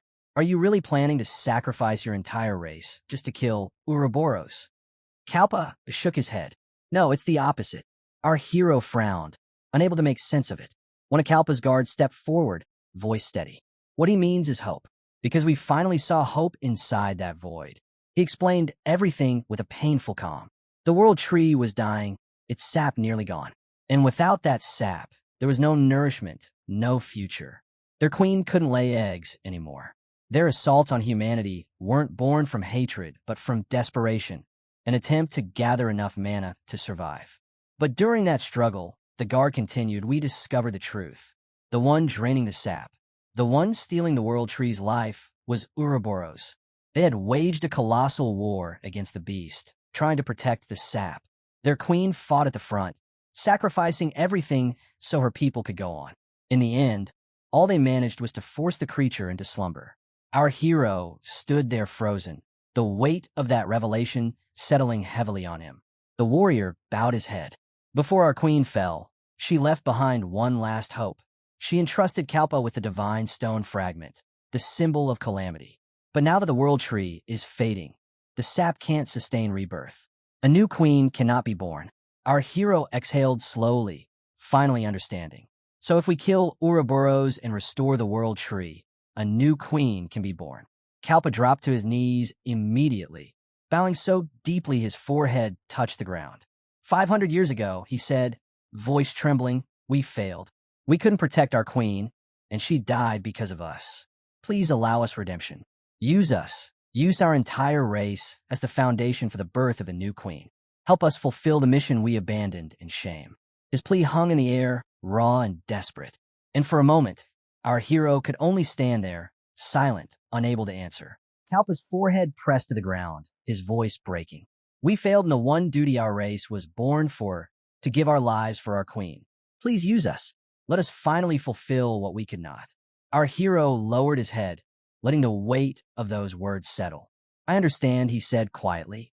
I'll make sure a new queen is born. I promise. He tightened his grip on the lightning splitter. A burst of blinding light exploded from his hand. A system message appeared. The King Bee commander, Kalpa, bearer of the divine stone fragment, will now be converted into energy for the lightning splitter. Kalpa's body lit up with golden radiance. From within that light, a queen bee's spirit appeared, regarding him with a calm, ancient gaze. Kalpa, she murmured, you've always been just a warrior, but you were far more meticulous than most. Kalpa bowed deeply. My queen. Tekaran stepped forward, smiling warmly at the sight. It's been far too long. A pleasure to see you again. Then he turned to the hero. Young human warrior, we entrust our queen and the future of our race to you. Our hero met his gaze with unwavering confidence. You can relax. I keep every promise I make. The old man chuckled. Rest easy, Kalpa. This one, he's stubborn to the bone. If he says he'll do it, he will. Kalpa nodded. I know. That's why I have no doubts left. And with those final words, his body dissolved into pure energy. The golden light surged into the lightning splitter, flooding it until the weapon gleamed like a miniature sun. Our hero closed his eyes for a moment. Thank you. Kalpa, you've saved me considerable time. Another notification appeared. All King Bees have been subjugated. King Bee commander bearing the divine stone fragment has perished. Remaining King Bees are now subdued. Lightning splitter charge, 98%. Skill unlocked, thunderstorm. Our hero didn't hesitate.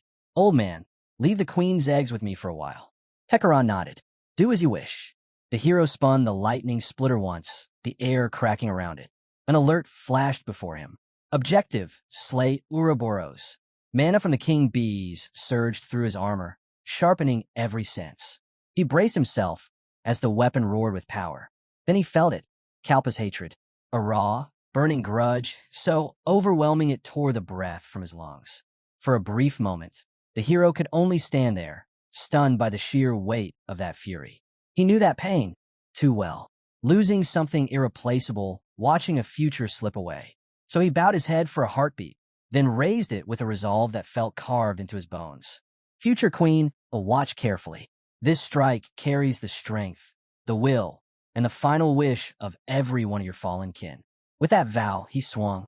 The lightning splitter roared, a blinding arc of yellow light tearing through the air as the weapon crashed into the ground. The earth didn't just crack. It ruptured, splitting open like the world itself had flinched. A pillar of light shot downward, slamming into Ouroboros. The monster let out a scream, that shook the valley. Its massive head smashed against the shattered terrain, the entire world trembling under the weight of the impact. In a single strike, the beast was buried, its soul shredded by the blow. From its ruined face, a glowing blue core pulsed free and tumbled into the abyss below. Inside the core, something writhed. A system notification flashed. Ouroboros, subjugation complete. All calamities within the red zone have been subdued. Our hero hovered above the rubble, breath heavy, sweat trailing down his chin. Sparks of mana still crawled across his armor. The old man drifted up beside him with a sigh. Well, someone was in a hurry. You even took down the king's residence. Our hero wiped his forehead. I have to finish this as soon as possible. I can't afford to forget that. Tekaran nodded. Understand. But the creature's gone now. At least take a moment to rest. Then he added, Thunderstorm can only be used by someone not under physical reinforcement. Using it in the wrong state, it'll break you faster than the enemy. Our hero's eyes narrowed. I still have work to do. The lake won't open yet, so I'll rest until then. Without another word, he dove straight into the massive hole where the core fell. Tekaran stared after him, troubled. Even with all his abilities, the boy's body had to be screaming in pain. Then, why, even with the seal released, is he heading toward a corpse? He followed. Deep below, he found the hero hovering above the fallen core. Our hero pressed a hand to it. The system chimed. No life detected. His jaw clenched. If he used a potion, the corpse would burst apart, sending Alpha's body flying. He couldn't risk that. He needed precision. Patience. Then, Vessel of the Dragon God. Blazing nova. Yellow, crackling energy burst from his hand, splitting the core open. A jagged hole burned through it, revealing Alpha curled inside. That's enough, he muttered. He reached in, grabbed Alpha by the shoulder, and pulled. The core shattered to pieces around them. Alpha's body burst free from the shattered core, but before he could fall, our hero caught him with both arms. Good, now I can keep my promise.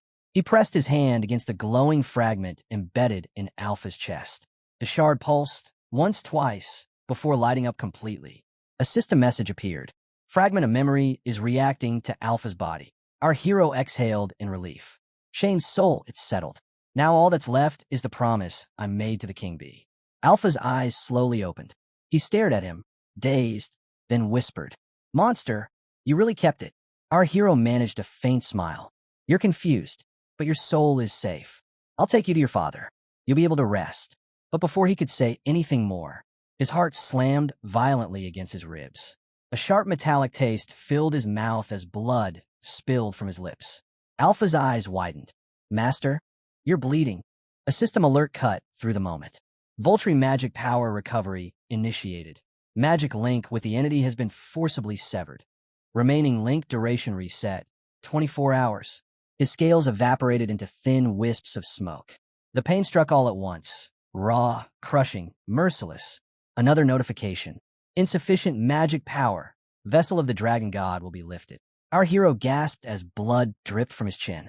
The backlash was brutal, far worse than he'd braced for. With the link severed, his body was collapsing from the inside. Damn it, at this rate, I won't be able to keep my promise to the King Bee. His vision blurred, but he forced himself upright, clinging to consciousness with pure will. Alpha dragged himself toward him desperately. Master, what's happening? Hold on. We promised to move forward together. Don't leave me behind. Our hero couldn't even answer. Blood was leaking from his mouth with every breath. And then, a burst of blazing mana tore through the air. Tekaran descended in a storm of fire, Agni's sting swirling around him as a magic circle erupted overhead. Fire arrows rained down, forcing Alpha to flinch back. One arrow slammed into the ground behind Alpha. 3 more struck between him and the hero like divine warning shots. Back off, filthy beast, the old man barked. The man you're approaching is the savior of this world. Alpha froze, staring at him in disbelief. What? Tekaran's fury only intensified. If you intend revenge, if you even think of harming him, I'll kill you where you stand. Alpha trembled, overwhelmed and confused. But Tekaran wasn't done. You were granted authority. Authority. And what did you do with it, you wretched creature? You used it to destroy the red zone. Filthy bastard. Each word hit Alpha like a blow. The world shook not from fire, not from magic, but from the raw, unrestrained wrath of a man defending the fallen hero behind him.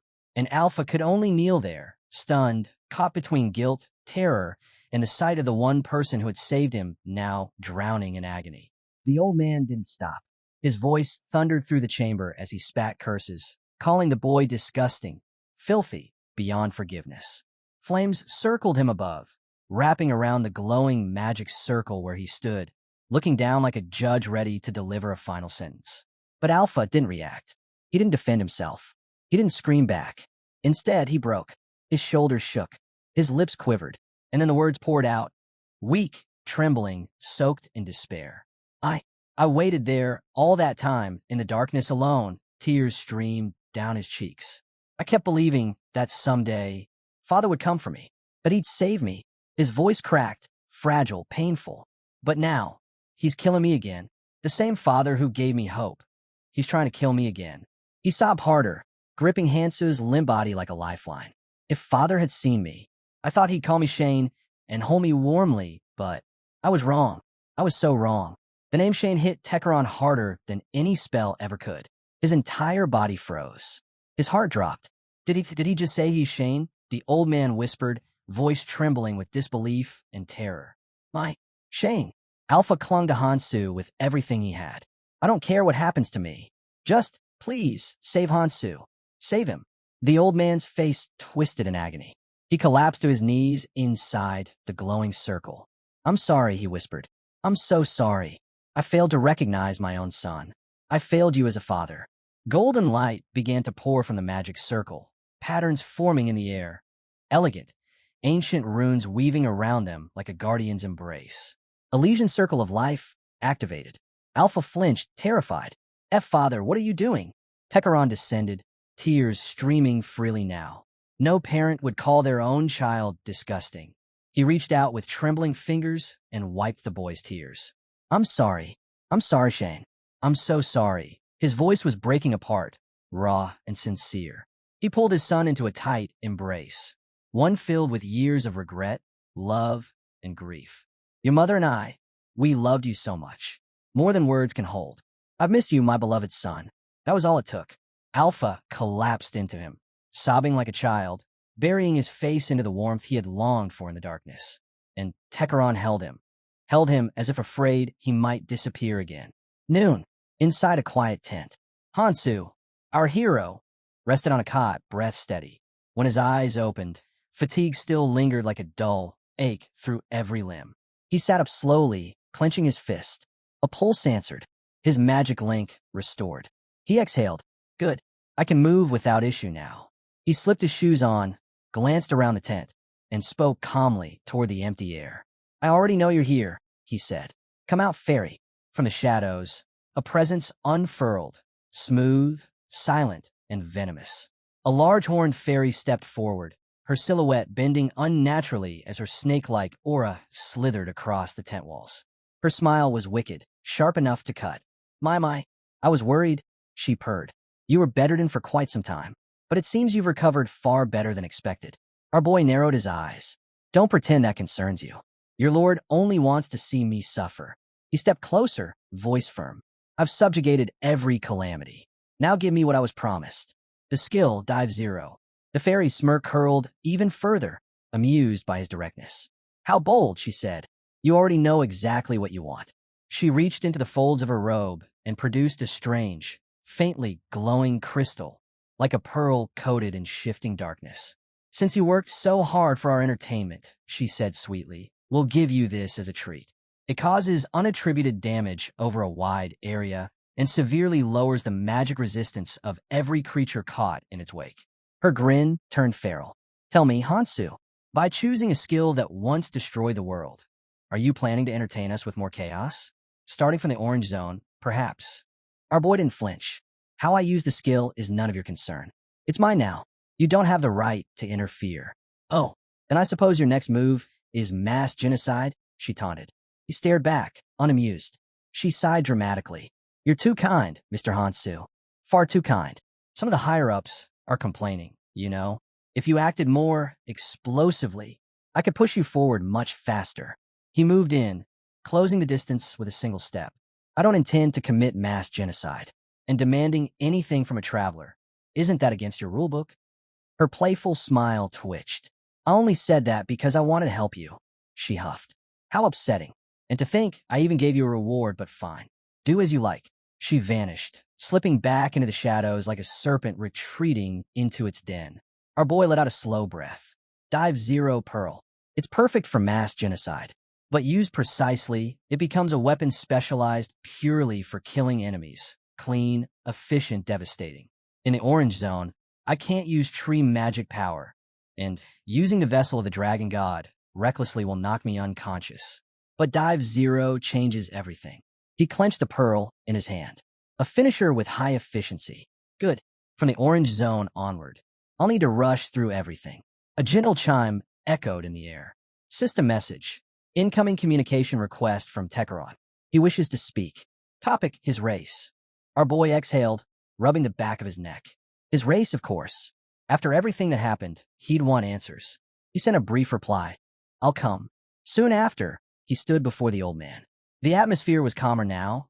No flames, no shouting, no trembling desperation. Only truth left to be spoken. Tekeron let out a weary breath. Earlier was too much for proper conversation, he admitted. In my memories, I saw Acheron. Tell me, do my kin still survive in the Orange Zone? Hansu nodded slowly. Yes, Acheron did survive. Then he added, voice softer, but the original tribe, Nagar, they couldn't adapt to the desert. They perished. Tekeron closed his eyes, shoulders sinking. I see. A long breath escaped him, heavy but accepting. So Acheron still lives on, even if Nagar did not. Our boy watched him silently for a moment before asking, why didn't you tell me before? What happened? And how did someone of Acheron end up inside Elvenheim? The old man's gaze drifted far away, beyond time, beyond worlds. I never had the chance to tell you, he said quietly. But now, I will. His voice lowered into an echo of the past. There was a day when the golden lion Lazar, our god, our guardian, fell. He described how the once sacred lands decayed as the lion's blood lost its divine grace. The soil cracked, rivers dried, life withered. The great tribes of Acheron began to die one by one. In desperation, to give my tribe even a flicker of hope, he swallowed hard. I activated a soul transmitter, a forbidden device. It reached out to another world, calling forth the souls of Acheron into it. He clenched his fist, and by fate's cruel humor, I was reborn in that world as the Prince of Elvenheim. His voice trembled, not from anger but shame.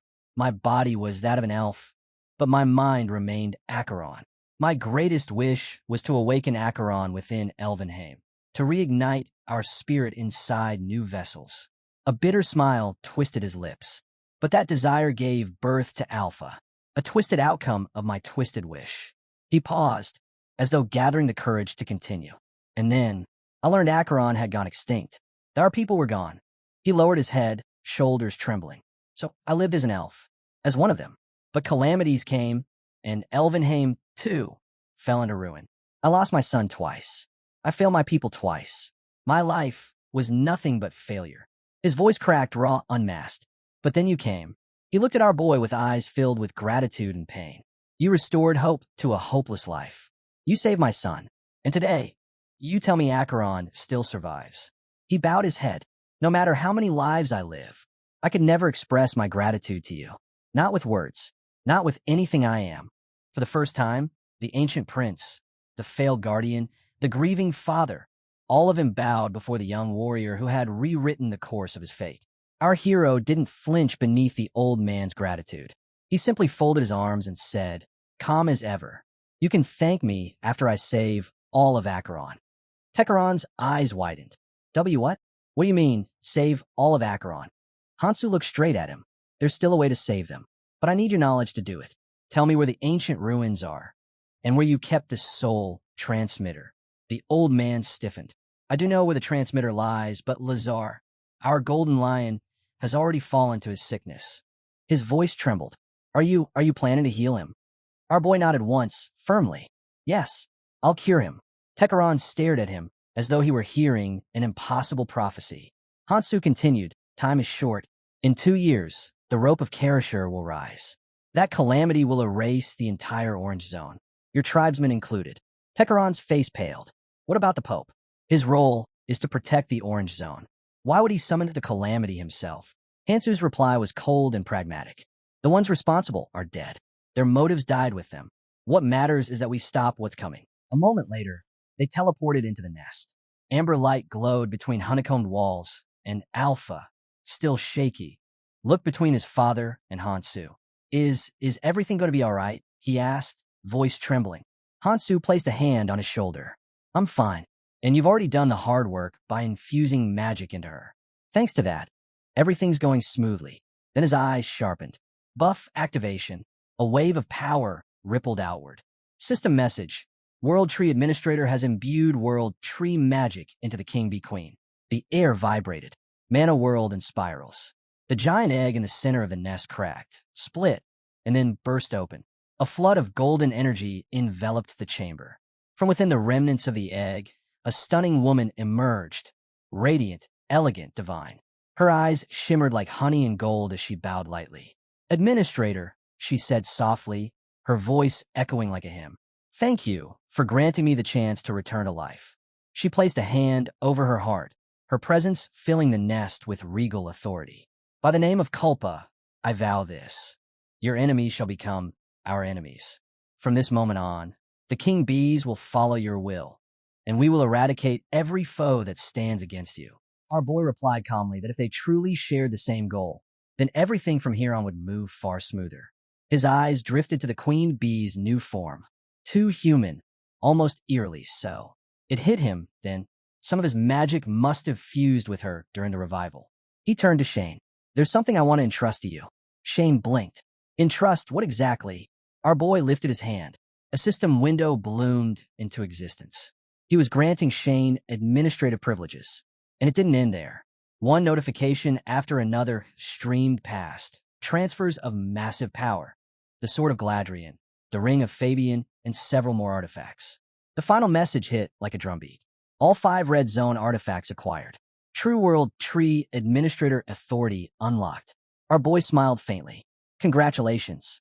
You're now the full administrator. Work with the Queen Bee. Strengthen humanity. Shane exhaled, overwhelmed, then hesitated. So, you're leaving already? But Alpha's influence is still inside you. You might end up treating humans harshly. Is that really okay? Our boy shrugged lightly. It's better that way. I want warriors, strong ones. The next zone won't forgive weakness. Shane nodded slowly. Then, I'll do my best. Before the moment could settle, the queen bee stepped forward. The child has something for you. A tiny bee fluttered over and dropped a glowing crystal onto our boy's head. The system recognized it instantly. A 7-piece soul fragment, embedded into another soul, and it bridges thoughts, memories, skills, a direct link. He knew this ability. Miiamoto's mark, left behind after death. He had planned to collect all 7 before departing. So this arriving now, perfect timing. If he planted it inside Shane, they could stay connected even while he was in the Orange Zone. Everything would become infinitely easier. But then the guilt crept in. If he brought Takaron with him, he'd be tearing apart a reunion that had waited 500 years. The old man deserved his moment. And yet, leaving Shane behind like this felt wrong. With the lake opening soon, if there was ever a time to speak the truth, it was now. He turned, about to say something, when Shane caught the change in his expression. What's wrong? Our boy took a quiet breath. There's something I need to tell you. Something besides the administrator rights. Shane frowned, confused. Even with all the calamities gone, there's still something serious left. Our hero nodded. That's right. To end the calamity in the Orange Zone, I'll need your father's help. So I'm asking, can I take him with me? Shane froze for a heartbeat, then lowered his gaze. So, father is going to the Orange Zone. He didn't say anything else, but the weight in his voice was unmistakable. Before that sadness could settle, our boy stepped in gently. This isn't a permanent goodbye. If you take this fragment, we'll be able to talk even across different zones. I'll keep you updated about your father. I promise. So will you accept this trial? Shane let out a slow breath, forcing a small smile. It's hard to say farewell this soon, but if I can at least hear news of him, then of course, I'll take it. Thank you, our hero said softly. I know how much he means to you.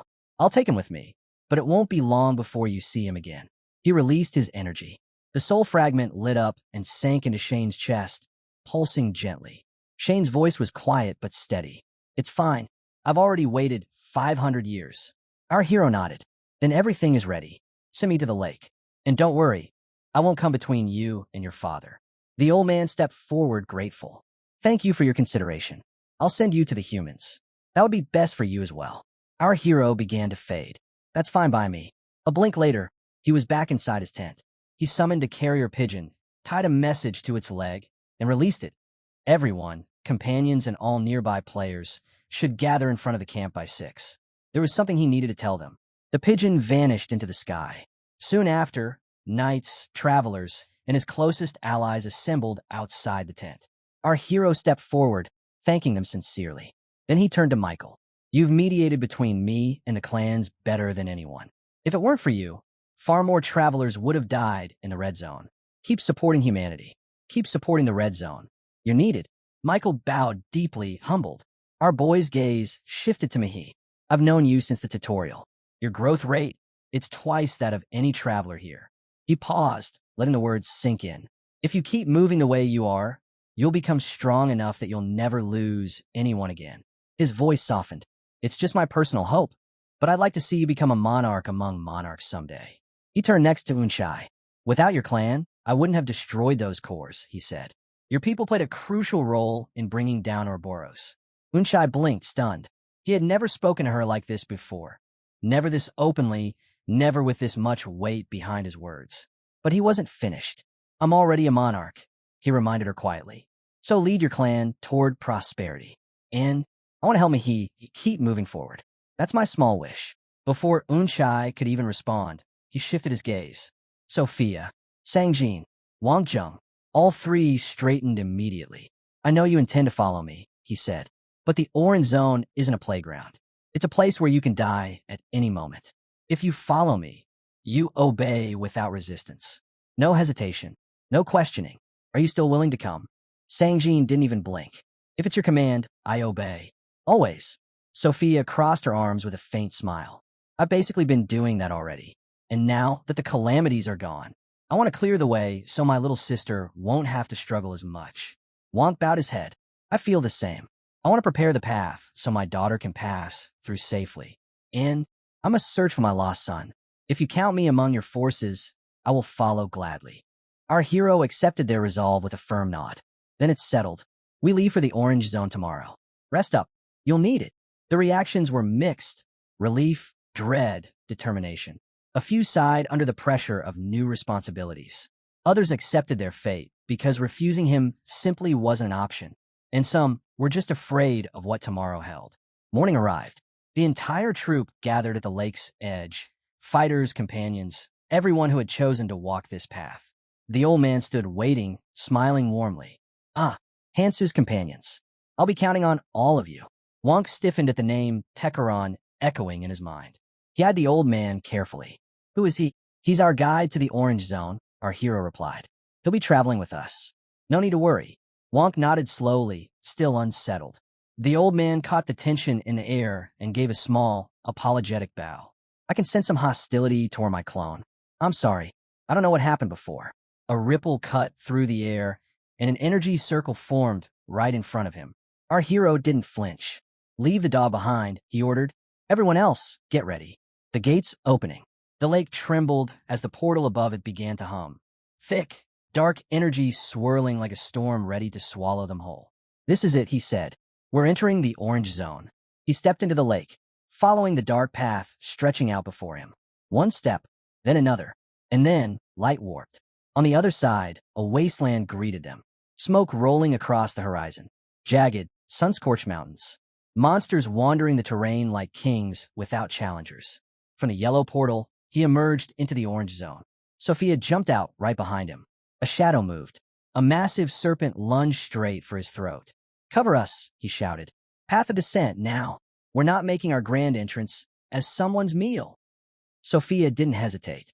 Her spellbook snapped open, pages blurring. A swirl of power shot outward, lifting everyone into the air. A glowing path carved itself across the sky. Our hero sprinted across it instantly, boots barely touching the surface. Then, one clean, violent swing. A streak of yellow tore through the air. The serpent's mouth split apart instantly. Its scream came out as a wet, garbled roar as its tongue shredded and slapped against his hands. Blood and muscle splattered across the bone-white ground as the creature spasmed, shaking the entire area. Its torn tongue thudded onto the skull-like terrain beneath them. Our hero exhaled through his nose. Just as expected, he had barely surfaced here. No proper footing, no time to adjust. So dealing serious damage was unrealistic. But this was perfect for a test. If I can slice off a monster's tongue like this, he thought, watching the serpent writhe. Then among the travelers of the orange zone, I'm somewhere around mid-tier. Good. A clean baseline to start with. The monster with the shredded tongue let out a roar so loud it rattled the bones of the earth. And that cry became a summons. Shapes emerged from the haze. 1, 2, 4 more monsters stomping into view, answering their wounded kin. Flames ignited in its throat, spilling out through its ruined mouth as it shrieked again. Sophia's voice cracked. Get out of there. You can't take that many right now. From behind her, Ariel nodded, eyes sharp. She's right. Her librarian skill is way too accurate for this to be coincidence. Our hero clicked his tongue. He agreed. 1 monster? Fine. 5? Not with his strengthening technique on a timer. All right, Mango, he muttered calmly, as if scolding a misbehaving pet. You get to live for now. He stood right in front of the creature's blazing, mangled jaw, completely unfazed as its massive claw sliced down toward him. The moment the attack hit the ground, he was already gone, springing upward with effortless grace. Sophia, he called, shift the path of descent. 1 kilometer up. We're going airborne and scouting from above. Her spellbook fluttered open immediately. Understood. The path twisted and rose into the sky, glowing like a staircase carved from sunlight. Without realizing it, without ceremony or speeches, they were already taking their first real steps into the orange zone. As they ascended higher and higher, the monster below roared helplessly, staring up at them with pure hatred, its ruined mouth dripping blood and fire as they vanished into the rising air. Up in the orange zone sky, 2 watchers tracked our hero's group through a pair of battered binoculars, scanning every movement with suspicion. Did our phantoms really slip in here? One muttered. The other lowered his binoculars slightly. That girl, Sophia. I know her. But the rest? Never saw them anywhere in the red zone. Might explain why the ramblers kept disappearing. Now that Sophia was confirmed, he exhaled in relief. All right, still counts as a recon mission. That man was Shimura Kin, team leader of the Laralaroll clan. He watched our hero stride across Sophia's sky path, walking above the world to dodge demons as if it were the most natural thing in the world. What's with that guy? Kin muttered. Even rookies weren't supposed to read Mugos patterns or maneuver through the triangle zone with that kind of freakish accuracy. It shouldn't be possible, but he shook the thought off. Didn't matter. He just had to wipe them out and take Sophia. Simple. Magic gun, he ordered. His subordinate passed it over, but then squinted. A boss. Isn't this supposed to be recon only? Why are we suddenly hunting? Wait, don't tell me it's because Sophia rejected you after you confessed. The blow came instantly. Kin slammed his weapon into the guy's head hard enough to rattle bone. Say one more word, and you won't live long enough to regret it. The subordinate clutched his head, grumbling, but he still whispered, Thanks. I'll follow you for the rest of my life. Kin ignored him and focused back on our hero's group. Kill the men. Capture Sophia, he said coldly. He took aim. A strange pulse rippled from the magic gun, humming with lethal energy. 1 month here equals 1 year in the red zone, he muttered. I survived a whole year alone. A red zone traveler won't last a second against a weapon that can kill a Mugos. He squeezed the trigger, but froze. Our hero was staring directly at him, 700 meters away. And not just a casual glance. He had been staring, locked onto him, watching. Kin's breath caught. Impossible. Even if the guy had noticed them, he shouldn't have the range to retaliate. Then, our hero raised his fist. A pattern lit up. Kin blinked. What is he doing? Drive 0 activated. The fist clenched, and a violent surge of energy ripped outward, the pattern speeding toward him like a collapsing dimension. For one horrifying instant, Kin felt that same pattern ignite inside his own body. Be boss. Your body, his assistant screamed. Kin's voice turned raw, breaking. Help me. Help. Too late. His skin corroded in seconds. Flesh rusted away. Bone dissolved into dust, until everything that was Shimura Kin crumbled. leaving behind nothing but 3 magic stones rolling across the ground. Our hero watched the ashes scatter in the wind, lips curling in annoyance. A muggo's hunting weapon, pointed at a person and called a plan, he muttered. Pathetic. Sophia caught the edge in his voice. What's wrong? He shook it off. Nothing. Let's keep moving. They continued along the sky path she'd carved earlier. Below them, the orange zone stretched endlessly, harsh, sun-scorched, almost mocking their arrival. The muggos should have lost my trail by now, our hero said. Then he glanced at Tekaron. From here on, use flow strings. It'll make travel easier. Tekaron nodded. Understood. Thin blue strings unfurled from his hands, weaving themselves into a smooth glide path in midair. Sophia huffed. Would have been great if you brought this skill out earlier. Tekaron shot her a glare. It's not a skill I can just use whenever I please. You're a librarian. Don't complain when you should already know that. Before she could retort, he shifted the subject. My homeland, once a lush forest, now reduced to this wasteland. Sophia blinked. Your homeland is the orange zone? That's right. Tekaron pointed toward the endless stretch of sand. Tell me, what do you see? Everyone answered the same way. A desert. Tekaron shook his head. Outsiders only ever see the surface. There's far more underneath. Then he turned to our hero. We're close. Now that we've reached my homeland, I'll show you Lazar. Shall I raise us another 10 kilometers? That'll help me understand where we are, our hero replied. His magic circle swelled, lifting everyone even higher. A freezing barrier locked them in place so no one would slip. And then, the truth revealed itself. This, the old man said quietly, is my homeland, the land of Lazar. From above, the desert shifted. Lines became contours. Dunes became scales. The horizon curved. Sophia's breath hitched. This whole place, it's alive. That horizon earlier was just its tail. Sangjin stepped back, stunned. If we're 10 kilometers up and can only see the lower body, how massive is it? Wonk swallowed. I've seen serpents, monstrous ones. Nothing like this. Tekaron let out a weary sigh. Comparing it to Ouroboros would be an insult. He gestured down at the landscape, the desert glowing faintly, bright mana flickering like starlight across its surface. Lazar, the golden lion, the holy beast that ruled this island. It drank the molten sea of herring sun and forged its own body from it. The blue sparks you see, those are Lazar converting molten water into life energy. That energy blessed countless beings, including my own people, the Acheron. His voice dimmed. But now the sea has dried. The land is fading. And if this continues, that blessing won't last much longer. Our hero didn't take his eyes off the colossal creature below. That's why I brought you all here, he said. We're going to fix this. I already know what needs to be done. Just guide us. Tekaron exhaled, a faint tremor in his voice finally easing. I don't doubt you. Not anymore. I was just grieving for my homeland. He pointed toward the horizon. A settlement shimmered in the heat. That architecture isn't Acheron-made. Humans must be living there. Correct, our hero replied. And that's where we're headed. Tekaron, lower us. We'll farm runes on the way. Tekaron nodded, weaving flow strings as they descended through swirling dust and heat. Once their boots hit the ground, Hero addressed the group.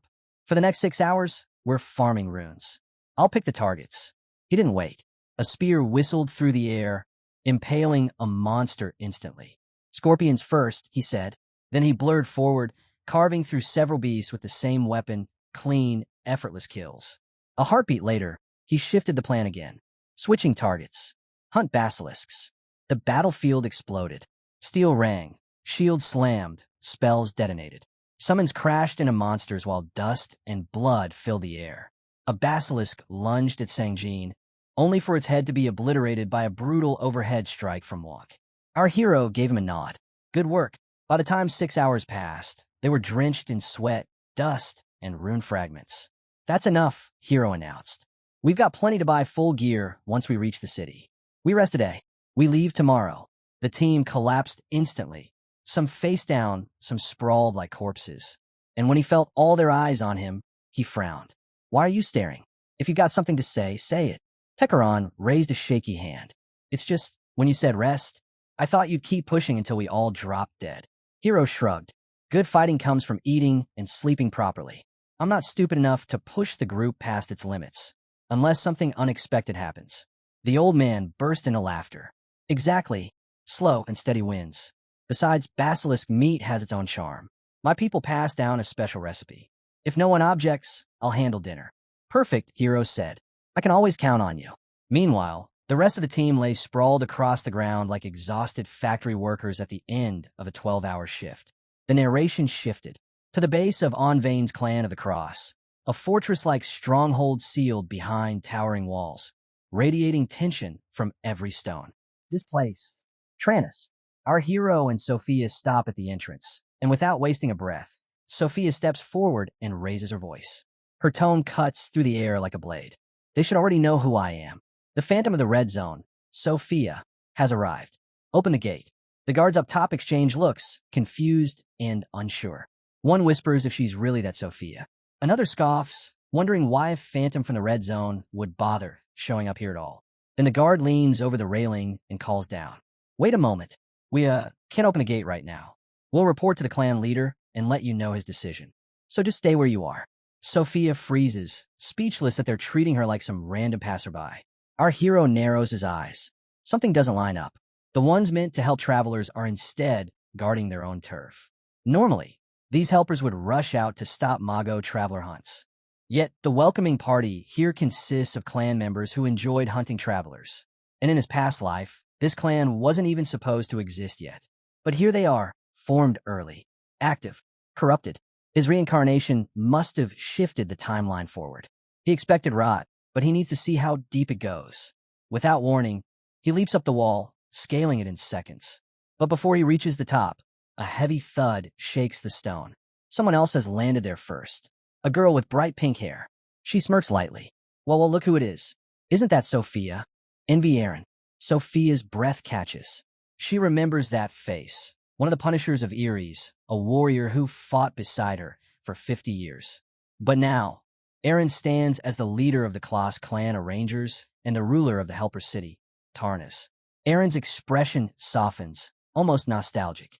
She laughs lightly and says it's been ages. Then she leans in and asks about Sophia's younger brother. Has she met him yet? Sophia turns red, gripping her own hand. Not yet. I cleared the red zone calamities first, so he'd have an easier time coming up. Aaron's jaw practically drops. You what? You actually killed them? Is that even possible? Sophia sighs. It's a long story. Not something I can explain right now. But why do you look so stressed? Did something happen? Aaron exhales sharply. Sophia, you really don't know the situation. Then she lays it out as simply as she can. There's a man called the Coffin Emperor. He's the one behind the Leto plan. And the problem? He's been gathering the worst scum from every corner. Rapists, murderers, criminals who broke city laws, and hurling them at Tarnas again and again in endless waves. In just a single year, their numbers grew so out of control that all Aaron's forces can do now is defend. She lowers her head slightly, guilt tightening her voice. We should have upheld the rules Erie's left behind. Sophia, you came all the way from the red zone, and yet we, helpers, couldn't even give you the proper support. Our hero wasn't surprised. In fact, this explained everything. Why they were attacked on the way here, why the outskirts felt tense and hollow. If Tarna's security was this unstable, traveling together as a large group would have been reckless. He was already forming a plan. His team would stay here, train, and build themselves up, while he and old Tekron headed straight for the temple. Aaron, despite the grim situation, still managed a relieved smile. If a whole group of red zone travelers had shown up right now, it would have turned into a disaster. Sophia, without hesitation, pointed at our hero. That's thanks to Kang Han-soo. He handled all the calamities alone and made the path clear. Every eye snapped toward him. Silence. Shock. Aaron studied him more carefully this time, her gaze narrowing. I felt something strange from you earlier, but this is more impressive than I expected. She tilted her head. How about a little spar? Our hero waved it off immediately. I came here from the red zone yesterday. I wouldn't be much of an opponent. Aaron blinked. Really? I thought you'd be a battle junkie. After all, you cleared every calamity. He shrugged. I'm not the type who enjoys fighting, and I'd lose anyway. Then, as if shifting the topic on purpose, he asked, the dungeon inside the town, how active is it? Aaron raised a brow. You even know about that? It's barely used. Only a few locusts pop out from time to time. She folded her arms. This is the Odin Zone. It's safe to farm here however you want. Use the dungeon as you please. Our hero nodded. Thanks for granting access so quickly. Aaron waved off the gratitude. If you're with Sophia, then you're a comrade. If you need anything, tell me. I will, he replied. Before she could say more, a shadow flashed overhead. A bird swooped down, large looking from afar, but tiny when it landed neatly on Aaron's finger. She paused, eyes unfocused. A message. The bird unfolded a small note. A clan leader's report. Kale Dawson found. Exact coordinates included. Aaron's expression darkened instantly. Fury lit her eyes. She apologized as she readied herself to leave. Something urgent came up. We'll talk properly next time. Sophia nodded. Go. We understand. With a powerful kick, Aaron shot into the distance. Her voice echoed back toward the guards. Open the gates for them. Guide them to their quarters. They're my guests. Treat them with respect. The guards straightened immediately. Welcome, Lady Sophia and companions to Tarnus. It's an honor to have you. We hope for good relations. The iron gates groaned upward, and as the sunlight spilled through the opening, our hero stepped into the city's commercial district, finally inside Tarnus. A local instructor spotted Sophia the moment they stepped in. Her eyes widened with excitement. A phantom, all the way up here? Incredible. We never got to speak properly in the red zone. It's an honor to finally meet you. Sophia didn't even slow down. She brushed past her without a word, leaving the instructor stunned in place. Our hero stepped in smoothly. Is our lodging near the central temple? The girl blinked, recovering. Yes, right beside it, actually. I'm surprised you already knew. Good, he said. Since we're already in the marketplace, I want to buy some gear. Can you guide us, or at least give us a map? She quickly fumbled through her pocket and pulled out something far more advanced than anyone expected, a high-grade city map. She placed it in his hand with a bright smile. Here, I hope you enjoy your shopping trip. And maybe we'll meet again. Our hero nodded. If fate allows, we will. He turned to his team. For now, get yourselves equipped. Meet at the abandoned dungeon around 5. Everyone split off immediately, slipping into the bustling streets. Sophia and the instructor naturally drifted off together to shop. Sanjin went straight for new swords, probably already imagining himself dual-wielding something dangerous. Wonk wandered in the opposite direction, looking for items with more mana output. Classic Wonk behavior. And our hero walked into an artifact shop without hesitation. Inside, shelves glowed with runes and flickering mana signatures. He browsed calmly, then picked up a brooch, one that allowed fly walking, channeling mana into the soul to grant temporary flight. He tested the weight of a storm lace next, a light cloak designed to cut through sandstorms and hostile winds. Still not enough. He grabbed a shield, then a pair of rune gloves, fine patterns etched into them, perfect for mana flow control. When he stepped back and looked at his haul, he smiled faintly. Clean. Good enough. As he walked out, fully geared and radiating the unmistakable aura of someone ready to farm everything in sight, old Techeron stared at him in disbelief. I've never seen things like this in a red zone. Humans really buy and sell artifacts like this? Of course, our hero replied casually. Before coming to the other world, this was normal life for humans. You probably never saw any of it because Miiamoto kept you buried down there. Techeron scratched his head. Still strange, one of the 12 temples turning into a human city. Don't be so easily surprised, our hero said. If you lose your composure over every little thing, all the work I put into turning you into a functional human will be wasted. Techeron groaned. Fine, fine. I'll be careful. But seriously, why are you always nagging me? Our hero just smirked and kept walking. Our hero turned back to the shop owner. So, how much for everything? The man behind the counter lifted his head, revealing the goofiest face our hero had seen since stepping into the upper zones. His expression didn't match the expensive artifacts around him at all. Well, the shopkeeper said, squinting, judging from your gear, you haven't been out of the red zone for long, have you? He leaned forward. Did you gather enough runes for this? Our hero casually pulled out a small pouch. Then he tipped it over. A cascade of orange zone runes spilled across the counter, glittering, clinking, rolling in every direction. The goofy shopkeeper froze mid-blink, his mouth slowly dropping open. Our hero simply smiled. This should cover it. The man didn't even bother counting. He just nodded rapidly, both hands trembling. Why, yes. Absolutely. Thank you for your business. The scene shifted. Inside the training dungeon, our hero and Techeron were already waiting by the entrance. The air was cool, still carrying the faint hum of mana veins running beneath the stone floor. The team finally showed up. Hansu clicked his tongue. Took you slugs long enough. Sanjin stretched his arms, curious. So, dungeon raiding. Is this one easy to clear, or what? Our hero shot him a look. Don't get too relaxed. You'll know how easy it is once we're inside. The mood tightened instantly. The dungeon's shadowed gate loomed before them, silent, waiting. And their training was about to begin. They moved toward the dungeon entrance, the dim blue glow from the stone gate flickering across their faces. Our hero glanced at Tekeron. I'll explain how the item needs to be prepared. Tekeron nodded. Go on. Our hero lifted a single finger. In that instant, WHRRM, a burst of blue energy erupted from his body. The air rippled, mana vibrating through the corridor. A translucent box materialized in front of them, symbols and shapes rising out of the magic circle beneath their feet. The team stared, mesmerized. He pointed at the display. Once we step inside, the first monster you'll meet is a Buladi. Wasp type, berserk state. Compared to those parasitic locusts that almost killed you in the red zone, these are worse. They swallowed hard. But don't panic, he added. There won't be many. You can handle them. Then the layout shifted above the magic circle, forming a crude map. After you clear the first Buladi wave, move 500 meters forward. You'll reach a large chamber.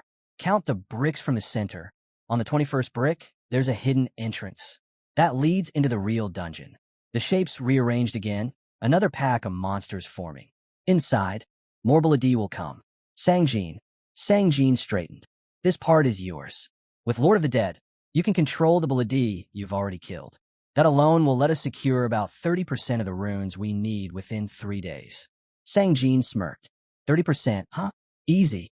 After reaching that 30%, our hero continued. You'll go deeper. There's a core room, and inside it, the Buladi King. The air grew heavy. Once you kill the king, you'll gain ownership of the dungeon. That lets you control the Buladi population, meaning rune farming becomes painless. He paused, voice sharpening. But don't touch the king before that. Without an insect slayer skill, he's basically unkillable. Hit 30% first, then go for him.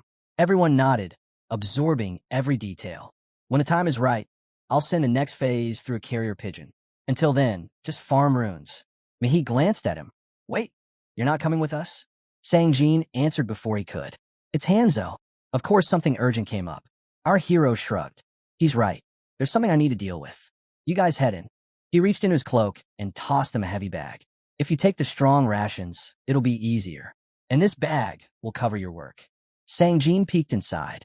Huh, pretty clean deal. Obviously, our hero said, I won't make you work for free. You farm the runes I need. I'll keep supplying intel, along with the selfish food bag. The team dispersed, clutching their gear, ready to dive into the dungeon. And our hero watched them go, already turning toward whatever awaited him next. Wong scratched his head and finally spoke up. Don't you think you're following the rules a little too strictly? After what you did in the red zone. Even if we didn't get anything back, it shouldn't matter, right? Our hero looked at him like it was the most obvious thing in the world. Rules exist so we don't crumble later. The more we grow, the more important structure becomes. Without it, communication collapses. Then he added with a straight face. And your rune count is practically 0. You need to farm before we leave. Wong froze, offended but unable to argue. Our hero tossed the bag towards Sanjin. You've seen the guards' guns, right? As long as magic guns exist, half-hearted farming is useless. I'll get my runes in battle. I won't need many for now. Sanjin caught the bag with one hand, a grin spreading. Fine. I'll get so many runes you'll fall out of the sky in shock. Keep your expectations high. I will, our hero replied. I'll be waiting. He gave them a final wave. See you later. Good luck. Then he stepped onto Tekeron's magic circle. The runes lit, and the two lifted into the air. As they ascended, Tekeron glanced eastward. The nearest bone temple is in that direction. Should we head there? It doesn't matter, our hero said. Tekeron frowned. But to get the physical reinforcement technique, we need 2 popes. And with how small that sanctuary is, there might not be a pope at all. If that's the case, this whole detour becomes worthless. I already know, our hero replied calmly. And we don't need 2. You were a pope yourself. Finding one is enough. Tekeron blinked. The confidence hit him strangely hard. I appreciate that. But it's been 500 years. I don't know if my kin would still accept me as a pope. Don't overthink it, our hero said. Even in the abyss, your tribesmen remembered you. They kept their faith alive.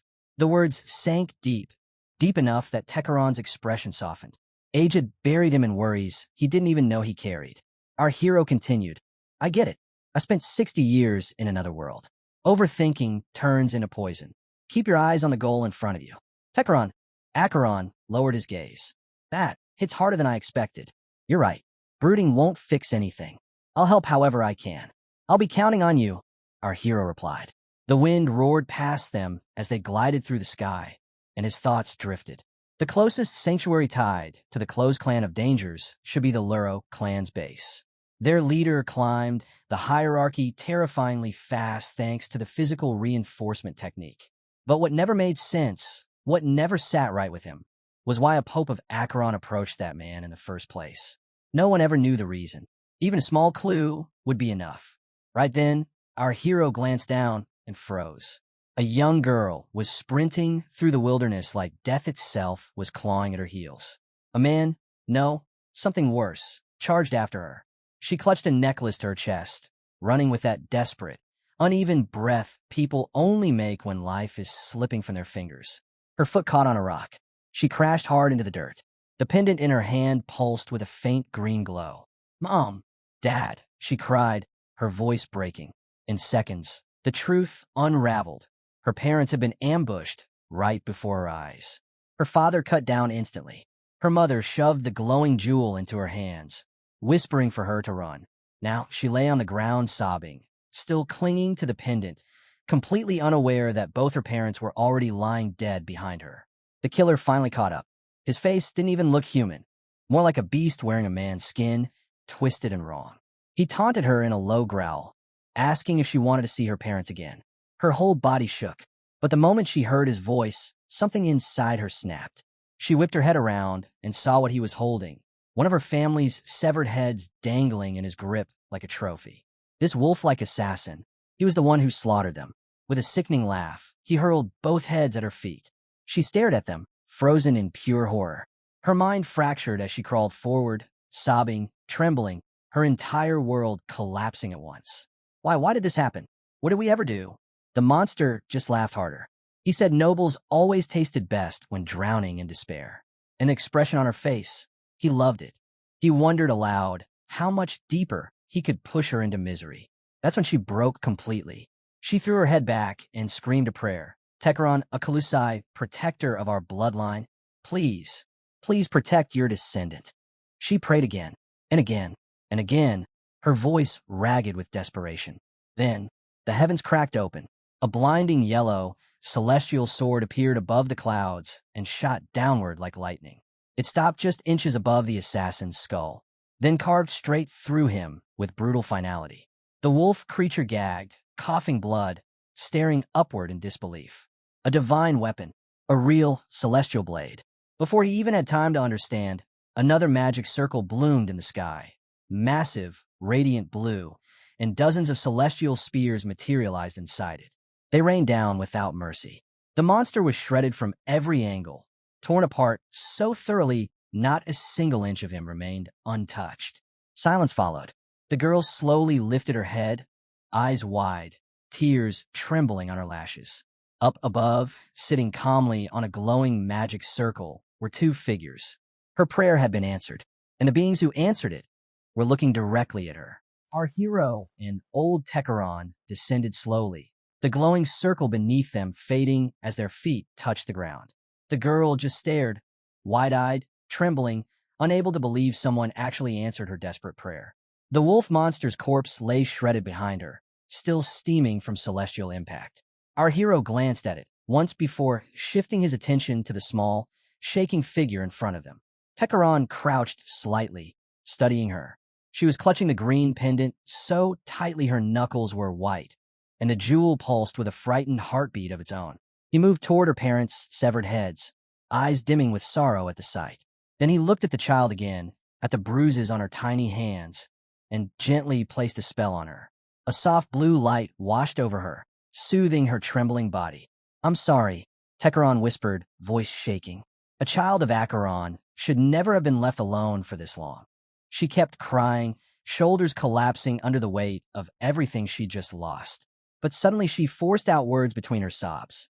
If you really came because of my prayer, then I have a request. It's tied to my parents' duty and now mine. Tekaran touched her shoulder gently. What duty? Child, rest first. I'll listen when your heart is steady. I can't rest, she screamed, voice raw. My parents failed their mission because of me. Tekaran froze. That pain, he knew it too well. She grabbed his robe with trembling fingers. Please, please listen. Take me to Creole Gorge. Tekaran's breath caught.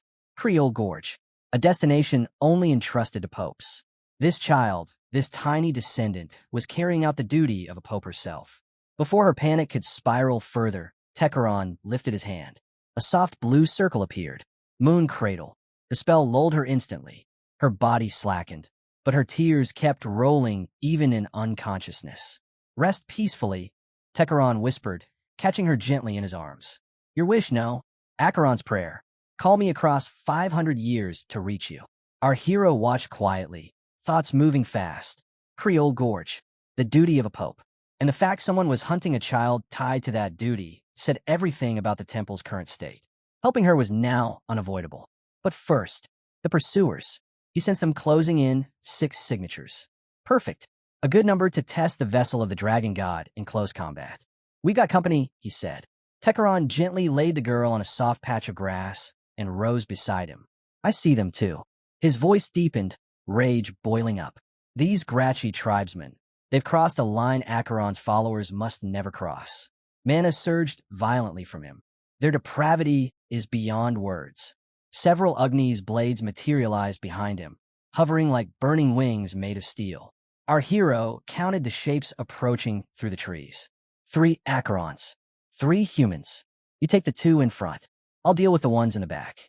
Tekaran didn't hesitate. He was furious enough to agree without question. Our hero activated Vessel of the Dragon God, mana roaring through his veins.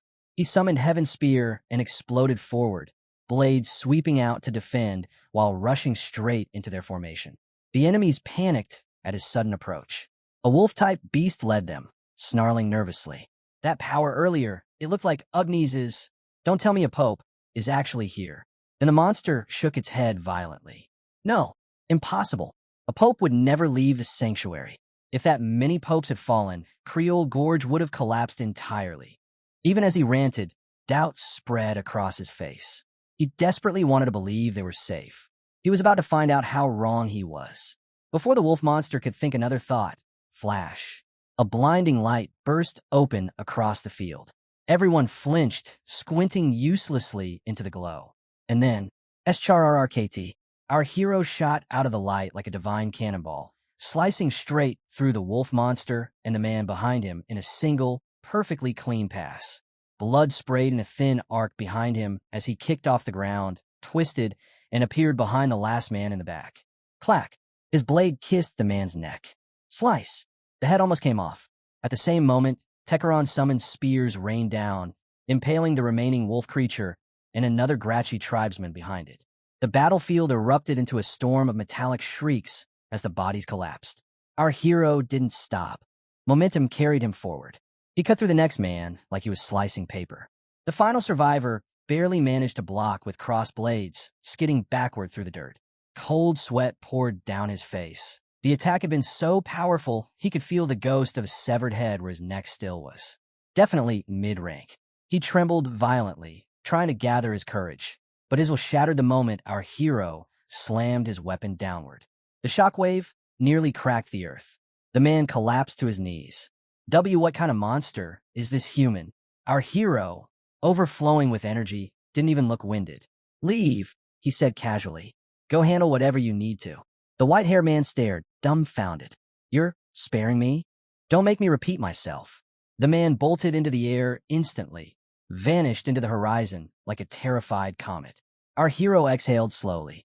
Enemies from his past life were becoming allies, and old allies were becoming enemies. Everything in this timeline had shifted. Far away, the white-haired survivor thought of Terra's, hoping the spy planted by Envy Aaron stayed loyal to his assigned role. If not, death would find him next. Scene shift. A colossal monster towered over the battlefield, its entire body layered with shimmering black scales. Muggos, the king of the Orange Zone. Slay it, and you earn Muggos rank, a status far beyond normal travelers. But compared to its massive presence, the lone warrior standing before it looked small enough to swallow whole. He tightened his grip on his sword and shield, planting his feet. Muggos lunged. Boom! Its paw came crashing down like a meteor. The guy barely activated Iron Wall in time. The shock rippled across the land, dust exploding outward. Then, two glowing, serpent-like eyes materialized before him. Basilic eyes. His shout rattled the air. Muggos flinched, massive body trembling under the force. In that instant, the warrior dashed forward, slipping past its claws. He vaulted upward, slicing through the wind, and landed on top of its skull. Blood venom. His blade plunged deep. A torrent of toxic energy poured straight into Muggos' soul. The creature convulsed violently, letting out a guttural death roar that shook the trees. Then its body collapsed with a thunderous crash. Silent, dead, the warrior exhaled, sliding his blade free. Exactly what I expected from Ganbu. He reached down and picked up his glasses, brushing off the dust, just as another figure began walking toward him through the settling smoke. The smoke parted as a new figure walked in. A man wrapped in an aura, so suffocating it crushed the air around him. The Coffin Emperor, leader of the Luro clan. At the same time, another creature emerged from the shadows, a towering beast, roaring like it ruled every inch of the Orange Zone. The ground trembled beneath its voice. But Luro didn't flinch. He didn't even blink. He stared at the monster like it was nothing more than a noisy insect. "Don't get up again," he said calmly. "You're irritating me." He didn't swing a sword. He didn't chant a spell. A razor-thin beam of pure destruction fired from his hand like a laser blade. Whoosh, and carved straight through the beast's skull, drilling a hollow tunnel right through its head. The creature stood frozen for a heartbeat. Then it collapsed, dead, instantly. Luro didn't even bother to look at the corpse. Behind him, the earlier fighter landed lightly and bowed. "Clan leader, I have something to report." Luro didn't turn, just listened quietly as the man spoke. When the report ended, a slow, unsettling grin spread across Luro's face. "So that's how it is?" He chuckled. This might turn out to be a very entertaining hunt, and it wasn't hard to see why. Because the battlefield around them. Dozens of corpses, shredded monsters, crushed ground, entire sections of forest vaporized, all of it marked by the Coffin Emperor's overwhelming power. He had wiped out almost everything by himself, and for him, this was barely a warm-up. Our hero steps into the land split by a silent river, a place left broken, stranded, and abandoned by time itself. Without hesitation, he casts 3 crystals into the dark water. The moment they sink, strange lights bloom from below, turning the entire flow of the lake into a glowing green ribbon. The fox girl gasps, her eyes shining, saying she is truly grateful. With this, she believes her mother and father will finally be able to smile in peace. But before she can finish, a firm hand rests on her head and a calm voice cuts in, saying their duty is done now, so they can finally rest. It is Tekaron. He declares that the sacrifice her parents made to protect the land of Lazar will never be forgotten. Our hero turns toward him, pointing out that her parents must have carried this burden again and again, even though it was only ever meant to be a temporary solution. Because of their resolve, Lazar survived until this very moment. Then he asks about the Grashi people, those who are said to be Tekaron's enemies. The old man answers that they were never true enemies, only another group of common folk who kept a fragile balance with them. But after seeing them try to murder a child, he can no longer call them kin. If they have been committing such acts all along, then he sees no reason they should be spared. Hearing Tekaron's words, the deliverer stares at him and his loyal dog, her thoughts racing as she wonders who this old man truly is. Suddenly, she grabs his robe, her voice trembling as she asks if he is really Sir Tekaron, the hero who once traveled to another world to save Acheron. The old man pauses, then quietly admits that he never even introduced himself. His true name is Takaron Akalu, and judging by her reaction, it seems he is still remembered after all these years. The girl's ears twitch as memories flood back, her mother's stories about the spirit of their great forefather, who always watched over them. She was told that one day this old father would appear and bring them salvation, and now he is standing right in front of her. Tears spill down her face as she thanks him for finally coming. Takaron gently tells her calm down, assuring her that everything will be all right now. Tekaron then politely asks her to introduce herself. She bows and says her name is Aelin, a descendant of Sir Malin. The moment he hears that name, Tekaron's expression hardens with shock and rising fury as he asks if she truly means Malin Akalu. His body begins to tremble as the truth finally hits him. He tells her he always suspected his clan had somehow survived, and that the children resting in those graves must have been his own descendants. With a gentle, shaking smile, he thanks the little girl for growing up so strong and healthy, then promises her that he has returned to restore the land of Lazard to what it once was, so she no longer has to live in fear. She thanks him with a heart so pure it almost hurts to see, and the old man softly asks her to keep his identity as Tekaron a secret from the village. She nods without hesitation and swears she will. Nearby, our hero watches the old man, quietly amused by how alive he suddenly looks after meeting his descendant. Still, the mission comes first. Now that the girl has been saved, the Nagar tribe will surely welcome them, even if things have already drifted away from the original plan. For an orange zone, though, it is not a bad beginning. The story cuts to the clan house of the Cross Clan of Arrangers. Inside, 3 figures sit surrounded by documents, muttering about why so few people showed up to the meeting. One of them grumbles that everyone is out on reconnaissance thanks to the Laralarol clan stirring up trouble. A brown-haired girl snaps at a boy, pointing out that because of that clan they no longer have enough people to properly scout, and now monsters are being dragged toward their ramparts, throwing public order into chaos. Another girl, Envy, shrugs it off, saying if it is just monsters, they can simply shoot them down with magic guns from the walls. So why is everyone panicking? The boy fires back that their supply of bullets is running dangerously low, and picking off monsters one by one with magic guns would also strain their magical suppression systems. The brown-haired girl adds that the real danger is the travelers who are committing crimes across village after village before vanishing into entire clans, slowly warping the balance of power. Envy cuts her off with an irritated groan, saying all of this is giving her a headache, and they should just charge in and blow them all away since they are criminals anyway. The boy coldly reminds her that this is exactly why she can never be clan leader. It is a matter of control. If they rush in and lose, then that failure would truly mark the end of their clan. Envy scoffs and says if they ever fought those people head-on, she would crush them. The brown-haired girl immediately shuts that down, saying they do not know that at all, and criminals would never honor something as clean as a one-on-one fight anyway. The brown-haired boy adds that he is only being cautious, but she absolutely cannot rush in alone. A battle is decided long before swords ever clash, and without proper information they are walking blind. Envy clicks her tongue and says fine. Information. Everything always comes down to information. With enough of it, any problem can be solved. If Sophia were here with her librarian-type skills, they would already have everything they needed. She looks around and asks where Sophia even is, because she is not in the lodgings. The brown-haired girl answers that the last report said Sophia headed into an abandoned dungeon. Envy raises a brow, wondering if they really sent 5 people in there, since it seems too small a place to justify that many. Then she decides she will go meet Sophia herself, and tells the others to keep things under control here. The brown-haired boy groans that she is dumping all the work on them again while running off on her own. Envy just shrugs and says using her brain feels worse than rat poison, and since they are better at thinking, she will leave it to them. The boy waves a stack of papers and complains they are terrible at this too, but she is already walking away. Deep inside the silent halls of the secret dungeon, wasp monsters swarm as the hero squad fights back.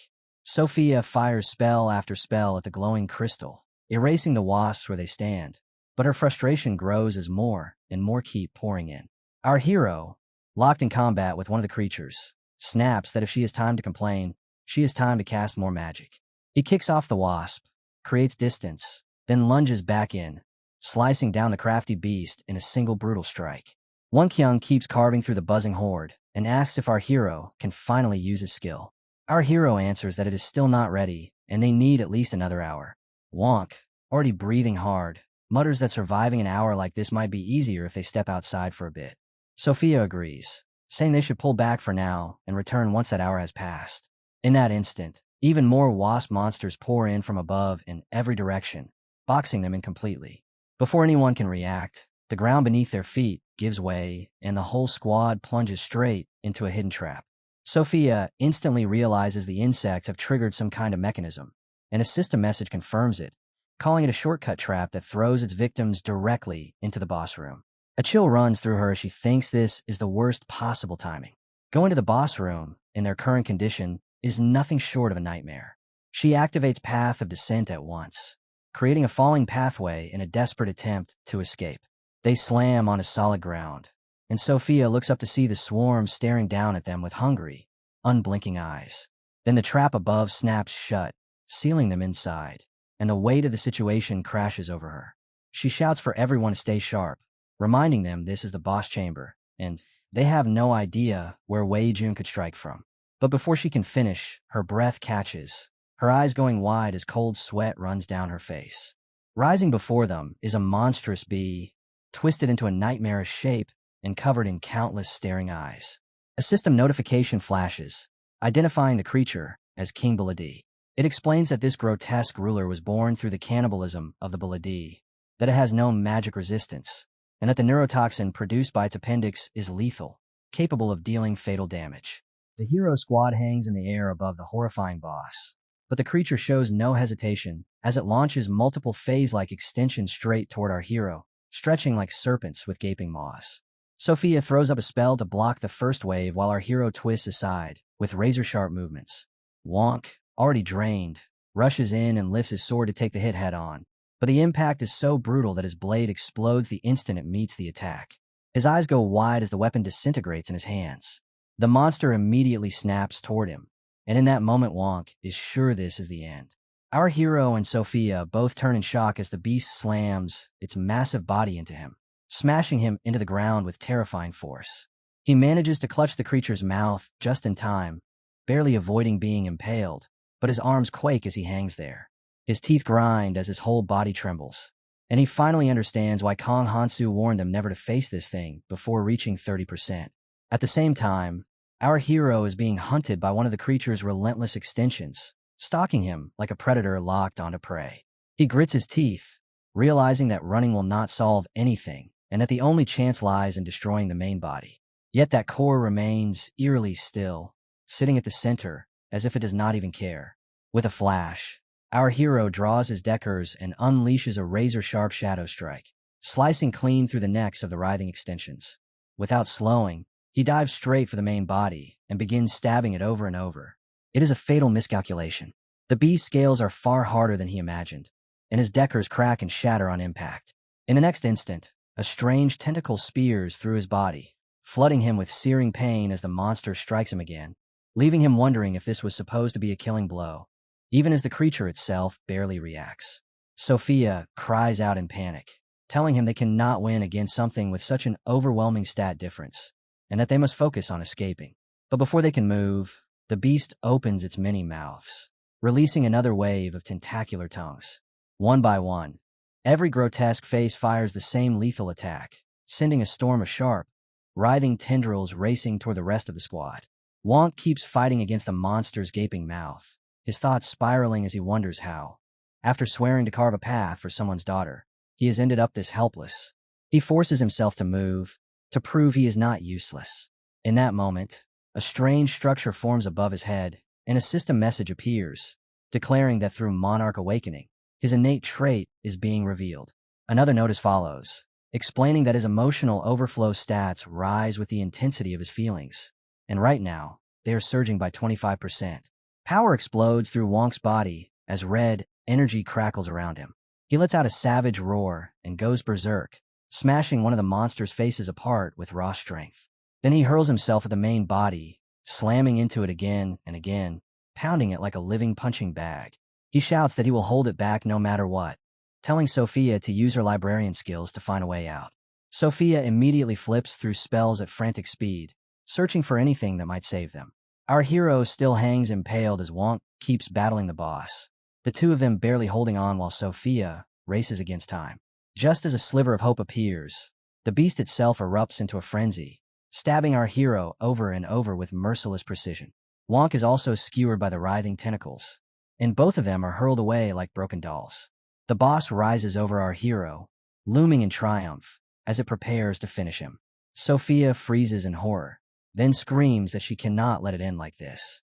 Her spellbook suddenly fills with countless spells on a single page as she begs for anything that can change their fate. At that exact moment, something smashes through the sealed gate with overwhelming force. Envy bursts in, shattering it as if it were nothing. declaring that she finally found them. Sophia stares in disbelief while Envy grins, clearly delighted after wondering where she had gone.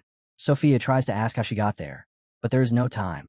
The boss fires a tentacle straight at Envy as she drops into the chamber. In an instant, every writhing limb turns toward her, aiming to kill her on the spot. Envy calmly reaches for her weapon as a powerful aura surges around her.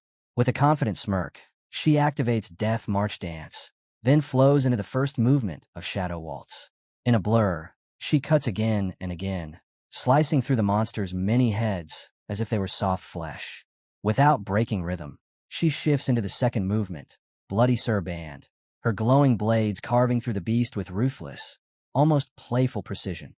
Envy flows straight into the third movement, Finale Carnage. For a brief heartbeat, the boss is still standing as she lands beside it, untouched on the surface. Then every invisible cut erupts at once, and the monster is ripped into countless fragments that scatter behind her. She clicks her tongue in mild annoyance as a system message announces that King Buladi has been slain and that ownership of the Buladi is now hers. Another notice follows, granting her full dungeon master authority and free control over the remaining Buladi. Sophia rushes to the others, all of them still staring in disbelief. Wonk mutters that Kong was right about her being able to win, while our hero admits that she really did crush it with absurd ease. Strange yellow glowing structures now blanket the floor as Envy strolls across them, casually asking how they even managed to find a place like this. Sophia throws her arms wide and thanks her from the heart, saying they survived only because of her. Envy waves it off like it is nothing, then strikes a confident pose and asks Sophia for a favor. When Sophia asks what it is, Envy explains that her clan is short on scouts, and with Sophia's librarian abilities, gathering information would be effortless, so she wants her help with reconnaissance. After thinking it over, Sophia says it should not be a problem. Nearby, our hero and Wonk, both badly injured, move toward the rewards. Our hero remarks that if they had tried to fight alongside her, who knows how badly things could have gone. Wonk adds that the boss she wiped out so easily nearly killed them. Envy scowls but admits it is true, then offers a solution. Since they were the ones who discovered the dungeon, she will use her authority as clan leader to let them monopolize it for a full week so they can get stronger. She is sure they did not come here without a plan. Sophia says a monopoly would let them farm efficiently, but asks if Envy can also hand over the dungeon master rights for that same week. Envy agrees without hesitation, saying a proper deal should be done properly, and promises to leave the raccoon behind once their farming is finished. Sophia smiles brightly and accepts at once. The next day, they step out of the dungeon into a barren, silent land. As they hover above the summoning circle, our hero looks down at the empty scenery in confusion. Then it clicks. This place can only be Aylin's village. Aylin Village sits under a heavy, unnatural silence, with no livestock in sight and barely any signs of life anywhere. The population looks disturbingly thin, and the few people still left are hurriedly packing their belongings onto animals, preparing to flee. The people of Acheron are known for their deep attachment to their land, yet things have grown so desperate that even they are ready to abandon their homes. From above, Aylin points down and says this is her village, then gestures toward a modest house that looks no different from any other. Inside, a woman speaks urgently to an old man, telling him they must leave as well, since every warrior in the village has fallen and staying any longer will only bring more tragedy. The old man answers with a bitter laugh, asking where he is even supposed to go after sending his children and grandchildren to their deaths, saying he could never force himself to leave this place. Just then, the door bursts open and Aylin runs inside with a bright smile, throwing herself into her grandfather's arms. He freezes for a moment before breaking down in tears, overwhelmed with relief after waiting so long with no news, having already resigned himself to losing her too. Aylin excitedly points at our hero and Tekaron, telling him they're the ones who saved her. The old man stares in disbelief, asking how humans could possibly have done such a thing. Aylin quickly tells him not to worry, insisting they're good people, though he still struggles to accept it. Even so, he bows his head in gratitude for saving his granddaughter and offers to prepare a feast, admitting their situation makes it difficult. Our hero calmly says he did not come for food. He already knows what is happening in the village, but he has matters of his own and gets straight to the point. He says he wants to discuss physical reinforcement techniques and asks for a moment of the old man's time. The old man is taken aback, wondering how a human could know of their secret art. He explains that anything involving that technique must be discussed with an elder. Our hero nods and asks to be taken to the elder at once, saying an evaluation is required. The old man starts to sweat as he says he first needs to send Aelin away with the refugees, asking them to wait until he comes back. Tekeron steps forward and tells him that if he is worried about leaving his granddaughter behind, then he will stay with her. He reminds him that they were the ones who brought her back safely and promises that she will be protected. Aelin quickly tells her grandfather not to worry and urges him to go, saying she believes in his strength. She adds that Tekeron is incredibly strong too, something she saw with her own eyes, which leaves the old man briefly speechless. Even so, he thinks to himself that no matter how powerful Tekeron might be, there is no way he could rival Gardet Baron, the third seed of the Great Sanctuary Guard. As he looks at Aelin, he realizes she has truly grown up. He understands that her brave words are meant to put his heart at ease. Gently patting her head, he tells her he understands and that he will return soon, asking her to wait for him. She nods and softly calls him Grandpa. Turning back, the old man tells them to follow him. Our hero quietly trails behind as they move toward a remote corner of the village, where not a single person can be seen. They enter a small house, and inside, our hero finds himself sitting across from an old granny. The granny eyes him sharply, saying that although he claims to seek their physical reinforcement technique, humans have been kidnapping and attacking their people, so trust cannot exist. Our hero calmly explains that those abductions are being carried out by a human faction under the Coffin Emperor, and that he intends to bring that tyrant down. Once that is done, he says, the attacks on their tribe will end. The granny considers his words and concludes that to defeat the Coffin Emperor, he would indeed need the physical reinforcement technique. With her recommendation, she says, entering the great sanctuary of the Main would not be difficult. Then she fixes him with a piercing stare and asks why he is so desperate for that technique. Our hero answers that the Coffin Emperor has already obtained it from the Grashi tribe, and if he is to face someone who wields that power, he must have the same strength. In exchange for receiving that power, the Coffin Emperor formed an alliance with the Grashi tribe. Whatever reasons he may have, the old granny says that is a matter between humans, but helping him would still bring benefits to their own people. She studies our hero's eyes for a long moment, then nods, saying she sees no deception in his gaze. She agrees to arrange an audience. Just then, a thunderous sound tears through the air, so familiar it makes everyone flinch. The old grandpa asks what it could be, and the elder admits she does not know, urging them to go outside. When they step out, spear-like shapes are floating above the village. The old woman mutters that they look like Pope agnostics, and wonders who could be controlling such numbers. A moment later, those weapons rain down, cutting people apart, and setting trees ablaze as chaos explodes across Aelin village. Our hero instantly dashes toward the destruction, leaving the elders behind. Everything is unfolding faster than he expected. He always knew his reincarnation would shift the future, but at this pace his plans will need to change. Since arriving here, the average ruin acquisition rate has already climbed to 20%. A system window flashes his stats, and he realizes his physical and material resistance are dangerously low. If he wants to bring all of them down, he'll have to push himself far past his limits. The story rewinds 30 minutes earlier. The old granny walks ahead with Aelin and Tekeron, guiding them toward the holy tree Ragnus. Aelin asks if her grandfather really wanted to see it that badly, and Tekeron answers with quiet, that the tree has lived for 3,000 years, so of course he did. They stop beneath the massive trunk, and Tekeron's eyes grow moist as he admits he thought everything had changed. Yet Ragnus still stands just as it always did. Aelin wonders if the tree was already there when her grandfather was young, since it existed long before she was born. He smiles and says it was, remembering how he used to play around it, and how it once grew sweet blue fruit. Gently, he pats her head as she stares up at the ancient tree. Aelin looks up at the towering Ragnus with quiet wonder, her voice soft but steady as she says she wants to use it as her blueprint. That one day, she even wants to try eating the fruit it will bear. Then she turns to the old man and asks if, once Lord Lazar is cured, she will finally be able to see those fruits with her own eyes. The old man answers in a low, gentle voice that she will be able to see them as much as she wants, adding that he hopes that day comes soon. Aelin nods calmly, saying she hopes so too. The moment feels fragile, almost sacred, until the tree suddenly shudders. Fire arrows crash down from above, slamming into Ragnus in a violent storm. The old man shouts for Aelin to get down and throws out a magic circle, forcing a barrier in a place as flames and arrows collide against it. More and more arrows rain down, and no matter how desperately he pushes his power, he cannot protect the tree. Ragnus is swallowed by fire. He stares at the burning branches in disbelief. Then his shock hardens into raw fury. The Grashi and the humans have come. The attackers finally step into view.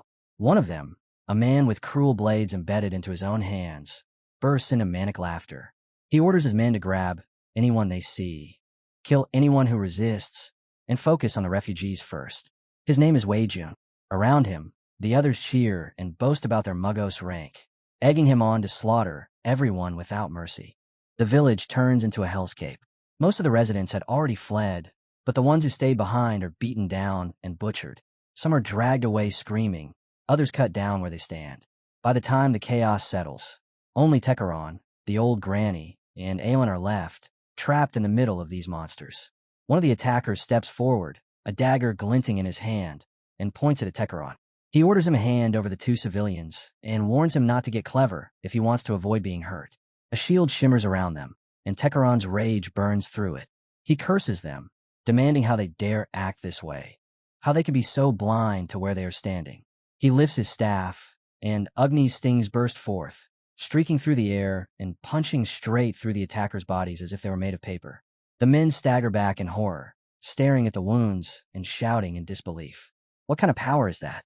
One of them mutters that it looks like a Pope-level skill, wondering how a random old man who is not even from Acheron could wield something like this. Tekaron has lost all restraint now. His voice shakes with fury as he declares that none of them will leave this place alive, that they will all pay for what they have done to the village. And then something slams down in front of him.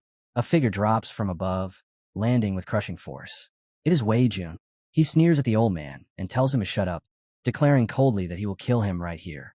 Tekaron knows the moment he looks at him that Wei Jun is no ordinary brute, but a true Mugos-rank threat, and he reacts without hesitation.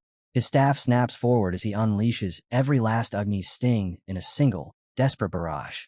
Wei Jun answers by calmly pulling off his shirt, settling into a fighter's stance, and then vanishing in a blur of motion. He weaves through the storm of attacks as if they are nothing, slipping past every streak of power, and in the very next heartbeat he is already in front of Tekaron, driving a crushing punch straight into the old man's stomach with terrifying force. The strike hits Tekaron while he is still being driven backward, and the force of it sends him flying through the air. He crashes hard against the ground, a raw cry tearing from his throat as he clutches his side, bones shattered from that single blow. Wei Jun looks down at him with mild surprise, commenting that he actually survived, and that he is pretty tough for an old geezer. Then Wei Jun turns his head toward his men and tells them to grab the two behind the old man and get ready to leave. One of them answers immediately, and the soldiers close in around the granny and Aelin, their eyes filthy and hungry as they stare them down. Wei Jun clicks his tongue and says he has already figured out how the old geezer is able to use Agnes' sting. Tekaron roars at them not to touch them, and in that instant a yellow aura explodes outward from his body. Agnes stains begin to form in the air, turning into lightning-like spears multiplied again and again, their shapes warping into sword-like blades. He aims them at the enemies and declares that every traveler he has ever met carried righteousness in their hearts. But this group is different. They are nothing but filth, drowning in greed and malice. Wei Jun laughs at the idea of righteous travelers, mocking him for being senile and claiming anyone like that would have died long ago. He points out that Tekaron obviously wants to keep the hostages alive and warns that if he attacks again, they will be killed instantly. Tekaron's reply is calm and cold. He says he only needs to control his aim so they are not struck, asking if Wei Jun truly believes he is so unskilled that he cannot manage that. And with that, he releases the storm. Spears and swords tear through the air, and just as they are about to strike, Wei Jun steps forward and takes them head-on. He shifts into a stance that coats his body in power, his skin hardening like iron as both his physical and magical defenses surge. The weapons rip through his subordinates instead, brutally impaling them while slipping past Aelin and the granny without touching them. Another goon is skewered again and again, while Wei Jun stands untouched, every blow bouncing off his stone-hard flesh. He frowns slightly, finding the attack flashy but unimpressive. Then his blood surges as he activates Ancient Blood, blasting away the remaining weapons and raising his sword for the next strike. Wei Jun is genuinely caught off guard, realizing that Ancient Blood, a Mugos-level skill, is being used here. It cannot be sustained for long, but while it lasts it boosts both defense and attack to a terrifying degree. Wrapped in a correcting aura, he strides toward Tekaron and declares that his attacks are now meaningless. Tekaron stays composed, admitting that he cannot break through directly anymore, but calmly pointing out that lowering Wei Jun's magic resistance will eventually change that. Another wave of Agniston weapons erupts from him and slams into Wei Jun, only to bounce off once again. Still, Tekaron does not waver. He knows his own magic will run dry someday, but he can already feel Wei Jun's resistance being carved down little by little. Wei Jun clicks his tongue and snaps that for an old man, Tekaron has a ridiculous amount of mana, calling it an annoyance. He lunges forward as Tekaron prepares yet another barrage. The weapons are deflected again, but this time Wei Jun crashes straight through and drives a savage punch into Tekaron, then seizes him by the neck. He sneers, demanding to know how a mere traveler can use Agni's sting, promising to keep him alive long enough to rip the truth out of him. Tekaron only smirks. He does not even flinch as he coldly tells him that a dead man asks far too many questions and that he would never waste answers on filth like him. Wei Jun's fury explodes. He raises his other arm, a sharp weapon sliding into place, and mocks the old man for being so senile that he cannot grasp his situation. Then the sky begins to glow. Tekaron laughs in surprise, instantly recognizing the presence that has arrived. In the next heartbeat, an overwhelming force twists Wei Jun's body and slams him straight down in front of the old man. The impact is so violent it defies logic. Wei Jun screams, clutching his arm as our hero floats above him. Our hero drops like a falling star, his legs smashing into Wei Jun's chest and dragging him across the ground in a single, devastating kick that rips open the earth itself. Panic finally creeps into Wei Jun's eyes as he notices the dragon scales on the boy. Our hero briefly turns his head toward Aelin and the granny, confirming they are safe. Tekaron remarks that even with his magic resistance reduced, Wei Jun is still God-ranked and would not fall to that alone. Our hero answers calmly that he will take care of what remains. Wei Jun lifts his arm, his fingers turning into jagged scales as he activates Dive Zero, his body sheathed in a deadly, scaled aura. Before he can even move, our hero strikes. A flash of overwhelming power cleaves through the air, severing Wei Jun's arm and ripping another scream from his throat. And then, in the next instant, Wei Jun's body all but evaporates. Our hero activates another skill, glancing over the ruins Wei Jun left behind and noting with a cold edge that for a so-called traveler, he dropped far too many, proof that he had slaughtered an obscene number of people. High above, the rest of the enemies are still hovering in the sky. They decide to let the first wave take whatever they can and start moving in to grab their own share. Aelin rushes to Tekaron's side, asking if he is all right, and the old man reassures her that he's been weaving healing magic the whole time and will recover. Our hero lifts his gaze to the figures in the air and judges that the second group numbers around 20. Their senses should have sharpened by now, especially after that violent surge of chaotic energy rushed this way, which makes it even more absurd that anyone would still dare approach this place. Then the sky splits open. A dragon emerges from nowhere, its massive form cutting through the clouds, with a rider standing proudly on its back. The man's build radiates raw power. One of the wolf folk turns pale in terror, instantly recognizing him as a Gardet Baron, and spins around to flee at full speed, shouting that this is not worth it. Another enemy yells in confusion, asking what is happening and whether they are really retreating. Before anyone can answer, a furious catfolk leader, carrying a presence similar to Tekaron's, but far more overwhelming, roars across the sky. He demands to know how anyone could face a true warrior and still dare to run. He declares that he will not tolerate traitors with no honor or faith, and reveals that he knows they have been kidnapping his tribesmen to harvest the essence of Lazar.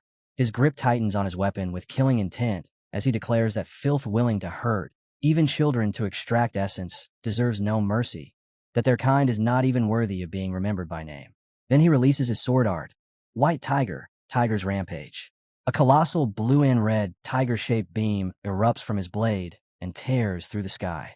It rips straight through the enemy formation, slicing bodies apart and sending them plummeting as their ranks collapse in chaos. From the ground, our hero watches in awe, instantly recognizing that the newcomer's energy is on a completely different level. There is no doubt about it. That man is a true Gardet Baron. A moment later, the rider simply leaps down from his dragon, dropping from an absurd height without even slowing.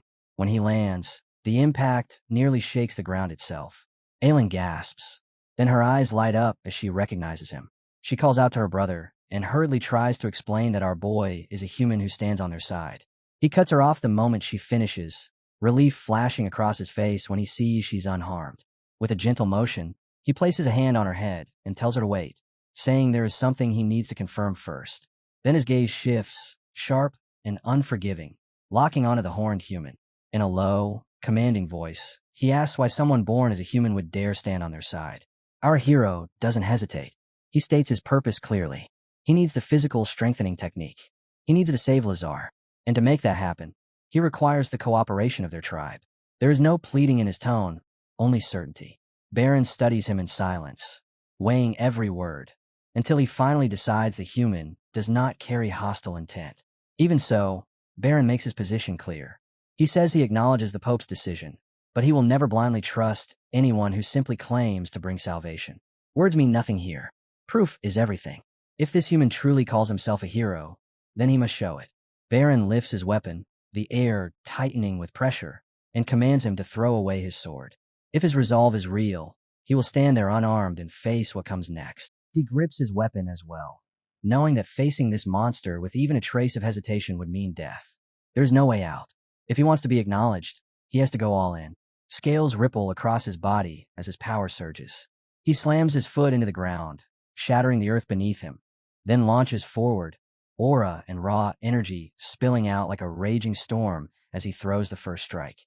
Baron's eyes narrow as an old prophecy flashes through his mind. A horned man who would bring salvation. Was it really this human? In the end, he decides it doesn't matter. Fine, he thinks. Show me what you've got. The hero moves with insane speed, his blade slicing and so close it nearly opens Baron's neck.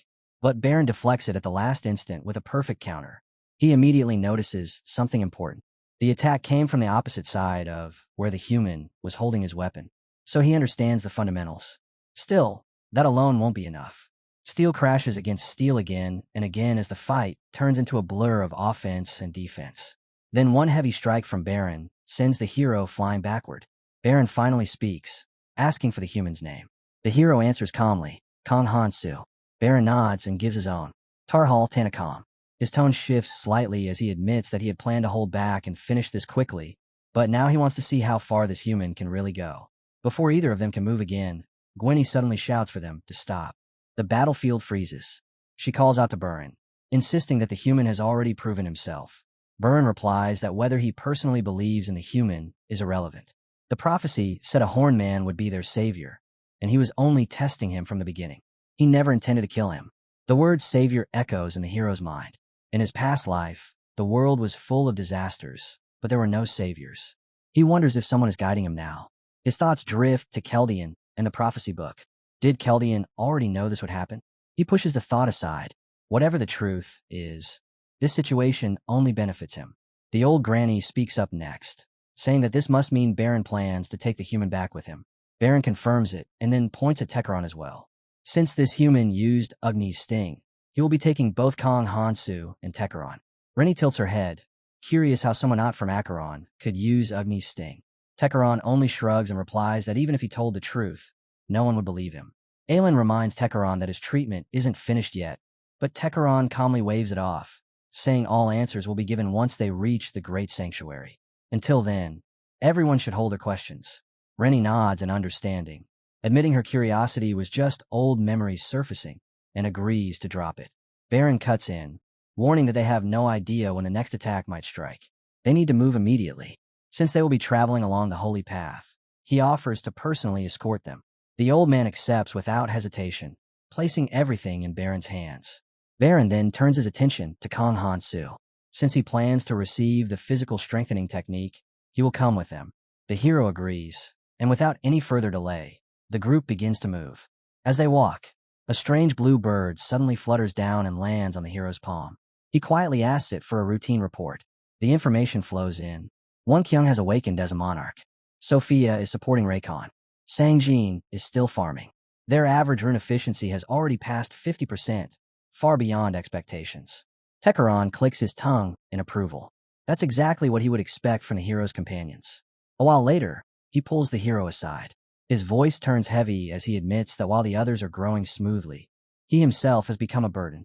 Right now, he can barely bring out even a tenth of the power he once had. Sitting within a magic circle, he suggests that they will need to recover his artifacts from the Great Sanctuary if he is to be restored.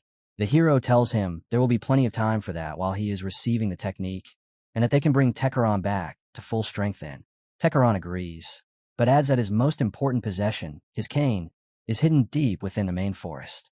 With so many muggos swarming the area, retrieving it is impossible in his current state. The hero tells him not to worry.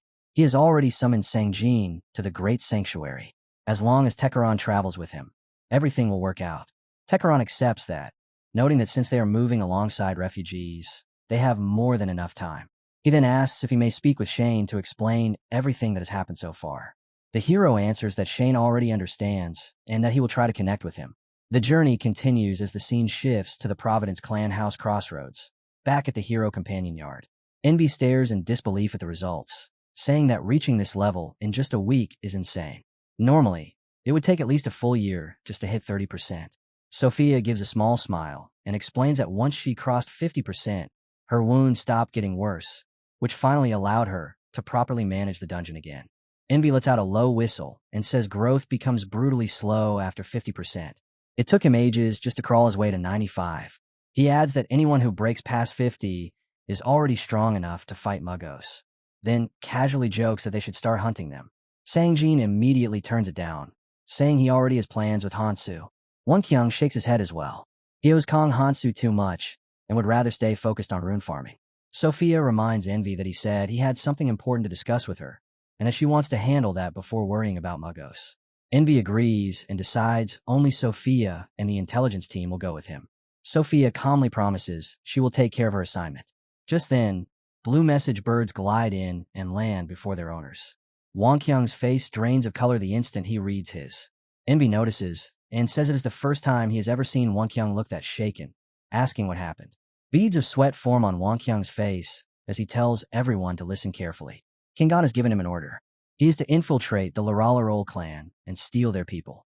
The yard falls silent.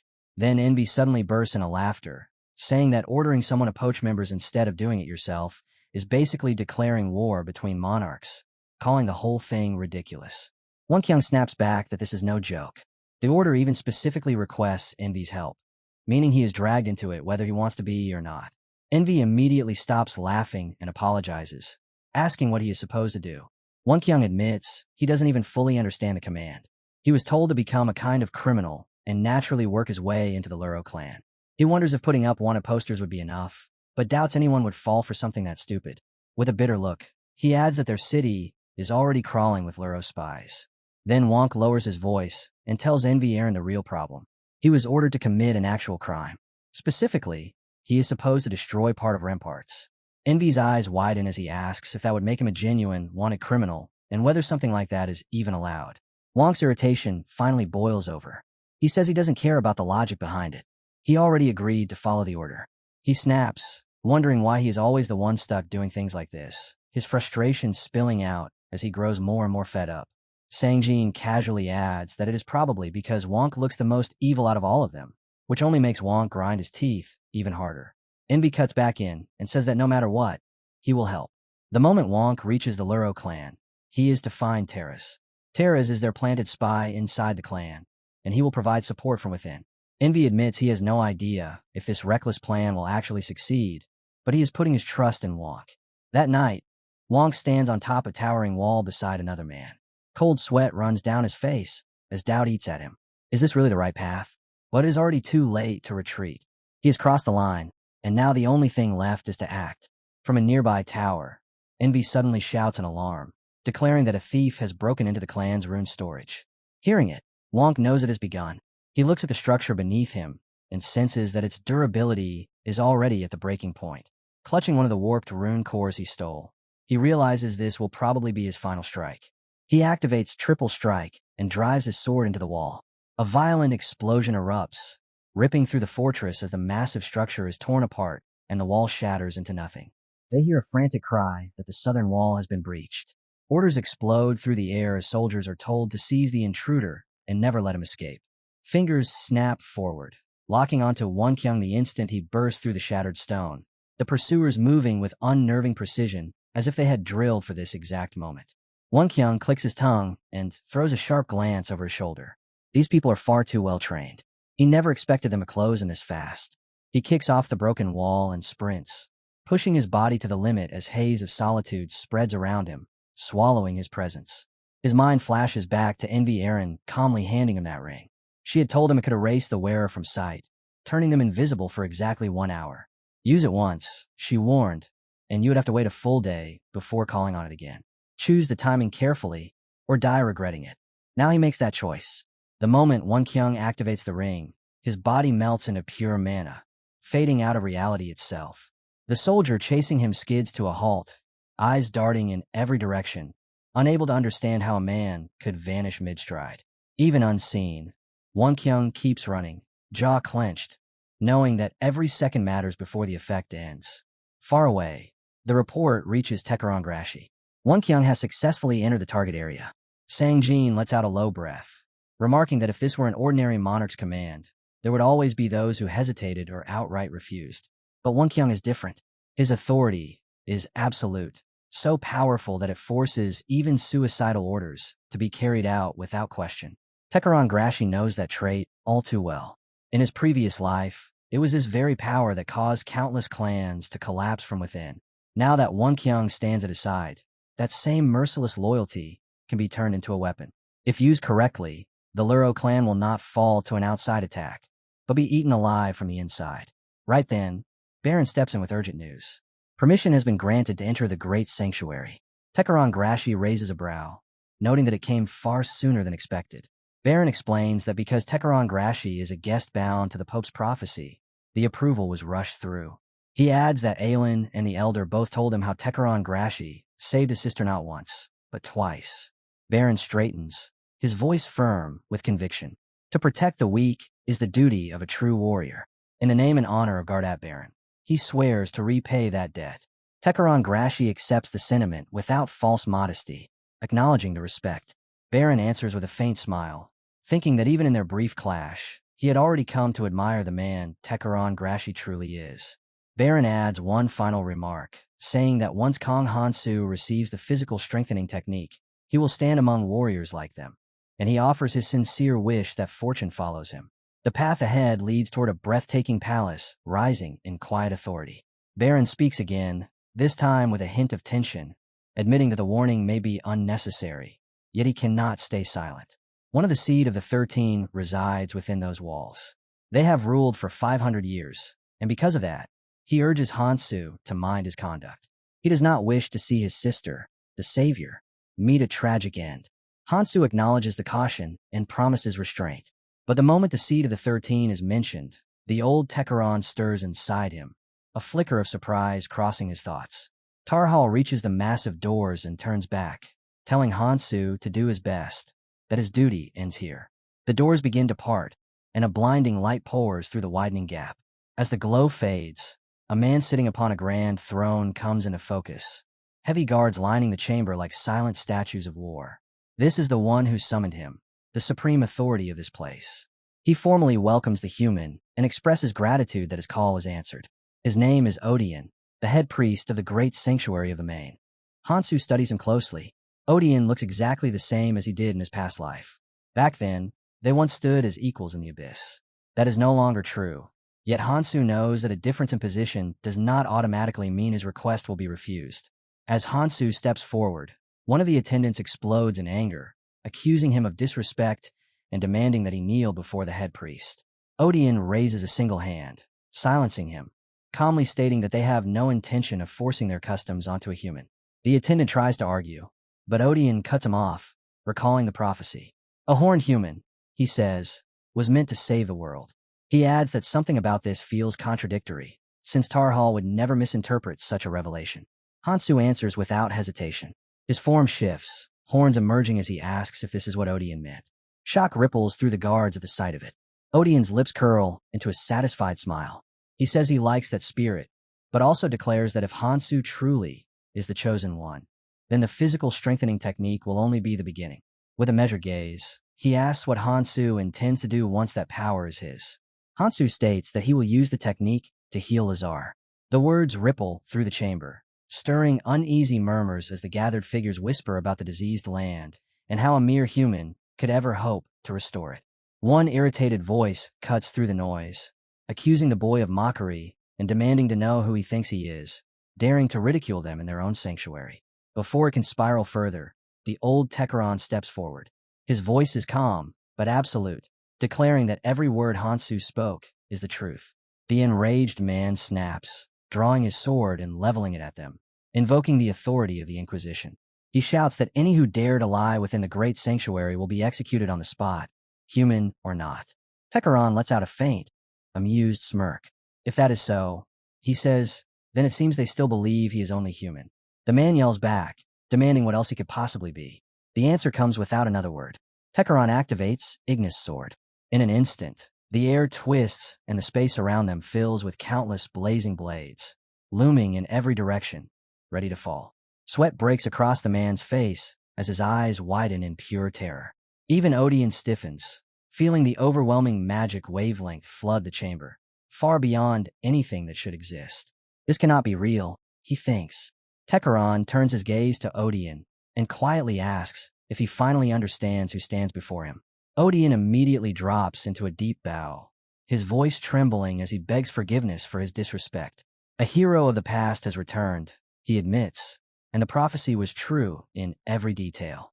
Raising his voice, Odeon calls out to the entire hall, ordering all to listen. He declares that this man's name is Tekeron Grashi, one of the seeds of the 13 scattered across the world 500 years ago. He announces that Tekeron has returned to the great sanctuary, bringing with him the savior who will secure their future, and commands everyone to kneel.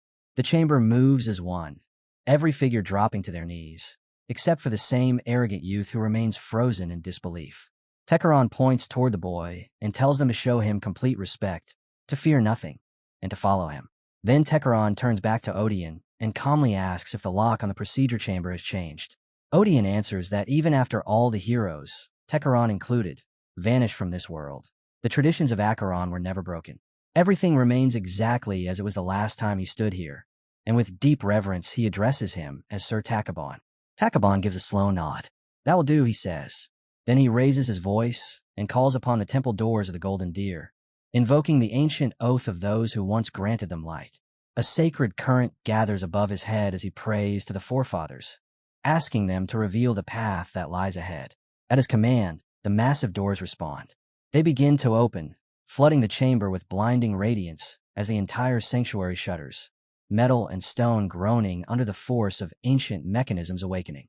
Takabon turns his gaze back and asks if the technique can be performed at once. Odeon answers that it can, but the lack of holy water means the process will take close to 3 months to complete. Takabon clicks his tongue, remarking that it is a long wait, though unavoidable. Since both of them are present, there will be no difficulty in invoking the ritual, and he orders that preparations begin immediately. Hansu then speaks, saying that if it will take 3 months, he will first contact his comrades and make sure all of their preparations are finished within that time. Takabon accepts this and tells him that once everything is ready, he will call for him. Odeon bows his head, expressing his gratitude and saying that he is placing his trust in him. The scene shifts to a strange purple chamber where a massive spherical orb floats in the air. Several imposing figures stand around it. Among them is Jotun, the Pope of the Grashi tribe. He announces that their side is ready and asks how things stand with the humans. Another man replies that the humans are still gathering supplies and restructuring their forces, which will take more time. Jotun's expression darkens as he urges them to hurry, warning that with every passing moment, the man's wife grows closer to another. If he truly wants to save her, he already knows what must be done. The man's face turns rigid. He stays silent for a heartbeat before asking when the invasion will begin, adding that he is prepared to leave immediately. Jotun bursts into wild laughter, praising that resolve.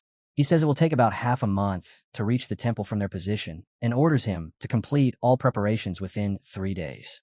The man agrees without hesitation, declaring that he will be ready.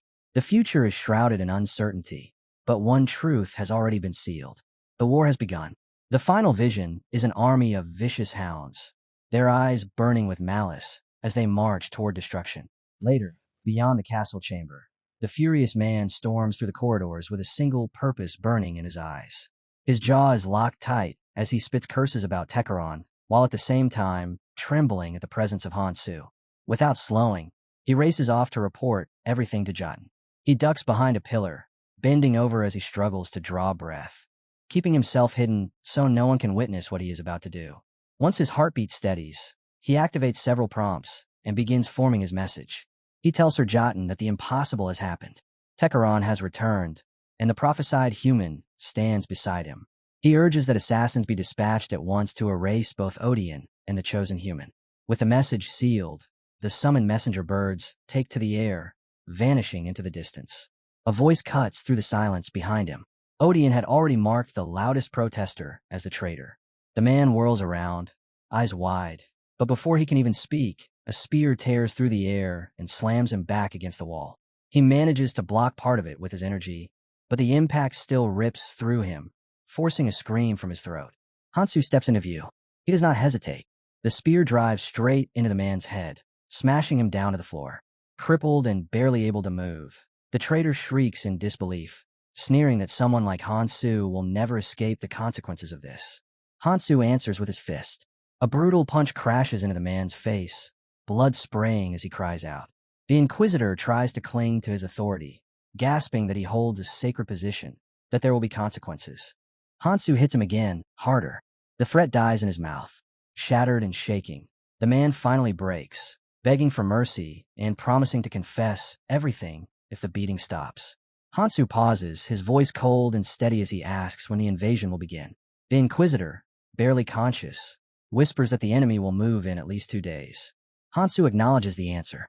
On the floor, the broken man clings to hope, desperately asking if he will be spared now. Our hero answers in a flat, merciless voice that an invader no longer deserves to breathe. The man flies into a furious rage, screaming that our hero is toying with him. But the words never finish leaving his mouth. A brutal, almost inhuman punch crashes into his stomach, and at the same instant the skill dive 0 activates. A cold system message flickers into existence, declaring that fatal contact has been confirmed, and that dive 0 will now be applied directly, sending the target straight into the void of nothingness. The traitor's body jerks violently as unbearable agony floods through him. His limbs twist, his flesh fractures, and then he begins to crumble apart, piece by piece, until there is nothing left of him at all. In the empty space where he stood, several glittering jewels fall to the ground. Our hero looks down at them, his eyes filled with a distant, bitter clarity. In his previous life, if Clementine had not betrayed humanity, the world would never have collapsed into ruin. Once again, it proves that traitors are always the real destroyers of everything. He bends down and gathers the jewels, thinking that even in death, that wretch can still provide a few ruin points to the world. Even so, he does not truly believe a single word the traitor spoke. 3 months will be needed to receive the technique, and during those 3 months, an invasion is almost guaranteed. Allowing a hostile force to operate beyond his control is unacceptable, and that is exactly why he has already begun pulling all of his allies closer. He quickly prepares a message for Sang-jin, sending him the coordinates of the Great Sanctuary and ordering him to leave immediately, since the distance is immense. He tells him to train and grow stronger together with Tekeron, explaining that for the next 3 months he will be tied up dealing with other critical matters. Another message goes out to Wonk. He informs him that he will be inside the technique chamber for 3 months, and that the enemy's preparations for war are already complete. He asks Wonk to hold the line and buy as much time as he possibly can. The third message is sent to Sophia. He explains that reinforcements will be summoned from the Red Zone, and that the preparations will take about 2 weeks. When they arrive, Anvi Aaron will train them, and Sang-jin will deliver further updates. With that, the messenger birds shoot into the sky, vanishing into the distance. Sang-jin understands everything the moment he reads it. Wonk, on the other hand, feels the heavy weight of responsibility pressed down on his shoulders. Sophia remains as calm as ever. Not long after, another message arrives from Tekeron, confirming that Hansu has been relieved. With all preparations in place, and the chamber now ready, our hero realizes there is one more person he must contact. Shay needs to know that his reinforcements will be 100 king bees, and that leaving them with Tekeron and Sang-jin should make them more than effective. Odian finally steps forward, his voice serious. He says that even though he believes our hero is the prophesied human, the pain will be extreme because there is no holy water. He asks if that is truly acceptable. Our hero calmly begins to remove his clothes, his expression unshaken. It makes no difference, he replies, and tells them to begin at once. Nagai calmly tells D. Chiron that everything is clear, and D. Chiron moves without hesitation, declaring that he will begin. He starts chanting an ancient incantation, and the very air inside the chamber twists as violent winds surge into motion. Thick smoke pours out as the magic activates, and with a sharp command, he calls for the restraints, which immediately snap into place. Our hero is lowered into a capsule filled with seething, boiling liquid. A blinding flash of light explodes as the injected vessels detach and reconnect to his arms and legs, forcing an unknown substance straight into his veins. In that instant, he understands the truth behind the physical strengthening technique. His blood is being replaced with the holy water of Lazar itself. He thought he already knew pain, but this is on an entirely different level. The agony rips through him like fire and lightning at once, and the radiance becomes so intense that everyone nearby has to turn away and shield their eyes. Sometime later, Odeon speaks to Tekaran with a heavy heart, apologizing that although it would be best for him to undergo the same process, the crown of thorns has been stolen. Tekaran answers calmly that he never believed it was due to carelessness. With the priests in short supply, this outcome was unavoidable. He says they will head for the treasure instead, because the preparations for the coming chaos cannot be delayed. Odeon bows and accepts this without argument. They move into the treasure chamber, where a single relic rests in solemn silence. The Sunhide Totem, a wand of life that carries the power of the sun itself.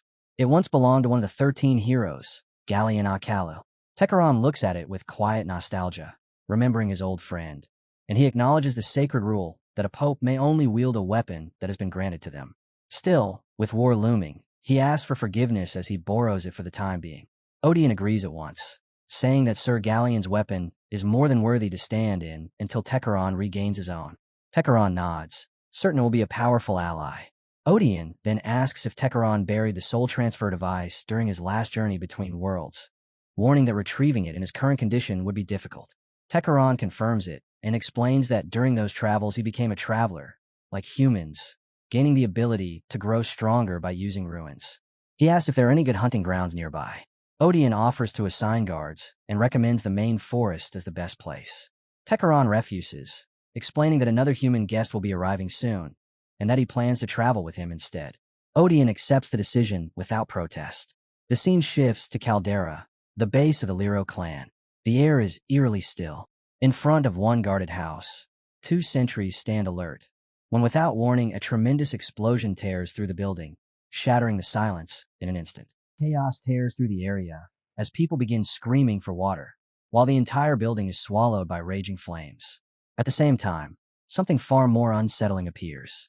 A thick, dark mist spreads over the burning structure, hanging in the air like a living shadow, leaving everyone staring in confusion, unable to grasp who could have unleashed such devastation.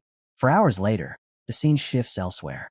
Under brutal heat, people continue working nonstop, using shower streams to cool their bodies as they labor. One man finally snaps, shouting that after coming all this way, all he has done is work himself to death. He complains that he cannot even enjoy a single moment, and scoffs at the idea that being given clothes is supposed to be some kind of reward. In a fit of rage, he hurls his shovel to the ground, cursing loudly and yelling that he did not travel this far just to be turned into a slave. As he bends down to pick it up, a smug voice comments about someone breaking their back in a place like this. The already irritated man whirls around, demanding to know who the hell he is and whether he is looking for a fight. The smartass remains calm, casually activating his skill and saying he has no interest in pointless brawls.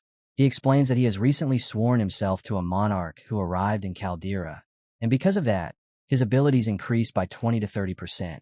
With that boost, he was able to immediately join in on the monarch's pillaging, and he casually asks what they think about joining the Gross clan. The man stares at him in disbelief, then shouts that a 20 to 30% increase is on the level of the top legal clans. If he's going to be worked like a dog anyway, then of course he would want that kind of power. Another worker quickly agrees, and then another, until voices start rising all around them. They declare that they would rather join together than keep suffering like this. Tools are thrown aside as they shout that if they're going to risk everything, they might as well get some loot for themselves too. Far away, a quiet voice echoes, apologizing for failing to protect someone, promising that it will not be long, and saying that his daughter must be watching from the heavens, which is why he has to keep going. A man sits before a massive vessel, saying that many from Acheron will have to be sacrificed, and asking them to endure just a little longer. No matter what kind of monster he becomes, he swears he will protect them. At that moment, a thunderous sound erupts from one of the distant capsules, as someone inside is injected into the vessel. A man walks up to a boy and demands to know where he has been. The figure sitting beside the capsule slowly lifts his head and looks at the newcomer, calling him Gunwoo as he asks what this is about. In the name of Allah, the most gracious, the most merciful, Gunwoo delivers his report. Someone whose stats were too low to enter any clan is now gathering forces at a frightening speed because of a strange monarch trade, and he asks how they should deal with it. The boss answers that Terra's already told him about that special trade, the one that gives a significant boost to stats. He dismisses the travelers in Kaltira as nothing but criminal trash anyway, and says they will use any method available if it helps bring Sinyoung back. Since Plan has already fallen apart, he decides their only option now is to bail out the surrounding villages. He adds that he will personally come to meet Gunwoo with Jotun, and orders him to go and carry out his part. Gunwoo replies in a tone that is both calm and sharply aggressive. Later, when the lab falls silent again, the boss mutters that things are taking longer than expected. Still, he promises to finish everything quickly in return, telling them to wait for him. Back with Odeon, his mind is heavy with doubt. Even the strongest warriors of Acheron would struggle to endure 3 months of this suffering. He wonders if he has just killed their savior with his own hands and quietly asks for patience. At the vessel, the light continues to pour out as our hero realizes that his body is effectively asleep while his consciousness remains fully awake, forcing him to feel every shred of pain. Just surviving it already feels impossible. He uses the runes he had saved to awaken Nirmahar. It grips his hand as the stones and the ring begin to spin through the air. A cold system message appears, stating that the number of orange runes is insufficient and that the attempt to unlock the third authority of Nirmahar's ring has failed. He is not surprised. Ever since arriving here, he suspected it would not work. He had used the runes he gained from killing, hoping that because the mob was ranged it might be enough. But the third unlock was simply too much. Enduring 3 months of this torture is going to be brutal. At that moment, far away, someone is seen riding a beast, charging toward OpenAI, officially sanctioned and finally closing in on the coordinates that were sent earlier. He mutters that at this pace, they will arrive within a week. The mount seems to react to his words, snorting in irritation before suddenly jolting and throwing him up into the air. As Sang-jin crashes to the ground, he watches the beast sprint away without a hint of hesitation, clearly punishing him for daring to talk back. He clicks his tongue and mutters that everyone claimed the thing was obedient and noble, yet it ditched him in a heartbeat, proving that its so-called sense of honor was nothing but a lie. That is when his eyes narrow. Something feels wrong. Shapes begin to emerge around him, large as bees, or more precisely, massive creatures that look like they were meant to be ridden. One comes, then another, then more, until there is no single choice left. They are far bigger than he imagined, and their numbers keep growing. The shock hits him all at once. He rushed to the wrong conclusion. These things were never here to carry him anywhere. Without warning, the swarm surges forward, as if they intend to trample him into the dirt. One of them slams into Sang-jin, sending him staggering backward. He barely keeps his footing, but he can feel time slipping away. When he sees them beginning to lay eggs, he understands their weakness. They can be delayed. He only needs a small opening to escape. He draws his dagger and charges. Phantom Nerve Edge activates, splitting him into 70 phantoms, each striking with 70% of his power. A beast roars, lifts its claw, and brings it down in a brutal arc. The blow pierces straight through Sang-jin's leg. He drops to one knee, blood pouring out, yet somehow he forces his body to stay upright. Even after cutting down so many, it is not enough. 3 of them are still standing, and they keep driving him back. Then all 3 rush him at once. Fear claws at his chest as he realizes that when their leader flinched, it triggered the rest to attack together. His father's voice echoes in his mind, reminding him that sometimes survival means knowing when to retreat. A sword suddenly tears through the air. In a single flash, it wipes out nearly all of them. Lightning erupts, ripping through the beasts and reducing them to charred husks before they slam into the ground in front of him. Sang-jin can only stare. That was Lightning Splitter. For a moment, he wonders if Hanso did it, but even that feels impossible. He looks around in confusion, searching for the one who intervened. Then someone lands behind him. His heart jolts as he spins around, demanding to know who they are and how they can use Lightning Splitter. A girl steps forward from the shadows, calm and composed. She tells him this is their first meeting and introduces herself as Kiriel. Kiriel stood in front of Sang-jin, still breathing lightly as she admitted that the lightning she had unleashed was far stronger than even she had anticipated, strong enough to shock her as much as it had shaken the battlefield. She made it clear she had never meant to harm him, that her only goal had been to help, and she looked him over with quiet concern, asking if he was all right. Sang-jin scratched his cheek awkwardly and thanked her, but the gratitude on his face quickly twisted into disbelief. What left him stunned wasn't the pain or the force of the strike. It was the technique itself. There was supposed to be only one lightning splitter in the world. How had she been able to use it? Kirill didn't dodge the question. Instead, she began to speak about her past. Before she had ever stepped into the outside world, she had spent countless years in training, pushing herself far beyond what anyone expected. In one decisive battle, she had even defeated the very master who had raised and trained her. Lying on the ground in defeat, he had finally confessed that his own father had once warned him not to let Kirill move forward until she was truly ready. But after seeing the power she had just displayed, he admitted that she had already surpassed that threshold. Even if he tried, he no longer believed he could hold her back. Kirill explained that her rapid growth came from psychometry, a rare and dangerous ability that let her touch fragments of memories, emotions, and echoes of the past by focusing on a person or an object. As she spoke, she once again asked if Sang-jin was hurt, apologizing for being too rough. Her master, still recovering nearby, dismissed her worry with a tired smile, telling her she was underestimating him and that he was far tougher than she thought. As their voices faded, a presence crept up behind them. The queen bee emerged, her eyes gleaming as she congratulated Kirill for defeating Shane. She called the victory impressive, then calmly declared that if Kirill was going to stand beside their savior, she herself would lend her full support as well.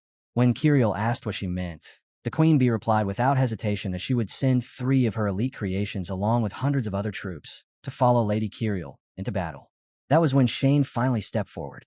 He glanced at the queen bee, then at Kirill, and said that if such overwhelming aid was being offered, he couldn't remain empty-handed.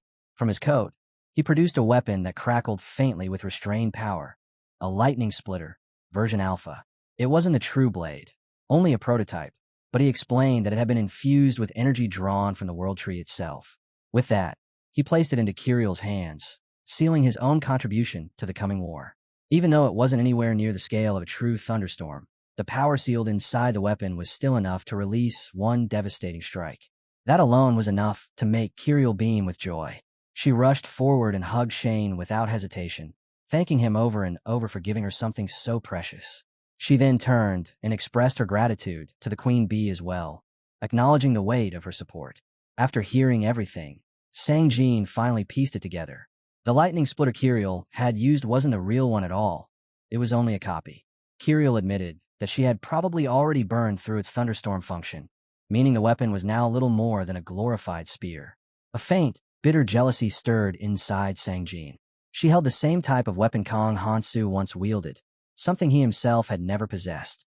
He explained that the true thunderstorm was on a completely different level, powerful enough to erase Ouroboros in a single blow, and that a replica like this could never come close to that scale. Kirill's eyes widened in awe. She said she had been there when Kang Hansu fought, but she had never truly seen his full strength with her own eyes. She also mentioned that Eunshai and Mihi often talked about Sang-jin, especially about how much faith he placed in Hansu. Sang-jin nodded without hesitation. Hansu had been his role model from the very beginning, back in the tutorial, through the carnivorous beast disaster, and during the Redstone's calamity. To him, Hansu had always been someone extraordinary. Hearing that, Kirill smiled softly. She said she was glad Sang-jin had been by Hansu's side since the very start, then shyly asked if she could call him Sang-jin Sanbei. The words hit him harder than he expected, sending a strange warmth through his chest. It felt unfamiliar but comforting, and he realized he liked it. He gave her permission, quietly pleased that she truly understood how remarkable Hansu was. Kirill bowed her head slightly, and said she looked forward to working with him. She then asked if he was going to see Kang Hansu and admitted she wanted to come along. Sang-jin agreed at once, and told her they would go together. With that decided, Kirill fell in a step just behind him as they headed toward their destination. By the time noon arrived after their long journey, they reached the great sanctuary of the Main, the sacred land of the Acheron, where Shane's father awaited them. He thanked Kirill for letting him use his mind's eye to look into the weapon. Even if it was only through her memories, seeing that Shane was safe brought him a long-awaited sense of relief, easing worries he had carried for years. More than anything, he was glad the blade was only a replica, though the fact that it could still reproduce the lightning splitter's effects was impressive in its own right. Kirill answered politely and praised his son, saying the mass-production lightning splitter had been a tremendous help. Shane's father smiled at that, clearly proud. and said he was grateful his son had met people like her. He spoke of welcoming the righteous with open arms, his voice filled with quiet conviction. He then revealed that he could restore the weapon's thunderstorm function by charging it with Odian himself. The drawback was severe. It would most likely shatter after a single use. But with the war closing in, even one such strike could change everything.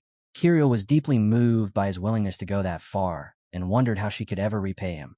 He simply said that after looking into her with his mind's eye, he trusted her, and added that anything in his personal armory was open for them to take. Both Kirill and Sang-jin were pleased as they stepped inside. Sang-jin's gaze was immediately drawn to a pair of sinister daggers, the blades of malady, once wielded by the legendary assassin Sekmer of the Grashu tribe. Even the smallest cut from them would spread a fatal infection. Without hesitation, he picked them up to inspect them. Shane's father noticed too late and tried to stop him, but the moment had already passed. Sang-jin asked if it was something he wasn't supposed to take. In truth, the burning mirages had taken an interest in him, and a cursed possession was triggered. Purple robes burst from the daggers and coiled tightly around his hands. Shane's father let out a troubled sigh and explained that some cursed weapons were mixed into the armory as well. After centuries had passed, he had simply forgotten that this one was still there. Sang-jin flexed his fingers and said it didn't hurt at all, then calmly asked what this so-called cursed possession actually meant. Shane's father explained that the curse would only awaken if the weapon was removed. From that point on, no matter what Sang-jin was doing, sleeping, washing, even the smallest daily tasks, the blades had to stay with him. Letting go of even one would bring unimaginable agony, and releasing both could be fatal. The weight of those words made Sang-jin uneasy, but he quickly reasoned that as long as he never unequipped them, it was something he could live with. He silently resolved to keep the daggers with him at all times. Kirill wasn't convinced. She warned that not understanding the pain could be even more dangerous, and suggested he test it by letting go of one blade right then. After a moment of thought, Sang-jin agreed. The instant his fingers loosened, a surge of agony tore through him, wiping his thoughts clean. He lunged back and grabbed the dagger again, gasping as the pain finally receded. From that moment on, he swore he would never let the weapon slip from his hands again. Kirill stared in horror and apologized, saying she hadn't expected it to be that extreme. Sang-jin shook his head and told her it was fine. At least now he knew exactly how deadly the curse really was. Shane's father observed the whole thing with a calm nod, satisfied by their rather brutal experiment. He then turned to Kirill and asked if there was a weapon she wanted as well. Without touching anything, she pointed to a blade and asked if it would be acceptable for her to take it. It was Lumen Vanner, the weapon once wielded by Lumen, who had guarded the first seed of the Garden Baron for a full century. Shane's father explained that it wasn't cursed, but it demanded extremely precise magical control, making it incredibly difficult to use. Relieved, Kirill reached out and picked it up. A strange aura instantly wrapped around her. Shane's father warned her to focus her magic into the blade, saying that if it kept spilling out, something terrible could happen. Then, just as suddenly, the aura stabilized. He froze in disbelief as he realized she had mastered its flow almost instantly, reaching a level comparable to a pope. A rare smile crossed his face. Meeting humans like this was a genuine delight. With their weapons chosen, he declared that it was time to begin hunting. With a great war drawing closer, there was no room for poor preparation. Sang-jin felt a steady fire rising in his chest, while Kirill, now armed with new power, found herself hungrier than ever to grow stronger so she could keep supporting the ones who mattered. Far away inside the palace, the king stood beside Kong Hansu as he continued to heal. A month and a half had already passed, and the king praised him for enduring something that would have broken most others. He urged him to hold on just a little longer. He also mentioned that his guest had arrived, and that this guest had brought a girl along as well. Hansu was conscious throughout the healing process, and the news unsettled him. He had asked Shane to send reinforcements, and he had only expected Sang-jin to appear. The presence of someone else was unexpected. 2 weeks earlier, at the southern gate of Tarnas, a lone girl had been standing guard over the Cross of Providence clan. Sophia had told her that reinforcements would be sent, and that she was to train them when they arrived, but no one had ever said who they would be. With no one emerging from the red zone for so long, she had been left completely in the dark. Then, without warning, massive insects burst into the sky in front of her, swarming straight toward her position. As she watched them close in, a single thought crossed her mind. Were these strange creatures the reinforcements she had been waiting for? Kirill arrived at the gates with the reinforcements moving behind her, and the entire column slowed before stopping at the entrance. A young girl on guard duty stepped forward, eyes flicking between Kirill and the strange army at her back. She asked if these were truly the reinforcements, her voice unsure, because she had already heard reports that every calamity had been wiped out. At the same time, she could not help wondering if the rumors were true, that even monsters were now fighting on the same side as humans. Kirill answered calmly, telling her that these forces were indeed the reinforcements and that a far greater war was about to crash down on them. She added that if anyone understood what kind of battle was coming, it was her, because she herself had once been feared as a calamity of the Red Zone. She explained that the Queen of the King Bees had personally appointed them for this mission. As her words settled, the King Bees stepped forward and bowed politely to the guard. One by one, they introduced themselves. The red-colored one declared himself the King Bee Royal Guard of Fire, and the green-colored one followed as the King Bee Royal Guard of Wind. They said they had been told humans would train them, and that they were placing their trust in those humans. Then the King Bee Royal Guard of Water moved forward as well, announcing his name with the same solemn respect. Hearing this, the girl at the gate finally relaxed. She said everything was in order and that they would give their full support, just as promised. She added that this situation could even become a chance to deal with the Larallarol clan, and with quiet confidence declare that she would personally see to it that everyone was trained properly, without cutting any corners. Later, inside the palace, Kirill sat across from another young woman, the two of them speaking in low, serious tones. During their discussion, the woman learned about Kirill's innate ability, psychometry, and remarked that with such a power, it was no surprise Kirill had grown strong at a pace comparable to Kang Hansu. She also noted that although the weapon Kirill carried was only a replica, it was astonishingly close to the original, even retaining the lightning splitter ability, which made it anything but ordinary. The woman then asked if Kirill intended to skip farming entirely and head out right away. Kirill answered without hesitation that she was leaving soon. Using her psychometry, she had been following traces left behind by her targets. But with each passing day, those traces were fading, and if she waited any longer, they might vanish completely. Hearing that Kang Hansu's trail was fading, the woman told Kirill to shift her focus and follow Sangjin instead. If fate lined up the right way, she said, Kirill might run into Kang Hansu along that path as well. To back that up, she handed over a pair of fly walkers, explaining that once they were attached to her shoes, they would grant her the ability to fly. She urged Kirill to take them, saying tools like these always ended up becoming priceless at the moment they were needed most.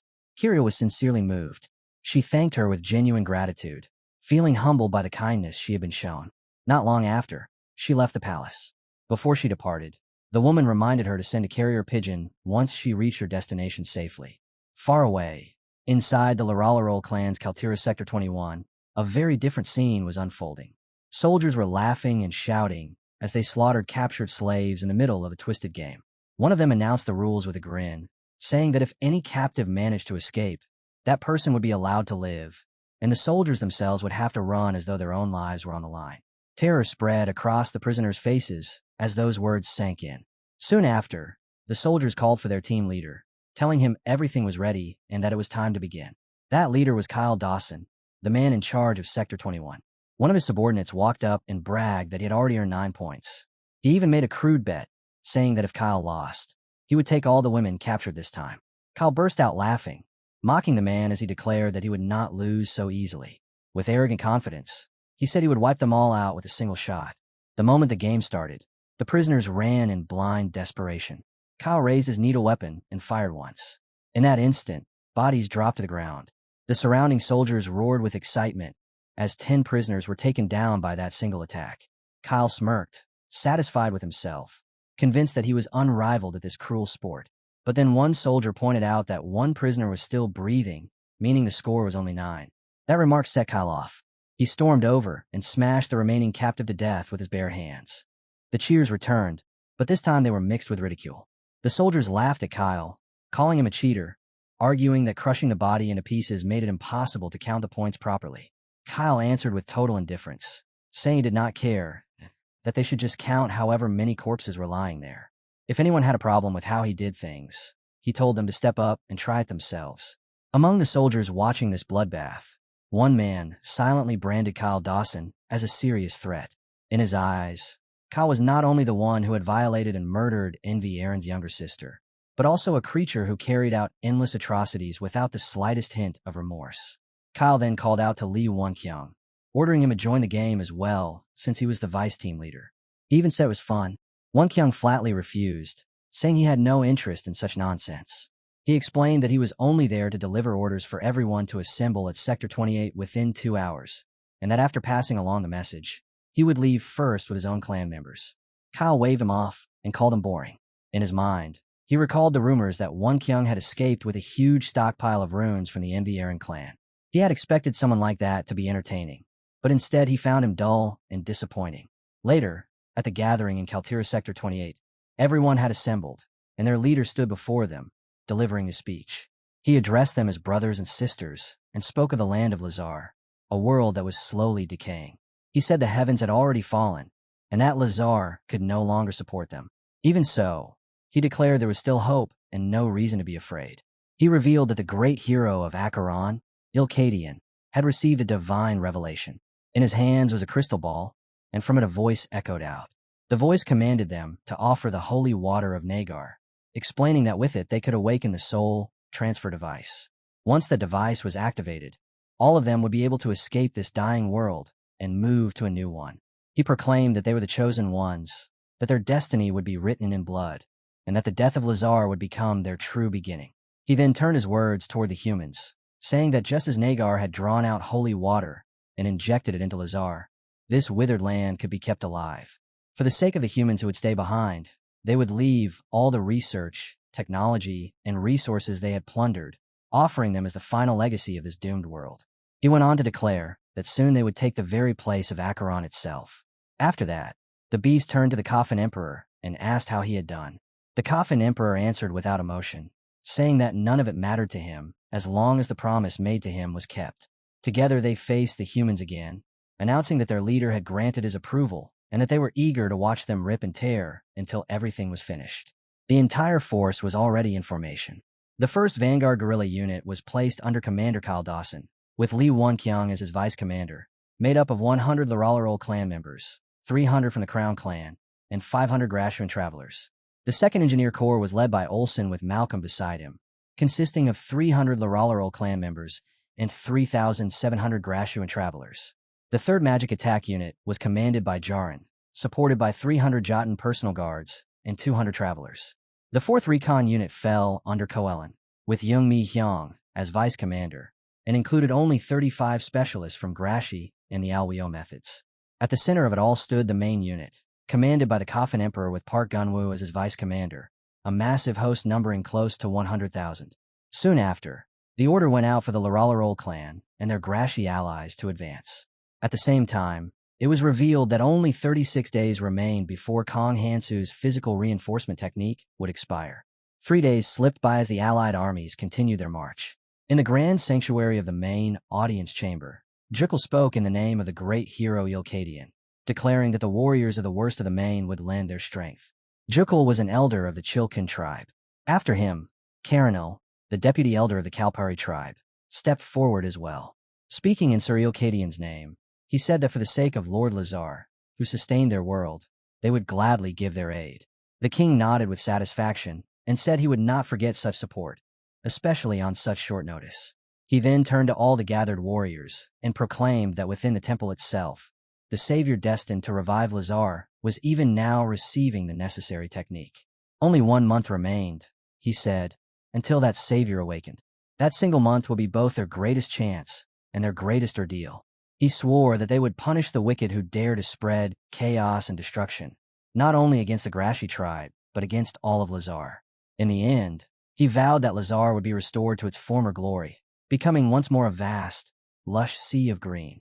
The man standing before Kong Hansu's motionless body spoke softly, directing his words straight into Hansu's fading consciousness. He reminded him that it had been Hansu himself who had ordered him to check on his condition with the mind's eye at the 2-month mark.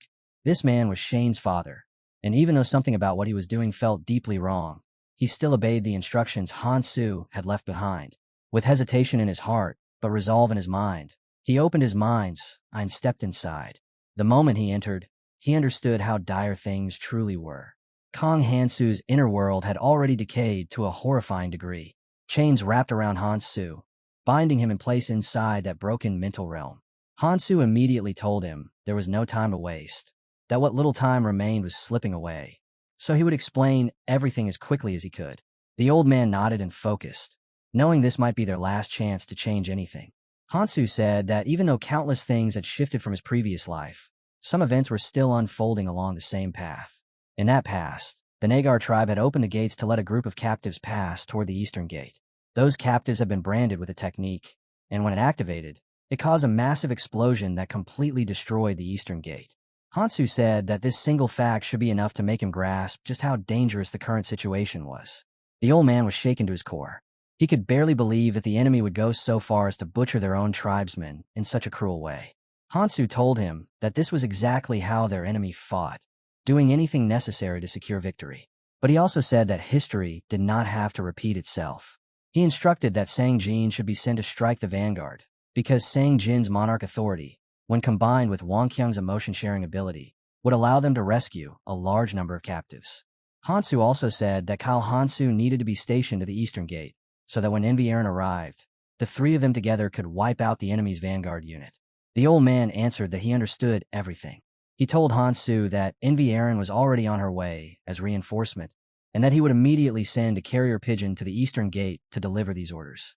The old man was just about to reveal one last truth to Hansu when something else forced its way into the inner world. A sharp, irritated voice echoed through the endless space, complaining that barging into someone's mind without permission was a nuisance. From the shifting void, a small beast emerged and, without hesitation, tried to punt the old man straight out. It announced that the mind's eye was now forbidden from being used on Kong Hansu, as if laying down an absolute law. Before the old man could protest, he was violently ejected from Hansu's inner world. Frustration twisted his expression. There were still countless things he wanted to say, countless warnings he hadn't managed to give. But he knew it was over. No matter how much he wanted to interfere, he could no longer step into Hansu's mind. The only thing left was to endure. The war would grind forward in this brutal way until Hansu finally awakened. And until that moment arrived, all they could do was hold their ground and survive. 4 kilometers east of the great sanctuary of the Main, Kyle Dawson's guerrilla unit waited inside their encampment. The leader announced that new orders had arrived, and it was time to begin their movement. A Grashi soldier stood nearby to acknowledge the command, and Kyle immediately asked whether the technique he had been told about was fully ready. The soldier confirmed that it would be activated the moment the leader gave the signal. Then the soldier ordered a captive to be brought forward. The guards dragged a young girl out of the group of prisoners, and her father collapsed to his knees, begging them to take him instead. He pleaded for his daughter's life, offering himself in her place, but his cries were ignored. The soldiers deliberately chose the girl, kicking the father away as if he were nothing. Kyle watched with cold amusement and mocked the terrified child without a trace of sympathy. The Grashi soldier stepped forward and placed a spell on the girl's neck. She felt only a brief, faint sting, like a tiny needle, and nothing more. When it was done, the soldiers ordered her to go back. They even told her gently to hurry and return to her father. She ran to him, crying, clinging tightly to his clothes, sobbing that they had let her go and begging him not to die. The father was left stunned, unable to understand why she had been spared. Through her tears, the girl explained that they had put some kind of magic on her neck, but she didn't feel any pain and thought everything was fine. The father's fear twisted into rage.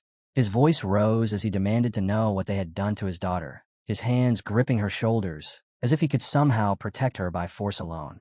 That was when the Grashi soldier casually snapped his fingers. In the next instant, the girl detonated. Flesh and blood vanished in a violent flash, and both her life and her father's were erased together. It was a curse of self-destruction, a secret art of the Grashi, turning the marked into a living bomb the moment the caster gave the signal. The leader watched the scene with quiet satisfaction. They had no intention of cursing every captive right away. The real goal was terror. By sending these cursed victims back toward the Naghar forces, they would turn desperation itself into a weapon, spreading fear far more effectively than any blade. From a distance, Wang Qiang saw everything, his anger slowly boiling over. He was waiting for Sang Jin's carrier pigeon, knowing that time was running out. At this pace, every captive would soon be branded with that deadly curse, and his role was to tear this plan apart. If there was ever a moment to act, it was now. One of his allies suddenly stepped forward, declaring that she would hold the enemy back and buy him time. She urged Wang Qiang to take the captives and escape, to save as many lives as possible. Wang Qiang told her to use his skill and promised that the clan would follow her lead, but she shook her head. Using it now, she said, would weaken its impact later. It had to be saved for when chaos truly erupted. Before turning away, she asked him to tell Envy Aaron that she was sorry, that she wouldn't be able to come back. The moment she charged in, Kyle noticed her and struck her down, sending her sprawling. He said he had expected this kind of betrayal. Rats always showed themselves before a major battle, and it was best to crush them early. Then he turned to the vice captain, coldly pointing out that his friendliness with Terras had made him suspicious. To prove his loyalty, the vice captain was ordered to kill Terras with his own hands. At that exact moment, a carrier pigeon fluttered in, delivering Sang Jin's message. He was ready. Relief washed through Wonkyung. He scoffed that Sang Jin was late and was starting to resemble Hansu, but since he had finally arrived, it was good enough. They could move forward. Kyle demanded to know what Wonkyung was laughing about, saying that letting the vice captain go so easily was starting to irritate him.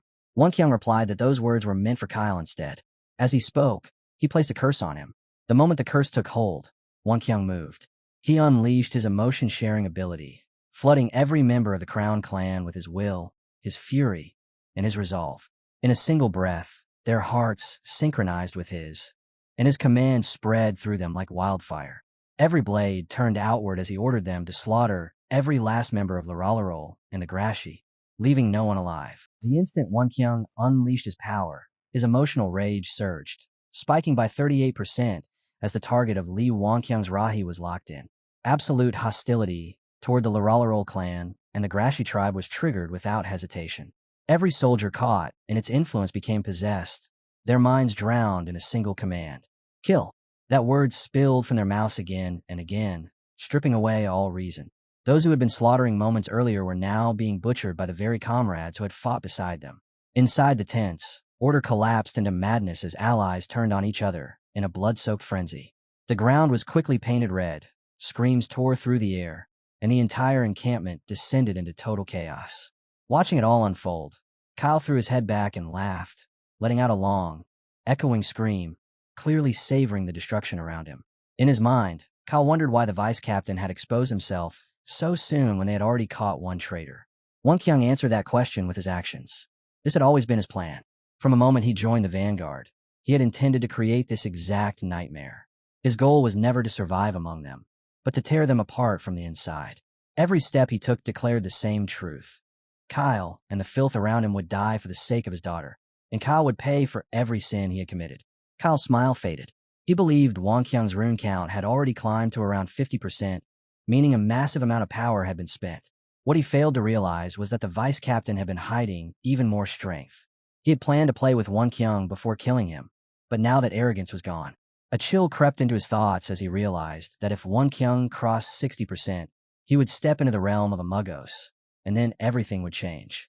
With no choice left, Kyle seized his chain weapon, Pain, and activated Chain Reaper, a technique meant to carve his opponent apart in an instant. At the same time, Wonkyung's rune absorption finished. As the chains whipped forward to tear him to pieces, Wonkyung moved without hesitation, unleashing a spatial slice that cleanly severed the weapon. Kyle roared in fury, cursing as his attack was stopped as if it were nothing.